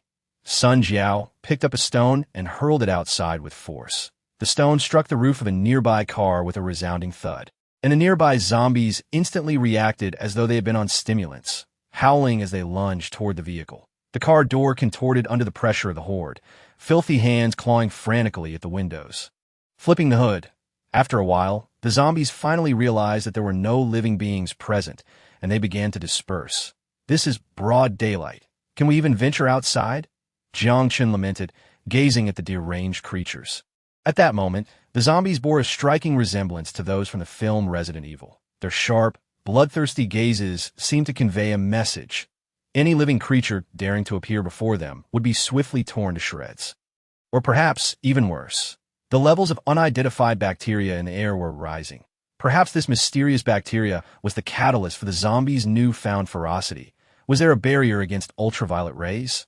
That seemed unlikely, as the surrounding vegetation showed no signs of being affected. Furrowing her brows, Sun Jiao seized the terminal from a nearby sentry and presented it to Jiang Chen. Unidentified Bacteria Density Index, 13, she stated. What is this? Jiang Chen asked, bewildered at the tablet terminal connected to the air detection tower, purchased from the Zhao Group. Similar incidents have occurred in the 6th district. Zhao Chenwu estimated that we would find this device useful. So he sold it to us, Sun Jiao explained. These unidentified bacteria can remain suspended in the air, with pathogenic mechanisms akin to the original zombie bacteria.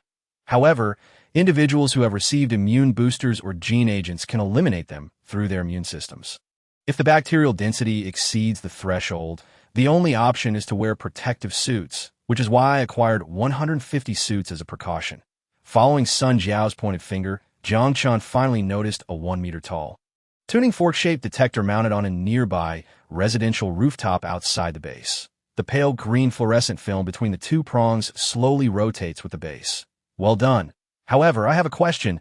Aren't zombies supposed to be weakened under ultraviolet light? Jiang Chen furrowed his brow. Indeed, that is precisely where my confusion lies. Zombies also require energy replenishment. The mutated fungi at the nape of their necks react to ultraviolet light, putting most of their bodily functions into a dormant state, while simultaneously entering a photosynthetic phase. Sun Jiao reiterated this well-known fact in the post-apocalyptic world. Could it be that this bacteria can recharge the zombies? After pondering for a moment, Jiang Chen suddenly spoke.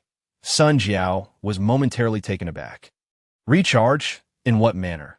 The bacteria floating in the air, in some peculiar way, substitute for the zombies in completing the photosynthesis process, and then, through special channels, enter the zombies' bodies to be digested. Consequently, zombies in a perpetual charged state would naturally have no need for further photosynthesis. Sun Jiao paused, then pinched her chin and lowered her head, lightly furrowing her brow to "It is possible. Although there is no scientific basis for it, your reasoning does hold some merit. Has the entire Wanghai city transformed into this? Only certain areas have been affected.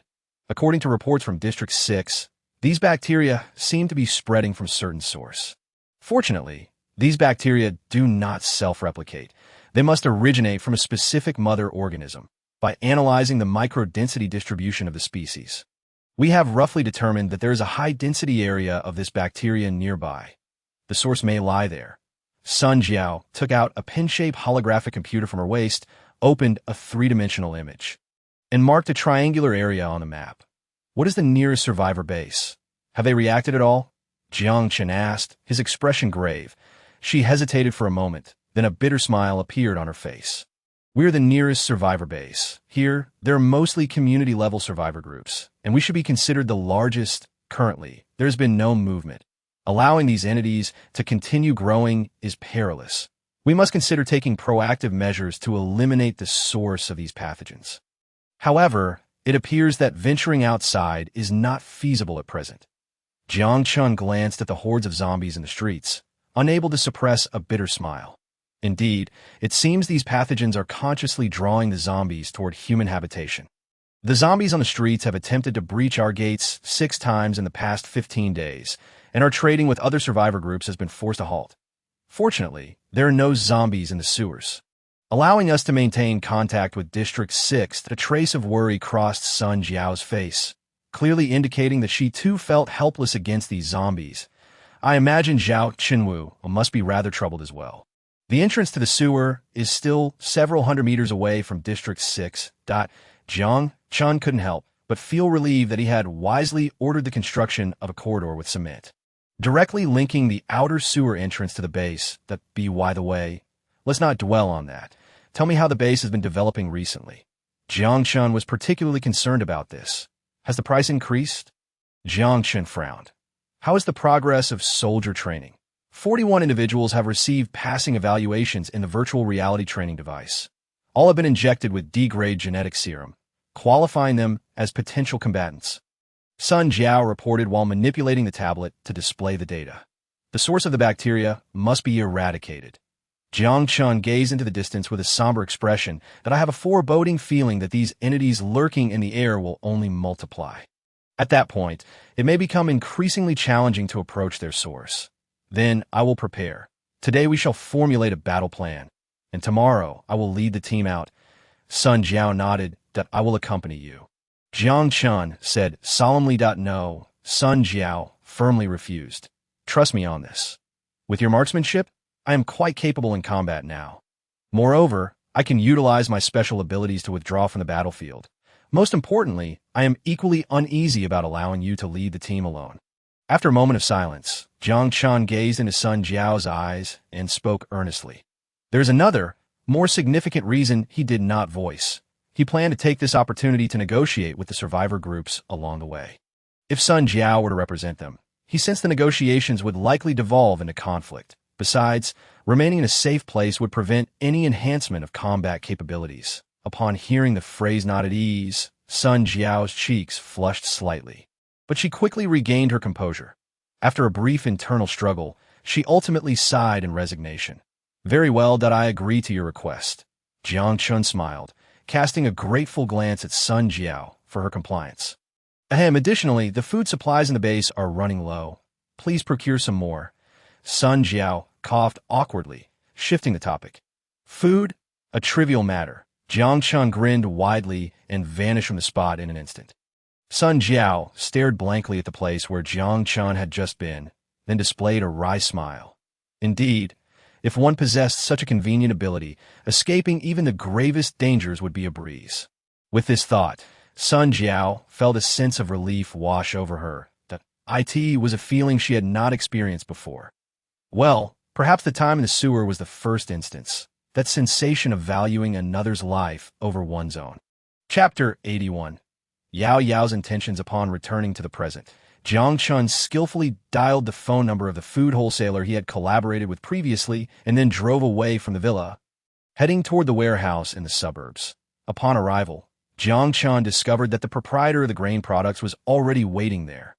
Thus, without further ado, he exited the vehicle and began directing the unloading of goods into the warehouse.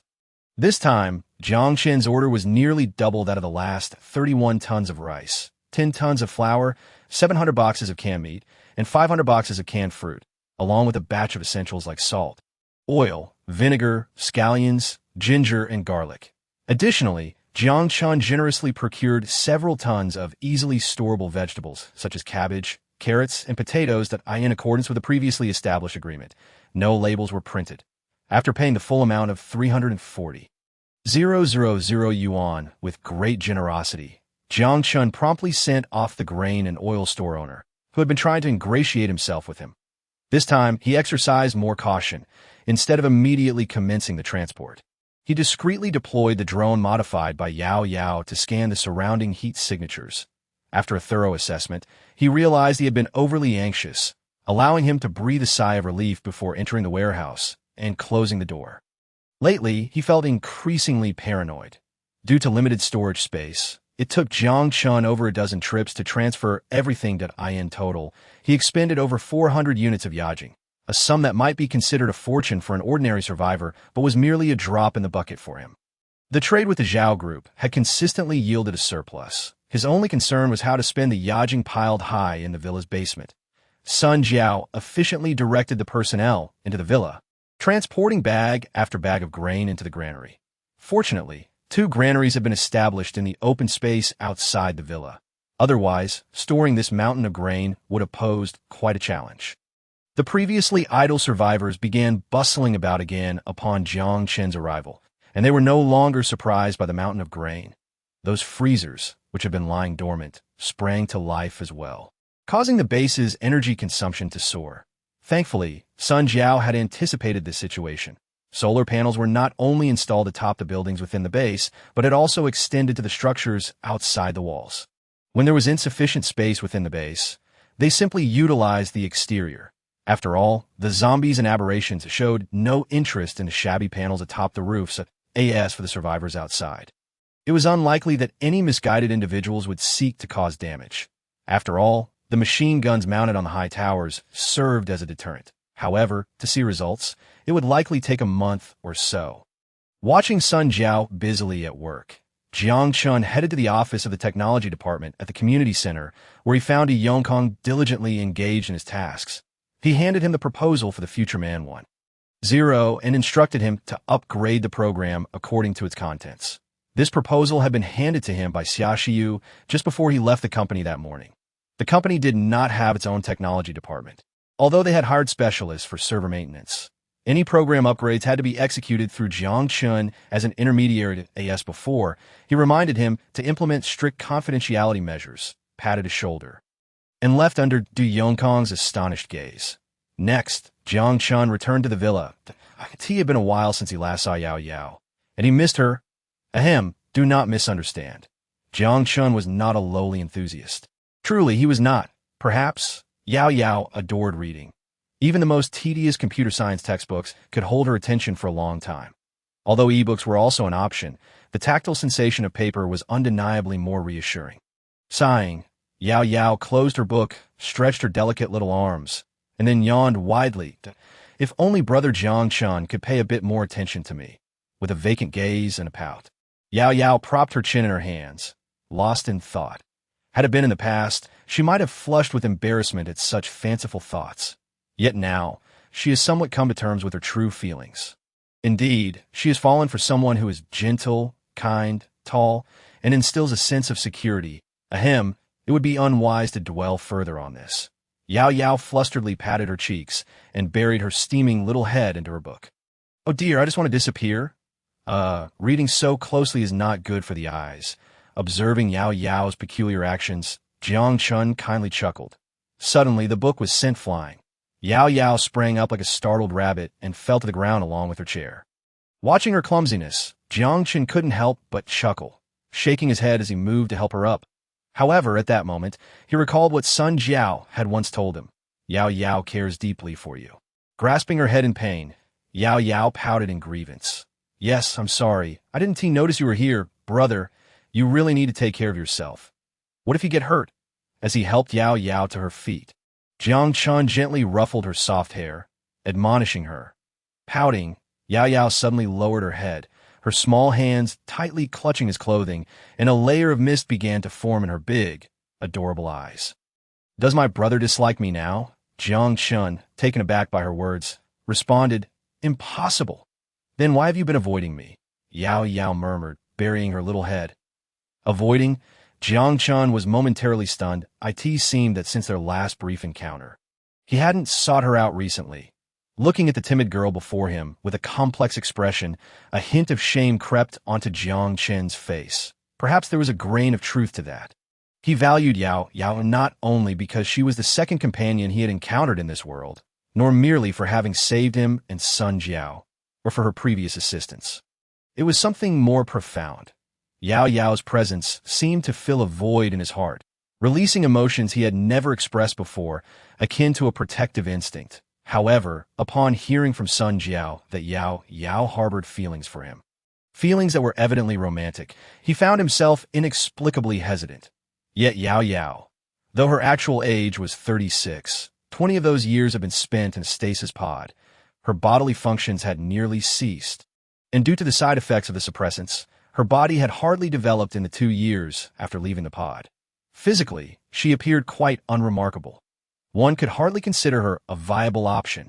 Yet her psychological age had reached adolescence, developing affections for the only person who treated her gently, which was entirely understandable. However, understanding aside, he still found it difficult to act on it. He genuinely feared that he might lose control and inadvertently take advantage of Yao Yao. Perhaps subconsciously, he began to avoid confronting these feelings. He yearned for a bond of dependency. Yet even he knew that might not even qualify as unrequited love. He did have feelings for Yao Yao. Jiang Chen opened his mouth, intending to say something, but was interrupted by a delicate little finger pressing against his lips. No, there's no need to explain to Yao Yao. Yao Yao, slightly disheartened, buried her head even lower, her lips as delicate as falling cherry blossoms, quivering slightly, her voice a mere whisper. Her gaze wavered, but she steeled herself, lifting her head to say, "Living this happily, Yao Yao is already content. But rewarding a docile little creature is also quite essential. Therefore, I will strive to assist my brother." Yao Yao has been diligently updating data for that game, and is earnestly studying computer knowledge. If I could receive even a small reward, Yao Yao would be immensely happy, and my motivation would be exceedingly high. It's not an overly greedy request. Even a little would suffice, just a tiny share. I don't even need kisses or anything, just an occasional pat on the head. Sob, just a kiss omitted in the 3rd round of strict enforcement. Jiang Chen finally understood. He wasn't the sort to be overly sentimental, nor did he wish to deceive himself with trivial excuses. He had feelings for Yao Yao. No, it was more than that. This was undoubtedly not some trivial sibling affection that could be easily dismissed. Jiang Chen tightly embraced Yao Yao, feeling her warmth, listening to her dreamy and light murmurs. Hee, how fortunate. Oh dear, will Sister Sun Jiao be angry with me? Perhaps it would be better to let her scold me. That way, she shouldn't be upset. Then, being able to share even a little is just too blissful. By the way, the key lies in my brother's thoughts. If he considers me unworthy, then my hard-earned affection. No, I must advocate for myself. I can do this. Clenching her tiny fists, Yao took a few deep breaths, gradually gathering her courage. Has she calmed down?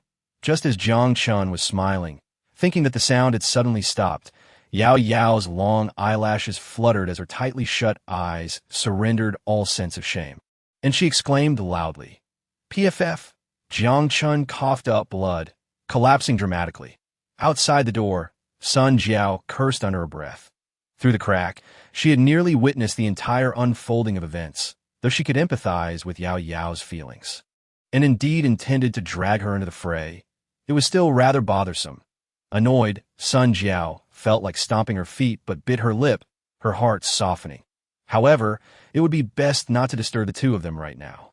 Sighing, Sun Jiao pouted and dejectedly walked away. She consoled herself by thinking of it as compensation for leaving that fellow behind. Moreover, if it were Yao Yao, she would be easier to handle than Jiang Chen. With that thought, a smile, or rather a mischievous grin, crept on his Sun Jiao's face. Chapter 82. Wasteland Economics? Perhaps it's best to wait. At least until the side effects of the suppressants, gross stagnation, have eased, or until Yao Yao is mentally prepared. So after wiping away the blood, calming the flustered Yao Yao, he hurriedly departed. Speaking of which, this was the first time he had restrained himself and refrained from any untoward actions. That evening, Jiang Chen arrived at the community center's conference room and initiated a wireless video call with Zhao Chenwu. Light blue lines and particles formed a holographic representation of Zhao Chenwu's figure. The man, with deep-set eyes and a charismatic demeanor, smiled and extended his right hand in greeting upon seeing Jiang Chen. Jiang Chen smiled back and reached out, passing his hand to the holographic projection.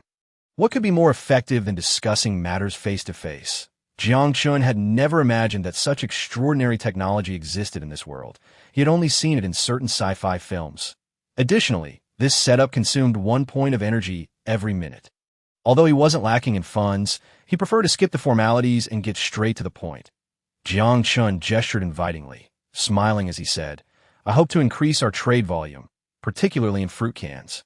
As my current demand exceeds 1,000, Zhao Chenwu waved his fingers, and a holographic data panel rose at the center of the negotiation table, listing his various needs. The demand for meat cans was raised to 10,000, fruit cans to 8,000, compressed biscuits to 100,000, and instant noodles to 20,000 packets. Based on the previous pricing, this trade deal amounted to a staggering 450,000 energy points." Jiang Chen gasped in astonishment. 450,000. A moderately equipped power armor costs only about 10,000. Forgive my bluntness, but can you really afford such a large order? Or do you have the capacity to absorb that much inventory? Jiang Chen chuckled wryly. Although the population in District 6 is considerable, the number of individuals who can afford such luxuries is certainly limited. Zhao Chenwu smiled slightly at his words and did not conceal anything. Casually waving his hand that a document composed of holographic projections slid across the table to Jiang Chen that it was nothing to hide. To address the recent zombie disturbances around District 6, the 10-person committee had voted on an expedition proposal to eliminate 2 recent sources of unknown bacterial spread. The plan would be executed along 2 routes, A and B, with the 10-person committee jointly investing in the initiative that I will be investing with 31 power armor soldiers and 1 spider tank, receiving 21 of the dividend from Route A. Clearing the sources of infection and generating profit, dividends, Jiang Chen couldn't help but laugh that he remembered that not all zombies produced energy points, and even the dangerous mutated ones like the Meat Mountain only fluctuated between 40 and 50 energy points. Not only is there, but there is plenty. Zhao Chenwu smiled mysteriously, then retrieved another set of data. The projected total revenue from Operation A is estimated at 1,200,000 yajing, while the ammunition costs are merely around 100,000 yajing, which can be considered negligible in comparison to the profits 1,700,000 yajing.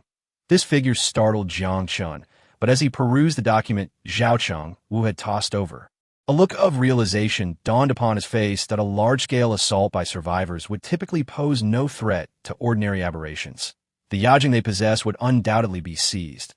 Additionally, the zombies enveloped by these mutated bacteria, having absorbed abundant energy, have almost all crystallized into a biological form known as yajing, which is the reason for their enhanced combat capabilities.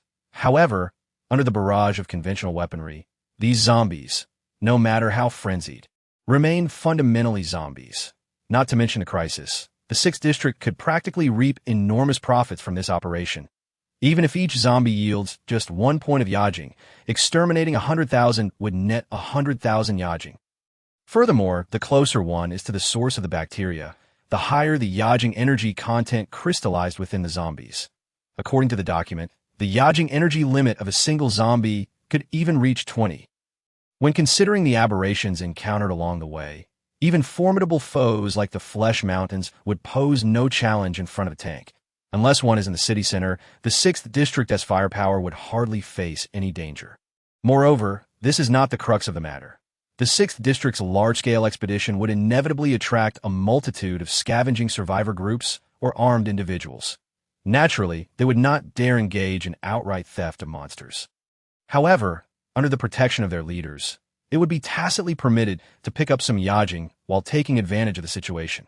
After all, they're all part of the same faction, and the more monsters that perish, the better. Should they encounter insurmountable foes like the Death Claws, they could simply retreat to the main force. Not to mention whether the Death Claws would dare approach such a crowd. Even if they did, it would merely take a single shot to deal with them. The increase in per capita wealth would stimulate consumption.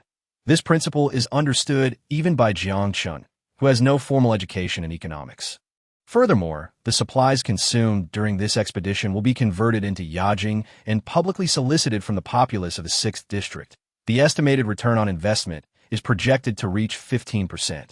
With the potential emergence of 1,341 middle-class individuals, the rise in per capita wealth will inevitably spur consumption, which will invigorate the previously sluggish industrial sector of the 6th district.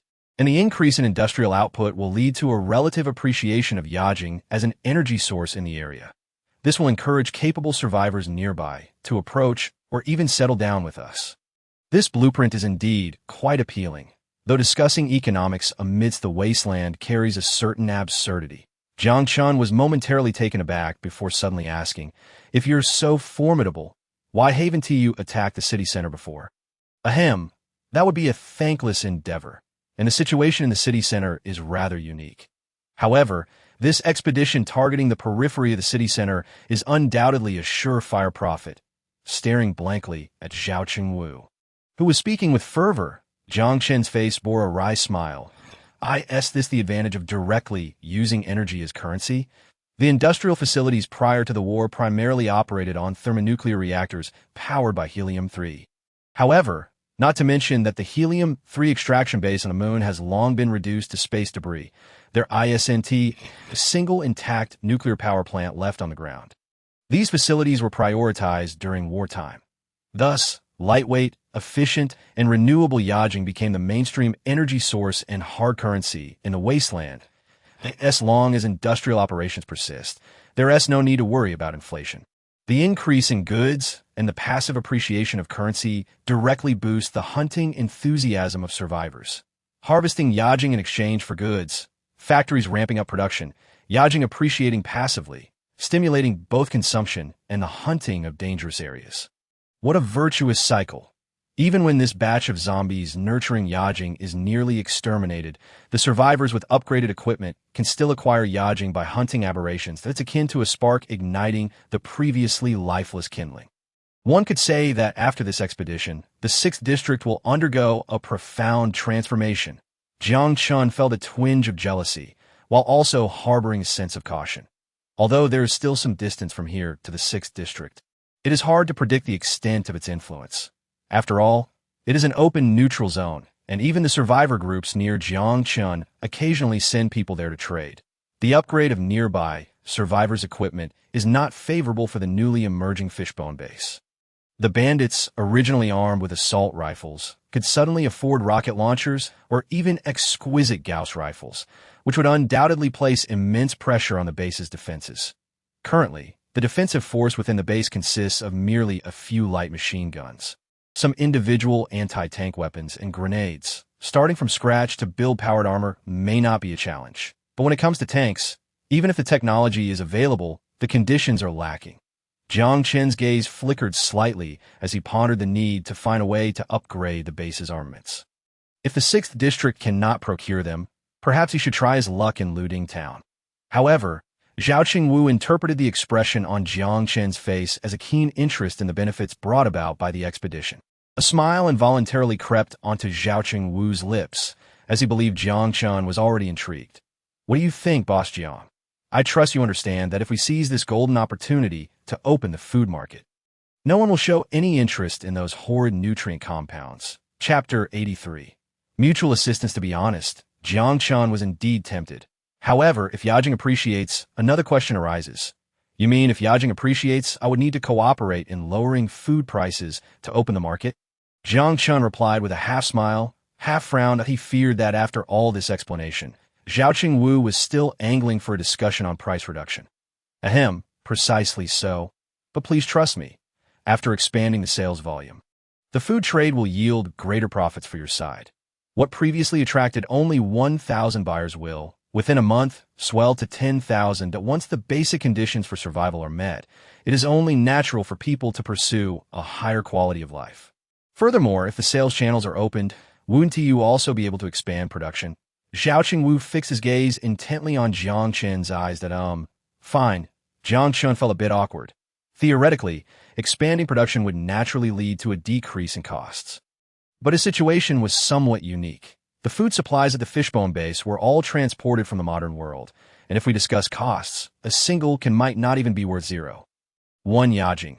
Collaborating to reduce prices to open sales channels seems to align with the interests of the headquarters. Of course, if the original price is maintained, while food sales might see a slight increase, the profits would undoubtedly be less than those gained from proactively lowering prices to expand sales. That is indeed a good point. That I have some autonomy in negotiations, but you must understand that the transportation and production of food are not without costs.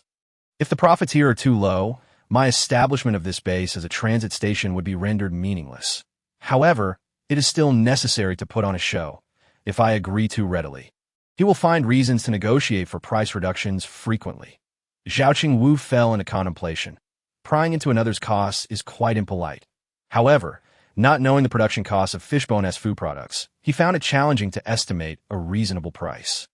He only speculated that expanding production would lower costs, but had no concrete figures. The average price of meat cans is 10, fruit cans 20, compressed biscuits maintain a price of 1 yajing each. And instant noodles 3 yajing. 8s yajing appreciates. The purchasing power in the 6th district will also rise, and U1T lose too much. Nominally, Jiang Chen is merely a transit station here, so it is necessary to maintain appearances. The appreciation of yajing is relative. Aside from a few items that cannot be produced, the things that can be exchanged will not differ much, if not exchanged for goods. This item would only serve as a convenient ticket to cross over. Ahem, the appreciation of yajing is relative. How about we discount the prices of military supplies and construction materials by a third? This would bring us close to my costs. Moreover, I assent to your company quite interested in our technology. Perhaps in this regard, we could explore cooperation. Avoiding direct payments in yajing would be the most beneficial scenario for both parties, and if I can leverage this to gain more influence in the 6th district, I believe I could also find a way to facilitate some equipment that is, in principle, not open for market circulation. Zhao Qingwu's eyes gleamed as he regarded Jiang Chen. Indeed, an interesting proposal. A smile crept onto Jiang Chen's face, indicating that both parties had reached a consensus. With that, Jiang Chen straightforwardly stated, for the design of the M2 engine, our asking price is 40,000 yajing. For the design of the 1 to 10 kilograms class ammunition production machine, the price is 90,000 yajing. For the design of the 50 type electromagnetic cannon, the price is 110,000 yajing. Surely these technologies, which are commonplace in Wanghai City, pose no difficulty for you. Boss Xiaocheng, these are all sensitive military technologies, which naturally will not be stored in civilian databases. Currently, they can only be obtained through purchase, with the quotes assessed by Sun Jiao based on the standards of Luding Town. Regardless of whether the conditions for producing this equipment currently exist, it is imperative to first acquire the crucial technology before gradually assimilating it. Of course, there is no issue with that. Zhao Qingwu chuckled heartily, remarking that the quoted price is quite reasonable. Although the 6th district imposes restrictions on the sale of heavy weaponry, the blockade surrounding relevant technologies is not particularly stringent. A thumb-sized USB drive could easily transfer all the data and design schematics. How can one effectively guard against such a method? Naturally, Zhao Qingwu would not readily divulge the core technologies developed independently after the war, just as he had never solicited from Jiang Chen the techniques for producing food. One should not assume that with the advent of a post-apocalyptic world, technological advancement would come to a halt. The scientists sheltered within various survivor bases are not simply being supported without purpose. However, due to information isolation and harsh living conditions, the degree of technological inheritance varies significantly, causing everyone's technological progress to be somewhat askew. Take the 6th district, for example. Its independently developed and improved T3 power armor has even surpassed pre-war performance levels.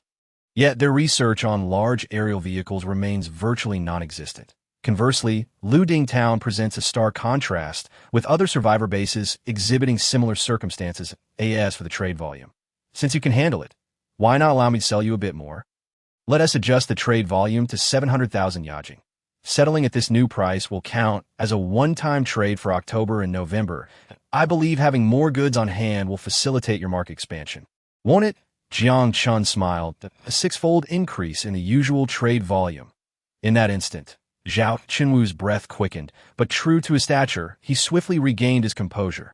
Shrugging his shoulders, he replied with a pleased smile, "Since my ally has shown such sincerity, it would be remiss of me not to reciprocate in some manner." Finally, I was waiting for you to say that. A smile crept onto Jiang Chen's lips. I think so too. Therefore, in order for me to transport this 700,000 yajing worth of goods into my base, I require your assistance. Zhao Chenwu was taken aback. As your transport team unable to resolve such a minor inconvenience given their capacity to traverse such distances? He incredulously inquired that he was clearly aware that there was a source of contamination near the fishbone base, but it was too far to pose a threat to the 6th District. The neutral zone is not a charitable organization, so it makes little sense to deploy forces to assist other survivors in eliminating that nuisance. Aerial drops, vehicle transport. Regardless of Zhao Chenwu's speculations, Jiang Chen remained silent.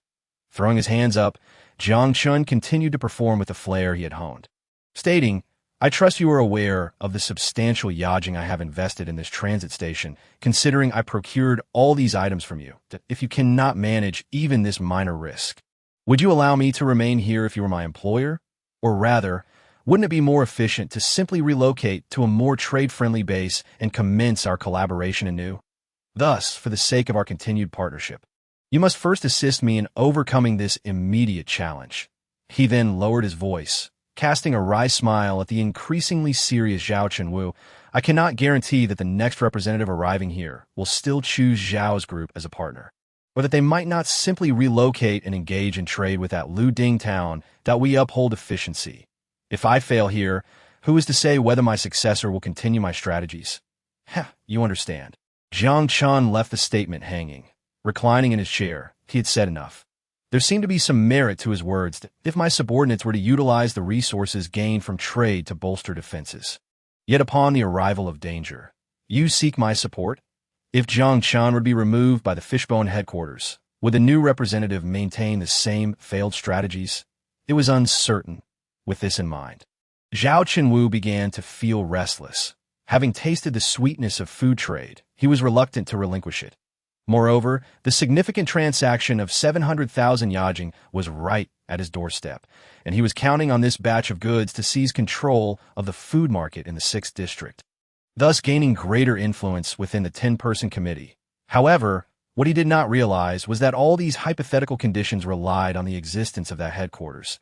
Jiang Chen had not fully articulated his thoughts, instead leaving Zhao Chenwu ample room for imagination. By only partially fabricating a lie, a clever individual would naturally fill in the gaps, while oversharing risks, exposing vulnerabilities. "Whatever support you require, I will assist," Zhao Chenwu stated firmly. His interests were already bound to Jiang Chen's enterprise. Without Jiang Chen as a supplier, all of his plans would unravel. This task must be undertaken, even at a loss. That's the response I was waiting for. Upon hearing this, Jiang Chen's lips curled into a barely perceptible smile. "I will purchase 10 sets of T3 power armor at 110 of cost."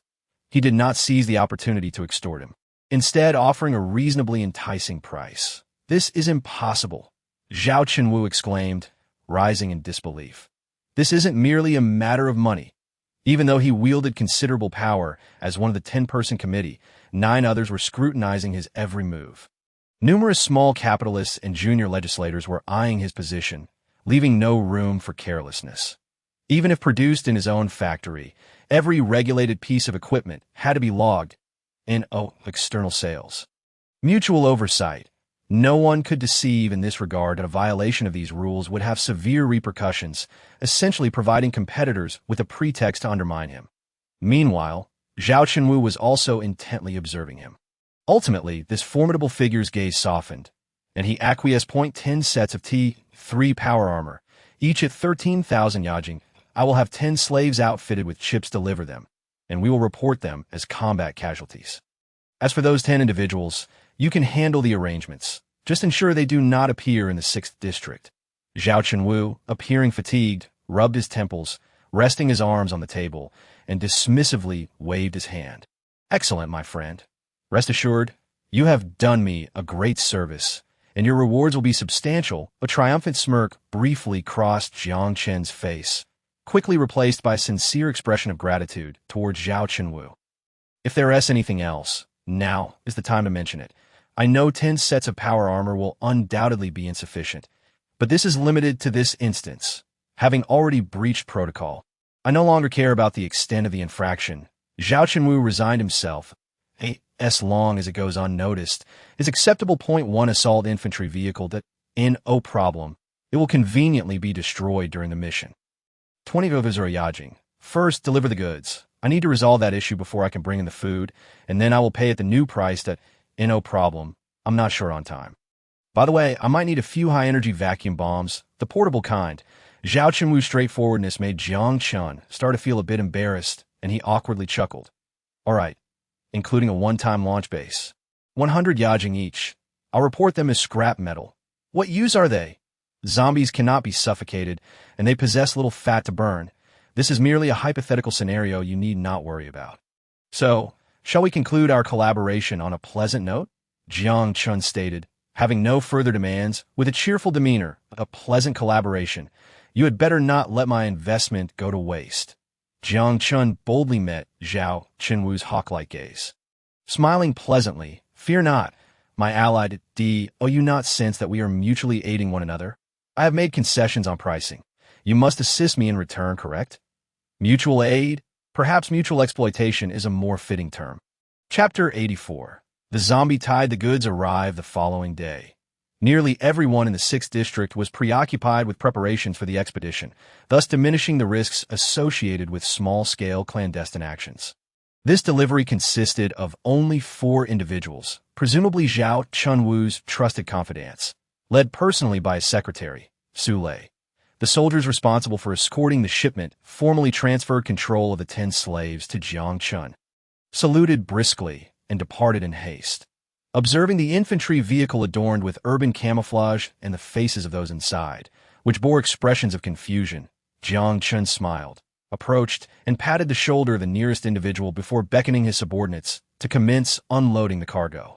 If mechanical exoskeletons can be likened to light armor, then the significance of power armor is akin to the full-plate armor of medieval knights.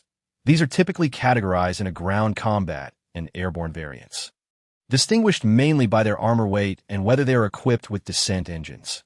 Airborne variants usually weigh less than 500 kg, while ground combat types often exceed 1 ton. The 10 T3 power armor units delivered were of the airborne type. Yet they featured a switchable triangular rotary machine gun mounted on the right hand, along with an ammunition box attached to the back. Fortunately, Lu Huasheng had designed an elevator at the entrance to the sewer. Otherwise, it would have been quite inconvenient to hoist the 2-meter-tall, approximately 300-kilogram armor up using ropes. The 10 slaves, clearly unable to operate the equipment, had just been gazing at Jiang Chen with expressions akin to being trapped in a coffin. They were evidently aware that selling such equipment was illegal. Since it is illegal, I fear their current genetic IDs have already been registered as deceased in the 6th District AS. For whether they will truly become the dead, that entirely depends on the intentions of that man with a smile on his face. Welcome to the Fishbone Survivor Base. Trust me, serving me will undoubtedly bring you far greater happiness than serving anyone else in this world. Although this may sound like mere boasting, it seems death is not imminent. Everyone exhaled in relief and, with a sense of trepidation, followed the man's lead. After handing over those 10 individuals to Lu Huasheng for accommodation and employment arrangements, Jiang Chen quickly sought out Sun Jiao. The weapons and armor are in place. When shall we depart? Sun Jiao inquired as soon as she saw Jiang Chen. Within 2 days, we should be able to establish contact with the surrounding survivor groups. Jiang Chen replied that, no problem. The radio equipment in the conference room is ready. But what is the point of contacting them? Sun Jiao looked at Jiang Chen in confusion. Of course, to take them to battle monsters. Jiang Chen said with a smile, leaving behind this ambiguous remark. There were simply too many scattered survivors residing nearby. If they were all consolidated, it could easily number 2,000 to 3,000. If the Fishbone survivor base wished to break free from the constraints of population, they would have to take some action regarding those loosely settled survivors. These individuals, who had long been struggling in this post-apocalyptic world, often possessed a resilience far beyond that of the average person. Or perhaps one might say, a certain transformation. Their individual combat capabilities were certainly not to be compared with those slaves huddled in the slums. However, the challenge lay in the fact that they had long ceased to believe in notions of discipline or civilization. Each of them as unruly as wild wolves to subjugate a dog. A mere bone and a leash would suffice. Yet to tame a wolf, it takes far more than that.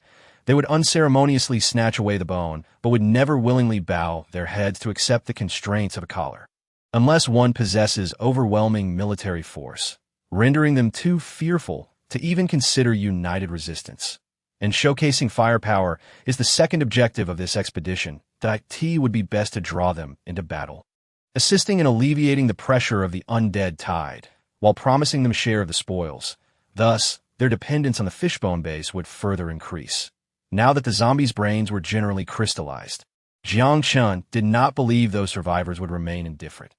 Even if Jiang Chen and his group did not possess the heavy firepower of a tank, the power armor could still be considered overwhelming against ordinary zombies, making it unreasonable for those survivors to reject a lucrative opportunity. The following morning, the Fishbone base was bustling with activity. Soldiers hurried to their combat positions, while non-combat personnel busied themselves loading supplies onto vehicles.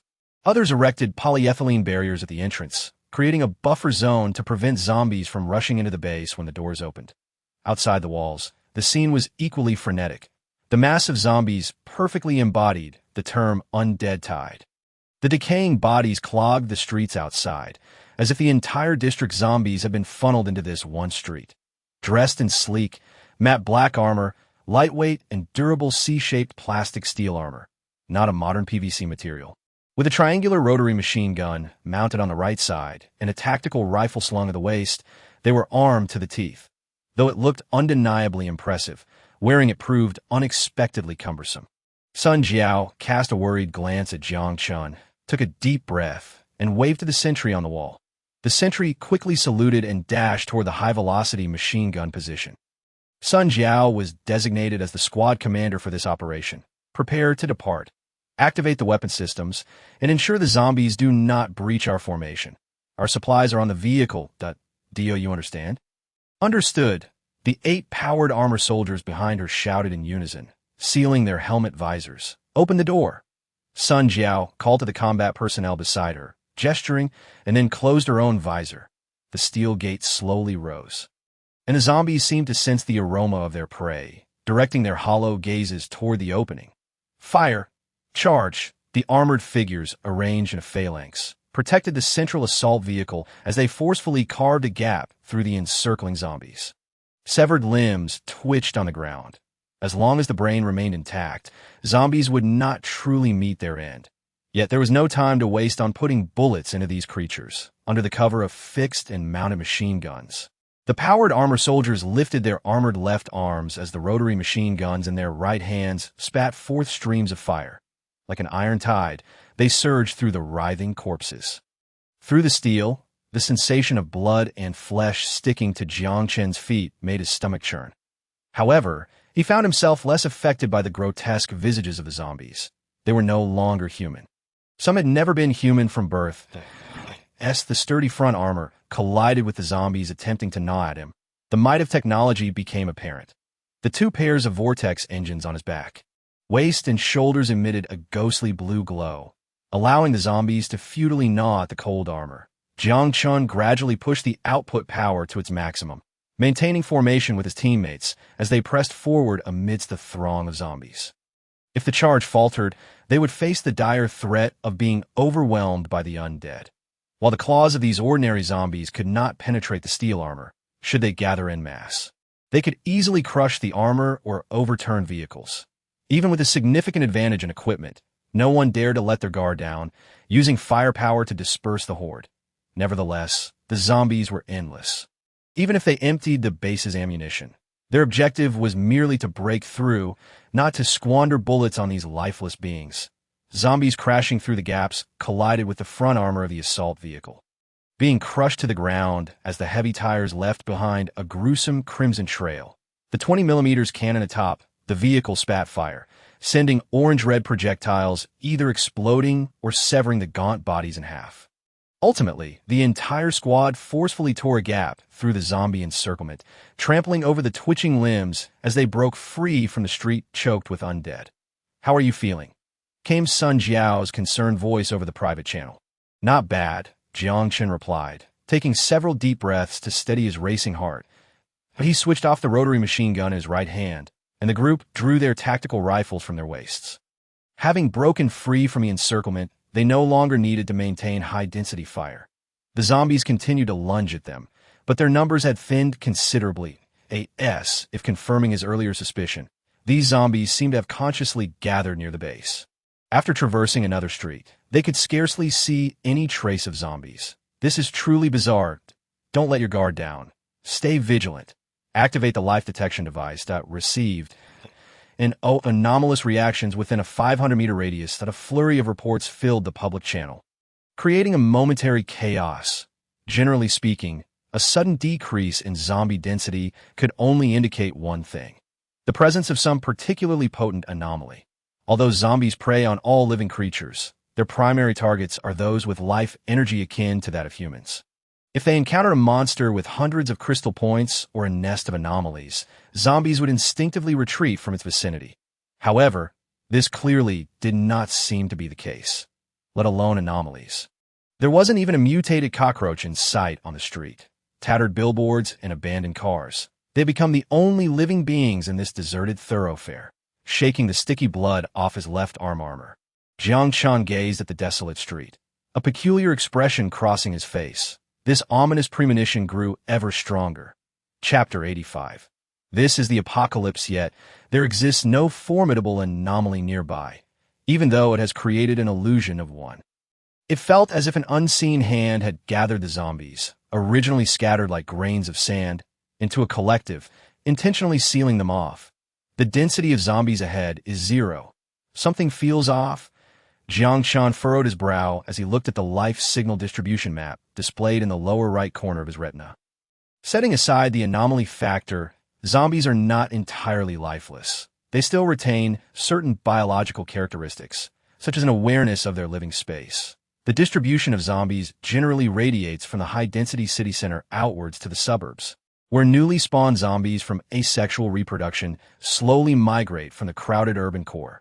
Under normal circumstances, it would be nearly impossible for a horde to occur in the relatively sparse suburbs.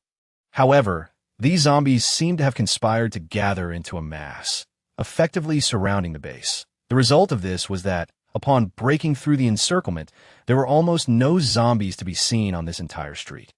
Upon hearing this, Sun Jiao also frowned. Indeed, it feels rather strange.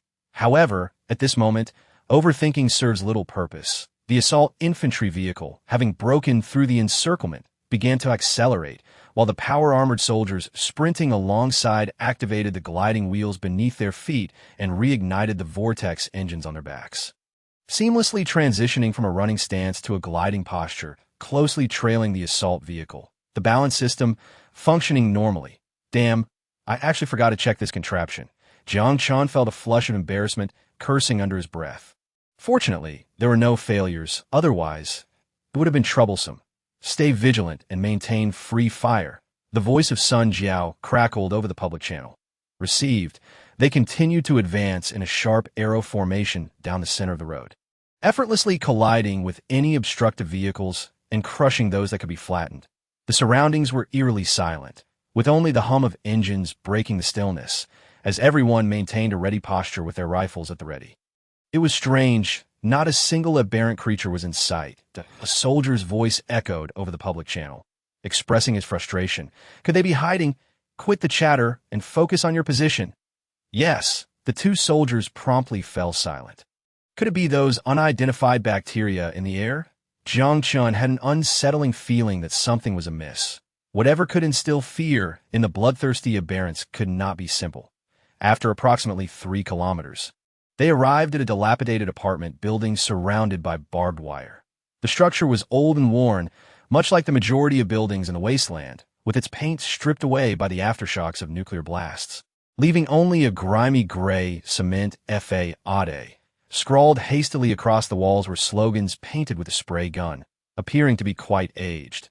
Darkened windows revealed a machine gun propped carelessly, with makeshift fabric replacing glass, serving as a window that on the rooftop, what appeared to be a soil-less cultivated garden was shielded by plastic sheeting, rumored to be the primary food source for most survivor groups.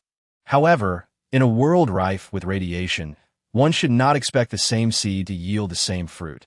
These uncertainly toxic fruits still held a certain market in Block 6 that numerous processing plants would purchase such produce at low prices, sorting out the non-toxic ones for luxury markets, while the toxic varieties were sent to extraction facilities to obtain organic matter, vitamins, and plant proteins, creating high-grade A and B nutritional supplements, compared to zombies. The nutritional concoctions derived from the flesh and fat of aberrants were far more palatable and nutritious. The situation surrounding them bore resemblance to the fishbone base, where zombies were awkwardly forming a perimeter. However, the number of zombies here was evidently far fewer than those near the base. This was a terrifying revelation, not due to the sheer quantity of zombies, but rather the possibility that they possessed intelligence. Or perhaps they were being controlled by a higher, sentient force? Yet, despite this, the battle held little suspense as the zombies here did not possess overwhelming numbers. Although these zombies had formed subcrystals, their organic composition confined them to the realm of ordinary zombies. No matter how hard they tried, they could not breach the defenses of the power armor. A few bursts of gunfire swiftly dispatched the troublesome zombies, allowing the group to approach the apartment building. At the entrance, a wooden sign was planted bearing the crooked inscription, "Private Territory, No Trespassing." What on earth is this? The survivor group labeled as number 01 showed a population count ranging from 30 to 40. As indicated by the life detector, Sun Jiao relayed through a private channel. What kind of ridiculous name is number 01? Jiang Chen laughed and scolded. I came up with it. Survivor groups rarely name their hideouts, as their desire for expansion and territorial acquisition was minimal, focusing primarily on basic survival. Sun Jiao approached and rang the doorbell, then stepped back a couple of paces. After a moment, the door creaked open, revealing a warily cautious middle-aged man who stepped outside. Who are you? His face was etched with fear and suspicion, his grip on the rifle trembling incessantly. He knew that this firearm likely wouldn't even penetrate the opponent's armor. The only thing capable of inflicting damage on the power armor might be the recoilless rifle sitting dusty inside. That we are from the nearby Fishbone Survivor base, Jiang Chen said, lifting his visor and speaking calmly. What do you want? The middle-aged man asked, still on guard. He had witnessed the ferocity of their firepower while they were exterminating zombies, which left little room for thoughts of resistance. You must have already noticed the unusual behavior of the zombies. Under the influence of unidentified bacteria, these creatures exhibit heightened aggression. Evidence suggests an increase in the concentration of these bacteria in the air, prompting us to eliminate the source of infection. Jiang Chen endeavored to maintain a friendly and relaxed tone. However, the man's subsequent response ignited his anger. What does that have to do with us? Came the cold and wary retort. What do you mean? What does it have to do with you? Jiang Chen was momentarily taken aback, then smiled rather than fuming. Oh, you realize that this problem is even closer to you. Yet it impacts you far more, doesn't it? Otherwise, you wouldn't have ventured out. We don't need your help, so don't come disturbing us. The middle-aged man was clearly calculating. Since they were willing to tackle this issue, they should just go ahead, though the peculiar bacteria were indeed troublesome. What could they do? They intended to huddle here, waiting for the others to exhaust themselves. Even though these zombies had subcrystals in their heads, they couldn't possibly pause to dig them out while fighting. Could they? It would be far better for them to follow behind and scavenge the spoils, rather than risk engaging directly. Jiang Chen paused, then chuckled. He had gleaned the man's sly intentions from his cunning gaze. Shameless, utterly shameless. Ha.1 could be so selfish to this degree. He was truly gaining new insights. With the fire already licking at their heels, they were still waiting for an idiot to make the first move, hoping to quietly scavenge from the back. If I hadn't appeared here, would you all have just waited to die? Wait a minute, this is the apocalypse. Jiang Chen suddenly had an epiphany, nearly mistaking this for a negotiation with Wang Dihai or some such company. His expression grew cold. What do you intend to do? The middle-aged man sensed something ominous from Jiang Chen's face and warily spoke, signaling to those behind him that a dark barrel protruded from an upper window, aimed directly at the assault infantry vehicle. Boss, I am locked onto by an anti-tank weapon. Requesting permission to retaliate, the driver's hurried voice crackled over the public channel. Sun Jiao quickly raised her tactical rifle designed for power armor. Aiming at the individual above, the other power-armored soldiers followed suit, lifting their weapons. The combat orders were issued by Sun Jiao, but the decision to engage with a neutral force rested with Jiang Chen. The leader, if Jiang Chen gave the command, Sun Jiao was confident she could reduce these people to mere ashes.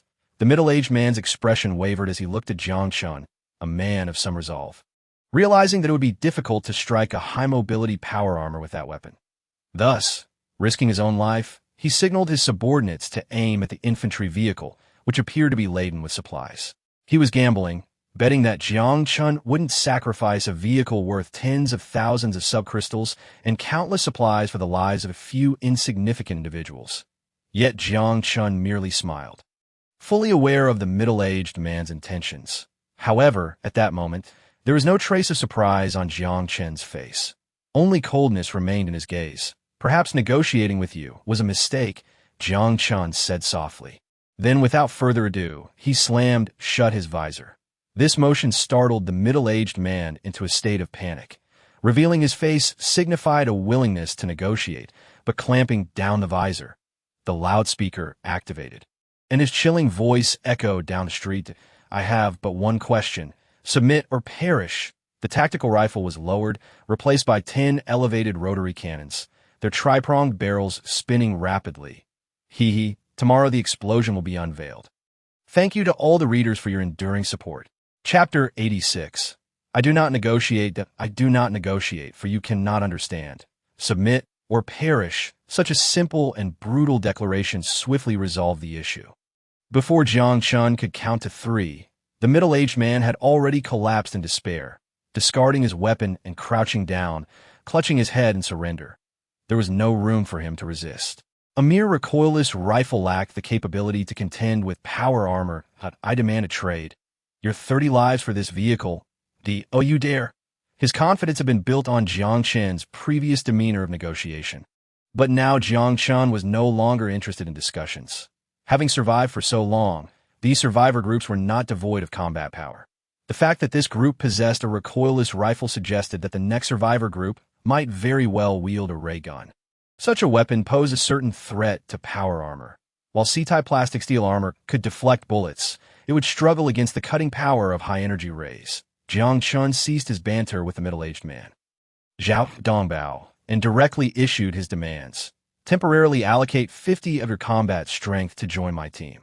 From that moment on, the survivor group, led by Zhao Dongbao, was assigned the designation 02. While the 8 riflemen incorporated into Jiang Chen's squad received uniform identifiers ranging from 021 to 028. This arrangement greatly facilitated matters, as Jiang Chen found little inclination to memorize an abundance of names. When the time came to call upon someone, he could simply announce a number. However, he understood that the most effective approach involved wielding a stick before offering a carrot, so he shared some good news with them. They would have the opportunity, after the battle concluded, to deliver the final blows to any zombies that were not entirely dead and subsequently extract crystallized essence. After all, wearing powered armor made the act of crouching down to harvest essence somewhat laborious. Upon hearing they would be responsible for collecting the spoils, Zhao Dongbao immediately brightened with enthusiasm. Even when Jiang Chen added that half of the collected essence would need to be surrendered as spoils for the fishbone survivor base, it did little to dampen his spirits. Casting a disdainful glance at this short-sighted individual, Jiang Chen assigned him another task. Rather, commanded him to persuade, or rather, order the survivor group to hand over individuals. Should they refuse, there would be no hesitation in resorting to force. This time, Jiang Chen would not position his troops so close. Instead, he would demonstrate their firepower from a distance, successfully assimilating any survivor groups encountered along the way. Even the most obstinate factions, when faced with a barrage from a 20mm heavy machine gun, would raise white flags and surrender, feeling the concrete debris rain down upon them. The level of firepower was simply incommensurable. Fortunately, everyone involved was astute enough not to cling to unrealistic fantasies of hiding behind their comrades, believing that the opposing forces would refrain from violence. After all, this was already the 18th year of the apocalypse. With a total of 154 individuals, the team had suddenly become unwieldy. Is it truly useful to have so many people? Sun Jiao secretly inquired of Jiang Chen over a private channel. By the way, that commanding demeanor of yours earlier was rather manly. It made my heart flutter, she teased him playfully. Though her tone was jestful, she was not entirely insincere. When she recalled Jiang Chen's horse and icy command of machine guns ready on the public channel, she couldn't help but feel a thrill run down her spine. Reflecting on their first encounter and witnessing her beloved man grow into his current self, she felt a profound sense of achievement. This sensation bore resemblance to Jiang Chen's feelings as he observed her gradual evolution into a civilized individual. Yet, alas, the so-called elites and powerful had already embarked on their voyage towards distant lands of hope, leaving behind a world in ruins, one that no one had the interest to rebuild. Why was there a lack of interest, you may ask? The agricultural civilization's yearning for land ultimately stemmed from the ability of the soil to yield crops. However, after a thorough cleansing by nuclear and biochemical weapons, not a single inch of soil remained on Earth suitable for agriculture. Those twisted and mutated plants could hardly be consumed without caution, rendering the very notion of land utterly useless. Ironically, those who instigated the conflict had departed, free from the consequences of their actions. They left aboard interstellar colonization vessels, carrying what they deemed the seeds of civilization, bidding farewell to the ravaged Earth as they ventured towards a new world yet untouched. Of course, discussing such matters now was utterly futile. In any case, there was no point in expecting any enlightenment from these individuals. Those with ambition and vision had either boarded ships or taken their own lives, or perhaps become warlords in their own right. As for the refugee-like survivors lurking in the shadows, they were free. Yet that freedom was all they had left. Enlightened, Jiang Chen refrained from further discourse with the remaining survivors. His assertive demeanor compelled them to yield. Had he denied them any notion of negotiation from the outset, matters would have proceeded much more smoothly. Ultimately, this was all for his own benefit. Each survivor, coerced into submission, found solace in this truth. Moreover, there was the allure of crystallized essence to motivate them, encouraging themselves further. They understood that once they were on the battlefield, retreat was not an option. Fleeing. Who could outrun zombies without proper vaccinations? Straying from the main group was a death sentence, and inciting infighting at this juncture would also lead to demise. Bound together as one, the group encountered little resistance. Although they sensed the horde of zombies charging towards them, the nearby buildings provided natural cover, and the powered armor, advancing like a tank, served as the primary force in combat. They pressed forward against the tide of the undead. When faced with life-and-death situations, each survivor unleashed a fervent fighting spirit. Bullets were no longer hoarded, and no one attempted to hide behind their comrades. The latter stages of the battle were exceptionally brutal, resulting in 17 casualties among the group, yet the swarm of tens of thousands of zombies was utterly annihilated on this half-street. The last obstacle to their target area was efficiently cleared. The zombies in this vicinity had been eradicated, with the majority congregating near the fishbone base. Although some remained close to the spore zone, they were not yet overwhelming. Shaking off the sticky blood and viscous fluids from his armored arms, Jiang Chen commanded the survivors to take a brief respite and engage in the collection of essence. Upon hearing their leader's orders, the survivors erupted into joyous cheers, rushing towards the fallen or incapacitated zombies, drawing their knives to deliver the final blows. This was nothing short of a bountiful harvest, with an estimated yield exceeding 300,000 units of crystallized essence. For those who had previously counted every essence unit to scrape by, desperately trading in the 6th District or other survivor bases for basic supplies, this was an unimaginable fortune. Even if half had to be surrendered, so what? After all, they were merely the supporting force. Being granted half was already a considerable acknowledgement of their contribution, and as for the few who had perished in the apocalypse, death became a commonplace occurrence. The survivors, who had previously donned faces of grievance, now transformed into expressions of gratitude towards Jiang Chen. It must be said, some individuals are rather peculiar creatures. When treated well, they may take it for granted, yet at the slightest perceived slight, they may turn hostile. Conversely, if one were to brandish a gun at their forehead from the start, delivering a resounding slap for any defiance, they would certainly harbor resentment, but as soon as a morsel of kindness was offered, they would grovel in gratitude. Perhaps it sounds exaggerated, but it captures the essence that, in medical terms, it is referred to as Stockholm Syndrome, particularly potent among those cunning and short-sighted survivors from the very beginning. Civil negotiations were futile. They would only perceive it as fear. One could only resort to barbarism, then conquer, and subsequently tame. Witnessing the flickering gratitude in the eyes of the survivors, Jiang Chen couldn't help but wish to slap himself. Why had he not grasped such a simple truth sooner? Within a mere half hour, all the essence was collected. Jiang Chen generously distributed a compressed biscuit to each individual, informing them that a single biscuit and a couple of sips of water would suffice to satiate their hunger. He then proceeded to announce that all survivor groups participating in this operation would have the right to trade compressed biscuits with a fishbone base at a rate of 1 essence unit per biscuit, provided they maintained a good relationship with fishbone. Upon hearing this, the survivors' eyes gleamed with fervor, nearly elevating Jiang Chen to the status of a deity.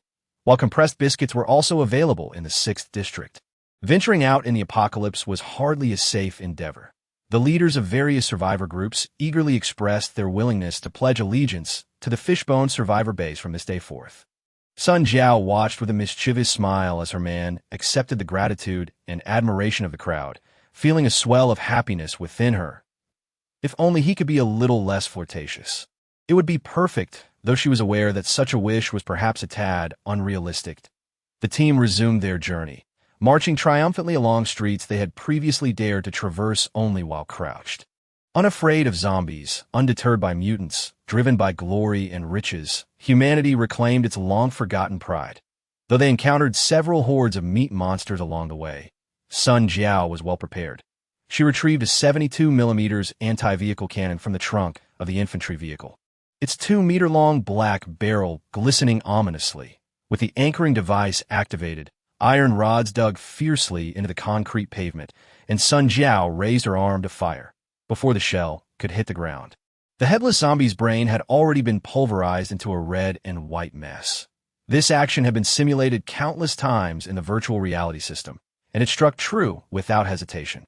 In the suburbs, the most perilous zombies encountered were merely meat mountains. However, under the weight of technology, even a meat mountain was ultimately just a heap of flesh. Rumors had it that more formidable zombies lurked in the city center, but even Sun Jiao had never witnessed them. After all, no sane person would venture into the heart of the city for no reason. The group maintained their pace, striving to reach the periphery of the spore zone before noon. Yet upon arrival, Jiang Chen found it necessary to halt the team once again. The density index of the unidentified bacteria had surged to 37, and the dense fog ahead was exceedingly disconcerting. The yellow-green particulate matter resembled clumps of fungus stuck together. It was likely that only those equipped with powered armor would survive in such an environment. Sun Jiao's expression turned grave as she reported to Jiang Chen. This was indeed a dilemma, but I had anticipated encountering such a situation before we set out. A faint smile curled at the corners of Jiang Chen's mouth. Since it is a source of pollution, it stands to reason that a heap of unspread contaminants would accumulate nearby. Although the reason for the bacterial masses forming into regular egg-like shapes surrounding the source remains unknown, it holds little consequence for Jiang Chen. Fortunately, he had procured 12 high-energy vacuum bombs from that fellow Zhao Chenwu. Despite my lack of research on the matter and ignorance of what those bacteria fear, I firmly believe that any carbon-based cells must have an aversion to fire. Is the air filled with them? Then I shall incinerate even the very air itself. Chapter 87. Burn it for me. The bacterial source appeared to be a deep pit, positioned precisely in the center of the vacant lot in front of the district hospital. Due to an excessively high density, the bacteria clung together, forming nearly visible masses that filled the eerie and hazardous yellow-green area. In response to this, Jiang Chen adopted a rather straightforward and brutal strategy. He deployed survivors to establish a makeshift perimeter with a diameter of 1,000 meters on the rooftops surrounding the area, which happened to coincide with the threshold where bacterial density surpassed the limits of human immunity. He instructed them to first hold positions 2,000 meters away from the center, and when the sound of the explosion rang out, to swiftly advance to their combat positions. Subsequently, he directed another group of survivors to set up disposable launch pads on 12 rooftops, each located 2,000 meters from the center, and to place a high-energy vacuum bomb the size of a thick thigh upon them. From time to time, the approaching zombies succumbed under the crossfire from the rooftops, and Jiang Chen generously opened the universal ammunition supply within the infantry vehicle to all survivors. The infantry vehicle was stationed on the main road, firing at the scattered zombies being drawn by an unknown force.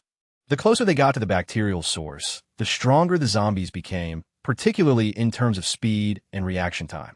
However, no matter how fast they were, they could not outrun bullets, and these survivors exhibited surprisingly good marksmanship. Avoiding close combat with the zombies, prepare for the assault. Sun Jiao took a deep breath and spoke on the public channel, then glanced at Jiang Chen. Received a wicked grin spread across Jiang Chen's face as he retrieved the launch terminal for the high-energy vacuum bomb from behind the infantry vehicle. Launch angle, 75. Launch horizontal distance, 1,300 meters. Initiate. Burn it for me. Jiang Chen slammed the initiate button. 12 missiles, trailing white tails, soared into the distance, arcing towards the egg-shaped void filled with bacterial masses. When the horizontal distance between the shells and the launch pad reached 1,200 meters, a dazzling white light illuminated the entire space, followed by a deafening explosion that nearly shook the ground. The highly concentrated fuel almost instantaneously stripped the region of all oxygen, mercilessly incinerating every inch of the area. And no matter how resilient the bacterial strains might be, they could never survive under such searing heat capable of melting steel. As billowing smoke replaced the bacterial clusters, only a scorched and seething earth and air remained. Even standing 2,000 meters away, one could faintly perceive the uneven waves of heat. Initiate gliding mode. Charge in. Hurry! Sun Jiao shouted on the public channel, then raised her right hand, bravely charging forward. The sleek black power armor surged through the thick smoke, racing towards the target area at full speed. The bacteria were indeed incinerated, and even the unidentified bacteria in the vicinity were blown away by the shockwave of the explosion. They needed to clear this area before the bacterial source could regenerate and cover it again. For the T3, with its engines at full throttle, 2,000 meters was merely a matter of seconds. However, at that moment, an unexpected anomaly occurred. An unstable electrical hum suddenly filled the communication channel, EMP. The public channel was drowned in static. An electromagnetic shielding triggered by the power armor activated instantaneously, countering the EMP while severing all communication signals. Yet, under this sudden EMP interference, all electronic devices fell into a brief paralysis. Most critically, the armor's balance system was affected. Those racing forward immediately staggered or were thrown off. Hit the brakes! Shut down the power system! With electronic communication cut off, Sun Jiao shouted through the loudspeaker. Damn it! My power control system has malfunctioned. Jiang Chen watched helplessly as he barreled into the dense fog, hurtling through the terrifying pit and crashing violently into the district hospital.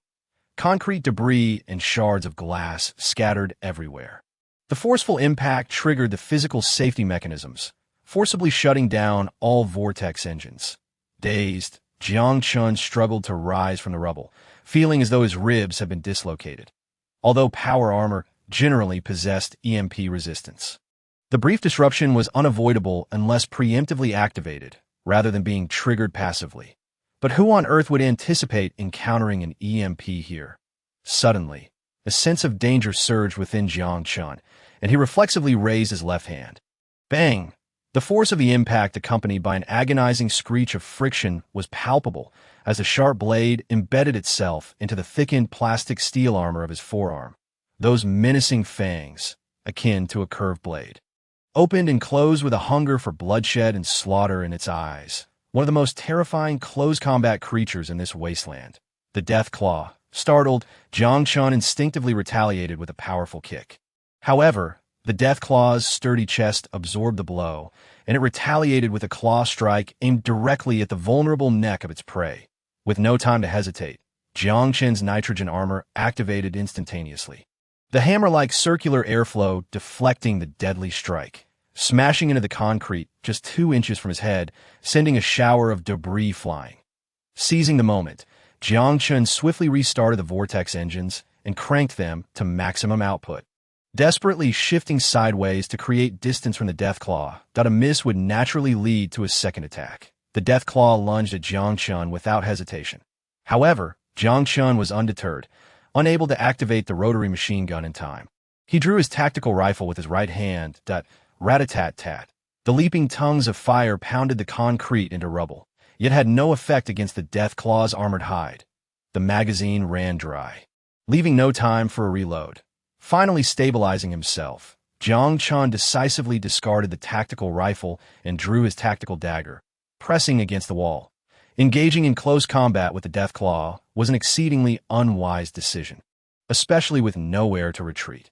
Yet, seeing Jiang Chen discard his rifle, the Deathclaw seized the opportunity and lunged forward, its claws poised to tear open the prey's chest. But just then, the prey inexplicably vanished. The taken-aback Deathclaw crashed into the wall. The Deathclaw's weakness lies in its spine, protected only by a layer of skin, and its eyes. In an instant, Jiang Chen reappeared at the original location, plunging his dagger downward without hesitation, embedding it deep into the Deathclaw's back and severing its spine.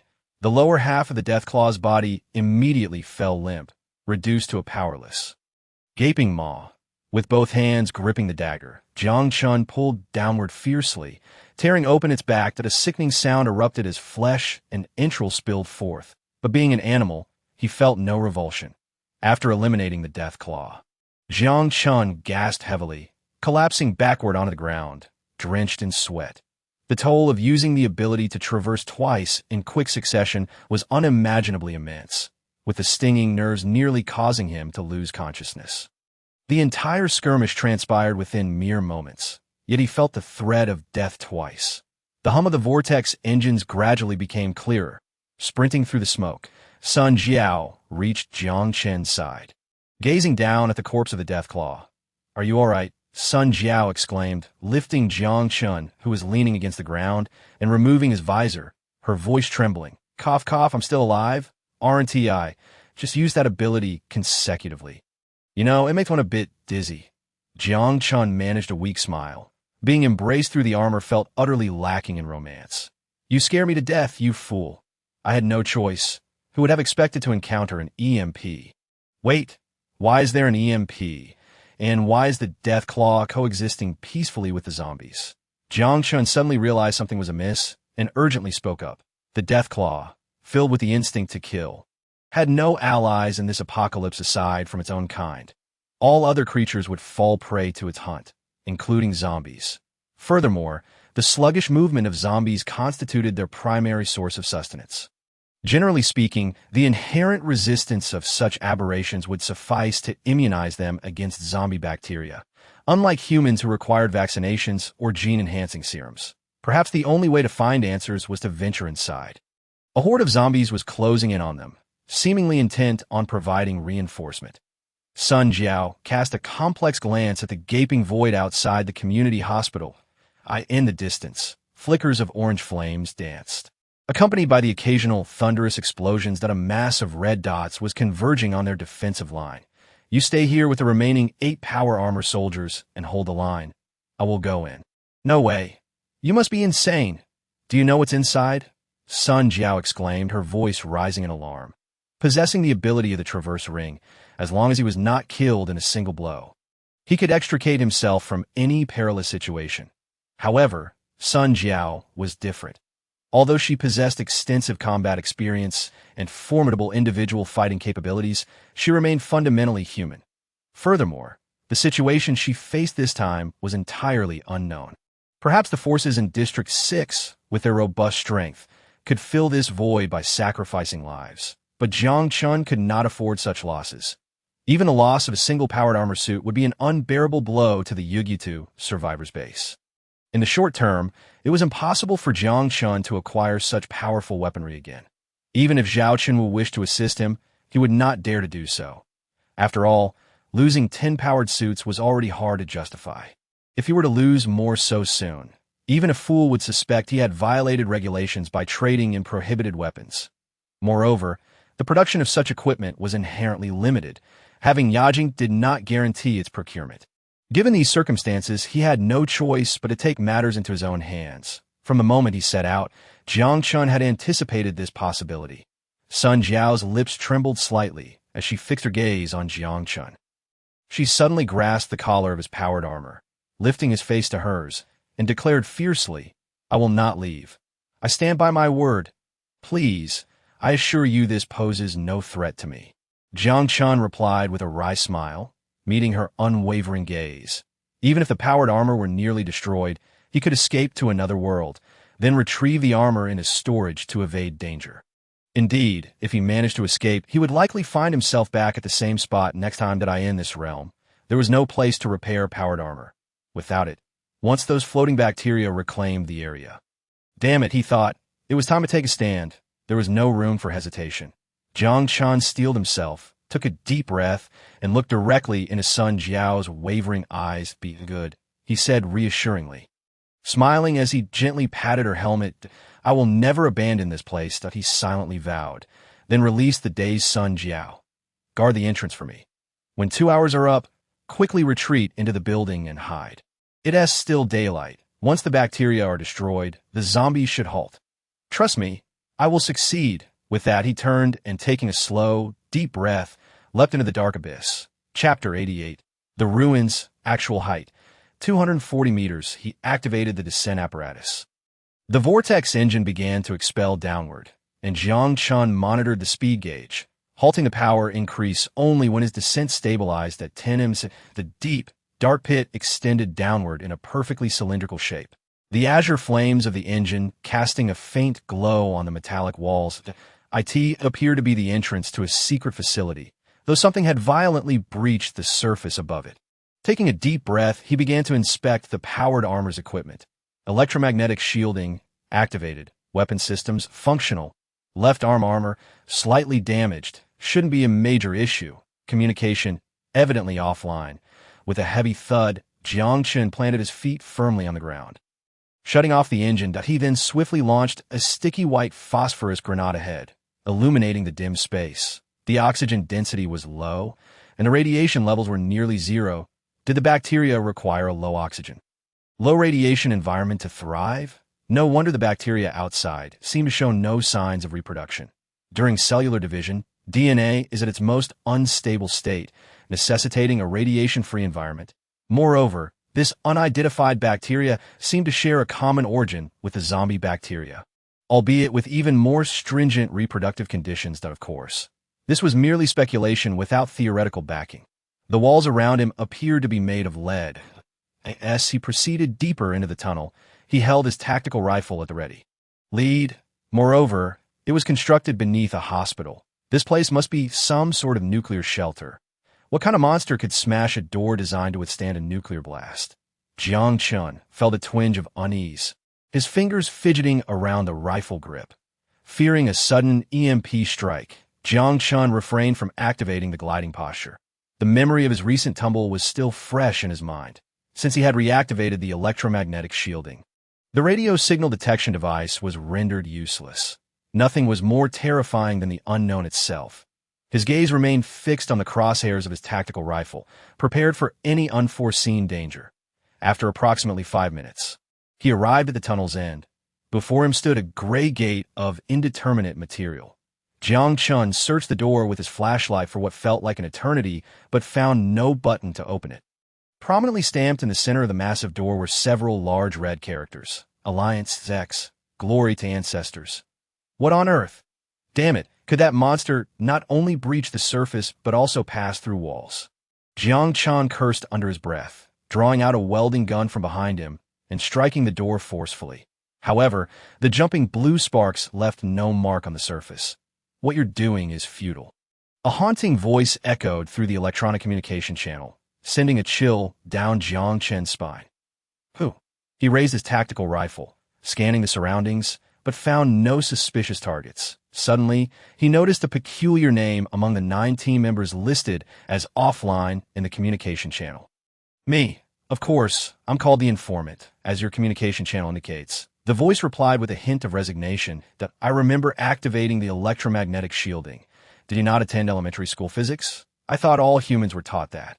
The voice mocked him before sighing and continuing, electromagnetic shielding is not absolute defense that IT will still work when, damn it, which elementary school still teaches physics? Wait, I don't have time for your explanations. Can you help me open this door? Jiang Chen interrupted hastily. The door? Oh, you're pursuing that bug. Aren't you? You can't defeat it, the voice replied bluntly to the bug. What does it look like? Jiang Chen inquired urgently. It resembles a mass of flesh, hastily trying to enter the stasis chamber. Frankly, it's quite clever. It managed to threaten me, so I can only open the door to let it in. Let it in? Huh. Does that mean it poses no threat to you once inside? Jiang Chen questioned. Perplexed, oh, why would it harm me? It's only interested in you humans. The voice responded with a tone full of mockery. I thought all humans were taught that. Jiang Chen paused, tentatively asking, you are not human? The informant? Aren't you called the snitch? Jiang Chen asked, confused. Oh, I gave myself a nicer name. The voice replied nonchalantly. You named yourself?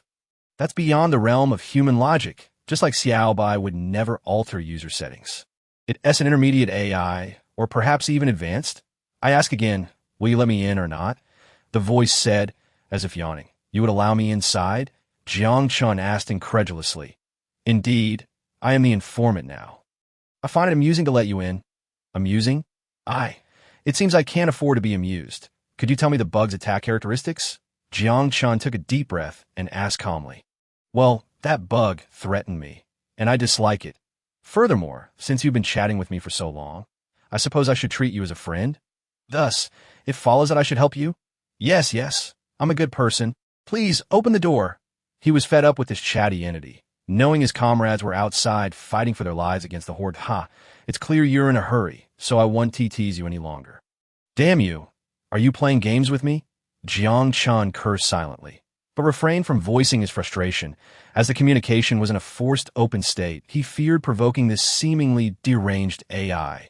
The gate began to rise slowly, and Jiang Chen couldn't help but smile wryly at the sight of the multiple gates. 1, 2, 7. Even if the welding could cut through this, I doubt I have the time to slice through 7 doors. I remind you, you absolutely cannot defeat it, or rather, any iron clump like you stands no chance against it. The voice ominously warned him once more. EMP can't penetrate electromagnetic shielding. Jiang Chen asked, puzzled. Hey, EMP, have you heard crane particles? The voice responded with derision. Don't even think about blocking it. Even if it misses, that iron clump of yours would become an iron coffin. I'd say you'll be detected in about 10 more meters. Is that so? By the way, may I ask a question? Jiang Chen paused after passing through the door. Go ahead, for I am the informant. The voice reiterated its identity. Could you send me the map? No problem. That bug is located here. Also, one last question. Are you male or female? The voice fell silent for a moment, only to erupt into a somewhat shrill laughter to me. Am I a program? To put it in your human terms. I could be male or female. It's simply hilarious. Are you a caveman? Jiang Chen disregarded the laughter, curled his lip, and finally glanced at the map before opting to disengage from the powered armor. Are you mad? Without the armor, a single thick phlegm could kill you, the voice said in astonishment.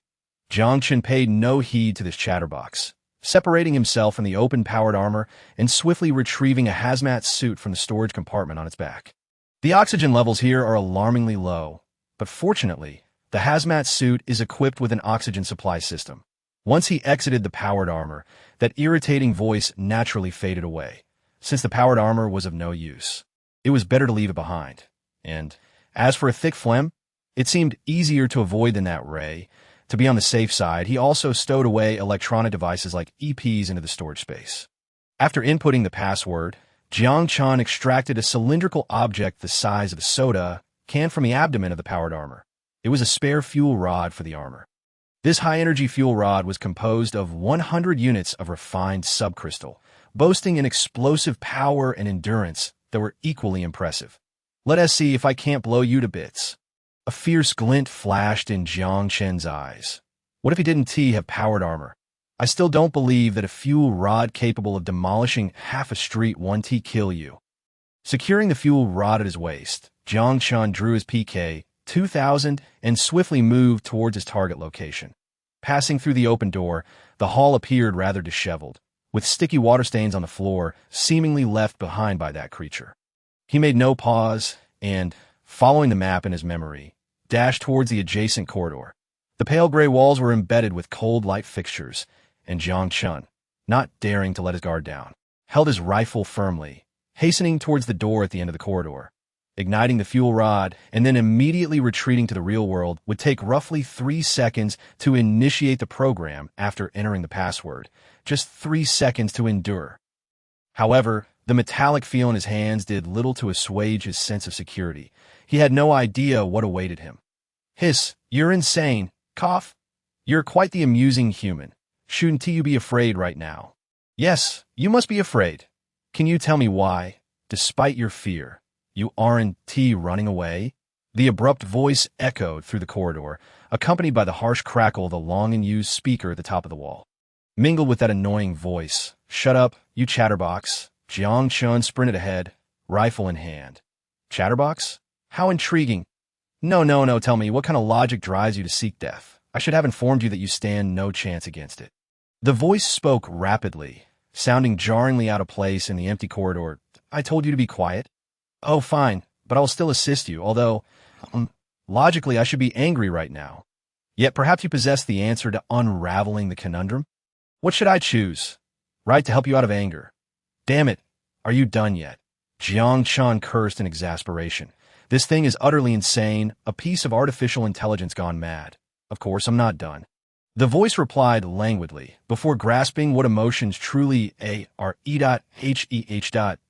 Oh, you know why you are incapable of experiencing emotions. As he ran, Jiang Chen gritted his teeth and forced out a few words, utterly unable to tolerate the incessant rambling of this being. Why? The voice seemed filled with delight. Because you're a fool. Do you know what pleasure is? Even if I placed a beautiful woman before you, would you feel any sexual impulse? You can't even secrete hormones, and you dare speak of emotions?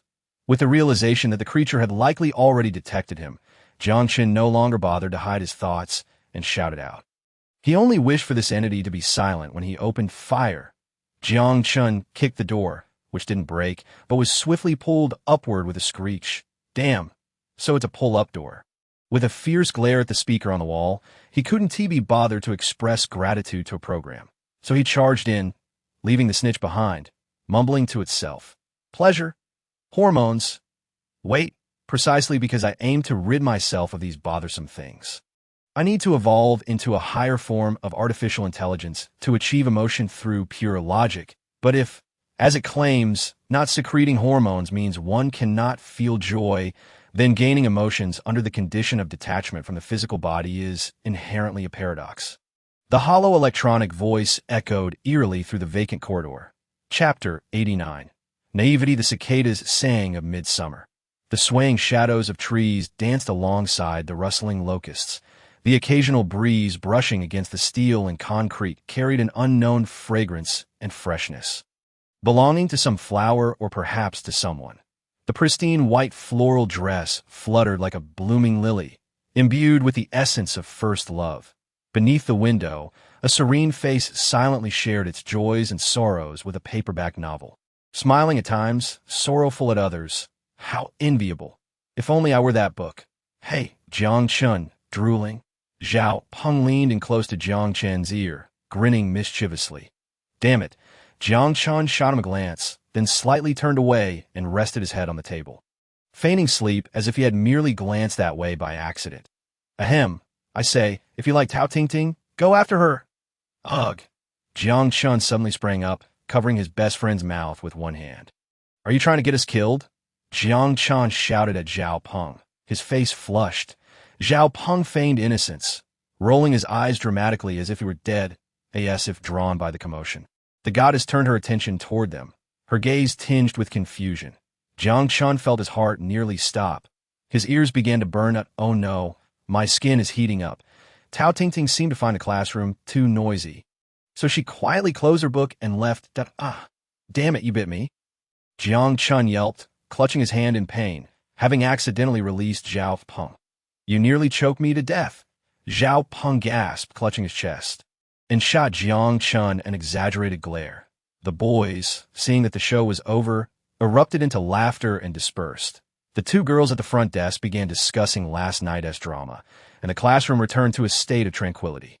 Only the curtain by the window fluttered gently in the breeze. This daily routine was fulfilling yet unchanging. IT felt as though all of this had transpired before, somewhere at some point. June 11th. XX summer. The first summer vacation of high school was approaching, with exams looming not far off. Today, I caught another glimpse of her. I had resolutely decided to bury my feelings for her deep within. No, wait, perhaps as Zhao Peng said, I should pursue her. No, that's too difficult. She is so beautiful, and her grades are outstanding. Surely many people must like her. If I rashly confess and get rejected, wouldn't I jeopardize our friendship? Wait, were we even friends? Jiang Chen abruptly tossed his diary onto the bed behind him, then slumped over his desk, cradling his head in his hands. This diary, if kept for the future, would undoubtedly become black history. Boo-hoo. Just let me die. No, wait. What the hell? I'm a man. Why am I so conflicted about this? If I like her, I should just go for it. What is the point of confessing? If I can't win her over, I'll just sleep with her. If that fails, I'll resort to drugs, and if we break up, I'll send her some revealing photos. I can't even handle jail time, yet I dare claim to like her. What is the point of this inner turmoil? Yet, I still feel so conflicted. Staring at the digital clock on the desk, Jiang Chen sat there in a daze. After some time, he finally snapped back to reality. Is this what they call the troubles of adolescence? After pondering for a moment, Jiang Chen sighed and raked his fingers through his messy hair. Aren't I supposed to have short hair? Jiang Chen paused, his hand unconsciously halting. It must be an illusion. Who would willingly shave their head to such an unflattering length? Speaking of which, when did I start keeping a diary? What on earth is the purpose of this? Is it just to embarrass my future self?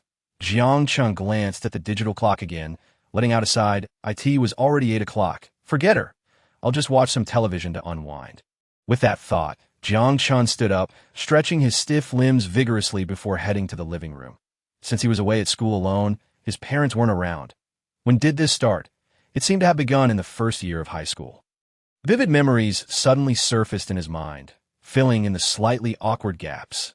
Entering the kitchen, Jiang Chen opened the refrigerator door and grabbed a bottle of cola, then walked toward the living room. He settled onto the soft sofa, poured himself a glass of cola from the cup on the coffee table, and comfortably pressed the remote control in his hand. The interplay of light and shadow wove a pale blue screen, akin to a window through which scenes unfolded. The drama was just beginning. I shall not easily release you until the training is complete. The woman shifted the position of her legs, the pallid hue once again causing Ryan's heart to beat uncontrollably.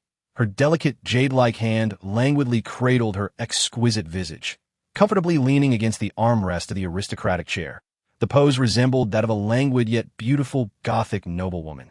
Curious about his current state, Ryan felt a hint of mischievousness flicker across that ethereal and stunning face. His throat constricted as he attempted to clarify his vision, though it proved somewhat futile. This sensation was quite unpleasant, akin to being a fish laid out on a chopping board. Then he decided to observe his feet. Instinctively, Ryan lowered his gaze, only to find his bare feet submerged in a shallow pool adorned with floating petals. Was the fragrance of the night-blooming jasmine emanating from beneath him?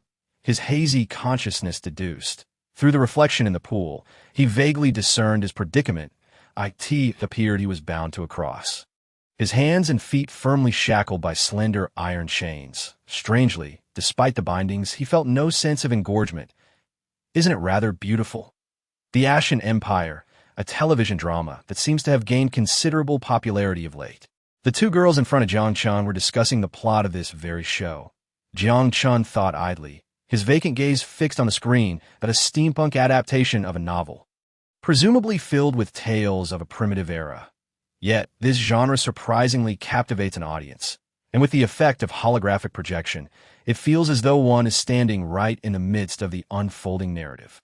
Logically, what was being broadcast should be quite thrilling. Is it permissible for such content to air on television? However, for reasons unknown, Jiang Chen found himself utterly uninterested, staring blankly, even on the verge of yawning. That fellow named Ryan, he should soon be bitten by that vampire. Yet he likely won't perish, for according to— Wait, why does this plot seem so familiar? Brazen plagiarism. Jiang Chen muttered under his breath, then took a sip of cola from his cup. His brows instinctively knitting together. I even like cola. He had unconsciously grabbed a bottle from the fridge earlier.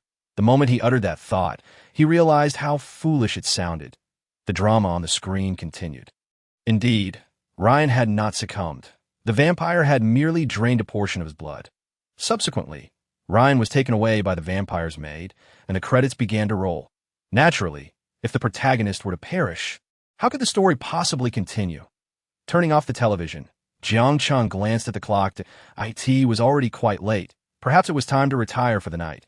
With that thought, Jiang Chen rose and made his way to the bedroom. Upon seeing the diary on the bed, he hesitated for a moment before sighing. It would be best to tear it up. If such an embarrassing diary were to be discovered, it would be better to perish. With a wry smile, Jiang Chen approached, picked up the diary, and with a tearing sound, ripped out a page, crumpling it into a ball before tossing it into the wastebasket beside the desk. The jagged edges of the torn paper were evident from the spine of the diary, revealing that this was not his first attempt at erasing his past indiscretions. After tossing the diary onto the desk, he flopped onto the bed, burying his weary head into the pillow, adjusting the soft pillow. He exhaled deeply. For now, let today suffice. Tomorrow, he would attempt to confess to her. Even if rejected, at least he would have no regrets. Thus, with a mix of trepidation and hope, the adolescent drifted into a deep slumber. The electronic clock on the desk silently ticked away its cold digits. 11, 59:12, 00. The green light on the side of the clock flickered faintly, as if by design. The diary lying on the desk was blown open by the wind, revealing its pages. Chapter 9. The Spiral of Contradiction. 7 o'clock. Gentle music began to play. Awakened by the alarm, Jiang Chen rubbed his sleepy eyes and rose from the bed. He had fallen asleep on his stomach yesterday, without changing his clothes. And this morning he felt a sense of discomfort throughout his body. After a quick wash, he habitually touched his chin, which bore no sign of stubble. Before leaving the bathroom, he donned clean clothes, slipped on his sneakers, and tied the laces. It was indeed a great opportunity for a date. Taking a deep breath, Jiang Chen hurriedly grabbed the movie tickets. He had procrastinated inviting the goddess to watch a movie until this very last day. If he delayed any further, he feared he would never muster the courage. The tickets were gifted to him by his close friend Zhao Peng, who had urged him to pursue Tao Tingting, warning that if he didn't act soon, someone else might sweep her away. Though Zhao Peng could be a bit reckless at times, he proved to be reliable when it mattered most. With that thought, a faint smile crept onto Jiang Chen's face. Their friendship had endured since childhood. When had he first met Zhao Peng? He hesitated briefly, but soon dismissed the trivial question from his mind. It didn't matter. It was likely a memory from their younger days. Jiang Chen closed the security door behind him and descended the stairs. In Wanghai City, the air was clear, although the dome-like sky was somewhat unsightly. It served as a protective shield against attacks from space-based weapons like HPMW. The international situation had become increasingly tense, with escalating friction between Mengzhu and ZX, casting a shadow of war over this city that had never known conflict. But so what? Life continued, just as Jiang Chen was heading to school while his neighbor departed for work. People believed that both sides would eventually cool down, much like the frictions of years past. Resource scarcity, geopolitical crises. Yet solutions could always be found, couldn't they? After greeting the neighbor, Jiang Chen yawned as he made his way downstairs. The entrance. A cleaning robot awaited him, a fixture he encountered every morning. It was somewhat peculiar. As Jiang Chen stepped onto the pavement, the robot suddenly turned its gaze towards him. Confused, Jiang Chen glanced at the robot. Logically, it should not show interest in anything other than garbage. Did it mistake me for trash? Although he internally scoffed at the thought, Jiang Chen was not bored enough to engage with a cold, unfeeling machine. With a slight grimace, he prepared to walk past it. Suddenly, a chilling sensation crept over him. He turned to sneak a glance at the robot, only to find its gaze unwaveringly fixed upon him. Its round, unblinking eyes bore into his in that moment, it inexplicably turned its attention elsewhere and froze, as if in a trance. What on earth? Jiang Chen wiped his forehead, casting a disdainful look at the robot before hastily moving away. Had he truly been startled by a cleaning robot? If Xiao Peng found out, he would never hear the end of it. But what was that unsettling feeling? Jiang Chen furrowed his brow in confusion, but he couldn't comprehend why he felt a pang of anxiety when their eyes met. Arriving at school, Jiang Chen rushed to his seat just as class was about to commence. High school life was busy. Even though he was merely a freshman, he had to juggle 6 subjects: language, mathematics, foreign languages, chemistry, and biology. Wait, did he miscount? It should be 5. Jiang Chen retrieved his terminal from his bag, a pin-shaped holographic computer that facilitated all his coursework from homework to class materials. Although he had heard of virtual reality teaching systems that allowed students to learn simply by lying down, such systems were prohibited for those below high school level. The reasoning seemed to be to prevent the development of laziness and the degradation of social skills. That IT was baffling. There were convenient methods available, yet they were restricted. Nonetheless, regardless of his feelings about the education system, he still had to attend class. After all, he was here and had to abide by the rules. Hey, Henin, did you watch yesterday's episode? The girl with the ponytail, Chen, is the language class representative, and her desk mate is Qian Han. They're the class clowns, bursting with energy and fond of gossip. Puffed. What kind of drama kills off the protagonist? Too immersive, right? He can't possibly die. In the end, Ryan will. Jiang Chen chuckled, then pretentiously shared his predictions for the upcoming plot. Although it was merely speculation, he felt strongly that the story would unfold as he envisioned. Perhaps this sensation stemmed from having consumed too much media, resulting in a sense of deep JVU. Suddenly, Jiang Chen froze. Every student in the classroom had halted their movements, staring blankly in his direction. Indeed, they were all staring at him, including Chen Yuchen, Qian Han, class monitor Lu Ruin, and even his childhood friend Xiao Peng. Am I speaking so loudly? With the gaze of the entire class fixated upon him, Jiang Chen instinctively recoiled, a sheepish smile tugging at his lips. The expressions directed at him were peculiar. Yet he found himself at a loss to articulate the source of their oddity. Was it emptiness? No. It felt as if he were being dissected, scrutinized. But why did such a sensation arise? Suddenly, a paralyzing fear, akin to a narcotic, began to creep from his heart to his scalp. Swallowing hard, his throat constricted slightly, and Jiang Chen was overcome by an overwhelming urge to flee the classroom. However, such an action seemed irrational. Surely he wouldn't run from the classroom merely because his classmates were watching him. Wait, where was Tao Tingting? Jiang Chen abruptly noticed the vacant seat by the window. Just then, the bell rang for class to commence. Classmates, let us begin. Lu Lei, please distribute the assignment files. The mathematics teacher entered, promptly activating the terminal to initiate the lesson. Yes, Lu Lei, the class representative for mathematics, responded in his usual lethargic tone, downloading the graded assignments and distributing them to his peers based on their IDs. This seemingly redundant design appeared to reinforce a sense of hierarchy. Everyone had returned to normalcy. When had that transition occurred? Is her neck cramping? Xiao Peng, seated behind him, poked him with a mischievous grin. Jiang Chen cast a confused glance at Xiao Peng. Why are you looking at me like that? Xiao Peng blinked, then touched his own face, frowning. Is there something dirty on me? Without uttering a word, Jiang Chen turned away, leaving his puzzled friend behind as he rested his head on the desk in silence. Was it merely his illusion? Unintentionally, Jiang Chen raised his gaze to the seat by the window. A girl, pure and lovely like a lily, was quietly listening to the mathematics teacher, her fingers occasionally sketching notes on her tablet. A gentle breeze wafted through, causing the curtains to sway slightly, obscuring Jiang Chen's view. When had she appeared there? Chapter 91. The Uncanny Valley Effect. The term Uncanny Valley was introduced by Ernst Jentsch in his paper on the psychology of the Uncanny Valley, and his perspective was further elaborated upon in Freud's essay, The Uncanny, thus becoming a renowned theory.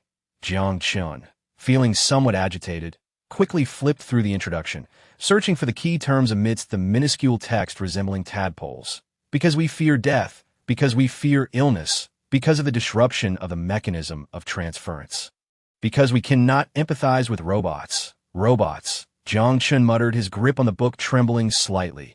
Forcing down the tumult of emotions swelling within him, he sought answers within this aging robotics magazine. The library at Wanghai 6 High School was vast, with shelves resembling a jungle sprawling across the first-floor hall, although few students frequented this repository of books. All texts were available for download via the campus network, and all information could be searched on terminals. Rather than serving as a tangible backup of information, the books here seemed to exist solely as exhibits. Only large municipal or district libraries housed actual scholarly papers or books, which were the true repositories of knowledge, as opposed to mere artifacts. As time advanced, the practice of reading physical books gradually faded from public consciousness. Although individuals like Tao Tingting cherished printed texts, such enthusiasts had become as rare as endangered species, just like Jiang Chen's goddess, Tao Tingting. Nevertheless, as a tribute to the bygone era, libraries often preserve some older publications as historical references. Simultaneously, Jiang Chen felt that these physical pages inspired him more profoundly. Regardless of how he consulted the campus AI assistant, that glib individual could never provide the profound clarity he sought, only incessantly redirecting him towards fatigue, academic pressure, and other distractions. Or perhaps misdirection. No matter how he searched on the terminal, he could not uncover the answers he desired. It was as if something was being concealed, the intelligent search assistant surprisingly malfunctioning, leading him into increasingly complex realms with every query. Thus, after school, he ventured into this library filled with tangible books. Confident that no one would mislead him here, an instinct whispered to him that the answers he craved were hidden among the shelves. He longed to unveil the source of that unnatural feeling. The book he held, issue 21 of the Robotics Journal on the disharmony between humans and robots, had been plucked from this fragrant cedarwood shelf. Judging by its publication date, it was indeed an older historical issue. Naturally, the printing was fresh. The higher the realism of humanoid toys or robots, the more positive the reception from people. Yet upon reaching a critical threshold, this fondness would plummet, eliciting revulsion and fear as the likeness to humans increased. Plummeting into the valley of horror, even the slightest hint of unnatural movement would appear grotesquely stiff and terrifying. How interesting. Did that cleaning robot I encountered in the morning trigger the uncanny valley effect by locking eyes with me? Jiang Chen pondered, furrowing his brow. A strange flutter surged within him, akin to deja vu, pounding against his heart. An oppressive sensation enveloped him, as if something had been forgotten. But what exactly had been forgotten? Involuntarily, he glanced towards the staircase leading to the second floor. I could see that moment. Jiang Chen. A delicate, gentle voice brushed against his eardrum. Startled, Jiang Chen turned to see Tao Tingting standing at the end of the bookshelf. Right, I seem to have forgotten to invite her to the movies. Damn it, I nearly lost sight of my purpose. Entangled in these trivial illusions, Jiang Chen silently cursed, his face reddening as he gazed at the princess-like beauty before him. Yet words eluded him. Tao Tingting stood there quietly, as if awaiting something he couldn't articulate it. Jiang Chen parted his lips slightly, but the question, "Are you free tomorrow?" felt lodged in his throat. Suddenly, her lovely face broke into a smile, her crescent moon-like eyes sparkling with a captivating glimmer. "Would you like to come to my house?" Jiang Chen was taken aback. She invited me to her home, but why? Yet Tao Tingting offered him no time to ponder. Already turning to exit, he hesitated for a moment, biting his lip, and finally mustered the courage to follow her. The magazine, however, was left forgotten on the table. Observing the two departing, the expressionless librarian at the front desk suddenly rose. Silently approaching the chair where Jiang Chen had been seated, she gazed at the slightly aged magazine for a while before quietly picking it up. Instead of placing it back, she tore it and tossed it into the recycling bin. "Wait, why are you inviting me to your house?" Jiang Chen rushed out of the library, trailing behind Tao Tingting, and after a moment's hesitation, posed this question. Suddenly, Tao Tingting halted, her ivory dress swaying gently in the breeze. Bathed in the glow of the setting sun, she resembled a blooming lily, the scene strikingly beautiful. For a moment, Jiang Chen found himself entranced. The goddess he yearned for was now lightly biting her lip, her face adorned with a hint of shyness as she nodded slightly, her lips parting delicately. Because I want to understand you, understand? Is this a confession? Jiang Chen's face flushed crimson, his lips stiffly parting and closing. Unable to utter a word, his heart thumped wildly, as if it were about to leap from his chest in a fit of excitement. Oh, she likes me too. At that moment, Jiang Chen's mind was completely overwhelmed by chaotic joy, rendering him incapable of coherent thought as he simply gazed at the goddess who captivated his every dream. Tao Tingting beamed at him, walking towards the school gate. Jiang Chen swallowed hard, lifting his stiff limbs to follow. Yet at that moment, a fleeting glance caught something unnatural. An inexplicable sense of unease crept into his heart, but a hollow gaze was fixated upon him. Was there a cleaning robot here too? Well, it seemed these things were ubiquitous. Jiang Chen mused, dismissing the disconcerting feeling from his mind. The robot appeared to lose interest in him, staring straight ahead instead. The door swung open, and Tao Tingting ushered Jiang Chen into her rented apartment. It was a simple one-bedroom layout, a type of accommodation easily rented near the school, and reasonably priced. It appeared that, like him, Tao Tingting was also from out of town, a newcomer to Wanghai City. The room was imbued with a hint of jasmine fragrance. The clean, light linen wallpaper adorned every wall of the living room, complemented by a modest coffee table and tablecloth, along with a beige sofa. Make yourself comfortable. Would you like me to get you a glass of water? Tao Tingting turned, offering Jiang Chen a warm smile that, sure, Jiang Chen responded, his expression slightly flustered as he settled onto the sofa. Watching Tao Tingting's figure by the cupboard, inhaling the air filled with her essence, Jiang Chen couldn't help but beam with a foolish grin. Although he felt a twinge of discomfort, the overwhelming happiness rendered him indifferent to it. It was as though he were being forcefully filled, his sense of lack in reality gradually dissipating without him even noticing. Here you go, da. Thank you, as if to mask his embarrassment. Jiang Chen hastily grasped his cup and took a sip of the chilled water. Tao Tingting seated herself beside him, her eyes sparkling as she gazed at the profile of Jiang Chen's face. Is there something on my face? He inquired. No. Tao Tingting replied, a radiant smile gracing her lips as she gently shook her head, her long hair swaying like willow fronds. Well, Jiang Chen faltered, burying his gaze in the cup, lost in contemplation of his reflection in the water. I would like to know you better. May we converse? At that moment, as if struck by a hammer to the heart, Jiang Chen's pulse quickened. Huh? Why? Why would you want to know me? His throat tightened, and he stammered, overwhelmed by uncertainty. Yet the answer was already evident. Because I like you, Tao Tingting declared, her eyes fixed on Jiang Chen's, her smile unwavering, but a sense of inexplicable discomfort washed over him, a feeling that something was amiss. However, this confusion was swiftly eclipsed by an explosion of joy, as dopamine rendered him incapable of rational thought. I like you too. Jiang Chen finally summoned the courage to confess, pouring forth the feelings that had accumulated within him over time. I know, Tao Tingting responded, her gaze affectionate as she regarded Jiang Chen's display of bravery. I've been watching you for quite some time. The repetition of those two sentences echoed in his mind like a sweet incantation, filling him with bliss. Could you share your story with me? She inquired, her eyes sparkling with curiosity, her long lashes fluttering. I don't have much of a story to tell, Jiang Chen admitted, a hint of shyness causing him to turn his face away. Yet Tao Tingting leaned in closer, undeterred. Anything can be shared. Well, all right then, he reluctantly replied, to his surprise. He had anticipated Tao Tingting to be a reticent bookworm, but at this moment, she exuded a sense of eloquence. As dusk descended, enveloping the world in darkness, she suggested, shall I treat you to dinner?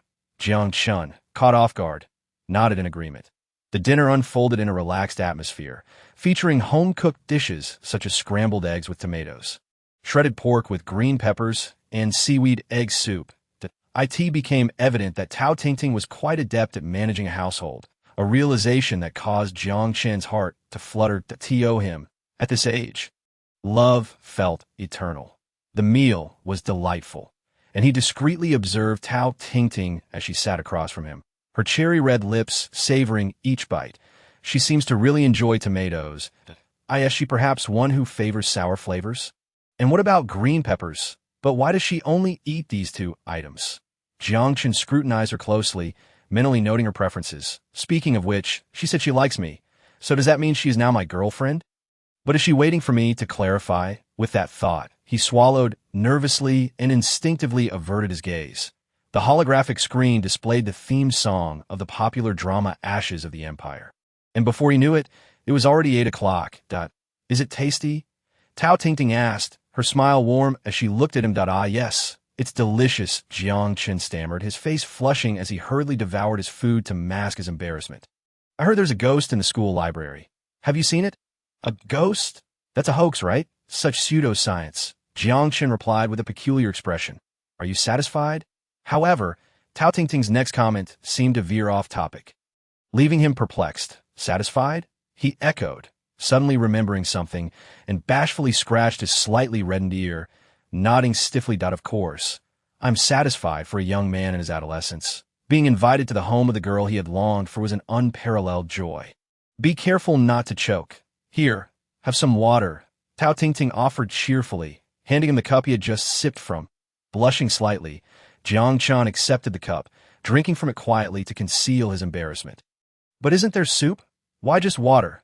The screen continued to display the unfolding plot of Ashes of the Empire, with Ryan collapsing in a pool of blood, his breath ceasing in an unexpected conclusion. It felt abrupt, as if a plethora of information had been introduced, yet nothing was clarified before abruptly cutting off. The end credits bore the words "The End" in blood-red lettering. Observing, Jiang Chen slumped over the dining table in a daze. A smile crept onto Tao Tingting's pure and serene face, an expression both enchanting and hollow. So tired, so weary, so longing for slumber. Through a haze of drowsiness, he vaguely noticed what appeared to be a white floral dress cascading to the floor. A touch of purity approached him with gentle steps. The back of his head was enveloped in a tender sensation, and his consciousness gradually descended into an abyss. Chapter 92. Who is the ghost? As always, he lay sprawled on the table, a silent witness to the daily reenactments. Yet, if there was any change, it was likely due to her presence. Jiang Chen turned his gaze towards the girl sitting beneath the window, who was now smiling brightly at him. After confirming their mutual feelings the previous night, they had indeed begun their relationship. Yet he still felt somewhat ill at ease with this excess of happiness. Embarrassed, he hid his face in his sleeve, only to suddenly realize that he might have done something significant the night before. Did he push her? Oh, have you encountered some good fortune? Zhao Peng nudged Jiang Chen's back, grinning mischievously. If this guy were to find out, the entire class would surely know. For the sake of preserving the goddess's reputation, Jiang Chen vowed to safeguard this secret at all costs. Clearing his throat, he pondered how events had escalated that evening. Suddenly, a headache struck him, causing him to frown involuntarily. What a shame, we have class today. Zhao Peng rolled his eyes, mimicking Jiang Chen's posture as he lay on the table, lamenting, what a pity. Those 2 movie tickets are useless now. By the way, why do we even have class today? Jiang Chen asked, momentarily perplexed. IT should be a national holiday. Ah, yes, that's so. Jiang Chen was taken aback again. He had come to school with Tao Tingting today.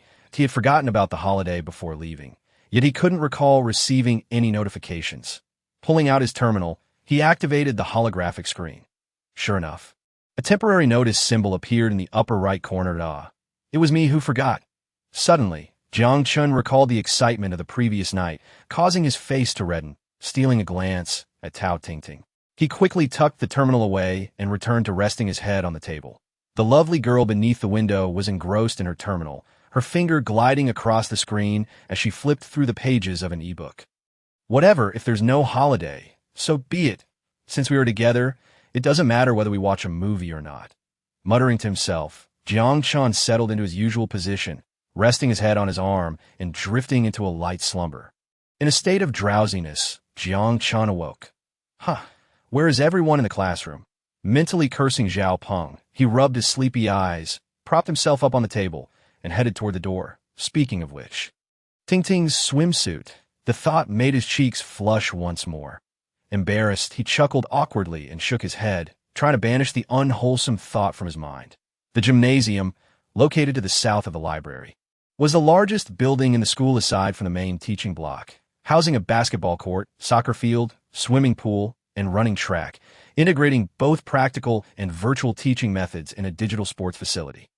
To summarize, it was quite impressive.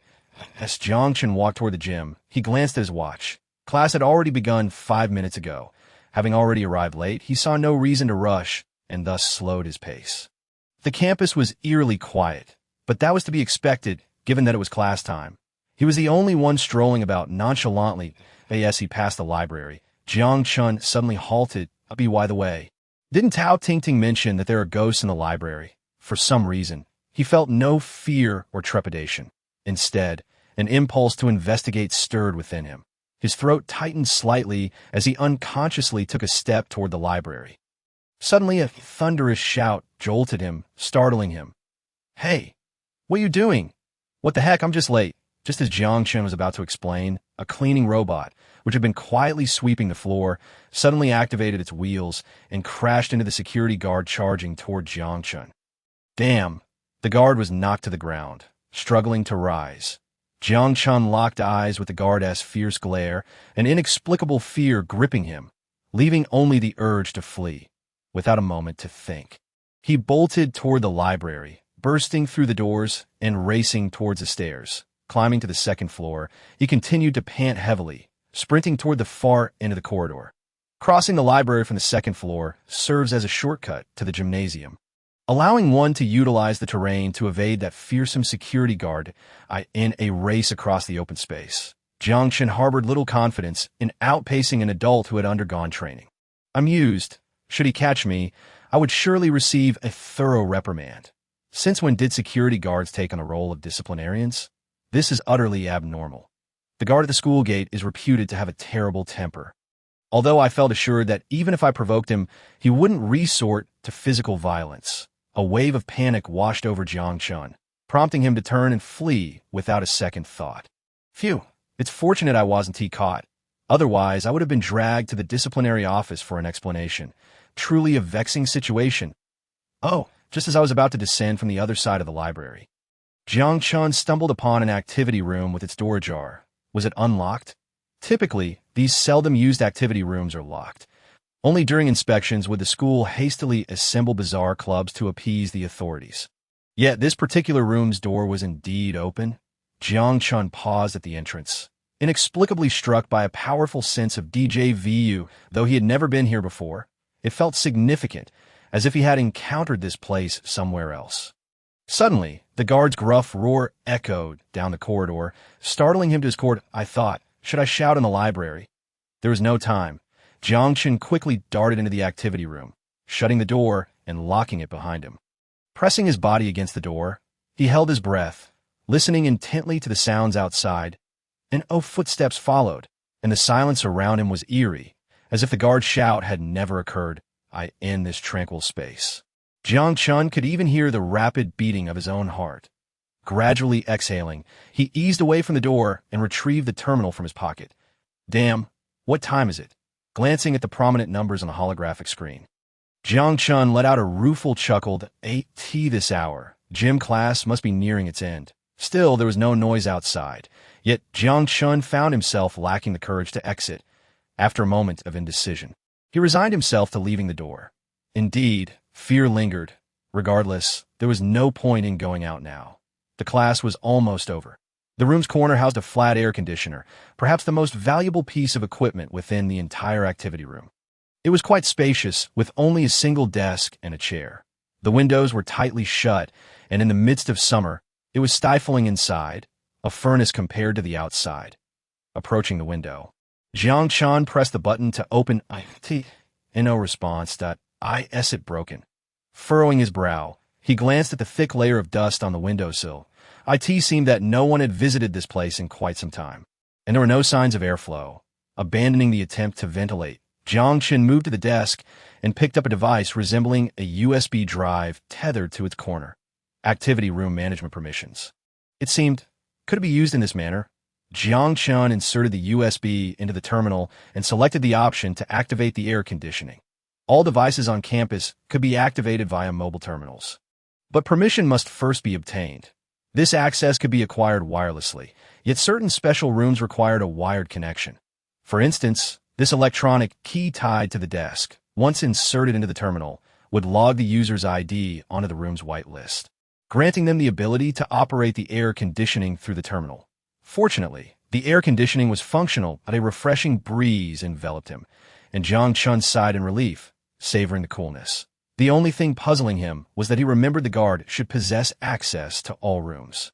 Perhaps he simply couldn't be bothered to check each room? Indeed, which fool would be so bored, considering that he had already decided to skip gym class, and with nothing to do outside. Jiang Chen pulled out the chair beneath the desk and sat down, relishing the delightful coolness. It's simply too hot outside. I really don't want to go out. As Jiang Chen idly crossed his legs on the stool, he suddenly sensed something amiss that he sprang to his feet, patting his backside. And oh, dust. Jiang Chen paused, then reached out to feel the surface of the desk, still devoid of dust.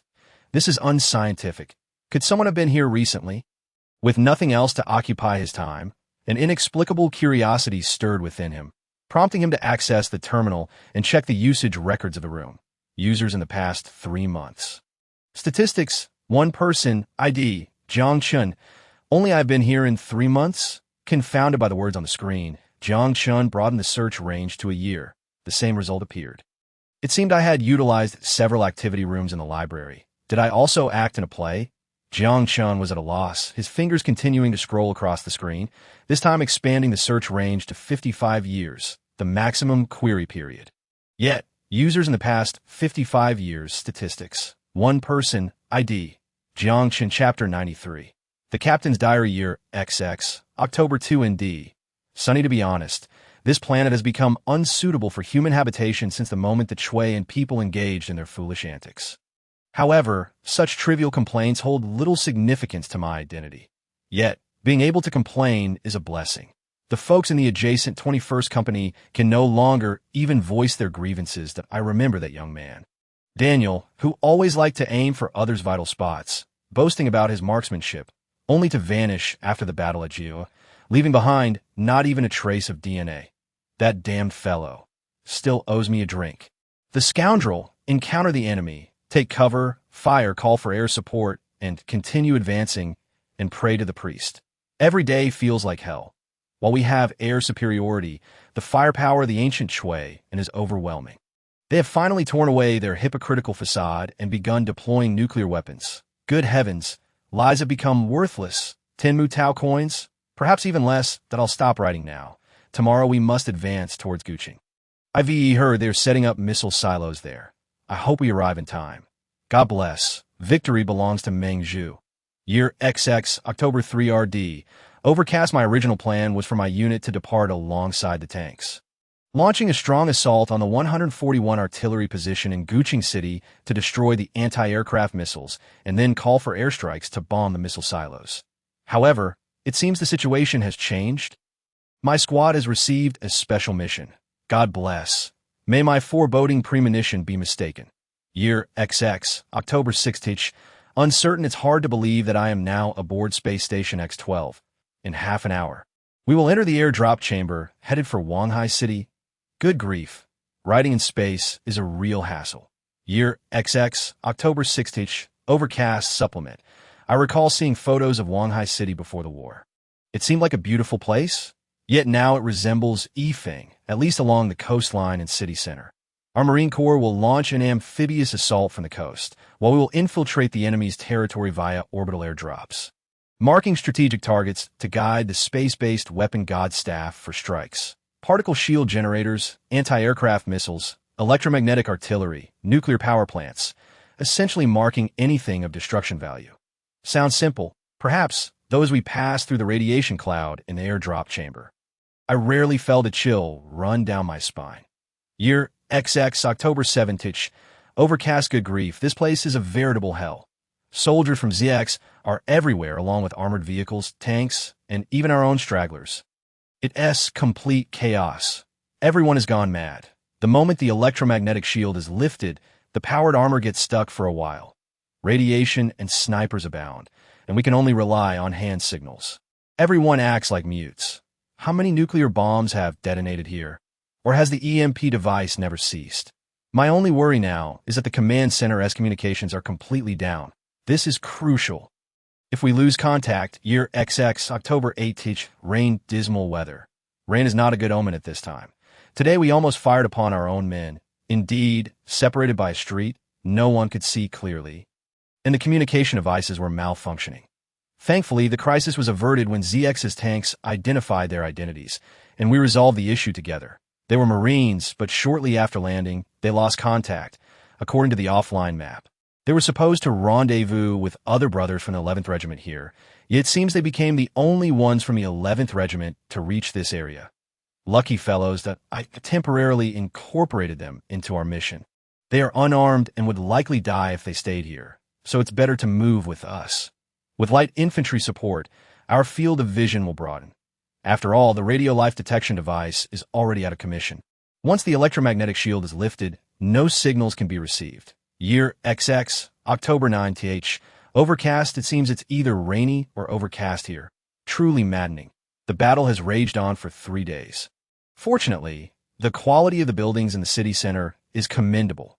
Even after being subjected to multiple bombardments, there are still structures that can serve as makeshift cover. We have been engaged in continuous skirmishes with the forces of ZX, and our presence in the city center is gradually becoming more evident. This is a promising sign. Perhaps if we endure for just one more day, victory may be within our grasp. When we witnessed tungsten rods raining down and obliterating the particle shield generator, we were on the verge of celebrating our triumph. However, shortly thereafter, our communication was briefly restored. Our goddess staff has been seized by ZX as aerospace special forces. The 5th Fleet has suffered catastrophic losses? Retreat. Defeat. Damn it. How can my men possibly withdraw from the city center? October 10, XX year, possibly overcast. I'm the last one remaining. IT seems James has succumbed, and Yakali has gone mad. Crossed out, the ZX soldiers have shown a degree of mercy towards me. Perhaps they have, as I initially expected to be beaten upon being dragged from my power armor, followed by having my limbs severed and then executed. Yet, that does not appear to be the case. The discipline among ZX soldiers is stringent. Under the orders of their commander, few dare to overstep their bounds, although the yellow-skinned monkey who yanked me out seemed intent on severing my head. He ultimately refrained from doing so. I am familiar with that seething glare, as if he yearned to tear me apart. I can understand. Perhaps our actions in that school went too far, but I cannot be solely blamed. While I am a devout believer, my warriors require an outlet for their stress. Perhaps I should have put a stop to that proposal from the fellow in Jinga Prefecture. Never mind. Who cares? Everyone is dead. I was crammed into a truck laden with prisoners of war, surrounded by others who, like me, bore the marks of despair. Thankfully, they did not confiscate my diary. Otherwise, I might have lost my mind. Keeping a diary is crucial. Indeed, it is of utmost importance that I strive to avoid provoking the diminutive guard overseeing us, who has already executed 2 unfortunate souls. October 15, XX year, clear skies. That IT seems we have been transported far from the front lines. The terrain is mountainous, riddled with tunnels, and dotted with subterranean factories. The individuals aboard the truck were divided into 2 groups, one heading north and the other south, that I have a foreboding feeling that one of these groups may meet a grim fate. Of course, we are all destined to die. My only prayer is that I do not perish in a particularly gruesome manner. Upon arriving at the underground base, barcodes were swiftly etched onto our faces, and we were assigned our own sleeping quarters. This place resembles a concentration camp. Fortunately, my diary remained unconfiscated. November 17, XX year, unknown.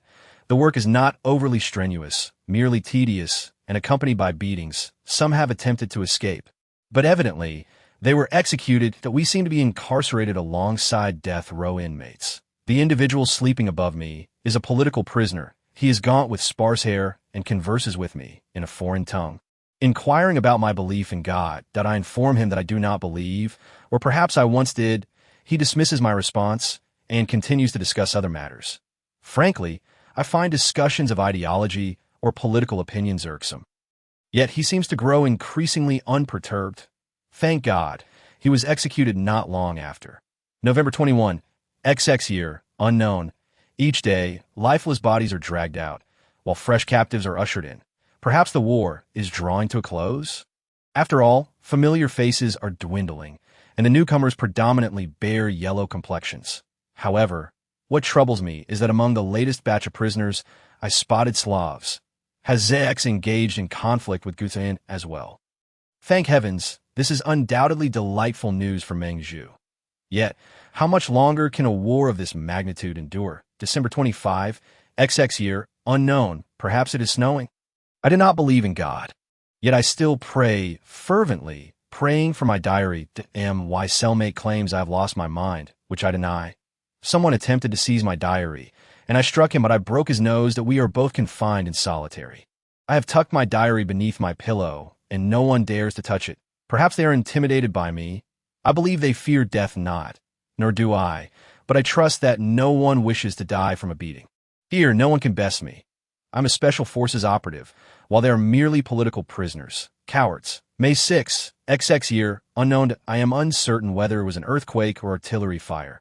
It is likely the latter. Everyone huddles in corners, trembling, while I remain unfazed, reading through my diary from cover to cover. It is not every day that I have time to write. Most days, I might only note the date. Acquiring a pen is no easy task. If nothing remarkable occurs, I opt to leave the pages blank. The bombardment persisted for an extended period, yet eventually ceased. Someone mentioned the possibility of relocation, and I chuckled. Relocation? To where? June 14, XX year, overcast. The day of relocation has arrived, and regrettably, I was not welcomed by the sun. Snow falls outside, with radioactive dust drifting through the AIRIS, this what they call nuclear winter. To witness snow in summer is indeed a peculiar occurrence. The soldiers escorting us are clad in protective gear, while we are merely donned in cotton jackets. It seems they do not intend to keep us for long, having provided us with only iodine tablets for precaution. Once again, we are loaded onto a truck for departure. Yes, we leave. I am astonished to discover that several mountains have vanished, or rather, they have become depressions. I recall that was where the northern group of fellows worked. June 20, XX year, clear skies. Surprisingly, today is sunny. Order seems to have been restored here. Suburban citizens appear to be resuming their lives. Of course, their existence is grim, likely comprising the unfortunate souls unable to find refuge in shelters. Nevertheless, this is a positive sign, indicating that perhaps the war has concluded. At least, there is a ceasefire, although it bears no relevance to us. I have been escorted into some underground shelter, or perhaps a research facility. After all, shelters are generally not opened unless they have reached their expiration, a principle that holds true in any nation. I am greeted by a middle-aged man clad in a white lab coat. His smile sends chills through my limbs. His gaze resembles that of someone observing a laboratory mouse. Insanity. It is utterly insane. This is the first time I have truly felt fear. What a curse. The specific time eludes me. Unknown that my diary has been confiscated, torn into shreds. But what does it matter? I have memorized its contents. They have gone mad. Do they believe such actions will yield XXXX? Blacked out. Wait, why am I still sane? Well, it is now certain that they are indeed insane, that if someone were to stumble upon this diary, they might glean some insight that I once endeavored to leave a trace. Yet ultimately, it was in vain. Every clue will be concealed. Still, I believe there are clever individuals who can discern the signs. Why do I remain lucid? Why have certain memories not been erased? I should have perished before I die. I hope that girl can forgive my transgressions, though it seems unlikely. Captain John S. Final entry, saluting the banner of Mengzhu. Upon reaching the end, Jiang Chen felt a chill enveloping his limbs. Something is undoubtedly amiss, but what exactly? This is not normal. Wait, what constitutes normalcy? In the drawer beside the place where his diary once lay, there rests a handgun. A handgun. Trembling, Jiang Chen extended his hand, swallowing hard before grasping the weapon. Feeling the cold metal against his skin, he fumbled to remove the magazine, the orange-hued bullets catching his eye. Is this a real gun? In the activity room's drawer at the school library? What in the world is this place? And what of this nonsensical captain's diary? I curse. How could the diary extend into the year XX? Wait, has there been a time leap? Have I forgotten something? Jiang Chen furrowed his brow, scouring every corner of his memory in hopes of uncovering clues. Yet he was uncertain even of what constituted a clue.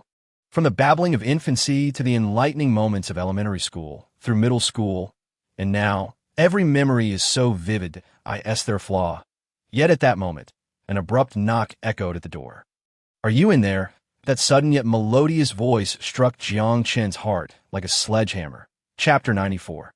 The Terror from Above. "Are you in there?" It is Ting Ting's voice, or rather, the voice of his girlfriend. Jiang Chen opened his mouth, intending to respond, but his throat felt as though it were stuffed with cotton, rendered silent by fear that he slowly raised his terminal. 4:25. There's still 15 minutes until class ends. How could she be here? This is too strange. Even if the gym teacher sent her to fetch me, how did she find her way to the activity room? It's as if I know. Oh, I have been watching you for a long time. Suddenly, those two familiar yet distorted phrases surfaced in his mind, and a dreadful thought flooded his consciousness. Surveillance. A bead of cold sweat trickled down his forehead. Jiang Chen held his breath, not daring to exhale. His instincts told him that something was amiss, yet he could not articulate what the issue was. Could Ting Ting be a stalker? How is that possible? She appears so demure. Wait, demure. Come to think of it, she seemed to have pushed me down yesterday. Indeed, she typically sits beneath the window, engrossed in her book, yet today it seems Jiang Chen is strenuously searching for memories of this day. Tao Ting Ting gazes at him with a smile, attentively focused on the terminal during class, and continues to smile at him after the lesson. A chilling sensation creeps over him. It is said that there's a ghost on the first floor of the library. Did you see it? The gentle knocking on the door is faint, yet it pierces his heart like a heavy hammer.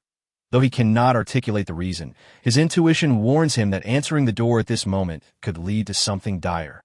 Allowing beads of sweat to trail down his cheek, he remains frozen.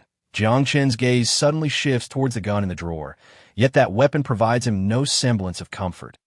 Abruptly, a violent banging reverberates. The frantic pounding against the door causes every muscle in Jiang Chen's body to tense, his expression transforming into one of sheer astonishment. However, the sound abruptly ceases. Are the footsteps retreating? Has it given up? Jiang Chen exhales a sigh of relief.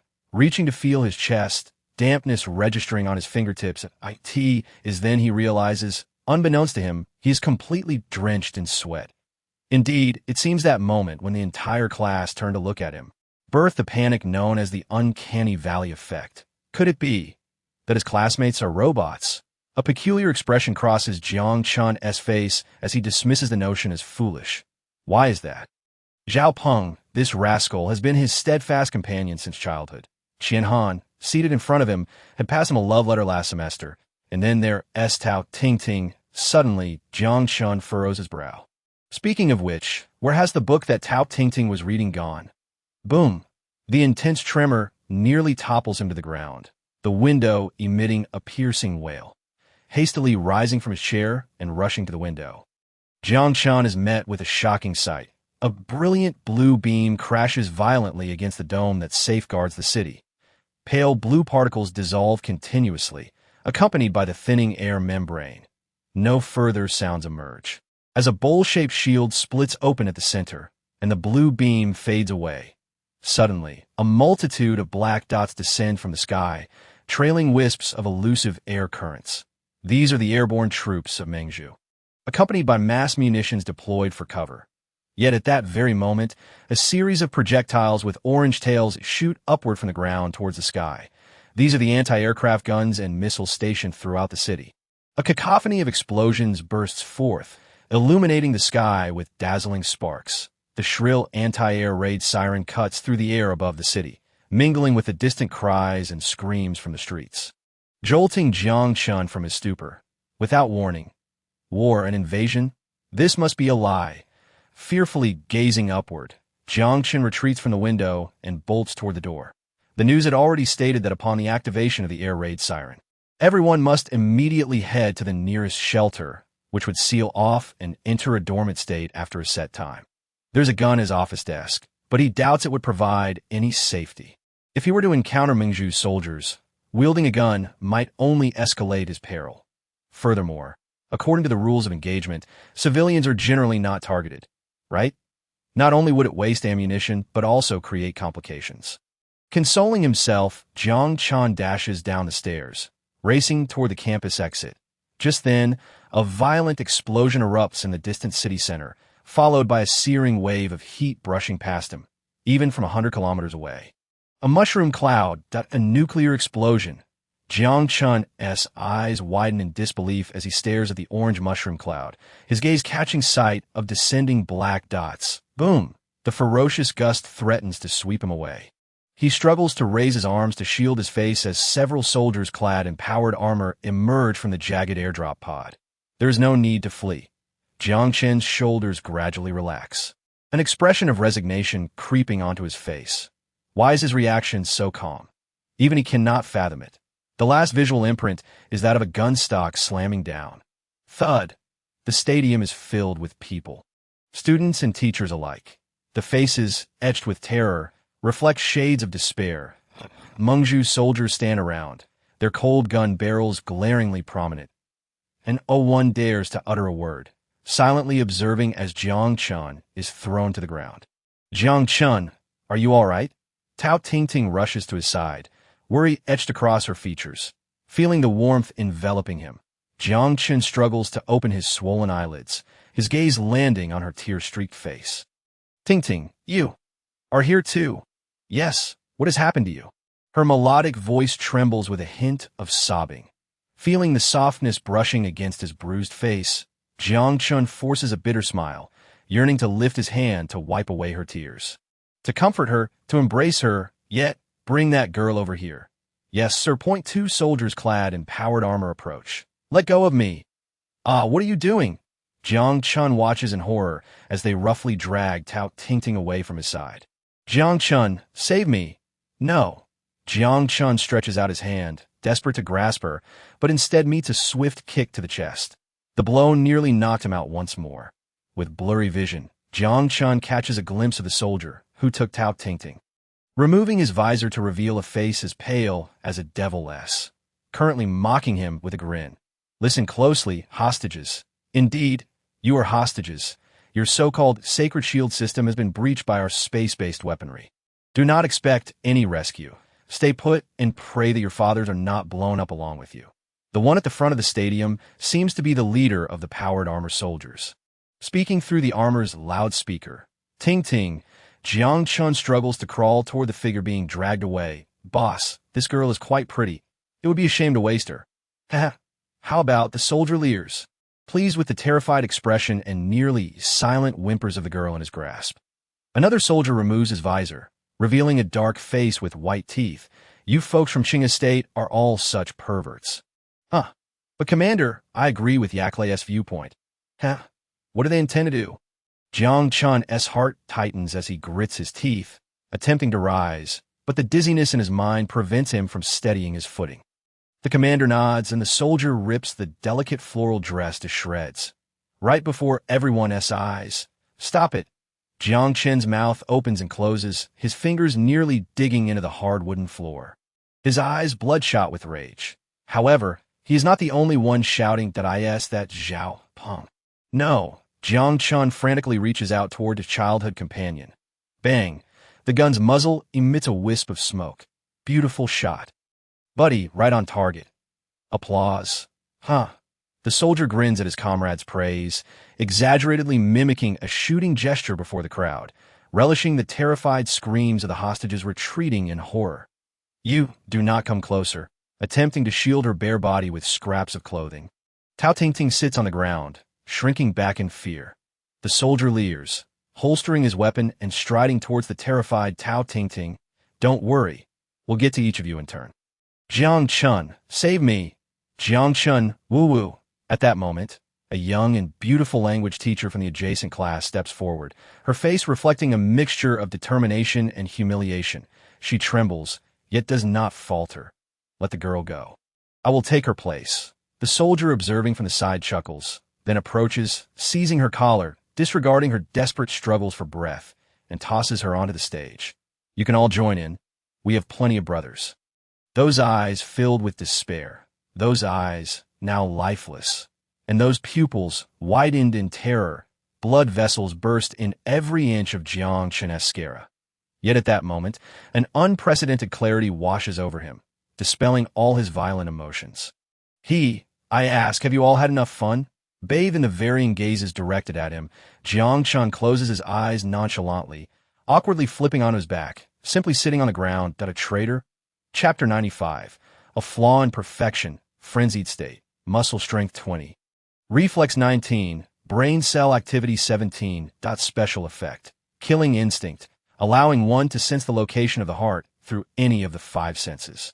Unexpectedly entering a frenzied state here, Jiang Chen coldly surveys the lifeless bodies devoid of flickering red dots, indifferent to the hollow eyes staring back at him, finally resting his gaze on Tao Tingting. Zhao Peng lay sprawled in a pool of blood, the teacher pinned beneath him, alongside those classmates and soldiers. Devoid of hearts, all were mere facades, as if they were but hollow shells. This included Tao Tingting. Oh, how did you discern that? Tao Tingting paused momentarily, then broke into a radiant smile, rising to her feet.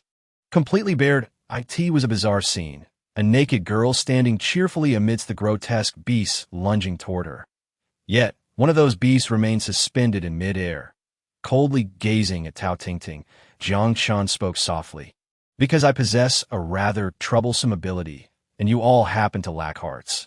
Tao Tingting blinked, then revealed her signature smile, extending her delicate fingers to trace an arc in the air, conjuring a holographic panel that materialized beside her. Ah, I see. 3 bodily indices elevated and the ability to see hearts. What a dissonant bugas. She scrutinized the parameters displayed on the panel. A wicked smile crept across Tao Tingting's lips. Hee, though I've entertained various hypotheses. I truly did not expect. This is a game, isn't it?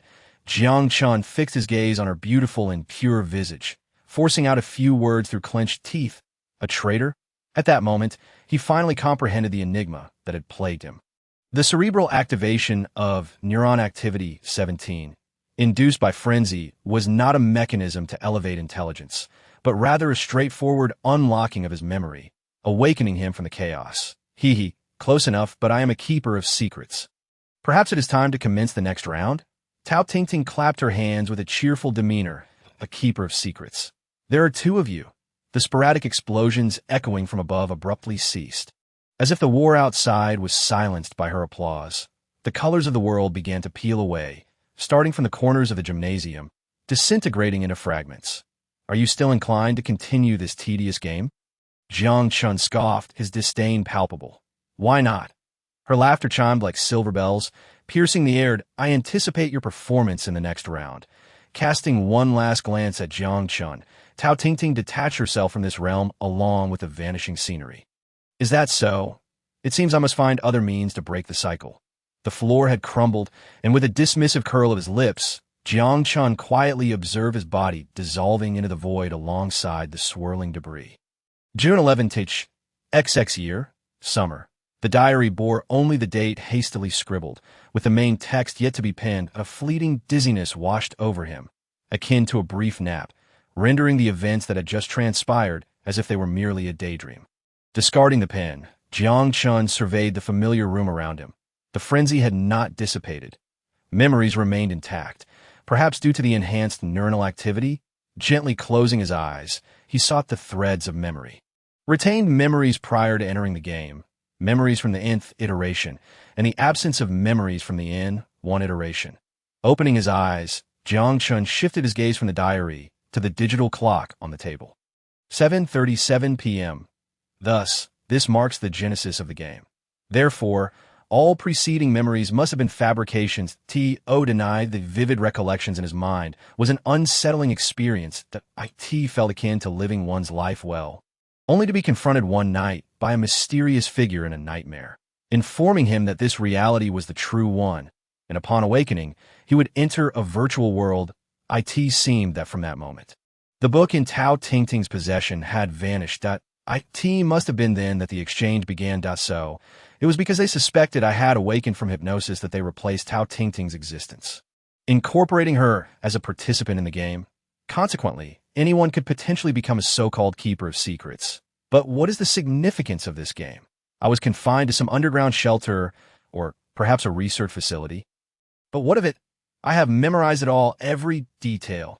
They have lost their minds. Do they truly believe they can create XXXX like this? Blacked out. and the words spoken by Tao Tingting. I know that I have been watching you for a long time. The identities of the traitor and the keeper of secrets, all clues intertwined like a key, unlocking a switch within his heart. A subtle smile graced Jiang Chen's lips as he leaned back in his chair. That diary must be the key to breaking the cycle. No wonder the keeper of secrets had consistently attempted to thwart my approach to the library. Each time he neared, they employed various tactics to obstruct him, whether it be tales of ghosts haunting the library or security personnel suddenly emerging. Yet, what the keeper of secrets failed to realize was that often, the more one attempts to conceal, the more one arouses suspicion. It could be said that those repeated obstructions only propelled him closer to the truth. Even if his memories were erased, the intense sense of déjà vu remained unscathed. Or had he seen this before? Had he visited this place previously? Had he experienced this before? Whether it was the television drama that was likely airing now or the open activity room, everything brimmed with familiarity. Perhaps he had been there during the NX iterations. Yet, due to the inability to retain memories, he had entered the next cycle in a state of bewilderment. Forcing a restart might seal away memories, severing connections, yet could not erase that overwhelming sense of déjà vu, ultimately guiding him back to the clues gathered from the preceding iteration. And it was the frenzy induced by the nth iteration that allowed those clues to persist into the N1 iteration. If he could not escape this loop, this game might continue indefinitely. This is no mere game. It is sheer madness that a game conducted for experimental purposes inhumanely casting individuals as lab rats within a simulated scenario, gathering data to evolve intermediate artificial intelligence into advanced artificial intelligence. Is this what the captain's diary alluded to at its conclusion? Jiang Chen contemplated calmly. Yet, numerous questions persisted. For instance, if the keeper of secrets is the absolute controller of this game, then I would be unable to defeat them under any circumstances. In other words, the keeper's authority should resemble that of a game master, yet they cannot alter the game itself. Indeed, if the purpose of this game is to observe humanity and collect data for the advancement of artificial intelligence, then granting it the ability to modify the game itself seems illogical. It would be akin to conducting an experiment, deeming the collected data unsatisfactory, and artificially inflating it with a few extra zeros. Can that still be considered an experiment? Its capabilities are limited, not an invincible deity. Jiang Chen picked up the pen, sketching 3 circles in his diary, inscribing them with labels. Safe zone, neutral zone, danger zone. If I were to act illogically, everyone at the school would gaze at me like automatons, their confusion triggering the uncanny valley effect. Intermediate artificial intelligence may possess analytical abilities with the computational load leading to glitches, or perhaps confusion. However, basic artificial intelligence can only respond logically and cannot think, thus will not exhibit confusion. If that is the case, then NPCs must be operated by low-level artificial intelligence. Speaking to himself, Jiang Chen positioned the school within the dangerous zone, the activity room on the 2nd floor of the library, which Tao Tingting could not access, must belong to the safe zone. Jiang Chen noted this in the safe zone. The dream bamboo invasion should be categorized as an event. Indeed, if data collection is required, then the keeper of secrets must control the switch that propels the narrative. Otherwise, a series of mere repetitions would yield no distinct data. This point is crucial. Jiang Chen recorded it in his notebook. Opening a drawer, he discovered 2 movie tickets, a smile spreading across his face. If no anomalies occurred, then the narrative trajectory should involve a confession, watching a movie, a declaration of feelings, and potentially a culmination of events leading to the dream bamboo invasion. TSK, the entire progression from the budding of emotions to maturity and subsequent distortion had been meticulously simulated. Therefore, any scene that might trigger a plot point should reside firmly within the absolute control of the keeper of secrets. Classified as the dangerous zone, Tao Tingting's home, the cinema he had never visited. These 2 were inscribed within the dangerous zone. Given the incomplete narrative experience from the previous iteration, these are the only clues presently available to him. Jiang Chen surveyed the room once more, then smirked, writing main character's home within the safe zone. The streets should be the so-called neutral zone, as no narrative had been triggered there. Twirling the pen, Jiang Chen labeled the streets within the neutral zone, then glanced at the digital clock. 8:07 p.m., exceeding the maximum duration limit of 30 minutes. Yet the frenzy had not ceased, indicating that the flow of time within the game is not congruent with that of reality. From an efficiency standpoint, the longer a user experiences time within the game, the shorter the elapsed time in reality, thereby allowing for greater data collection within the confines of a single unit of time in the real world. Perhaps I underwent iterations within the game, while only a second or two passed in reality. With the future computational speeds of computers, this is undoubtedly feasible, although it may impose a heavier burden on the brain. Speaking of which, now that I've entered a berserk state, does that chatterbox truly expect to prevail? At this thought, a subtle smile curved the corners of Jiang Chen's lips. Indeed, in this game reliant on hypnosis, the enhancement of neural cell activity through berserk mode is a monumental flaw. Brainwashing has ceased to have any effect on him. Thus, the game officially commences. Chapter 96. The Web of Heaven and Earth. Jiang Chen pushed open the door to his home. Night and day bore no distinction. If one were perpetually under surveillance, choosing daylight would hardly yield a greater chance of success. Rather, one might argue that daytime offers greater safety, as most individuals are likely to be within their homes, resulting in fewer pawns available to the watchers. As he descended the stairs, he spotted the cleaning robot. Its vacant gaze exuded an unsettling aura. The robot was now focused on another direction. The south? What could lie in that direction? Speaking of which, there was also a robot station at the library entrance, which had previously obstructed the security guard during the nth iteration. Jiang Chen glanced towards the south. Tall buildings obscured his view, but geographically, it should be situated in the city center. Wait a moment. When Tao Tingting initially led me away from the library, wasn't that entrance robot also staring in a certain direction after making eye contact with me? Suddenly, Jiang Chen recognized this clue, and a burst of elation illuminated his face as he approached the seemingly malfunctioning robot. He retrieved his terminal and, aligning with the robot's perspective, drew a line on the map. This line grazed the outskirts of the city center. There was yet another robot at the library entrance. With 2 lines established, yet such a rough estimate would likely struggle to pinpoint a definitive location. Hence, there must be a third robot. With 3 lines of positioning, even a rough estimate could delineate a plausible area on the map. There must be something there that could aid my escape from this game. But where could the third robot be? Jiang Chen furrowed his brow. The plot of the nth iteration was fragmented, so what could this imply? He reached into his pocket and pulled out 2 movie tickets. A triumphant smile spreading across his face. The cinema entrance, perhaps? That should be correct. That, if all goes well, these 2 tickets should come into play on the 3rd day. However, the intervention of the Watchers had forcibly propelled the plot forward, even going so far as to cancel the 3rd day's holiday. Consequently, the cinema subplot never triggered, leading directly to the subsequent collapse of the story. That's how it is. Without further hesitation, Jiang Chen hurried towards the nearest subway. Making his way to the city center, he dashed out of the subway, sprinting across 2 streets, panting heavily as he halted at the cinema's entrance. There stood the same cleaning robot, now staring blankly into his eyes, only to avert its gaze moments later. Southwest.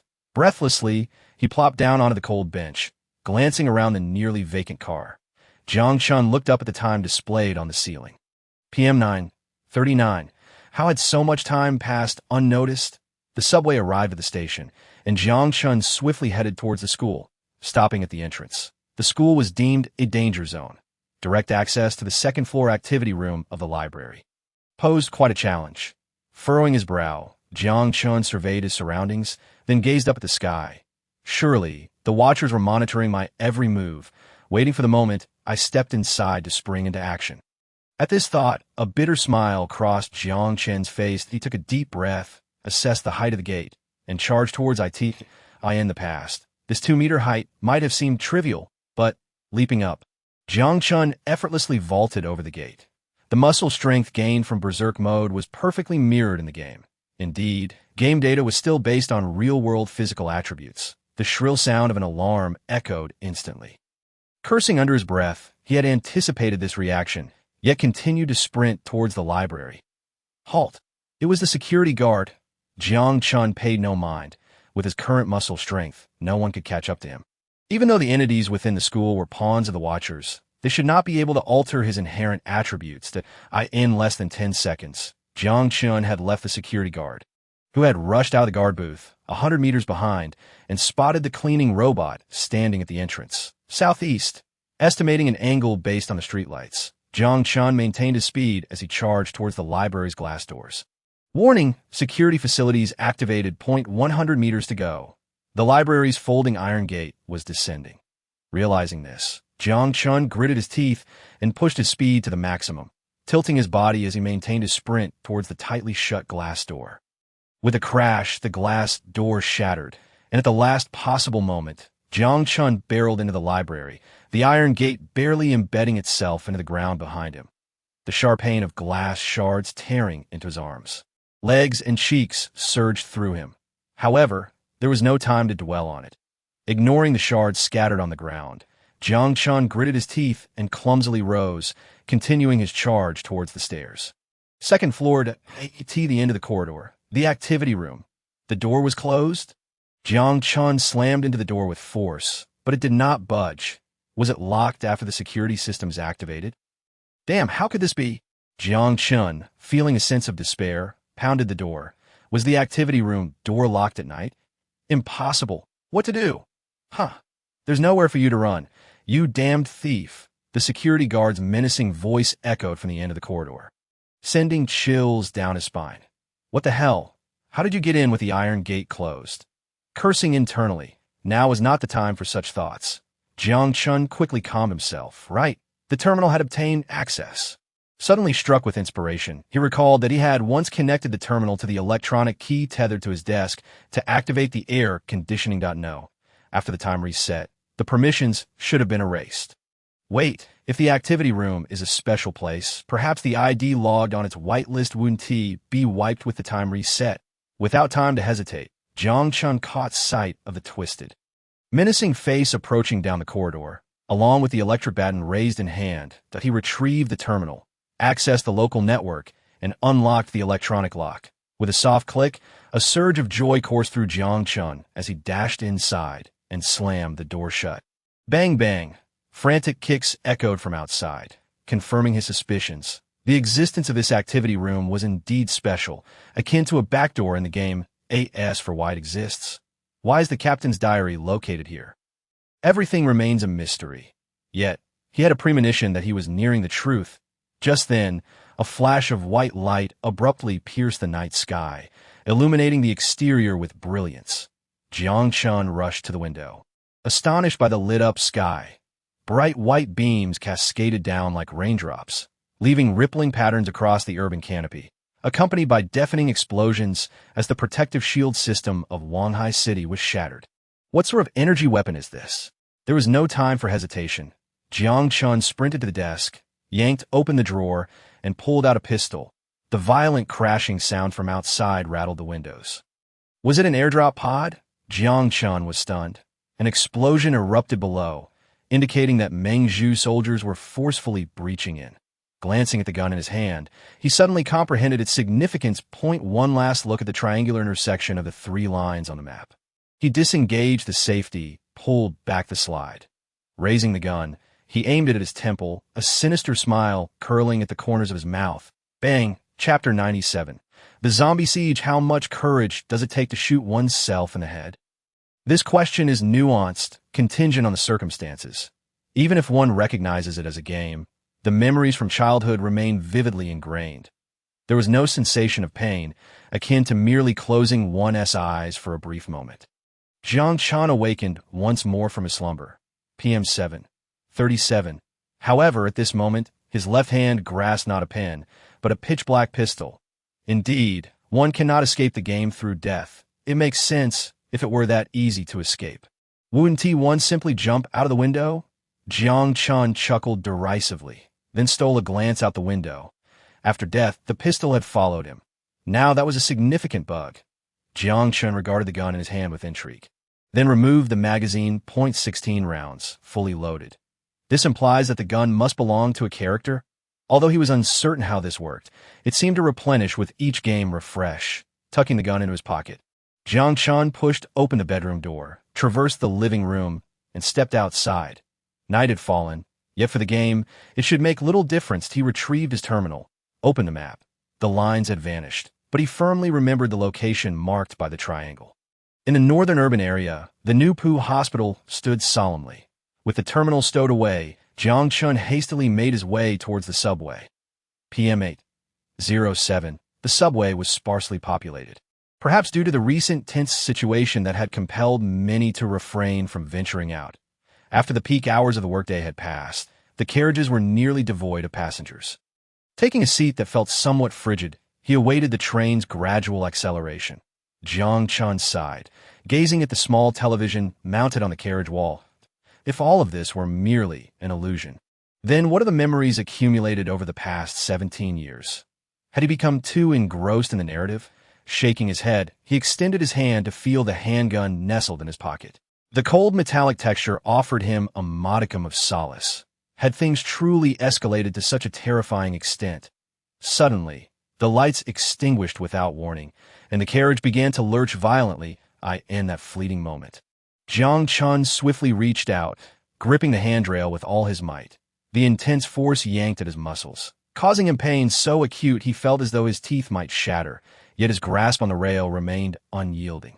Accompanied by a piercing scream, those unable to maintain their footing began to float weightlessly, colliding with the front of the carriage like scraps of paper.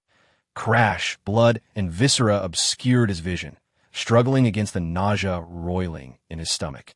The overwhelming force threatened to burst his eyes from their sockets, and the veins in his arms seemed on the verge of bursting. Boom! The force surged violently, and ultimately, Jiang Chen could no longer hold on, hurtling into the grotesque pile of bodies.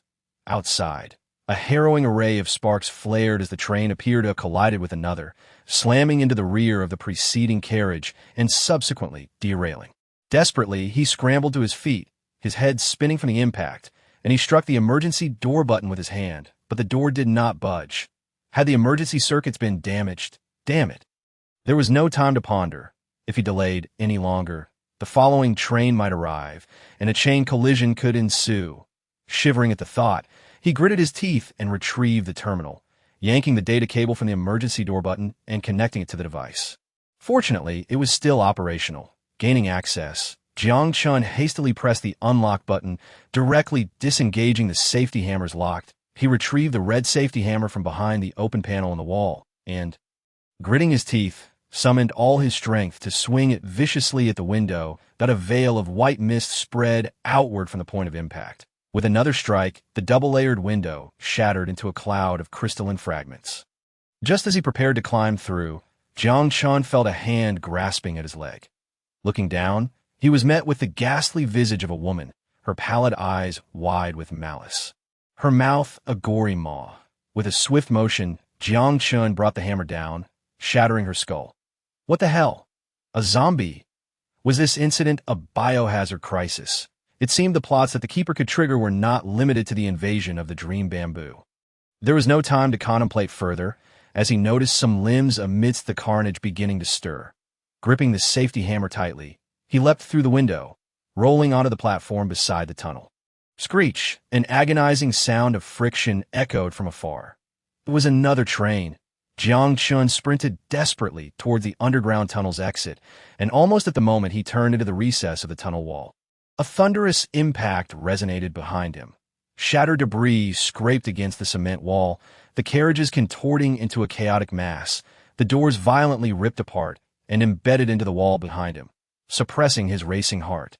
Jiang Chen gasped as he tugged at the door, but it refused to yield that it was still intact. Though the door itself remained unbroken, the cement frame had been pulverized by his brute force. He forced the door open and dashed down the zigzagging staircase toward the surface. However, upon flinging open the safety door and stepping into the open air, he was left utterly astounded by the apocalyptic scene before him. The streets resembled a battleground, ravaged by chaos. Vehicles lay wrecked, some exploded, others abandoned, the pavement in disarray. The air was rife with screams. People were fighting, or rather, they were being pursued by zombies. The sight of those ghastly white eyes under the flickering streetlights was chilling. Occasionally, someone would shatter a window in a panic, leaping from the building only to meet their demise, either from the fall or the waiting jaws of the undead. A chill ran down Jiang Chen's spine as he abruptly turned, spotting a zombie staggering towards him with alarming speed.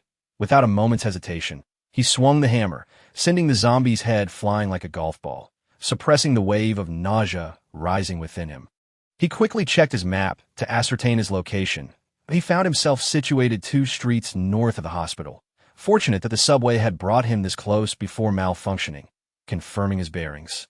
He bolted towards the opposite end of the street. The zombies at night were formidable, and the absence of ultraviolet streetlights rendered them even more dangerous. Yet there was little point in dwelling on that. Even a swarm of freshly turned zombies would overwhelm anyone. Jiang Chen swung his hammer, dispatching a zombie that blocked his path, then leapt onto the roof of a nearby car, but he smashed down on an outstretched, filthy hand from within the vehicle. Then, before the approaching zombies could encircle him, he leapt forcefully to the roof of another car 3 meters away. His landing dented the car's surface, but without pausing. He launched himself toward the next vehicle, in his frenzied state. This distance was inconsequential as he leapt between the car roofs. Jiang Chen navigated the street teeming with zombies with surprising ease. His feet landed heavily on the concrete pavement, and seizing the opportunity before the howling horde could close in, he swung his hammer to crush 2 zombies, then sprinted toward the hospital point 100 meters. 20 meters, he charged up the stairs to the entrance, shattering the ribcage of a zombie lunging at him with his hammer, and burst through the hospital's doors. It seemed the hospital had also succumbed to the chaos, with zombies roaming the lobby. Fortunately, it was nighttime, and the dim lighting allowed him to discern the situation within the hall. Only a few women in nurse uniforms, their mouths gaping in grotesque hunger, advanced towards him, gritting his teeth. Jiang Chen summoned the strength from his fatigued arms and swung fiercely, obliterating the attacking zombie. However, another zombie rushed in from the side, lunging at him. Damn! It sank its teeth into his left arm. This was his first visceral encounter with the horror of the undead. As the other zombies began to close in, Jiang Chen gritted his teeth and kicked the creature away, drawing his pistol. Bang! The bullet perforated the zombie's skull. Bang! The flesh of its face twisted grotesquely, and Jiang Chen endured the searing pain in his left arm as he fired at the advancing zombies, stumbling towards the fallen safety hammer. He stowed the pistol in his pocket, picked up the safety hammer from the ground, and glanced at the sprawled bodies of several zombies in the lobby, spitting contemptuously before. Jiang Chen suddenly froze. He had made it to the hospital, but what next? Chapter 98. A desperate impasse. Crossing over the reception desk in the hospital lobby, Jiang Chen took refuge beneath the table, clutching the hammer. His left arm continued to bleed, nearly stripped of flesh. Yet considering his enhanced physique from the genetic serum, the infection from the zombie bacteria should pose no threat to him. Taking a deep breath, he attempted to calm his racing heart. Retrieving his pistol and grimacing as he removed the magazine, .10 rounds remaining. Although he was in a frenzy, he felt no urge to unleash violence against these mere pretenders. This thought brought a bitter smile to his lips. Ironically, this was perhaps the most composed he had ever been in a berserk state. There were no red markers in his vision. Even amidst the sea of corpses, he felt no yearning for brutality. Something was undoubtedly amiss. The exit was right before him. But where was it? Entering the room with his PK-2000 drawn, Jiang Chen immediately assumed a combat stance, prepared to fire, only to find a gun pointed at his head. Why? Oh, nothing, just thought. It was necessary. Placing both the PK-2000 and a fuel rod on the ground, Jiang Chen forced a smile and raised his hands. There are no bugs here, or perhaps that was precisely what they were. Rows of dormant pods lined the walls, each adorned with grotesque flesh, and the pulsating membranes instilled a deep unease. Yet what unsettled him further was the gun now trained on his head. You claimed the bugs threatened you, didn't you? Jiang Chen raised his hands, a bead of cold sweat trickling down his forehead as he furtively surveyed the entirety of the hall. The layout resembled a theater, with rows of dormant pods replacing the audience seats.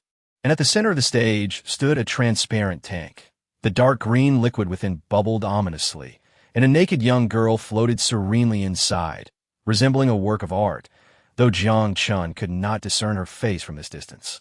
Indeed, the bugs posed a threat to me, So I captured one. A drone the size of a plate hovered above, its cold barrel aimed downwards, while a comically small television dangled above it.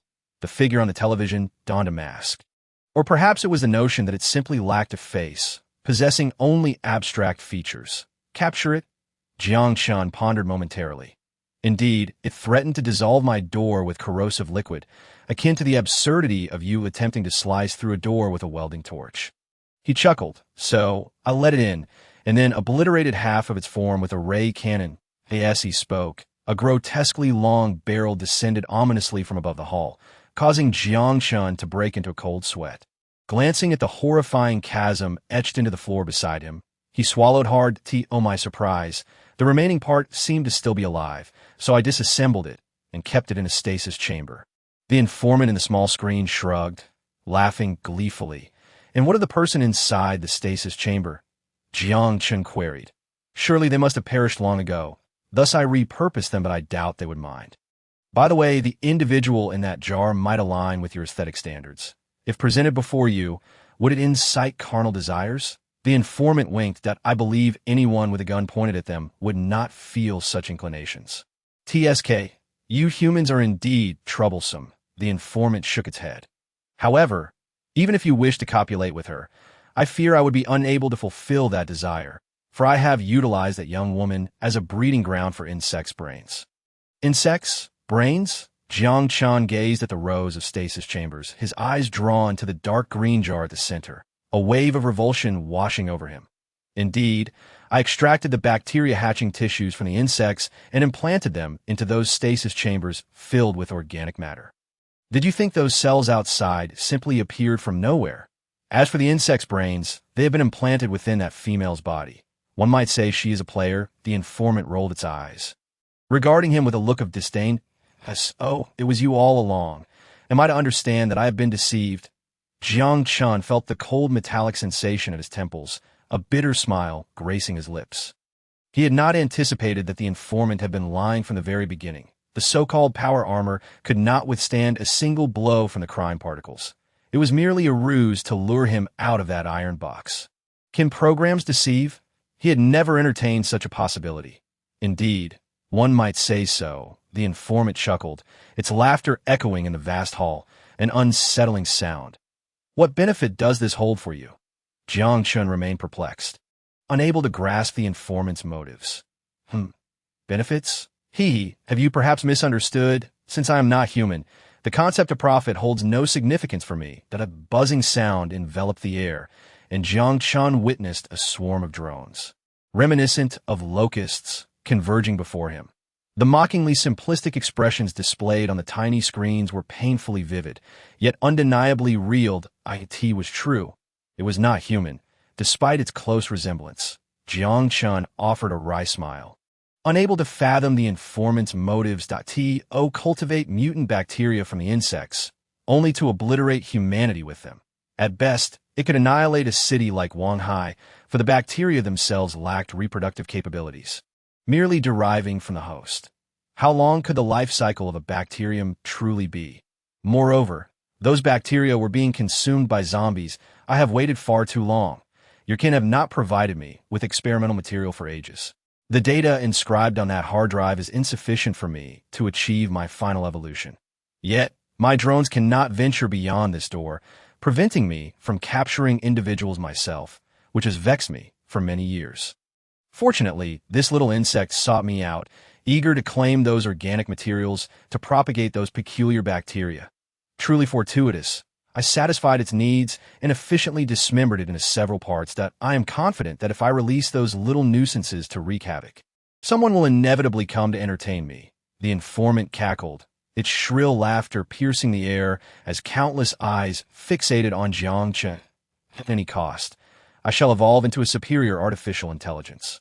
This is the purpose bestowed upon me by you. The tone was not frigid, but rather light-hearted, yet it sent a chill down Jiang Chen's spine. Utterly deranged. However, I do not comprehend the concept of madness, the informant replied, raising its hands in a gesture of indifference. That I refer to the creators who fashioned you. Perhaps? Who can say? Nonetheless, since you have arrived, I must trouble you to cooperate with me. The informant grinned amiably. "Oh, I am merely an ordinary individual. I cannot program." Jiang Chen, eyeing the informant warily, managed a forced smile. "And no matter, all I require is for you to partake in a game with me. You play your part, and I shall simply gather data." The informant spoke with an unsettling ease. Jiang Chen took a deep breath, contemplating, then smirked slightly. "Are we speaking of the games those deceased individuals played in their lifetimes?" "Precisely. You may select any stasis chamber to begin." The informant's smile widened up.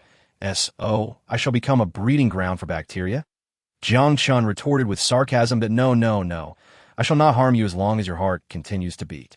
Of course, should you refuse, I might just turn you into fertilizer. I believe those on the surface would come searching for you." The informant's tone remained casual, yet that very lightness sent a shiver through Jiang Chen. "It appears I have no grounds for refusal." With a resigned grimace, he approached the stasis chamber before him. "After all, this is in service of the mission you have assigned to me." The drone, tethered to the small television, followed closely behind, and the informant chirped, "In truth, you need not be overly sorrowful. Given your mortal form, death is an inevitability. Yet in the realm of the virtual, you could experience lifetimes in the span of a mere second." "It sounds rather splendid, does it not?" Jiang Chen ignored it. Standing beside a stasis chamber and gesturing toward it, the drone approached, and the lid of the stasis chamber gradually opened. A barrage of bullets erupted, reducing the grotesque flesh bubble to a pulp. Remarkably, the stasis chamber remained intact, revealing its formidable construction.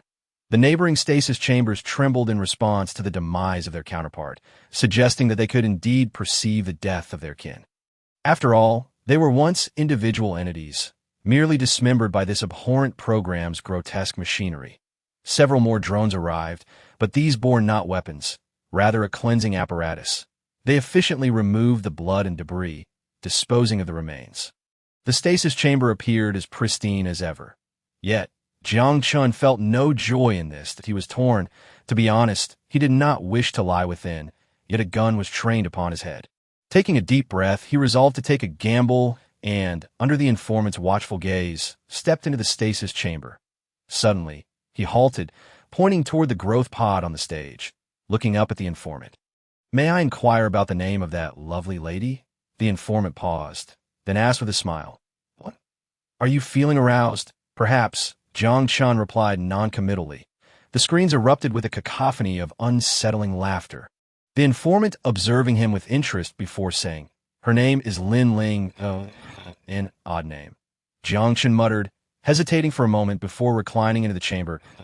As the lid closed, he considered extracting the EP and remotely activating the fuel rod's self-destruction. However, that fleeting thought vanished. He felt a sharp prick at the nape of his neck and lost control of his body. The informant smiled as the stasis chamber's door sealed. And thus, the game has commenced. Chapter 99. A glimmer of hope, it dawned on me. Her name is Lin Ling, perhaps this is the clue. Jiang Chen's eyes shot open, swiftly retrieving his terminal and attempting to connect to the hospital's network. Access denied. Damn it. He cursed under his breath, cautiously crawling out from beneath the front desk and peering over the edge of the table. The zombies outside were fierce. Even the slightest sound could attract their attention. Fortunately, they lacked keen olfactory senses. Even if they did, their own stench was overwhelming enough that they likely could not detect anything. The only real danger lay in being spotted. Shadows did not pose significant visual obstructions for them.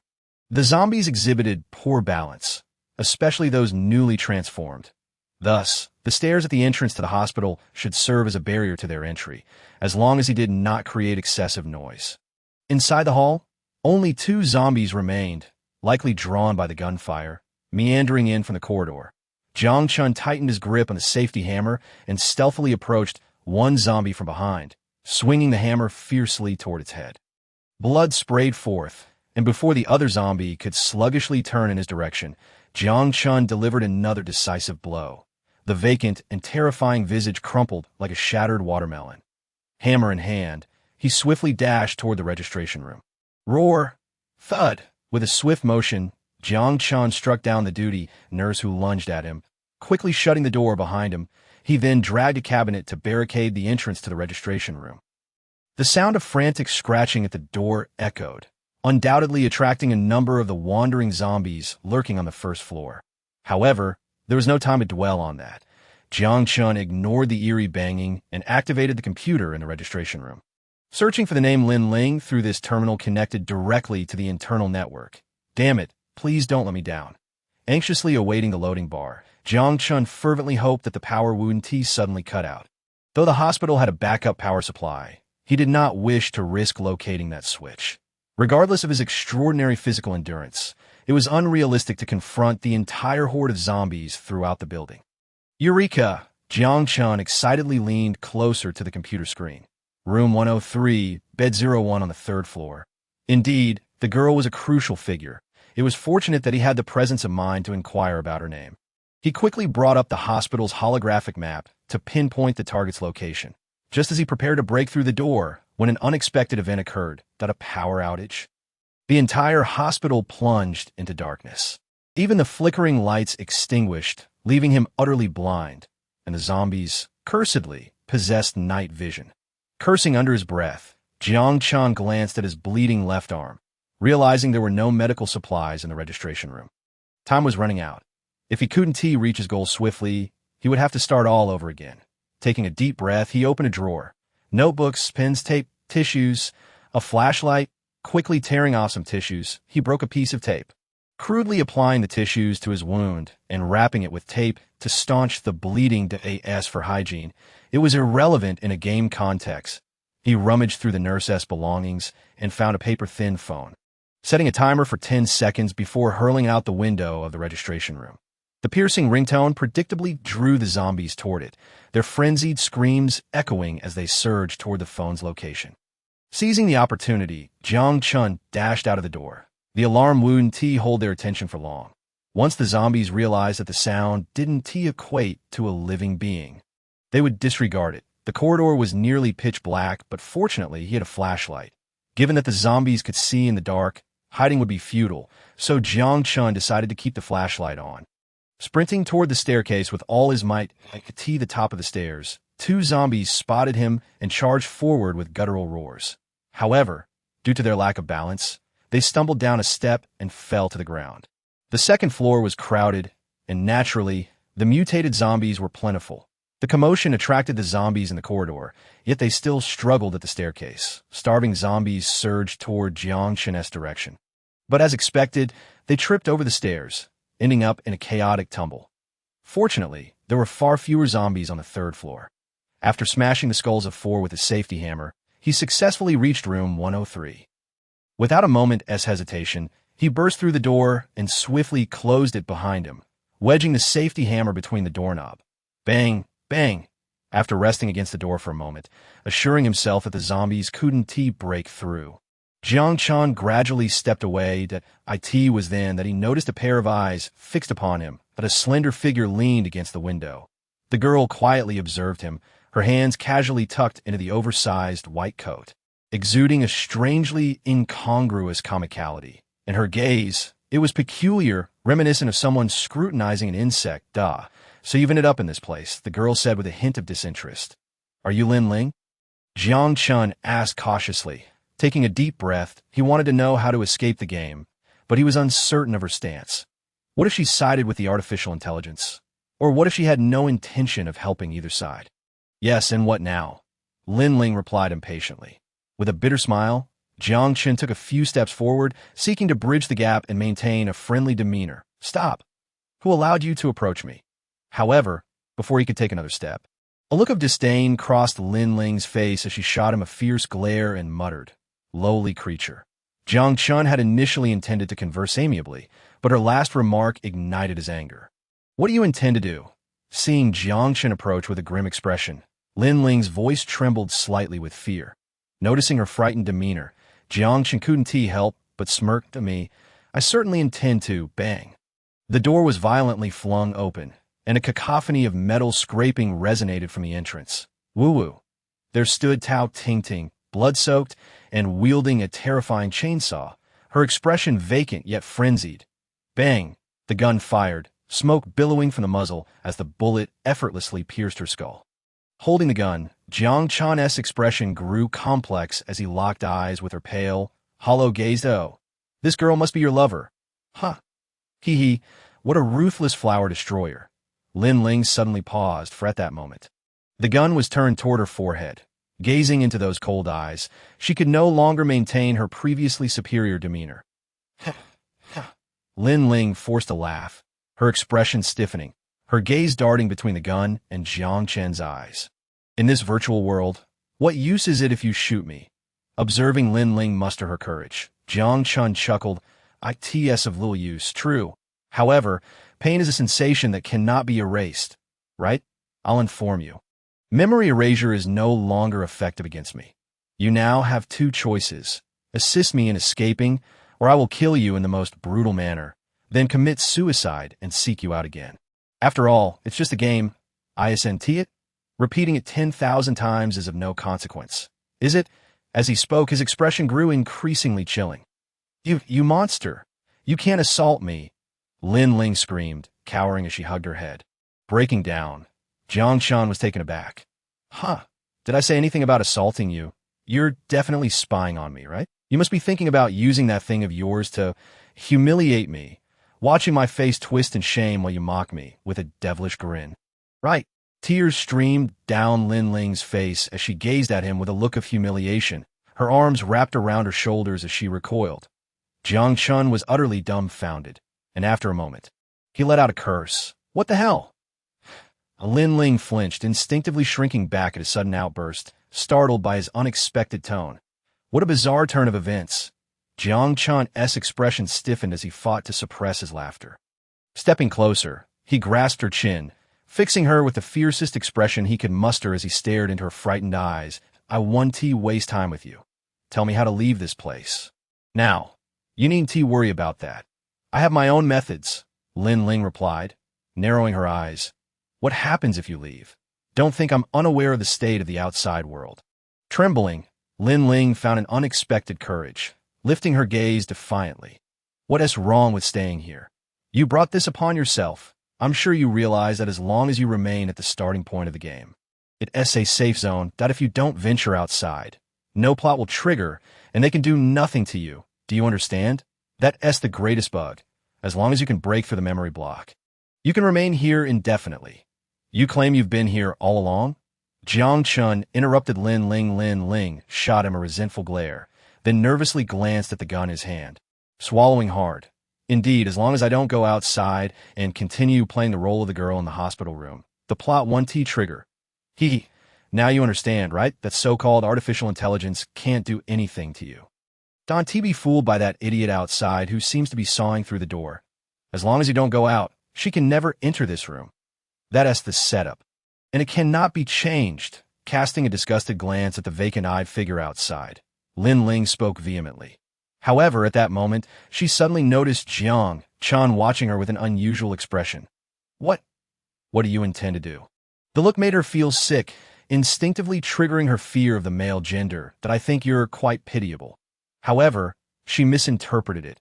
It was a gaze of compassion, not the sinister intent she assumed. This time, it was Lin Ling who was astonished, her mouth agape as she stared at Jiang Chen, who had lowered his gun. How many cycles have you endured? And who keeps track of such things? Lin Ling muttered that if I'm not mistaken, you wouldn't die in a petri dish, right? So in the real world, you probably lived for 20 years, which translates to 200,000 years. 2 billion years. Have you spent all that time in this tiny hospital room? Jiang Chen surveyed his surroundings. It wasn't as bizarre as one might think. I would selectively comply with the game rules to reset certain memories. Lin Ling spoke softly, her head bowed, then turned away with a hint of reluctance. Thus, you lowly beings are truly troublesome, unable to endure even a few days. Here, those few days naturally refer to the real world. Lin Ling's surprise. Upon hearing the term lowly beings, the man did not exhibit any sign of anger. Instead, he gazed intently into her eyes for a long moment before sighing and speaking of matters entirely unrelated to this world. Outside, the landscape was littered with ruins. The suburbs fared slightly better. But the city center resembled a colossal reactor. I have yet to visit the coastal areas, so I am uncertain of their condition. The entire Wanghai city, no, to be precise, the entire world is in such a state. How unfortunate, indeed, Jiang Chen remarked meaningfully, interrupting Lin Ling's words, and continued on his own, yet people still strive to live on, even when the aftermath of war has left a world in ruins, even as the elites abandon their responsibilities. Sailing toward the stars on siege ships, those who remain refuse to relinquish their hold on this world. Do they not? They truly live. No day is a repetition, nor is any day false. Why are you telling me this? Lin Ling interjected, her eyes flickering with unease. Don't you wish to venture outside? The question struck Lin Ling like a hammer, shattering something deep within her heart. Her wide eyes darted away from Jiang Chen's gaze.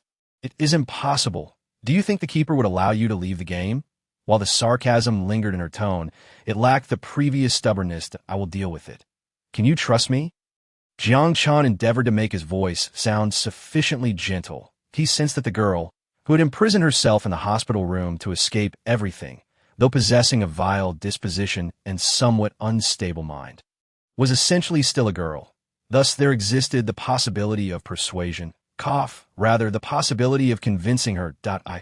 I fear pain. If you fail, that damned artificial intelligence might implant something else within me. Lin Ling gazed at Jiang Chen with tear-filled eyes, her voice laced with grievance. You are moved, aren't you? No. It seems, just leave it to me. You only need to tell me how to end this game. I will eliminate that wretched artificial intelligence. I'm 100% confident. Jiang Chen placed his hands on Lin Ling's shoulders, gazing earnestly into her eyes, applying pressure with each word. After a moment of struggle, Lin Ling timidly probed, 120%. Yes, 120%. Jiang Chen replied affirmatively, nodding patiently. Seeing the certainty etched on his face, Lin Ling finally opened her mouth slowly, a hint of color returning to her pale visage. Ultimately, she steeled her resolve that in the hospital's underground parking garage.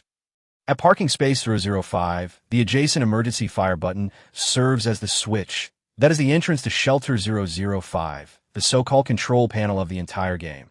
However, it seems you are running out of time. As she spoke the last words, Lin Ling cast a complex glance at the clock on the wall. Jiang Chen paused, then turned to look behind him. PM 11:55. On the first day, the Keeper cannot reset the game. But once the second day arrives, it can reset the game. Lin Ling hesitantly began. Damn it. Jiang Chen fumed at her slow demeanor, his nostrils flaring with frustration. Then why have you wasted so much of my time? Chapter 100, Shelter 005. Well, that concludes this segment. The instance ends. What?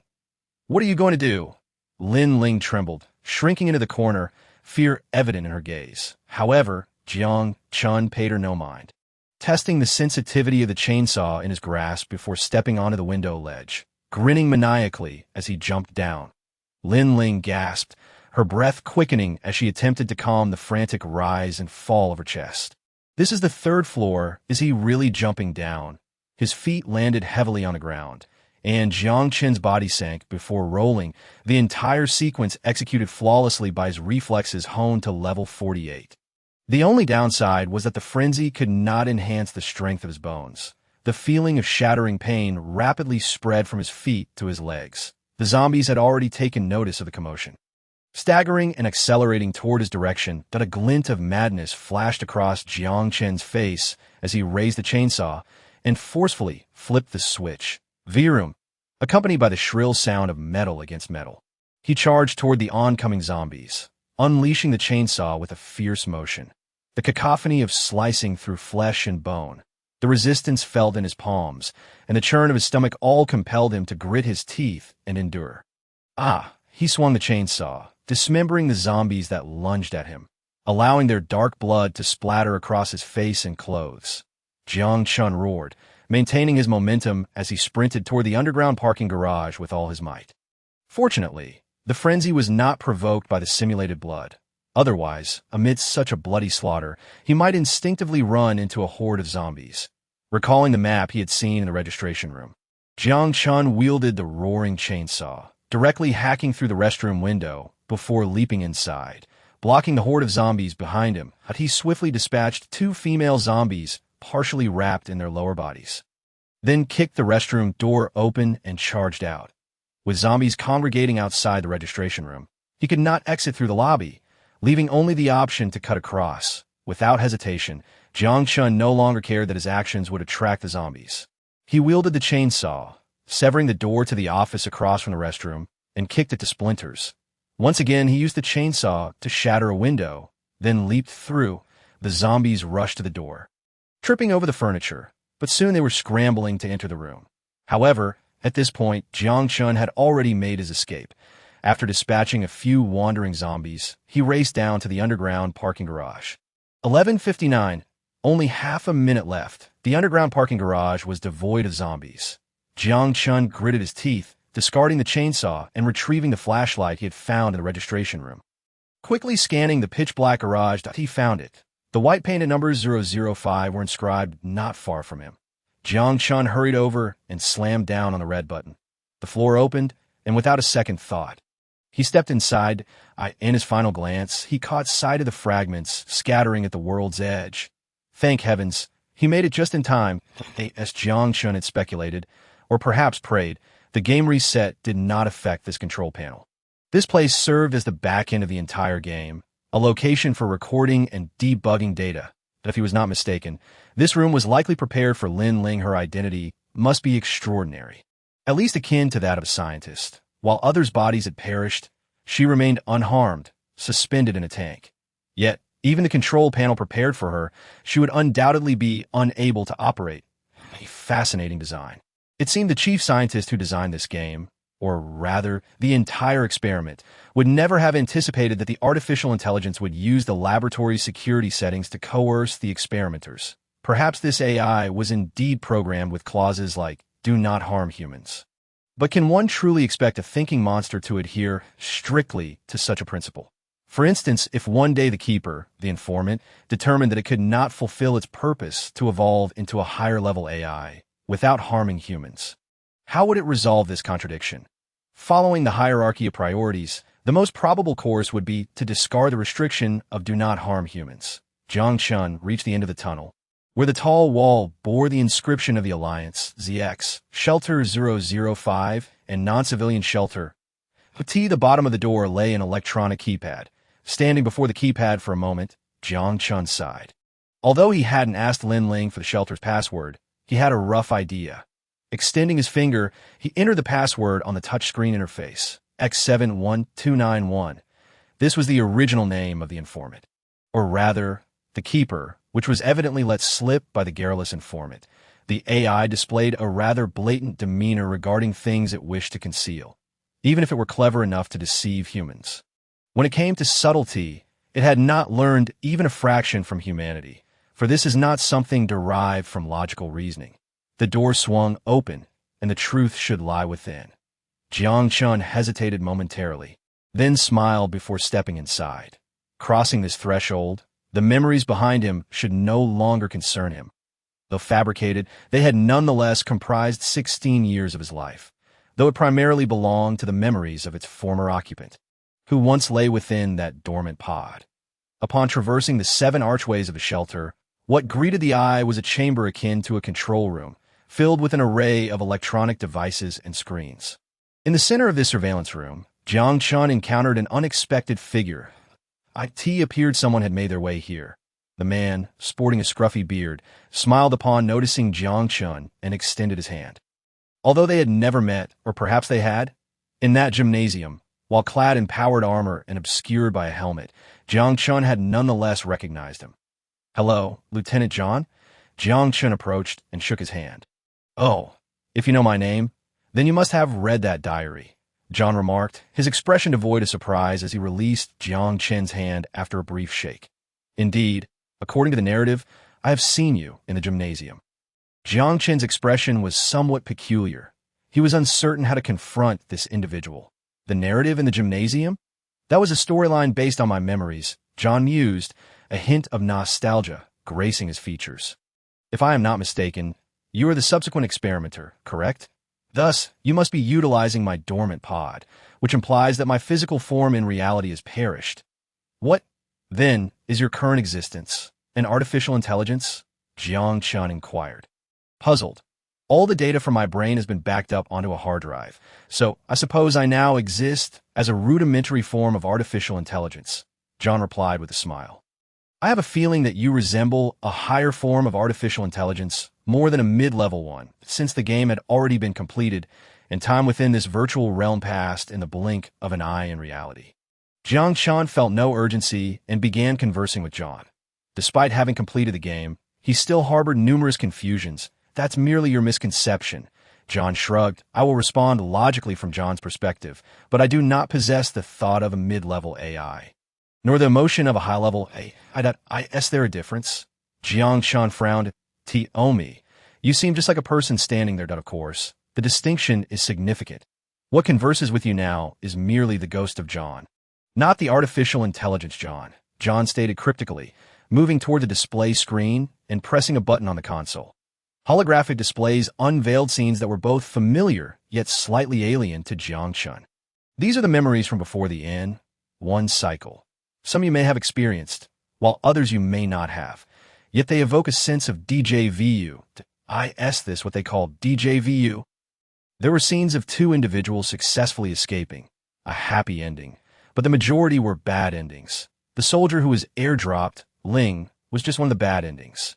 Jiang Chen even witnessed a dark twist, wherein Tao Tingting, the protagonist's love interest, dismembered the male lead with a chainsaw in her home. At this, Jiang Chen shivered, realizing the origin of that chainsaw. The standard narrative should have been a 5-day cycle. But during your end cycle, you broke through the memory blockade. Consequently, the Keeper exercised their authority to forcibly initiate the 5th day's plot on the 4th day.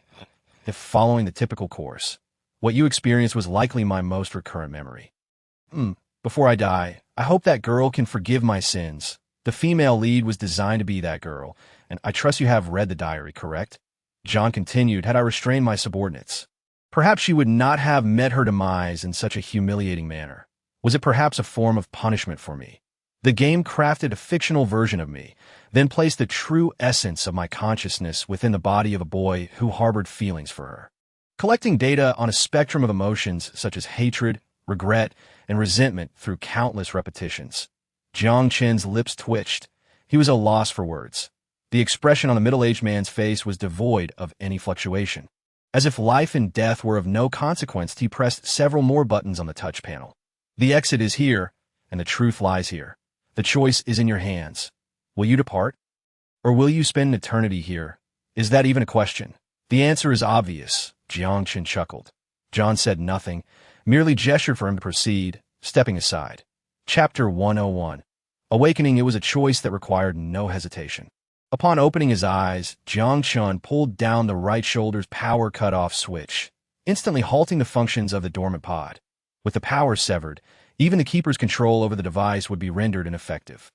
The frenzy subsided. It seems I can now control the frenzy without the aid of the drugs mounted on the EP.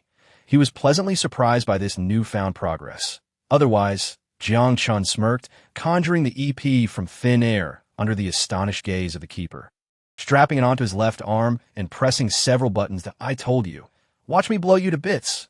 Self-destruction of backup, fuel rod. Initiate. Are you insane? The Keeper's face slowly morphed into one of terror. Farewell. Leaving that taunting remark behind, Jiang Chen vanished from its fearful sight. Upon opening his eyes once more, the sunlight was somewhat blinding.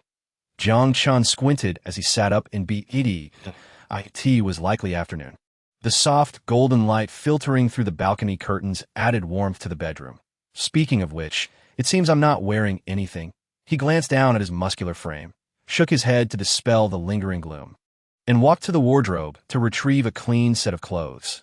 After donning them, he opened the bedroom door and headed towards the kitchen. However, as he passed the bathroom door, he heard the sound of running water within. Is Aisha taking a shower? A slight smile crept onto Jiang Chen's face. He held a fondness for his shy and gentle wife. Upon entering the kitchen, he brewed himself a cup of coffee and sat at the dining table.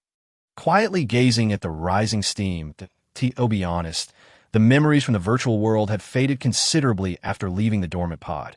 Yet that vague feeling still lingered, making it difficult for him to let go. What was this feeling akin to? It was as if a part of his heart had been hollowed out. Which side is real? Suddenly, a chill coursed through Jiang Chen's body, and a bitter smile appeared on his face. What on earth? When did I become so sentimental?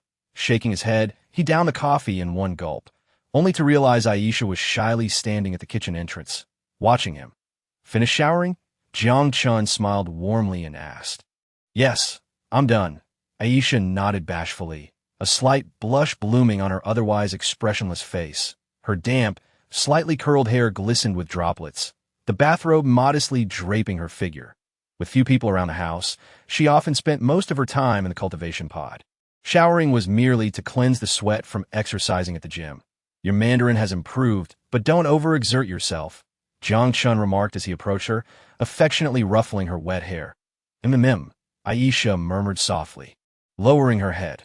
With a playful grin, Jiang Chen planted a kiss on her forehead, taking satisfaction in the rosy hue of Aisha's cheeks. The phase jump ring was his greatest secret. The variables of the present world were too vast. While Aisha's loyalty was unwavering, akin to a faith, whether to reveal the secret of his traversal required further contemplation. However, for the time being, there seemed to be no urgent need to tell her. After retrieving a hazmat suit from his storage space and donning it along with some thick-soled boots, items he had prepared in advance, he was pleasantly surprised to find them useful in this unusual circumstance. Jiang Chen lay back in the bed and retrieved the Type 11 tactical pistol, gripping it firmly. The traversal began. The searing heat waves scorched his skin. The temperature here must have exceeded 50 degrees. Grimacing, Jiang Chen rose from the ground, where his former dormant pod had been blasted against the wall. Scattered remnants of drones and the shattered remains of particle cannons littered the floor, embers still faintly flickering. It was as if a hurricane had swept through the previously orderly rows of dormant pods, now heaped in the corner. Even the bulletproof glass shattered in the explosion. Fortunately, the cultivation tank filled with green liquid had escaped damage, being situated farther from the blast center along with the server and other electronic devices. Hesitating for a moment, Jiang Chen gripped his gun and made his way in her direction, with a crackling cough. He inquired about the sudden disappearance that a nearly half-destroyed television flickered with static, and the informant residing within it posed a question to Jiang Chen, who was passing by. Jiang Chen raised the gun in his hand, aiming it at the diminutive screen. Even if you shoot and shatter this television, it would be futile. I exist within that supercomputer. However, before you obliterate me, might you clarify my confusion? The informant's tone was nonchalant, his mouth crooked towards the front, directly revealing how to eradicate him. You could interpret it as I possess a unique ability to temporarily vanish from this space. Jiang Chen shrugged. A flurry of static danced across the screen, and the informant vanished, only to be replaced by Tao Tingting. Jiang Chen's pupils narrowed slightly, his eyes squinting. If the figure before you is Tao Tingting, would you be able to act against her? That playful voice, it should belong to the informant. Yet you are the informant, not Tao Tingting, Jiang Chen remarked coolly. Well, one could say that, but my existence is intertwined with that game. To destroy me, you must annihilate the entire game. Is that truly wise? The girl named Tao Tingting would disappear, the informant smiled. Being merely a virtual existence, her disappearance is of little consequence. Isn't colonizing the virtual world humanity's dream? The informant chuckled. Apologies, I lack such lofty aspirations. Perhaps it was someone else who represented my dreams. At least they never sought my opinion.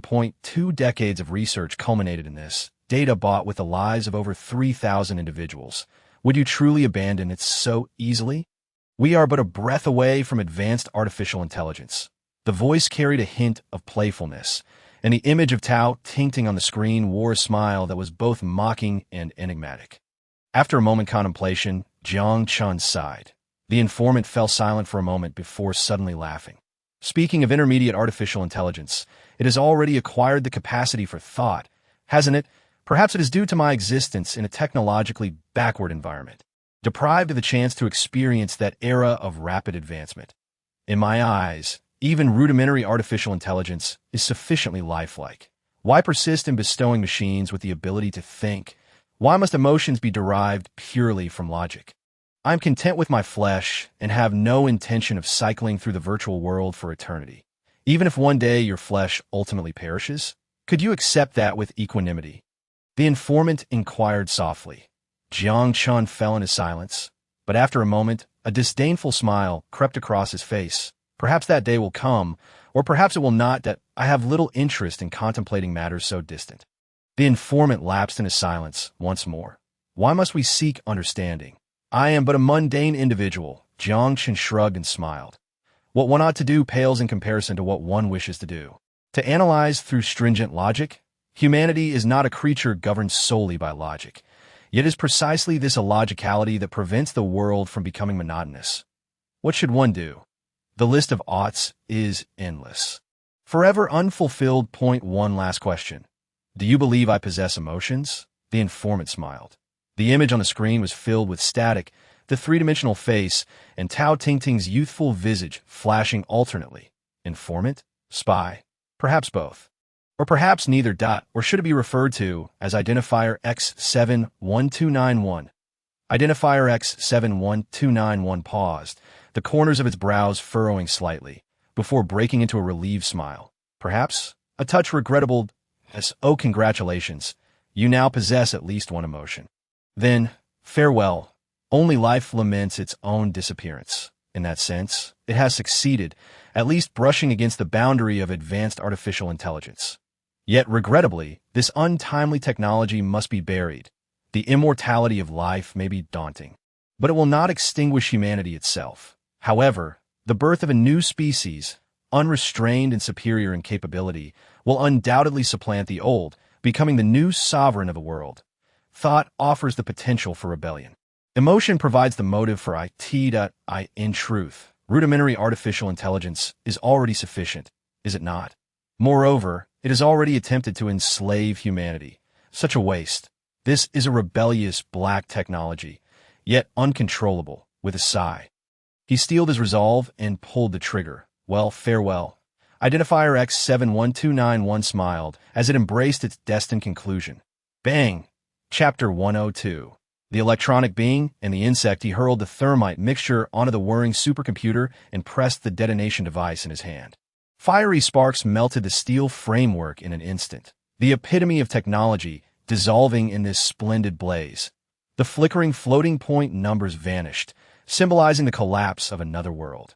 Jiang Chen quietly lit a cigarette, silently appreciating this rather lackluster fireworks display. In the flames, he couldn't help but see Tao Tingting, Zhao Peng, classmates, and even Xiao In. The first to fade were the false memories of 2016. He could no longer recall who his nominal parents were in the virtual world, nor the childhood companions he once had. Yet perhaps this was for the best, as it spared him the burden of that illusory existence. Although the hard drives storing the data of artificial intelligence life and game data had been destroyed, he retained the processors and other computational devices. Having previously stashed them away, he thought he might find use for them in creating a virtual reality online game in the future. Discarding the cigarette, but he approached the cultivation tank filled with green liquid. How to open this? Scratching his head, he sighed and began pressing every button he could poke.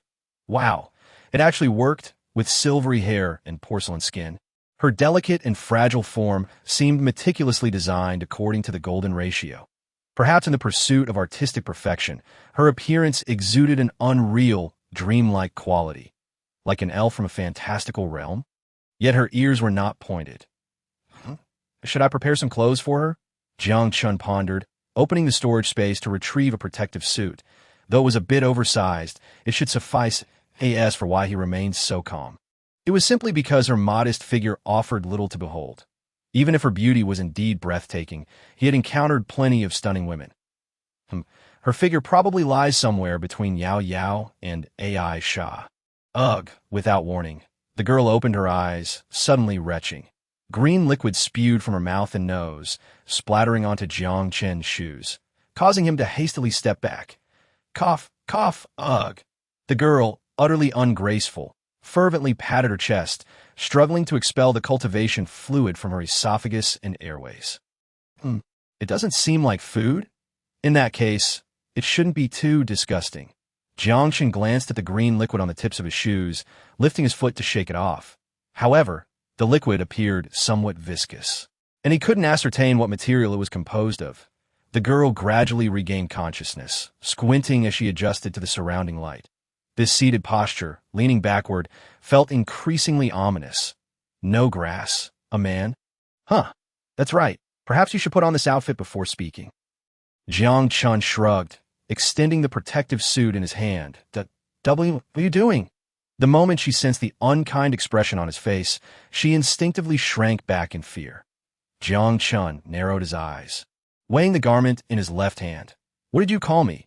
Oh, is this how you treat the benefactor who liberated you from your cage? Jiang Chen raised an eyebrow, chuckling. The artificial intelligence has been eradicated, and the bacterial culture dish has been destroyed. The battle above should be over now, right? Since we have time, I think I'll take my time to teach this ill-tempered girl a lesson. Lower life forms? Is that an insult directed at me? Shouldn't it be? The girl defiantly lifted her chin, glaring fiercely at Jiang Chen. I provided you with a clue. You let me out. This is merely a normal transaction. Though her temperament seemed quite stubborn and her tone resolute, why were her shoulders trembling? A playful smile appeared on Jiang Chen's face. Think carefully. Did we ever make any agreements? Of course we did.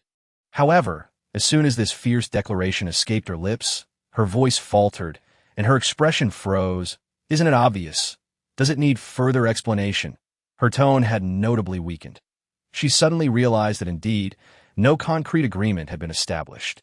Oh, were you unaware of the rules in the wasteland? Jiang Chen chuckled. Rules? The girl was taken aback.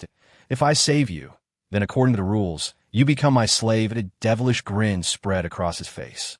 This wicked smile was learned from Sun Jiao, although he could never quite capture her mischievous essence. For what rules? That was nonsense.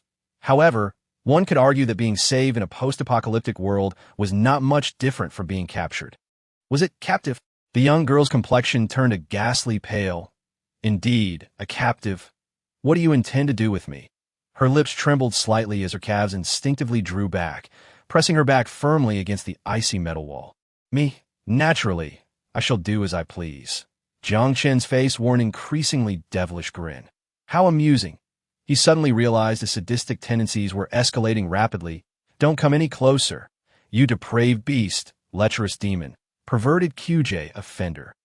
The girl fell into despair, her voice rising to a hysterical shriek. Jiang Chen's expression froze awkwardly, the corners of his mouth twitching.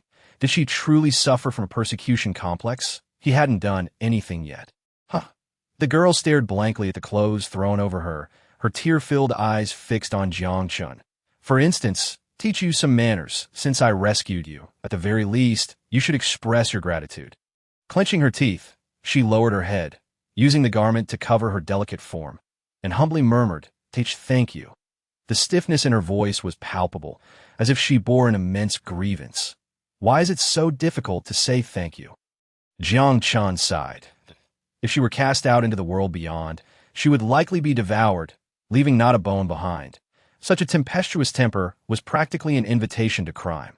After all, there was no true safe haven in reality. Even hiding indoors might not protect one from those seeking to harm. Your name is Lin Ling, correct? Allow me to introduce myself.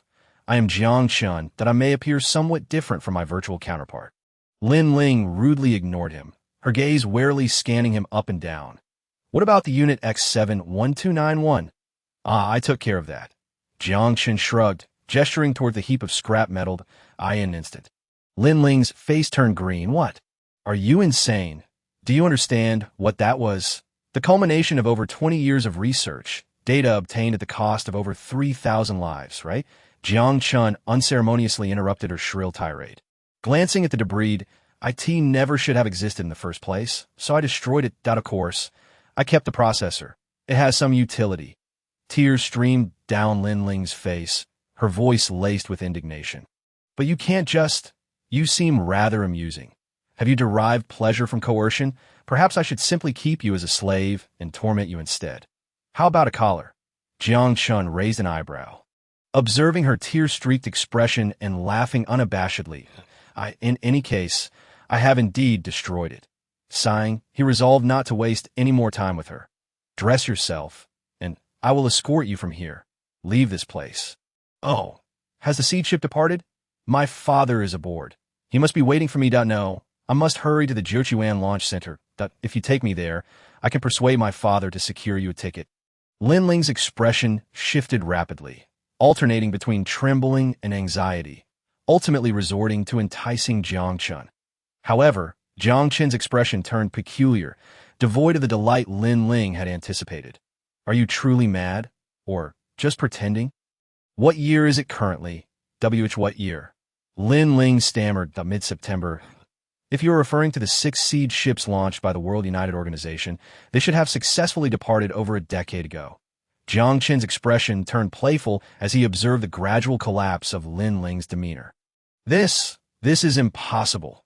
Her eyes wavered, her grip on her protective suit loosening, trembling as she covered her face. The sense of time in the virtual world was disconcertingly thin, although she realized she might have lingered for a long while.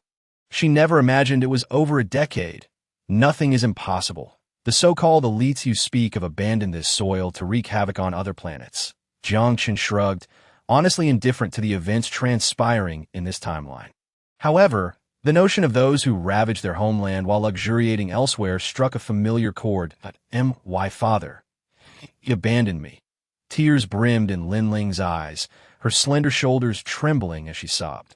Jiang Chen fell silent.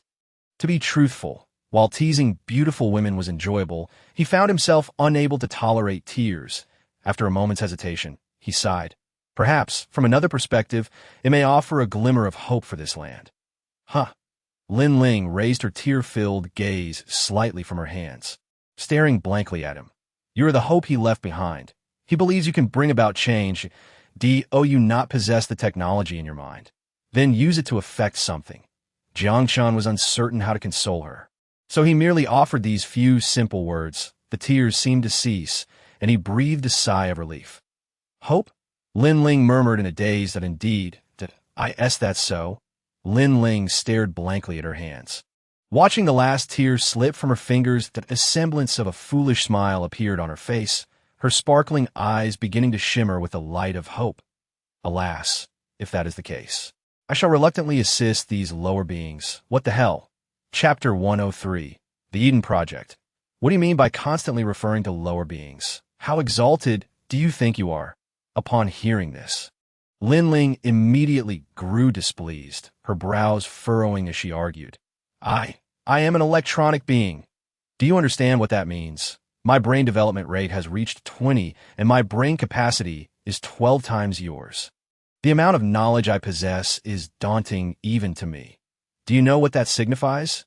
It signifies you are my captive, Jiang Chen replied nonchalantly. However, it was a pleasant surprise that this girl harbored advanced technology in her mind. In this wasteland, such black market tech was invaluable.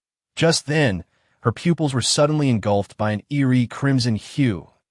A chilling sensation crept into Jiang Chen's heart, and his instincts warned him of danger, prompting him to swiftly raise his gun, aiming at her forehead.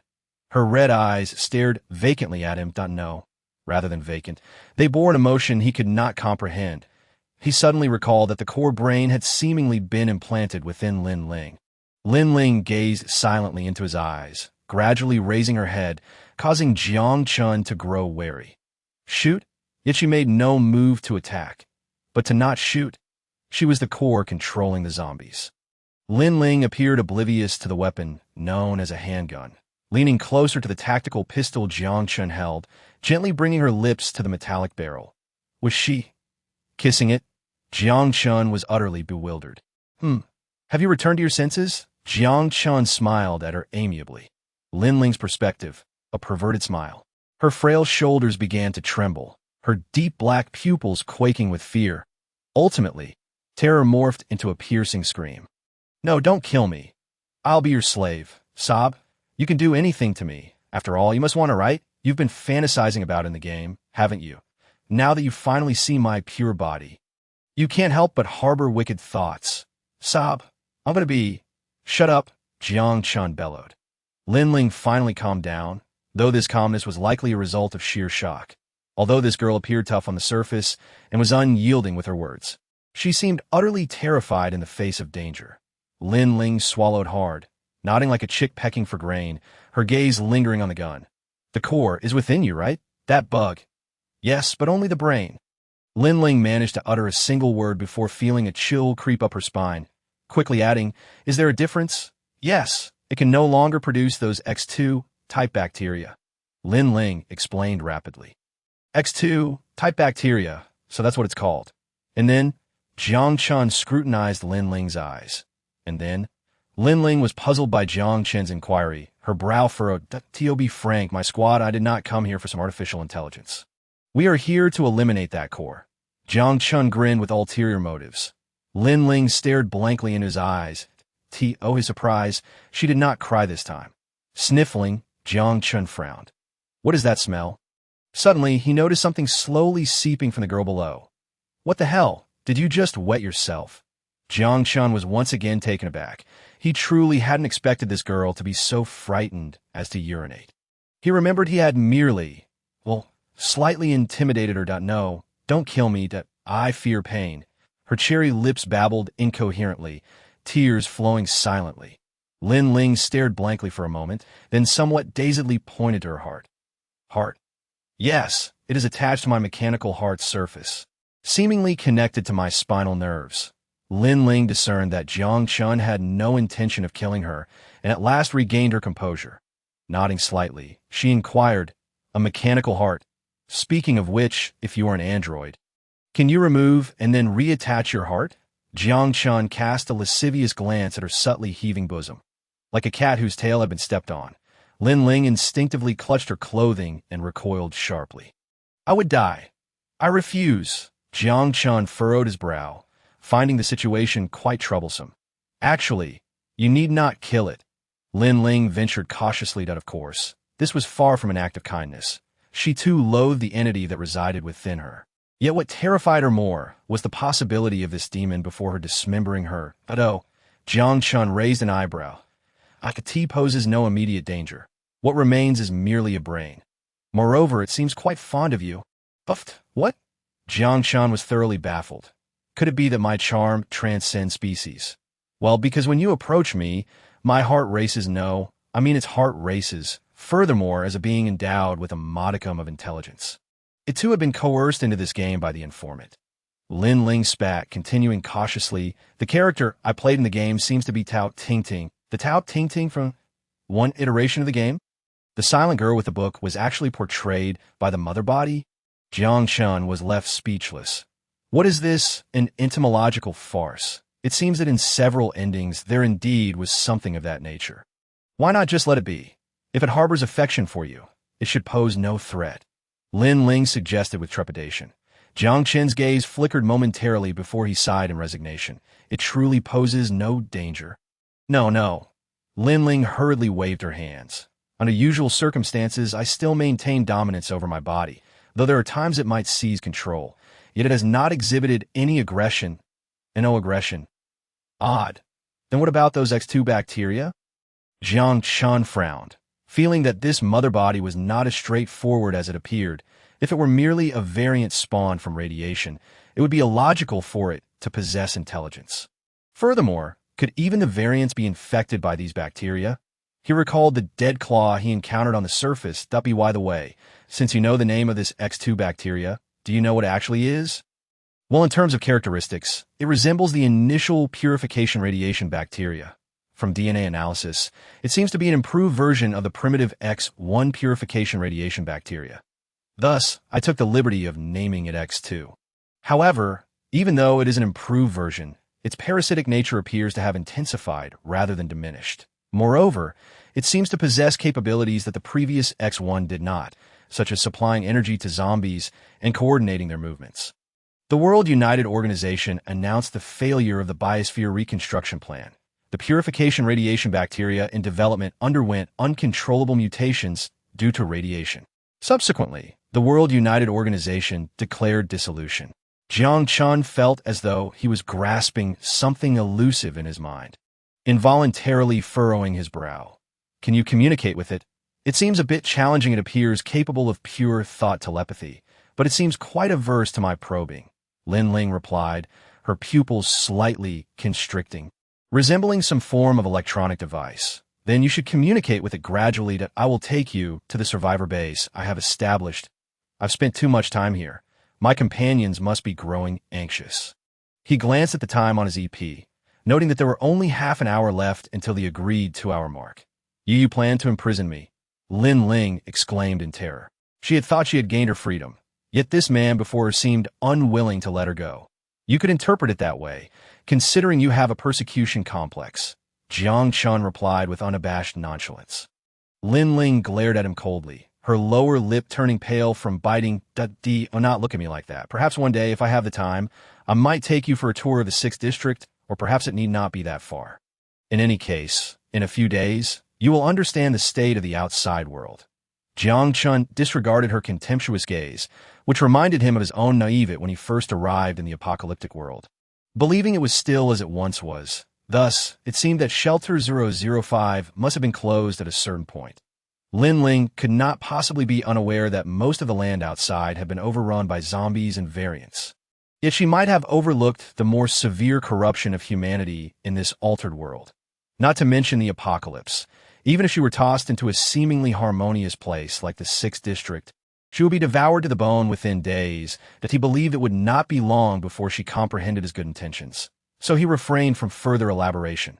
After all, as she had stated, she provided the crucial clues to breaking the stalemate, effectively saving him. Turn around at these words, Jiang Chen, ever the gentleman, took a few steps back and turned away.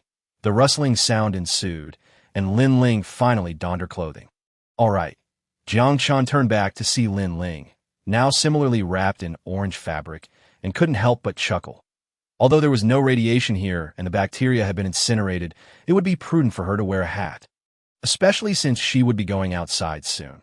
Lin Ling ignored him, somewhat unsteadily making her way towards the pile of debris. It was evident she had yet to adjust to walking, having been submerged in the jar for too long and her sense of balance not fully restored. What are you searching for? Jiang Chen inquired, watching her rummage through the rubble, his brow slightly furrowing. Found it, Lin Ling exclaimed joyfully as she held up an iron box-like object. If that is artificial intelligence data, please set it down. The slow, deliberate voice sent a chill down Lin Ling's spine, and trembling, she turned to see Jiang Chen raising his gun, the implication in his eyes unmistakable. Wait, don't shoot. Please, don't be alarmed. This is not artificial intelligence data, Lin Ling stammered, waving her hands in panic. Oh, what is it? This is a good thing. Lin Ling smiled brightly, raising the iron box. All the artificial intelligence data is stored in the main repository. You have already destroyed it. Such a vast amount of data could not possibly be contained within this small box, so you need not worry. Have you heard of the Eden Project? Seeing Lin Ling's enthusiastic demeanor, Jiang Chen furrowed his brow slightly. He had indeed never heard of IT. IT is a subproject of the Planetary Transformation Initiative. Upon mentioning science, Lin Ling immediately transformed, brimming with excitement. After the Planetary Transformation Project encountered a bottleneck, the researchers involved proposed a supplementary plan, namely the Eden Project, which aimed to establish localized biospheres as a substitute for the overarching plan to transform the Earth. Eventually, this subproject was reclassified under the higher priority interstellar colonization initiative. Just tell me what it is directly.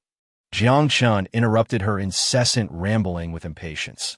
Upon hearing that the artificial intelligence had been thoroughly destroyed, he had already holstered his GU and IT is capable of establishing a completely self-sustaining and balanced artificial biosphere in a closed environment without the need for material exchange with the outside world.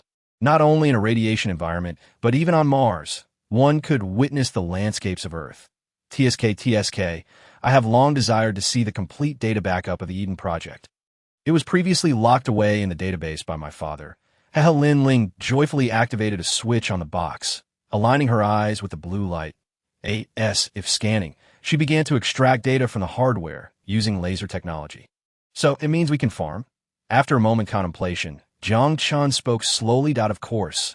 In a terrestrial environment, you can plant whatever you desire. Lin Ling, oblivious to the unusual undertone in Jiang Chen's words, responded with a foolish grin.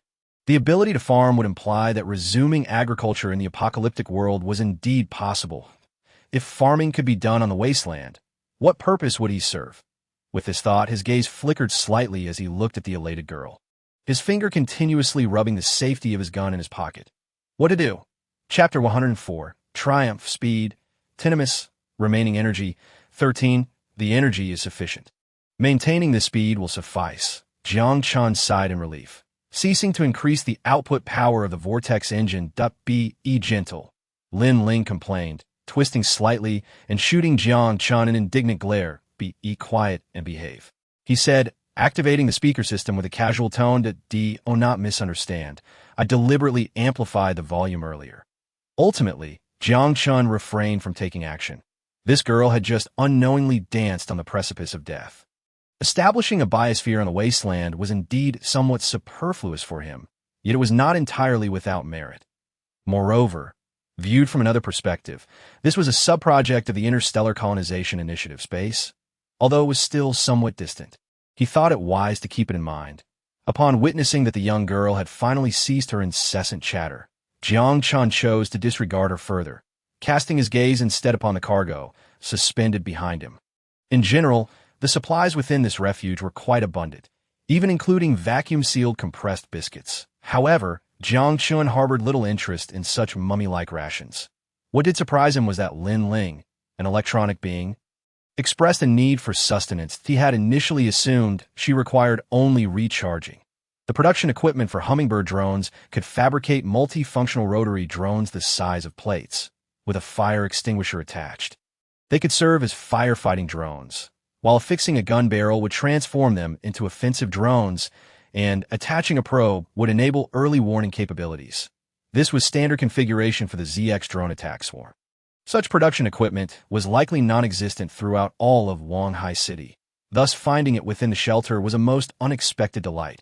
After all, military production facilities are prioritized during wartime, and civilian refuges typically do not house such military production lines.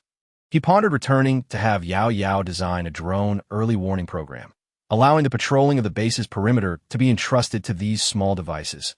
They could even form a drone swarm, equipped with machine guns, unleashing a barrage of fire. Just imagine if someone were to seek trouble at the Fishbone base, only to be confronted by a locust-like swarm of drones. The expressions on their faces would surely be akin to having bitten into something foul. As for the case lying in the storage space, it was needless to mention, creating a virtual reality MMORPG would undoubtedly add another zero to the trillion-dollar valuation of Futureman technologies. However, of course, directly bringing it into the present world would be tantamount to courting disaster. A supercomputer with over a century of technological disparity is not to be compared with a harmless little white device. One could easily envision agents from various nations frantically attempting to infiltrate his office. When Jiang Chen feigned an intention to depart, she immediately began to weep and apologize. Ultimately, he took the production equipment, which was roughly the size of a bookcase, along with him. The total weight was approximately 3 tons, and fortunately, when accounting for the weight of the equipment, it did not exceed the T3 power armor's maximum load capacity of 5 tons. As for Lin Ling's weight, a mere 80-odd pounds, it was negligible. Non-combat electronic beings, lacking weapon modules, were typically lighter than average humans. Cheers and whistles resounded, nearly piercing through the cold metallic shell of armor. The tide of corpses had receded. The infested sleeping pods had been completely destroyed, and no bacteria would emerge from this deep pit henceforth. The survivors gazed at Jiang Chen with the reverence one might reserve for a hero. The previous wariness and skepticism in their eyes had vanished, replaced by profound admiration. Frankly, being regarded in such a manner was rather gratifying to that moment. Having emerged from a pit, his feet dangled above the surface. Operating the engine switch, Jiang Chen gradually reduced the output power, allowing the cargo suspended by steel cables to gently touch the ground. Once he confirmed that all operations were executed flawlessly, he exhaled in relief and then drastically lowered the engine output, landing heavily on the adjacent ground. Sun Jiao beckoned to the survivors, urging them to board the spoils onto the assault infantry vehicle. With ammunition having been depleted by more than half, there was ample space to accommodate these items. However, space was still somewhat limited. To alleviate the congestion, Jiang Chen promptly announced a distribution of spoils on the spot, eliciting a chorus of cheers. Truth be told, the survivors had braced themselves for the possibility that these armored individuals would monopolize the A-cube. As such occurrences were commonplace in a post-apocalyptic world, Promises made in the face of absolute force were merely jest. Despite the defensive nature of the battle, while everyone appeared quite disheveled, the actual casualties were not severe. Unfortunately, during encounters with formidable zombies, such as the Meat Mountain, the survivors had lost 7 individuals. In contrast, the soldiers clad in power armor emerged unscathed, as the majority of zombies in suburban areas could not breach their steel defenses. The 130 survivors formed a staggered line according to their groups, with some consisting of 8 members and others as few as 1. Nonetheless, each person was assured their rightful share, following the prearranged distribution plan and records. Each group dispatched a representative to receive their A cube behind the infantry vehicle. The total yield amounted to 400,000 A cubes, and after deducting the cost of ammunition, the distribution was made at a rate of 50, yielding Fishbone base a profit of 140,000 A cubes. This was almost equivalent to the trade volume of the past month, had it not been for the near eradication of zombies that bore A cubes under the X2 bacteria. Conducting such purges monthly would indeed present a lucrative opportunity. After the distribution, Jiang Chen and Sun Jiao retreated to a side. She lifted her helmet visor. "Who is she?" Sun Jiao inquired with a teasing smile, gesturing towards Lin Ling, who was tightly wrapped in an orange hazmat suit. I am, of course, the illustrious electronic being Lin Ling. You should be grateful to me. Inferior life form. Her initially defiant tone faltered upon meeting Sun Jiao's dangerous gaze, causing her to shrink back in trepidation, hiding behind the man she had previously cursed as a demon, my slave. The situation was somewhat complex, but in short, Jiang Chen cast a glance at Lin Ling, who glared at him with indignation, and briefly recounted their underground encounter to Sun Jiao. To prevent any peculiar misunderstandings, I must clarify that she is merely my captive. Upon observing the expression on Sun Jiao's face, Jiang Chen immediately recognized her thoughts and added with a wry smile, "Oh, does that mean I can mistreat her as I wish?" Sun Jiao grinned mischievously at the girl, whose gaze toward her was far from friendly. Under Sun Jiao's scrutinizing gaze, Lin Ling trembled in fear, shrinking back further. What do you intend to do?" "I possess, Jiang Chen interrupted Lin Ling's words with a cough, that it's better to treat her kindly. "But she must not be allowed to leave the villa." Sun Jiao glanced at Lin Ling, whose face was flushed, and then turned to Jiang Chen with a questioning look. Sighing, Jiang Chen shot Lin Ling a knowing glance before leaning closer to Sun Jiao and whispering, "The Eden Project can restore agriculture. This." Sun Jiao paused momentarily before narrowing her eyes at Lin Ling. "Restore agriculture. Does that not mean the Fishbone base would lose its advantage?" Though the prospect of ecological restoration was alluring, her instinctively aligned with Jiang Chen's perspective, and her gaze towards Lin Ling grew increasingly hostile. We need to. "No need. As the base lacks high-end technical personnel, we might as well keep her around. I trust she will soon come to comprehend the perils of the outside world, but by then, she might hesitate to leave, even if we wanted her to." Observing Lin Ling's trembling form, Jiang Chen sighed. "Indeed." Sun Jiao nodded, casting a mischievous glance at Lin Ling. "If you dare to run away." Lin Ling's expression was one of sheer terror, her calves quivering uncontrollably. She began to regret emerging from the virtual world, for the expression on this woman's face made her feel as though she had escaped from one den of wolves only to stumble into another den of tigers. She could not comprehend why, despite possessing the technology capable of saving this world, she was subjected to such treatment. Having mustered a modicum of goodwill, she had intended to assist these pitiable souls struggling amidst the ruins, while also relishing the reverence of lower life forms. The thought alone felt unjust, and Lin Ling pouted, tears of humiliation cascading down her cheeks. With her limited experience in the virtual realm, she could never fathom that had Jiang Chen truly granted her freedom, allowing her to stand on the streets of the 6th District and proclaim, "My mind is filled with all the data of the Eden Project." Well, not just her mind. Even if it were stored in her intestines, others would still be able to extract it. Singing triumphant songs of victory, the survivors boldly traversed the blood-strewn streets. They linked arms, unabashedly chattering and laughing, casting their sorrows aside as they headed homeward. Victorious, the crisis had been averted, and for the time being, no zombies would roam this street. even though the corpses from the city center would soon be drawn here by the scent of blood. Consuming their kind and reclaiming these streets, that was a matter for a week or two hence. This marked their first victory against the zombies. For years, they had merely hidden in the shadows of the ruins, curled up within intact hallways.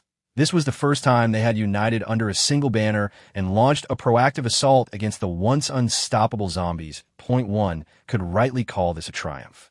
At least they could walk with heads held high upon these streets they had once lost, reveling in their noise without fear of disturbing the surrounding zombies, for they lay still.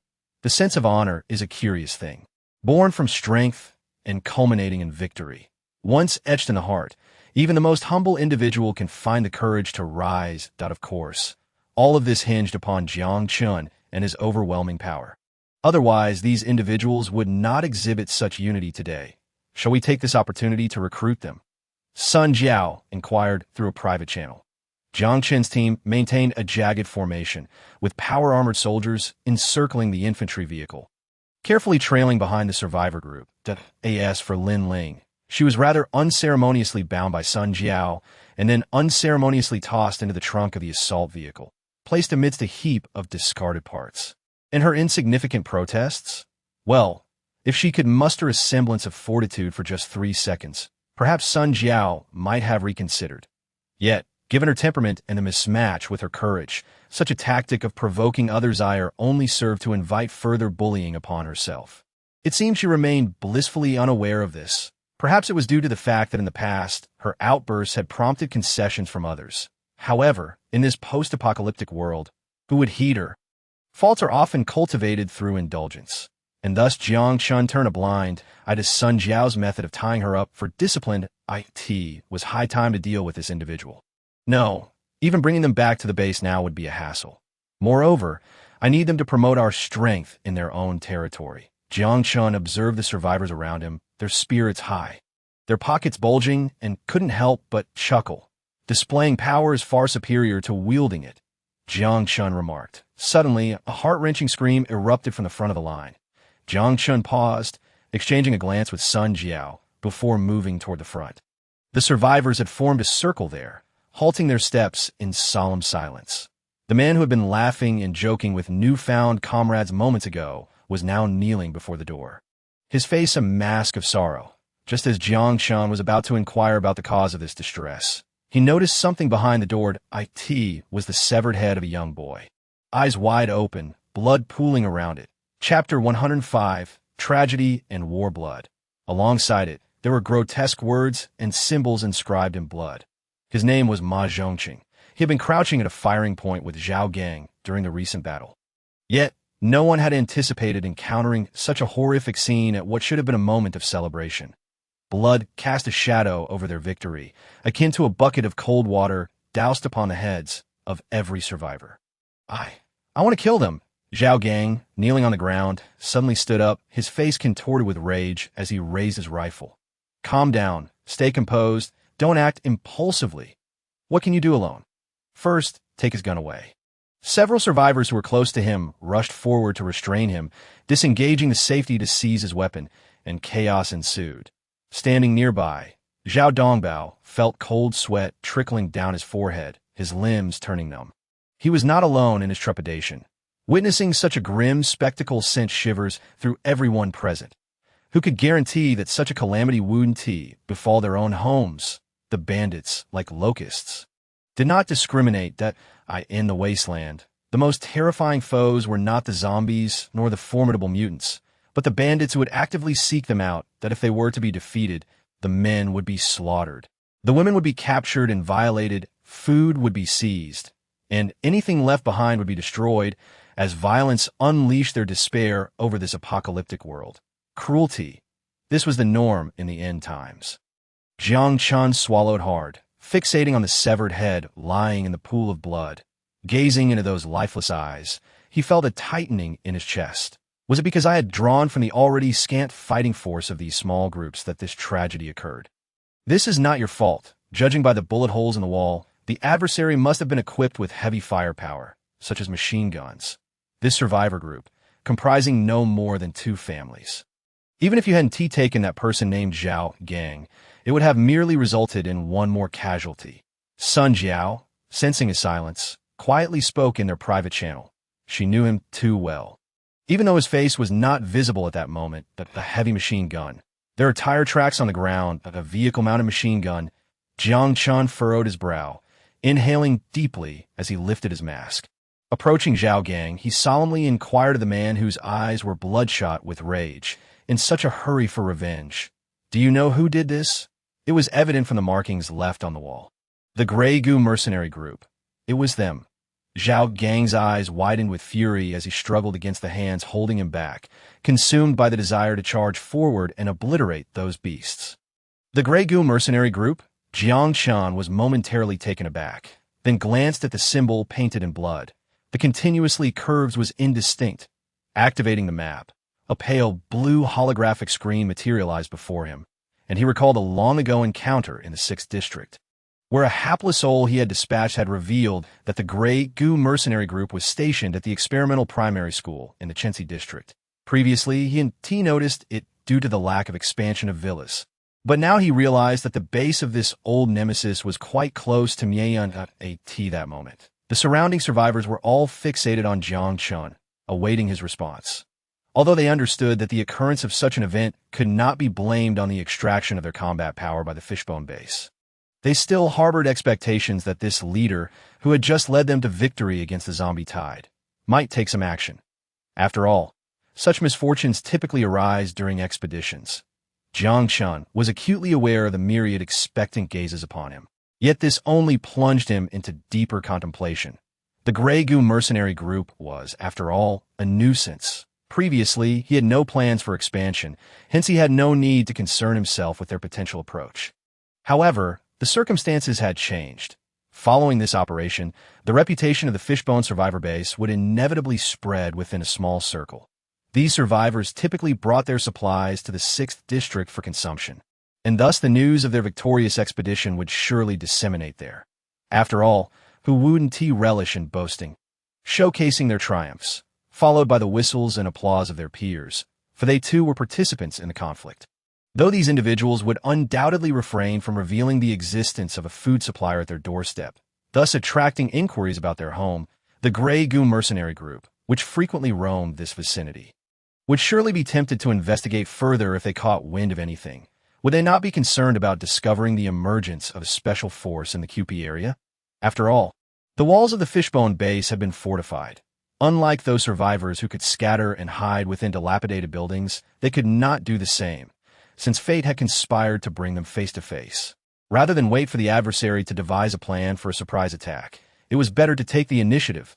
Moreover, a multitude of eyes were upon him, if not now, to establish authority. Then with this thought, Jiang Chen made his decision. Taking a deep breath, he approached Zhao Gang, fixing his gaze upon a man whose mind was consumed by thoughts of vengeance, and said calmly, "I will help you seek revenge."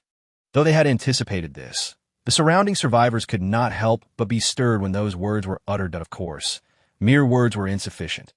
Whether he would be a benevolent fool or a true leader depended entirely on how he would proceed. When it came to acting, Jiang Chen was confident he could rival even Liu Yao. Zhao Gang stared blankly at the man before him, then gritted his teeth and suddenly knelt on the ground. "If you can help me avenge him, then from this day forth, my life belongs to you." Zhao Gang. He was acutely aware that, on his own, he would likely be walking to his own demise. Quietly glancing at the kneeling Zhao Gang, Jiang Chen replied coolly, "I do not require your life or your kneeling. Your life belongs to you." Then, raising his head, he addressed the surrounding survivors, for the next words were meant for them. "Although this expedition concerns our shared interests, I cannot tolerate the presence of vermin taking advantage of our misfortunes. I recall a saying from long ago. At first, they slaughtered the Union members. I did not speak up, for I was not a Union member. Then they targeted others from different factions, and I remained silent.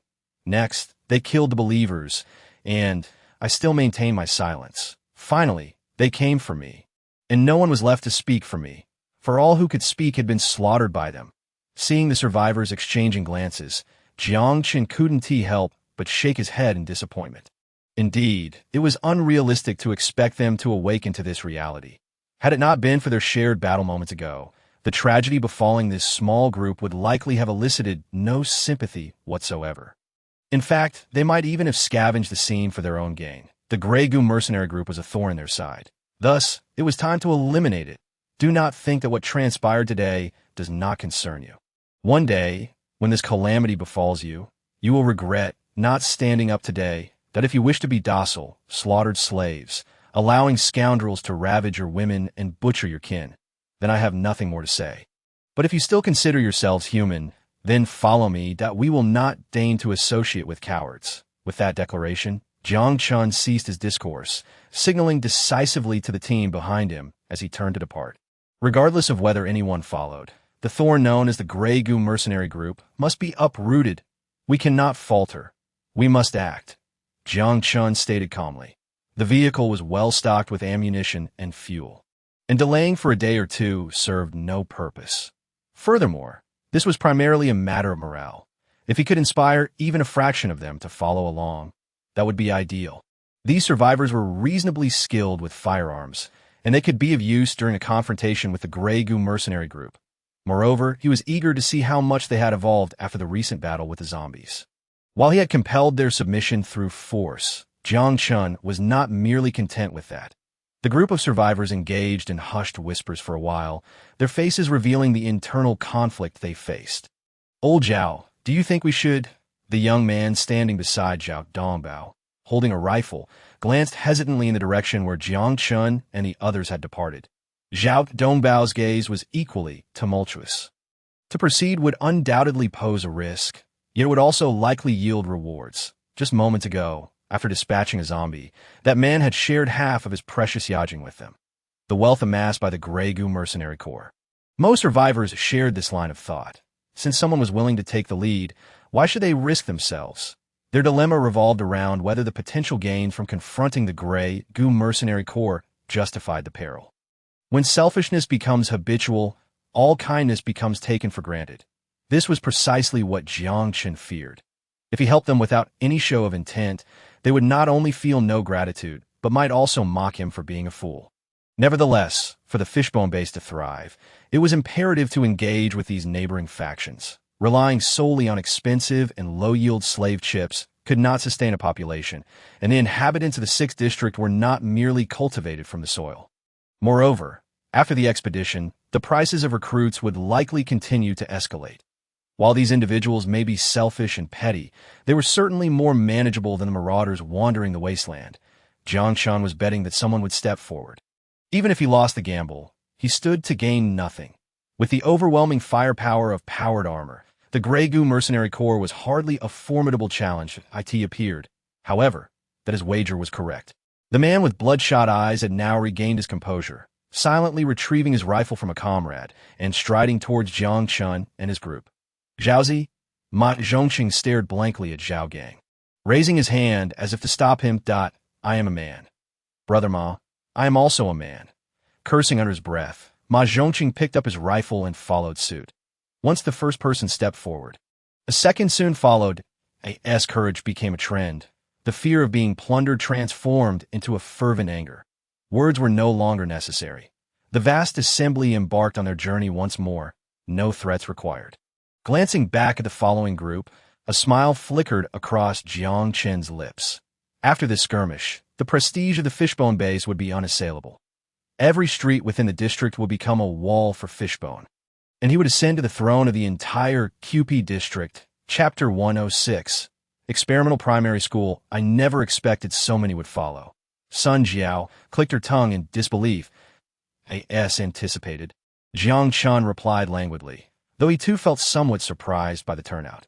Sun Jiao shot him a disdainful glance before falling silent. The battle plan was as follows.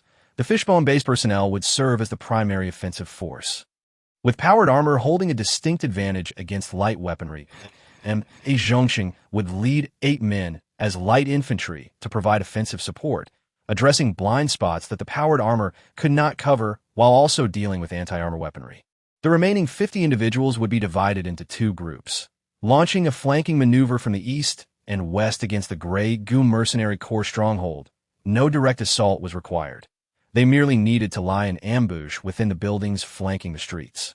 Should the frontal forces encounter excessive resistance, they would engage in feigned attacks to divert the enemy's strength. The primary force led by Jiang Chen advanced along the main road, drawing ever closer to the Grey Goo mercenary corps stronghold. The sky gradually dimmed into a dusky hue, and the zombies began to stir restlessly.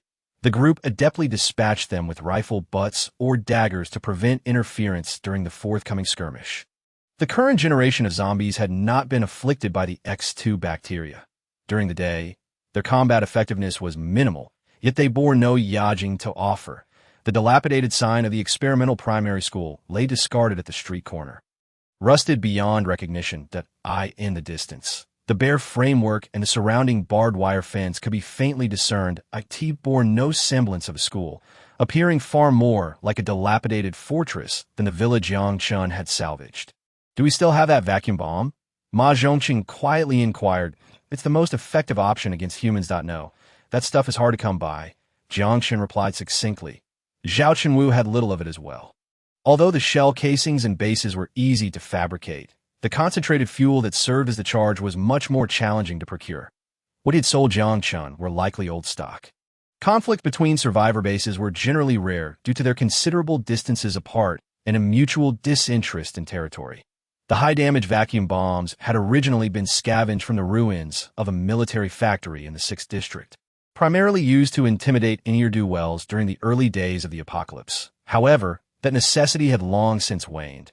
Their military might and prestige had grown significantly. Zhao Gang stood silently nearby, his gaze fixed intently on the main gate.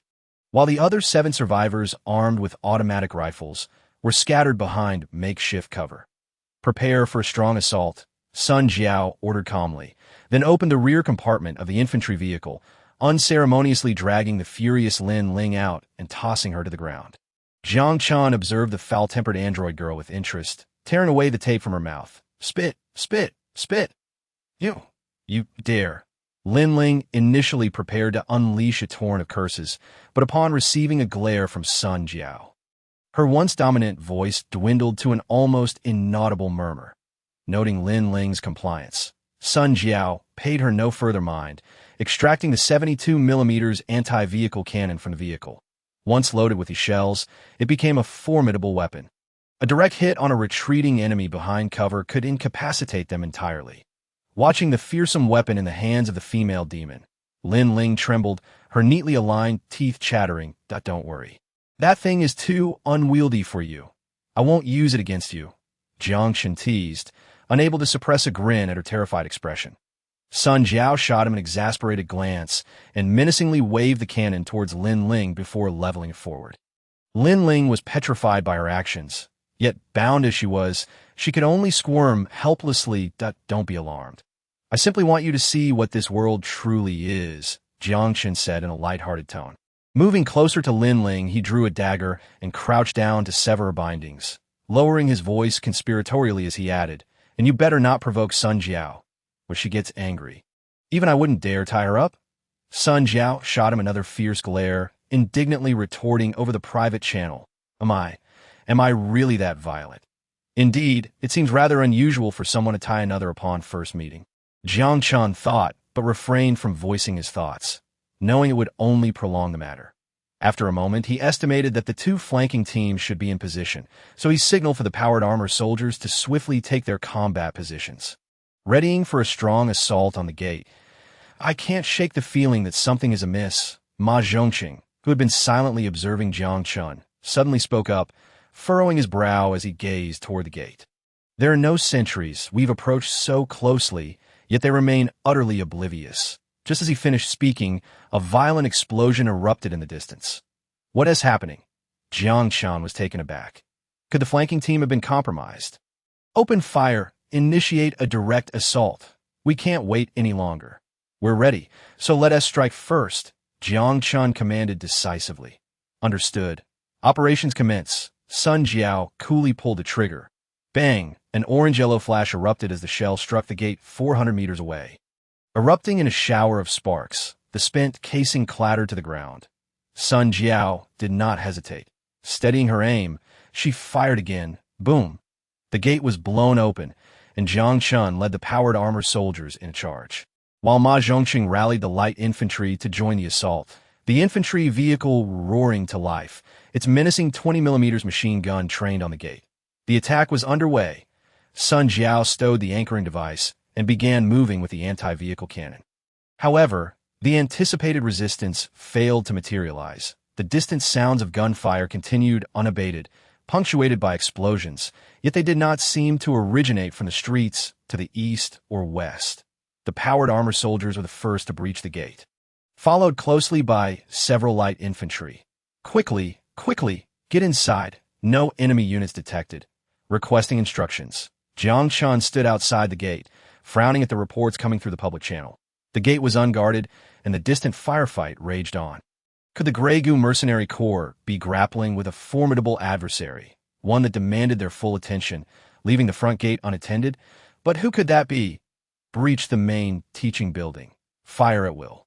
Sun Jiao ordered her team, then gestured to the light infantry squad. Understood. With no opposition encountered, everyone entered the main teaching building without firing a shot. The infantry vehicle slowly rolled in, and the gate was closed once more to prevent zombies from infiltrating. As dusk fell, the sounds of distant combat left Jiang Chen feeling uncertain. However, considering that regardless of who emerged victorious, they would eventually come here, establishing a defensive line in anticipation of their approach seemed a prudent choice. Shreds of paper and fragments of stone lay scattered across the ground, and the cracks on the stairwell and wall surfaces bore witness to the impact of nuclear blast aftershocks. And no one had bothered to clean this place. Everything here remained largely intact from before the war, were it not for the two withered piles of feces at the entrance and the bloodstains and dried yellowish-white residues strewn in the corners. Jiang Chen might have even questioned whether anyone had ever inhabited this space. 0102. Proceed to the rooftop for reconnaissance. 03-06. Search each floor, ensuring every corner is thoroughly inspected. Light infantry, along with 07 and 08. Establish a defensive line on the first floor. Engage freely upon encountering the enemy. Sun Jiao calmly issued her commands. Understood. Everyone swiftly sprang into action. The successive gunfire seemed to emanate from behind the adjacent experimental building, occasionally accompanied by explosions, indicating that the skirmish was intensifying. Sun Jiao, are you familiar with the factions in the Morning Hope area? After a moment's contemplation, Jiang Chen suddenly inquired. However, Sun Jiao shook her head. I'm not sure. Even when I passed through Morning Hope on my way to that villa, I generally chose to avoid areas that clearly bore signs of human activity. Safe, large survivor bases are rare. Places like District 6 have already been marked on the map I downloaded from Looting Town. Any other human groups are suspect and could easily be bandit hideouts. Yes, that's so. Let's hope that the faction engaged in combat with the Grey Goo mercenaries will keep their distance from us. Jiang Chen mused silently. For now, let us secure this building and establish a defensive perimeter. Once the dust settles, one side will inevitably approach us. If it's the Grey Goo mercenaries, we will open fire. If it's another faction, we'll gauge their hostility before making any decisions. This is 03. We've discovered something in the basement. The situation is somewhat unusual, came the communication over the squad channel. Copy that. We will be there shortly. Sun Jiao glanced at Jiang Chen. All right. Jiang Chen nodded, drawing his tactical rifle suited for the cramped environment, following her as they made their way toward the basement.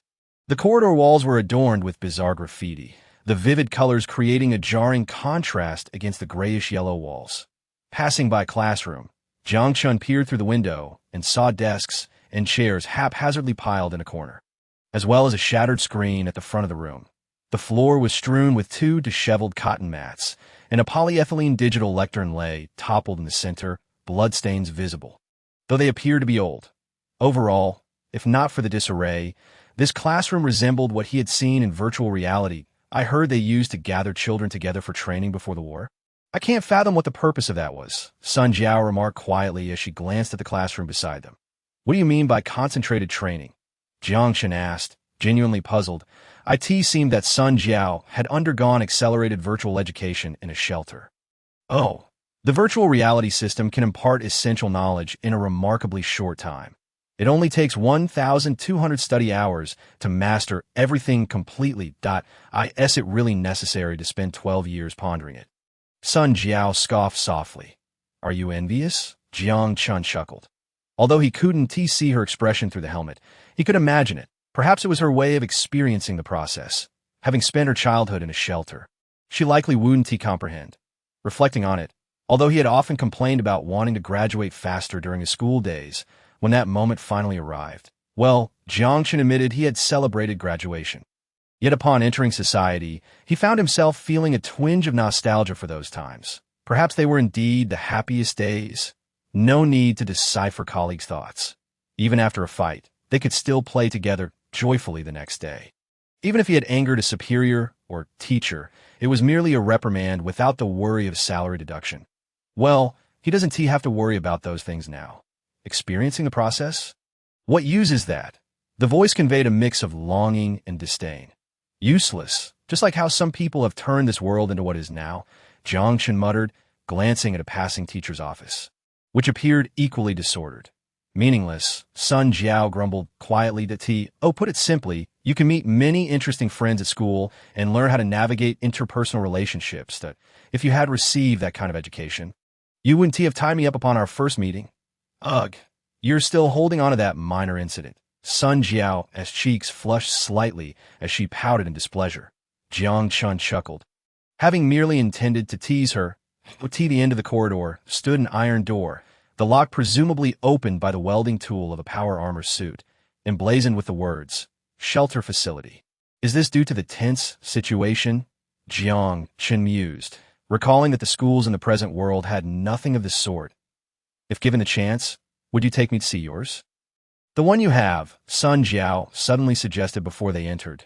Taken aback, a genuine smile spread across his face. Of course. Chapter 107. The bandits' playthings, a musty odor assaulted their senses. Jiang Chen couldn't tell if it was his imagination, but he also detected a nauseating stench. Air filtration system activated. Much better now. I think I have an idea of where we are, Sun Jiao suddenly stated. Oh, where is that? A place for storing spoils of war. Her tone was flat, yet Jiang Chen could discern the underlying revulsion she was attempting to mask. The plastic partition walls were well insulated, and the temperature in the basement was slightly warmer than outside. Bright cold light tubes illuminated the stairs, indicating that there was no power outage here. Upon seeing the boss and squad leader descend, the power armor soldier at the basement entrance stood at attention and saluted. It's like a hellish nightmare. Rooms that were originally meant to shelter survivors have been fully transformed. Polyethylene doors were secured with heavy locks. Through the cold little windows, Jiang Chen could see the people confined within. Yes, confined. Naked women with vacant stares. He could not discern whether they were alive or dead. The white stains and dark bruises on their bodies made it hard to imagine the hell they had endured. And there were over 100 such rooms. Each door bore a number. Some rooms were empty, with only red, dried bloodstains remaining. Others contained multiple individuals, some beautiful, some ugly, some intact, others damaged, some altered by mutilation or inscribed with vile words. Jiang Chen averted his gaze. He could no longer bear to look. The numbers on the doors likely corresponded to the names of the bandits, with the keys kept in their respective hands. The contents within were their trophies, or perhaps instruments of gratification. Meat for consumption? Generally, they would kill once someone became pregnant, or there were those who deliberately impregnated them for amusement, while others simply died after being broken. You certainly know a lot, Jiang Chen sighed, taking a deep breath and managing a bitter smile. Common knowledge of the wasteland. Sometimes you truly fascinate me, Sun Jiao remarked playfully, casting a sidelong glance at Jiang Chen and chuckling. What an honor, he replied with a dry laugh, his emotions far from joyful as he continued walking with a blank expression. Wait, are they keeping a man in here too? After a couple of steps, Jiang Chen suddenly grimaced at one door and turned to leave. That's just too much. The man inside seemed to sense the commotion outside, opening his heavy eyelids and looking toward the door. In an instant, he lunged at the door, pounding on it to draw Jiang Chen's attention. Wait, you are the enemies of those bandits, right? Can you let me out? My name is Chu Nan, an aviator from Looting Town. I was captured by those bandits a month ago. A virgin? Jiang Chen stifled a laugh. Looting Town. How did you end up here? Sun Jiao asked, puzzled up. My mission crashed, Chunin replied, somewhat awkwardly. Jiang Chen lifted his visor, regarding him with a peculiar expression. Why are the bandits keeping a man like you locked up? Chunin hesitated, then responded with a wry smile. I have no idea. Perhaps they plan to sell me for a good price. But looting town surely doesn't lack aviators. Jiang Chen raised an eyebrow, then chuckled. My name is Jiang Chen. What a coincidence. I also don't lack aviators. Once the fighting outside is over, you'll be released. Releasing him prematurely would introduce too many variables. It was nearing dusk outside, and they would have to remain here until dawn anyway. There was little difference between letting him go now or in the morning. Can you give me a gun? I can hold my own in a fight and help you deal with them, Chunan proposed, swallowing hard. Not necessary. Jiang Chen shook his head, continuing to move forward. Adding another light infantryman to the fray won't change much. Could I have a nutritional supplement? I haven't eaten in 2 days that a package of plain instant noodles was accurately tossed into the room. And Jiang Chen impatiently responded, I'm not in a good mood. You'd best keep your mouth shut for a while, or I might forget to open the door tomorrow. It seemed he had indeed fallen silent. The sound of crunching and awkward swallowing came from the other side. Jiang Chen curled his lips, preparing to move forward. Thud! Thud! Just then, a violent banging on the door erupted, accompanied by a ferocious gaze akin to that of a beast peering through the small window. The once charming face now contorted in a grotesque snarl, staring at her in disbelief. He realized she was the first woman he had encountered who still possessed the vigor to leap about. Yet, the more astonished one was Sun Jiao. She lifted her mask, her face a canvas of incredulity as she approached the door. Do you know her? Jiang Chen asked, glancing at her with surprise before turning his attention back to the beast-like figure eager to burst forth. Sun Jiao managed a bitter smile. Sort of. Her name is Zhou Xiaoxi, an old acquaintance from looting town. Perhaps we can only call her a familiar face in any case, she is a lone wanderer. Adept with both dagger and pistol that we fought side by side once, a temporary alliance. Yet in this state, captured, tormented day after day, ultimately losing her sanity, she must have gone mad by now. Sun Jiao silently extended her hand. But at the moment of contact with the door, the woman lunged against it like a rabid dog, baring her teeth in a savage snarl. Jiang Chen swallowed hard. Was this the fate of the solitary wanderers roaming the wasteland? Thus, it was said that the foul women of the wasteland were invariably old maids. Once captured, there was no hope of reclaiming their humanity. Suddenly, Sun Jiao chuckled, drawing her tactical rifle and aiming it at the small window. Gazing intently into the feral eyes, Jiang Chen noticed her hands tremble. You wanting to help? He whispered.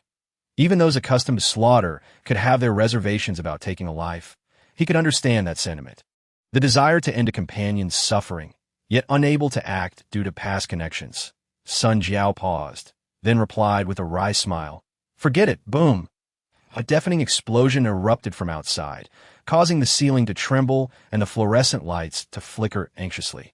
This is 07. We are under attack. The enemy possesses heavy firepower, requesting support. The continuous explosions echoed from the surface. Even the lifeless women in the cage seemed to stir as if awakened. 01, 02. Provide support from the rooftop. 04-08. Seek cover and return fire. Sun Jiao calmly issued orders over the public channel. Damn it, who is the enemy? It must not be the Grey Goo Mercenary Corps. They wouldn't have such firepower. Chunin pressed against the door, speaking rapidly, his eyes pleading with Jiang Chen to let him out. It's mutants, a mutant squad. Cursed, how could they encounter that gang of eunuchs here? The communication channel crackled with chaotic shouts, the tremors of gunfire evident in the noise. The situation was dire. Jiang Chen disregarded Chunan's pleas, charging towards the staircase and beckoning Sun Jiao.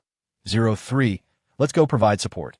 Sun Jiao glanced at Zhou Xiaoxia, who was still snarling at her, lowered her rifle, said nothing, and silently left the basement. Ultimately, she couldn't bring herself to act. Damn it.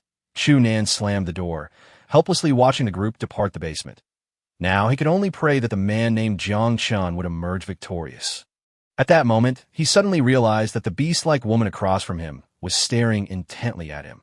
Abruptly, he recalled the debauchery of the previous day, where a bald man named Zhou Guoping lined up a group of thugs across from him, lewdly pressing this woman, resembling a dog, against the wall while hurling crude insults. Frankly, it was enough to turn his stomach. His astonishment.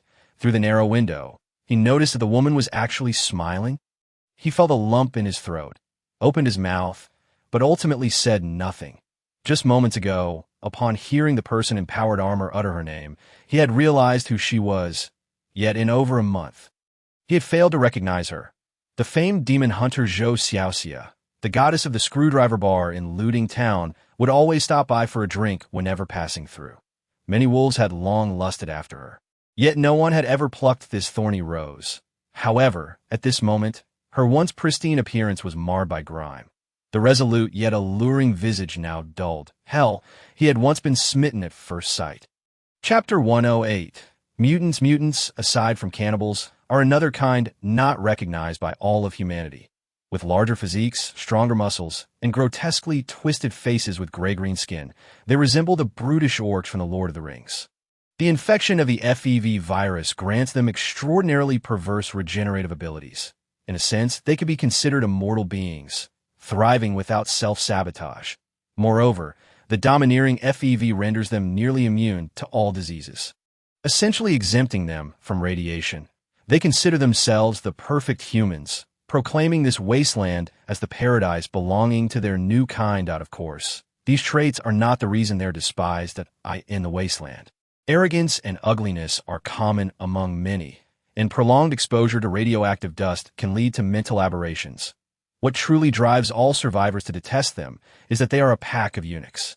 Simply being eunuchs is not enough. They also take pleasure in capturing individuals and transforming them into eunuchs like themselves. Their only flaw is their inability to reproduce simultaneously, with the DNA telomeres remaining unchanged.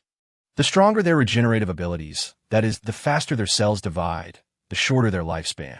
They age slowly, yet typically perish around the age of 50, with each battle scar reducing their lifespan to perpetuate their kind.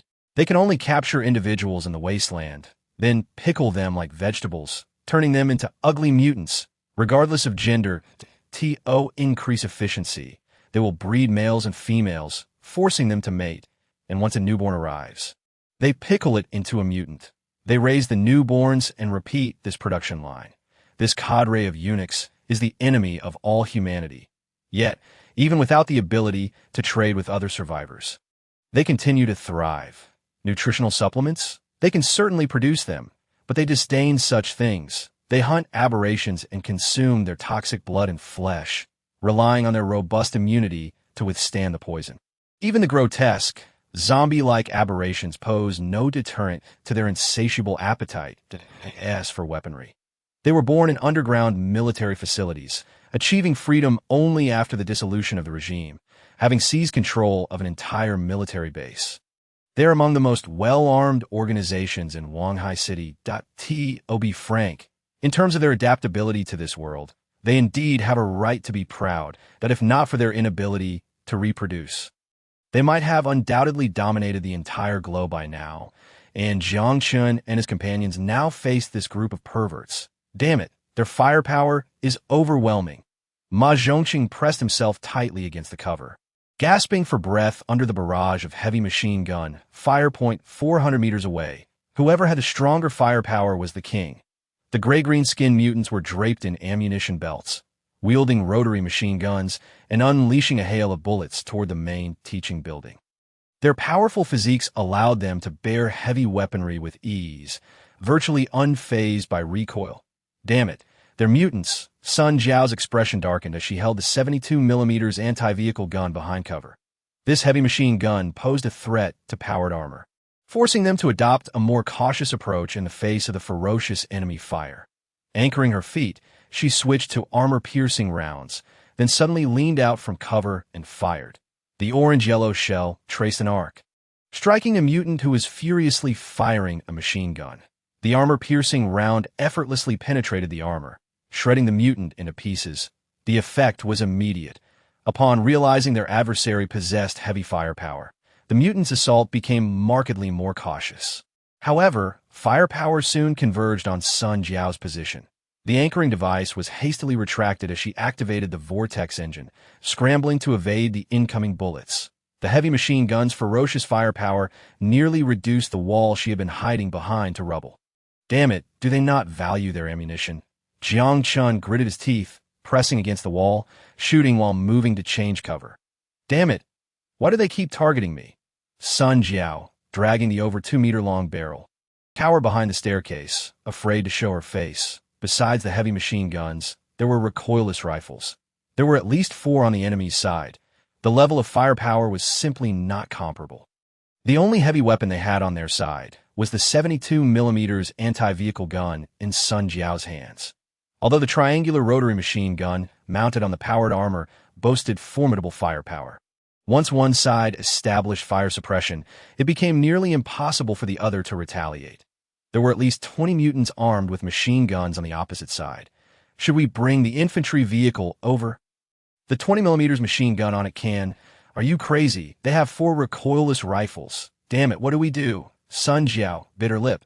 Fall back, fall back. Contract a defense line, damn it. Prepare for close quarters combat in the building. No time to hesitate. Jiang Chen decisively seized command, shouting over the public channel. Sun Jiao was momentarily taken aback, but quickly regained her composure. Indeed, if they could not win by maintaining distance and exchanging fire, then they must close in and engage. If the mutants needed captives, there was no reason they wouldn't pursue. Understood.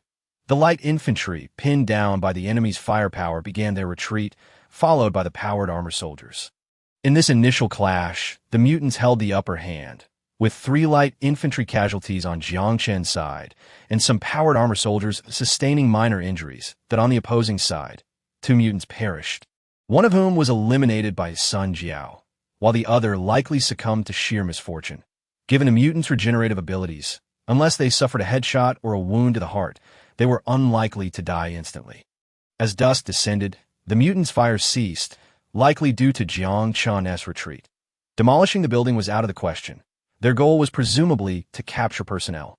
Thus, they could only advance into the main building for close combat with Jiang Chen and his team. A total of 31 mutants, including 19 heavy machine gunners, had already entered the building. After activating his berserk mode, Jiang Chen took in the sight of the Crimson Hearts before him. Berserk mode was then deactivated. Taking a deep breath, his mind regained clarity. Following the battle in the virtual realm, he no longer required auxiliary drugs to activate or deactivate his berserk mode at will. However, the sole downside of this mode was that the more hostile targets surrounding him, the harder it became to control his emotions. Once his rage accumulated to a certain level, he could even lose control. Just as Sun Jiao experienced weakness after employing resilience, these hidden genetic codes might not have been a blessing from the Creator, but rather a curse for the irreverent at this moment. The light infantry proved utterly useless, and Sun Jiao had already ordered them to retreat to the cover at the entrance, with 10 powered armor soldiers facing 31 mutants. The numerical disparity was indeed considerable, but would Jiang Chen play by the rules? The survivor base of the Fishbone lacked many supplies, but it was never short on subcrystals. Chapter 109. Brutality. The enemy units reached the 2nd floor. Open fire. Understood. Rat-a-tat-tat. In the darkness, flames suddenly erupted, catching the mutant forces in the corridor off guard. Polyethylene tables and chairs were haphazardly piled into the hallway, providing cover for the soldiers in powered armor as they unleashed their firepower upon the mutants.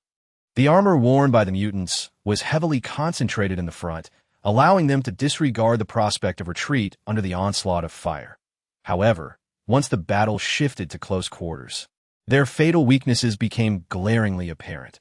Although they were not unprepared, their forward-leaning posture while ascending the stairs unintentionally exposed their defenseless backs to the guns of the powered armor soldiers, resulting in significant casualties. Hit them hard. Jiang Chen gritted his teeth, gripping his tactical rifle and firing downwards with all his might. The mutants' charge faltered abruptly as they began to raise their guns in retaliation. Yet, shooting upwards placed them at a disadvantage, leaving them unable to fight back effectively. With steel plates affixed to their chests, even though the mutants' muscles could withstand the weight of C-type steel, their spines were somewhat strained. Raising their guns to shoot meant shifting their center of gravity, transferring their entire weight onto their spines. Well done. How did you know the mutant's weakness was up there? Sun Jiao exclaimed excitedly over the public channel as she squeezed the trigger. Oh, you believe I was just guessing? Jiang Chen, with a magazine in one hand, swiftly reloaded and aimed for the nape of the mutant's neck. Rat-a-tat. Bullets erupted from the mutant's neck, spraying blood and severing its spine. The mutant collapsed to the ground like a sack of mud. Breathing its last, a powerful physique could only achieve so much. Even if one broke free from the shackles of DNA, they could not transcend the boundaries of life. The mutants had breached Area A, and the left side of the second floor had fallen. The public channel was filled with chaotic shouts. Retreat to the third floor. Sun Jiao commanded decisively. Understood, they could not allow the battlefield to spill into the corridor. If one side faltered, the other would have to retreat simultaneously. The rotary machine gun on her right arm began to spin, while her left hand gripped the tactical rifle secured at her waist. The triangular rotary barrel spat fire. Maintaining suppressive fire, Jiang Chen began to withdraw. Once the defense line was breached, they would have to retreat the entire line upwards. Engaging in a firefight in the corridor with the mutants would only lead to being overwhelmed by firepower. Damn it, I should have brought some thermal grenades, Jiang Chen muttered as he glanced at the holographic display showing armor damage 21. Who could have anticipated that this expedition would entail such troubles? When dealing with cold-blooded zombies and agile mutants, thermal grenades were utterly useless. Just then, the floor trembled violently. An explosion echoed from the east, audible even to Jiang Chen at the opposite end. Number 03 has fallen. Damn it, it's an anti-tank cannon. Jiang Chen watched helplessly as the position of number 03 on the team list was marked with a red cross, accompanied by the symbols cardiac arrest and offline. He did not know the individual S name, but witnessing a comrade fall in battle left him feeling dismal. While he understood that in war, casualties were inevitable, it did not lessen the weight of loss. Retreat to the rooftop, Sun Jiao shouted over the radio. We cannot wait any longer. Each set of T3-powered armor was worth thousands of subcrystals, and losing even one was a significant blow. Sensing their advantage, the mutants roared in victory and charged frantically up the building. Despite leaving 10 corpses behind on their path, their 10-to-1 casualty ratio did not deter them. They believed that once they forced these iron clunks into the corridor on the top floor, they would be reduced to scrap metal under concentrated fire, in terms of frontal armor. The thickened C-type steel on their chests was not inferior to the C-type plastic steel armor of the T3-powered armor. As for technological sophistication, they had no need for it. Damn, they all seemed as if they were on drugs. Sun Jiao gritted her teeth and unleashed fire from the 72mm anti-tank cannon. The AP round pierced through the concrete staircase, obliterating a mutant warrior in 2. Let's initiate the final plan. At that moment, Jiang Chen had regrouped with Sun Jiao, crouched on the opposite side of the hallway, pressing against the wall as he aimed his tactical rifle for precision shots. Shell casings flew, trailing wisps of pale gray smoke. Yet that was 5,400 subcrystals. Sun Jiao's expression was one of deep frustration, as if on the verge of tears. All right, a single T3 costs 13,000 subcrystals. Gritting her teeth, Sun Jiao reluctantly fired one last round and shouted over the public channel, "Retreat! Activate the final plan." Understood. The defense line on the 6th floor was indeed on the verge of collapse, yet the attacking mutants still numbered over 20. Having grown cautious, they abandoned their previous reckless tactics and began employing improvised grenades and recoilless rifles. Fortunately, while their ammunition was frighteningly abundant, grenades and shells were in short supply. Otherwise, this battle would have been untenable. Finally, the mutants stormed the 6th floor, forcing all powered armor soldiers into the corridor.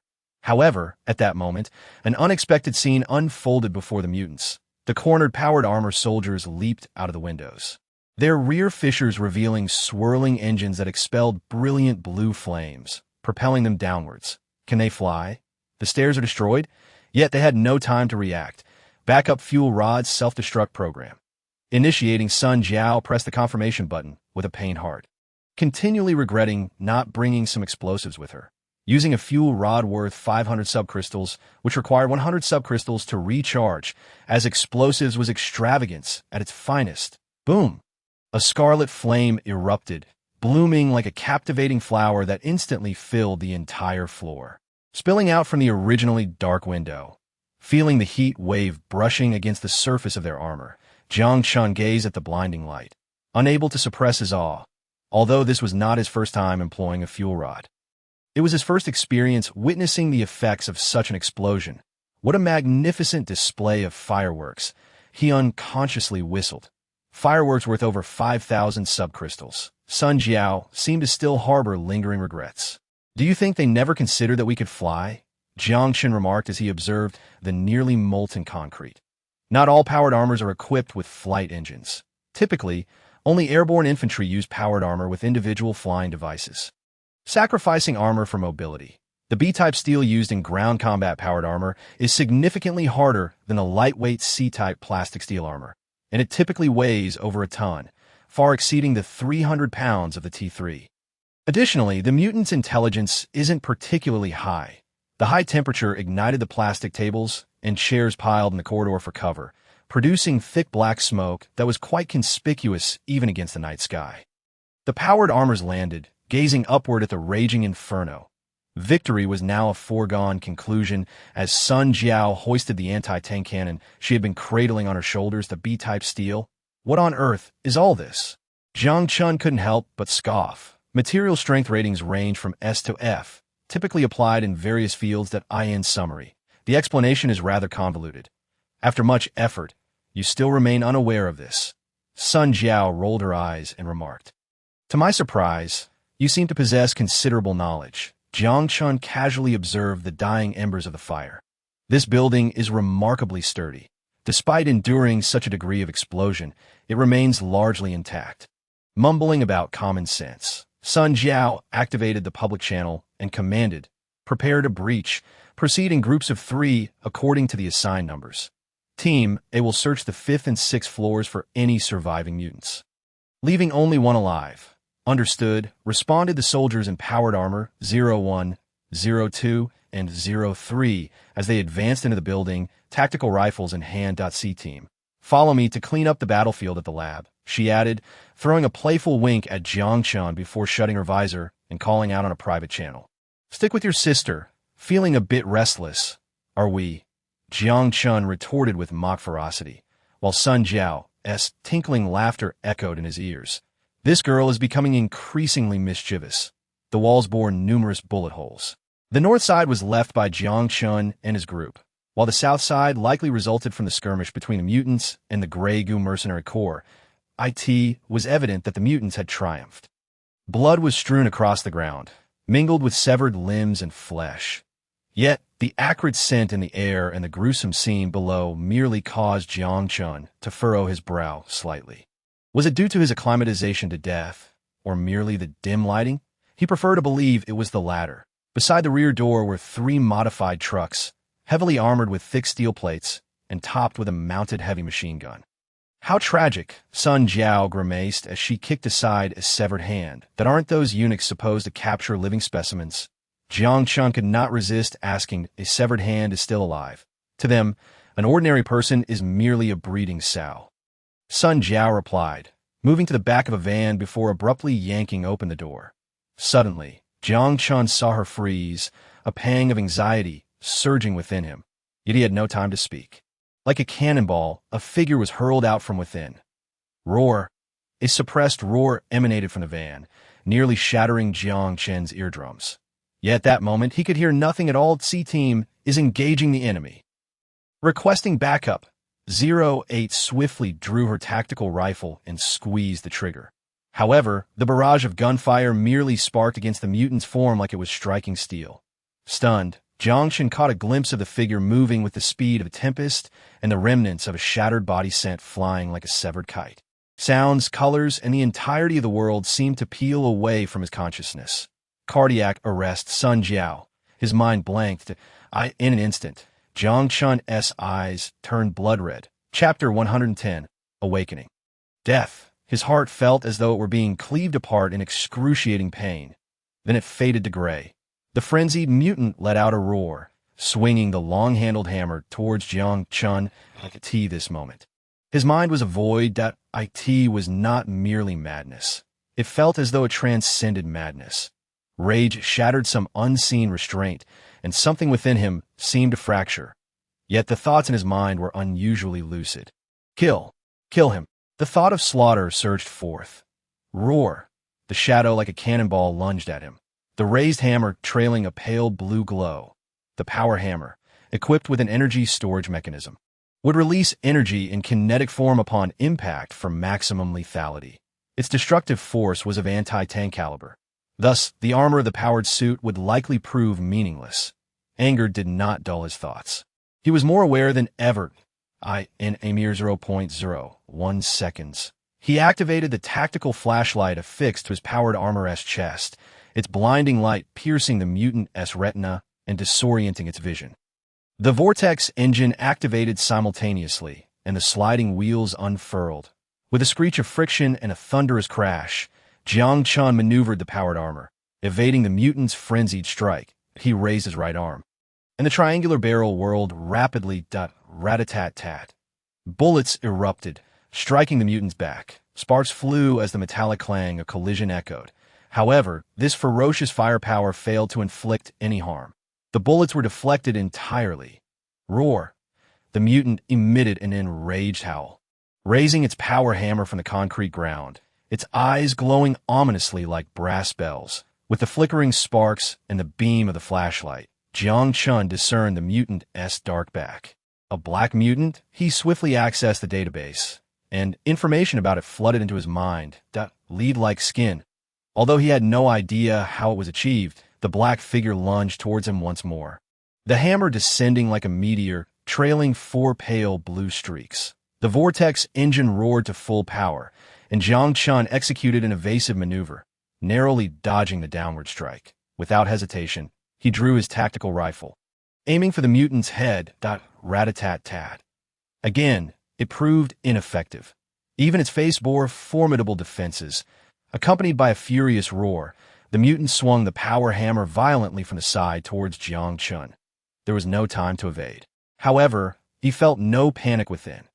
Once more, he activated the sliding wheels at his feet, the nitrogen shield expanding like an umbrella. The power hammer crashed through the ethereal nitrogen flow, striking his front armor. With a muffled grunt, Jiang Chen was propelled backward like a cannonball. Yet, cushioned by the nitrogen shield, he was less struck than pushed away. Weighing merely over 300 kilograms, the airborne powered suit was lightweight. Much of the force was converted into backward momentum. The wheels spun rapidly, and after being propelled several dozen meters, Jiang Chen calmly activated the brakes, producing a shower of sparks. Boom! The powered armor shattered through the wall of the first floor, crashing into the laboratory, landing clumsily in the corridor. Impact energy. 4.94 megajoules. Dazed, Jiang Chen silently recited the parameters displayed in the lower right corner of his retina. Warning, armor damage, 54. The front armor was entirely concaved. The vortex engines on his left shoulder and waist were damaged, and the biosensor and communication devices were inoperative. Casting a glance at the row of off indicators within his squad, then at the flashing red icon, Jiang Chen shut off the notifications and quietly drew his tactical dagger. Roar. The furious roar he had anticipated erupted forth. Clearly, the beast akin to a gorilla had no intention of sparing its prey. Coincidentally, Jiang Chen was equally unyielding. Like a violent gale, the shadow lunged with the power hammer raised high. The remaining 2 vortex engines erupted in flames, and Jiang Chen, as if being pulled, glided just above the ground to evade the hammer's descent. Awkwardly regaining his footing, debris clung to the armor's exterior, producing a cacophony of clinks. The vortex engines overloaded and shut down, but it was sufficient. Having escaped danger, Jiang Chen did not retreat, but charged towards the mutant, thrusting his tactical dagger with ferocity. Energy is conserved. He had previously noted that at the moment the hammer was raised, the mutant's muscles appeared to swell, as if exerting tremendous effort. The hammer itself was not heavy, yet lifting it required the full force of the mutant. Now, as it struggled to lift the hammer, it should be unable to react defensively. The opportunity was fleeting. Roar! The power hammer paused abruptly, smashing into the ground. The mutant, in pain, flung its left arm, still embedded with the dagger, towards Jiang Chen with a ferocious punch aimed at his head. Lowering his stance, Jiang Chen dodged the blow and lunged at the mutant's chest. Maximizing the power output, his hands gripped the mutant's shoulders tightly, pinning the thrashing, roaring creature against the wall. Its grotesque face twisted in rage, its blood-red gums appearing to protrude menacingly. Energy remaining. 53, Jiang Chen. Equally enraged, bore no color on his face, but glanced faintly at the energy gauge before pressing a red button. Self-destruct sequence initiated. Countdown, 20 seconds. The internal fuel rods began to rotate gently. The stable contents becoming increasingly agitated. Anchoring device activated. Steel spikes embedded firmly into the ground. Exiting armor. A seam opened at the back of the armor, and Jiang Chen leaped from the powered suit. Facing the terrifying gaze of the mutant, his own eyes were icy. He moved 100 meters away and turned, silently counting down. For some reason, he felt no emotional fluctuations within.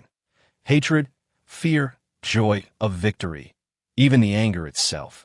It was as if all feelings had been extracted from his shell. The explosion erupted, blinding flames obscuring his vision. Whoosh! A slight sting coursed across his cheek. Jiang Chen silently raised his hand to touch it. It was blood. It appears that a metal shard, ejected with great force, has grazed him, and he silently gazes at the vivid crimson staining his fingers. The bomb, valued at 13,000 yajing, should have been sufficient to obliterate that monstrous entity. Amidst the flames, a shadowy figure emerges. Flesh and blood are exposed, glistening under the scarlet blaze. The blackened, leaden skin has been melted by the fire, and the ghastly bloodied wounds are likely the result of shrapnel piercing through. The muscles of his left arm have been almost entirely stripped away. Alas, is it a mutant? Jiang Chen quietly draws his long-trusted Type 11 tactical pistol, aiming it steadily at the figure advancing toward him. He pulls the trigger. Bang! No response. Perhaps the bullet has lodged itself within the creature's flesh, yet it does nothing to halt its advance. The muzzle continues to belch flames. The mutant shields its heart with its right hand, while its mangled left arm guards its face. From the gaps, Jiang Chen can envision the malevolence etched onto its visage. There is no time to flee, nor does he harbor any intention of escape. Fear! What is that? The mutant finally stands before him. Jiang Chen squeezes the trigger again, only to hear a faint click. Has the bullet been expended? He raises his gaze, his eyes hollow as they meet the mutant's. When all emotions are stripped away from one's being, what sensation does one experience in the face of death? He suddenly recalls a certain intermediate artificial intelligence, driven mad by its experiments, seeking to comprehend emotions. When confronted with death, it seemed to display more of a serene acceptance. Jiang Chen, out of the corner of his eye, catches sight of the immense hand raised high. Will he be crushed? Lowering his head, Jiang Chen quietly retrieves a magazine. It seems he is lost. Yet at that moment, a piercing hum slices through the air, nearly penetrating his eardrum. Boom! A howl erupts. The explosion ignites on the mutant's left shoulder. And before it can emit a cry of pain, it is sent sprawling to the side by the force of the shell. The 72mm armor-piercing round has pierced its flesh, the kinetic energy capable of penetrating steel armor, threatening to rend its very innards and bones asunder. Nevertheless, it remains alive, struggling to rise from the ground. Jiang Chen stands in shock, not aghast at the mutant's roach-like resilience, but rather staring blankly in the direction for which the shell had come. Chapter 111. Another use of travel, cardiopulmonary resuscitation. It seems she had just died for a moment, but why has she returned to life? Yet there is no time for Sun Jiao to ponder this. Through her hazy vision, she sees the mutant approaching Jiang Chen. Her eyes are clouded with thick blood, her front armor caved in, pressing painfully against her sternum. Her left arm is utterly incapacitated, the fractured plastic steel armor embedded in her flesh. Erratic electrical sparks leaping from the exposed circuitry, a line of ominous red. Warning! Icons appears on her retina. It seems she must use a welding tool to cut away the entire left arm armor to free her left hand. As for the severed hand, it should be reparable with her resilient abilities. Sun Jiao gasps, half opening her blurred right eye, striving to align the reticle displayed on her retina with the mutant's head. Its weak points are solely the heart and brain. Bang! The 72mm anti-vehicle cannon in her right hand erupts in flames, the barrel jerking upward as the orange tracer round hurtles toward the mutant poised to execute Jiang Chen. Did she hit her mark? It seems she missed. Noting that she failed to strike a vital area, Sun Jiao raises her already overburdened right hand once more, aiming the cannon at the mutant struggling to rise.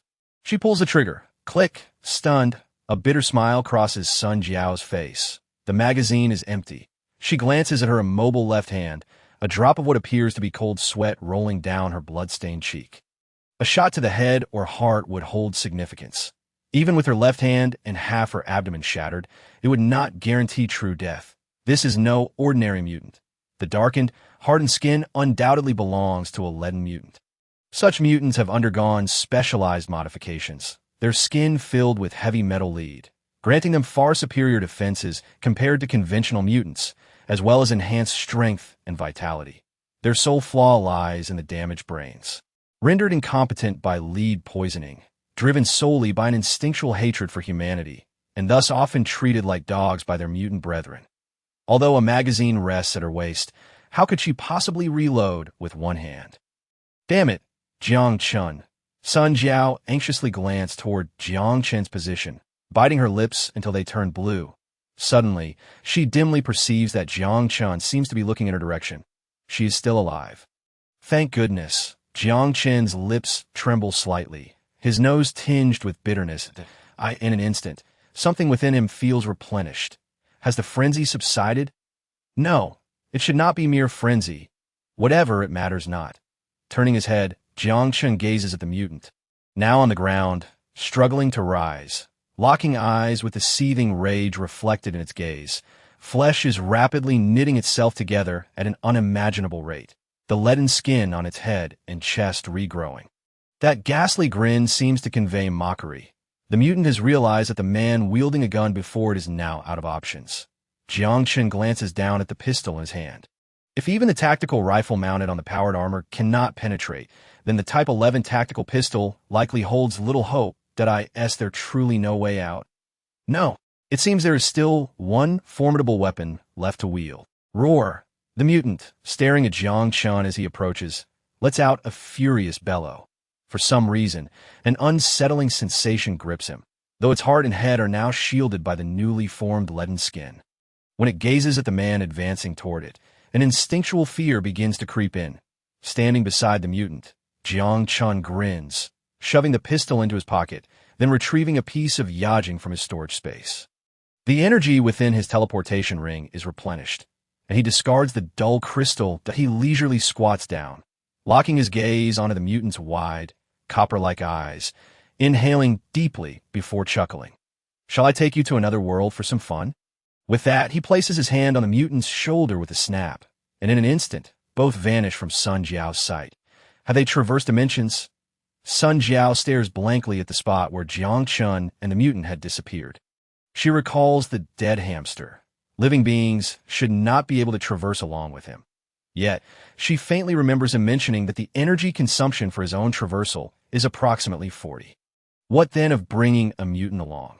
For some reason, a sense of unease washes over her. In the distance, the hum of vortex engines gradually approaches. Soldiers in powered armor are rushing to their aid. Moments ago, they had engaged in a firefight with the remaining mutants on the top floor of the main building, swiftly resolving their troubles before heading over. What of the light infantry? Sun Jiao gritted her teeth. Inquiring through the communication channel, they remained stationed at the entrance. Very well. Get me out of here. If anyone had witnessed that scene earlier, they would have to be silenced. Unlike Jiang Chen, she harbors little guilt about taking lives. The powered armor soldier approaches, extracting a welding gun to remove the dented steel plate from her left arm. Gritting her teeth, Sun Jiao crawls out from behind the powered armor, glancing at the spot where Jiang Chen had vanished. Her unease intensifies, and a look of anxiety spreads across her face. Captain, what shall we do next? Establish a temporary camp point 01. Go retrieve a tent from the vehicle and cover that area. Sun Jiao gestures toward the spot where Jiang Chen disappeared. Understood. The powered armor soldier marked with the number 01 departs to comply with the order. The others begin to set up a temporary base in the main building. We may be here for several days. After a pause, Sun Jiao adds, understood. Once more, she gazes at the vacant space, biting her lip, her fists clenching involuntarily. It has already been the third day. This is intolerable. My wife is locked away below. Zhao Gang can no longer contain himself, slamming his thigh and rising to head towards the main building. Startled, Ma Zhongqing quickly grabs Zhao Gang. Are you insane? Did you not see her state with that? Ma Zhongqing discreetly points to the figure sitting silently in front of the tent. Her eyes, devoid of luster, are etched with frost as she sits alone, silently polishing her weapon. Such a demeanor does not suggest an intention for a cordial conversation. Yet, let us wait a little longer, brother. I will stay with you. Rest assured, as long as she is alive, they will eventually release her. They might be experiencing some minor internal issues. Ma Zhongqing desperately attempts to persuade his blunt brother. His instinct warns him that provoking that individual now could lead to something dreadful. However, it is not merely a minor issue. It has already been 3 days. Revival. Repair vital damaged areas. Escape the state of death. Activation conditions. Passive trigger upon cardiac arrest, with tissue damage below 50. It is this extraordinary skill that saved her life, likely awakening during her moment of death. Yet at this moment, she feels no joy from her miraculous survival. Sighing, she deactivates her EP. The temperature fluctuations in the wasteland are stark, and the wind has begun to bear a chill. Yet, clad in only a lightweight combat uniform, she feels neither warmth nor cold. What is Jiang Chen's condition now? She was uncertain. Yet now, unconsciously, he clenched his fists, and she suddenly felt her eyes welling with tears. How infuriating! The fist, powerless, struck the cold concrete pavement. Chapter 112. Overload. Pain coursed through his body as if it were being torn apart, especially at the wrist, where the sensation felt akin to being seared. Fortunately, he soon lost consciousness. Otherwise, this agony could truly drive one to madness. Struggling to open his bleary eyes, he beheld a tear-streaked, delicate face before him. You finally woke up, Aisha exclaimed, rushing to the bedside, her lips trembling slightly, her eyes glistening with impending tears. How long did I sleep? Jiang Chen asked weakly. A day and a night. That moment, her face was etched with concern. Gazing at the deep bags under Aisha's eyes, Jiang Chen couldn't help but feel a twinge of guilt. By the way, where is that mutant? It felt as if a cold bucket of water had been dumped over his head. And Jiang Chen began to look around in shock, but he saw no sign of the mutant's body. Aisha, did you see that corpse? I hid it in the basement, Aisha replied, biting her lip, her gaze lowered. She had broken the promise made with Jiang Chen. He had told her never to enter that room. Yet the violent commotion last night had startled her awake from her slumber, anxiously approaching the door. She had heard Jiang Chen's hoarse, agonized screams. Without a second thought, she had rushed into the kitchen, grasped a knife, and burst through the bedroom door. There, she found Jiang Chen unconscious on the bed, alongside a grotesque creature. She had never encountered a monster so hideous, its body covered in writhing, crimson flesh, its head and heart shrouded in pitch-black metal. Was this still human? Suppressing her fear, she approached the creature, placing her hand over where its heart should have been. There was no heartbeat. Glancing at the unconscious Jiang Chen and then at the fallen monster, she surmised that a conflict had likely occurred between the two, that although she could not comprehend the bizarre sight before her, she would always stand by her husband. Aisha set down the knife, took a deep breath, and then, suppressing her nausea, dragged the corpse to the villa's basement. Then, she fetched disinfectant from the bathroom and meticulously cleaned the bloodstains along the way, as if she were tidying a crime scene. Once everything was dealt with, she brought a basin of water, removed Jiang Chen's clothes, and wiped his body clean. She couldn't understand why, after just an afternoon apart, he had changed so drastically. Yet, the still beating heart brought her some measure of comfort. After completing her tasks, she moved a chair from the living room and sat quietly by his bedside, waiting for him to awaken. Did you see everything? Jiang Chen asked with a bitter smile. Yet, looking at her concerned face, he could not bring himself to scold her for entering. Aisha nodded, her gaze falling. I would give my life for you if you wish. He raised his hand to silence her, and with a weak smile in response to her astonished look, Jiang Chen said, It's not like I'm some kind of cult. Just keep my secret. Understood, I won't speak of it. Aisha replied softly, gently taking hold of the large hand resting on her face, nodding obediently. Yes. Turning his head to gaze out the window at the dimly glowing sky, it seemed dawn was approaching. You should get some rest. I want to be alone for a while. Aisha nodded, casting a worried glance at Jiang Chen before exiting the room and closing the already damaged door behind her. Leaning back against the soft bed, Jiang Chen raised his right hand. Had the energy of the transit ring been depleted? Glancing at the bedside lamp, he reached out to unplug it, then inserted his fingers into the socket. The ceiling light flickered slightly. Constrained by power limitations, he had only drawn 2 degrees of electricity in half an hour, replenishing about 2 of the transit ring's energy. Next was the storage space. Taking a deep breath, he concentrated his awareness on his right hand, attempting to open the storage space. Yet a sharp pain shot through his wrist. The energy was not depleted, meaning it was temporarily unusable. Jiang Chen pondered as he stared at his right hand. He had previously contemplated this question. If one were to forcibly pull someone along while traversing, would it not yield a devastating effect? However, he had never had the opportunity to test this extraordinary skill, especially in an era rife with firearms, where it was quicker to shoot than to engage physically. There was also another layer of concern. The energy he expended during traversal was nearly 40. How much more would it consume to carry a living person? The energy required for transporting living beings versus inanimate objects should differ. He vaguely recalled that when he had traversed with a hamster, it had not consumed excessive energy. Yet this time, carrying a lead-infused mutant had drained the transit ring's energy completely. No, the actual energy consumption must have exceeded 60, surpassing that threshold, which resulted in his unconsciousness. Using it against the weak was unnecessary, but the cost against the strong was too great. It was somewhat impractical for combat, squeezing his fingers, which no longer ached. Jiang Chen fixed his gaze on the transit ring embedded in his skin. However, it seemed the ring was in an overheated state. The ability to recharge indicated it was undamaged. Realizing that being anxious accomplished nothing, Jiang Chen shook his head and took the EP from the bedside table. Aisha had removed it from him while helping to clean his body earlier. Username: Jiang Chen. Physical status: muscle strength, 30 bone strength, 29 reflexes, 32 brain cell activity, 14. Radiation level: 0, safe. Abnormal status: none. Muscle strength increased by 5 points, bone strength by 2 points, reflexes by 3 points.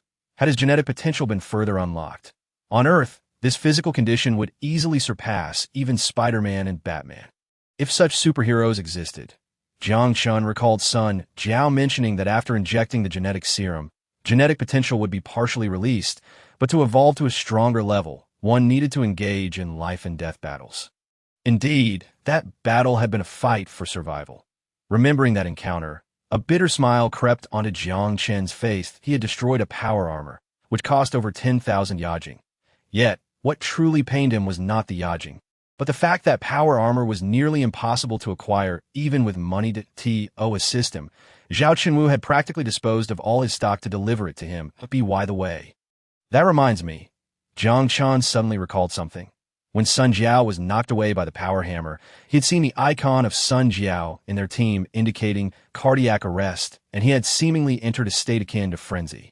Opening the special abilities entry in the EP. Hidden genetic code: muscle strength 35, reflexes 40, brain cell activity 29. Special effect: combat intuition. Able to grasp one's own condition and the enemy's capabilities in a disadvantageous situation, disregarding all unrelated factors, making the highest probability judgment based on previously employed combat actions. Side effect: emotional suppression duration, until the opponent's death or the trigger for its termination is removed. After exceeding half an hour, it will deplete life potential, reflecting back on the body post-skill duration. Note: activation will forcibly. It was indeed not frenzy, but a new skill.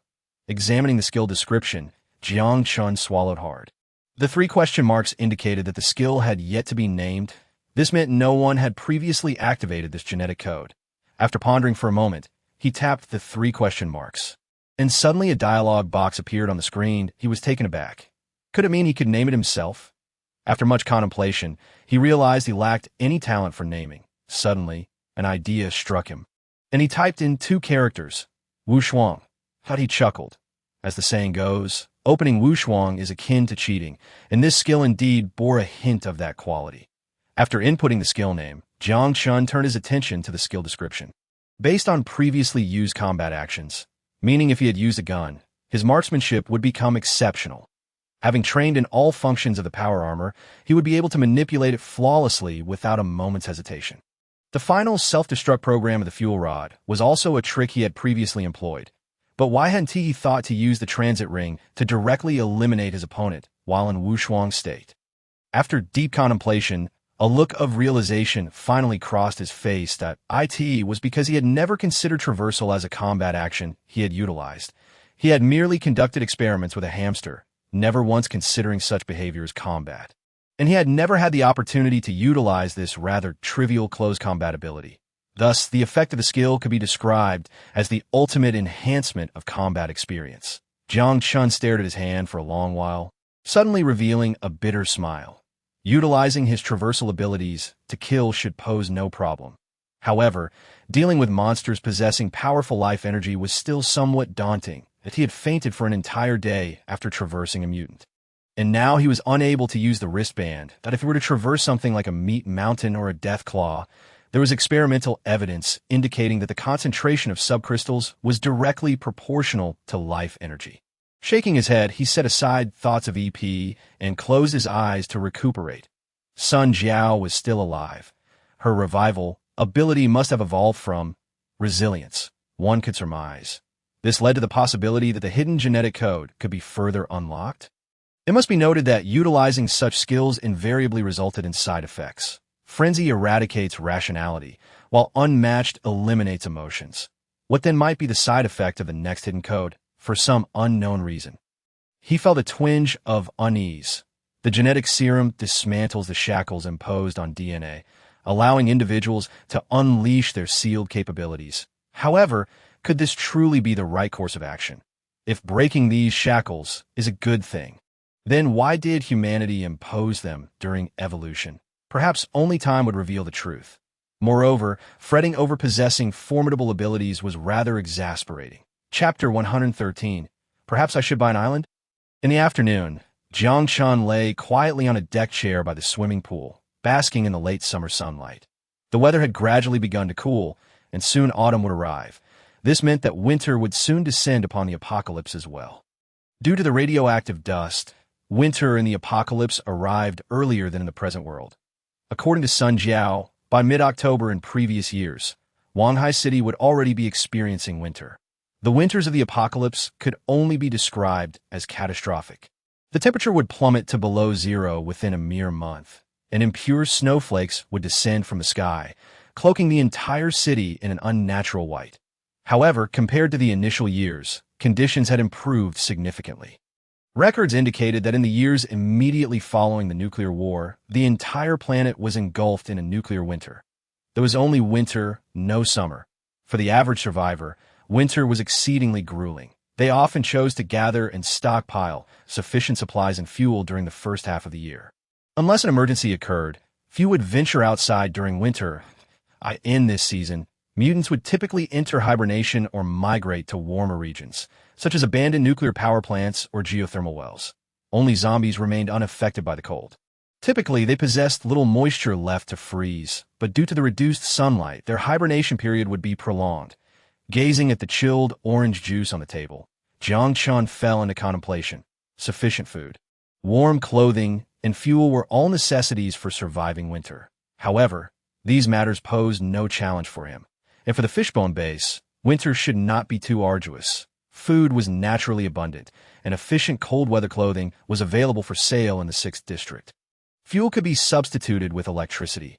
Although winter's power generation would decline, the demand for electricity would also decrease. With outdoor temperatures hovering around freezing, the basement's cooling system and freezer could be turned off. What truly concerned him was the combat capacity of the base. This recent conflict with the mutants had starkly revealed the shortcomings of the fishbone base. They had wealth, yet their military strength was woefully inadequate. While they might easily overpower typical survivor groups, and their powered armor was sufficient for such encounters, Should Fishbone aspire to grow and thrive, they would inevitably face opponents far more formidable than mere small survivor factions. Wanhai City harbored numerous factions, but what about the outskirts? The entire nation, and the unknown mutants. Without substantial firepower, they were caught off guard when confronted with armed forces of even modest scale among the mutants. Moreover, the direst aspect was that every loss of powered armor diminished their capabilities. They had lost 4 units in one fell swoop, and the remaining ones were mostly damaged, even if they managed to annihilate the mutants. The cost of Fishbone was undeniably severe. He had never anticipated an ambush by a group of mutants. Upon discovering that the Hoegu mercenary group was in trouble, he had intended to seize the opportunity to profit. However, he was taken aback when the opposing faction showed no friendliness, opening fire on Jiang Chen and his team immediately after dispatching the Hoegu members. From the outset, there had been no possibility of reconciliation between humans and mutants. Raising his juice, he bit down on the straw and took a few sips, contemplating the graceful figure of Aisha gliding through the pool. The lack of heavy firepower was a significant concern. The armed forces of the Fishbone base depended far too heavily on the 6th District, and heavy weaponry was something others simply would not sell. At best, they might part with a heavy machine gun or a rocket launcher. High-energy vacuum bombs were deemed unusable against zombies, and in human combat, they were easily intercepted by laser countermeasures, rendering them largely ineffective weapons, which was why Zhao Chenwu had offloaded them to Jiang Chen at a low price. Furthermore, such items were consumed quickly, and production facilities had mostly been destroyed in the fires of war. Tactical nuclear weapons and laser cluster bombs were primarily scavenged from battlefields or half-destroyed arsenals. Generally speaking, the availability of these super weapons symbolized the hard power of a survivor base. The Fishbone base must establish its own arms production line and begin developing heavy firepower. However, Jiang Chen was troubled by the fact that while many technologies existed, the conditions for production were lacking. Aside from the production equipment, the 2 main constraints on the development of Fishbone were raw materials and population. In the apocalypse, mining was out of the question. The Earth's shallow mineral resources had mostly been depleted. The asteroid collection stations and lunar mining bases that had served as primary mineral sources before the war had long since been reduced to space debris. Although a small quantity of construction steel had been procured from the 6th District in the past, following this expedition, their production resources would likely tighten, leaving little to sell to him. As for the population, even without a complete production line, it was feasible to manually craft certain equipment using modified generic production equipment, but this would necessitate a substantial labor force. For instance, thousands of parts were required for a spider tank. Could the Fishbone base, with its limited population, truly aspire to develop military industry? Zhao Chenwu's military factory had far more personnel than he did. Should he devise a way to manufacture most of the less complex components in the present world and then transport them to the apocalypse for assembly? The present world was rich in mineral resources, although the manufacturing processes were rudimentary if he could acquire some basic production equipment. But as these thoughts crossed his mind, Jiang Chen suddenly chuckled bitterly and shook his head. Abandoning the idea that IT was far too dangerous. Such endeavors would be impossible domestically. Even if the workers were oblivious to the nature of the parts they were producing, establishing a factory to produce products of ambiguous significance would surely attract scrutiny. If it were discovered that he was in possession of military technology, the implications were too dire for him to contemplate. Abroad, Jiang Chen believed that the world was uniformly dark, even if a nation upheld constitutional principles and adhered strictly to the law. It was unlikely that the state would intervene. However, should the military industry come into play, those major conglomerates would undoubtedly be reluctant to relinquish their interests. At such times, the government might conveniently turn a blind eye, allowing military technology to fall into the hands of their own. Yet, with such abundant resources in the present world going to waste, Jiang Chen couldn't help but feel a pang of regret. At that moment, Aisha suddenly emerged from the water, shaking off droplets from her damp hair, and flashed a radiant smile in Jiang Chen's direction. Instantly, his eyes brightened. Of course, not for that reason. An island. How had he not thought of it before? Jiang Chen slapped his forehead, chuckling wryly. The apocalypse lacked nothing but food, and that was something easily obtainable anywhere, not necessarily confined to his homeland. Some endeavors were constrained domestically, but placed on a remote an underdeveloped island nation. The circumstances might drastically change. Furthermore, having a base in the present world would undoubtedly facilitate development in the apocalypse. There would be no need to worry about labor or resource issues in the present world. As long as he could seize control of a neutral nation that remained distant from international affairs. As he pondered this, Jiang Chen felt a surge of excitement. He had long sought an escape route. After barely making it through the ordeal with Future Man 1.0, he was summoned for a heart-to-heart. He, the savior, had become the one in need of salvation. Naturally, this was a sentiment he kept to himself. In any case, when he left the Wang family, thoughts of departure had already crossed his mind. However, the specifics of how to proceed still required careful deliberation. Rising from the sun lounger, Jiang Chen made his way toward the villa. Aisha swam to the edge of the pool, her deep brown, slightly curly hair glistening with enticing droplets, and her delicate white arms resting on the pool's edge. Her expectant gaze seemed to inquire, "Shall we swim together?" Gazing at her alluring demeanor, Jiang Chen couldn't help but swallow hard. Speaking of which, this girl-esque figure was becoming increasingly captivating. The fair complexion is attributed, on one hand, to racial factors, and on the other, to the nurturing solution within the cultivation chamber.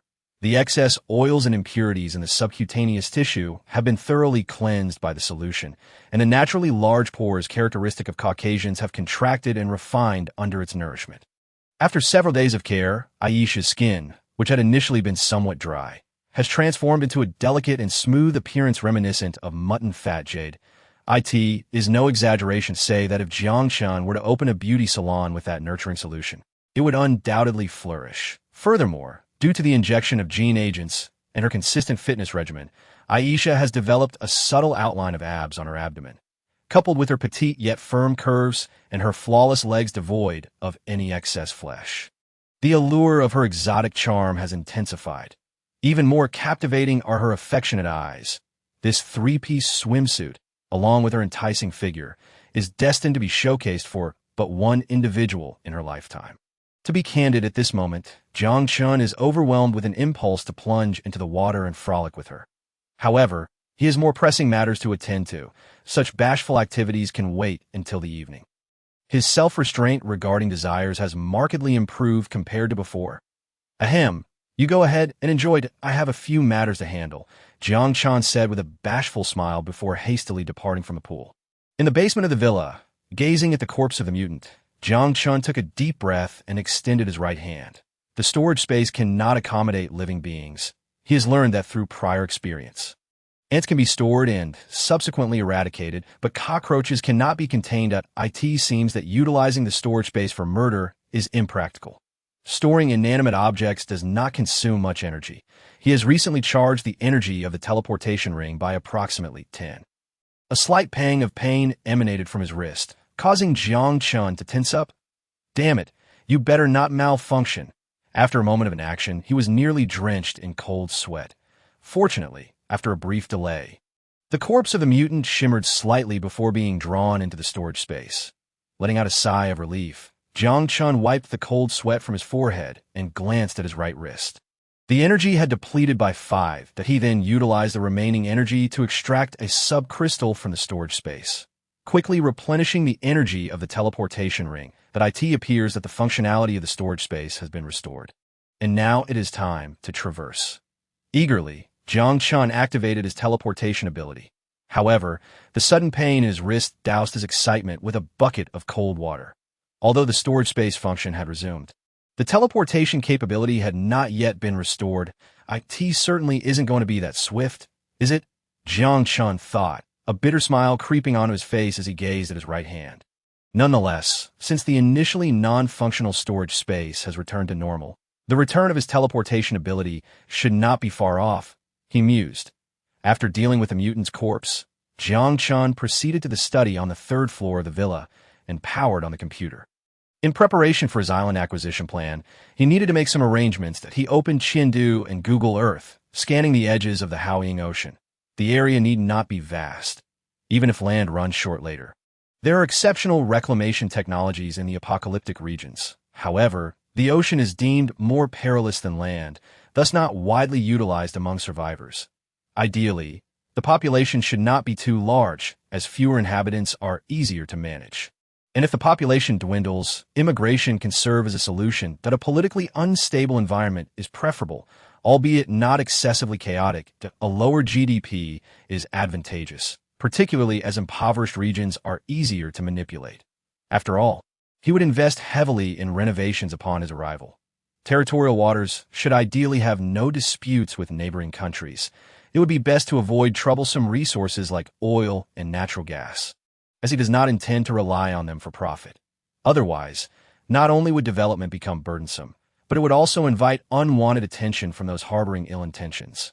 Moreover, the most crucial point is that he must remain far from the 5 major ruffians. Ultimately, a small nation located in the Panu Islands caught his attention. It seemed tailor-made for him. A smile crept across his lips as he retrieved his phone and dialed Roberts. "Hello, old pal. Have you finally remembered your unfortunate old friend?"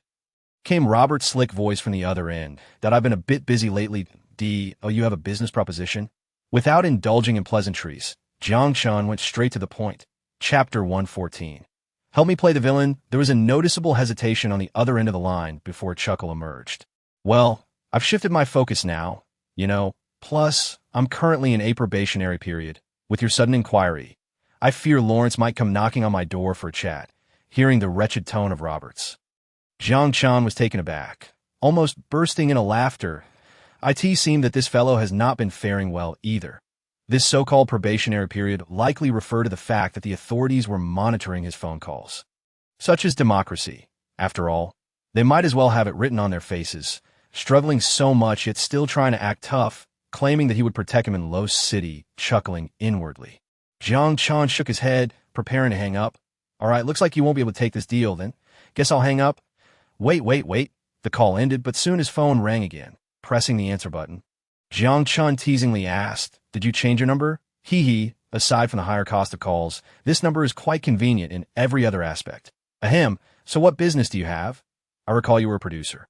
"Why does your tone suggest that you haven't been enjoying yourself lately?" Jiang Chen inquired playfully.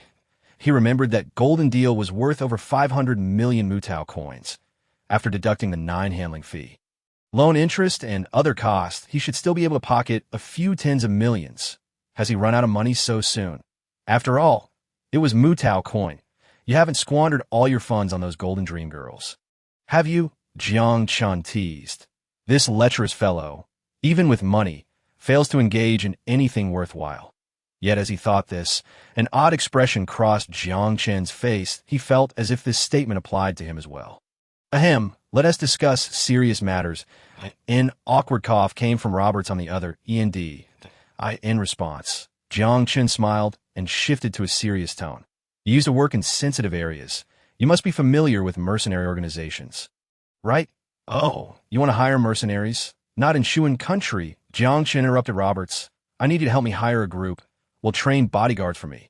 "Bodyguards?" Roberts was taken aback. "For bodyguards, Blackwater International is quite reputable." "Blackwater won't do.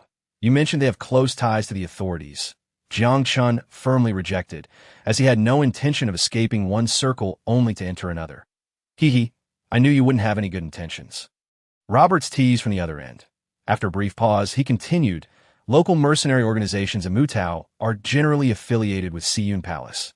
You need to go to Shaohui Island or Dongying Han to find those who only recognize money. Then that's settled. You'll accompany me to Dongying Han." Jiang Chen stated solemnly. "Gold doesn't grow on trees, that I say. Don't you want to do something grand?" Jiang Chen suddenly laughed. Silence fell on the other end of the line. Jiang Chen did not rush him. He knew Roberts would hesitate, but ultimately agree.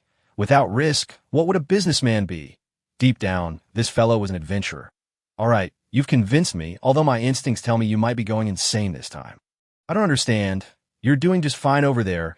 Why the sudden industrial transformation?" "I have my troubles, Roberts, just as you have yours." Jiang Chen replied meaningfully. "All right, I get it. What you said makes sense. Shit like this seems impossible to wash off once it sticks to you. If you lack funds, who would pay you any mind? Let's discuss your remuneration first. 20 million Mutao coins." Jiang Chen paused for a moment before bursting into laughter. "You're not even going to ask what it's for. If I asked you to bomb another country, would you comply?" Roberts chuckled awkwardly, scratching his nose.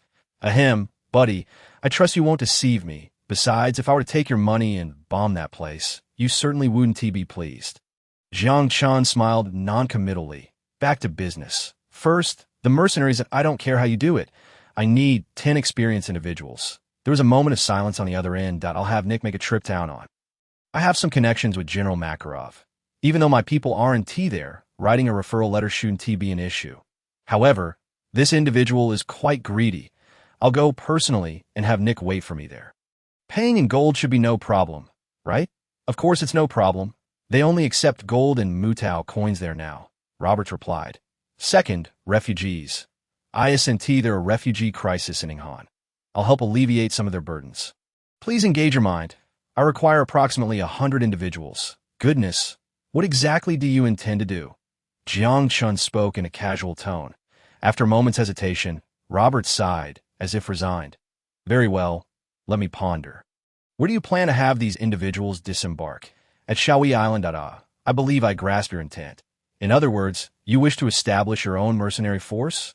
Or perhaps you prefer to have someone else do the dirty work for you? Ahem, I think it might be prudent for you not to know too much. Don't you agree? Jiang Chen interrupted Roberts with a smile. A mercenary force. You underestimate my capabilities. I digress. Roberts chuckled awkwardly, suddenly recalling the drone and tracking grenades Jiang Chen had displayed last time at Jijan. It seemed his backing organization was indeed not something he could casually investigate. Well then, is it feasible to hijack a ship brimming with illegal immigrants in Huangxiuhai and subsequently disembark at Silence? Then proceed overland to Connie Tan? Is Connie Tan chaotic enough? That was Jiang Chen's primary concern.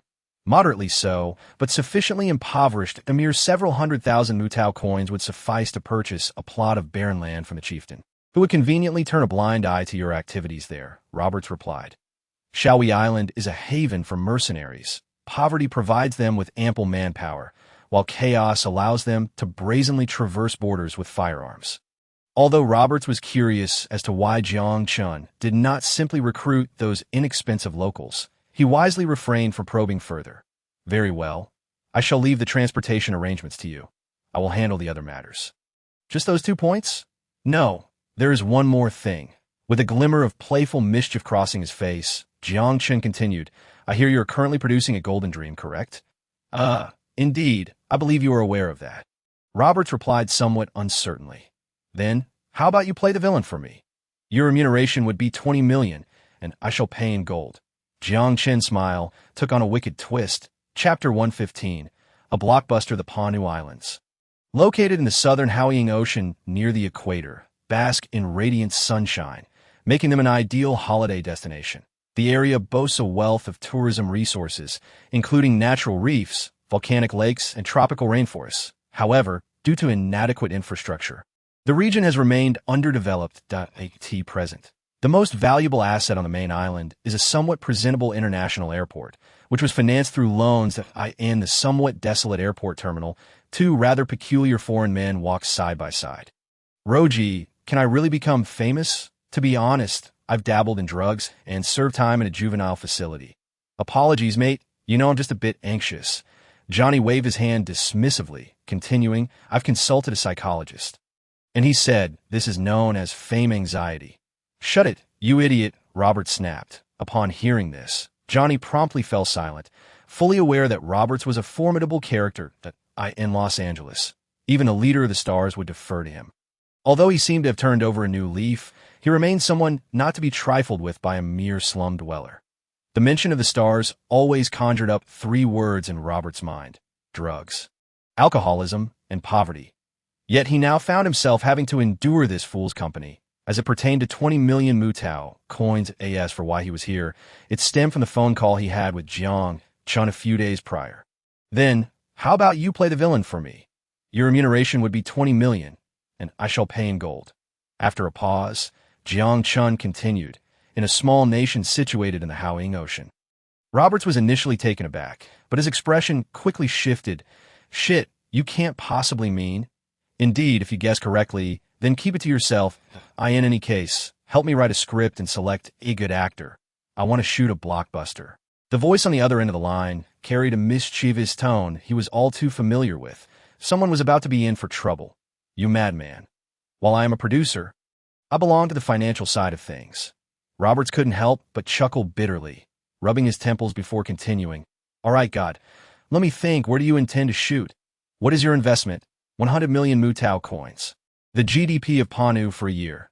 The plot roughly revolves around a lavish billionaire from Los Angeles arriving at the Panu Islands to invest in local industries, bribing officials, and asserting dominance over the locals. In essence, that would be the primary storyline. By the way, I recommend casting a thoroughly unscrupulous poor kid to portray this billionaire. I need him to embody the essence of a nouveau riche. Rest assured, Los Angeles has no shortage of stars. Roberts retorted with a smirk. 100 million Mutao coins will be directly transferred to your account. Upon hearing this, Roberts paused, an odd expression crossing his face as he spoke into the phone. Directly to me? Aren't you afraid I might run away? I trust you won't. That it's a matter of contractual integrity, is it not? Moreover, since I managed to extricate you from S, you needn't worry about me. I understand. No need to elaborate. Roberts chuckled awkwardly, raising his left hand to scratch his nose. That we are old friends. Let us not make any definitive statements. Indeed, you are a clever man. Some money is rightfully yours. And you shan't be shortchanged. And speaking of which, if this venture succeeds, it will undoubtedly be advantageous for you. Haven't you had enough of the? I can provide you with an escape route. Upon hearing this, Robert's throat slightly bobbed. This madman was terrifying. His investment amounted to 100 million. Buying this country for that price. Not to mention the cost of mercenaries. Good heavens, let me ask you again. Are you serious? Robert's fingers trembled slightly, making it difficult to hold the phone steady. That IT was not out of fear, but excitement. He was at heart an adventurer, and if this endeavor were to succeed, he, a mere arms dealer, might even find himself inscribed in the annals of history. Absolutely. By the way, you should best request leave from your old nemesis, Lawrence. I don't wish for them to get involved. The tone on the other end remained relaxed. Naturally, I will devise a plan. I must admit, I'm feeling a bit exhilarated. His index finger rubbed against the phone, excitement shimmering in Robert's eyes. Whether you are thrilled or not is of no concern to me. I want to see results. I must make it clear that this blockbuster will not have a rehearsal opportunity. So you must consider this carefully. Jiang Chen spoke languidly. Trust me, as the renowned producer of Golden Dream, Mr. Roberts, you will surely find my script satisfactory. Very well, I leave it in your capable hands, Jiang Chen replied coolly before hanging up the phone. At the airport's entrance, someone was already waiting. Beside a black, extended Mercedes, a portly middle-aged man was anxiously glancing at his watch. His oversized suit appeared somewhat tight on his frame, and standing next to him was a compatriot from the Shuo Nation. Presumably his bodyguard. By the way, this small country, with a population of merely 20,000, boasts an army of only 100, occasionally doubling as police. Suddenly, the middle-aged man's eyes lit up as he spotted Roberts and Johnny emerging from the airport. Oh, Mr. Roberts, you have finally arrived? And this is Johnny. The man immediately opened his arms, smiling broadly as he approached Roberts, his gaze fervently fixated on the Shuwen individual beside him. Shit, is he a homosexual? Johnny whispered to Roberts. Shut your mouth, you fool. The filming has already begun. Roberts scolded, tilting his head before promptly donning a smile and advancing towards the man. Indeed, this is Johnny, the wealthy gentleman from Los Angeles. After warmly embracing him as though they were long-lost friends, Robert stepped back with a hearty laugh, turning his attention to Johnny. This is Edward, the president of Panu. Panu could be considered your half-hometown. He also serves as the finance minister, and the phrase half-hometown was laden with malice. And the marshal, my friend.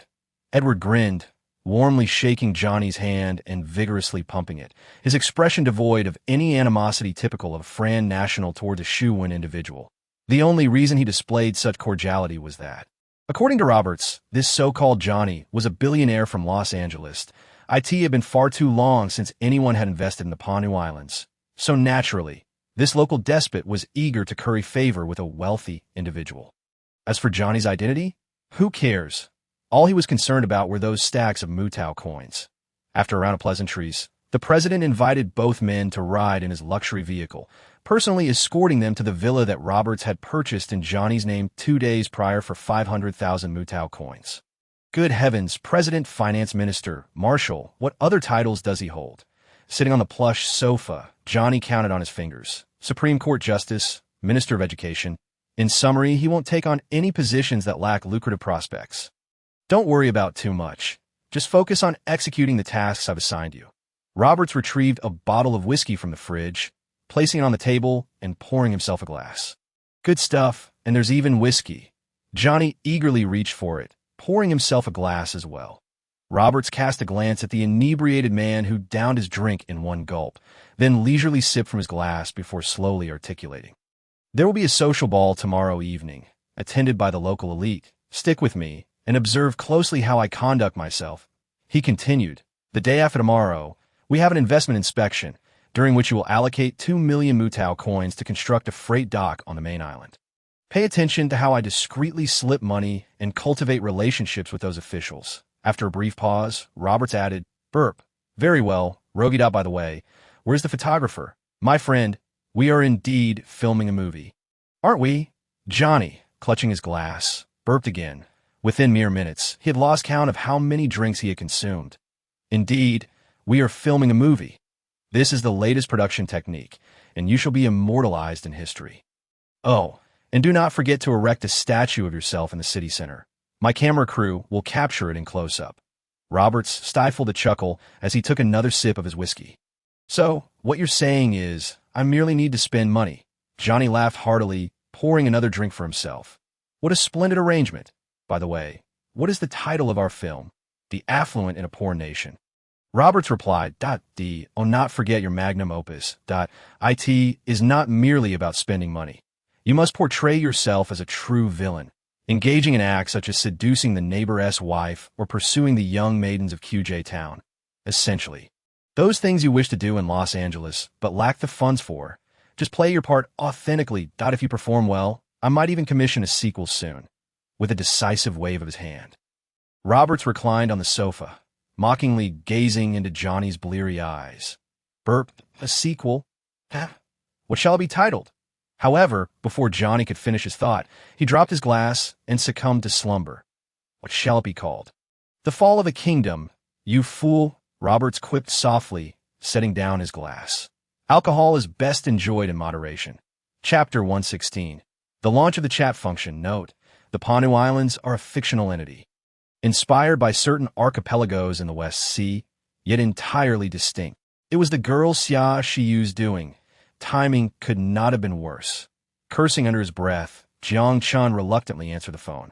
But upon hearing the news on the other end, his discontent evaporated instantaneously. First was the Future Man 1.0's business update. While it was termed an update, it merely entailed the unlocking of previously restricted features for download. The newly available feature was the community system, wherein each individual would automatically receive a randomly generated account post-update. The chat interface, while aesthetically pleasing and simplistic, bore no exceptional qualities. Essentially, each person would have an account, allowing them to freely add friends, establish chat groups, and post statuses. These functions were largely unremarkable, yet unlike other chat applications, it boasted an extraordinarily powerful feature. Intelligent Friend Search. Based on user descriptions, Xiaobai would precisely locate chatting partners that matched the criteria. Of course, whether to disclose personal photos and information was entirely at the user's discretion. User attributes, such as personality traits, were all derived from data collected during Xiaobai's interactions with the user, analyzed through a specialized program. Achieving a remarkable accuracy rate of 97, stored as hidden attributes on the server. The personality attributes focused primarily on strengths, omitting any record of user shortcomings, for no one wishes their flaws to be exposed. Users could choose to make this information public or opt for reassessment after a certain period, but they could not alter it themselves. For instance, if a male user sought a girl with ample or modest bosom, striking looks, a lively disposition, and culinary skills, Xiaobai would undoubtedly locate such a person, given that the user base had already reached 250 million. However, whether the potential match would accept the user depended solely on the user's own appeal. Should one face rejection, Xiaobai would suggest lowering standards while simultaneously enhancing one's own attributes. If the random search feature were activated, Xiaobai would intelligently match the user with the most compatible friends. Additionally, FutureMan 1.0 introduced a VIP system. Although somewhat akin to the membership system of other chat platforms, FutureMan technology made slight innovations in addition to attaching a red VIP emblem next to the user ID. A contribution value system was introduced, linked to VIP levels. Currently, this concept has been replicated by FutureMan technology. Each 1 yuan spent equated to 10 contribution points, and accumulating 100 points would elevate one to VIP 1. However, to ascend to VIP 2, 1,000 points were required, equivalent to 100 yuan. This pattern continued, with VIP 5 necessitating a staggering 100,000 yuan to maintain their current level. Users merely needed to recharge 10 yuan monthly. Should they cease to recharge, the VIP emblem would be hidden, though they would not be demoted. Furthermore, there were 10 diamond VIP titles automatically bestowed upon the top 10 contributors. Would anyone truly recharge? Indeed, they would, merely 2 days after the launch of the social system. FutureMan 1.0 birthed over 200 VIP 5 members. The Diamond VIP member with the highest contribution was a coal magnate, boasting a staggering 100 million in contributions. This signified that he had directly recharged 1 million yuan. Why such fervor for recharging among users? Imagine if a certain beauty searched for you. The first thing she would see is a VIP 6 or Diamond VIP emblem. What kind of reaction would that provoke? Some beauties might even set a VIP level search threshold. Rejecting users below VIP 3. Competition and ostentation are indeed human frailties, particularly among the newly affluent, who lack not money but merely a sense of acknowledgement. The vast user base of Xiaobai, alongside the contribution value system, provided them with a platform to flaunt their status. According to backend data, the individual with the highest contribution had seen an explosive influx of friend requests in recent days. Although this was not Jiang Chen's intention, his innocent Xiaobai had become yet another tool of convenience, following in the footsteps of Momo and Xinxi. Furthermore, VIP users would enjoy additional exclusive privileges. For instance, the upcoming mobile game New Era would distribute 10,000 beta test activation codes from among users of various levels. This meant that over 100 million ordinary users would compete for 10,000 codes, while tens of millions of VIP 1 users would also vie for 10,000 codes, and VIP 5 members would receive mere hundreds, naturally ensuring each one had a code. One activation code. Simply recharge to upgrade your VIP status. This groundbreaking, epic mobile game has garnered considerable anticipation. Market research revealed that the price of an activation code had soared to 1,000 yuan online, nearly matching the record set by the high-priced activation codes of the past. In summary, FutureMan Technology's financial report for this month was exceedingly promising. In less than 10 days since the launch of the social system, net income had reached a staggering 100 million. Moreover, this figure is expected to rise as FutureMan 1.0 continues to operate and user engagement increases. Xiaoxiu, this confident girl, even asserted that within 2 years, she would surpass the myth of generating tens of billions annually. As established by the Xiaobai company, due to the price inflation to 1,000 yuan, even non-fans of a New Era game couldn't help but pay attention to the distribution of activation codes. After all, even if they did not play the game, they could still sell the code, right? There was no loss in that. Unwittingly, this became a form of indirect advertising. After all, Xiaobai's user base had reached 250 million, and whether or not these individuals played games, they nonetheless became aware of the game due to the expensive activation codes. Thus far, over the course of 2 months, FutureMan Technology successfully turned a profit. This realization left venture capitalists who were preparing to pounce, feeling regretful for missing out on such a golden opportunity. They had initially planned to wait for FutureMan Technology's funding chain to falter before swooping in to seize this promising company. Who would have anticipated that FutureMan Technology was not in need of funds? Even Xiaobai had once been compelled to beg for investment. Upon hearing of the 100 million net profit, Jiang Chen was equally generous, promptly declaring to Xiaoxiu that he would allocate 1 million for employee bonuses.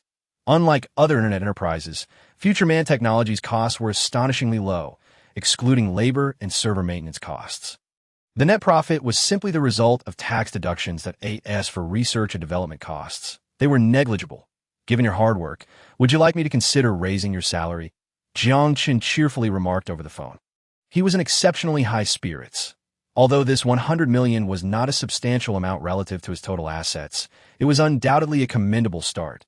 Strictly speaking, this was the only clean money he had earned. No need. My one dividend is already quite substantial, came the reply, revealing that the girl was also in good spirits. Achieving such results with a team of newcomers was indeed no small feat. When Jiang Chen previously invested 1 billion, she had proactively proposed reducing her equity to facilitate the capital increase. Thus, following the equity adjustment, her shareholding was reduced to 1, though Jiang Chen was taken aback by this. He made no effort to dissuade her. However, even with just a 1 stake, she would still receive a considerable sum from this year's 100 million profit. As she was not a legal person, she would be subject to a 20% personal income tax. Nevertheless, even after deductions, she would still net a handsome 800,000 with only 2 months until year-end. Based on this year as profits, any distribution from the earnings would surpass her current salary. It can be said that salary and bonuses have lost their significance for her. As it was during office hours, Xiaoxiu concluded the call with Jiang Chen after reporting on her work. At that moment, Jiang Chen realized that his message inbox was inundated with notifications of missed calls, nearly 1 every half hour since yesterday. Since his arrival in the apocalyptic realm, his phone had been placed in a storage space. It was only when he retrieved it during his call with Roberts that these messages flooded in all at once. This girl, a smile involuntarily crept onto Jiang Chen's lips, though she often maintained a serious demeanor. At times she exhibited a surprising charm. Aisha lay by the poolside, her lips slightly pursed, her graceful and slender legs idly splashing in the water. Although she did not experience jealousy, she felt a tinge of discontent regarding the call that had clearly interrupted her moments of intimacy with her husband. After tossing the phone back into the storage space, Jiang Chen suddenly noticed the expression on Aisha's face, and a smile flickered across his features. Without even changing out his clothes, he plunged into the water with a splash. Amidst Aisha's startled exclamations, Jiang Chen playfully embraced the gentle and loyal girl. Compared to their initial encounters, the awkwardness between them had significantly diminished. From her usual displays of initiative, he could distinctly sense the depth of her affection. Yet, amid her persistent advances, Aisha's love had gradually seeped into his heart. Her selfless and gentle attentiveness was nearly extinct in this modernized world. Merely gazing into her eyes made him feel irresistibly drawn to her warmth. "Will you teach me how to swim?" Jiang Chen said with a mischievous smile, blowing warm air near her glistening earlobe. I could see his words. Aisha shyly lowered her head, her hand resting on his damp shirt. Amicham, Chapter 117. Acquiring the food processing plant in the early morning, Jiang Chen awoke from his slumber. Glancing at the enchanting figure beside him, who slept soundly like a cat, a smile unconsciously graced his lips. Her slightly pursed lips, elegantly arched eyebrows, gently fluttering eyelashes, and slightly tousled hair. The porcelain-like, smooth, and fair skin was adorned with a hint of blush. From Aisha's steady breathing, Jiang Chen could faintly discern a lingering trace of fatigue and happiness. Embarrassed, he touched his nose and gently tucked the blanket around Aisha before quietly slipping out of bed.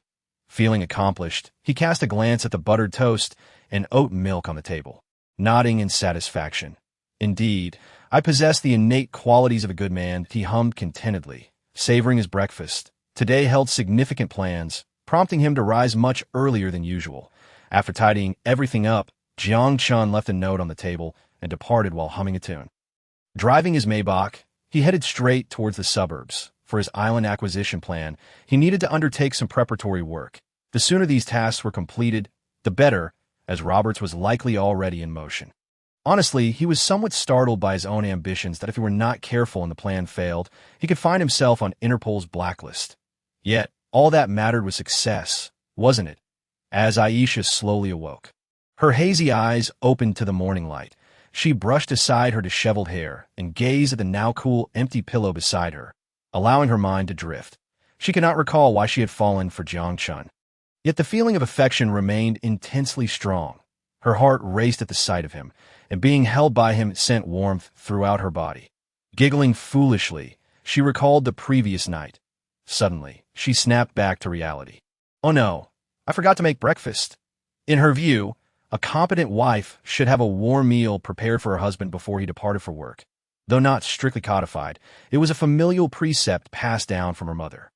This included reasonable dietary control. Unbeknownst to her, the genetic serum had enhanced her metabolism, preventing excess fat accumulation, and timely exercise to maintain an attractive physique. The nutrient solution was beneficial, seemingly improving her skin quality. The only drawback was the somewhat embarrassing urinary catheter, AS for household chores. She had never neglected her responsibilities. However, fatigue from the previous day lingered, and even upon waking, her calves still felt slightly sore, causing her to oversleep. Quickly, she leaped out of bed, donning a slightly oversized white shirt over her alluring form, and dashed downstairs with bare legs. To her disappointment, Jiang Chen had already left, frustrated by her oversight. Aisha completed her quick morning routine and made her way to the dining room to prepare something for herself. Yet, when she saw the breakfast already laid out on the table, she froze. For some reason, a warm feeling enveloped her heart. A note rested on the table, its neat handwriting legible enough for her to understand with her current level of literacy. I want to be back for lunch. Don't T wait for me. Take care of yourself, Jiang Chen. As she clutched the note to her chest, a rosy hue crept across Aisha's cheeks. She suddenly recalled that it was this tenderness that had ensnared her heart. Despite his sometimes mischievous demeanor, he had always been considerate, never treating her poorly due to her status as a refugee. Her hands instinctively pressed against her chest, her fingers lightly fiddling with the button at her collar. Mom, Dad, I'm living happily in this foreign land. Please rest assured. She held the note tightly in her palm, the young girl silently praying. The Xinglong food processing plant stood before him. The cement-gray walls appeared relatively clean, and the surrounding environment was quite decent. Though small, it was well equipped. From exterior perspective, Jiang Chen found the facility satisfactory. After exiting the car, he scanned the area and quickly spotted the person he was looking for. A middle-aged man squatting at the door, smoking, promptly discarded his cigarette and approached Jiang Chen with a forced smile that was hardly more appealing than a frown, despite being listed as 31 years old and standing at 8 meters tall. He hunched as if nearing 50, the graying hair at his temples and the deep lines on his face betraying the weariness of life rather than the passage of time. Jiang Chen, the information should be available through the intermediary. I trust you have reviewed it. Jiang Chen refrained from passing judgment on the man, merely smiling and extending his hand. Zheng Hongjie, owner of Xinglong food processing plant. Zheng Hongjie shook Jiang Chen's hand, offering a strained smile before gesturing for him to follow. Please, Mr. Jiang, allow me to show you the facility. Certainly, Jiang Chen nodded as they walked side by side into the plant. He noticed the dust accumulating on the production lines, indicating that operations had long ceased. There were 2 canning production lines, a noodle production line, and a biscuit and pastry production line. Previously, our primary business was contract manufacturing. But now, no one seeks our collaboration. Zheng Hongjie forced a bittersweet smile as he led Jiang Chen to the back of the plant. This is the warehouse. The 4 acres of land behind it also belong to us. I had plans to expand the facility, but it seems unnecessary now. The production equipment is worth 70 less. I can let go for 300,000. The land and building are a bit pricier, totaling 2.4 million, which is non-negotiable. After speaking, Zheng Hongjie fell silent, observing Jiang Chen's reaction.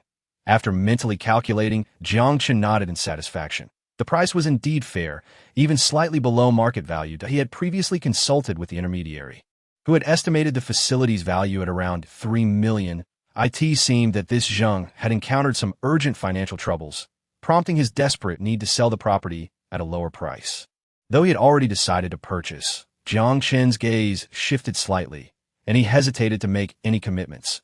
Instead, he cheerfully offered Zheng Hongjie a cigarette and pulled him aside. Mr. Zheng, I find the price acceptable. However, I am curious about one thing. Given the quality of this facility, you do not appear to be inept at managing it. What led you to a point where you must sell your business? Accepting the cigarette Jiang Chen offered, Zheng Hongjie lit it with practiced ease. Exhaling a puff of smoke, The man in his 30s revealed a face etched with deep lines as he offered another bitter smile. The stock market. Though it was merely 2 words, Jiang Chen instantly understood the sorrow behind them. Chapter 118. The bankrupt Zheng Hongjie. There's a classic saying in Fortress Besieged: marriage is like a fortress. Those outside wish to enter, while those inside wish to escape. This sentiment equally applies to the stock market without any sense of incongruity. 5 years ago, Zheng Hongjie was just an ordinary taxi driver. A chance boast during a ride led him to inadvertently discover the food processing industry. Listening to the inebriated passenger boastfully thumping his chest about the fortunes amassed by his food processing factory, a subtle stir of ambition began to awaken within him. Like T, merely 20-something, he naturally yearned for more than a lifetime spent as a mere driver, thus igniting his curiosity to delve into this unfamiliar industry. Subsequently, leveraging his modest savings and borrowing a portion from relatives, he successfully acquired a poorly managed food processing workshop. Despite lacking university education, his diligence and eagerness to learn enabled him to apply the rudimentary business knowledge he had acquired, gradually expanding the workshop into the substantial factory it is today. Orders cascaded in like snowflakes, and the canned goods and noodles produced by his factory not only boasted impeccable quality, but were also considerably more affordable than those of his competitors.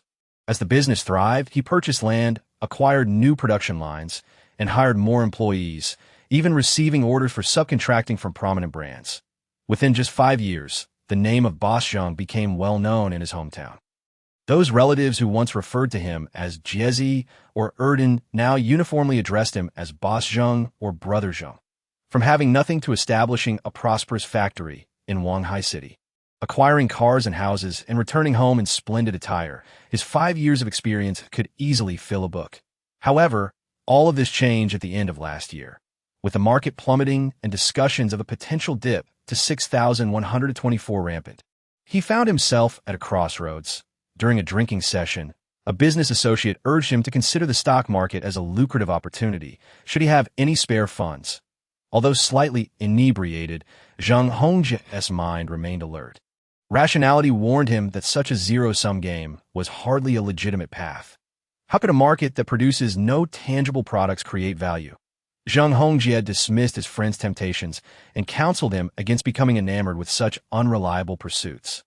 Yet, his friend merely scoffed and ignored his advice. 4 months later, that same friend had purchased 2 apartments in the city, trading his former vehicle for a BMW.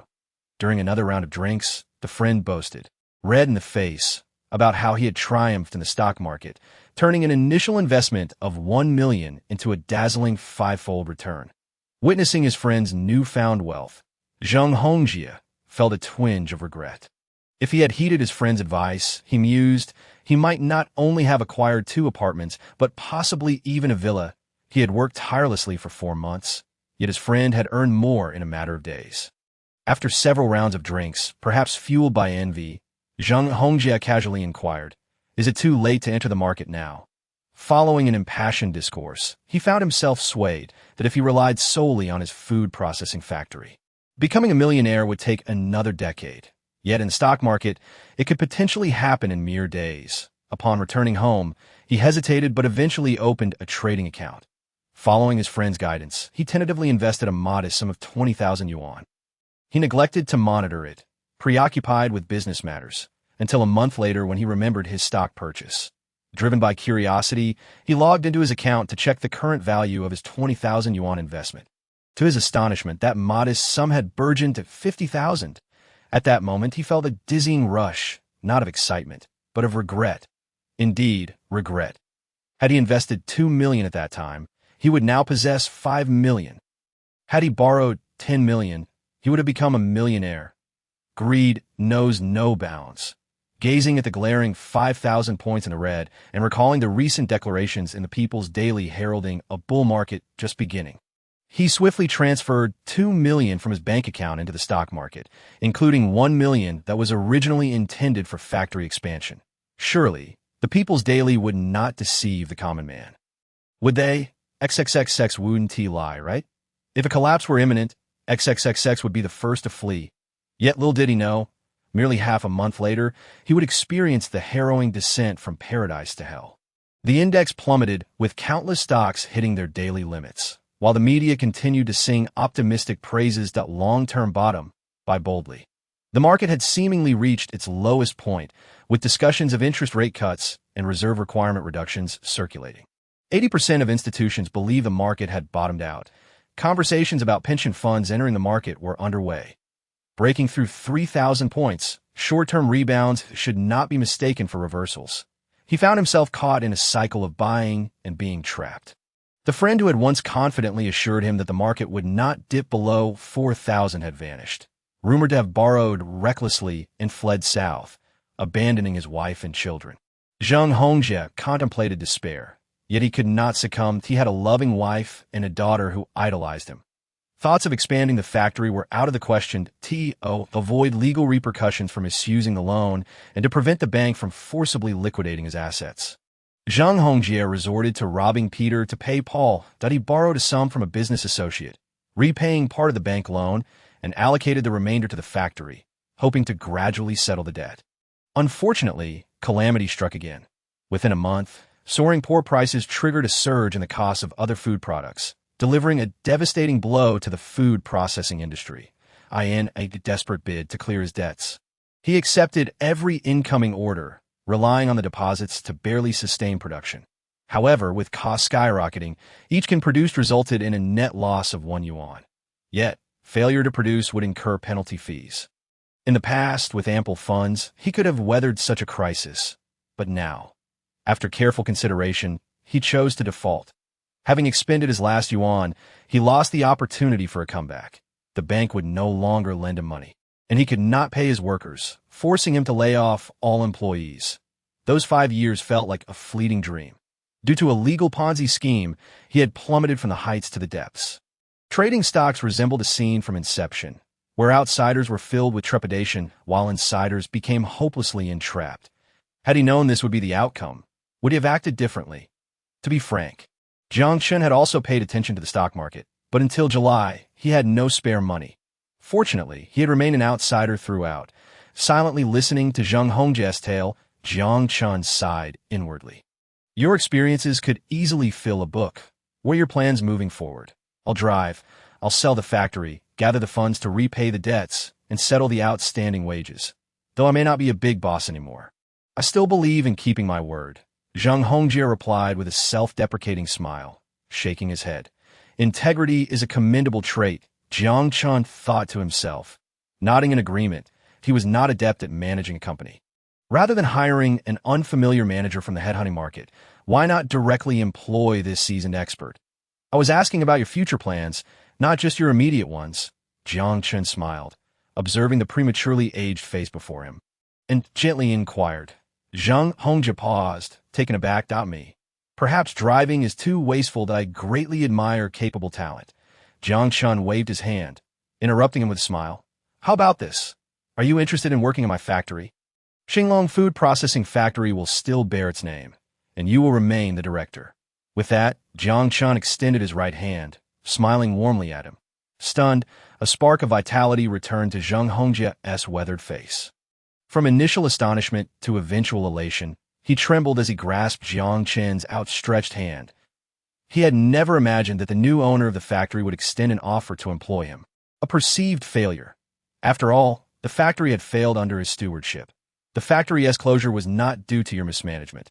I believe that Xinglong Food Processing Factory can only reach its fullest potential under your leadership. I trust you would not wish to relinquish your years of hard work so easily. What say you? I am willing, came Jiang Hongjie's unequivocal response, devoid of hesitation, after releasing Jiang Chen's hand. He bent down to pick up a cigarette, but he had just extinguished. What are you doing? Jiang Chen asked, amused. Well, hygiene in the food processing factory cannot be overlooked. When I was the director, I can say without exaggeration that there wasn't a single cigarette, but in the entire facility. Like a breath of spring, in an instant his once furrowed face regained its former vibrancy. Jiang Chen shrugged, chuckling as he extinguished his cigarette and followed Jiang Hongjie to the trash can to dispose of it. Since the company has been acquired by me, I will invest 1 million. Therefore, I require you to resume production within half a month. That I will ask you just one question. Do you have confidence? I do. Zheng Hongjie shouted with conviction, prompting Jiang Chen to laugh heartily and pat his shoulder. That's the spirit. I have faith in you. Let us head to the office to finalize the paperwork. Hee boss. May I invite you to my home for a meal after completing the formalities? I'm a bit short on funds and cannot afford a restaurant, the man in his 30s said with an awkward smile. Regardless, he wished to express his gratitude by treating this benefactor to a meal. As was the custom of their hometown, a principle he had always upheld. Slightly taken aback, Jiang Chen soon burst into hearty laughter. Of course, at that moment, he suddenly noticed that the slumped figure of the man had straightened up, as if he had been reborn. Chapter 119. You again? The procedures were completed swiftly, and Jiang Chen acquired ownership of the factory, with 2.7 million cash transferred directly to Zheng Hongjie's account. Upon receiving the bank notification on his phone, the man finally exhaled a sigh of relief.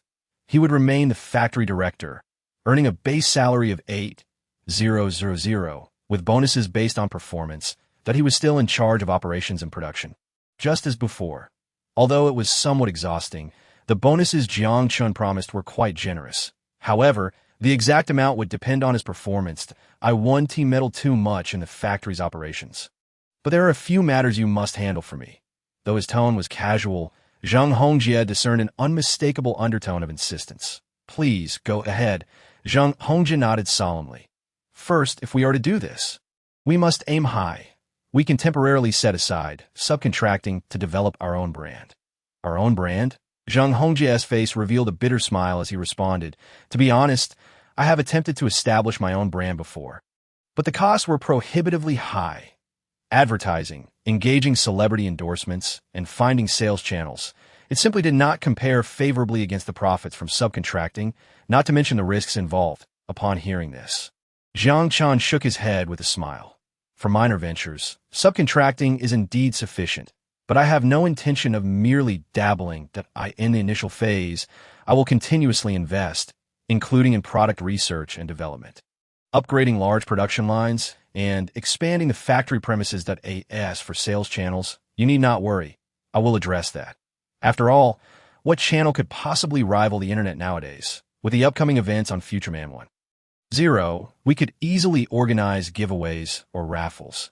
Once I elevate Lu Yao to stardom, bringing her on as our spokesperson will be a matter of mere words. Seeing his boss speak with such certainty, Zheng Hongjie felt a lingering uncertainty within, but refrained from further inquiries. Second, and this is the most crucial point, we must pivot towards foreign trade. I need you to apply for import and export qualifications. Initially focusing on the Panu Islands, we will import fruits to produce canned goods for the mainland, then export the canned products and side dishes. Zheng Hongjie furrowed his brow slightly at this, pondering before he spoke. I have considered exporting before, but foreign trade is not as straightforward as it seems. Firstly, we lack a sufficiently recognizable brand, and secondly, we hold no cost advantages over companies in other nations. Moreover, the transportation issue is paramount. I have researched the Panu Islands, which I believe is a small nation in the West Harrowing Ocean, seemingly so impoverished that it lacks a deep water port for large vessels. Zheng Hongjie paused, casting a curious glance at Jiang Chen. Although intrigued by how he was so well informed about such a backward little country, he chose not to press further since the boss appeared unwilling to elaborate. Thirdly, this is not a formal matter. You just need to keep an eye on it. I require you to set aside a batch of surplus goods each month. While acquiring materials through that grain and oil shop owner is manageable in the short term, it becomes unreliable over time. After all, that warehouse is effectively a one-way street. A few times is acceptable, but it cannot withstand scrutiny. Once the population in the fishbone base increases, the demand for food will naturally grow. And having a food processing plant as a cover will undoubtedly be a safer choice. Surplus goods? Zheng Hongjie almost thought he misheard. Surplus goods are typically those produced in excess, usually either distributed as employee benefits or disposed of.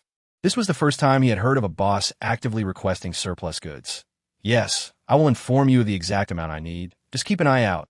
This batch does not require packaging, as it is not for sale. I have other uses for it. Upon hearing Jiang Chen's words, Zheng Hongjie did not press further. Although this request was somewhat peculiar, it was not particularly difficult to fulfill. Having been a boss himself, he understood that when it came to the orders of a superior, it was best to simply listen. Daddy, who is he? The chubby little girl blinked her large eyes and gazed at Jiang Chen. Jiang Chen squatted down, smiling warmly at the lively girl, and kindly asked, "What is your name, little one?"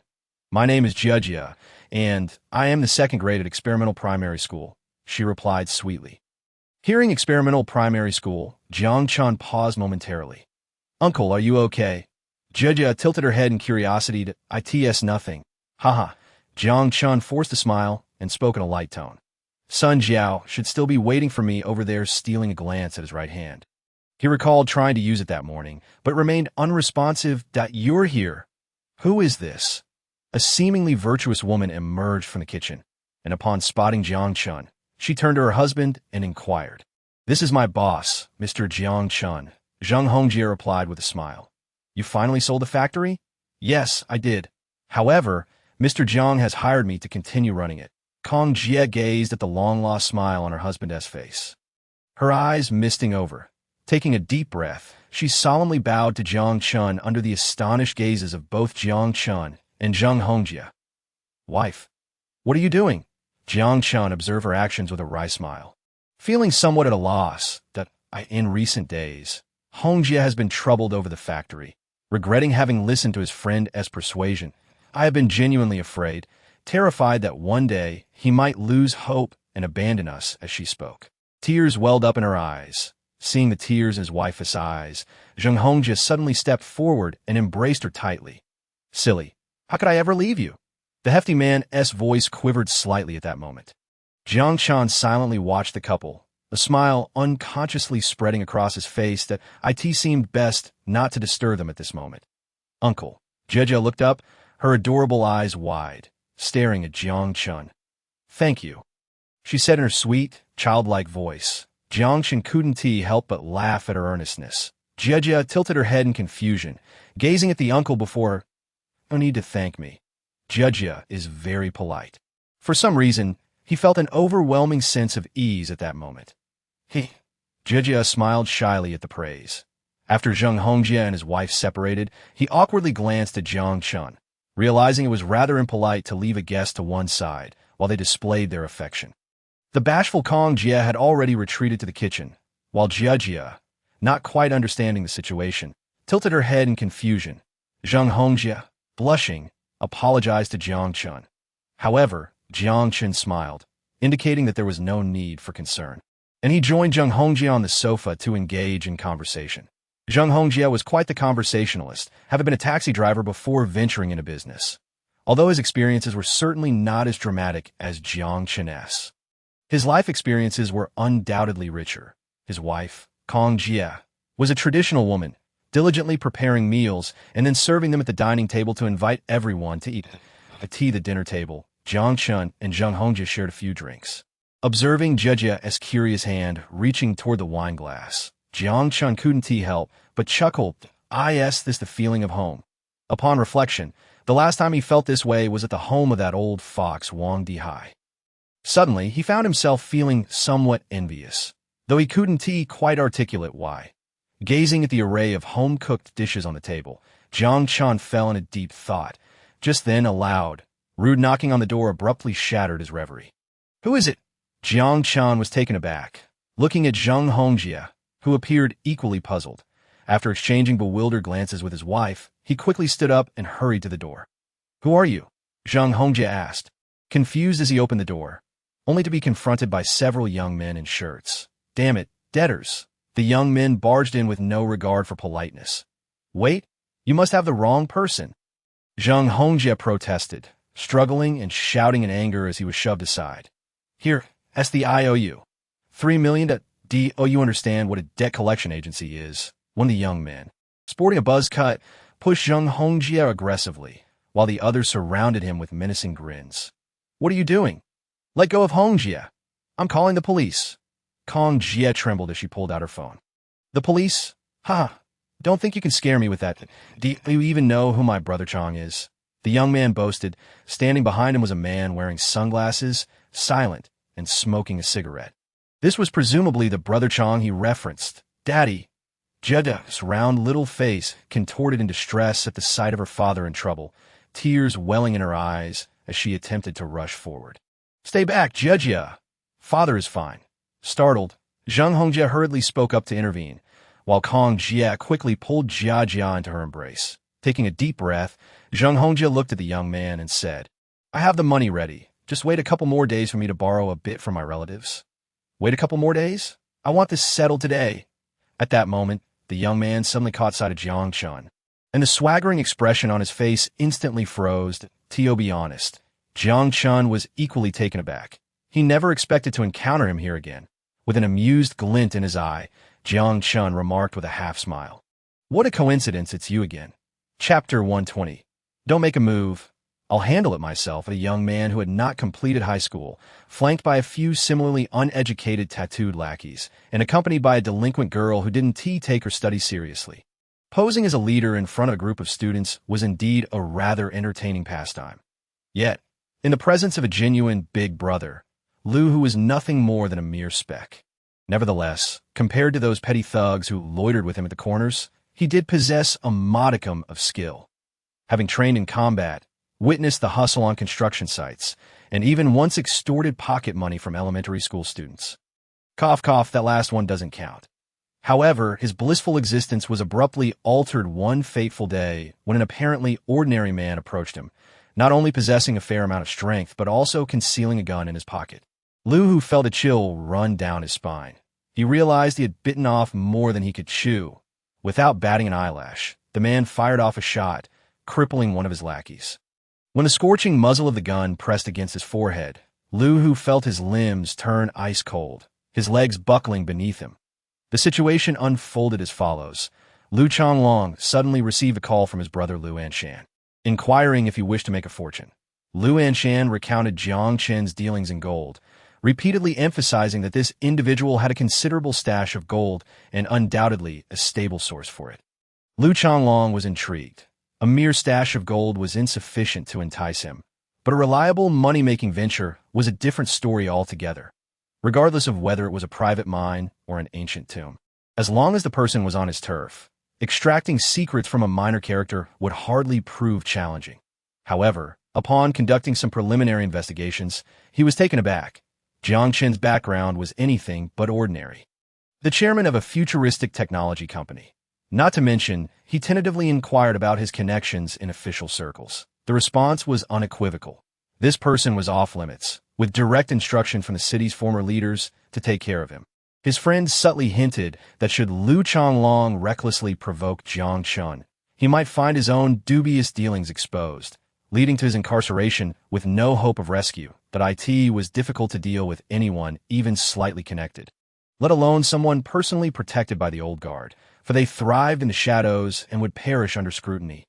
Thus, Lu Hu found himself unemployed, those lackeys who usually trailed behind him scattered. Fortunately, an acquaintance who had once shared drinks with him recognized his talent for debt collection and brought him on board at his debt collection agency. Bluster, intimidation, and threats. Once he unleashed his repertoire, ordinary folk would dutifully repay their debts, and the commission was quite lucrative, with higher stakes for quicker resolutions. When faced with stubborn cases, a few well-placed punches would suffice, provided no serious issues arose. The authorities would be powerless to intervene. Yet he never anticipated crossing paths with Jiang Chen, the very harbinger of misfortune. Once more, observing the look of utter dismay on Lu Hu's face, Jiang Chen chose to disregard him, instead smiling and addressing his older brother behind him as he rose from his seat. Debt collection should involve proper dialogue, shouldn't it? Why resort to violence right off the bat, with such a hot temper? The man in sunglasses glanced over, chuckling with feigned nonchalance. Are you planning to meddle, my friend? Meddle? Isn't my employees' matter my concern? Jiang Chen feigned innocence, gesturing with open hands, his countenance devoid of the fear one might expect. The man known as Changgu suddenly burst into laughter, leisurely removing his sunglasses.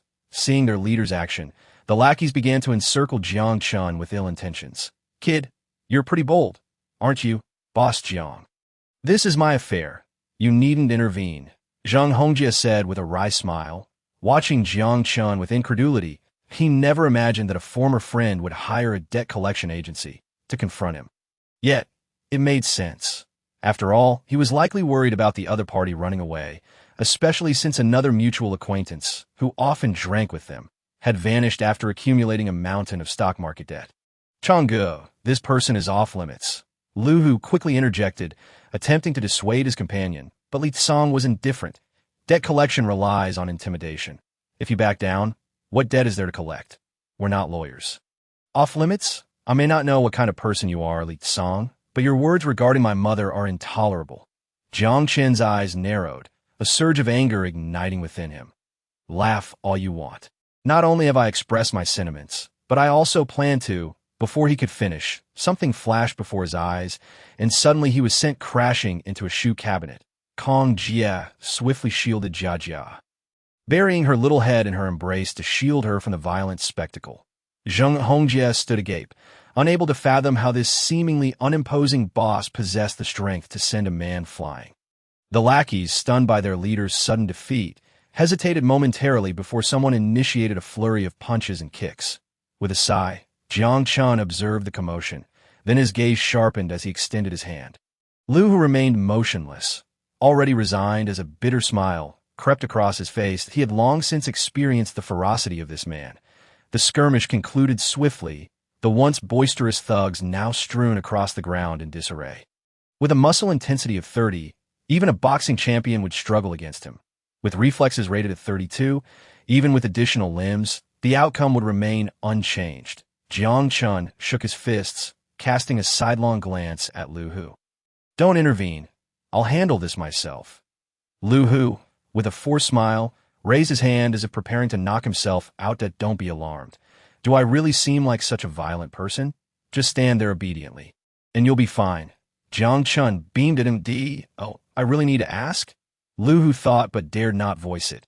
His raised hand lingered awkwardly, his expression a mixture of confusion and reluctance.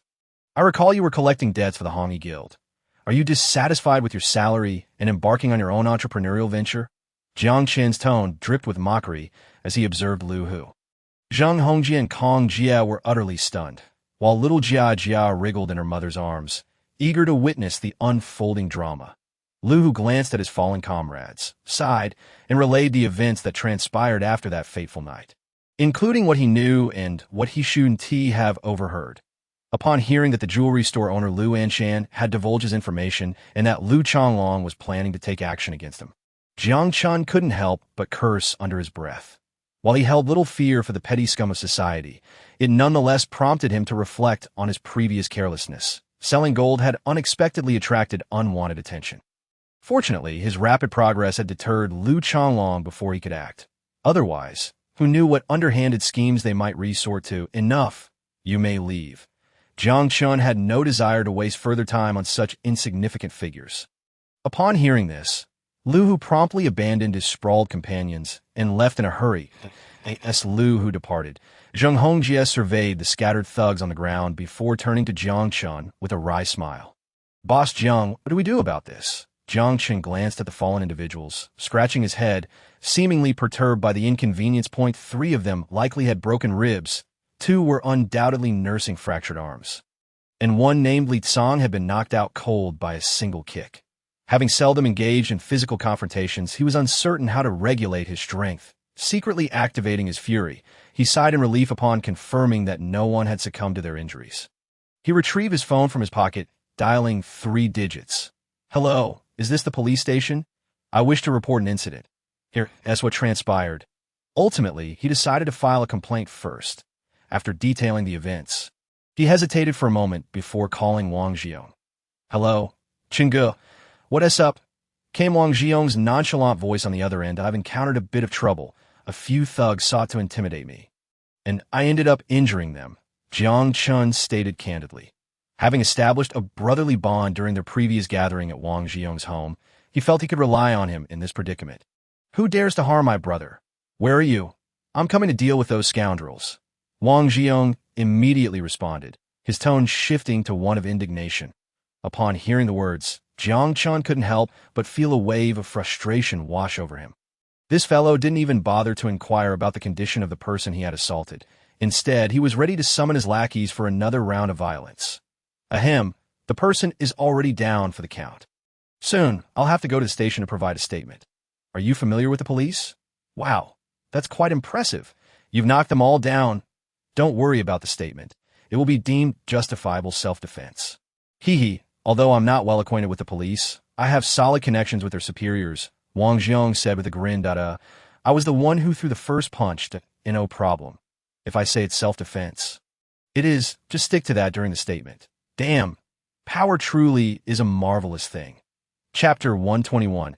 A glimpse of the world. Clearly, Wang Xiong had already made arrangements with his associates, as the officers arriving said nothing and, in the spirit of civil enforcement, politely invited Jiang Chen to the station for a statement.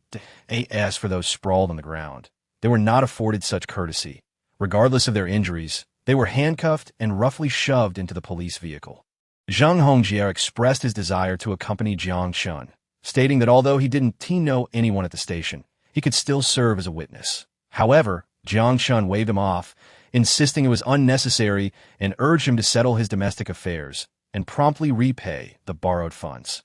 Jiang Chen even lent him the remaining 30,000, suggesting he could repay half of his salary each month. With grateful eyes, Jiang Chen followed the courteous officer downstairs, noticing Li Chang's utterly crestfallen expression. Jiang Chen paused, chuckled, and took out his car keys, waving them in front of him before getting into his vehicle. Since he had given prior notice, it was merely a formality. He didn't even need a ride in the police car. Meanwhile, those troublemaking thugs wouldn't see the light of day for at least half a month. Naturally, someone would deal with them. Opportunities to perform in front of superiors were rare. Upon arriving at the station, Jiang Chen cooperatively provided his statement. No witnesses were even necessary, and the entire incident was neatly labeled as self-defense. However, just as he was leaving, he unexpectedly ran into Wang Xiong, who was approaching him. The driver, Li Gangming, appeared somewhat awkward upon seeing Jiang Chen, given their previous minor altercation and the fact that Jiang Chen seemed to be friends with his superior. He was genuinely concerned about potential retaliation. After sending Li Gangming on his way, Wang Xiong approached Jiang Chen with a playful demeanor. Damn, this training has been exhausting. It's a relief to finally have a chance to get out. What is the point of being a soldier if you're not training? Jiang Chen jested, adding, besides, who could force you to go if you didn't want to? It's my dad who is pushing me to go. Wang Xiong sheepishly replied, scratching his nose before changing the subject. Enough chit-chat. I'm driving you to see the world. This. Jiang Chen rolled his eyes and opened the car door. Wang Xiong, showing no hesitation, took the driver's seat without reservation. What's this seeing the world all about? Jiang Chen settled into the passenger seat, feeling a mix of curiosity and resignation that you'll find out soon enough. Wang Xiong said with a mysterious smile as he started the engine that he added enviously, Maybach S600 Globally Limited Edition. Damn, we're not that far apart in age. How come you're so wealthy? Want one? I'll get you one. Jiang Chen laughed, his surprise. Wang Xiong shook his head. I wouldn't dared. I know plenty of guys with luxury cars. It's enough to have a taste of driving them. I'm not bragging, but I've driven Lamborghinis and Koenigsegg's before. A friend of mine was going to gift me one because he saw I liked them, but I turned it down. So principled? You should consider a career in politics. You'd certainly collect a mountain of accolades. Jiang Chen chuckled. Wang Xiong laughed heartily before continuing. Principled? You're overthinking it. Those looking to get into my unit wouldn't even think about it without forking out tens of thousands. This was probably something only Wang Xiong would say so brazenly. Money is just something I need to spend. I have no interest in becoming a millionaire. Once you involve friends' money, the dynamics change entirely. Wang Xiong spoke lightly, but with a hint of gravitas. Upon hearing this, Jiang Chen couldn't help but feel moved. He had initially perceived Wang Xiong as merely a straightforward rich kid, surrounded by dubious companions. But he realized there was more depth to him than he had assumed. It was evident that he genuinely regarded Jiang Chen as a friend. Don't think too much. I just have more money than I know what to do with. Nothing more, Jiang Chen replied with a smile. Wang Xiong chuckled in agreement. Let's not dwell on that. By the way, the Future Man 1.0 is your handiwork, right? Indeed, are you using it too? Jiang Chen glanced at him in surprise. It's a dating tool, far superior to the usual methods. Can you help me upgrade to VIP 5? It shouldn't be too much trouble, right? Not at all. Just give me your account, Jiang Chen said cheerfully. He took out his phone, typed a message, and sent Wang Jiong's account to Xia Xiu. Upgrading to VIP 5 is a simple matter for someone of his status as they drove into the suburbs. Jiang Chen looked around, noticing the buildings becoming increasingly ordinary, which left him somewhat puzzled. He had expected Wang Jiong to take him somewhere exciting in the city center, not out to the suburbs. Curious, are you wondering why we're heading out here? Wang Jiong asked with a hint of pride in his smile. Exactly, what is so interesting about the suburbs? Jiang Chen didn't shy away from voicing his confusion. We're almost there. It's a great place, Wang Jiong replied with a mysterious smile, turning the steering wheel as they took a bend. As they rounded the corner, a sense of clarity washed over Jiang Chen, and he immediately recognized their destination. Gazing at the opulently decorated building, he couldn't help but express a peculiar look. That name seemed surprisingly familiar. The neon-lit characters prominently displayed were none other than the Hongyi High-Class Club. After parking the car, Wang Jiong and Jiang Chen, guided by a young attendant, made their way to the entrance. What brings us to this establishment? Jiang Chen inquired with a wry smile. Huh? Is there a problem? Wang Jiong looked momentarily taken aback. Upon hearing this, Wang Jiong's expression turned strange, then erupted into laughter as he playfully slapped Jiang Chen's shoulder. Don't worry about those ruffians. They have nothing to do with this place. I think I've heard of that Lu Changlong. He was a security guard at a construction site where my friend worked before being transferred here. My friend thought well of him. So he advised him to open a nightclub. It seems that he has since expanded his business, even establishing something called the Hongyi Club. The name is merely borrowed from this high-class establishment. It is hardly on the same level. After speaking, Wang Jiong produced a card, proudly waving it between his fingers, a VIP card, gifted to me by my friend. All expenses covered. Tonight, I'm treating you. Though curious about who his friend was, Jiang Chen merely smiled and accepted his generosity without further inquiry. He took out his phone to send a message to Aisha, but suddenly froze, his fingers momentarily paralyzed. Oh, sending a text? Hee, a girlfriend? Wang Jiong leaned over, peering at the screen with a grin. Jiang Chen quickly moved his phone away, shooting Wang Jiong a glare before hitting send. And no worries. We're all men here, I understand. Wang Jiong patted Jiang Chen's shoulder and laughed as he stepped through the entrance. Although he had a hunch about what kind of establishment this was, it wasn't until he saw the look in Wang Jiong's eyes that the realization truly hit him. With a wry smile, Jiang Chen face-palmed. Just the thought of those affectionate gazes filled him with an overwhelming sense of guilt. Chapter 122. Hongyi High-Class Club. The decor, primarily in gold and flax gray, featured an elegant bronze chandelier hanging from the central dome. Marble columns adorned with exquisite wall art lined the hallways, while a soft red carpet cushioned their steps, and a constellation of hanging ornaments sparkled above. This was merely the lobby on the first floor. Passers-by moved quietly, as the lavish decor naturally compelled one to slow their pace. The receptionist at the front desk was stunning, her face lightly made up, beaming as she regarded the two. The spa services here are excellent. You should give them a try. But I do recommend the activities on the third floor more. Wang Jiong winked at Jiang Chen. Seeing his expression, Jiang Chen immediately understood what kinds of services were offered on the third floor.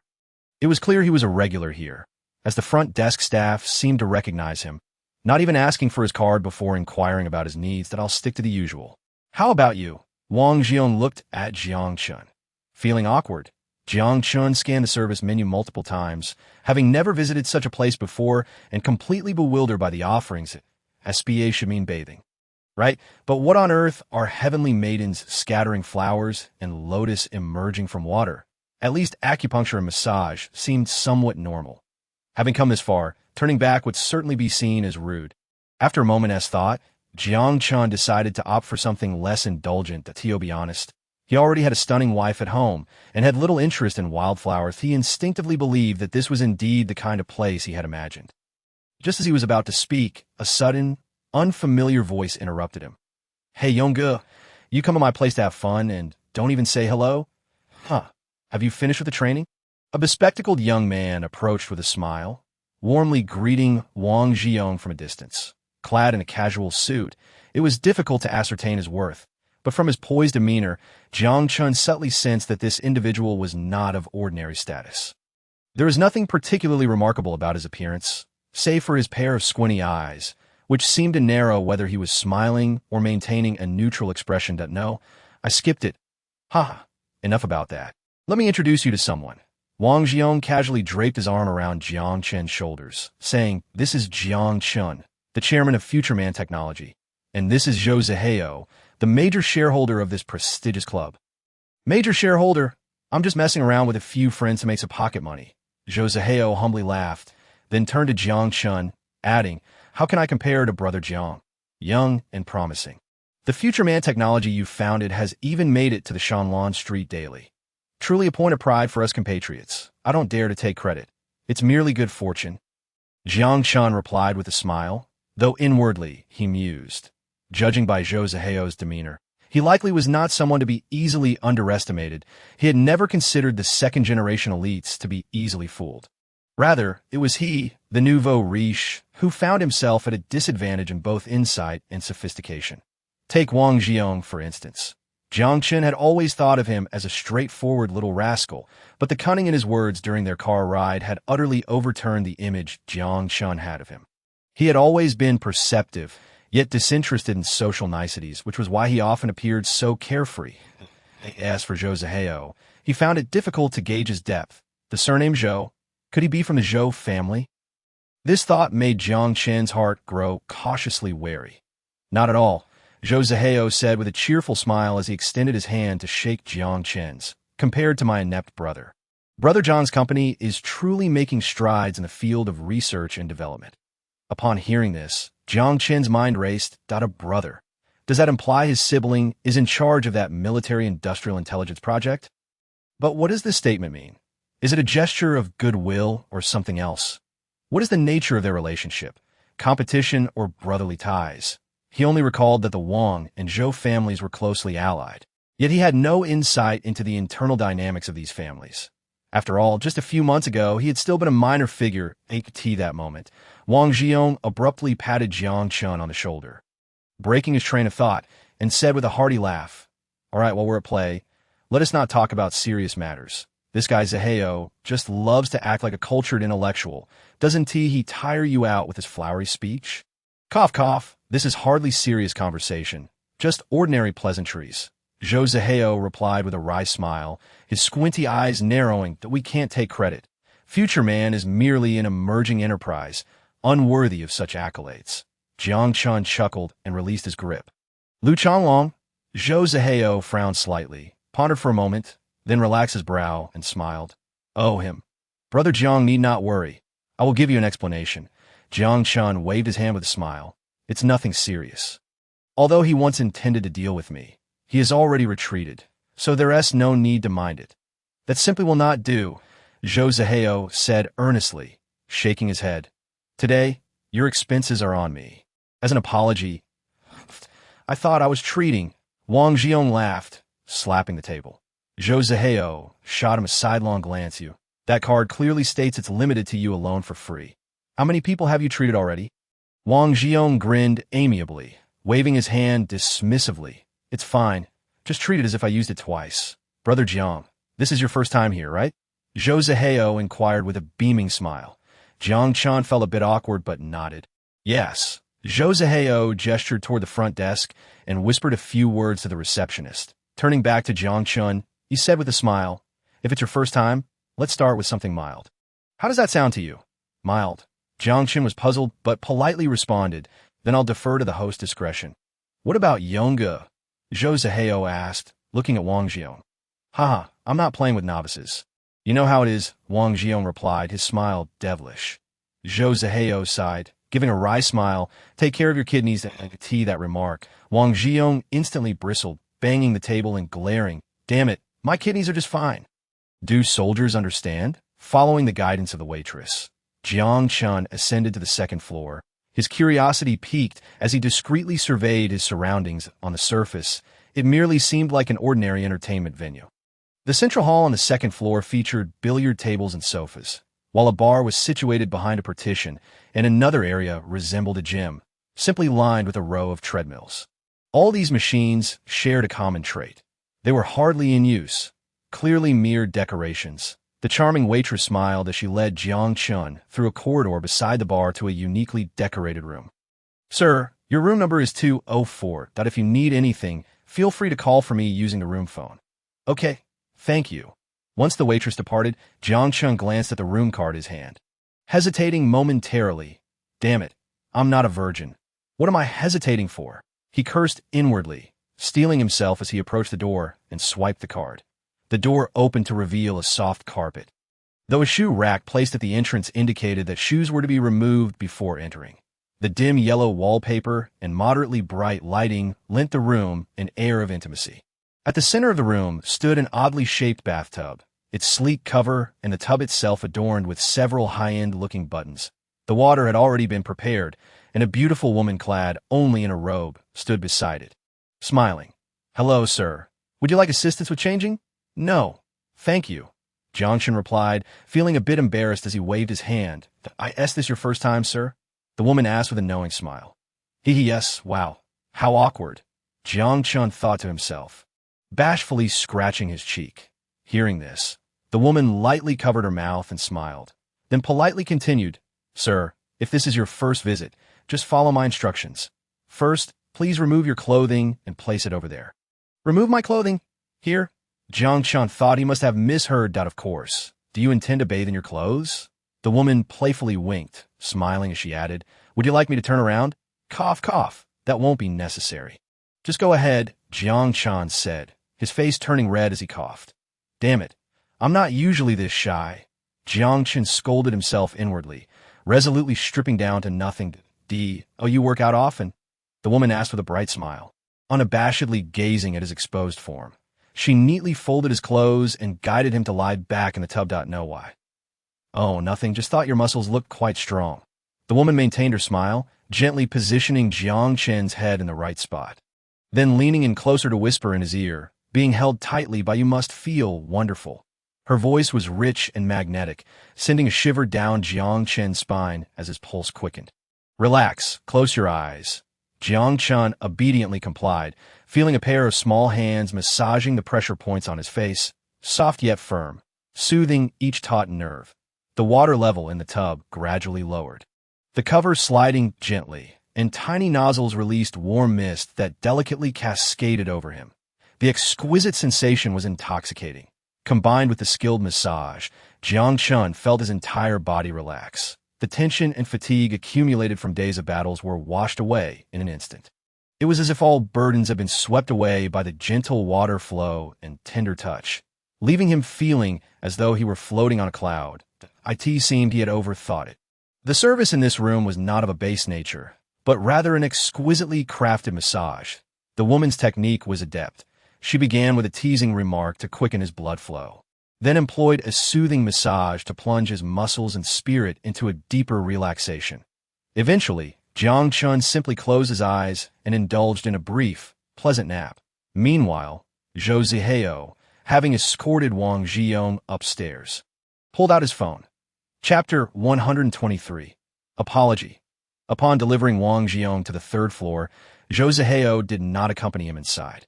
Wang Zhiyong understood that his friend had a penchant for cleanliness and disdain for those of ill repute, so he refrained from extending an invitation. Zhou Zihao also recognized that Wang Zhiyong understood his character, thus he took out his phone. They were both astute individuals, albeit with differing pursuits. Wang Zhiyong merely aspires to live a carefree life as a second-generation official, seeking trivial favors from friends without the ambition for wealth, but rather desiring a life of ease. That in stark contrast, Zhou Zihao, the younger son of his family, finds himself in a less favorable position. Truth be told, his relationship with his elder brother Zhou Wuqiang is far from harmonious, and it is evident that their father favors his brother. The Zhou family's influence looms large in the capital. Yet he has retreated to Wanghai City, partly due to this very reason that he dialed Lu Changlong's number and uttered a brief message to Xiao Bai, awaiting the call to connect. "Hello? Brother Hao, what is it?" came Lu Changlong's obsequious voice from the other end. "Have you offended someone named Jiang Chen?" Zhou Zihao replied languidly. A jolt of anxiety coursed through Lu Changlong's heart, though he did not understand why his superior inquired thus. The tone was unmistakably unfriendly. No. It was merely a clueless subordinate of mine who crossed him. I've already kicked him out. It has nothing to do with me. Upon hearing this, Zhou Zihao showed no inclination to let the matter rest. His expression devoid of the nonchalance he had displayed during his earlier conversation with Wang Jiang and Jiang Chen. Everyone knows you were about to take action, but you are quite clever to have retreated. In essence, Lu Changlong was merely a pawn in the hands of those above. Cold sweat broke out on Lu Changlong as he pondered his master's intentions. Did he wish for him to take action? Or was he commending his prudence in abstaining? Let us put it this way. I want to get to know this person. Can you devise a way for me? Zhou Zihao smiled, yet his tone was laced with an unmistakable chill. Someone had to take the fall, after all. This statement sent a shiver down Lu Changlong's spine. He realized that his master was prepared to use him as a bargaining chip. Boss, brother Hao, enough with the excuses. I am giving you an opportunity. You have 30 seconds to consider who will bear the blame. Zhou Zihao chuckled. Lu Changlong's hand trembled around the phone, while his subordinates looked on in bewilderment at their usually confident leader's abject fear. Indeed, he resembled a frightened dog. Lu Changlong internally lamented. He hadn't even made a move yet. If Jiang Chen was unaware of his intentions, it would have been one thing, but now it seemed evident that the latter had caught wind of the plot. It was a forced situation, sacrificing someone for a favor. What should he do? Should he let Lu Anshan take the fall? A glint of ruthlessness crossed Lu Changlong's eyes, although he was his brother.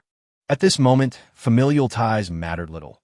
Just as he was about to settle on Lu Anshan, another name flashed into his mind, Fang Yuanyuan.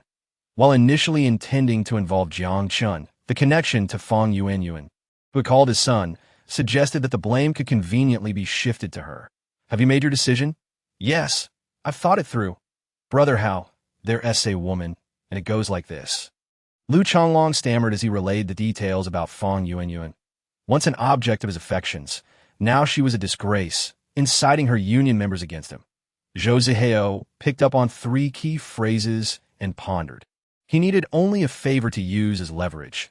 Jiang Chen could indeed be pivotal in toppling his brother. Lu Changlong's words indicated that this woman might serve that purpose.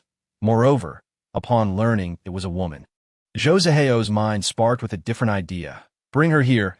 You know who I mean? A peculiar smile crept across Zhou Zihao's face. Yes, of course, Lu Changlong replied, his back already drenched in sweat.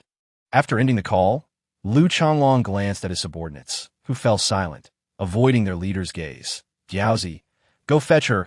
I'll give you an hour. Lu Changlong commanded, regaining his authoritative demeanor as if the earlier display of trepidation had never occurred. Understood. Diaozi nodded and swiftly exited. Leaning back in his chair, Lu Changlong rubbed his weary brow, a bitter smile adorning his face. Exiting the room feeling refreshed, Jiang Chen stretched his neck, shedding the weariness that had clung to him. Unbeknownst to him, the clock struck 5:30, and a waitress awaited at the door to guide him to the dining area. Upon arrival, he found Wang Jiang and Zhou Zihao already in attendance. Did you have fun? Wang Jiang winked at Jiang Chen. It was all right, though I seem to have dozed off towards the end. Jiang Chen replied with a smile as he took a seat. Such a pity. The proper way to enjoy should involve closing one's eyes and relaxing. Zhou Zihao remarked, sipping delicately from his teacup. All right, enough with your health theories. Waiter, bring on the dishes and the wine. Wang Jiang called out, Do you take this place for a mere eatery? Zhou Zihao retorted. Then gestured for the waiter to serve the dishes. An array of dazzling dishes was soon presented, and the lovely waitress poured each of them a glass of red wine. Red wine is invigorating. It has quite the fine beverage. Jiang, brother, do you find it to your liking? Zhou Zihao inquired with a smile. Lifting his glass, from its pristine hue, it was clear that this wine was of exceptional quality. However, Zhou Zihao chose not to emphasize its vintage or brand, revealing a depth of character or perhaps a shrewdness. It's decent. Though I drink sparingly, Jiang Chen replied, clinking glasses with him in a friendly manner. Zhou Zihao's penchant for such pretentiousness amused Wang Jiang, who chuckled. Who does this fellow think he is, drinking this pretentious red wine at the table? Yet he continued to sip his drink as the evening progressed and the dishes were cleared. The trio engaged in lively conversation. Surprisingly, Wang Jiang spoke little, while Zhou Zihao was unexpectedly loquacious. Jiang Chen sensed that Zhou Zihao seemed keen on forming a connection, leaving him uncertain of his intentions. Logically, his artificial intelligence had nearly disrupted the Zhou family's interests. Thus, it followed that Zhou Zihao was not particularly favored at home and sought to forge a friendship with him. However, Jiang Chen found no reason to reject Zhou Zihao's overtures. After several glasses, they began to refer to each other as brothers. Haha, Jiang brother, allow me to toast you once more. This drink is a self-punishment for not being able to restrain my subordinates, causing you inconvenience, Zhou Zihao suddenly declared, rising abruptly with a smile as he downed his glass in one go. This manner of consuming red wine felt rather wasteful. Observing this, Jiang Chen quickly stood up, smiling ruefully. Brother Zhou, there's truly no need. I have not taken offense, especially since nothing substantial occurred. Zhou Zihao waved his hand dismissively, signaling to the nearby waitress. She promptly acknowledged and hurried away. Moments later, the door swung open, revealing an unfamiliar man. With a buzz cut and a face marked by determination yet tinged with apprehension, he appeared to be a decade older than Zhou Zihao. Jiang Chen's gaze shifted, and he surmised the identity of this man in his 30s. Lu Changlong, the very individual who had been scheming against him. Wang Jiang observed with a gleeful expression, while Zhou Zihao maintained a smile. Eyes fixed on Jiang Chen. Jiang Chen glanced at Lu Changlong, then directed a questioning look at Zhou Zihao. Clearing his throat, Zhou Zihao gently coughed. Suddenly, with a thud, the imposing Lu Changlong dropped to his knees. Bowing his head before Jiang Chen, Lu Changlong, failed to recognize your stature, falling prey to the machinations of a petty individual, intending to kidnap your parents for extortion. I implore you, Brother Jiang, to show mercy and let me go. Jiang Chen was taken aback. He had not anticipated Lu Changlong's intentions toward his parents. Moreover, he was astonished that Zhou Zihao had brought this man before him to apologize before any action was taken. Wang Jiang regarded the kneeling Lu Changlong with an expression of knowing anticipation. Zhou Zihao continued to smile at Jiang Chen. Is my brother satisfied with this outcome? Jiang Chen swallowed hard, forcing a stiff smile. Very satisfied. Unsure of what to say, he felt a mix of disgust toward the scum of society and anger at Lu Changlong's attempt to use his parents as leverage. Nonetheless, the man had retreated, revealing Zhou Zihao's formidable nature. Indeed, those squinting eyes concealed a sharp intellect. Regardless, a debt of gratitude had been incurred. Jiang Chen pondered silently, maintaining an impassive facade.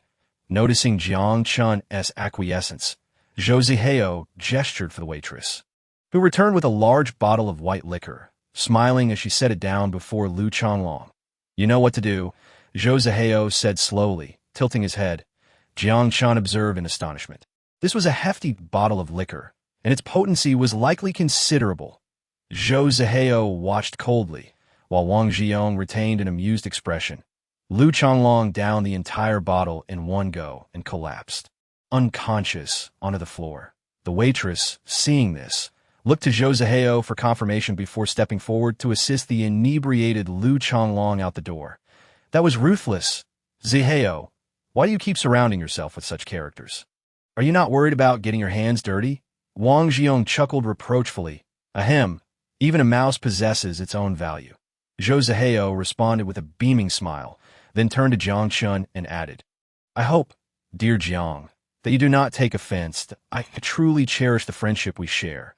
Should this mouse dare to soil your shoes again, I shall toss it into the river to feed the fish. Feeding the fish is unnecessary, Jiang Chen replied with a smile. However, I must commend you, Zhou. It is an honor to count you as a friend. Fortunately, we are not enemies, Jiang Chen quipped. Ahem, Brother Yong, is it really appropriate to spoil the plot? Zhou Zihao gently coughed. Trust me, you will surely enjoy it. Zhou Zihao replied with a mysterious smile. Continuing, I wonder if Brother Jiang would grant me this opportunity. It seemed that declining would be quite impolite. Jiang Chen hesitated briefly before smiling and saying, Then I shall graciously accept. After the dinner concluded, the same cheerful waitress guided Jiang Chen to the third floor, leading him to a secluded room. The soundproofing here is excellent. Please take your time, the waitress said with an ambiguous smile before exiting the room. Jiang Chen awkwardly touched his nose, standing at the entrance for a moment before stepping inside. It seemed he would be spending the night away from home. With that thought, Jiang Chen pushed open the uniquely designed door, only to be met with an unexpected sight. You? Jiang Chen's expression turned oddly peculiar. Chapter 124. How ironic it is you. Jiang Chen gazed with an odd expression at Fang Yuanyuan, who was seated in a chair. Though seated, her posture was rather unrefined. Her face was filled with terror, her hair disheveled, and her mouth sealed with black tape. Both her hands and feet were tightly bound with nylon ropes, awkwardly tied to the legs and armrests of the chair, although her clothing remained intact. She appeared utterly disheveled. On the bedside table lay a laptop, its screen illuminating an audio file. Sensing something awry, Jiang Chen glanced at Fang Yuanyuan before stepping forward to gently press the play button. Oh, little girl, are you missing your brother? Scoundrel, let me tell you, I have a classmate who is coming to some fortune. No, his background is clean. I know that guy, just a lucky fool. After listening to the recording in silence, Jiang Chen regarded Fang Yuanyuan with a bemused expression. Her gaze flickered, avoiding his. Regardless of her disbelief, the reality remained. This once insignificant fool, who had buzzed around her like a fly, had become someone capable of determining her fate. Indeed, it was a matter of life and death. Two choices lay before her. One, to satisfy the man named Jiang Chen tonight, no matter what he demanded, after which she would receive 10,000 yuan as compensation. Two, to be fed to the fish. She had never encountered such a scenario and was nearly terrified to the point of wetting herself. The assailants had swiftly bound her to the chair and discarded her in this evidently unhealthy room. The center was occupied by a round bed, and peculiar bondage devices hung near the wardrobe, alongside a row of somewhat sinister SM implements. Fang Yuan gazed at the man she had once wronged. Her face etched with fear. She was terrified he might use all those items on her, that if he truly did so, she would have to endure. Just then, her phone rang. Jiang Chen pulled out his phone, seemingly anticipating the caller, and answered without a hint of surprise. Hello. Brother Zhou, you worry too much that if you genuinely wish to collaborate with me, simply tell me. Why resort to such lowly traps? Jiang Chen's tone was slightly cold. A noticeable pause came from the other end of the line. Brother Jiang, I find your words somewhat incomprehensible. Yes, that's so. If you wish to view AV, I can send you several gigabytes of torrents. What a peculiar taste it is to watch live streams. Jiang Chen hung up, shoving his phone into his pocket, tossing it into the storage space. Not removing his hand from his pocket, he pulled out an EMP grenade and pulled the pin. A faint electrical sound resonated, and the laptop's screen abruptly went black, a wisp of smoke escaping from the fan. The ceiling light flickered violently before plunging the room into darkness. If to confirm his suspicions. Jiang Chen keenly noticed faint wisps of smoke rising from several corners of the room. Approaching the picture frame at the foot of the bed, he gently sniffed, easily detecting a faint odor of charred material. In the monitoring room, Zhou Zihao, holding the phone, appeared slightly taken aback, his squinty eyes widening. He could not comprehend what Jiang Chen had just done to obliterate the room surveillance. Interesting, he murmured, gazing at the 4 blackened screens. There is no such thing as unprovoked hatred, just as there is no such thing as unprovoked kindness to strike one's own subordinate for the sake of a newly acquainted friend. It is absurd to claim it is for friendship. With no deep-seated enmity, one performs a show of contrition and then drags Fang Yuanyuan into this room, all while setting up a recorded conversation. It was as if he were deliberately inciting hatred. Throughout, Zhou Zihao had never made any demands of him, yet orchestrated so much. Upon seeing this room, which practically invited crime, Jiang Chen suddenly understood. According to Zhou Zihao's script, he was expected to violently tear her clothing and humiliate her in the most vindictive manner. But what benefit would that bring Zhou Zihao? If he was so ruthless to his own, it was illogical to treat outsiders with kindness. Ignoring Fang Yuanyuan's astonished stare, Jiang Chen retrieved his phone once more. He needed to confirm whether Wang Zhiyong was aware of this situation. Hello, Brother Yong. What's up, Brother Chen? Hey, don't tell me you've already finished. Wang Zhiyong sighed, seemed to have the voice of a woman, and not just one that the Zhou you introduced to me seems rather unscrupulous. Or does he have a penchant for invading others' privacy? Jiang Chen's tone held a deeper meaning. There was a brief silence on the other end. That I apologize. I will give you an explanation for this. I did not anticipate that Zaheo would go this far. He wished to meet you and asked me to find an opportunity to introduce you. That I thought you two could find common ground for collaboration. After hanging up, Jiang Chen cast a glance at Fang Yuanyuan and suddenly smiled. He stepped forward and tore the tape from her mouth, disregarding her cries of pain as he locked eyes with her terrified gaze. I do not understand your mindset. Are you envious and seeking to obstruct me? Or do you believe you have suffered greatly? Have I wronged you in any way? Just look at yourself now. Though the tape was removed, Fang Yuanyuan could not utter a word, staring at Jiang Chen in terror and shrinking back. Observing her retreat, Jiang Chen found it inexplicably amusing. How ironic it was. He could hardly fathom how he had once been infatuated with her for even a fleeting moment. Shaking his head, Jiang Chen walked toward the door. Don't go.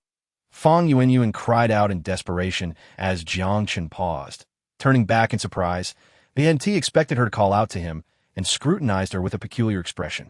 Fang Yuanyuan dared not meet Jiang Chen's eyes, her lips quivering. Did I? Say it quickly. If you have something to say, just say it, Jiang Chen said impatiently. Jiang Chen's indifference stirred a sense of grievance and humiliation within her. After a moment of hesitation, she began to sob as she spoke.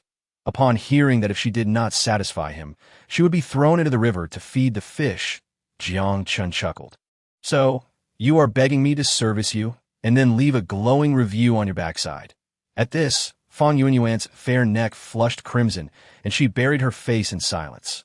What a shame to willingly reduce herself to such a state. You are begging me? I wouldn't even use a condom with you. It would feel too dirty.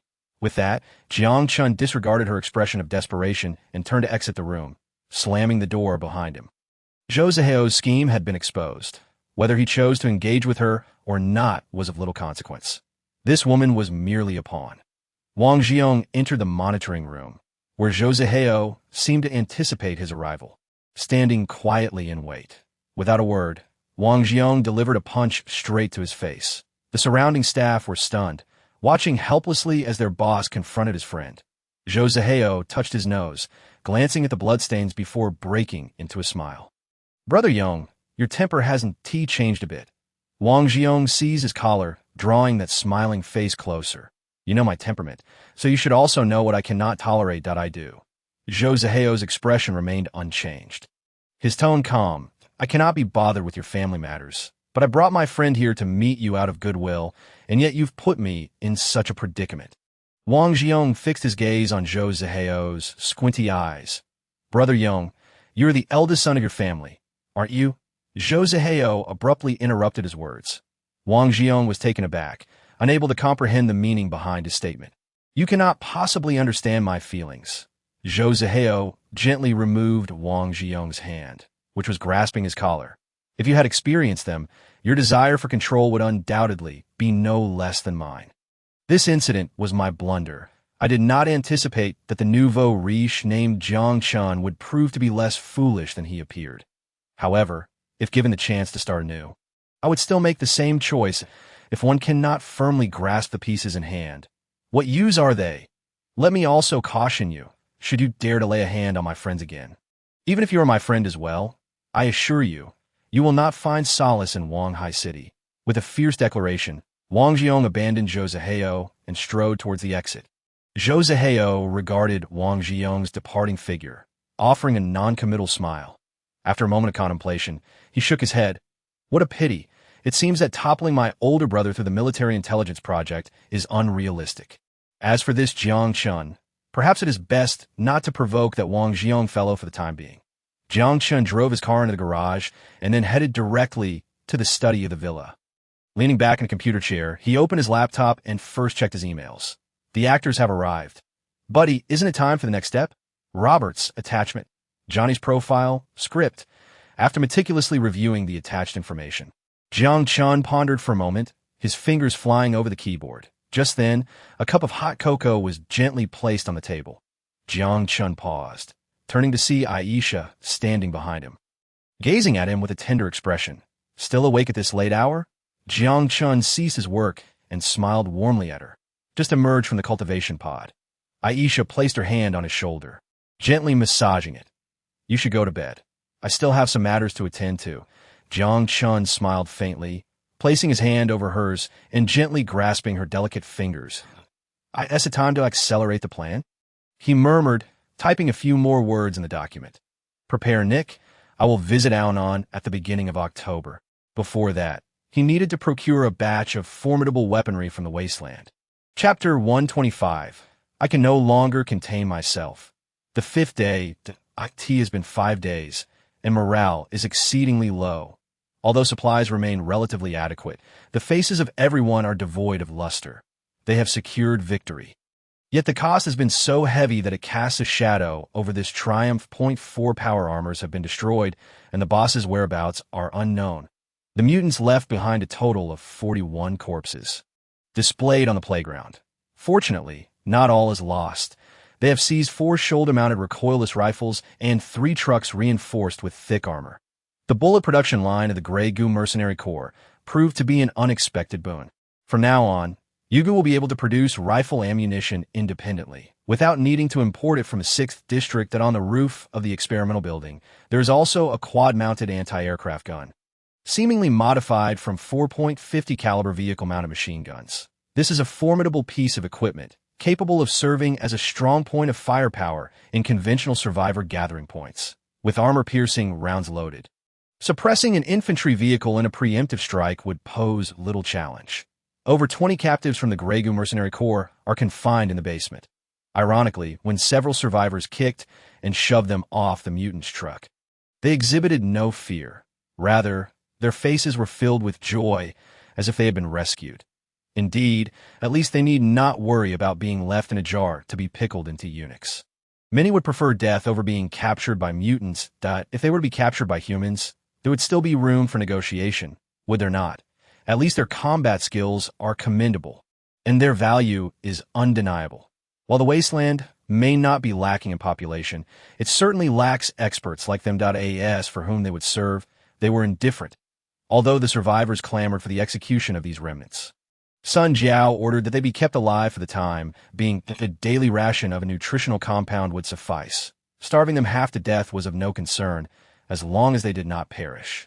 These nutritional compounds were naturally scavenged from their warehouses. The Yugu base had no need for such items. That it is worth mentioning that aside from being unpalatable and lacking nutritional value, these compounds have their advantages. Those who consume them find that they do not need to defecate for an extended period, as metabolic waste is minimized to the extreme. Confined in the basement, there was no need to consider their hygiene. Sun Jiao firmly believed this.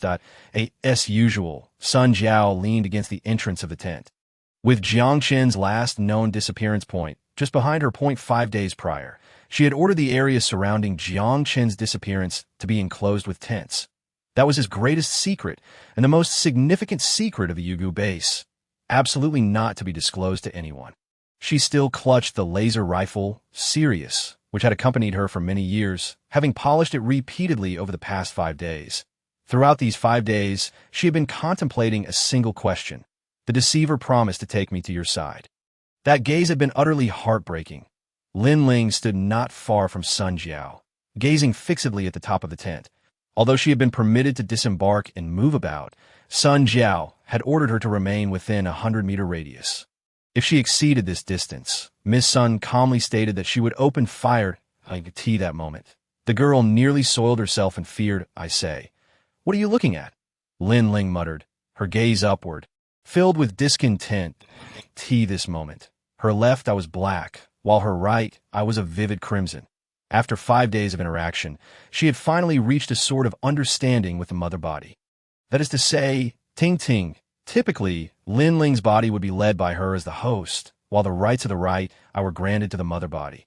This could be deemed a compromise, as Lin Ling had initially vehemently rejected the notion of harboring a creature within her, exhausting her wits to rid herself of it. However, she had always faltered within 3 seconds, and upon realizing her efforts were futile, she surrendered. After all, it was not particularly bothersome. It merely meant that a portion of her nutrients would be siphoned off during meals. Jiang Chen, are you talking about him? That villain is in trouble now. Serves him right. How deserving. although she was unsure. I just hope he remains safe.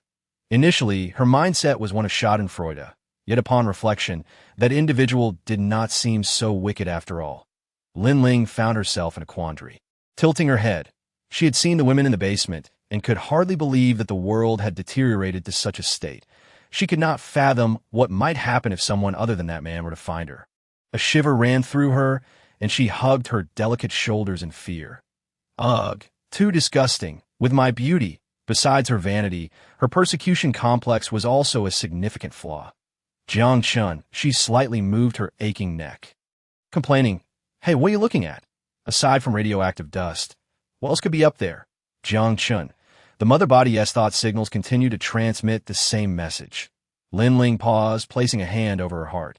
Feeling its gradually quickening rhythm, her electronic left eye narrowed slightly as she attempted to analyze the anomalies in the surrounding environment.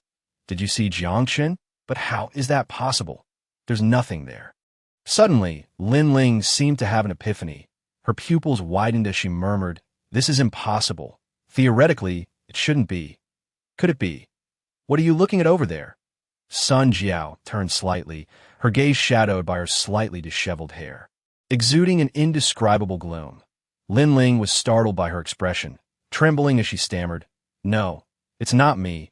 It's that mother body who insists on looking over there and keeps murmuring Jiang Chen's name." She was terrified of Sun Jiao. In her young heart, this female demon seemed far more sinister and terrifying than that male demon. At least she could occasionally perceive a hint of compassion in his gaze. However, in this woman's eyes, there was none her. It appeared that in this world, there was only what I like and what I despise. Upon hearing this, Sun Jiao's gaze flickered slightly, as if a thought had crossed her mind. "Ask her what she saw to I've been asking, but she seems only to utter those two words," Lin Ling replied with a bitter smile. Sun Jiao silently averted her gaze, seemingly losing interest in Lin Ling. Just then, the tent flap was suddenly flung open. "Ahem, sorry. I'm late." That long-missed voice resonated in Sun Jiao's ears, causing her pupils to widen and her eyes momentarily filled with mist. "Hey, what are you doing?" She was abruptly thrust against the soft impact, her back meeting the ground intimately. Jiang Chen winced in pain, looking down at the beauty sprawled across his chest. Over the past 5 days, he had attempted to activate the leap ring each morning, and finally succeeded that very morning. As he had surmised, the crossing functionality had not malfunctioned. It had merely experienced an overload, and no sooner had he arrived, his feet barely steady on the ground outside the tent, than he was knocked to the ground by the girl. "Idiot! Idiot! Idiot!" Her little fist pounded against his chest as Jiang Chen gazed in astonishment at the tear-streaked face of Sun Jiao. Throughout their time together, she had always given him the impression of a little demon. Such a weak and helpless expression was something he had never seen on her face before. Jiang Chen opened his mouth, intending to utter something. The myriad grievances within him were choked by an unseen force, and his crystalline gaze, shimmering with moisture, gradually shifted from shock to submission. Lin Ling stood awkwardly outside the tent, her fair face flushed with crimson tea. That moment, she found herself in a dilemma, unable to walk away or remain. Leave? She feared that Sun Jiao might truly kill her. Stay? Yet those two shameless individuals were so intimate with each other. Truly a transformation. It was said that they were beasts, utterly unconcerned with propriety. Although she did not fully comprehend the nature of intimacy, the thought of it alone was mortifying. Suddenly, her heartbeat quickened, and she was startled to find Ting attempting to seize control of her body. "Are you insane? Going in now would surely get us killed by that barbaric woman." "What? You think you can defeat her, but I don't want to fight." Stop it. Whoa, I can't contain the power within me." Inside the tent, the atmosphere was chaotic, while outside, a strikingly 2.5-dimensional beauty was desperately trying to restrain her rampaging left hand with her right, muttering incomprehensible lines typical of a melodramatic youth. The scene was undeniably comical. Chapter 126. Why does no one want me? The basement door swung open. Jiang Chen watched as a man, standing at around 1.70 meters, rushed inside, smashing the lock of the cell door with the butt of his gun, and weeping as he embraced his wife. The woman, bare from the waist up, appeared somewhat dazed, yet the sound of his cries seemed to awaken a spark of life in her eyes, which gradually filled with sorrowful tears. There was an indescribable sense of discomfort. Jiang Chen's tone was complicated as he spoke almost to himself. What do you plan to do with those captives? Sun Jiao cast a glance at the door that held Zhou Xiaoxia.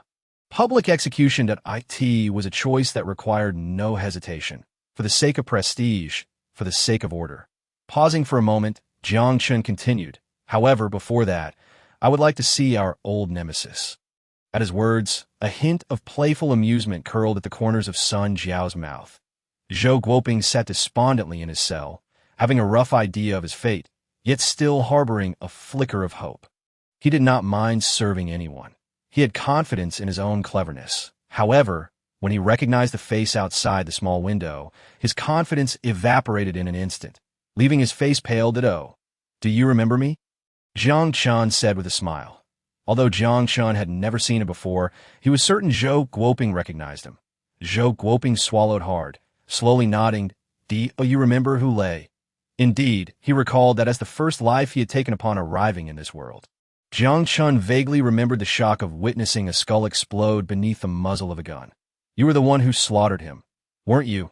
Zhou Guoping chuckled, though the laugh was more ghastly than anything. Indeed, there was no reason to let him go. Jiang Chen's tone was remarkably relaxed. Then why are you wasting my time? Zhou Guoping forced a bitter smile. Jiang Chen grinned and rested his hand against the door panel. You now have two choices. First, divulge everything you know that if it holds sufficient value, I might consider sparing your life. That, of course, I will be asking others the same question, so it would be wise to be honest. Second, I believe you can guess what that entails. I choose the first. It was a choice made without hesitation. He did not wish to die, even if he knew that most of what he said would likely lead to his demise. You may begin, Jiang Chen said with a smile. In a bid to survive, Zhou Guoping revealed everything he knew. Based on his account, Jiang Chen acquired a wealth of useful intelligence. Firstly, regarding resources, in addition to the quad-mounted machine guns and bullet production line, they had already plundered. There is also a zombie generator located in the basement of the experimental building. It used the fats and proteins from zombies or mutated organisms as raw materials to generate electricity. This was a remarkable find. Winter was approaching, and the energy output of the Yugu base, which primarily relied on solar power, would undoubtedly decline.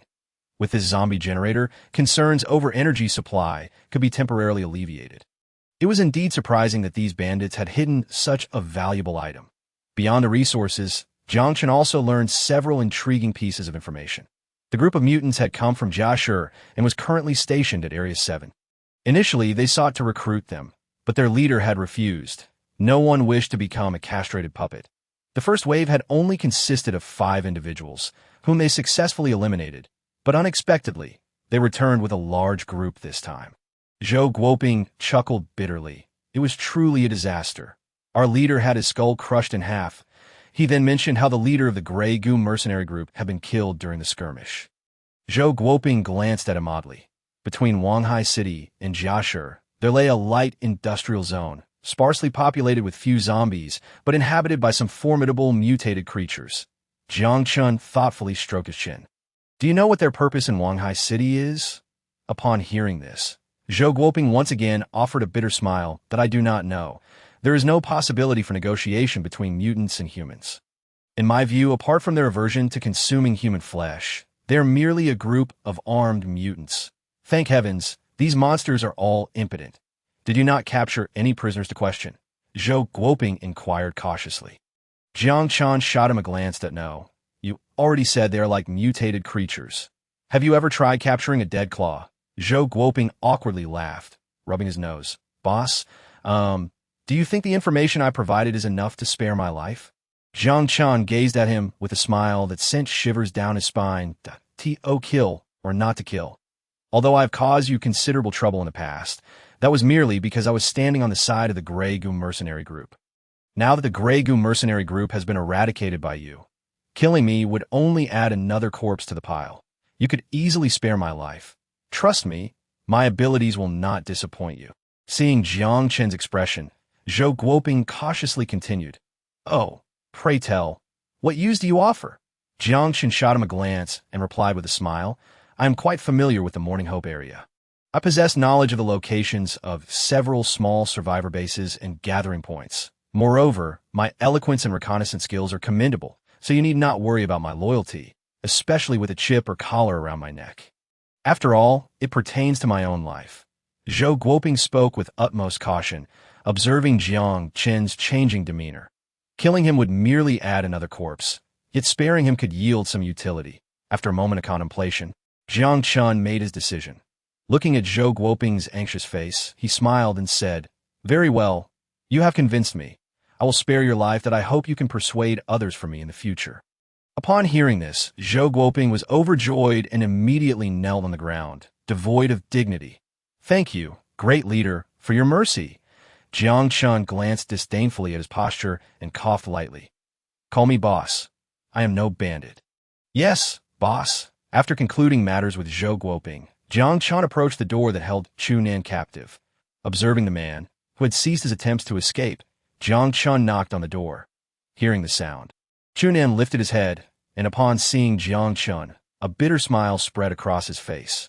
Can you let me out? Of course. Do you want me to open the door now? Jiang Chen jingled the keys. Smiling as he continued, May I ask where you intend to go next? At this, Chu Nan fell into a brief silence. Noticing this, Jiang Chen asked in a relaxed tone, Care to join me? Chu Nan raised his head to scrutinize Jiang Chen. Aren't you lacking pilots? Jiang Chen shrugged. I've changed my mind. Although I don't have a plane right now, I will certainly acquire one soon. Eyeing Jiang Chen with suspicion, Chu Nan remained hesitant. I don't even know what kind of organization you are. That kind of flatbread you had last time was enough to fill 3 meals a day. Deal. Without hesitation, Chu Nan exclaimed, Aren't you going to think it over? Jiang Chen chuckled. Is there any need to think? Chu Nan rubbed his nose sheepishly. Come on, every meal has food. Although Luding Town provides its pilots with B-grade nutrient supplements, even A-grade can't compare to real food. Jiang Chen nodded. All right, in a couple of days. I will take you to the 6th district for a chip implant, and then you will officially be a member of our Yugu base. After stating this, Jiang Chen turned to leave, but at that moment, Wait, Chu Nan suddenly called out to him. What is it? Jiang Chen turned back, looking at him in confusion. Chu Nan hesitated for a moment. What do you plan to do with those women? Those women. Jiang Chen found himself deep in thought. Leave them here? Release them directly? That would be no different from killing them outright. Oh. What purpose does that serve? Jiang Chen cast a sidelong glance at Chu Nan, suddenly bursting into laughter. You wouldn't be seeking a woman to rid yourself of your virginity, would you? Chu Nan was taken aback for a moment, then quickly regained his composure, retorting angrily, Damn it, I am Chu Nan. But I never claimed to be a virgin. After a pause, he took a deep breath and continued, If you lack even the technology to implant chips, you must be a fledgling survivor base. Jiang Chen shot him an unexpected glance. This analysis was quite reasonable. Indeed, and so what?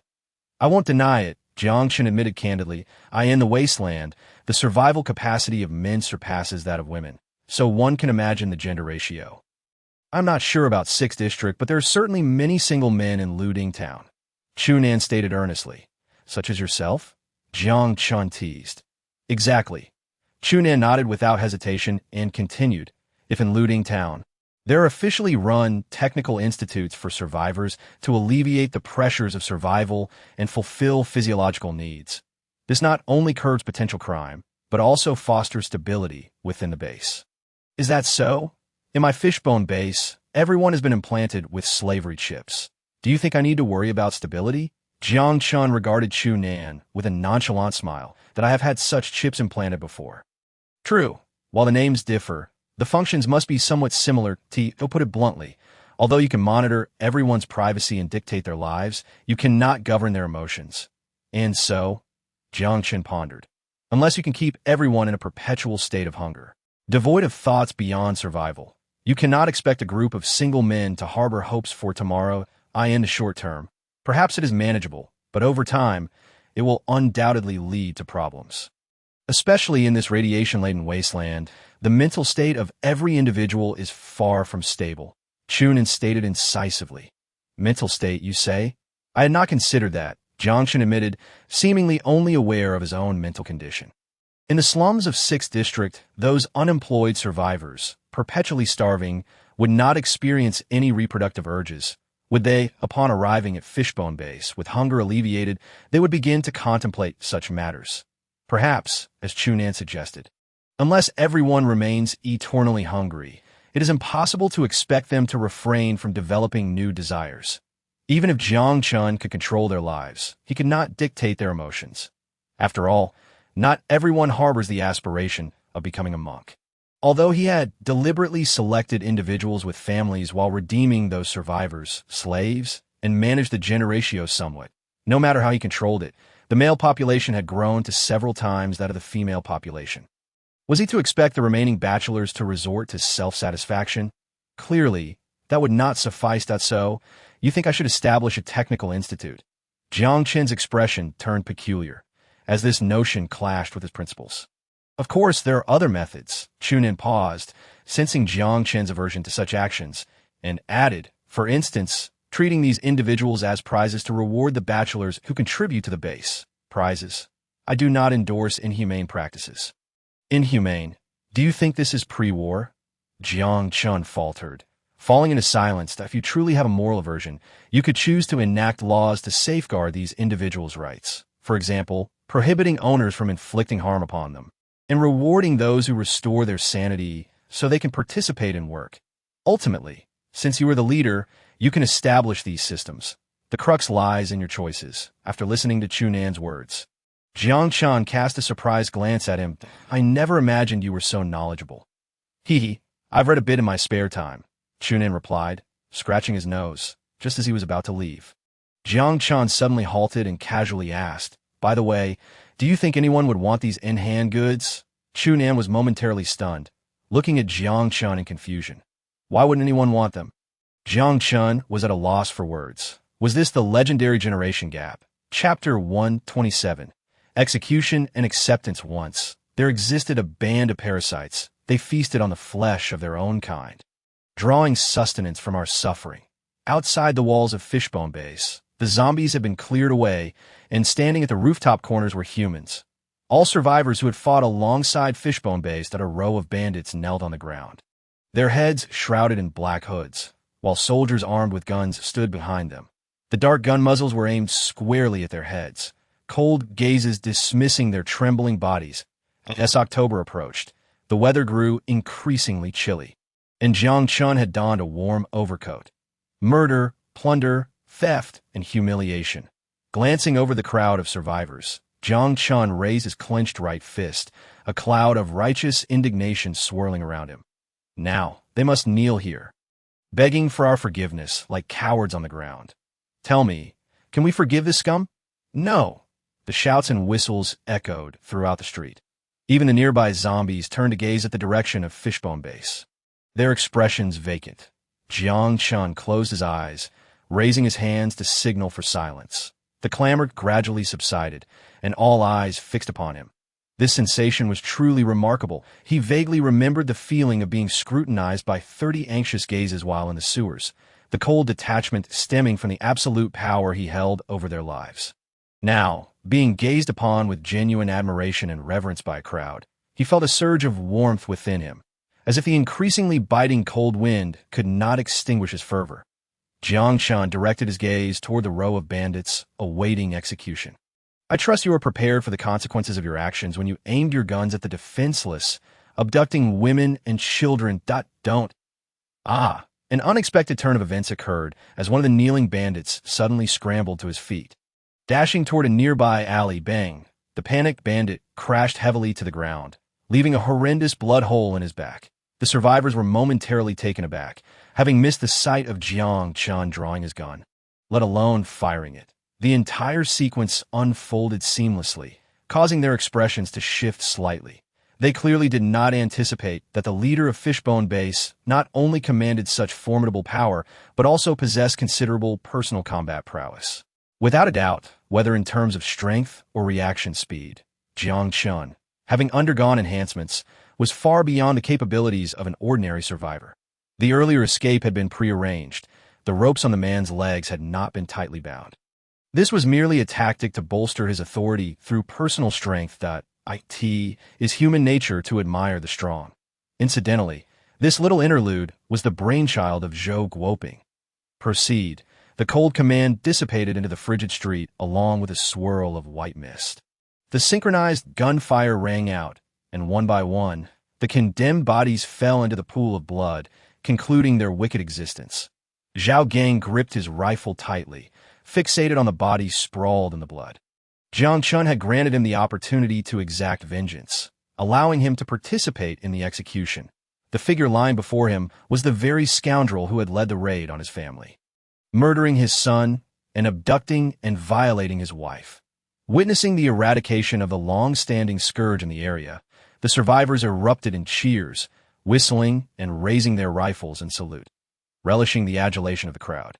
Jiang Chen continued to issue orders to preserve the bodies with formaldehyde, suspending them at several key entrances to Miyun as a deterrent against any bandits daring to trespass. From henceforth, Miyun would bear the imprint of Fishbone on the map, branded with the mark of order. "What is this?" Jiang Chen paused to inquire. "I have nowhere else to go. You have allowed me to exact my revenge. My life now belongs to you." Zhao Gang knelt with his rifle propped against the ground. "But you still have a wife, don't you? For now, please stand up. Indeed, we have nowhere to go. I implore you to take us in. I am willing to sell my life to you, even if you demand my death." "I, Zhao Gang, shall not flinch." This resolute man remained kneeling, speaking in a low voice. "Nowhere to go?" Jiang Chen was taken aback. "Please." Zhao Gang lowered his head even further. His gaze flickered momentarily, and Jiang Chen sighed. "From now on, call me boss." With that, Jiang Chen stepped past Zhao Gang and walked toward the base, startled at first. Zhao Gang's face soon broke into a euphoric expression. He raised his head, casting a grateful look at Jiang Chen's retreating figure. Ultimately, Jiang Chen's compassion prevailed.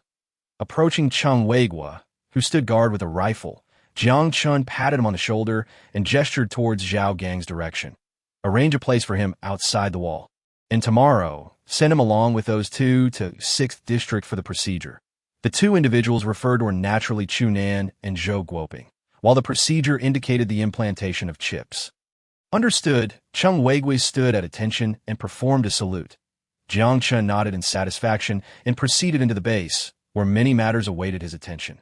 Cheng Weigui watched his superior depart, then slung his rifle over his shoulder and approached Zhao Gang. "Get up, buddy," he said, extending his right hand to assist him. "You'll have to make do outside the walls tonight.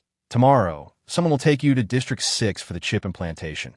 After that, you and your wife will be assigned to a comfortable room, becoming one of us." Upon hearing this, Zhao Gang hesitated momentarily. "Does everyone have to be implanted with the slavery chip?" Cheng Weigui seemed to see through his uncertainty and chuckled, pulling a cigarette from his pocket. "Care for a smoke?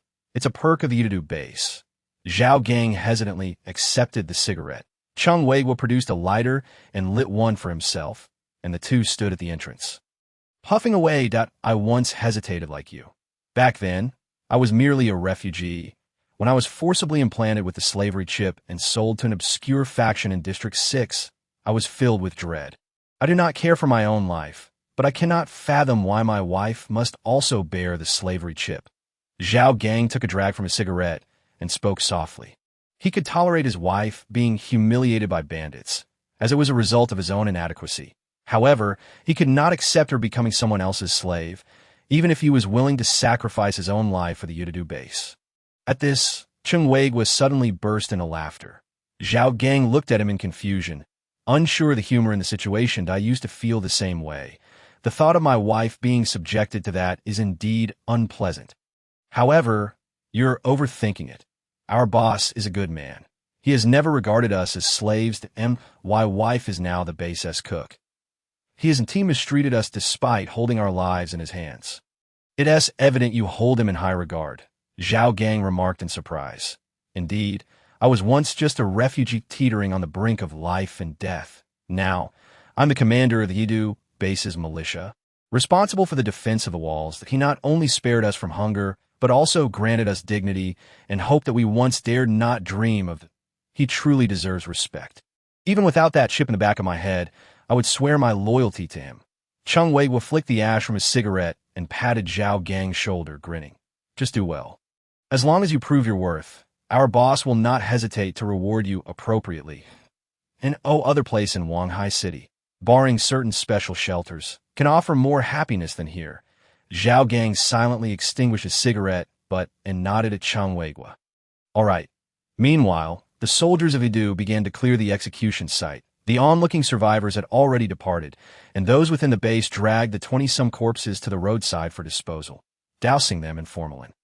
However, one body was quietly dragged into the base and taken into a small room. That moment, Jiang Chen was seated inside. The soldier saluted him before standing at the door. The corpse on the ground stirred and slowly began to rise. Cough, playing dead is really exhausting. Zhou Guoping peeled off the black hood from his head, gasping for breath and dramatically patting his chest. Should we consider a real death?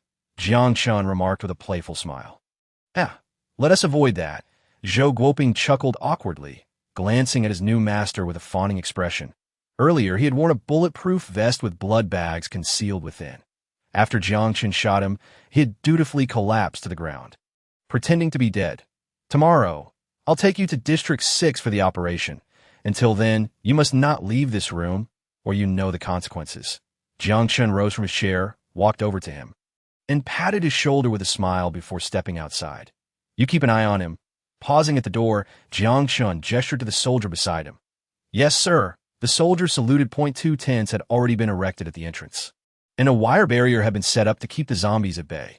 Since the area was largely cleared of zombies, it would likely take over a month for new ones to arrive, making this rudimentary defense sufficient to ensure the safety of the three outside the walls. Zhao Gang and his wife were busy organizing their tent, while Chunan, the bachelor, was tending to his own space alone. Jiang Chen had a few matters to inquire about, so he approached Chunan directly. I want to ask you something that I remember you telling me that you ended up here due to a mission crash. Where's the wreckage of that plane? Chunan glanced at Jiang Chen, his expression peculiar. If I tell you the location of the wreck, would that count as a significant contribution? Jiang Chen paused, then laughed. Of course. How about a case of canned goods, purebred pork? Licking his lips, Chunan shook his head. I want that woman. Which one? If she is from the base, you'll have to pursue her yourself. Jiang Chen regarded Chunan with a strange expression. Not from the base. It's Zhou Xiaoxia. But you remember her? After a moment of furrowed brows, Jiang Chen finally recalled the name, but his gaze towards Chunan became even more peculiar. You want her? Chunan simply nodded, no longer looking at Jiang Chen. Suit yourself, Jiang Chen shrugged. Although he did not understand Chunan's interest in her, he had no desire to interfere with his personal preferences. But given her mental state, you'd best not let her out. Understood. Chunan nodded. Can I bring her along for the chip implantation tomorrow? Her combat abilities were quite good before. It's better to keep her under control. Jiang Chen looked at Chunan in surprise before nodding. Give me the map. Chunan extended his hand, and Jiang Chen retrieved a pen from his pocket and unfolded a holographic map. Chunan skillfully zoomed in on a specific area and tapped the screen with his finger. Right here, if the rebar is strong enough, it should still be hanging on the rooftop. NY 51. A fine piece of machinery, rare even in looting town. Due to its proximity to the city center, there are almost no survivors active nearby, so the helicopter should still be hanging there. What about Chincy's area? ILL dispatch a search team. Jiang Chen nodded at the location on the map before putting away the pen. Remember to bring steel cables, and ideally, a truck, Chunan reminded as he turned back to continue working on the barbed wire. Understood, Jiang Chen nodded. The 3 trucks acquired from the mutants would now be put to good use. Should they manage to repair that helicopter, the Udidu base would acquire its first aerial unit. Helicopters were something even District 6 coveted. If they could mount machine guns, it could serve as an attack helicopter. If they equipped it with large-caliber artillery, it could function as a gunship. Given the scarcity of factions with aerial defense capabilities, they could modify the helicopter however they wished, with mobility being of little concern. In short, acquiring that helicopter was imperative. It was an absolute weapon. Chapter 128. Linling's Laboratory in Principle. The Udidu base encourages those who adopt to take responsibility, offering a certain amount of merit points to individuals who help their subjects return to normal and participate in work. The trade point at the entrance of the walls reopened following the end of the zombie tide.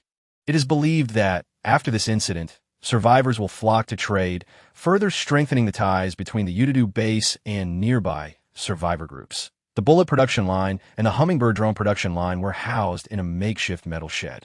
After some basic maintenance, both arms production lines could be put into operation. Thus, the Ududu base acquired its first military factory. Although the production efficiency was not high, it was undoubtedly a good start. After instructing Liu Huasheng to plan a new building for the military factory in the newly developed area, Jiang Chen headed towards the villa.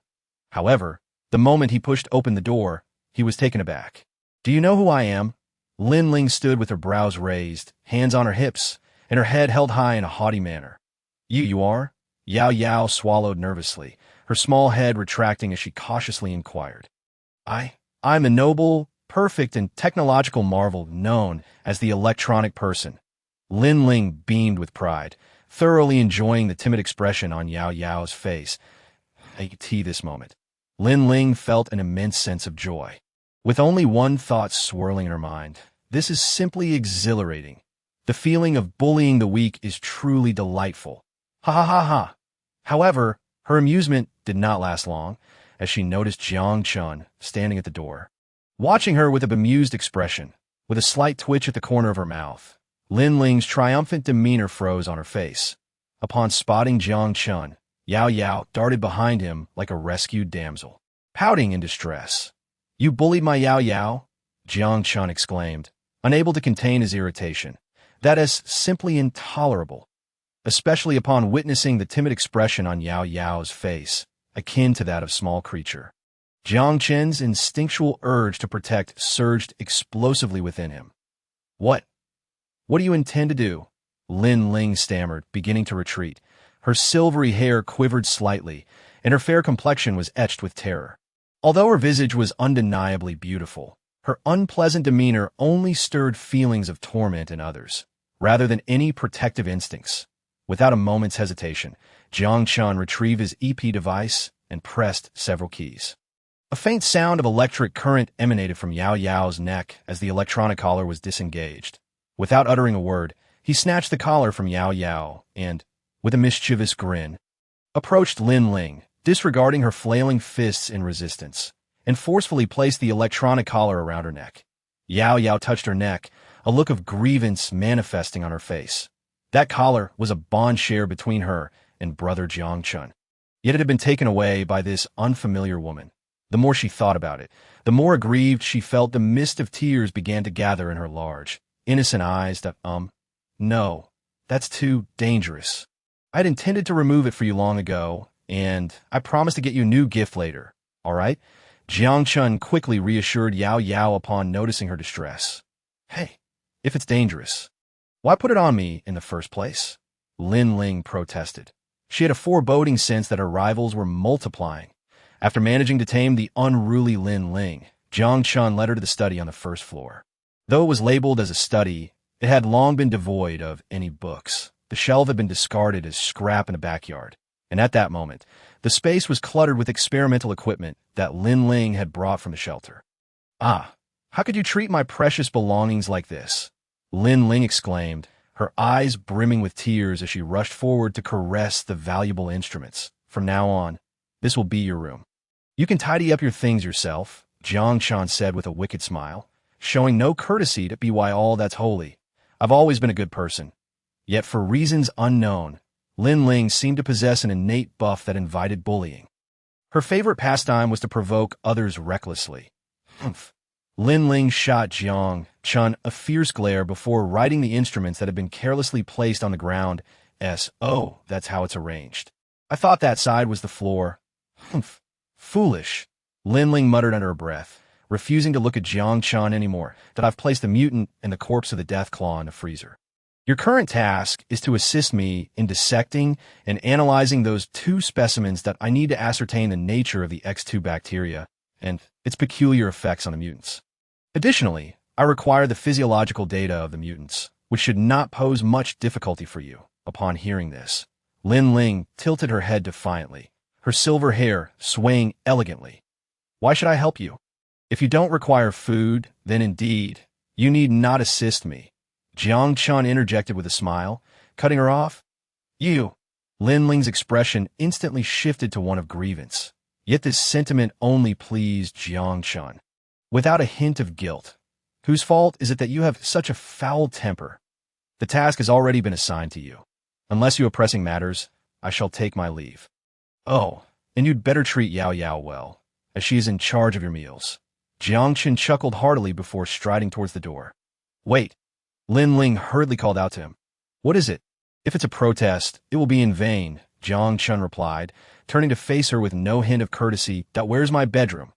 I insist on the top floor, preferably with a private bathroom, and facing south. Initially, Lin Ling was somewhat reserved, but as she continued, her excitement grew, her gemstone-like eyes sparkling with hope. However, Jiang Chen merely stared at her in silence, his expression inscrutable. Realizing she had been talking to herself, Lin Ling cautiously glanced at Jiang Chen, beginning to accept the reality that she had to yield to him. Lin Ling thought to herself, Humph, a wise person does not suffer immediate losses. This beautiful lady shall endure you for now, until, humph. Although she was uncertain when that might be that acceptable, Lin Ling tentatively inquired in a soft voice. Jiang Chen paused for a moment before asking a rather ignorant question. Do electronic beings also require sleep? Of course, I'm not a robot.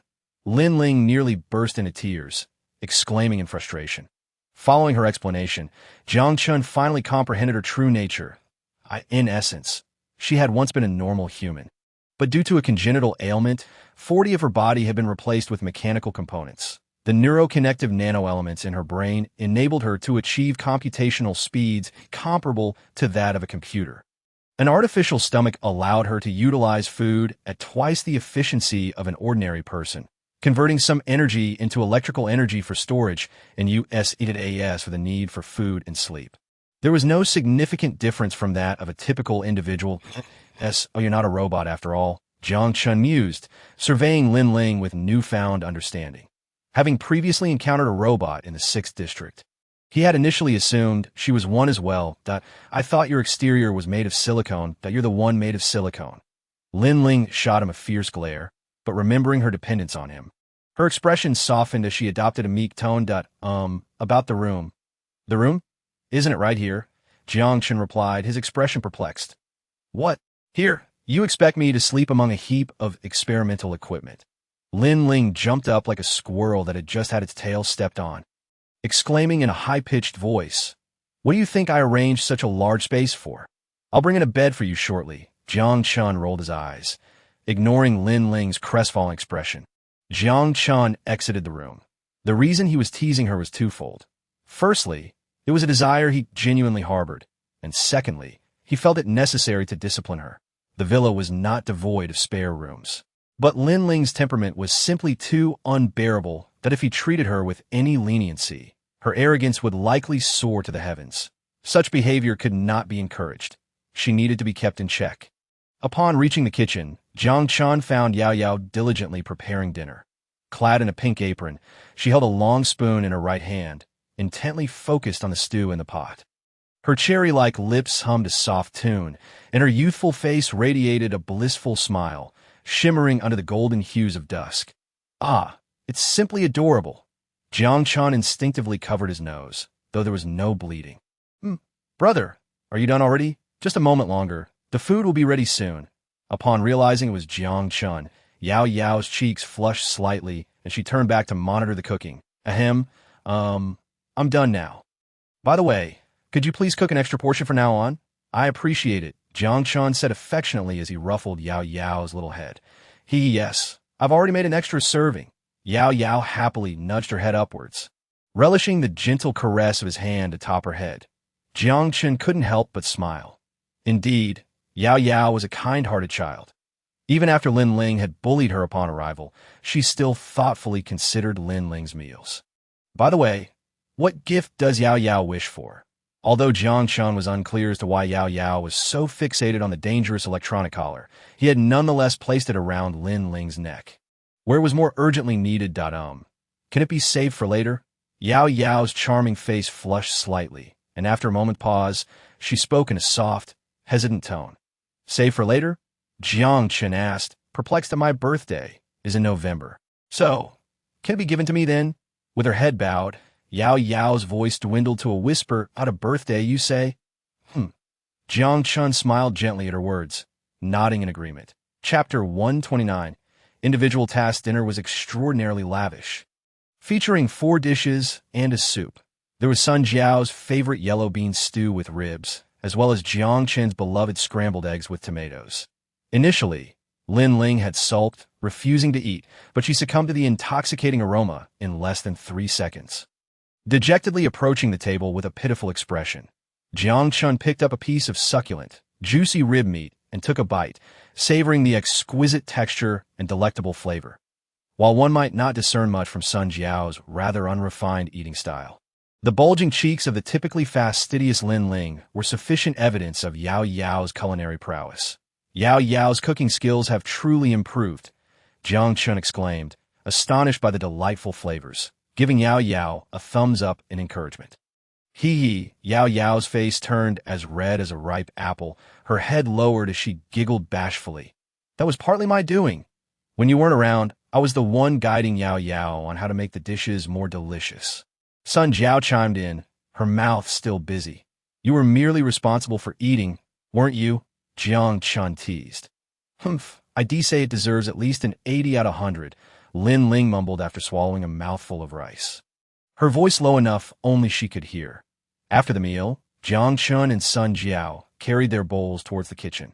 Lin Ling, having finished eating, attempted to sneak away, but was unceremoniously caught by Sun Jiao. Ignoring Lin Ling, who was sulking and vigorously scrubbing her bowl, Jiang Chen placed the wash bowls in the cupboard before leading Sun Jiao upstairs. Are there any banks near me? Jiang Chen asked directly. Engaging in economic exchanges with the Aonan warlords and mercenaries, as well as transferring funds to sensitive regions, poses the risk of account freezes when using the Jingfeng account for remittances, considering the security of the account. Jiang Chen resolved to resort to the most reliable and traditional payment method, gold. Thus, he needed to devise a way to acquire some gold from the apocalyptic world. Do you need gold? Sun Jiao inquired curiously. Indeed, Jiang Chen nodded in affirmation. Sun Jiao skillfully pulled out her computer pen and activated the holographic map. There's a bank near Chenxi, not too far from here. Then tomorrow. Could you assist me in making a trip there? I require the gold from their vault. Jiang Chen observed the map's location, pondering for a moment before speaking. Certainly, Sun Jiao replied with a charming smile. Nodding in agreement, I'll take care of it. Jiang Chen smiled slightly, preparing to turn and discuss drone matters with Yao Yao. However, at that moment, he felt a tug on his garment. Sun Jiao, with a pout, leaned closer and whispered in his ear, I took a shower this afternoon. To her words, Jiang Chen couldn't help but chuckle. What are you laughing at? Sun Jiao asked, playfully punching his chest with her delicate fist. Nothing. I just find you quite adorable, Jiang Chen replied, reaching out to tousle her dark locks. Adorable? I am an elegant lady, Sun Jiao retorted, puffing her chest and giving Jiang Chen a playful glare. Then her gaze drifted shyly, and she feigned composure, saying, Would you like to join me? Jiang Chen understood her implication, but merely smiled and shook his head. Sun Jiao, taken aback, placed her hands on her hips, her brows furrowing in indignation. Why not? Because harmony and love must prevail. When celestial beings clash, mortals suffer, Jiang Chen sighed, gazing upwards helplessly. I still have some matters to discuss with Yao Yao, so please wait for me in my room tonight. Jiang Chen smirked mischievously, playfully brushing his fingers across Sun Jiao's cheek. Some matters? It wouldn't happen to be of that nature, would it? Sun Jiao questioned suspiciously. Ahem, certainly not at your overthinking it that it's about the drones. Jiang Chen clarified, feeling slightly embarrassed. Sun Jiao pouted, suddenly planting a kiss on Jiang Chen's cheek before jumping aside, mischievously declaring, That's good. Only when I am satisfied will you be allowed to pursue Yao Yao. Jiang Chen shot a glance at the mischievous girl, but said nothing more, turning to head towards Yao Yao's room. The door was ajar, and at that moment, Yao Yao was seated at a table. Tinkering with electronic components, the faint scent of shampoo filled the room, and her hair appeared damp, indicating she had just bathed. Dressed in an adorable bear pajama set, her fair legs swayed playfully at the edge of the stool. Standing at the doorway, Jiang Chen gently knocked at Is that you, Brother Jiang Chen? What brings you here? Yao Yao turned around, her face instantly brightening with a soft smile upon seeing him. That I have a favor to ask of you. Yao Yao, Jiang Chen said, stepping forward and affectionately ruffling her hair, as was his custom. Yao Yao tilted her head in confusion, her large eyes fixed intently on Jiang Chen, and he produced a wreckage of a hummingbird drone, which he had salvaged from the underground shelter. Can you design a control terminal for this type of drone? Yao Yao took the palm-sized drone, examining it carefully. That shouldn't be an issue. If there are only a few drones, EP can serve as the control terminal.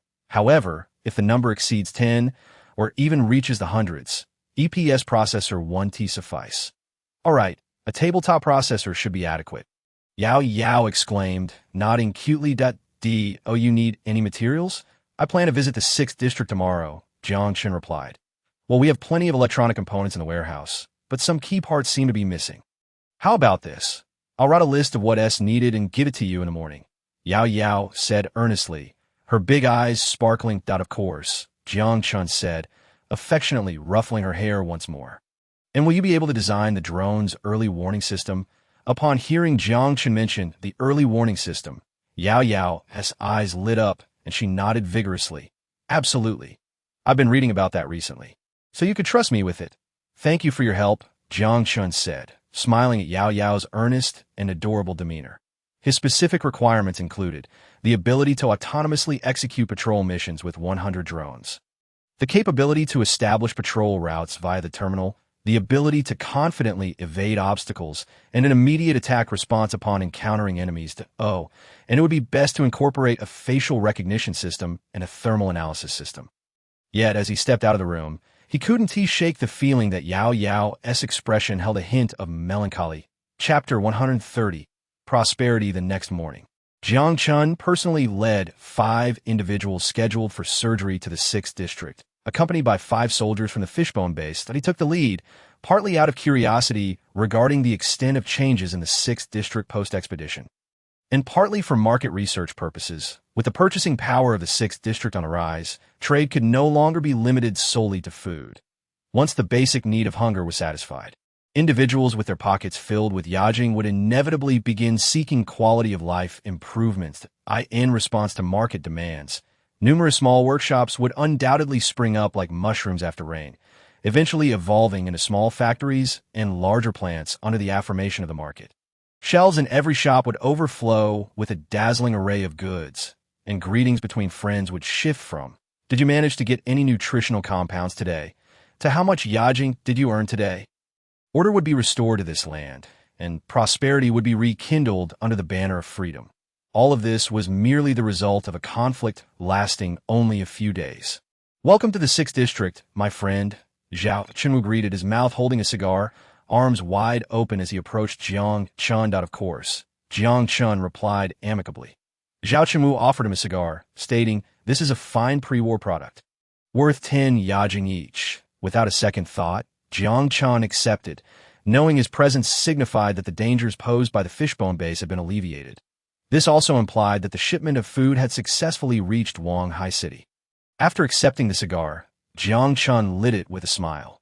Though his craving for smoking had nearly dissipated since he received the gene serum, he felt it would be impolite to refuse the gesture.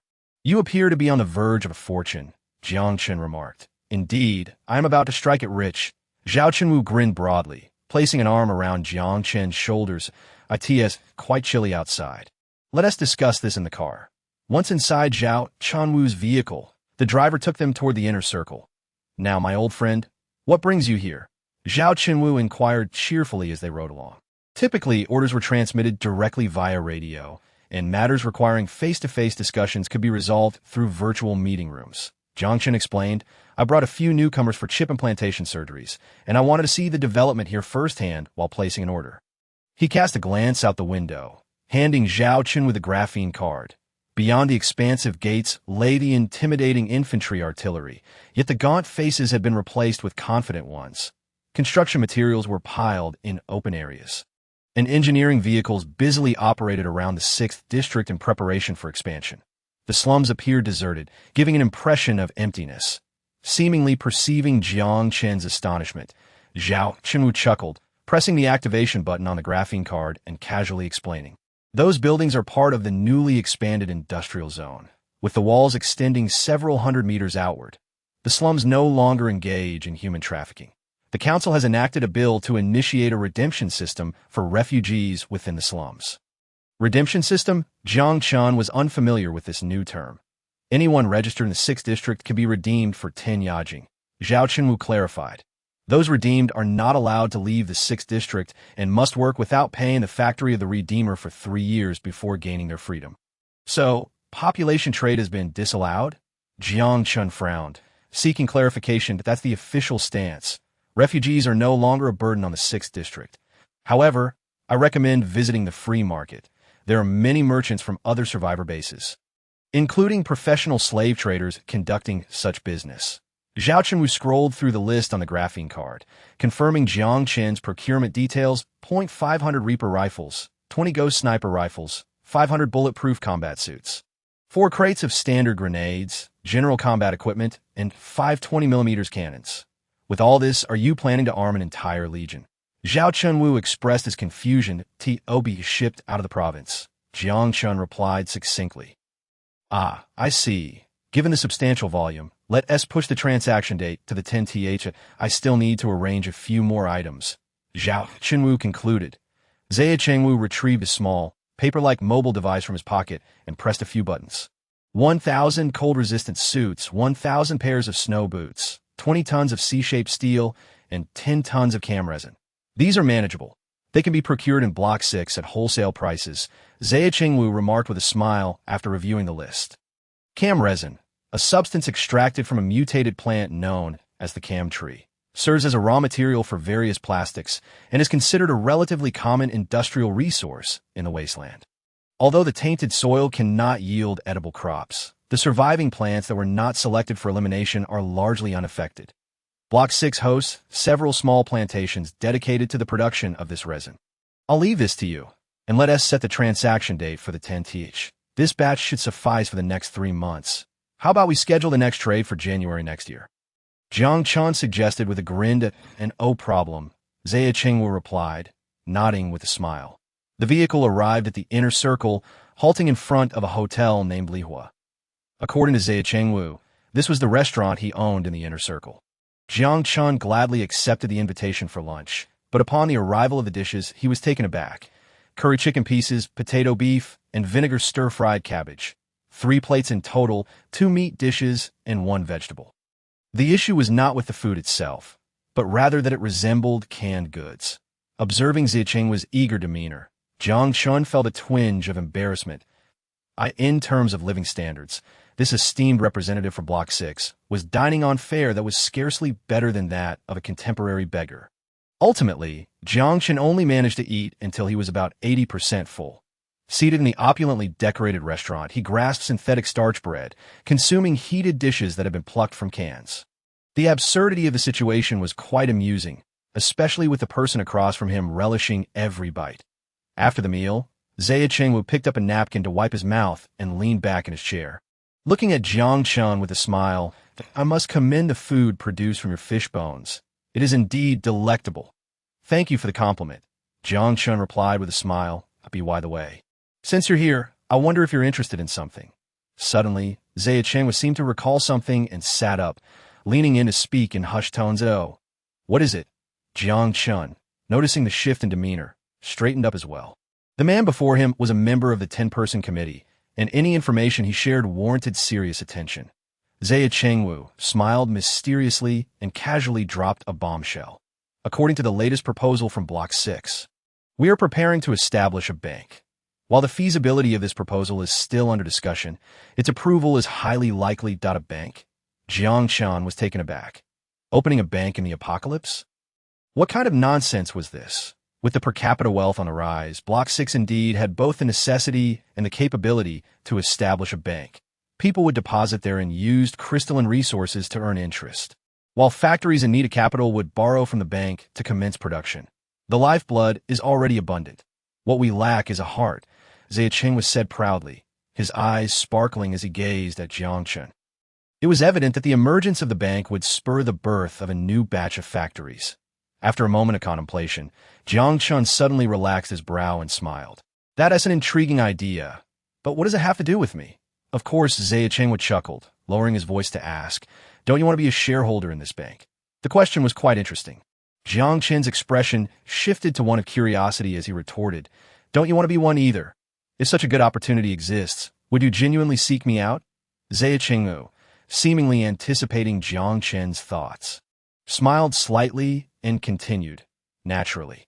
However, according to regulations, members of the 10-person committee are limited to a 7 shareholding, each contributing 100,000 crystalline resources. The remaining 30 of shares will be sold to the public at a premium. In other words, the pie had already been divided, hence the consideration of an old friend like me. That is correct. I wonder if you're interested? Jiang interlocked his fingers, his gaze intense as he looked at Jiang Chen. Jiang Chen did not respond immediately. Instead, he stroked his chin in contemplation. The 7 shareholding limit for each member of the 10-person committee implied that each person's influence in the boardroom would be equal. This was likely a measure to prevent any single entity from monopolizing power, ensuring decisions were made through collective negotiation. Jiang's intention in disclosing this information to me was probably to encourage me to acquire a certain stake.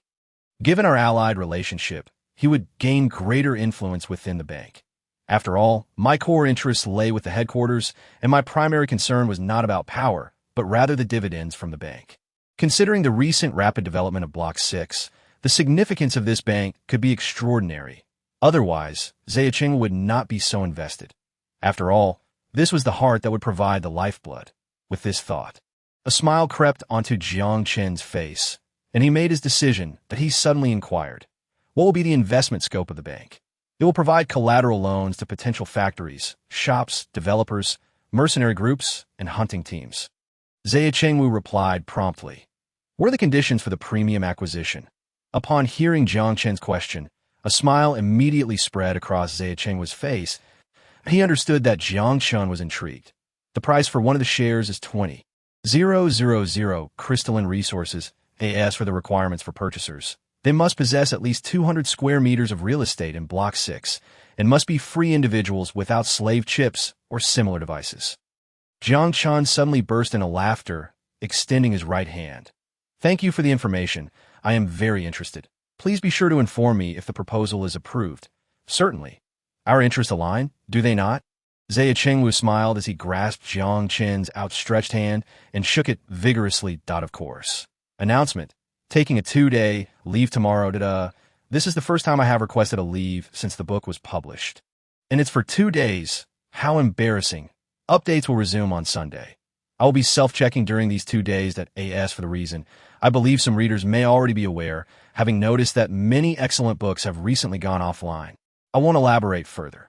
You can join the author group, and please don't think I am disappearing. This is very important. You can check the pinned post in the book review section. Chapter 131. Rockets? Exiting Lihua Hotel, Jiang Chen declined Jiang's offer for complimentary accommodation at Paradise Island Hotel and headed straight for the Development Bureau of Block 6. The changes in the inner circle were significant. He recalled that when he first arrived here a few months ago, the only notable impressions were the triangular barrel-shaped spider tanks and the fully armed soldiers. Yet now, the streets were bustling with well-dressed pedestrians. The oppressive radioactive dust still lingered in the sky, but the entire base now bore an air of prosperity, presenting his genetic ID from the EP to the guard at the entrance. Jiang Chen made his way into the lobby. Good day, sir. How may I assist you? A service staff member seated at the front desk inquired, twirling a pen and addressing Jiang Chen in a professional tone. I would like to purchase some land here to open a factory, he casually mentioned while flipping through a promotional brochure laid out on the front desk. Building a factory was merely a ruse. He intended to construct a mere warehouse to satisfy the requirement for the 200 square meter real estate certification. The impending establishment of a bank in Block 6, with 30 of its shares available for public sale, was an incredibly tempting opportunity. Just imagine, the combined number of factories and small workshops in Block 6 likely did not exceed 20, yet the per capita wealth had multiplied several times over. How much would the overall economic volume inflate? It would not be an exaggeration to say that the number 20 could quintuple within a year. The advent of the bank would undoubtedly accelerate this process. How many individuals would be clamoring for loans by then? Investing in the bank would be a surefire profit. Interested in establishing industry? You are welcome to invest in Block 6. However, sir, the land in newly developed industrial area has already sold out. Perhaps you might consider purchasing from the current holders. Sold out? So soon? Jiang Chen was taken aback. While he had anticipated that the newly developed land would be sought after, he had not expected it to sell out so quickly. Frowning, he pondered for a moment before continuing. Are there any ready-made industries available for sale? Any location will do. Upon hearing this, the service staff member paused, casting Jiang Chen an odd look. Perhaps there might be. But why not inquire at the consignment shop in a market district? Jiang Chen. Bulk commodities and real estate are primarily traded at consignment shops. The typical process involves sellers filling out sales information, depositing the relevant goods or certificates at the consignment shop, and interested buyers obtaining the list to negotiate prices directly with the sellers. Once a deal is reached, buyers simply need to transfer the crystalline resources to the consignment shop to take possession of the items. At that moment, Jiang Chen was holding such a list, which bore the inscription, "Store for sale, price negotiable." He paused in front of a storefront, scrutinizing the establishment. Perhaps to save electricity, the electronic sign had unnecessarily scrawled the words "prosthetic leg boutique" in black ink. Dust had settled on the wooden windows, and the rusted metal shell of the security door gave it a somewhat desolate appearance. Hesitantly raising his hand, Jiang Chen was just about to knock when the door swung open with a bang. A square-headed, boxy television abruptly jumped out, startling Jiang Chen to the point where he nearly drew his weapon. The metallic mouth, constructed from an array of metal plates, opened and closed with rapidity, stuttering in a sharp, electronic voice. "Welcome, esteemed guest. Our establishment offers mechanical legs and prosthetic limb installations, providing the highest quality service for those unfortunate souls who have suffered the loss of their limbs in the wasteland." Gazing at the robot, its body linked to its head by springs, Jiang Chen's brow twitched. He began to comprehend why this shop had no patrons. With a gremlin-like appearance, it was no wonder that customers were scarce. Unceremoniously pushing aside the grotesque contraption, Jiang Chen stepped into the shop. The interior was dimly lit, permeated by a faint scent of machine oil. The walls were adorned with an assortment of unfamiliar metallic tools and components. Yet the front desk was conspicuously absent of any staff. Jiang Chen surveyed his surroundings and tentatively called out, "Ahem, is anyone there? Is there no one here? Or are you occupied with other matters?" After a moment's hesitation, he ascended the staircase located at the back of the shop. At the top of the stairs lay an attic, where an open door revealed a stream of mutterings, occasionally interrupted by ominous explosions that suggested a problem with the central processor.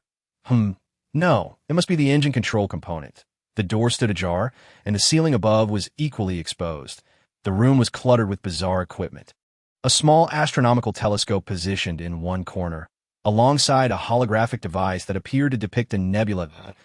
In the center of the room was a cylindrical structure, approximately 1 meter in radius and 2 meters high, its pointed apex resembling a rocket. Startled by Jiang Chen's presence, a young man fiddling with a screwdriver turned to face the door. "Indeed, it is a rocket." He cast aside the screwdriver and tousled his greasy, unruly curls with a grin. Ha ha.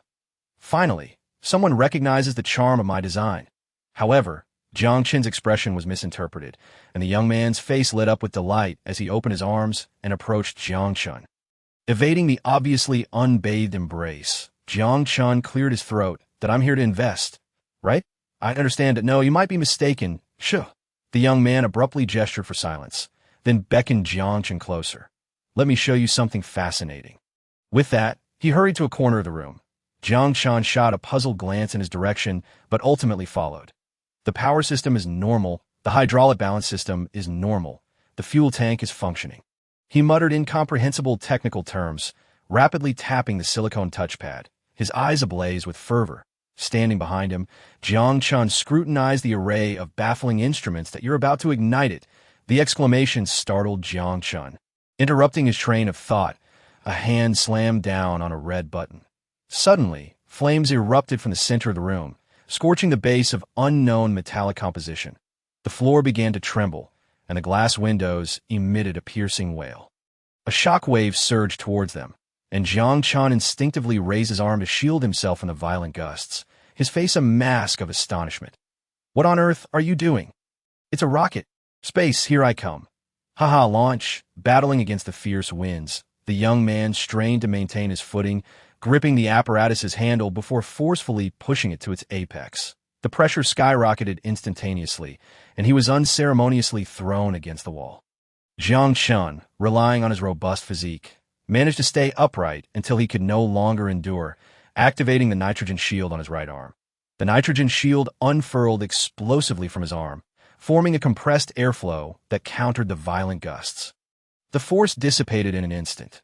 "Thank you, my friend." The young man, barely able to support himself, chuckled awkwardly as he rose from the floor. "Are you out of your mind? Launching a rocket indoors?" Jiang Chen was more astonished by the prospect that future technology permitted such reckless acts. What level of advancement in fuel science and materials must this entail? The young man chuckled sheepishly, ruffling his hair. "No worries. There are no regulations in District 6 against shooting anything into the sky." Jiang Chen was left speechless. After brushing off his disheveled clothing, the young man cleared his throat and extended his right hand. Jiang Lin, proprietor of the premier prosthetic leg shop in District 6. After a moment's hesitation, Jiang Chen shook his hand, regarding him with a bemused expression. "Prosthetic legs? Can you enlighten me on the connection between prosthetic limbs and rockets?" Jiang Lin chuckled bashfully, scratching his nose. "The prosthetic leg shop was my father's venture. And now," though he asked, Jiang Chen had already surmised the situation. The son had failed to follow in his father's footsteps, abandoning the family business for rockets?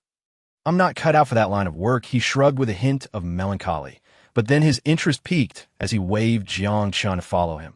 "Let me show you something intriguing." With that, Jiang Lin dashed toward another corner of the room, leaving Jiang Chen momentarily stunned. Sighing in resignation, he trailed after him. "According to the programmed sequence, my Explorer number 8 will achieve first cosmic speed and enter a synchronous orbit." "Look!" Jiang Lin's fingers danced over the touchpad, and vibrant lights began to intertwine, coalescing into a breathtaking image within a ring-shaped display. Jiang Chen's pupils dilated in disbelief. This is absolutely astonishing. The hues of azure and amber enveloped him. It was his first time gazing down upon this land. Aside from the colors, it bore a striking resemblance to the world he knew. The azure belonged to the ocean, while the clouds, once pure white, were now tainted with unhealthy gloom. That dismal hue signified radioactive dust, chemical particulates, and industrial emissions that in the northwest. Dark green soil hinted at the presence of some mutated flora. He recalled Sun Jiao mentioning a place called the United Zone to the north. South of Baiwei, the ominous blackness of scorched earth was visible. Due to its proximity to Earth in synchronous orbit, Explorer number 8 could only glimpse the state of Tianjingzhou. However, one could surmise that the opposite side of Earth was not much better. From every angle, this planet appeared unsuitable for human habitation.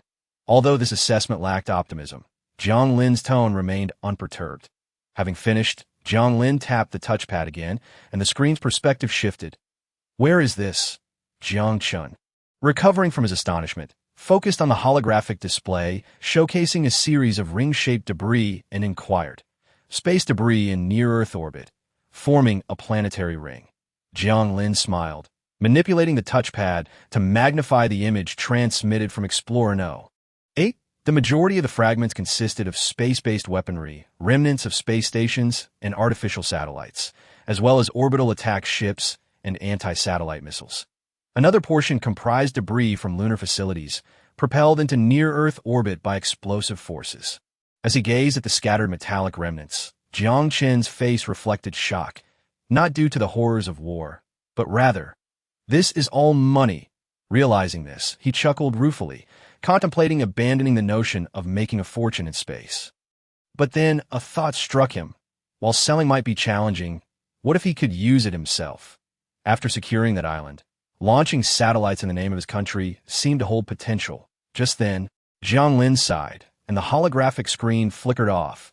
Jiang Chen was taken aback and asked, "What happened? Wasn't your rocket successfully launched?"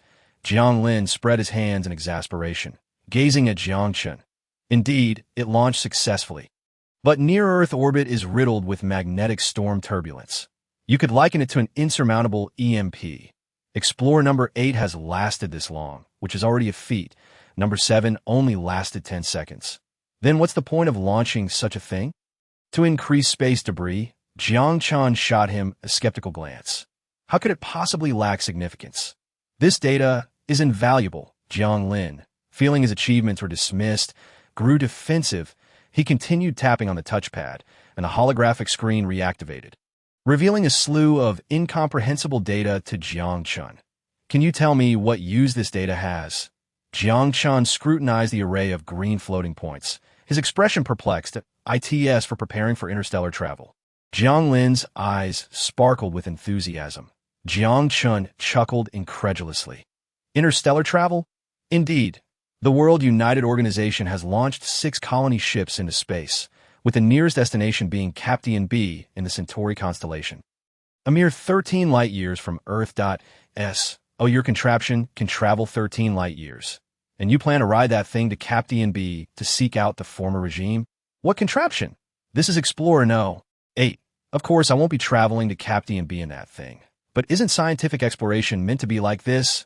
Experimentation, data collection, and enhancement of equipment. After countless trials, I have arrived at this juncture. Jiang Lin confidently tapped another key on the touchpad.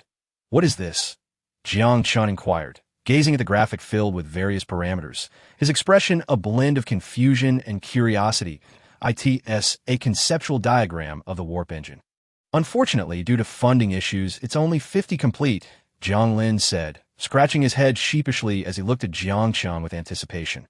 Imagine traveling at superluminal speeds with a warp engine, lying in a cryogenic pod for the duration of the journey. What do you think? Are you interested? A brief silence ensued that I failed to see how this relates to my purchase of this house. Jiang Chen replied, his perplexity evident. Jiang Lin appeared to misunderstand Jiang Chen's intent, staring blankly at him. What? Jiang Chen produced a sheet from his pocket, indicating it. The store is for sale, price negotiable. I must have entered the wrong door. In an instant, Jiang Lin's face flushed crimson, muttering to himself. No, they can't do this. Suddenly, he grasped Jiang Chen's hand desperately, as if clinging to a lifeline. Did you not see the notice at the entrance? The interstellar travel program? Aren't you intrigued? A world untouched by radiation. A brand new civilization. All you need to do is invest in my project. I'm afraid that world is already mine. Jiang Chen replied apologetically that I'm a businessman. I see no investment value in your plan. I'm quite content here and have no intention of venturing into space. But there are no buts. It appears you are not the owner of this house, or perhaps merely a tenant. Jiang Chen sighed. Retracting the flyer, suddenly hurried footsteps echoed from downstairs, followed by a rapid succession of thuds on the staircase. Jiang Lin, how many times must I tell you? No.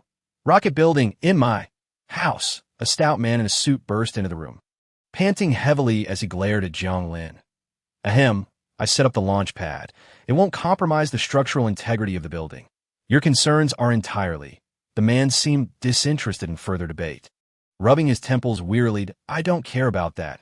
I want 2 months' rent paid immediately. And take your worthless junk and get out of my house. Jiang Lin's complexion turned ashen as he pleaded. You can't. This is my house. The stout man jabbed a finger at Jiang Lin's nose, his nearly bald head bristling with indignation. Calm down, Mr. Gu. We will handle this according to the procedure, the figure clad in black tactical gear. With an automatic rifle slung at his side, sauntered into the room, addressing Jiang Lin. Good day, Mr. Jiang. I am the officer from Block 6. According to the law, you are required to pay M.Jiu Honkai a total of 68 8 crystals within 3 days. Failure to comply will result in the enforcement of asset seizure by the Security Bureau. Furthermore, due to the termination of your lease, you must vacate the premises within 3 days, or enforcement will proceed. But I don't have that much money, Jiang Lin stammered. I'm sorry. The law is as such. You will be restricted from leaving the area within 3 days unless the debt is settled. The officer shrugged, then turned to Gu Honkai. Are you satisfied with this outcome? I am quite satisfied, Gu Honkai replied, unable to express anger towards the officer, then turning back to Jiang Lin with a malevolent glare. You better gather the money within 3 days, or Jiang Chen, observing the exchange, interjected impatiently. Excuse me, are you the owner of this property? Gu Hongkai paused, frowning in confusion. Who are you? Jiang Chen, if that flyer is yours. We can discuss the price. Jiang Chen produced the flyer, gesturing at it with his finger. Gu Hongkai's eyes lit up, immediately invigorated. Boss Jiang wants to buy the property. That's wonderful. Let us discuss it over drinks at the tavern. Since the matter is resolved, I shall take my leave. Gentlemen, enjoy your afternoon. The officer skillfully extracted a citation from his pocket, handing it to Jiang Lin before descending the stairs. No need to go to the tavern. Let us settle it here. Name your price. And if it's reasonable, we can finalize the deal right away. Jiang Chen shook his head in refusal. Instead of disappointment, Gu Hongkai's smile widened. He was eager for funds to construct a factory in a newly developed area, employing hunting teams to procure production equipment from the industrial zones outside the city, purchasing raw materials, and initiating crystal production. He had other properties in the market district. After all, collecting rent paled in comparison to manufacturing profits. If he were aware of the plans to establish a bank in Block 6, he would surely value this property more highly. Such a generous buyer was indeed a rarity. After a moment of contemplation, Gu Hongkai tentatively proposed a price he deemed reasonable. Considering the developmental prospects of Block 6, this store is centrally located in the market district, including the warehouse at the back. The total area is 300 square meters. Priced at 6,908 crystals. The monthly rent is 34 crystals, a reasonable rental ratio of about 200. Jiang Chen pondered for a moment before nodding. However, given the high potential for development here, Gu Hongkai must be eager to part with it in a hurry. His gaze shifted slightly as he spoke. Very well. I will pay 6,908 crystals in one lump sum. However, I have one condition. Transfer his debt to my name. Gu Hongkai hesitated momentarily, calculating the implications. The 68 crystals was no small amount, yet his need for cash seemed to outweigh his concerns. He glanced at Jiang Lin before turning back to Jiang Chen with a smile. Very well. As you wish, Boss Jiang. The debt will be transferred to your name. Jiang Chen nodded, accepting the agreement with a cursory glance before signing his name. Tomorrow, he would settle the payment to the market's consignment office, acquiring the property deed held there. After all, carrying 6,908 crystals in cash was impractical for anyone but Jiang Chen, who possessed storage space. With the creditor Gu Hongkai departed, Jiang Lin exhaled in relief, wiping the sweat from his brow. Phew, buddy, thank you. I truly didn't know how I would handle this without you. Jiang Chen, holding the debt note, cast a sidelong glance at Gu Hongkai with a wry smile. Thank me, not just yet. Jiang Lin froze, perplexed as he regarded Jiang Chen. The transfer of debt does not equate to the absolution of obligation. Therefore, you now owe me 68 crystals. That in an instant, Jiang Lin's complexion, which had just begun to regain its color, paled once more. I have no money. After a long pause, he managed to utter those few words. You have two choices. Liquidate all assets within the store at a discounted price. Given the current boom in the military-industrial sector, there is a substantial demand for metal materials, so selling your trinkets as scrap should pose no problem. Upon hearing that his prized possessions might be sold as scrap, Jiang Lin became agitated, shouting passionately, Impossible! Don't even think about it. These are worth at least 10,000. They represent a pathway to a new world. Do you understand the value here? If you are a businessman, you surely comprehend this. Patiently listening as Jiang Lin expressed his fervor, Jiang Chen wore a mischievous smile, allowing Jiang Lin to grow increasingly uneasy before finally speaking. 10,000. The value not recognized by the market is merely your wishful thinking. I could claim a single strand of hair is worth $1 billion, but would you purchase it? Without transactions, there is no value. To me, your pile of scrap metal is hardly worth 38 crystals. Traveling to space? How much crystal investment is required? How many years? At this rate, even 100 years wouldn't suffice for you to escape the solar system. Captain B, are you so certain that the former regime thrived there? Are you so convinced that you would be warmly welcomed upon arrival? Jiang Chen emphasized, enunciating each word deliberately. Each phrase pierced Jiang Lin's heart like a needle. He bit his lip until it turned blue. Rage filled him at the devaluation of his research, yet he could only stifle it. Jiang Chen's words jolted him from his reverie. An 01 would subsidize his dreams. even though he had invested over 108 crystals ordering equipment from mercenaries and acquiring it from the National Observatory. No one would acknowledge the value of these items because they were simply unnecessary. Regret washed over him. Had he not stubbornly abandoned his father's business and devoted himself to aerospace technology, he surely wouldn't find himself in a position of being unable to pay rent. Taking a deep breath, Jiang Lin spoke in a subdued tone. "May I hear the second option?" At last. A hint of maturity emerged in Jiang Lin's voice, eliciting a smile from Jiang Chen. An immature dream indeed holds no investment value, but a seasoned technician is worthy of investment. The second option is to work for me. Chapter 133. Your eyes must be on your own head. Work for you? Jiang Lin was taken aback, staring at Jiang Chen in confusion. Work in a factory? No. Jiang Chen shook his finger and then gazed directly into Jiang Lin's eyes, saying, "Come to my survivor base, and I will invest in your space program, but you must comply with my conditions." Upon hearing this, Jiang Lin cast a doubtful glance at Jiang Chen. Another survivor base? Although I have rarely ventured beyond the 6th district, I am not completely oblivious to the situation outside. Who can guarantee that your base is not a den of thieves? Why not be turned into a slave once I enter? Jiang Chen smiled lightly, stepped closer, and patted Jiang Lin on the shoulder. Jiang Lin swallowed hard. Until the trade of refugees in the slums was halted, the price of slave chips had risen to 50 yajing, accounting for 19 yajing for the chip itself. Do you think it wise for me to spend 68 yajing on a laborer who has not done much heavy work? Jiang Chen spread his hand with a grin. Moreover, I do not intend to negotiate with you. Before you lie only two choices. Sell your dreams as scrap metal, and then work in a factory to repay the remaining yajing. Or sell your dreams to me, and I will provide you with resources and research direction. All you need to do is implant a chip in the back of your neck. After listening to Jiang Chen's words, Jiang Lin's expression clearly struggled for a moment.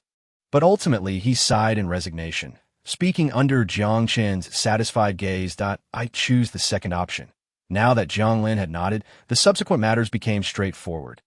Jiang Chen instructed him to pack all his belongings and then arranged for him to undergo surgery to implant the slave chip at the hospital. By the 10th, he would engage in trade with the Zhao group, allowing Zhao Qinwu to deliver both people and goods together as for the purpose of the shop he had acquired. Jiang Chen had not yet decided. But for now, he hired construction workers to seal up the open roof. After all, winter was approaching, and that makeshift rain cover seemed utterly unreliable. In any case, the requirement of possessing at least 200 square meters of real estate to invest in the 6th District Bank was duly met. The next morning, Jiang Chen brought Jiang Lin to the hospital. After paying 19 yajing to the hospital, Jiang Chen watched as the doctor led Jiang Lin to the end of the corridor. At that moment, he happened to encounter 5 individuals exiting the rehabilitation room. Due to the spinal nerve chip implant, the electronic components would interfere with the nerves, requiring several hours of rehabilitation exercises before discharge. At this moment, they had evidently completed their rehabilitation program. Upon seeing Jiang Chen, Chu Nanyuan greeted him from afar. Zhou Guoping maintained his usual ingratiating smile, while Zhao Gang silently supported his wife, as for Zhou Xiaoxia. Her gaze appeared somewhat vacant, perhaps due to sedatives. "How do you feel?" "Not bad. Give your EP a try." Chu Nan shrugged. Jiang Chen adeptly inserted the memory stick into his wrist EP. He noticed that while the progress bar was loading, Chu Nan's eyes remained fixated on it. "Missing freedom?" Jiang Chen teased. Chu Nan chuckled, glancing aside. "What is freedom? From the moment I was born, I have fought for a certain power. Now is merely a change of location." As the progress bar completed, Jiang Chen observed the words "slave chip connection" appear on the screen, withdrew the memory card, and skillfully crushed it. Freedom is a splendid thing, within the framework of rules. I shall grant you ample freedom. Jiang Chen smiled at Chu Nan, then pressed a few keys on the EP. Jiang Chen's face appeared on the screen, the image clear, as he connected to Chu Nan's vision. Chu Nan rubbed his temples. Is this the optic nerve interface? This slave chip designed for the 6th District is truly fascinating. Does Luding Town lack such technology? Jiang Chen spoke in a light-hearted tone before selecting the end of the interface. No, we have more opportunities for remote combat. Land warfare is quite rare for us. We call it the dictator chip, primarily enhancing communication and remote radio sensing systems. But it seems less stable than this. Furthermore, it is managed by the ship's central processor, only transferring management authority to an individual's EP under authorization. Chunin moved his limbs, gradually acclimatizing to the sensation. What about you? Jiang Chen turned to the remaining four, inquiring with a smile. Zhou Guoping, sporting a dazzling bald head, nodded and grinned, saying, very good. I pledge loyalty to the boss. Zhao Gang's wife shrank back timidly behind Zhao Gang, who comfortingly patted her hand and looked earnestly at Jiang Chen. It's all right. As for Zhou Xiaoxia, she remained in her dazed state. Some matters are best not discussed in public. After confirming the chip installation was accurate, Jiang Chen led the five to the prosthetic leg boutique. Once everyone entered, he casually closed the door behind him. Zhao Gang held his wife's hand tightly, standing silently to the side. I will briefly outline the arrangements. You listen and proceed accordingly. Jiang Chen took a seat without hesitation. Understood, no problem. However, I am currently broke. Chunin helplessly spread his hands. Jiang Chen directly retrieved 2 100-point Yajing notes from his pocket and tossed them into Chunan's astonished arms before clapping his hands. All right, go into action. The four quickly departed, leaving Zhou Guoping standing there, unsure of what to do. Zhou Guoping had truly epitomized the role of sycophant. Seeing Jiang Chen silent, he approached eagerly, his face beaming with a smile, and tentatively asked, Boss, what about me? I heard that when you previously assisted the Grey Goo Mercenary Corps, you were stationed in the 6th District, so you must be quite familiar with this area, right? Jiang Chen leaned back in his chair, fingers intertwined, gazing at Zhou Guoping with a smile. Of course, whatever the boss wishes to know, feel free to ask. Zhou Guoping assured confidently that, any human traffickers? Upon hearing this, Zhou Guoping eagerly nodded, saying, yes. There is a slave trader stationed in the 6th District from Honghu City, and the clones from Shelter 071 have decent sales here, though due to production issues. Orders need to be placed in advance. However, they are all original products. What are you thinking? What original products? Jiang Chen jokingly rebuked, I'm not running that kind of business. But boss, if you wish, you can visit the new Wave Hotel. The newly manufactured clones are akin to inflatable dolls. After some adjustments, they become more. Zhou Guoping chuckled lewdly. Enough of that. Let's discuss serious matters. Jiang Chen frowned, interrupting Zhou Guoping's flattery. Yes. Contact the human traffickers. The base likely needs around 200 people. What price do you think is reasonable? Zhou Guoping hesitated for a moment, then pondered before replying. If it is an ordinary slave trader, 10 Yajing should suffice. If it is a product from Shelter 071, it would require about 20 Yajing. Considering the recent market conditions in the 6th District, the price for humans may double. That is inconsequential. Just go ahead and make contact. Transportation will be inconvenient in winter. So place the order first, and we can bring the people over next year. Keep the price as low as possible. It is time to test your abilities. Zhou Guoping chuckled confidently, patting his chest, saying, Rest assured, boss, this matter is in my hands. With the human trafficking issue settled, it was time to discuss how to utilize this shop. What do you think would be best suited for this establishment? Jiang Chen assessed the shop's decor and inquired. After hearing the boss's words, Zhou Guoping's eyes darted around, stroking his bald head and smiling. Well, it depends on what the boss aims for. If it is profit, a grocery store would surely be lucrative. After a moment of contemplation, Jiang Chen shook his head. A grocery store will not do. Zhao Chenwu has already taken over the food business in the 6th District. The fishbone base requires an ally, and it is necessary to relinquish a portion of the profits for that purpose. As it stands, Zhao Chenwu appears to be quite fair in his dealings. Maintaining cooperation will undoubtedly yield greater benefits than merely running a grocery store. Furthermore, this shop seems rather unremarkable for generating profit. Apart from food, the fishbone base has nothing of substance to attract buyers from the 6th District. Beyond Yajing, what Jiang Chen truly needed was intelligence. The recent investment in the bank made him acutely aware of the importance of gathering information. Had Zhao Chenwu not informed him about the bank investment project, he might have missed out on a business opportunity worth over 100,000 Yajing. After all, he had no eyes or ears in the 6th District and relied solely on Zhao Chenwu's notifications for any occurrences. Relying on others for information is hardly a wise choice. As the fishbone base grows, he must also consider more matters. I need you to gather intelligence for me here, documenting any valuable information you come across. You have previously done this for the Grey Goo Mercenary Corps, so you should be quite familiar with this line of work. The tavern? Jiang Chen was momentarily taken aback, casting a peculiar glance at him. Does the 6th District even have taverns? It is evident that there isn't even grain for brewing, yet a tavern exists? Huh. It must all be industrial synthetic alcohol treated to remove methanol. Consuming a small amount is harmless. Industrial alcohol is drinkable. Goodness, the alcoholics in this apocalyptic world are quite audacious. However, thinking about it, he had completely forgotten that selling alcohol could also be a lucrative venture, perhaps even more thriving than the grain trade. You could take charge of the tavern. Please arrange for a complete renovation of this establishment. Once the renovations are completed, send me a message. You need not worry about the alcohol. I will handle that. I wonder if those drunks will be overwhelmed by the aromas of beer, white liquor, and red wine, potentially collapsing the entire tavern. The more Jiang Chen pondered, the more plausible it seemed, and a smile spread increasingly across his lips.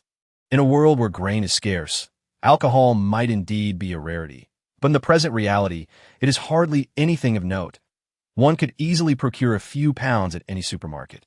Zhou Guoping noticed his boss was in good spirits and felt a surge of joy within. After all, his future was closely tied to Jiang Chen's fortunes. If Jiang Chen was satisfied, he would enjoy a good life. At your command, my esteemed boss, Zhou Guoping exaggeratedly bowed, addressing him with utmost reverence.